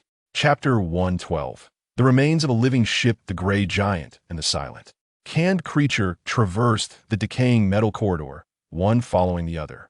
Cheng Feng attempted to retrace their path according to the recorded route, but soon discerned that something was amiss. The once clear path seemed to have been warped by some invisible force. A corridor that should have had only one exit inexplicably branched off, and some passages exhibited unnatural collapses or blockages. Even a massive lift shaft they had previously encountered had vanished without a trace. It was as if the ship itself were slowly altering its internal structure. Are we lost? Purlu's synthetic voice trembled with unease, while the sensors on his exoskeleton scanned the surroundings incessantly, yielding no conclusions. They had already lost their way before Cheng Feng had found them. Otherwise, they would not have wandered in such a confined space for so long, given the relatively short distance of merely a few kilometers. A chaotic force similar to that of a psychic storm permeated the area, causing unnatural alterations to the environmental structure. Cheng Feng's sharp gaze swept every corner. Yet the images returned from the bird's-eye scanner had become utterly unreliable. Stay close to me and search for alternative exits. Like two ants lost in a labyrinth of steel, they cautiously explored. After navigating around a corner adorned with rusted pipes, they opened a somewhat deformed hatch. They stumbled into an immensely spacious chamber. This vast room rivaled the size of a large football field, with a high dome disappearing into darkness. Yet the internal scene was one of utter devastation. Countless toppled containers lay scattered, and the air was thick with the stench of decay. Cheng Feng kicked open a transport box that had fallen from a container, spilling forth a foul liquid. He bent down to glance at the writing on the box. Composite starch protein bar, basic model. This appears to be a cargo hold? Cheng Feng surveyed the surroundings, noting that the hatch bore only the number 4, with no other markings. Clambering over a deformed metal container, he ascended the collapsed cargo area, only to encounter an unexpected sight. This chamber housed containers on only one side. The other side was lined with numerous vehicles. Thud, thud, thud. Cheng Feng's heavy form echoed with dull thuds upon the metal boxes, while Prulu leaped behind him. Its exoskeleton was considerably lighter than Cheng Feng's solid frame. After traversing the cargo area, they finally beheld the full extent of the scene. Where are all these? Prulu observed the machines incessantly scanning with their sensors, while Cheng Feng immediately recognized the iconic equipment before him, the ground-shaking cannons. As he approached several heavy artillery pieces, their barrels twisted at grotesque angles, their bases shattered, and their intricate hydraulic stabilizing systems reduced to heaps of scrap metal. Cheng Feng recited the information about this equipment almost as if pouring out beans. 9 pieces, all damaged. A caliber of 132 millimeters, equipped with 9 types of ammunition, adhering to the bizarre specifications and vague descriptions of GW, seemingly ranging from 15 to 100 kilometers. Manually loaded. The accuracy depended on the gunner's mood, and the destructive power relied entirely on that nonsensical explosive formula. The thought of the Star Realm's military in the 1940s wielding such outdated weaponry against orcs and Terrans left Cheng Feng feeling that the situation must have been truly dire. Artillery from the 20th century surpassed this caliber and relied solely on manual loading. If humanity of the 20th century had access to this material technology, processing techniques, and explosive formulas, these weapons could have been transformed into 330mm self-propelled howitzers with mechanized semi-automatic loading, devastating the Terrans and orcs. Greater power is commendable, and larger numbers are beautiful. It would be impossible to annihilate them. Cheng Feng couldn't help but mutter his thoughts in Chinese, then suddenly realized that such a feat might not be unattainable. Noticing Pulu directing his sensors toward him, he switched back to the common tongue of Olympus to provide a brief explanation. A primitive towed artillery piece, albeit all damaged. Pulu had heard Cheng Feng mumble a series of phrases in an incomprehensible language, sensing that it was not as simple as it seemed, though he lacked evidence. Cheng Feng's gaze drifted past the distorted ground-shaking cannons to the 3 massive vehicles nearby, the Lehman Russ tanks. 2 of the tanks appeared relatively intact, save for some rust and dents on the armor and turret sides. However, the third was in a state of utter devastation, having detached from its fixed mount on the ship's deck, rampaging under some immense force. It was this unanchored Lehman Russ that had reduced the ground-shaking cannons to scrap. Cheng Feng reached out to touch these relics reminiscent of ancient World War II water tanks, descriptions flashing through his mind, leaving him momentarily at a loss for words. These behemoths weighed 60 tons, yet their design fell short of the World War II German arsenal. With only 150 millimeters of frontal armor, they could withstand various excessive assaults thanks to the mysterious ceramic steel enhancement. Equipped with a 120mm main gun, a front-mounted laser cannon, and heavy logging guns on either side, Cheng Feng scrutinized the massive vehicle, recalling the specifications he had glimpsed only once. Even with that so-called black technology fuel engine capable of incinerating any liquid, the maximum speed of this apparatus seemed to languish at a mere 35 kilometers per hour. The Troy tractor, built on the Lehman Russ tank chassis, was essentially a tank stripped of its turret. Its square and robust structure, combined with sturdy mounting devices on the deck, rendered it the least damaged of the lot. In a corner of the warehouse, there lay an Atlas maintenance vehicle, constructed on the same chassis, quietly stationed. Apart from a slight deformation of the crane arm, its overall condition could be deemed satisfactory. The total number of these armored units could nearly assemble an Imperial armored company. Surprisingly, aside from these non-combat damages, Cheng Feng discovered an alarming absence of battle scars, and no corpses were in sight. It appeared that the vessel had not been in a combat deployment when it was attacked. It likely suffered a demonic assault while navigating, perhaps even in subspace, ultimately unfortunate enough to crash into this world. Lacking information, Cheng Feng could only speculate about the ship's prior experiences based on what he observed. As he wandered around the cabin walls, he stumbled upon a small compartment in one corner of the expansive chamber, which housed a thinker terminal devoid of biological tissue embedded in the wall. This thinker appeared significantly more intact than the corrupted ones outside. Cheng Feng attempted to press the keys on the front keyboard, but the terminal screen remained dark and unresponsive. Although a tinge of disappointment washed over him, it was somewhat expected, as even the emergency lights had failed to operate. It was evident that the power had been lost for quite some time. "Let me give it a try," suddenly spoke Plu, who had been following Cheng Feng, and proceeded to manipulate his exoskeleton closer. The mechanical arm of the exoskeleton extended tools, somewhat roughly prying open the Thinker-S casing. After a cursory scan, Plu severed the Thinker-S original power lines and connected an energy conduit from some part of his exoskeleton. Let us hope this device is still operational. Chapter 113. The Great Explosion with a Feeble Energy Infusion. The Thinker-S screen flickered a few times before illuminating. Cheng Feng began to explore the various functions and lists available. Although most of the data was either corrupted or encrypted, a segment of unencrypted automated navigation logs was successfully retrieved. Ship identification: Lesser Giant, registered with the Imperial Transport Guild. Ship type: unarmed cargo vessel. Current mission: transport the 881st Krieger Siege Corps and its equipment, accompanying the Imperial Navy fleet to the nebulous star domain. Log entry: standard calendar, data corrupted, activated subspace engine, enter the immaterial realm. Log entry: timestamp corrupted, ongoing voyage error, energy core output unstable, main energy alarm, emergency disengagement procedure failed. Log entry: structural damage, lost contact with fleet. The log abruptly ceased here. Was this a transport ship? It seemed that it was not attacked during orbital descent, but rather encountered a catastrophic failure while traversing subspace. Considering the presence of the vile demons and the plague aboard, Cheng Feng surmised that their fatal malfunction was likely due to a demonic incursion. Continuing to scour the remnants of the Thinker-S database for usable data, Cheng Feng unexpectedly came across a schematic of the ship's layout and a loading manifest. A somewhat audacious plan swiftly took shape in his mind. Since it was a transport vessel, its structure was inherently simpler, and the hull armor was virtually negligible. According to the blueprint's indications, Cheng Feng stood before the door of a small compartment adjacent to the Thinker. As the power sword manifested in his grasp, the disintegration field began to hum ominously. With a swift motion, the longsword effortlessly sliced through the relatively thin compartment door, revealing the munitions reserves of the Krieg Armored Company within. Rows of heavy wooden crates were neatly stacked inside and through the gaps in the boxes.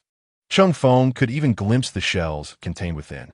He examined the Gothic script inscribed on the crates and subsequently selected a 132mm high-explosive shell from within.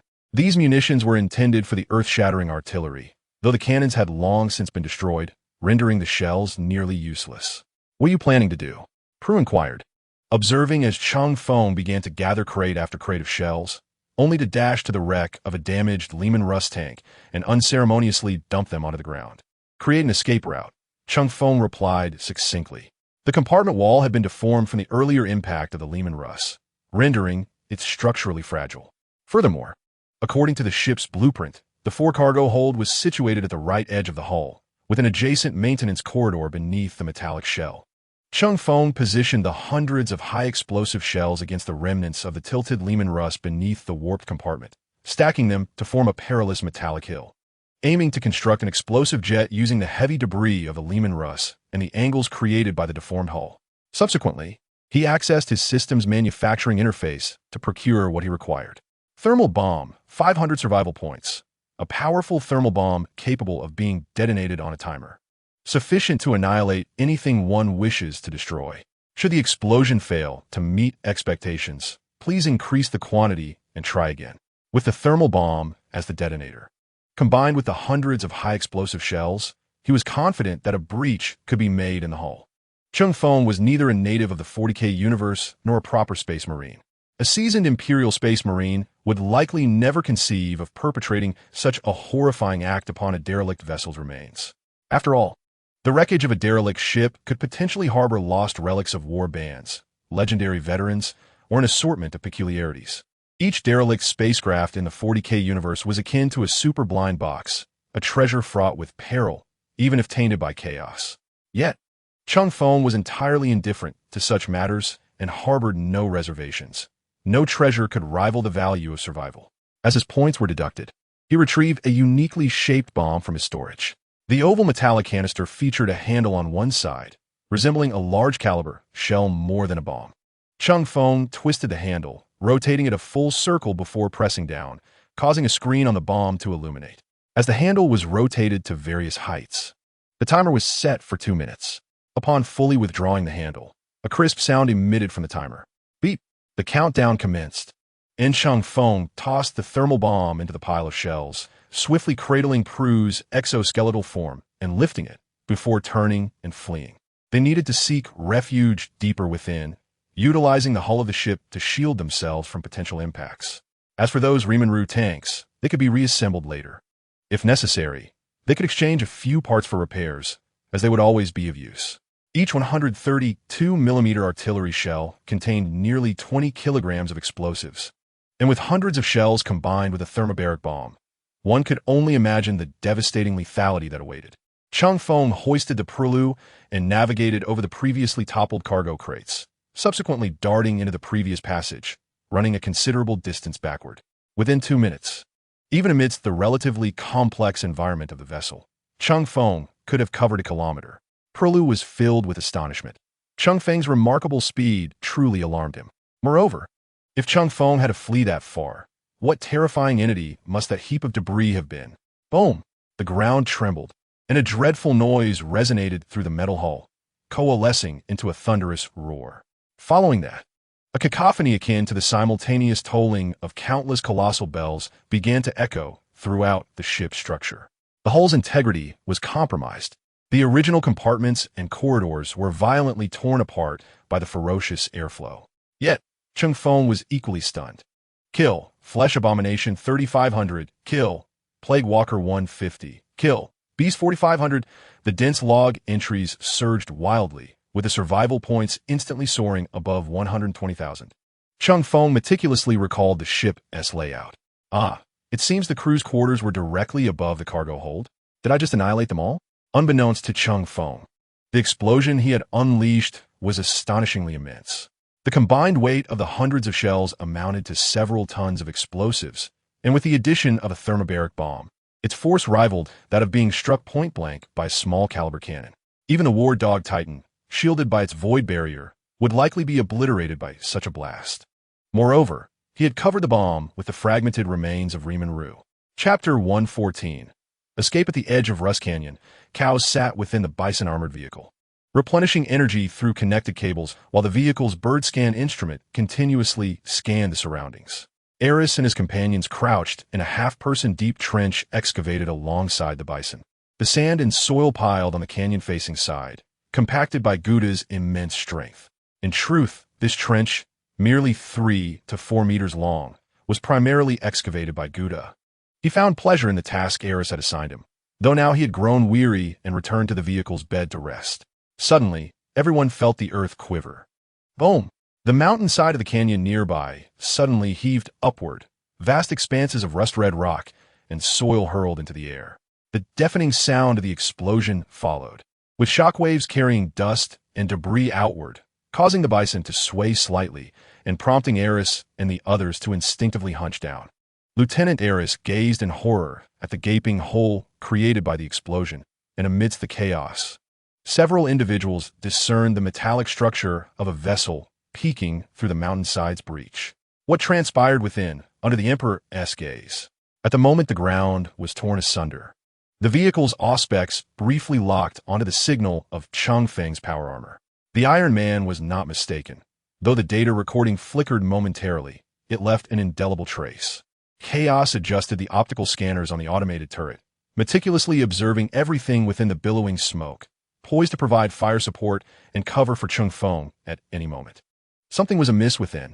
Taya, Polygia, advance, and scout.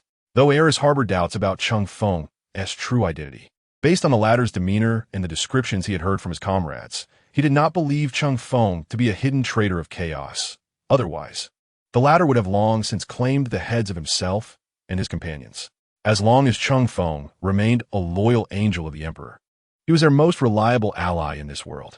To follow him into battle, even unto death, would be a death of honor. A conflict of orders ensued. Chaos dismounted from the bull and blocked the three, his cold electronic gaze fixated upon Eris. The Overlord commands. ensure the safety of vehicles and personnel remain on site. No one is permitted to leave the secure area. Just a mere machine. Step aside. Eris seethed. The pride of an Imperial Navy officer rendered him unable to accept such constraints imposed by a mere automaton. I must ascertain the situation inside. You must adhere to the Overlord's orders. Chaos showed no inclination to relent. A mechanical arm shot forth like lightning, deftly grasping Eris's wrist as he attempted to draw his weapon, while another arm pressed firmly against his chest, the overwhelming force causing Eris to lose his balance. Before he could resist, Chaos swiftly disarmed him of his explosive sidearm and chain word, and then, as if handling a small chick, stuffed the furious, roaring naval officer into the remaining half of the bull's cockpit, sealing the hatch with a deft application of a laser welder. Damn you, metal monstrosity! Let me out! This is treachery. The Emperor will not forgive you. Eris's muffled curses echoed through the armored panel. Taya and Polygia exchanged glances, hesitant to act. Gutta poked his head out from the vehicle's compartment, yawning and wearing a bewildered expression. Gutta was hungry. The noise was bothersome. As the dust from the collapse gradually settled, the jagged breach in the mountainside became distinctly visible, and two figures emerged slowly from the swirling haze. Cheng Feng and Prue. Cheng Feng's gray power armor was encrusted with a thick layer of dust, the filth only serving to conceal his earlier tarnish. Only the occasional movement would dislodge a few grains of sand from the seams. His imposing figure stood tall, as if the cataclysmic explosion had not affected him in the slightest. Prue's exoskeleton bore several scrapes and dents, creaking louder with each step, yet its overall structure remained intact. Chaos. Release him, Cheng Feng remarked, having noticed the welded hatch and the muffled curses of Eris within. The laser cutter swiftly glided across the slightly melted welds of the doorframe, and Eris erupted from the scene, his face ashen with rage. However, upon seeing Cheng Feng unharmed, the questions that had risen to his lips were swallowed back, replaced by a fierce glare directed at Chaos. My lord, that explosion was a shortcut, Cheng Feng interjected, his gaze sweeping over the gathered individuals. Now, a pressing question. Who among you can operate a Riemann Rust tank or a Troy tractor? Eris, Taya, and Polyagi exchanged glances, ultimately shaking their heads in unison. Taya sighed in resignation, explaining, My lord, we are ace species. Though catfolk face less discrimination, regulations prohibit us from learning vehicle operation. Polyagi nodded in agreement. Eris added, I am a naval officer, with limited knowledge of terrestrial vehicles. Cheng Feng's gaze drifted towards Gouda, though he did not linger. The enormous ogre was surveying his surroundings, clutching a bone club, with psychic sparks flickering along its surface, clearly agitated by hunger. As for entrusting a vehicle to an ogre, Gouda was a clever gray ogre, gifted with intelligence and the ability to wield psychic energy, unlike many of his kind. Perhaps basic driving could be imparted by Chaos. After a moment of contemplation, Cheng Feng resolved to assign this significant task to Chaos later. Though Eris remained troubled by the earlier incident, he stood at attention and replied, Yes, my lord. Cheng Feng turned his body, directing his attention towards Prue. Prue, you may choose to wait here for our return to the trading post, or depart on your own. Eris, do not impede our alien friend's actions should he decide to leave. We must currently exercise restraint in our interactions with these alien civilizations. Without awaiting Eris's response, Cheng Feng grasped Chaos with one hand and strode purposefully toward the wreckage of the ship that had recently endured a directional detonation. The latter offered no resistance, his mechanical arm hanging limply by his side. Upon emerging from within, Cheng Feng had already caught a glimpse of the cargo hold's devastation. The explosion's force had far exceeded expectations, and he realized he had miscalculated the whole strength of the transport vessel. Without the heavy ceramic steel armor plating for protection, compounded by the explosion's internal origin, the damaged Riemann Rust had indeed absorbed a portion of the explosive energy, creating a focused shockwave. The confluence of these factors had effortlessly torn the cargo hold and its outer shell asunder. Numerous containers filled with decaying supplies were shredded, metallic debris scattered haphazardly, while the previously amassed putrid materials were instantaneously vaporized or hurled away. Chapter 115. Assembling the vehicle. The vehicles situated near the center of the cargo hold were less than 100 meters from the blast's epicenter, many suffering considerable damage. Two Riemann Rust tanks, parked side by side, bore the brunt of the explosion. The outer tank had been overturned and partially torn apart. while the inner tank's ceramic steel armor was marred with scratches. Cheng Feng was uncertain of the exact condition of this tank, but he harbored concerns that the internal instruments may have also been compromised by the shockwave. Several Trojan tractors were utterly dismantled into fragments, while the remaining vehicle bodies bore signs of damage. Cheng Feng could only place his hopes on the knowledge stored within chaos, a repository built upon the foundation of technological servitude, to address these issues and assist him in assessing how much of their assets could still be salvaged from the vehicle reconstruction plan. Upon their arrival at the point of detonation, the dust had mostly settled. The gaping hole, exceeding 20 meters in diameter, revealed a somewhat deformed radioactive aperture, exposing the twisted metal framework and piping within. An avalanche of sand and gravel cascaded from the breach, filling the exposed sections of the cargo hold's damaged deck and encroaching upon the lower compartments of the vessel. The suffocating stench of decay and chaotic energies had been momentarily dispelled by the explosion, leaving the air thick with the acrid scent of charred remnants and ozone. Yet, Cheng Feng understood that this tranquility was merely ephemeral. Unless every corner was thoroughly purified by palladium flames, the plague would inevitably return. He placed chaos upon the now exposed cargo hold deck, which had transformed into an open-air chamber, and then gestured towards the overturned vehicles. Examine and evaluate all armored vehicles. Inform me how many are operational and how many can be repaired. Chaos promptly commenced an efficient inspection, its scanner sweeping over each remaining vehicle while mechanical arms extended intermittently to scrutinize the engine compartments and drive mechanisms. Within mere minutes, Chaos returned to Cheng Feng. Master, the analysis of the vehicle's conditions is complete. 2 Lehman Russ tanks are present. One has a structural integrity of 75, with minor external armor damage and slight mechanical impairments, while the internal electronic components suffer moderate damage. The other tank has a structural integrity of 40 and is recommended for disassembly to serve as spare parts for the repair of other vehicles. There are 6 Trojan tractors, 3 of which possess a structural integrity exceeding 80, making their repair highly feasible. The remaining 3 have a structural integrity below 25, with only a few usable components. The Atlas repair vehicle has a structural integrity of 45. It is advisable to dismantle one of the relatively intact Trojan tractors to acquire standard parts for its restoration. Cheng Feng gestured towards the Trojan tractors, resembling soapboxes. Are you suggesting we dismantle a highly intact Trojan to repair the Atlas? Indeed, Master. Eris and 2 subhumans might learn to operate the vehicles, but Cheng Feng and Guda were too large to fit into any of them. Can we at most drive away 3? If we cannot transport them, dismantling them poses no issue. Given our limited manpower, managing to repair 1 tank, 2 tractors, and 1 repair vehicle far exceeds our expectations. Let us proceed with your plan and commence repairs swiftly. There is chaotic contamination present. We must depart post-haste. Command acknowledged. Chaos approached the row of Trojan tractors and then commenced work on the vehicle in the middle, which had sustained more significant damage. The laser cutter ignited, slicing through the body riddled with holes from metal debris, swiftly dismantling the flimsy alloy shell into pieces. It then removed the necessary hydraulic rods, bearings, and piping. Seeing that chaos had begun its task, Cheng Feng turned once more to delve deeper into the vessel. Although the Big Bang unleashed an astonishing level of destruction, it also irrevocably tore apart numerous corrupted and distorted chambers and corridors, somewhat rectifying the increasingly chaotic internal structure of the vessel. Cheng Feng, following the previously noted blueprints, swiftly located the small reserve of palladium fuel specifically designated for these ground vehicles on this level. The conditions here were relatively better, with standard-sized palladium fuel tanks neatly secured on the shelves, each inscribed in Gothic script, indicating a capacity of 50 gallons, approximately 227 liters. While some tanks had rusted, leading to fuel leakage, the majority remained intact, with 47 in pristine condition.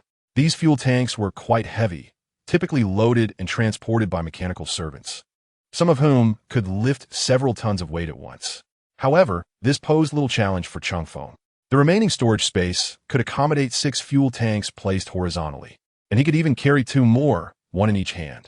While Chaos busied himself with repairing the vehicles, Cheng Feng began transporting these fuel tanks to the damaged warehouse's deck. The fuel tanks of those vehicles were nearly empty, necessitating refueling. Cheng Feng intended to stack the remaining fuel entirely onto the Trojan tractor for a single transport. Upon returning to the warehouse for the second trip, Chaos had already restored the basic functionalities of the Atlas maintenance vehicle.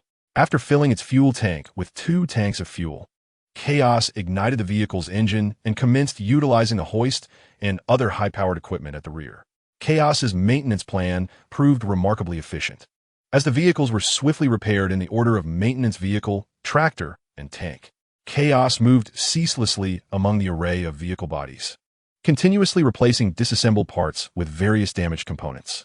The flickering lasers and showering sparks infused the scene with a raw, industrial aesthetic. To Cheng Feng's surprise, Chaos's subsequent maneuvers were unexpected. The synchronous drive interface of the Trojan tractor was adapted to connect with the compatible towing cargo box. Chaos linked 2 Trojans together at the rear, welding them with several ceramic steel plates. Subsequently, a handcrafted data cable was connected to the interfaces at the ends of both vehicles, allowing simultaneous control. Cheng Feng was uncertain how Chaos accomplished this feat, but the results spoke for themselves. When he observed the now united tractor, resembling a colossal insect, attempting to tow the Atlas maintenance vehicle, Cheng Feng raised an eyebrow. As Chaos drove the Trojan to tow the Le Manris, Cheng Feng felt a slight tingle of apprehension. What kind of centipede-like contraption was this? To minimize resistance, Chaos had also welded a large, thin metal plate beneath the tracks of both the Atlas and the Le Manris. Cheng Feng and Chaos stowed the remaining nearly 40 tanks of palladium fuel within the Trojan's body and filled the Le Manris with ammunition. As the Trojan tractor roared to life once more, a piercing noise reverberated throughout the shattered chamber. Under the deft maneuvering of Chaos, the centipede convoy swiftly departed from the ship's hull, while Cheng Feng sat in contemplative silence atop the turret of the Le Manris. Chapter 116. A sudden shift in racial fate upon returning to the makeshift encampment with the remarkable centipede vehicles. Cheng Feng and Chaos discovered that Pulu had vanished without a trace. My lord, that aberration somehow produced a mechanical frame equipped with flight wings and transported itself away, then ascended into the sky with remarkable speed, reported Ellis, his voice laced with disbelief as he gazed at the convoy. Do not concern yourself with it, Cheng Feng replied with a nod, unfazed by the occurrence. The technological standards among the various races of the Olympian Alliance varied significantly. It was hardly surprising that Pulu could utilize a mechanical exoskeleton and conjure up something capable of flight, if he desired to soar through the skies. Cheng Feng could readily exchange for a flight pack from the system. Next, Chaos would instruct them on the fundamental operations of these vehicles. I do not expect you to drive flawlessly. However, you must learn to steer and keep pace with the convoy. After separating the interconnected vehicles, Chaos commenced a temporary driving training session. As the instructor, Chaos demonstrated the basic operations of the Le Manris tank, the Troy tractor, and the Atlas maintenance vehicle to Ellis, Taya, and Polyagis directly. The control systems of these Imperial tracked vehicles were relatively straightforward, primarily relying on 2 pedals and several control levers. Following Chaos's clear and concise guidance, and after several attempts, the trio, albeit somewhat clumsily, managed to get the vehicles moving. Considering the damage sustained by the cockpit of the Buffalo armored vehicle, Chaos once again displayed its mechanical ingenuity. By connecting a data line from Troy tractor through the gap of the Buffalo cockpit's observation window to the control interface it had previously used, Chaos was able to remotely operate both the tractor and the Buffalo armored vehicle simultaneously, forming a 2-vehicle unit. Ellis was tasked with driving the Le Manris tank, while Taya and Polyagis took the wheel of the Atlas maintenance vehicle and another fully fueled tractor, respectively. As for Cheng Feng and Gouda, they remained confined to the Buffalo's cargo hold. The convoy traversed the wasteland haphazardly for a while, with everyone gradually acclimating to the controls of the vehicles. Just as Cheng Feng was preparing to command the return to the 7th Outpost trading station, a system interface that he had neglected for some time suddenly forcefully popped up with a striking crimson alert. Civilization mission issued. Establish a sanctuary. A demand for civilizational development has been detected. Please construct a fully sheltered settlement within 30 standard cycles. Warning: failure to meet the deadline will result in the civilization being deemed of low value, and the technological unlocking functions of the manufacturing system will be permanently disabled. So, it has finally arrived. Cheng Feng's heart sank. For the emergence of this task signified that all human survivors faced the same countdown to survival.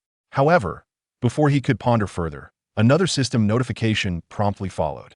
Notice, some human survivors have constructed a sanctuary. Current number of cities belonging to civilization. 1. Civilization Gathering Place, ID, HCL001, has been confirmed destroyed. Mandatory task update. All members of human civilization must rebuild the communal settlement within 15 days. Warning, failure to complete on time will result in the permanent disabling of technology unlocking features. A series of messages left Cheng Feng momentarily stunned. Just completed, and it was destroyed? 15 days? He immediately opened the nearly forgotten system chat channel, which was now ablaze with frantic messages scrolling past. Regional chat, 013000888. What is happening? The task was just issued, completed, and then destroyed? 1508864. ISNT constructing a civilization gathering place, supposed to require a city core? Who unlocked it so quickly? IHavenT even gathered the materials for the prerequisite advanced workbench blueprint.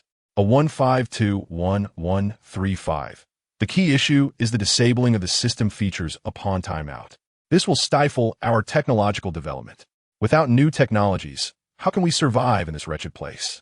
1566828. I am 3 levels away from unlocking the city core. Moreover, even if I do unlock it, developing the city core will take 24 hours.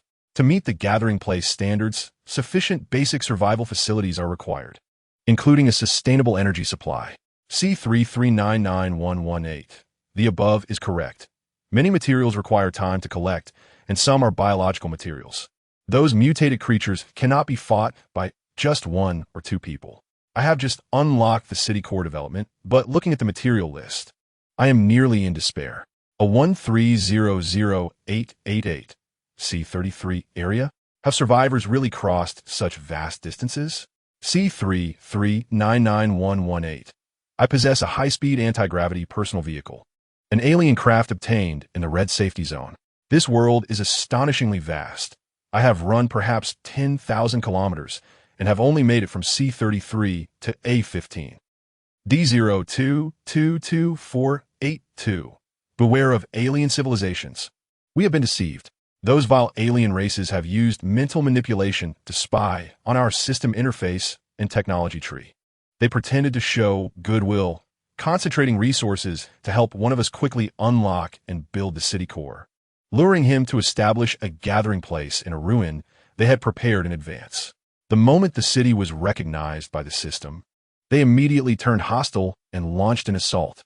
Our people suffered heavy casualties, and the city core was destroyed. They are stifling the potential of our entire civilization. Copy and disseminate quickly. Cheng Feng had never paid attention to anything outside the manufacturing interface, and he was unaware that the survivors' digital codes were preceded by regional identifiers. However, that was not the crux of the matter. This was not an accident, but rather a conspiracy against the newly arrived civilization. Utilizing the rules, they attempted to undermine the potential for civilization's development from the very beginning. Moreover, someone had already discovered the characteristics of the regional chat. Each person essentially acted as a relay station covering a vast area, effectively allowing experiences within the civilization to be rapidly communicated to everyone. What is the essence of a city's core? Cheng Feng closed the regional chat and opened his manufacturing interface, only to discover that his system lacked this feature entirely. The enigmatic power of omniscia rendered his system utterly distinct from others. What could this be? After examining all the cores, Cheng Feng stumbled upon something akin to a colonial settlement core constructor for million survival points derived from the ancient construction technologies of the Golden Age, intended to swiftly erect standard complexes and facilities using a one-time template constructor. Foolproof operation, one-click construction. In Chapter 117, it was a corpse. Yet, gazing at the colonial settlement core constructor valued at 4 million survival points, Cheng Feng felt a pang of despair. Despite his recent substantial gains, there remained a staggering gap of 280,000 points to reach that figure. 280,000. Cheng Feng whispered this number, his gaze involuntarily drawn back to the rusted canyon they had left behind. The remnants of the Imperial transport vessel seemed to silently beckon him. "Come, blow me up," he muttered, shaking his head in disbelief. What a ridiculous notion. I am merely fulfilling the unfinished business of those Imperial loyal warriors. Cheng Feng tossed the servo skull he had obtained from Pluna to Chaos. Chaos, take them 10 kilometers away and see if this contraption can be repaired. If not, find a way to extract the data within. As you command, Master. Once arrangements were made, Cheng Feng ventured forth alone, like a gray specter, retracing the path of the departing convoy towards the initial entrance. Fortunately, the explosion had not buried this passage. The sand partially obscuring the entrance was swiftly cleared away by Cheng Feng's hands. He once again set off along the route he had initially taken to find Pluna, using a thermal melting gun to dissolve the armored door that obstructed his path before reaching the main fuel well he had visited earlier. To ensure the complete obliteration of the fallen vessel, Cheng Feng descended further along the maintenance passage adjacent to the pipeline, soon locating the main fuel depot of his target ship. This space was vastly larger than the upper storage facility, with enormous fuel tanks arranged like silent behemoths. Some had already begun to leak, causing a third of the chamber to fill with promethium fuel. This is the place. A glimmer of joy flickered in Cheng Feng's eyes. He exchanged 2 thermal detonators directly from his system, setting them to detonate in 1 hour, before casting them into the pool of promethium accumulated in the chamber due to the tilt. There were at least hundreds of thousands of tons of promethium fuel here. Upon witnessing the 2 thermal detonators disappear with a splash into the leaking fuel, Cheng Feng immediately fled at the highest speed. The sprint of the space warrior transformed into a blurred gray shadow within the intricate corridors of the ship. In a matter of minutes, Cheng Feng escaped the remnants of the vessel, then pursued the fresh tire tracks on the ground, quickly catching up with the convoy that had halted 10 kilometers away. My lord, what are we waiting for? Eris was puzzled as to why Cheng Feng had instructed them to wait in this location.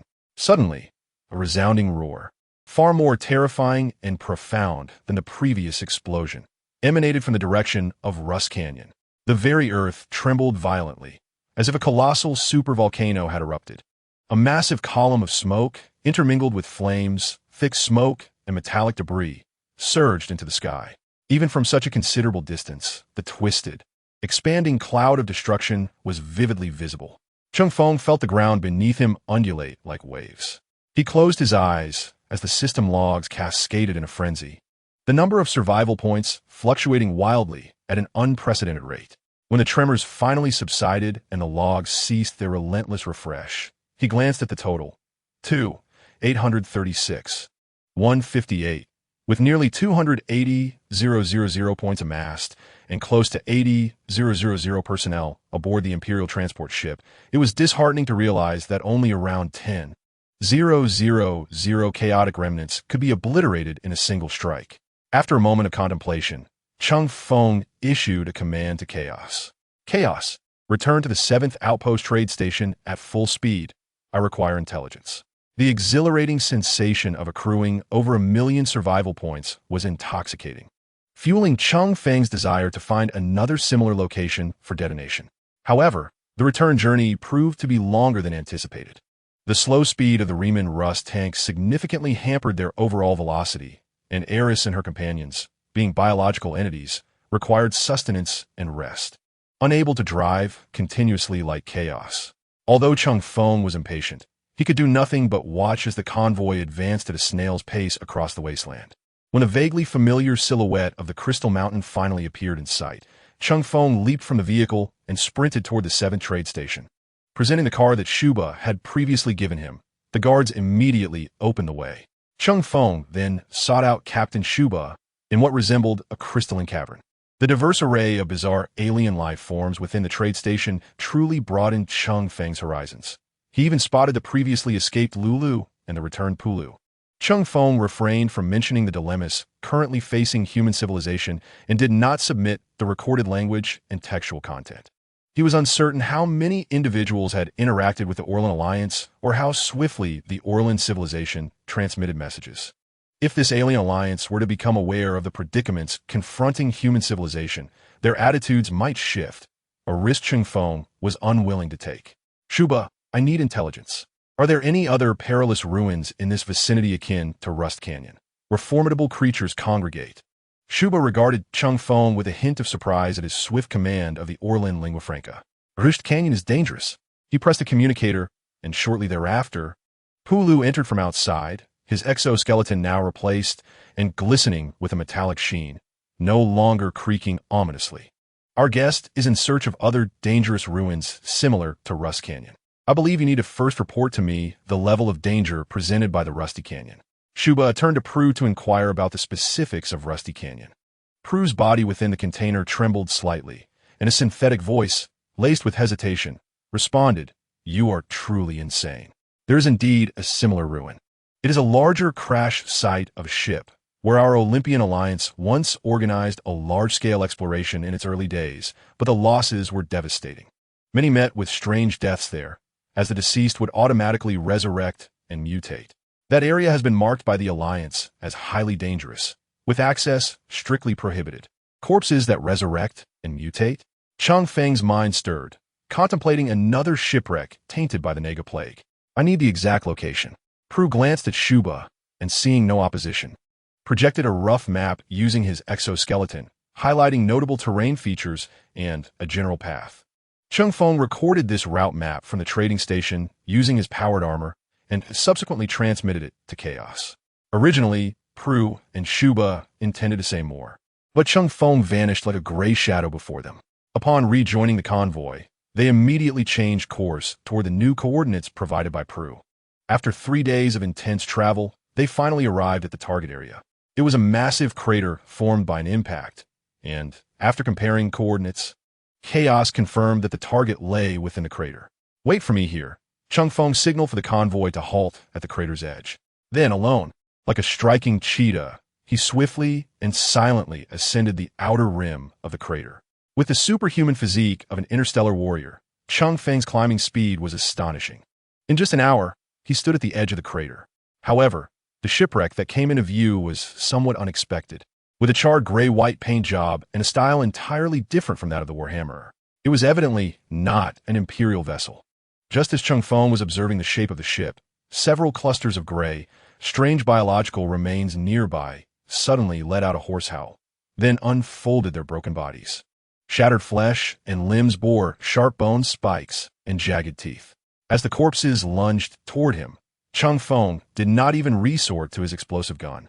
With mere punches and kicks, he unleashed the immense power of his ceramic steel, swiftly reducing the creatures to a splatter of flesh and broken bones. However, the kill notification that subsequently popped up in his system log made him pause. Killed mutated corpse, survival points 150. Mutated corpse? Cheng Feng gazed at the name, then looked down at the fragmented remains still twitching at his feet, as if recalling something. He promptly turned his attention to the side of the fallen ship, where a line of English was inscribed, United Spacefaring Guild, Chapter 118. So it was nothing more than this. Cheng Feng stood at the bottom of the crater, carefully examining this human ship from another universe.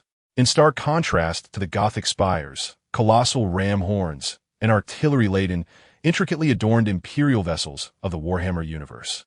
The USG spaceship before me boasts sleek contours and a structure that aligns more closely with the common man's vision of science fiction, appearing decidedly more conventional. Although the massive hull bears numerous scars of damage and charring, its overall integrity remains remarkably intact. It resembles not a crash, but rather an exceedingly rough landing. Perhaps this crater was not formed by the ship's descent?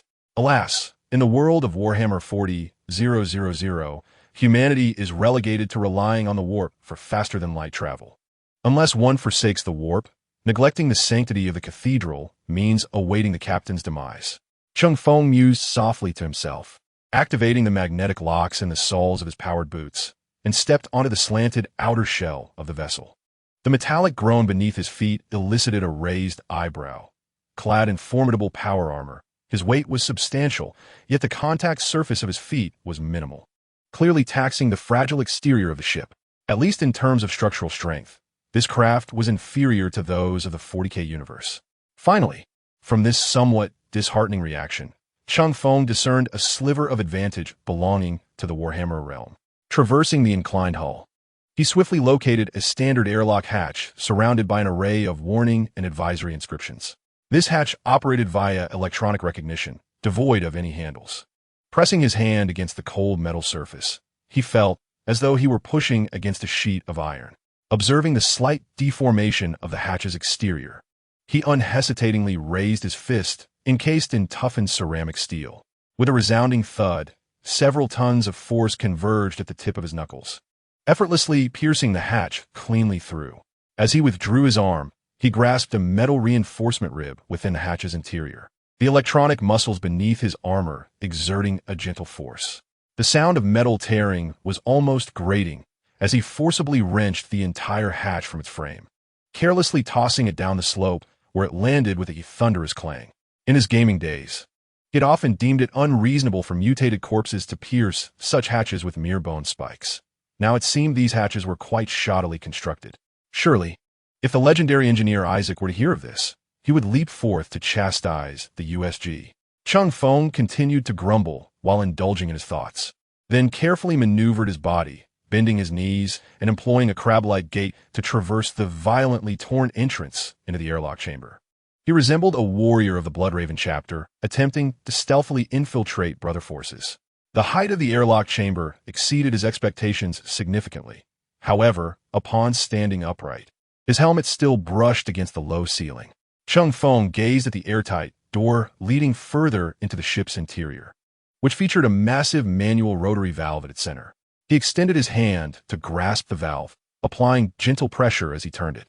With a screech of distorting metal, he observed the twisted connection screws and the broken valve handle in his grasp.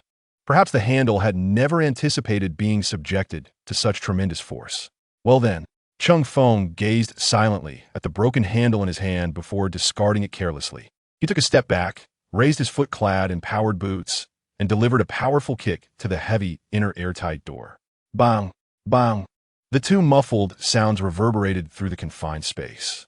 The entire airtight door, along with the surrounding fixed structure, underwent severe deformation, with the door hinges groaning under the strain. Ultimately, with a resounding crash, it collapsed inward, crashing onto the floor of the internal passage. The tremendous noise rippled through the darkness, shattering the oppressive silence that enveloped the spacecraft. Echoes continued to bounce around within the dark and intricate hull. Given the presence of cadaveric mutations, there must be divine seals, though it remained uncertain whether these seals were whole entities or mere fragments. Cheng Feng felt a surge of alertness and resumed his sideways, crab-like gait, slipping through the doorframe and officially entering the interior of the spacecraft. The space within the hull was significantly taller than the airtight chamber, alleviating some of the pressure he felt, allowing his head to avoid brushing against the ceiling. The internal structure was remarkably tidy, differing from his recollections of the Stone Village, resembling more the Titan space station.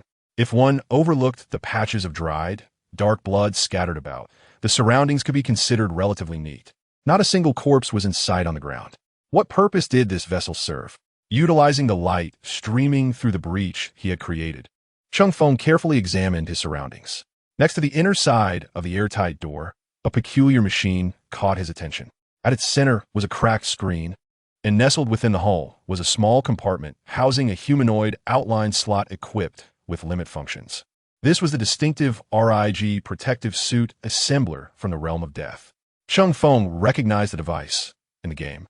The protagonist, Isaac, upgraded and replaced his protective suit using such machines. Driven by curiosity, Cheng Feng stepped forward boldly. The equipment had long lost its power and ceased all functionality. However, he needed no response from the machine. He merely sought to understand how the RIG protective suit was assembled to satiate his curiosity. He leaned in, extending his arms to grasp the seemingly robust metal inner lining of the assembler. With a grating sound that sent chills through his teeth, Cheng Feng exerted his strength, forcibly tearing the lining away. The enhanced physique of a space warrior, combined with the electronic muscle bundles of powered armor, far exceeded the capabilities of ordinary hydraulic tools. The torn exterior revealed the internal structure. Several canisters labeled with English text contained liquid nanofabric and rapid seal agents, alongside what appeared to be ceramic composite armor plates, metal shields, and several unassembled artificial spinal display units and attachable skeletal frames, along with a plethora of intricate electronic components he could not comprehend. Suddenly, a distorted, inhuman howl accompanied by hurried, disordered footsteps approached swiftly from a distance. Although Cheng Feng's upper body remained within the confines of the protective suit assembly, His extraordinary hearing and instinctual acuity allowed him to discern the location and velocity of the assailant. With a forceful thrust of his left hand, accompanied by a jarring metallic deformation, he swiftly extracted his body from the assembly, utilizing the recoil. Simultaneously, his right leg propelled forward like a cannonball, delivering a rapid sidekick towards the source of the sound. A sickening thud echoed, the sound of flesh and bone shattering. A corpse that had just emerged from the ventilation duct was sent hurtling backward at a speed exceeding its approach, crashing violently against the corridor wall. Under the terrifying force of that kick, its bones and body collapsed and shattered, transforming into a quivering mass of viscous flesh. Cheng Feng steadied himself, casting a glance at the deformed RIG assembly that had been contorted by his body, and shrugged nonchalantly. It seemed that this was the extent of surprises in this place. Chapter 119. Rampant ferocity, Cheng Feng moved through the interior of the spacecraft like a giant traversing a castle made of children's building blocks. Scattered corpses continued to leap from the ventilation shafts and even from the ceiling panels, their distorted howls and jagged bone spurs enough to terrify any ordinary person. However, to Cheng Feng, these assaults felt akin to the mere bites of mosquitoes. He was even disinclined to utilize the explosive gun stored within his arsenal. In the face of the oncoming cadavers, he merely unleashed a casual punch, and his palm, encased in toughened ceramic steel, obliterated their upper bodies into a mist of blood. A swift sidekick sent the corpses crashing apart as if struck by a high-speed train, their dismembered limbs and viscous fluids splattering against the walls and floor. It was no wonder that Isaac's melee executions in the game relied heavily on savage stomps. As Cheng Feng effortlessly cleared the corridor, he found himself with the leisure to ponder. The bone spurs capable of piercing ordinary alloy doorways merely produced a clattering sound against the meticulously engineered exoskeleton, leaving no visible mark. The disparity between their power and defense existed in entirely different realms. As he ventured deeper, Cheng Feng remained vigilant of his mental state. Based on his understanding of dead space, the marker continuously emitted psychic signals to surrounding life forms, inducing madness, leading them to turn on one another, ultimately becoming part of the amalgamation. Those with low resistance would mutate outright, while the mentally sensitive would experience terrifying hallucinations. Only a fortunate few, deemed the new humans, could be entirely immune to the marker's influence. Yet, after remaining alert for an extended period, Cheng Feng felt nothing. No whispers, no illusions, no trace of mental disturbance. His mind was as clear and calm as the quantum core of an Iron Man suit. It appeared that the characteristics of a soulless being remained effective in this realm. Cheng Feng speculated that the essence of his blank soul functioned as an absolute insulator on a mental level. The consciousness interference capable of driving an entire civilization to madness was but a silent ripple to him. He was wholly immune to the marker's most terrifying psychic assault, so much so that the system did not even issue any prompts. How unlike Cthulhu, Cheng Feng mused. Subsequently, a powerful strike shattered the glass barrier before him, effortlessly crushing a nearby grotesque creature that was frantically scuttling about. According to the established parameters, the mere destruction of the divine seal or its fragments would lead to the complete annihilation of all such abominations. The only pressing dilemma was the means to locate the divine seal. This vessel, belonging to the USG, was scarcely smaller than the Imperial cruisers of the Warhammer universe, and a methodical search would undoubtedly consume a considerable amount of time. Having grasped the crux of the matter, Cheng Feng commenced his search. In the game, he had encountered metallic plaques resembling layout maps on multiple occasions, presumably designed for crew members to ascertain their whereabouts. With his thoughts now clarified after violently dispatching hundreds of these creatures, Cheng Feng swiftly located the layout diagram for the current deck of the ship. Following the indications provided, he discovered an elevator shaft that had long ceased to respond. With brute force, he tore open the elevator's electronic door and descended into the depths of the shaft. After traversing several layers of the vessel's structure, he arrived at the power room. After smashing through several locked safety doors and severing some obstructive pipes, the fusion reactor came into view. Following the detailed English instructions adorning the walls, he shattered the reinforced glass barrier that had previously obstructed his path, easily reaching the reactor. After executing the straightforward restart procedure outlined in the manual, a low, resonant hum began emanating from the core area.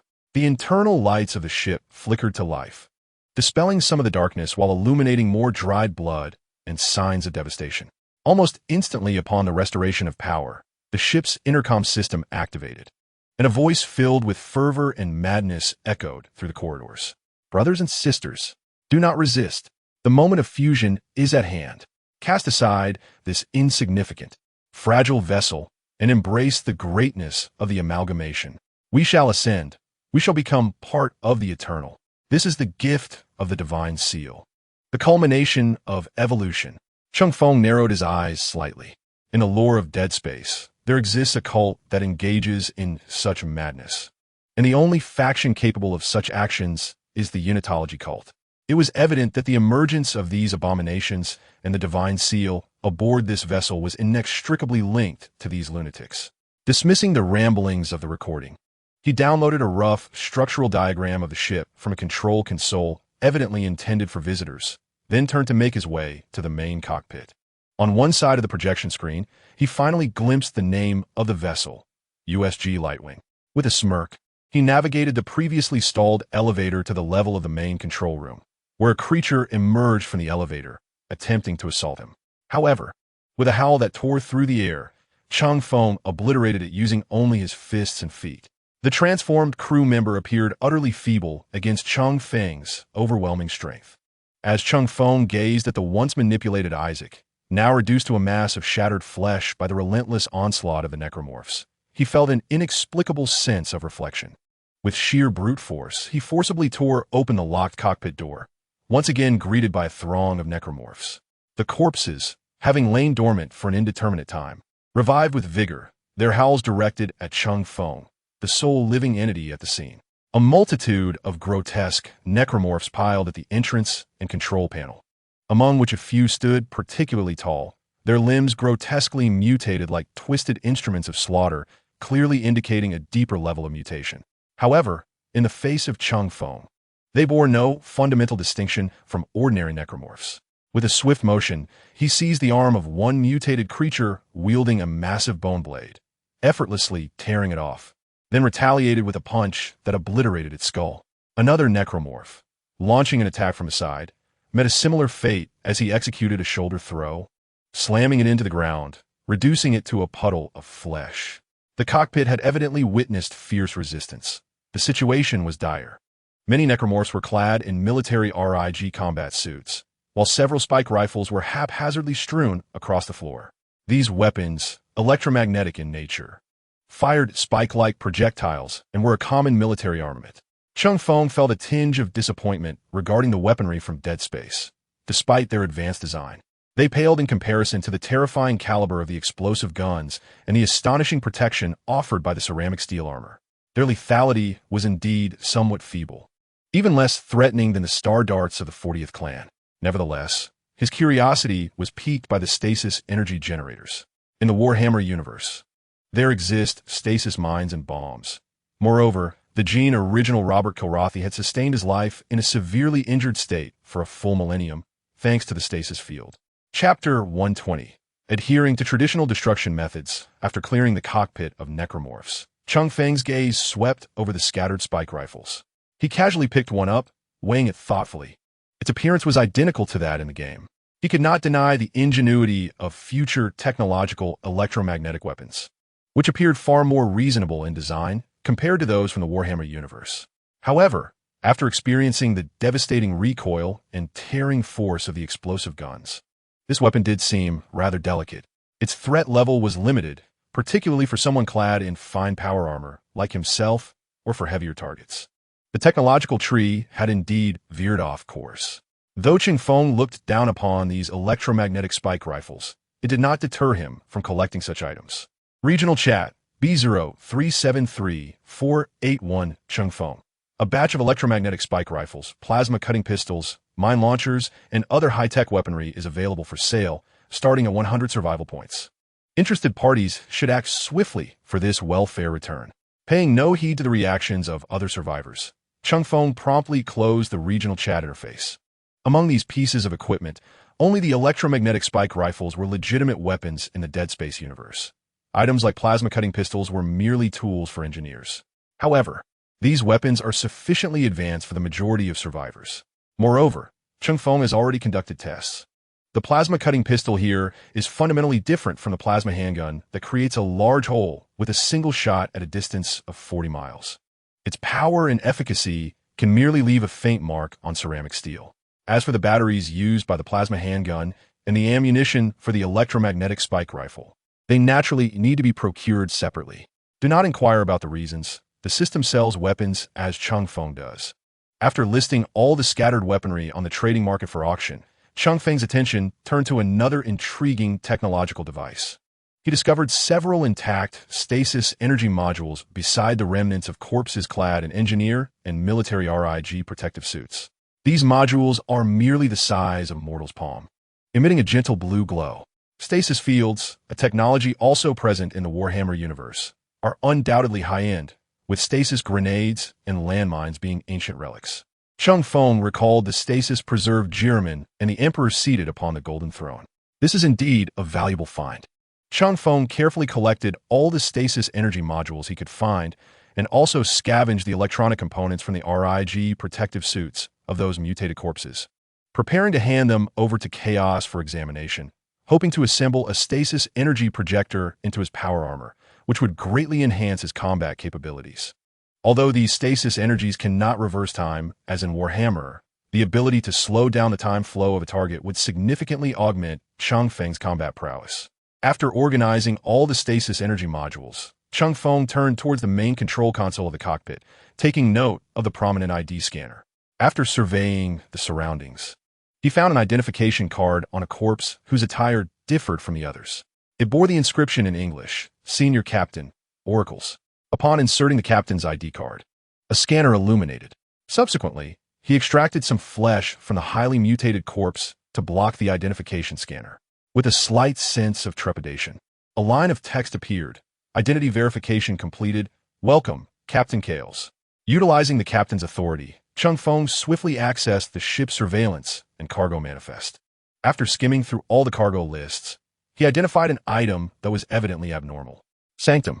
Cheng Feng could not comprehend why such an oddly named cargo had garnered no attention and was carelessly loaded onto the ship. Perhaps the captain was also a member of a unified cult.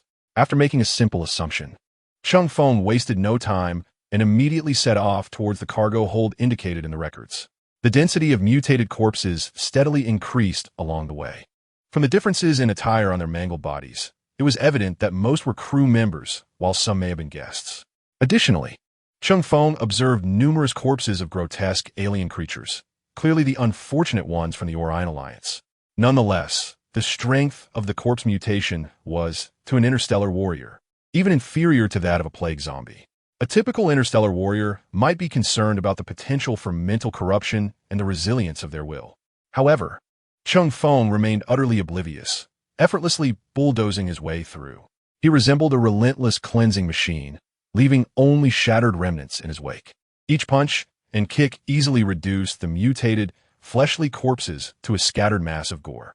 Upon reaching the target cargo hold, the scene before him confirmed his suspicions. The container had been forcibly opened, revealing a stone-like sculpture approximately the height of a person, standing within. Strange. Arcane symbols etched into the stone pulsated with an eerie crimson glow, evoking an involuntary sense of bloodlust and madness. Cheng Feng approached, scrutinizing this weapon of mimetic destruction that had precipitated countless tragedies. Its material was neither stone nor metal. The surface bore intricate and bizarre patterns, as if it harbored some dark, cosmic truth, yet emanated an intensely filthy aura. Cheng Feng attempted to scan it with his power armor sensors, but the data returned was chaotic and contradictory, clearly indicating that the very existence of this object challenged conventional physical laws. Unable to comprehend it, he shook his head in resignation, abandoning his investigation. He was no scientist, and his knowledge was even less than that of an average interstellar warrior. Yet he possessed a more brutish side. Just you wait, Divine Seal. Cheng Feng drew his power sword and struck fiercely, as if venting his long-held frustration from countless encounters in the game where he had been startled by the sudden emergence of mutated corpses. However, the suspicious stone-like sculpture sustained no damage. Accompanying this strike, a visible crimson ripple erupted from the Divine Seal. All the hidden corpse mutations within the ship's hull melted into strange biological particles, the aggregation having been prematurely initiated. This marked the early phase of the Blood Moon aggregation. The intangible psychic waves from the fragments of the Divine Seal surged towards Cheng Feng, attempting to construct illusions in his mind and sow seeds of madness. Yet he felt nothing. Is it indestructible? He gazed at the seemingly undamaged replica of the Divine Seal. Perplexed, how had Isaac destroyed it in the first place? Was it through some psychic confrontation in a dreamscape? But I can't see any illusions. For a moment, Cheng Feng found himself at a loss. However, as memories were further unearthed, an alternative method of destruction gradually became clear. It seemed that casting this object into a reactor core could also lead to its annihilation. Let us stick to the old method, Cheng Feng thought without hesitation, directly seizing the smaller replica of the Divine Seal and making his way to the power room. The Divine Seal possessed no consciousness. It merely followed a predetermined function to aggregate flesh and create the Blood Moon. The biological material contained within the prematurely aggregated Blood Moon was still far from sufficient, ultimately resulting in the fusion of a grotesque biological monstrosity. Nevertheless, Cheng Feng had no intention of engaging in direct combat. As long as he destroyed the Divine Seal, all points would belong to him. Unlike that legendary human engineer, Cheng Feng barreled through the ship like a heavily armored tank. In mere moments, he shattered the fragile metallic partition and re-entered the power chamber. The reignited fusion energy core was operating at an alarming speed, with bursts of energy emanating from within, exuding a palpable sense of danger. Cheng Feng delivered a powerful punch, smashing through the reinforced glass observation window of the reactor. After meticulously plotting his escape route, he inhaled deeply. The electronic muscles beneath his power armor contracted slightly. A miniature replica of the Divine Seal, slicing through the air with a piercing whistle, was hurled directly into the fusion confinement field at the reactor center. Buzz, buzz, buzz. Countless arcs, imbued with terrifying energy, struck the entire power chamber. Cheng Feng took off running, not daring to look back. The threat alerts flashing on the power suit's display transformed into a series of crimson warnings before his eyes. As he burst through the ship's hull and landed on the slope of the crater, the uncontrolled energy shockwave followed closely behind him. Boom! Fortunately, perhaps due to a lack of fuel, the explosion merely rent the ship's structure, violently propelling Cheng Feng against the outer slope of the crater. You have completed a special event. Destroy the meme weapon aggregation event generator, miniature, survival points 1, 750,000. Cleared the mental contamination zone, survival points 700,000. Cleared associated corpse mutation entities, survival points 352, 150. The environmental and life monitoring systems of the power armor flickered within Cheng Feng's view. Warning, multiple internal hemorrhages detected, moderate organ damage, mild radiation environment. With a sudden movement, Cheng Feng sat upright amidst the debris, swiftly removing his power armor helmet. Blood, mixed with fragments of internal organs, was expelled from his mouth. The blood visibly began to coagulate. Feeling somewhat relieved, Cheng Feng promptly donned his helmet once more. Damn, that was close. Is this even reasonable? Chapter 121. Highest priority buzzing echoed in the sky, a faint, peculiar sound. Cheng Feng lifted his gaze upwards, spotting a small dot rapidly approaching him. His visor narrowed the field of view, swiftly completing target identification. Servo skulls? A ghastly white skull, intermingled with machinery, floated through the air, trailed by nearly invisible light blue vortices speeding toward Cheng Feng's position. Simultaneously, a slightly reflective figure, stirring up clouds of dust, descended from the heights of the crater toward him. It soon became apparent that Chaos's metallic form was hastily approaching. The voice of Chaos resonated in his ears. Chaos, did I not command you to wait with Eris and the others in the rear? Master, I detected a severe fluctuation in your life signs and am proceeding to your rescue. Please remain calm and stay in place. Your safety is my utmost priority. I cannot allow you to remain in a hazardous environment alone. Watching the iron figure rush to his aid, Cheng Feng couldn't help but reflect on the events that had transpired within the Human Federation of the Warhammer universe. As Chaos arrived beside Cheng Feng, the hovering servo skull began to swiftly descend, ultimately floating at a height of half a meter next to him. The servo skull conducted a thorough scan of his body. With a series of sharp, piercing beeps, Chaos anthropomorphically nodded at the servo skull before turning his gaze to Cheng Feng. Although he lacked medical knowledge, he could ascertain that Cheng Feng's physical condition was stabilizing and not deteriorating further. For the first time, Chaos, embodying the essence of a machine, experienced a sense of urgency.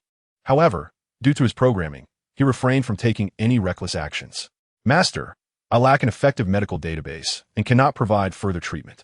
Please issue a clear directive to ensure your life status. Do not worry, Chaos. Maintain vigilance. My body can recover on its own, though it will require some time. Have you repaired the servo skull? Was that some form of communication just now? Yes, Master. The servo skull is equipped with a speaker unit. The sound it emitted was not mere noise, but a shriek produced by binary code, accelerated nearly 100-fold. As he spoke, Chaos integrated the servo skull into Cheng Feng's powered armor data chain, appending the information represented by the recent sound.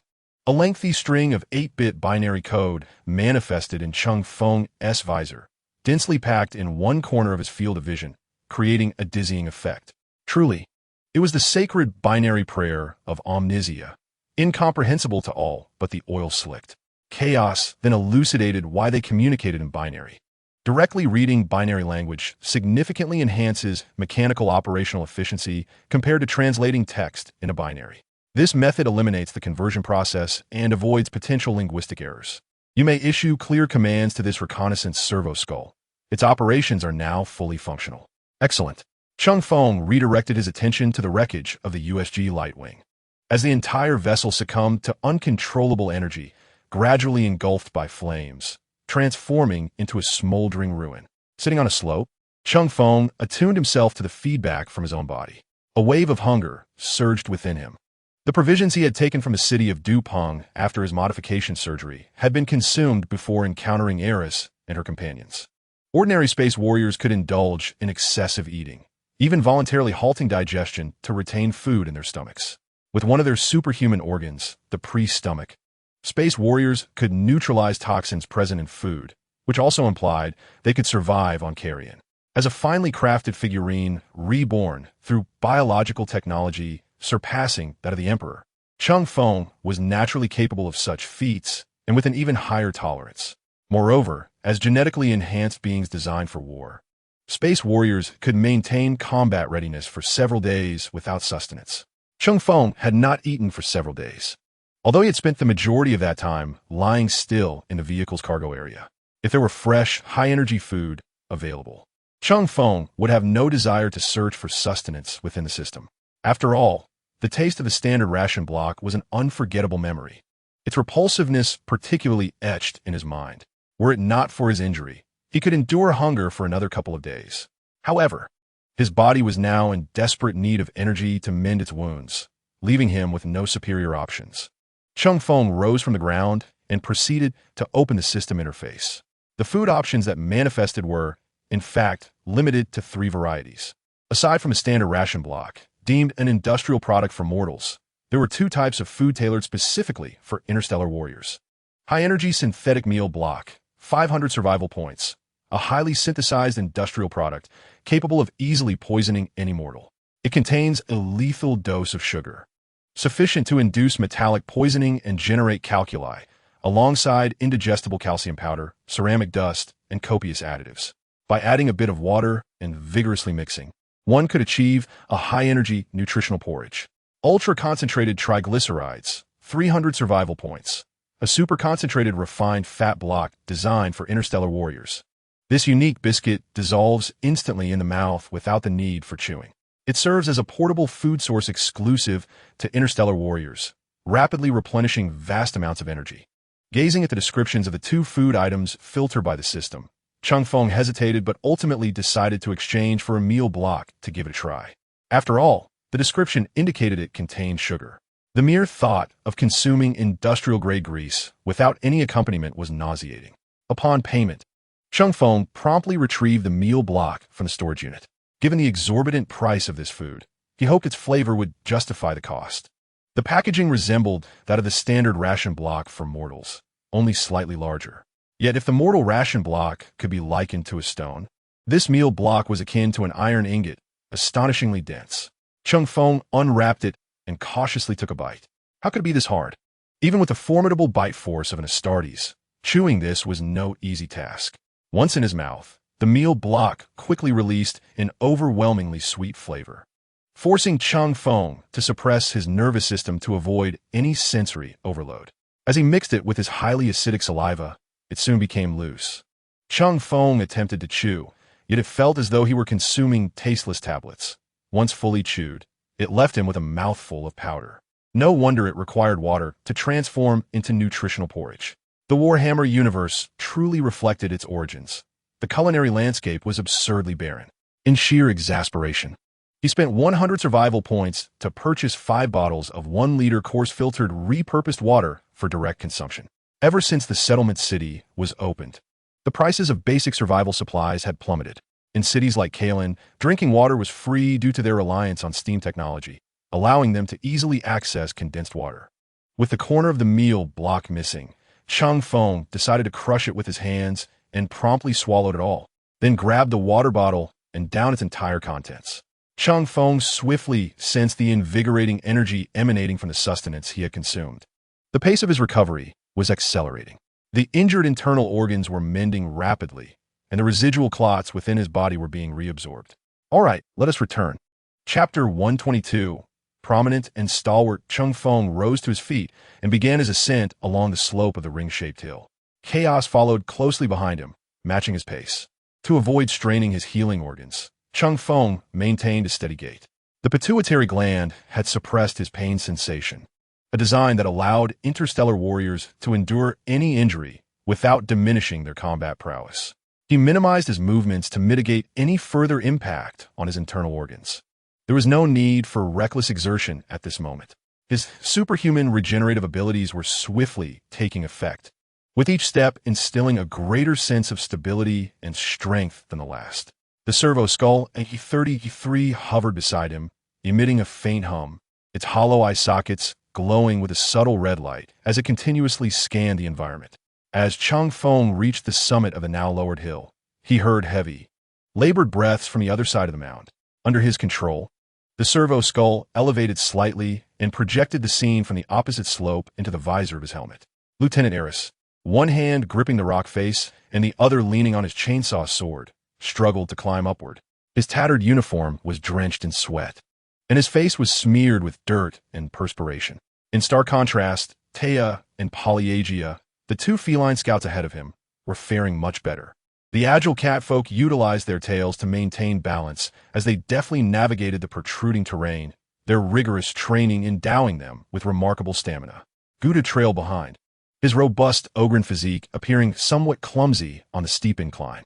It was that servo skull. The 2 scouts soon noticed the object hovering in the sky. Ha!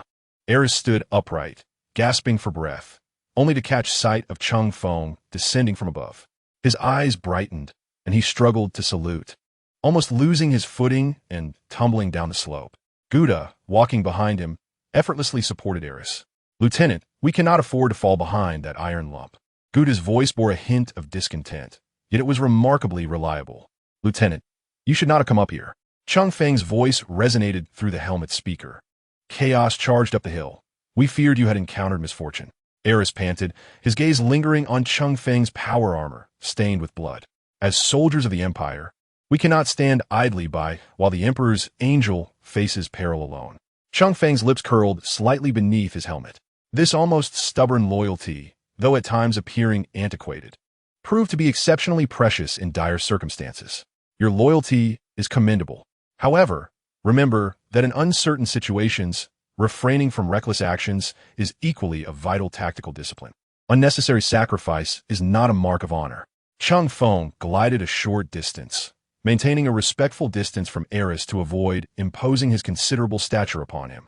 Eris opened his mouth, seemingly ready to object, yet ultimately bowed his head in acquiescence. Yes, my lord. Cheng Feng chose not to elaborate further. With a sweeping motion of his immense metallic hand, several freshly exchanged standard ration blocks and a few bottles of purified water materialized in his grasp. Upon our return to the vehicle, sustenance and rest will be required. Eris regarded the unappealing packaging in his hands. A flicker of complex emotions crossing his face, gratitude mingled with a tinge of anguish. Nevertheless, he solemnly accepted the provisions and distributed them to Taya and Poliag behind him. Gouda had already begun sprinting down the slope, reminiscent of a child eager to return home for dinner. "Let us proceed back to the convoy," Cheng Feng declared, turning to lead with measured strides. The journey back was tranquil, with the only notable event being Eris's near tumbles on a couple of occasions. Otherwise, no incidents marred their passage. Upon reaching the foot of the hill, the stationary vehicle cast two interlocking shadows beneath the fading light of the twin suns, forming a circle around the vehicle. The group settled upon the ground to rest. With the presence of the vehicle, there was no need for drafty tents. They could simply lay down makeshift bedding within the confines of the cargo space. Cheng Feng stood still while Chaos assisted him in removing his power armor. He then unfastened the inner lining composed of electronic muscle fibers, exposing his upper body. The chill of the air against his skin was invigorating. Taking a deep breath, Cheng Feng lowered his gaze to observe his chest. The indentations between his ribcage, characteristic of an ordinary human, had vanished. His ribs had consolidated into a solid plate of bone, with the intake of ceramic steel powder and various minerals. The strength of his entire skeletal structure would continue to amplify until his bones approached the durability of ceramic steel. By that time, even without his power armor, Cheng Feng's physical weight would exceed half a ton. The resilience of veteran space marines surpasses that of novices, not merely through experience, but also due to denser bones, fortified muscles, and internal organs hardened through relentless trials. Meanwhile, Eris and his companions curiously scrutinized Cheng Feng's physique. Although they had long faced the ravages of war, the presence of an Emperor's Angel was exceedingly rare for them. In a universe of 40 worlds, humanity sprawls across the galaxy. The number of space marines is but 1,000,000, insignificant compared to the countless trillions of Astra Militarum soldiers. Many may never encounter an Emperor's Angel in their lifetime. Certainly, aside from soldiers of the Krieg Regiment, none would wish to encounter a space marine on the battlefield, whether loyal or treacherous. After all, the arrival of these warriors often heralds the descent of war into chaos, with its intensity surging dramatically. Eris gazed at Cheng Feng's muscular upper body, devoid of scars, and began to question the tales he had heard in the past. Was the selection process for space marines not exceedingly brutal? Even the stormtroopers from the Scola Progenium or other mortal regiments bore the marks of their training. Yet, this lord appeared without a single scar, save for the metallic neural interfaces adorning his exterior. Though Eris was perplexed, he held no expectation of receiving an answer, merely harboring a twinge of envy for that robust physique. After all, who wouldn't desire to be formidable and imposing? Even those mindless greenskins engage in daily brawls to assert their own strength and size. As for the two subhumans, they remained indifferent. The legendary tales of space marine selection had little bearing on them. In the ranks of mortal troops, subhuman auxiliary forces were not regarded with much significance. Chapter 123. The choice the command for the servo-cranium A-33 floated above, tasked with providing the U-3342 with aerial reconnaissance and expanding the alert perimeter. Cheng Feng retrieved his composite explosive gun and handed it to Chaos. Having expended considerable ammunition in previous skirmishes, it was essential to ensure the reliability of his weapon through regular maintenance. However, Cheng Feng lacked the confidence to disassemble and reassemble the device himself. Upon witnessing Chaos complete his scanning and begin to dismantle the weapon, Cheng Feng moved aside with the disassembled power armor and collected some roadside foliage.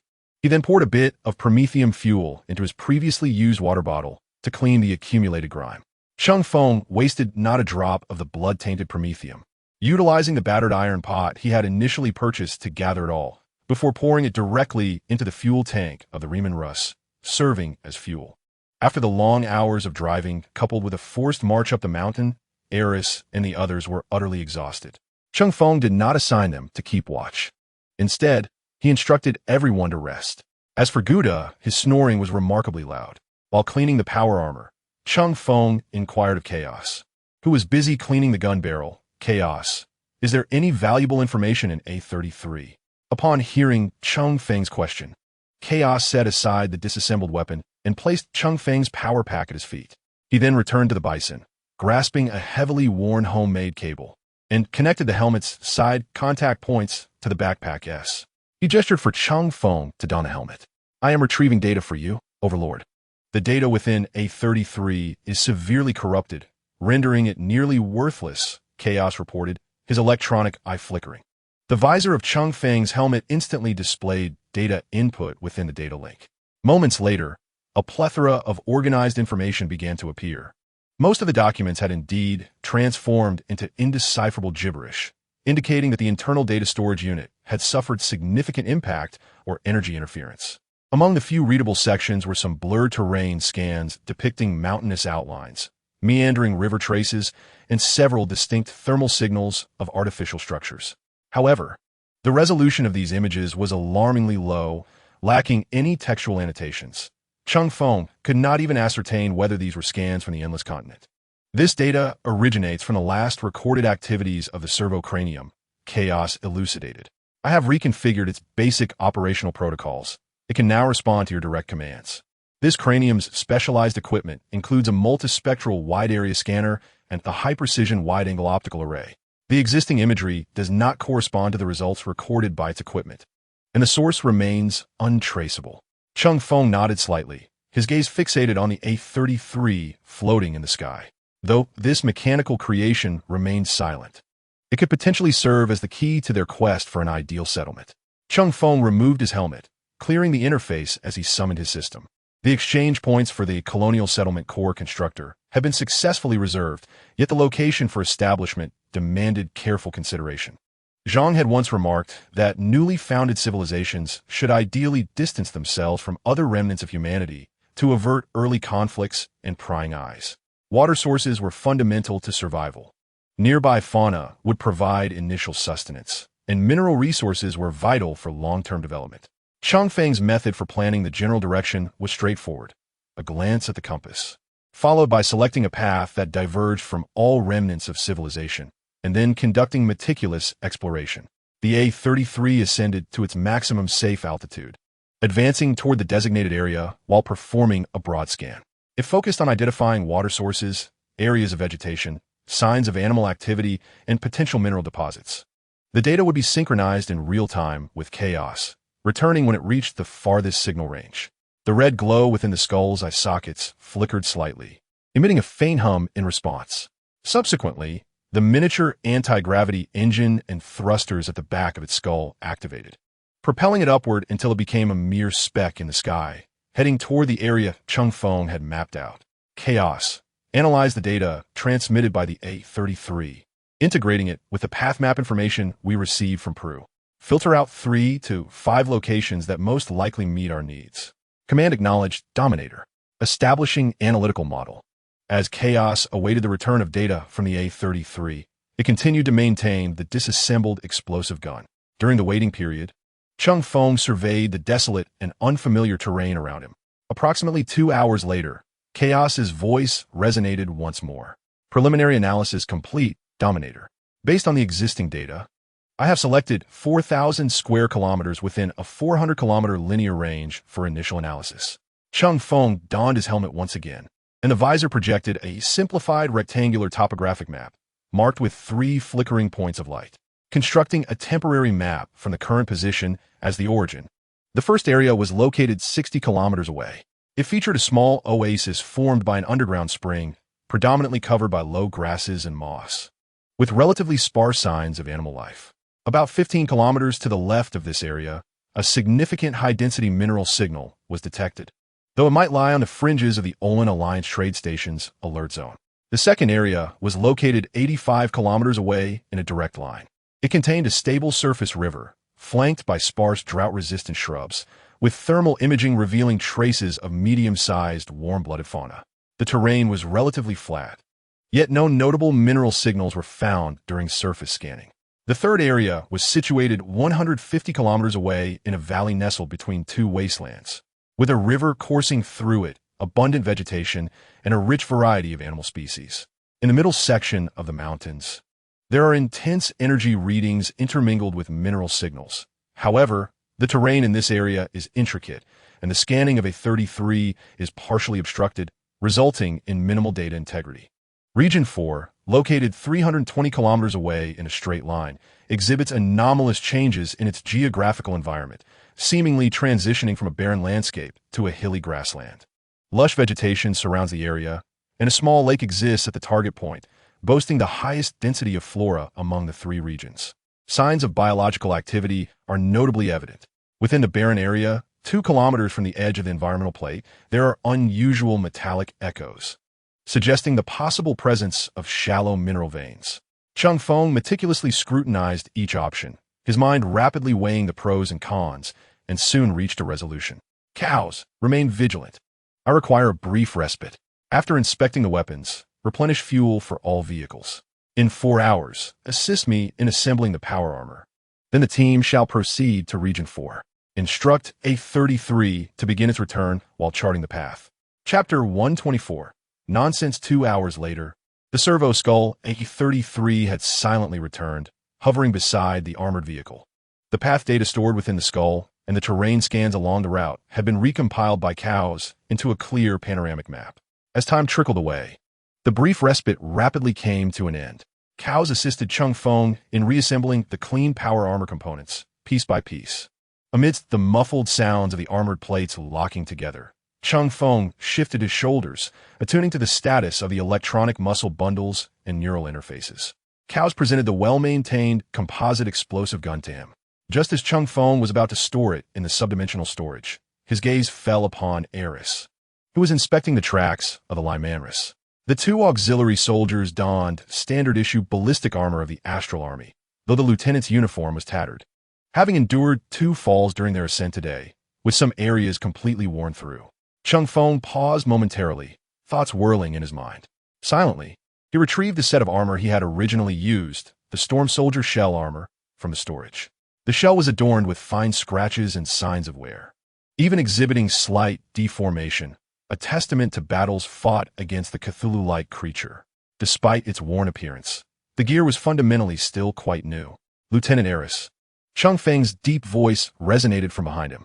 Eris turned immediately at the sound. Sir? Cheng Feng approached him, cradling the shell armor, which felt almost weightless in his hands. After all, one's identity is self-assigned in the world beyond home. This armor originated from a loyal heir of the Emperor, who had once been a storm soldier, earning my recognition through his bravery and fidelity. Cheng Feng's voice, amplified through the speaker, carried a weight of reminiscence, devoid of any hint of fabrication. Eris had never imagined that an angel of the Emperor would resort to such a crude means of deception. His gaze was instantly captivated by the shell armor in Cheng Feng's possession. To receive the acknowledgement of one's valor from an Emperor's angel must signify an extraordinary sacrifice. What is the fate of this valiant warrior? And what is his name? Ellis's voice resonated with reverence and a hint of barely perceptible excitement. Cheng Feng's cheeks flushed slightly. But fortunately, he was fully armored, his visage concealed by a helm, and his voice remained deep and solemn. He had, in a battle, ascended to the Golden Throne, offering everything for the Empire and the Emperor. As for his name, he was called Kael'Sterin. Kael'Sterin, Ellis murmured, pondering the extraordinary feats that would prompt an Emperor's angel to remember him, though he refrained from inquiring about the specifics. The silence from the Emperor's angel indicated that some matters were beyond his comprehension. Otherwise, the deeds of a hero would be worth celebrating and recounting. His glory shall endure with the Empire for eternity. Cheng Feng felt a flutter in his eyelids and promptly interrupted him. Lieutenant, his sacrifice is one of honor. I intended to bring back this suit of armor, a testament to his ultimate loyalty as a commemoration of his achievements. Ellis immediately nodded, finding nothing amiss. Such actions were entirely customary within the Empire. Cheng Feng shifted the conversation, presenting the armor before Ellis. However, we are currently in dire need of equipment to ensure that those of us who remain can continue to fight, rendering their sacrifices meaningful. I entrust this armor to you for the time being. Ellis stared, momentarily stunned, at the armor so close at hand, his outstretched hand trembling. Honor and profound unease intertwined upon his countenance. My lord, this is a relic of a hero, a symbol of glory. I am uncertain if I am worthy of it. Ellis's voice was hoarse, his hand suspended in midair, hesitant to truly touch the armor. His fingers lightly brushed against the scratches on its surface, as if he could feel the fierce battles it had endured. Don it, Lieutenant Ellis. Cheng Feng's tone brooked no dissent. Remember this honor, and use it to fulfill your duty to the Emperor and humanity. that is the finest tribute to him. At this juncture, we must ensure that everyone's strength is safeguarded as much as possible. Spurred by Cheng Feng's words, Ellis finally inhaled deeply and solemnly accepted the armor with both hands. "Thank you for your trust, my lord. I shall strive with all my might to uphold this honor." Ellis's voice was low yet resolute. The armor felt heavy and cold in his grasp, yet it seemed to emanate an intangible warmth. "Master, the route has been finalized. A 33 has completed preliminary environmental monitoring, and it is advisable to depart immediately to fully utilize the daylight cycle." Chaos's voice chimed in timely, prompting Cheng Feng to turn and issue commands. "Everyone, board the vehicles." We set out. Ellis's gaze made Cheng Feng feel as though he were being scorched. The convoy rumbled to life once more, commencing its journey along the route mapped out by a 33. Throughout the journey, no dangers emerged, and they passed the second target location. Indeed, as the scans had indicated, a crystalline river meandered through the sparse thickets. Regarding the previously mentioned warm-blooded fauna, there was a considerable herd of herbivores frolicking along the riverbank. These creatures, resembling large, fluffy hares with their bushy tails, appear to show little fear of the roaring metallic contraptions, curiously glancing about. U-3342, utilizing a laser gun, suggested testing on a few. The multi-barreled laser gun atop the armored vehicle adjusted its angle slightly. Zing, zing, zing. Several precise red beams sliced through the air, striking down 3 hares that were nibbling on the grass, leaving behind only a faint charred hole in their bodies. Kill long-tailed hare. Survival points. 10 points for a long-tailed hare? Is this the weakest creature I have encountered? Cheng Feng leapt from the vehicle, approaching the carcass of a long-tailed hare. He tore off its 2 relatively robust hind legs, warm blood dripping from them and releasing a strong, gamey scent. Acquired long-tailed hare leg meat. Survival points. 2 edible meat. Upon seeing the word edible, Cheng Feng immediately perked up. Without hesitation, he removed his helmet and, to the astonishment of Eris and the others, stuffed the raw meat into his mouth, even crunching down on the bones. This act was not out of a desire to consume it raw, but rather to reassure Eris and the others. Cheng Feng replaced his helmet and signaled the convoy to slow down. These creatures could serve as a source of food supply. There were no unusual toxins, and in a certain sense, the taste was quite palatable.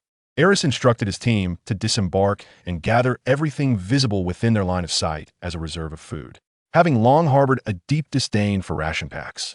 Eris was elated at the prospect and immediately called for Taya and Polyagia. Gouda also eagerly jumped down from the vehicle. However, his massive frame and clumsy movements clearly could not match the agility of the hares. Frustrated, Oglin struck the ground with his bone club, unleashing a surge of psychic lightning that swiftly electrocuted dozens of hares and even created a crater in the earth. Chapter 125. The technological marvel of the Dark Age. Eris and his companions continued to fire their laser rifles. Although somewhat wasteful, the efficiency of the laser weapons was remarkable, precise, and silent. Within just a few minutes, nearly 100 long-tailed hares were felled along the riverbank. Each hare contributed 3 to 4 pounds of meat, much to everyone's satisfaction, especially Eris, who finally displayed a genuine smile. Cheng Feng, however, noticed a more significant detail. Regardless of whether the long-tailed hares were killed by U-3342's laser gun or by Eris and his Team S rifles, all survival points were invariably added to his system log. Originally, Cheng Feng believed that although Chaos could operate independently, the system might categorize it as his possession, attributing its combat results to him, and the same applied to U-3342. Yet, it seemed this was not the case. However, during the events at the Nameless Port, the point from the fishmen killed by Sulin and her team did not accrue to him. What did this signify? A hidden attribute of loyalty? Unable to find a reasonable explanation for the discrepancy, Cheng Feng decided to abandon his thoughts. He observed as the others swiftly cleaned the long-tailed hares by skinning and eviscerating them, while Chaos even welded together a metal frame to assist them in collecting the hare meat. As for refrigeration, it is entirely unnecessary. Chaos found an empty fuel canister, submerged it in water, and subsequently poured the residual polonium mixed with water into the fuel tank of the Riemann Russ. The advantages of the advanced technology engine were unmistakable. Once replenished, The convoy accelerated once more, heading towards their ultimate destination. As the distance closed, the convoy navigated around a raised earthen mound. The scene before them was rife with a profound sense of dislocation. A vast, verdant expanse of rolling hills appeared in the near distance. The desolate Gobi Desert and the lush prairie were starkly divided by a clear line, as if the two realms were forcibly separated like the Yellow River from the Weha. Amidst the emerald hills and grasslands, a shimmering lake nestled within. Imperial Majesty, it is once again like this. Eris's voice resonated through the communication system of the Riemann Russ, reaching Cheng Feng's ears. My lord, when we first departed from the Dune Judicator and explored the surroundings, we encountered similar phenomena.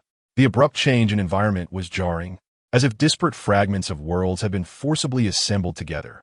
This place feels distinctly wrong, reminiscent of the chaotic sorcery of a wizard. Or perhaps something even more bizarre is influencing reality. I am aware. This world possesses its own peculiar rules. Having chosen this place, we must confront all entails. Remain vigilant, but do not succumb to undue panic. Cheng Feng responded in a low voice to Eris, then leaped from the vehicle, continuously surveying the lush terrain. A 33 had detected a potential metallic or vein at the very hillock they had just circumvented. This is the spot. Everyone, halt and await further instructions. Cheng Feng took a deep breath, striding alone towards the vacant side of the convoy, summoning the system interface and focusing his thoughts on the Colonial Settlement Core constructor. Valued at 4 million survival points. Exchange. As the substantial survival points were instantly deducted, a three-dimensional holographic projection, radiating a soft blue luminescence, materialized on the grass before him. System, have you made an error? Cheng Feng gazed incredulously at the object before him, resembling a lamppost rather than a colossal machine, despite having heard tales of the STC's myriad forms. Yet, the system remained unresponsive, merely awaiting Cheng Feng's selection of a deployment site. With the confirmation of deployment, an array of shimmering blue particles coalesced in the void. A 10-meter-tall pillar constructed of silvery metal stood firm, its apex curving prominently, while a screen extended from the pillar at a height of 1 meter above the ground. Cheng Feng approached with purpose. The screen on the pillar automatically adjusted to his height, rising to over 2 meters. Esteemed pioneer, torchbearer of human civilization, welcome to the Colonial Standard Construction Template. Do you confirm the placement location for environmental scanning? Cheng Feng reached out and pressed the confirmation button. A peculiar wave of light suddenly erupted from the top of the pillar, swiftly radiating outward. The small-scale environmental scan is complete, identifying various available materials. Deployment program initiated.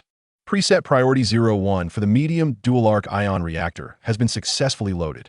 With a soft chime, a holographic image encompassing a 30-square-kilometer radius materialized before Cheng Feng. 2 locations were highlighted. One was situated on the hill he had previously circumvented, while the other lay within a nearby forest. Identified available materials meeting the criteria. Please proceed to the current area to collect substances and return them to the designated location. Subsequently, a small box emerged from the center of several ring pillars. Please carry the guiding ring to identify the correct materials. Cheng Feng picked up a ring, and a label appeared before him. Digital ring, a digital device manufactured using reverse-engineered extraterrestrial technology, integrated with a plasma pistol, data collector, personal signal locator, rapid material identifier, and holographic projector, among other functionalities. It draws energy from biological sources, with certain functions potentially locked for weaker users to safeguard their life status. Such a device exists? Cheng Feng marveled. Upon recognizing that Cheng Feng had taken a ring, another holographic projection emanated from the lamppost, casting a display over a 10-square-meter area beside him. With Gothic script shimmering in the air. Material storage area. Must materials be collected personally? Contemplating for a moment, Cheng Feng activated the communicator. Chaos. Separate the surplus Troy tractor and the Bison armored vehicle, then bring them over. Responding to Cheng Feng's command, Chaos promptly separated the physical data connections of the 2 vehicles. He then maneuvered the Troy tractor to the designated area as instructed and approached Cheng Feng, awaiting further orders. Cheng Feng observed a sudden change on the screen before him. Multiple finished materials have been added, recalculating manufacturing requirements. Please continue to add raw metal or other metallic products. The quantity of materials required may vary based on material type. Chaos. Bring over all the materials obtained from the previous 2 dismantled modification pods. As circuit boards, cables, high-strength mechanical components, and various electronic parts were deposited into the system, Cheng Feng finally witnessed a new prompt appear on the screen. Requirements met. Please plan the placement area. Ensure that the reactor's distance from this manufacturing module does not exceed 500 meters to facilitate wiring layout and energy supply requirements. Chapter 126. Efficient construction. Cheng Feng observed the circular highlighted area emerging around the lamppost in the holographic projection and chose to place the reactor adjacent to it. Deployment location confirmed. Please do not approach the material storage area. Accompanied by a warning notification flickering within the holographic image. A brilliant blue beam of light emanated from the top of the lamppost, enveloping everything within the material zone. The Troy tractor and other items were visibly disassembled, shattered, and transformed into a multitude of sparkling points in an incomprehensible manner. The quantum printing process has commenced. Please refrain from entering the designated planning area. Matter, akin to threads, is intricately woven, rapidly constructed from the bottom upwards. Within mere seconds, a towering device, over 5 meters in height and semi-hollow, materializes before Cheng Feng in chaos. Its smooth, reflective metallic exterior arches gracefully, with hollow sections in the center, flanked by large metal structures resembling door frames, adorned with numerous energy storage components and heat dissipation fins. The entire apparatus stands upon a circular, thickened metal base covering nearly 12 square meters, with a built-in conveyor belt extending from its side, labeled as the solid material input. The edges of the base feature 4 side-by-side interfaces of varying sizes, alongside an independent control console, each interface marked in Gothic script: water, energy input initiation, energy output, and plasma, exhaust output. Cheng Feng gazes incredulously at this extraordinarily futuristic device, then glances back at the vehicles. Could this truly be a technological artifact from the same civilization across different epochs? The stark divergence in style astonishes him. Yet, the printing process is not yet complete. The energy input interface extends a flat cable leading towards the core constructor of the colonial settlement. Simultaneously, a substantial branching structure is being constructed at the output port, with one line running parallel to the energy initiation cable up to a lamppost. A large metallic pipe, resembling a chimney, extends from the plasma exhaust outlet, equipped with a noticeable interface at the end, though it remains unconnected. Cheng Feng approaches the control console of the reactor, which displays a remarkably simplistic diagram and textual instructions. Before the plasma reactor is fully operational, please ensure the water intake pipe remains submerged in the water body. Once the plasma reactor is fully activated, various solid waste materials can be fed through the conveyor belt to generate energy, minimizing the depletion of water or other liquids. Caution: do not place items exceeding the conveyor belt specifications. Ion exhaust may vary due to fuel differences. Some may possess toxicity. Ensure proper ventilation and maintain distance from the colonial area. The device's guidance is straightforward, even featuring images and small animations to illustrate usage. However, the underlying principles and technical details remain unmarked. Cheng Feng cannot shake the feeling that this situation resembles a survival game. Starting with a mere pole, all resources must be transported. In reality, the STC system's formidable capabilities extend far beyond this. The enigmatic material separation system and the peculiar quantum printing can accomplish many unimaginable feats. Cheng Feng steps forward and extracts a flexible metallic pipe from the reactor's water intake. Though incredulous, he chooses not to dwell on the absurdity of this technology. After tossing the pipe into a nearby, small lake, Cheng Feng signals for chaos to activate the reactor on the control panel. Accompanied by a subtle humming sound, an electric arc suddenly flickers within the reactor. The lake water is drawn into the base, subsequently transforming into a fine stream that shoots into the center of the arching structure. A powerful current crackles under the influence of the confinement field. A shimmering sphere of pale blue plasma swiftly took shape, beginning to roll in the center. The Dominator, as displayed on the screen, indicated that the plasma reactor was self-sustaining and had completed its activation. Cheng Feng felt a tingling sensation as energy radiated from the confinement field. Standing once again before the lamppost, the information on the screen had entirely transformed. Stable energy input confirmed. Construction templates fully unlocked. Colony outpost. colony town, gazing at the two available sub-projects, Cheng Feng took a moment to ponder. This system bore a striking resemblance to the home systems found in certain games. The colony settlement core constructor provided templates delineating roads, residences, various small industrial facilities, as well as protective walls and security installations. The scale of the residences could be adjusted, and their opulence varied. With ample resources and sufficient space, one could opt to construct a cluster of villas, each a standalone mansion. Conversely, if resources were scarce and space limited, one might find themselves confined to a matchbox-sized structure. As for the colony town, it supported secondary expansion projects, allowing for the construction of a more extensive building area beyond the outpost's initial footprint. Erecting buildings and manufacturing equipment required no intricate maneuvers. One merely needed to pour in materials according to the prompts and await completion. While Cheng Feng was engrossed in studying this peculiar STC, Eris and his companions disembarked from their vehicle, intent on inquiring about Cheng Feng's forthcoming plans. However, they were soon engulfed in confusion and astonishment at the sight of the silvery lamp post and the low, resonant hum emanating from the central swirling blue plasma orb's archway apparatus. "My lord, what is this?" Cheng Feng turned his head to glance at Eris. An ancient relic of humanity, a complete and operational STC template. Eris, somewhat incredulous, responded, "Is this truly the STC template? I had envisioned it as a colossal machine, akin to a foundry. What can it produce?" Cheng Feng replied in a calm tone, "It can generate a fully functional basic town, perhaps within your lifetime. We might use this to reconstruct a warship and depart to return to the Empire." "A city?" Cheng Feng's words transcended Eris's comprehension and understanding. "Do not be astonished. We have much to accomplish." Cheng Feng turned and selected several factory facilities and residences from the colony settlement core constructor, subsequently removing the remaining digital rings and distributing them to Eris and the two Astarte soldiers. After demonstrating how to utilize the digital rings, they finally grasped what they needed to do next. Cows, along with Eris and Gouda, drove the bull armored vehicle and the Lehman Russ tank to investigate a nearby shallow vein, attempting to extract some metallic ore. Meanwhile, Cheng Feng took two Astartes, a tractor, and a repair vehicle to the nearby forested area to harvest timber and gather additional materials. The A-33 servo skull was left behind to maintain vigilance and guard the area.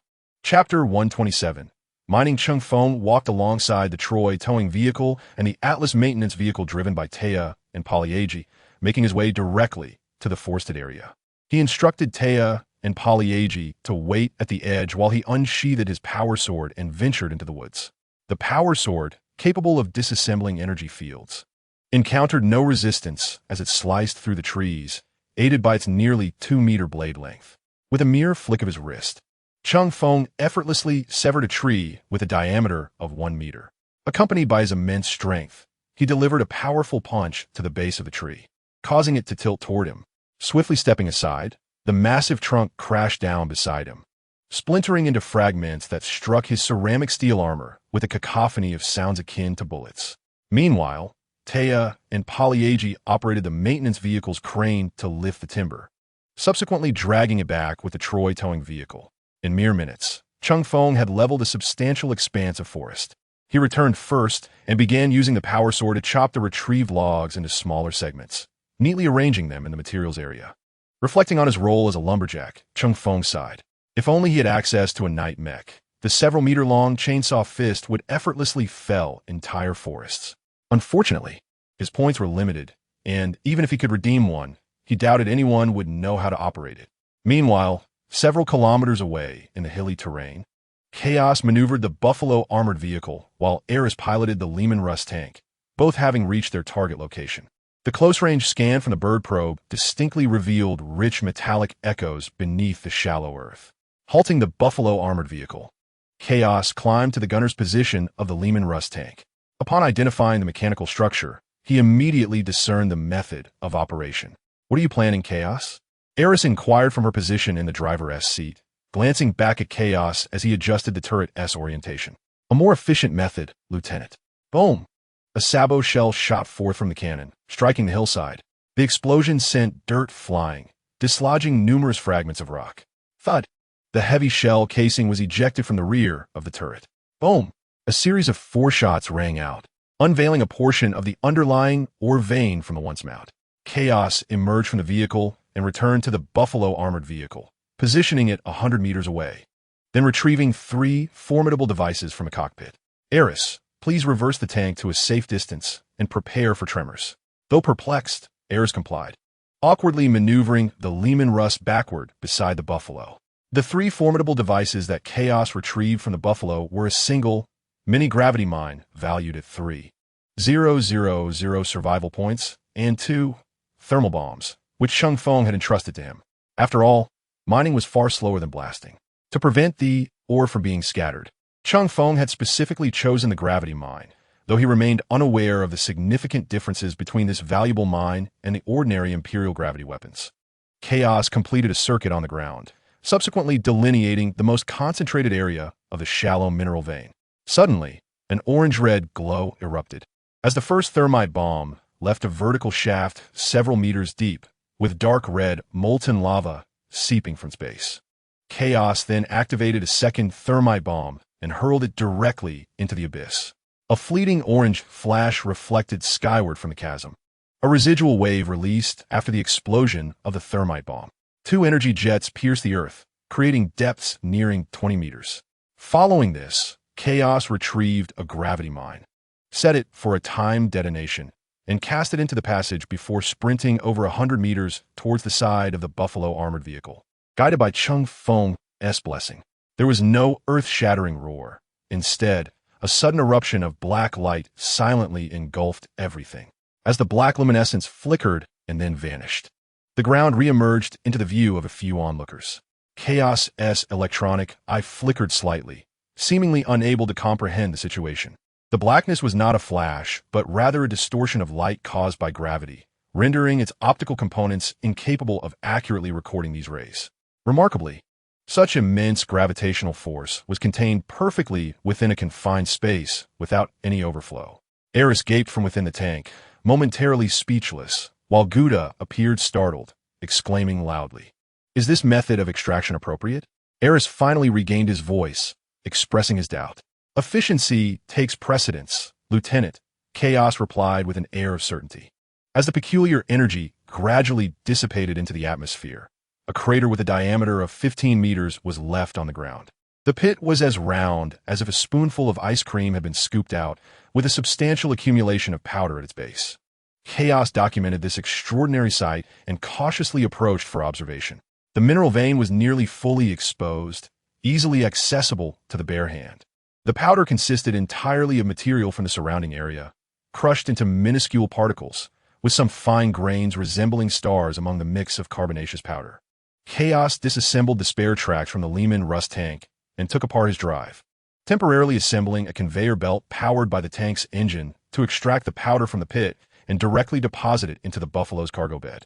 Gouda, leveraging his formidable strength, assisted Chaos in adjusting the orientation of the conveyor. Eris was responsible for pressing the accelerator in the Lehman Russ. As the Buffalo's cargo bed filled to capacity, Chaos began to drive back. Cheng Feng, who was segmenting wood at the camp, noticed the Buffalo's return and observed Chaos unloading a load of oddly colored sand into the neatly stacked timber with a puzzled expression. However, as the sand was poured in, the core constructor of the colonial settlement immediately sprang to life. Several uniquely designed colonist habitation modules swiftly took shape alongside a metallic floor, with the materials within them rapidly disappearing. Chaos. Are these powders a new type of mineral?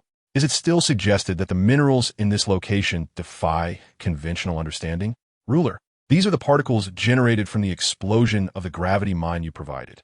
As Chaos responded to Cheng Feng's inquiries, he transmitted the recorded images through the data link into Cheng Feng's helmet visor. Observing the terrifying power, Cheng Feng immediately revisited the detailed specifications of the small gravity mine. Crafted using remarkably ancient technology, the small gravity mine boasts a precise damage radius of 15 meters. Ancient technology? Cheng Feng murmured softly. One could say, as expected of the Warhammer, the older it is, the stronger it becomes, perhaps. Chapter 128. The rising outpost base in the efficient construction that bordered on the magical. The passage of time lost its significance. The exquisitely fine mineral powder produced by the gravity mine seemed more amenable to decomposition and reconfiguration by that wondrous quantum printing technology than any refined or astonishingly efficient. Cheng Feng stood in the designated residential area, gazing at the recently completed colonist dwellings. These structures resembled prefabricated houses. The buildings were quite spacious, ensuring that even Cheng Feng, with his nearly 3-meter stature, would not be hindered. The silver-gray alloy framework was filled with gray metallic walls, devoid of any seams, appearing entirely monolithic. The internal design emphasized practicality, yet it was as monotonous as the compartments aboard a spaceship, exuding a somewhat frigid ambience. The returning crew of Ellis looked on in awe at these edifices that had seemingly risen from ground. Gouda approached the nearest house, cautiously tapping on the enormous reinforced glass window with his massive palm, revealing a smile. After a brief glance at the colonist dwellings, Cheng Feng did not pause. He once again commenced planning the deployment of production buildings before the lamppost. The small smelting factory was situated to the east of the plasma reactor, with reserved energy interfaces automatically connecting. The machining workshop was constructed adjacent to the smelting plant, occupying a comparatively larger area, with multiple material transfer openings reserved along the sidewalls. The primary water treatment and filtration center was located by the lakeshore, linked to the lake through buried pipes, ensuring safe drinking water and providing industrial water. The food processing factory was positioned behind the machining workshop, housing a massive silver cylindrical apparatus connected to a complex network of pipes and cultivation units. In truth, these production buildings were not significantly larger than the residences, each containing merely a single core device. Everything was merely to satisfy the so-called systemic requirements for facilities. As for the stones and discarded mineral impurities scattered about, Cheng Feng did not abandon their utilization, incorporating them into the infrastructure layout. Following the Outpost construction template, Cheng Feng began to set roads and construct protective walls. The blue beams of quantum printing swept across the ground once more. The hard, smooth gray-white pavement began to delineate wide roads, extending straight toward each building according to the area divisions. After the basic roads were simply completed, Cheng Feng endeavored to enclose the area with a surrounding wall. However, the quantity of materials required to construct such a wall was astonishing. Even a mere stone wall holds significance. As the resources at hand dwindled, Cheng Feng managed to construct a wall segment measuring slightly over 1 meter in length and 5 meters in height. Did the stones themselves evolve into a wall? Palyaji's tail instinctively stiffened, his amber eyes brimming with incredulity. This was the formidable power of the lost era of STC.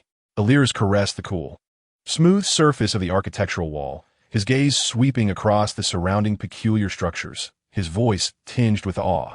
Cheng Feng did not pause. Instead, he rallied everyone to head towards the mine, endeavoring to return with as many building materials as possible. After 2 days of labor, the wall was finally completed, and the entire outpost began to take shape. To enhance the efficiency of the mining, Cheng Feng even sacrificed several gravity mines. However, the facilities before him were merely the result of creation from nothing. Everything was simply striving to meet the system's minimal requirements. Cheng Feng found himself regretting not opting to build the base directly beside the remnants of the USG spacecraft. Such a colossal vessel would only require the debris to be piled together, resulting in a development speed far superior to starting from scratch. Yet, remorse was futile at this juncture. Time no longer permitted Cheng Feng to seek another ruin to plunder resources. The construction over the past 2 days had drastically increased the consumption of polonium fuel. The Lehman Russ tank was particularly voracious in its fuel usage. With the infrastructure now in place and the outer wall completed, only the most crucial shield remained to meet the system's requirements. This shield could only be obtained through exchange within the system. The types of shields suitable for ground-based facilities were limited. Apart from the exorbitantly priced relic type Zeus Shield Generator Array, the only viable option was the Void Shield Generator. The application of the Void Shield was extensive, ranging from the Titan Arcane to the Void Ship, the Imperial Nest, and even the Terra Palace and Planetary Fortresses. Large Void Shield devices were not complex. On the contrary, the smaller they were, the pricier they became.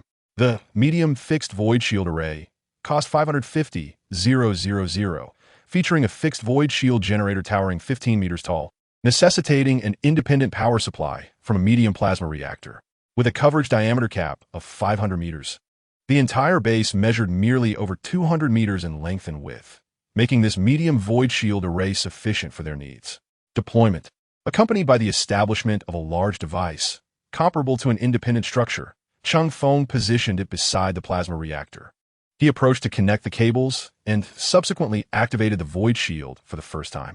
A deep, resonant hum arose, as if the air had been filtered through a unique energy. Almost immediately, a semicircular blue-purple barrier enveloped the entire outpost, radiating from the core of the void shield generator. The light membrane formed a perfect hemispherical shield, and Cheng Feng adjusted the dimensions of the void shield, ensuring it adequately covered the entire outpost to conserve energy consumption. In the very moment the shield stabilized, a countdown warning box that had appeared since the mandatory task was issued flickered at the edge of Cheng Feng's vision, only to dissipate completely like smoke. In its stead, a new prompt emerged. You have established a compliant civilized settlement. Please expedite the advancement of civilizational strength to ensure the continuity of the flame of civilization. Announcement. Human survivors have successfully reconstructed a bastion of civilization. Current number of cities belonging to civilization. 1. The Civilization Gathering Place. Designation HCL-002. Endures. Success. Cheng Feng deftly deactivated the void shield generator before casting a glance at his system interface. The once crude compass needle had vanished, replaced by a scalable electronic map. Numerous regions had already been charted, with even the areas he had traversed marked with clarity. Cheng Feng attempted to zoom in on the map, annotating prominent geographical features such as Dongpeng City, the Olan Alliance Trading Post No. 7, the wreckage of the Titan transport ship, and the fragmented Wings of Light. However, upon further zooming, he stumbled upon another site, the marker for the destroyed HCL-001 gathering place. The distance to HCL-001 was approximately thrice that of his current location in the Dongpeng City region, where the Karen tribe resided, situated just above the vast land cliff where he had once battled the aliens. Cheng Feng summoned cows and roughly sketched the map on the ground, indicating both HCL-001 and his current position along with several reference points. After a brief glance, cows promptly reported the calculation, approximately 12,000 kilometers away. Cheng Feng silently noted this figure and continued to zoom in on the map. Yet, he soon discovered that the system's map appeared to be infinitely scalable and lacked boundaries, leading him to reluctantly abandon the notion of gauging the vastness of the endless continent through this map. Chapter 129. The Unmistakable Disparity. Cheng Feng closed the map interface and, for the first time in a long while, opened the nearly forgotten regional chat channel, eager to observe the reactions of other survivors. Without unexpected delays, it was likely that nearby human survivors would soon converge. The regional chat was inundated with a flurry of messages, with nearly everyone fervently discussing the recently emerged HCL-002 human settlement. A 1300-888. Could it be yet another unfortunate soul controlled by the alien civilization who built this? B07555210. Which esteemed individual completed the foundational construction in silence? Many have been gathering materials these past few days, yet they seem stuck in the foundational process. Building without heavy machinery is exceedingly challenging. C3399118. Is that the crux of the matter? We now have a map too. I just glanced at it, and this gathering place is not far from me, roughly 1 to 2,000 kilometers away in the southwest. Around the 7 o'clock direction. I'll check it out and report back with specifics. D02222482. 1 to 2,000 kilometers, and you're going to check it out? Are you certain you can make it? C3399118. I possess a hovering vehicle. It's quite fast. Just wait. I'll reach there in a little over an hour. A 15020333. Everyone, this is an opportunity. If 99118 can confirm that this gathering place was established by survivors, I propose that all capable brethren converge towards HCL-002. We must not forget the wisdom of our ancestors. Living under the shelter of others ultimately poses a risk. Let's unite. A 1521135 remarked, "It is easy to speak. Do you comprehend the dangers that lie on the road? Handling the alien creatures that abound with individual firearms is arduous enough. Over 1,000 kilometers? One might become fertilizer along the way. A 178773-2 countered. How can you be certain that the esteemed leader lacks manpower? Establishing a settlement requires not only a vast infusion of resources, but also a considerable workforce. What can you contribute upon arrival? If they refuse to accept you, it will surely lead to chaos. F1466305 agreed, stating indeed, the priority is for each individual to develop swiftly, unlocking their city core construction technology. Widespread growth is the true path. Relying on a savior is unrealistic. The channel buzzed with excitement and skepticism. Cheng Feng silently observed, his expression concealed beneath his helmet, a complex tapestry of thoughts. Being in the spotlight entails potential troubles. Behind the calls for unity are countless eyes yearning for refuge, yet some may harbor ulterior motives. Cheng Feng's concerns extend beyond this. Combat is not his primary dilemma. However, managing a town, planning production, allocating resources, even enacting laws and maintaining order, these tasks far exceed his experience and capabilities. He is merely an ordinary individual thrust into this chaotic world, having experienced a stroke of luck. Even though his physique has become sufficiently robust, he remains devoid of experience and refinement. Compared to true space warriors, his combat skills are rudimentary, relying heavily on instinct.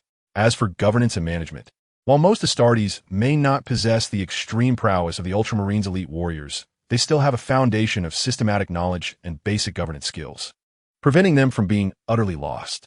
Cheng Feng, however, might not even measure up to a minor noble adept at scheming and negotiation within a nest. Furthermore, his city style likely differs fundamentally from those of other survivors, given the disparate systems they operate under. The one solace for Cheng Feng is that the architectural style of this STC does not exhibit the overt characteristics of the Imperial nests of the 40th millennium. The buildings are at least not Gothic in design, nor do they feature grandiose reliefs or statues. Otherwise, the anomalies would be glaringly apparent. After all, which sci-fi system is adorned with a dark medieval aesthetic?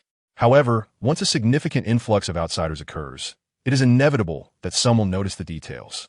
He must devise a means to obscure the interior and undertake modifications, striving to render everything as normal as possible, or at least not too conspicuous. Returning to the colonial settlement core constructor, he gazed at the holographic image of the entire outpost beginning to be altered. The surrounding walls must be raised further, ideally sealing the top of the outpost to create a colossal integrated structure. The original buildings will be transformed into functional zones, increasing vertical space. Conceal those exceedingly peculiar architectural structures as much as possible, enveloping them in thickened walls or incorporating external appendages for camouflage. Simultaneously, the internal production and living units require further integration to enhance space utilization and defensive depth. Cheng Feng continuously altered the imagery, striving to design a building structure that met his needs. The only outcome was that the design increasingly resembled that of a medieval castle, exuding an unmistakable Imperial aura. Pausing his efforts, Cheng Feng glanced at the preview model within the holographic display, sensing something amiss. Wasn't this merely a nest devoid of medieval spires and sculpted statues? Relinquishing his struggle, Cheng Feng resolved to wait until the arrival of survivors to see if anyone possessed knowledge of urban planning and architectural design. He could then transform the entire outpost, as, for now, it was merely a collection of prefab structures, nothing particularly special. The only conspicuous element was the void shield generator. Cheng Feng planned to construct a suitable architectural shell to encase the heavy void shield generator, the plasma reactor, and a core structure resembling a power pole. This would not only obscure visibility, but also provide basic protection against natural degradation. However, this endeavor required more materials, and extraction necessitated manpower. Cheng Feng could not rely solely on gravity mines for every collection, as the points garnered were merely a few hundred, far from compensating for the value of the mines. Elise and her companions were already fatigued from the task of erecting the walls. Even the superhuman Oglin felt the strain. The only ones capable of enduring continuous effort were Chaos and Cheng Feng himself. Expanding the mechanical servant team became the most straightforward option. Yet, according to standard procedures, manufacturing a mechanical servant necessitated the brain and a portion of the body of a sentient being as biological substrate, supplemented by mechanical modifications. Cheng Feng questioned his own capacity to be so cold-hearted as to arbitrarily deprive his fellow humans of life for the sake of efficiency, and regarding other intelligent beings. The alien civilizations at the Olin trade station were indeed a potential choice. However, initiating warfare with them seemed impractical, and the local beasts appeared to lack intelligence. Chapter 130. Expanding manpower. After some contemplation, Cheng Feng, with a mindset of experimentation, accessed the system trading market and entered Quantum Thought Core in the search bar. This item could substitute the biological components required for constructing mechanical servants and give rise to Iron Man. Although Cheng Feng's memory indicated that the Empire regarded these Iron Man with suspicion, with the Emperor explicitly forbidding research into artificial intelligence. In truth, chaos proved to be far more reliable than Cheng Feng had anticipated. The results soon materialized, presenting a limited selection of only 8 listings for sale. The priciest was listed at 20,000 survival points, while the cheapest stood at 16,000. For most survivors still struggling to gather hundreds or thousands of survival points, this represented an exorbitant expenditure. Such rarity and high cost clearly indicated a precious resource. Initially, acquiring one from the corpse of a hapless individual could only be attributed to sheer luck. Cheng Feng casually selected a seller, attempting to initiate a private conversation to glean information regarding the production methods of a certain item. B0373481. Cheng Feng, hello. Regarding the quantum mine core, is the price negotiable? I require more than one. D4000925. B0373481. Wow. Are you planning to establish a city as well? It's a pity you're in Zone B. Cheng Feng, why do you refer to me as Big Shot? D4000925. Didn't you previously sell a batch of electromagnetic nail guns, plasma cutting guns, and a few projectile mine layers? Cheng Feng, what does that have to do with anything? D4000925. The fact that you can sell such advanced technological equipment rather than arming your own team indicates considerable strength, especially the separate sale of handgun ammunition, which has left countless buyers yearning for your offerings. Ultimately, many have resorted to borrowing money for ammunition. Cheng Feng, however, did not pay much attention. Casting a glance at the trading market's transaction log, the weapons and ammunition he had listed on the USG Glimmer had long been sold out. A total of over 500,000 points was earned from the sale of a dozen weapons and their accompanying ammunition. D4000925. However, the quantum mine core is one of the essential materials for constructing a city core, and I cannot lower the price. This item is scarce. It cannot currently be produced and can only be salvaged from the remnants of other civilizations' technologies, hence the market price. Take a look at the others. They're even more expensive. Essential materials for the city core? Cheng Feng's thoughts stirred. So the city cores constructed by other survivors are indeed intelligent. The MD Emperor has deceived me. Cheng Feng ceased his idle chatter and directly addressed the matter at hand. I will take this one at 17,000 points. If you have more, I will acquire them at the same price. The other party hesitated for a few seconds, but ultimately chose to concede. Fine, just one. I will adjust the price. Go ahead and make the purchase. However, Big Shot, could you provide a private chat space? If you have good items in the future, could we conduct a private transaction before you list them on the market? Cheng Feng readily agreed to this request. There is no shortage of middlemen. The technological products Cheng Feng sold were all scavenged, and the reason he consistently employed an auction method was that he was unsure how to set prices. With the transaction swiftly concluded, Cheng Feng contacted 3 other sellers with relatively lower prices, purchasing 5 more quantum mine cores at prices ranging from 16,000 to 17,500 points. A total of 6 cores cost him 72,000 points, which, considering his balance of over $1 million, was not particularly extravagant. As for the 2 priced at 20,000, Cheng Feng decided against purchasing them. After all, clearing the market entirely would not be wise. What if other survivors were in the process of establishing a gathering place?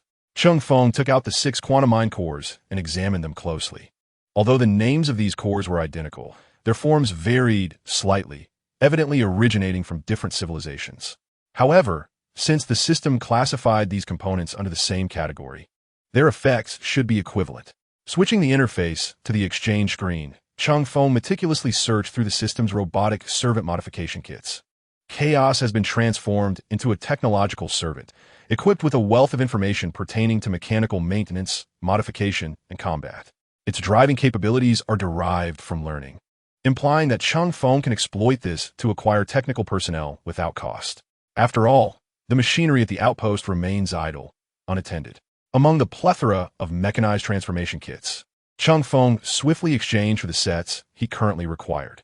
Servant Mechanism Transformation Kit. Survival points 8,000 Industrial Mechanism Transformation Kit. Light Technician Type. Survival points 10,000 x2 Industrial Mechanism Transformation Kit. Heavy Miner Type. Survival points 17,000 Industrial Mechanism Transformation Kit. Transport Type. Survival points 15,000 Heavy Cavalry Combat Mechanism Transformation Kit. Breakthrough Type. Survival points 80,000. Cheng Feng approached a vacant area and systematically deployed the 6 transformation kits on the ground. Enormous metallic coffins of varying sizes materialized before him, each bearing the distinct skull and gear emblem of the mechanical cult. With the quantum cognitive core in hand, he placed each component atop the coffins, akin to offering flowers at a grave. Each automated transformation unit required additional materials, with the heavy cavalry combat mechanism requiring the least, while the servant mechanism demanded the most. For the 6 transformation kits, Cheng Feng expended an additional 12,000 survival points to replenish their missing materials. Subsequently, all the transformers began to hum, emitting a cacophony of metallic noise that was jarringly loud. Within each coffin, a multitude of mechanical arms busily toiled. After nearly an hour of anticipation, 6 markedly different mechanized servants emerged before Cheng Feng. The servant mechanism was humanoid in form, its all-metal body resembling a Terminator, yet unlike the T-800's hollow skeletal structure. It sported several metal armor plates.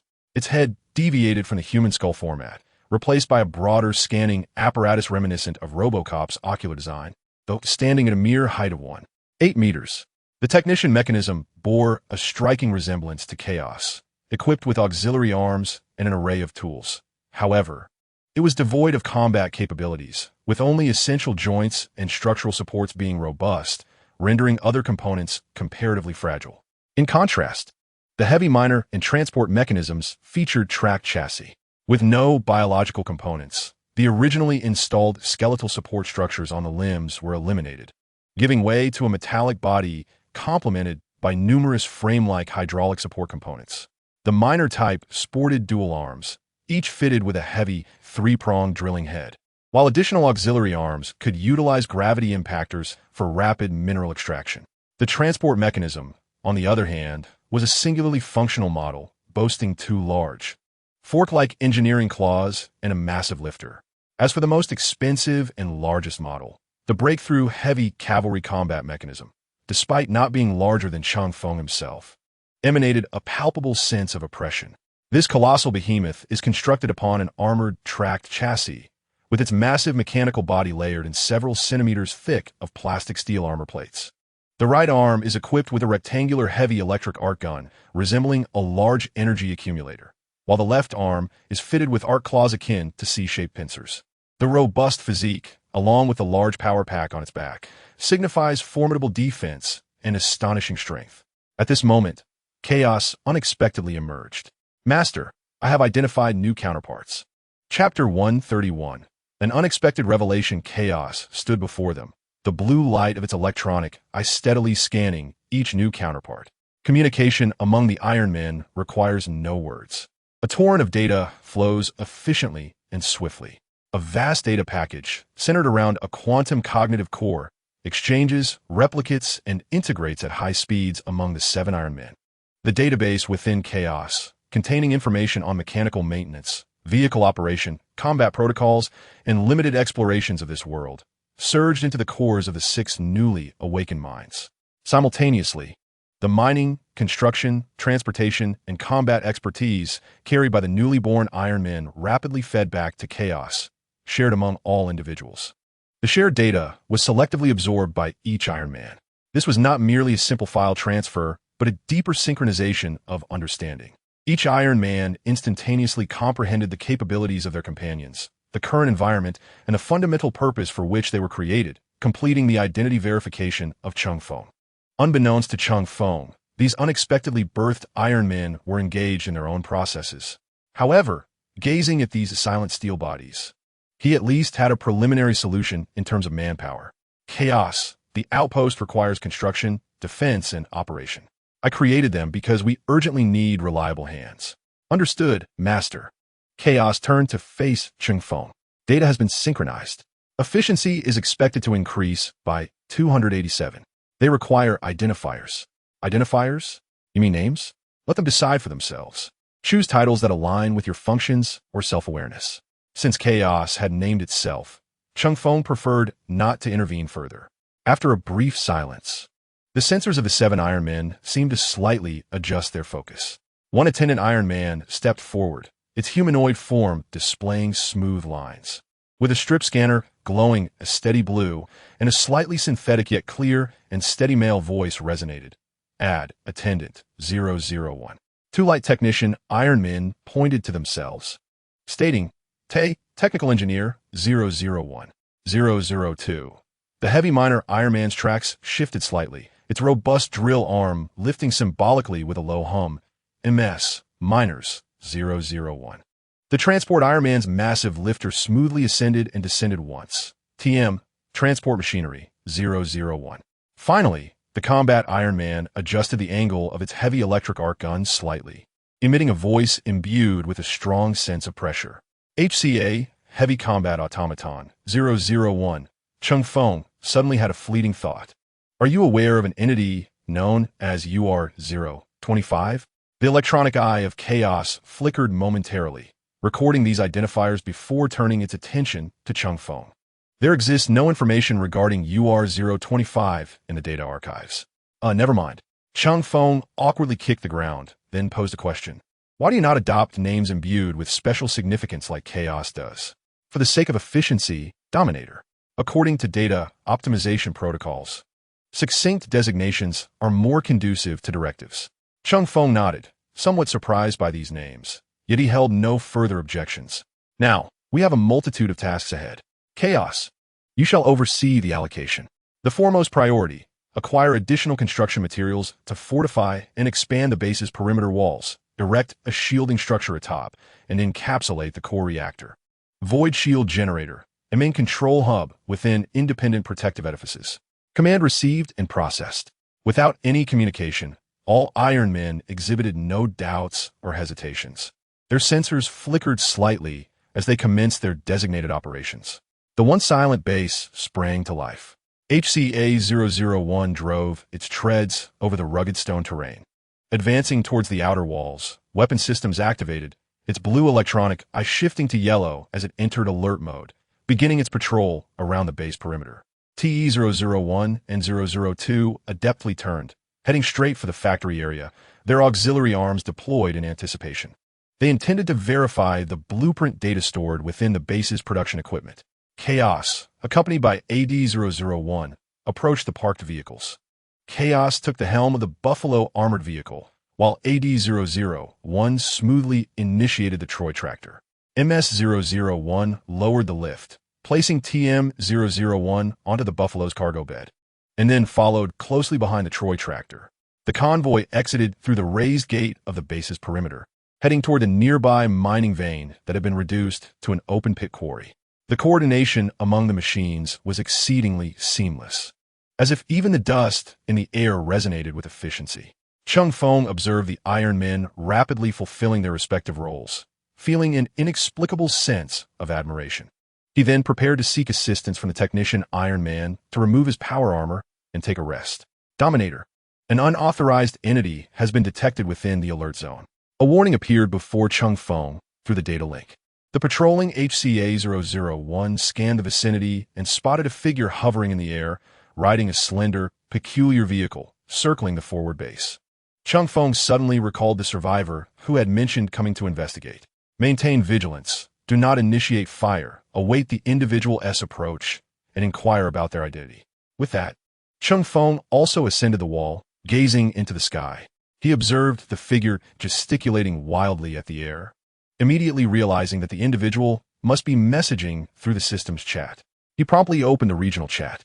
In the regional chat channel, A new message, brimming with intense, emotional fluctuations, suddenly erupted. C3399118. I have arrived. I can already see the outline. My goodness, what is that? Something is moving outside the walls. A metallic humanoid with treads. Oh my, an armed defense robot? HCL-002. Whose base is this? C3399118. Goodness. There's a giant in armor on the wall. Attached image JPG. However, this image truly set the chat ablaze. A 1522013. Goodness? Am I seeing this correctly? A gray giant? Damn, a psychic storm. The psychic storm initially indicated by the system. It's a warhammer. We are doomed. A 1613252. I magnified the image. It's not a gray knight. Besides, you're purely human, not an alien. What are you afraid of? Come shout with me, Emperor above, below. A 1613252. Scene. A 1613252. This. Why can I type these two characters together? C3399118. What on earth are you all talking about? Chapter 131. Relax. This group of whimsical individuals is everywhere. Cheng Feng gazed at the regional chat with a mixture of exasperation. They were still playing around at a time like this. During the modification surgery, he had seen Omnicia, and that was certainly not the Emperor, nor was it even human. The god of all machines exists. Who knows if the four chaos gods and the Emperor can truly reach this place? However, the rapidly refreshing chat content soon left Cheng Feng feeling somewhat astonished. A 1522013. Brothers. Zoom in on the corner of the wall. The outline of that tank, along with the turret's shape, is undoubtedly a Lehman Russ. Though the paint job is unclear, that typical World War II water tank chassis is simply too recognizable. A 1577482. Not just the tank. Did you see that metallic humanoid outside the wall? It must be an armed servitor. Looking quite large. There must certainly be a mechanicus present, alongside the Space Marines. A 1613252. Could this be the advanced team of a joint exploration squad? Is this world somehow connected to Warhammer? What comes next? A torrent of billions from the astral army sweeping across the infinite continent. A 1577482. It doesn't seem likely. It feels a bit too rudimentary. Moreover, if it truly connects to the Warhammer world, how can there still be so many alien civilizations here? They would have been eradicated long ago, and the rest would have been captured to serve as servitors. A 1387732. Don't think too much. The current issue is that this HCL-002 gathering place has been recognized by the system. Even if it wasn't established directly by survivors, there must have been survivors involved. A space marine capable of operating in such an environment alongside ordinary mortals should be relatively peaceful, right? I speculate that beneath that armor, there might be a robust black man. A 1522013. Although the height ratio of the other party is indiscernible. This entire gray figure could also be an unassigned Primera Space Marine, perhaps? Who knows where they are preparing to be assigned? Extreme Warriors and Wolf Guard could also be possibilities? Soon, someone proposed the most plausible explanation. Survivors must have encountered the Imperial vessel that crashed here, from which a small group of individuals miraculously survived and successfully infiltrated the opposing ranks. Simultaneously, speculations arise regarding whether the humans of the Warhammer universe belong to the same civilization. After all, the Empire is replete with subhuman species. Their technology is utterly distorted, and their societal structures are shrouded in darkness. Some worlds within the Empire remain entrenched in medieval or even ancient times. The Empire exhibits a certain tolerance towards these civilizations. As long as they pay their taxes, acknowledge the Empire's legitimacy, uphold human supremacy, extol the Emperor's name, and adhere to Imperial law. Internal insurrections or the severity of their governance seem to matter little, provided they refrain from engaging in technology deemed alien by the Mechanicus or openly opposing the Empire. Cheng Feng observed the frenzied discussion scrolling through the regional chat, his heart unperturbed. Let them speculate, let them guess, each one more ignorant than the last. A 1522013. By the way, brother C3399118, are you still alive? C3399118. Should I be dead? A 1522013. The screenshots you've taken reveal your position, and they're certainly able to detect you. Under normal circumstances, Space Marines harbor an absolute hatred for aliens. And ISN to your vehicle of alien origin? C3399118. They haven't opened fire. And do you think I could traverse such a distance solely by speed? Cheng Feng suddenly realized that his actions might be somewhat questionable. Even if he concealed his architectural style, he could not entirely hide himself. Previously, he had hidden due to his frail physicality. But now his body rivaled that of a demigod, his technology eclipsing others. Guiding them was already a manifestation of the Emperor's will safeguarding humanity. Enlightened by this epiphany, Cheng Feng felt a wave of joy wash over him. Meanwhile, C3399118 privately messaged a few survivors who had initially recognized Cheng Feng as a Space Marine.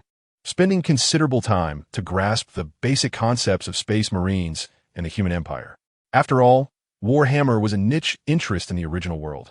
A peculiar blend of high-tech medieval warfare where advancement and backwardness intertwined.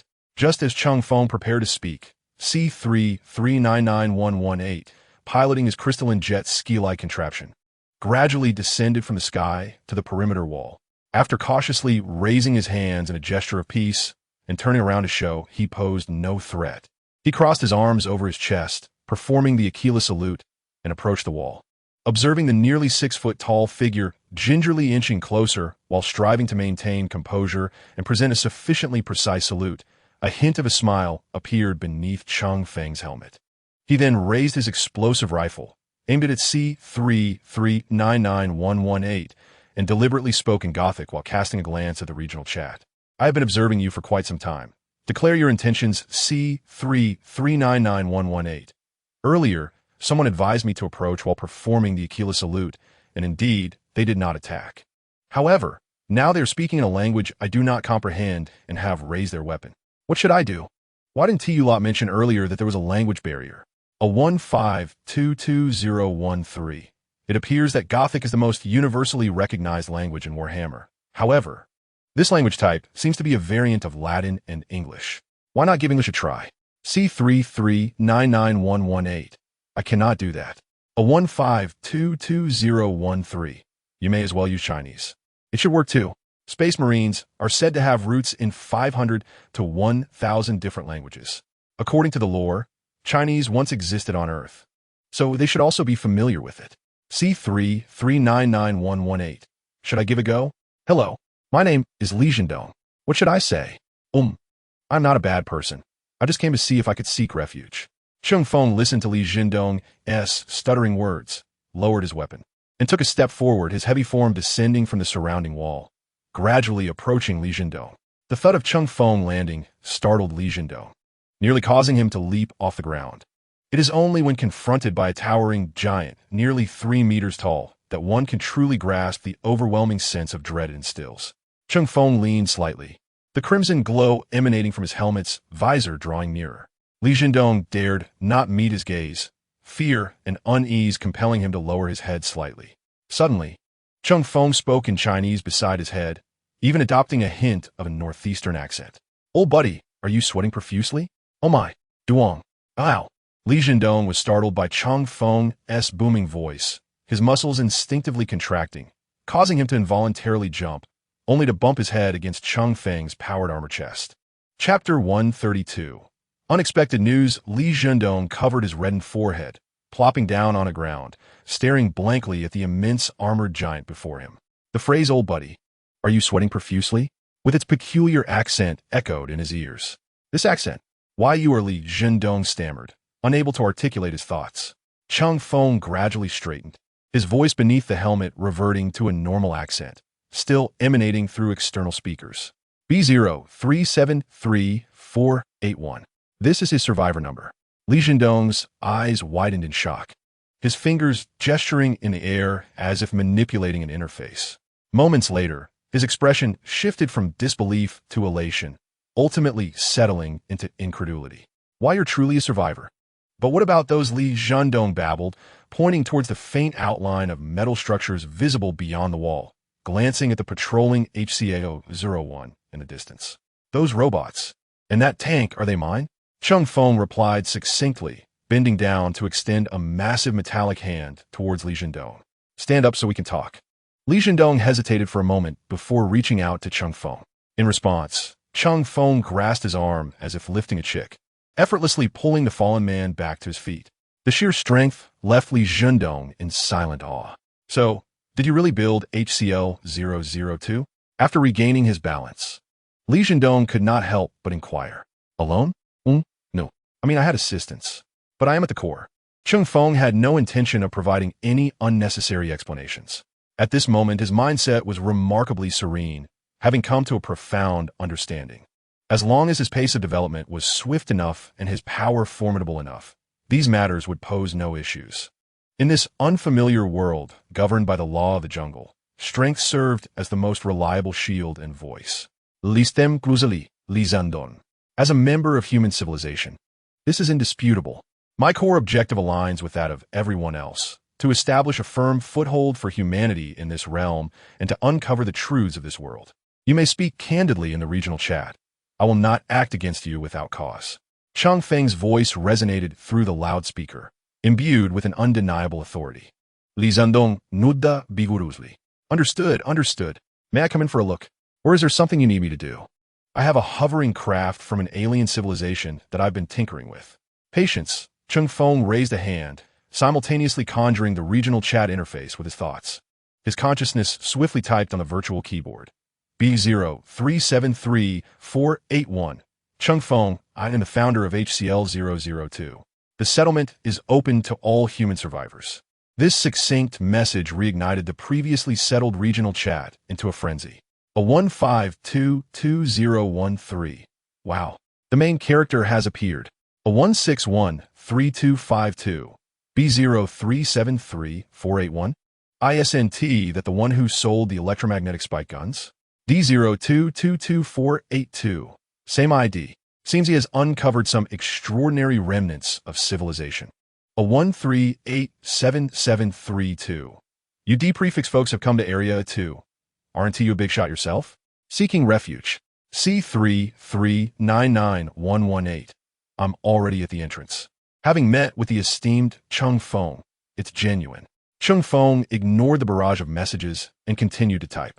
B0373481. Cheng Feng, the entry regulations are as follows. First, when approaching the settlement's security perimeter, one must cross their arms over their chest in the eagle salute posture to signify their human identity. Those who fail to salute will be regarded as potential threats by defense units. Second, the settlement will implement a physical currency system. I will issue currency shortly for internal transactions, which can be purchased directly using my ID on the trading market. Third, the settlement will offer the following services: weapon and equipment trading, resource recovery, and job opportunities. Specific details will be discussed offline. Fourth, warning. Any aggressive behavior, theft, or acts of destruction will result in permanent expulsion or elimination. After sending this message, Cheng Feng promptly closed the regional chat interface, disregarding further inquiries and discussions. He turned to Li Zhendong, who is still standing in place. You may enter now. However, there are currently no external structures within the city, so it's best that you refrain from wandering. I need to expedite the construction, so I shall not accompany you. Li Zhendong glanced at Cheng Feng, then at the chat area, ultimately gritting his teeth. Esteemed Cheng Feng, when will the currency system commence? And what can this currency purchase? Shortly, regarding what can be bought, weapons, ammunition, armor, and technological equipment, Cheng Feng replied succinctly, dismissing any further hesitation from Li Zhendong and striding purposefully into the depths of the settlement. As he walked, Cheng Feng simultaneously activated the communication device, issuing commands to HCA-001, who was patrolling outside the walls. Any human approaching was to receive a verbal warning first. Should the individual respond with the eagle salute, arms crossed over the chest, they would be permitted to approach the perimeter of the settlement. But entry into the production and control zones within the walls was strictly prohibited. Those who failed to salute or exhibited hostile intentions would be dealt with according to the assessed threat level, either expelled or neutralized. The alert protocol had been updated. An HCA-001's electronic, I flickered briefly before responding in a low tone. Cheng Feng nodded, his pace unwavering as he walked directly towards the area designated for industrial use. There remained much to accomplish. Establishing a currency system had long been in his contemplation, as it would expedite the acquisition of survival points. Upon entering the industrial zone, several silver-gray industrial shanties stood in a row. Cheng Feng proceeded straight to the small smelting and casting factory, where Te-001 and Te-002 were stationed in front of the control panel for the plasma furnace. How is the status of the production equipment, Dominator? Both technician automatons halted their tasks and turned to face him, with Te-001 strip scanner illuminating in blue. All basic inspections of the facilities have been completed. All equipment structures are intact. Energy interfaces are functioning normally, and basic functions are operational. However, there is one critical issue. Speak, Cheng Feng urged. Te-002 continued, its voice steady and mechanical. The internal manufacturing databases of all production facilities are empty, save for one composite protein nutrition bar formula stored within the food synthesis factory. There are no alloy formulas in the smelting plant, nor any part blueprints in the processing workshop. Cheng Feng fell silent for a few seconds, then slowly nodded. Although unexpected, it was also within reason. What he had exchanged was merely the core structure of a colonial settlement, not an entire functional colony ship.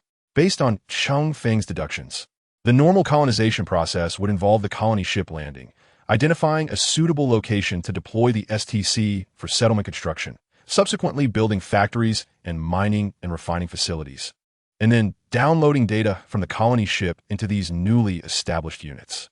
Ultimately, the entire colony ship would be dismantled, its materials repurposed for construction and development, culminating in a complete industrial system on this planet, thus preparing for further colonization of other worlds. Yet, this did not pose a significant problem for Cheng Feng. Production was not a necessity. His system functioned as a comprehensive super STC, capable of providing anything as long as he expended the requisite points. Understood. We will temporarily set aside the data issue. There is another matter that requires your testing. Cheng Feng responded calmly, retrieving an item from the subdimensional storage, a throne coin. This was an item he had exchanged through the system long ago, unable to list it on the market, thus kept for personal collection. Te-001. Scan this throne coin and inform me of the materials needed for its production. Te-001 accepted the coin, its scanner meticulously recording every detail of the surface before conducting a deep scan.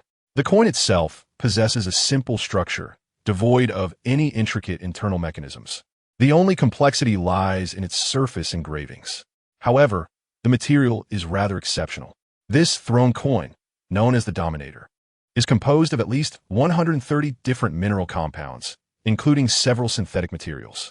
Replicating it would necessitate considerable time spent researching its metallic constituents, and to fully decipher, it would likely require extensive experimentation with mineral alloy combinations. In truth, Cheng Feng never anticipated being able to completely replicate this throne coin. Instead, he promptly produced a piece of recently exchanged plastic steel ingot. I do not require the material to be identical. I only seek to replicate the shape. Using this material, I aim to create a perfect replica in form. Remember, at the skull position of the Imperial eagle emblem at the center of the coin, a numerical mark must be added. The first batch will consist of 3 variations. Insert numbers. As Te-001 returned the throne coin to Cheng Feng, Te-002 had already taken the plastic steel ingot from his hands and proceeded to the adjacent machining workshop. Inside the workshop, a multifunctional processing platform stood silently. Te-002 placed the plastic steel ingot into the device's feed port and commenced operations on the control panel. Soon, a faint mechanical hum resonated. Cheng Feng stood by, eagerly anticipating the outcome as his mind raced. Approximately 1 minute later, a small tray slid out from the platform's output, neatly arranged with 20 silver-gray throne coins. Te-002 retrieved them and handed them to Cheng Feng. He picked up one coin for a meticulous examination. The shape, dimensions, edge serrations, and even the intricate details of the eagle emblem were flawlessly replicated. The original skull emblem, presumably representing the Court of Judgment, had been adjusted slightly to align with the subsequent V and X, aside from the fact that the material was plastic steel and a slight weight discrepancy. Everything appeared to be in order. Cheng Feng accessed the system interface and placed a replica coin for appraisal. Type: replica throne coin. This replica coin, made from plastic steel, bore additional engravings indicating its denomination. Cheng Feng attempted to list this coin on the trading market for a price of 1 survival point. As the coin vanished from his hand, a surge of joy coursed through him. It was a success. Aside from items that fell into this world, products manufactured and processed in this realm could indeed be listed on the trading market. Cheng Feng promptly canceled the coin listing and began calculating in his mind. A standard plastic steel ingot costs 50 survival points and can produce 20 replica coins. The material cost per coin amounts to 25 survival points. However, he did not intend to price it based solely on cost. Instead, he redefined its value ratio. The replica coin will be priced at 1 yuan, equivalent to 100 survival points. The 5 yuan coin would equate to 500 survival points, and the 10 yuan coin would correspond to 1,000 survival points. The worth of currency has never been dictated solely by material costs. As for how to entice other survivors to exchange their precious survival points for these plastic steel coins, Cheng Feng had already devised an elaborate plan. An exceedingly common Mars M2 laser pistol could be redeemed in the system for merely 500 points, while a standard magazine costs 50 points. Furthermore, a new gun comes with a magazine that can be detached and sold separately. Cheng Feng prepared to sell the laser pistol to fellow survivors for the price of 20 throne coins, while the energy magazines for the pistol would be sold at 2 throne coins each. As for the Mars 4 laser rifle, boasting a staggering 700 points, he intended to set its price at 28 throne coins, with the energy magazines priced at 6 throne coins. Occasionally, he would mix in a few of the 800-point Lucius laser rifles as premium items, elevating their price to 32 throne coins. An involuntary smile crept across Cheng Feng's face as he envisioned countless survival points beckoning to him. At present, the majority of survivors predominantly relied on conventional gunpowder weapons from the original world or some close-range energy weapons recently unlocked by the system. A laser weapon with long range, high precision, no recoil, and power far exceeding that of live ammunition represented a qualitative leap for them. Moreover, there was a conspicuous absence of such technological equipment in the trading market.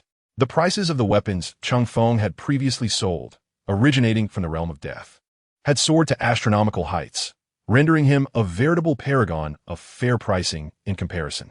Once other survivors developed their own energy weapons, Cheng Feng could readily sell additional equipment, as he required neither mining nor special materials. In fact, he even spared himself the time needed for manufacturing, unlike other survivors. Te-001, Te-002 commenced the mass production of these 3 denominations of plastic steel coins. Start with 1,000 of each. Report back upon completion. Cheng Feng exchanged 500 points for plastic steel blocks from a system, then placed them on the ground before turning to leave. Command confirmed. The 2 Iron Men promptly responded to Cheng Feng's order and began their tasks. Cheng Feng listed 20 counterfeit throne coins on the trading market according to his pre-established plan. Subsequently, he exchanged for 40 units of each of the 3 weapons from the system, along with 2 magazines for each weapon. This marked Cheng Feng's first experience in bulk exchanging finished equipment, leading him to discover that the system could indeed deliver items in boxes. Gazing at the transport crates before him, each adorned with uniform Gothic labels stating inventory subject to tax, Cheng Feng could hardly fathom the notion that these items might have been directly transferred from a black ship in the Warhammer universe to his hands, fearing that some unfortunate planetary governor might soon find himself facing the tribunal.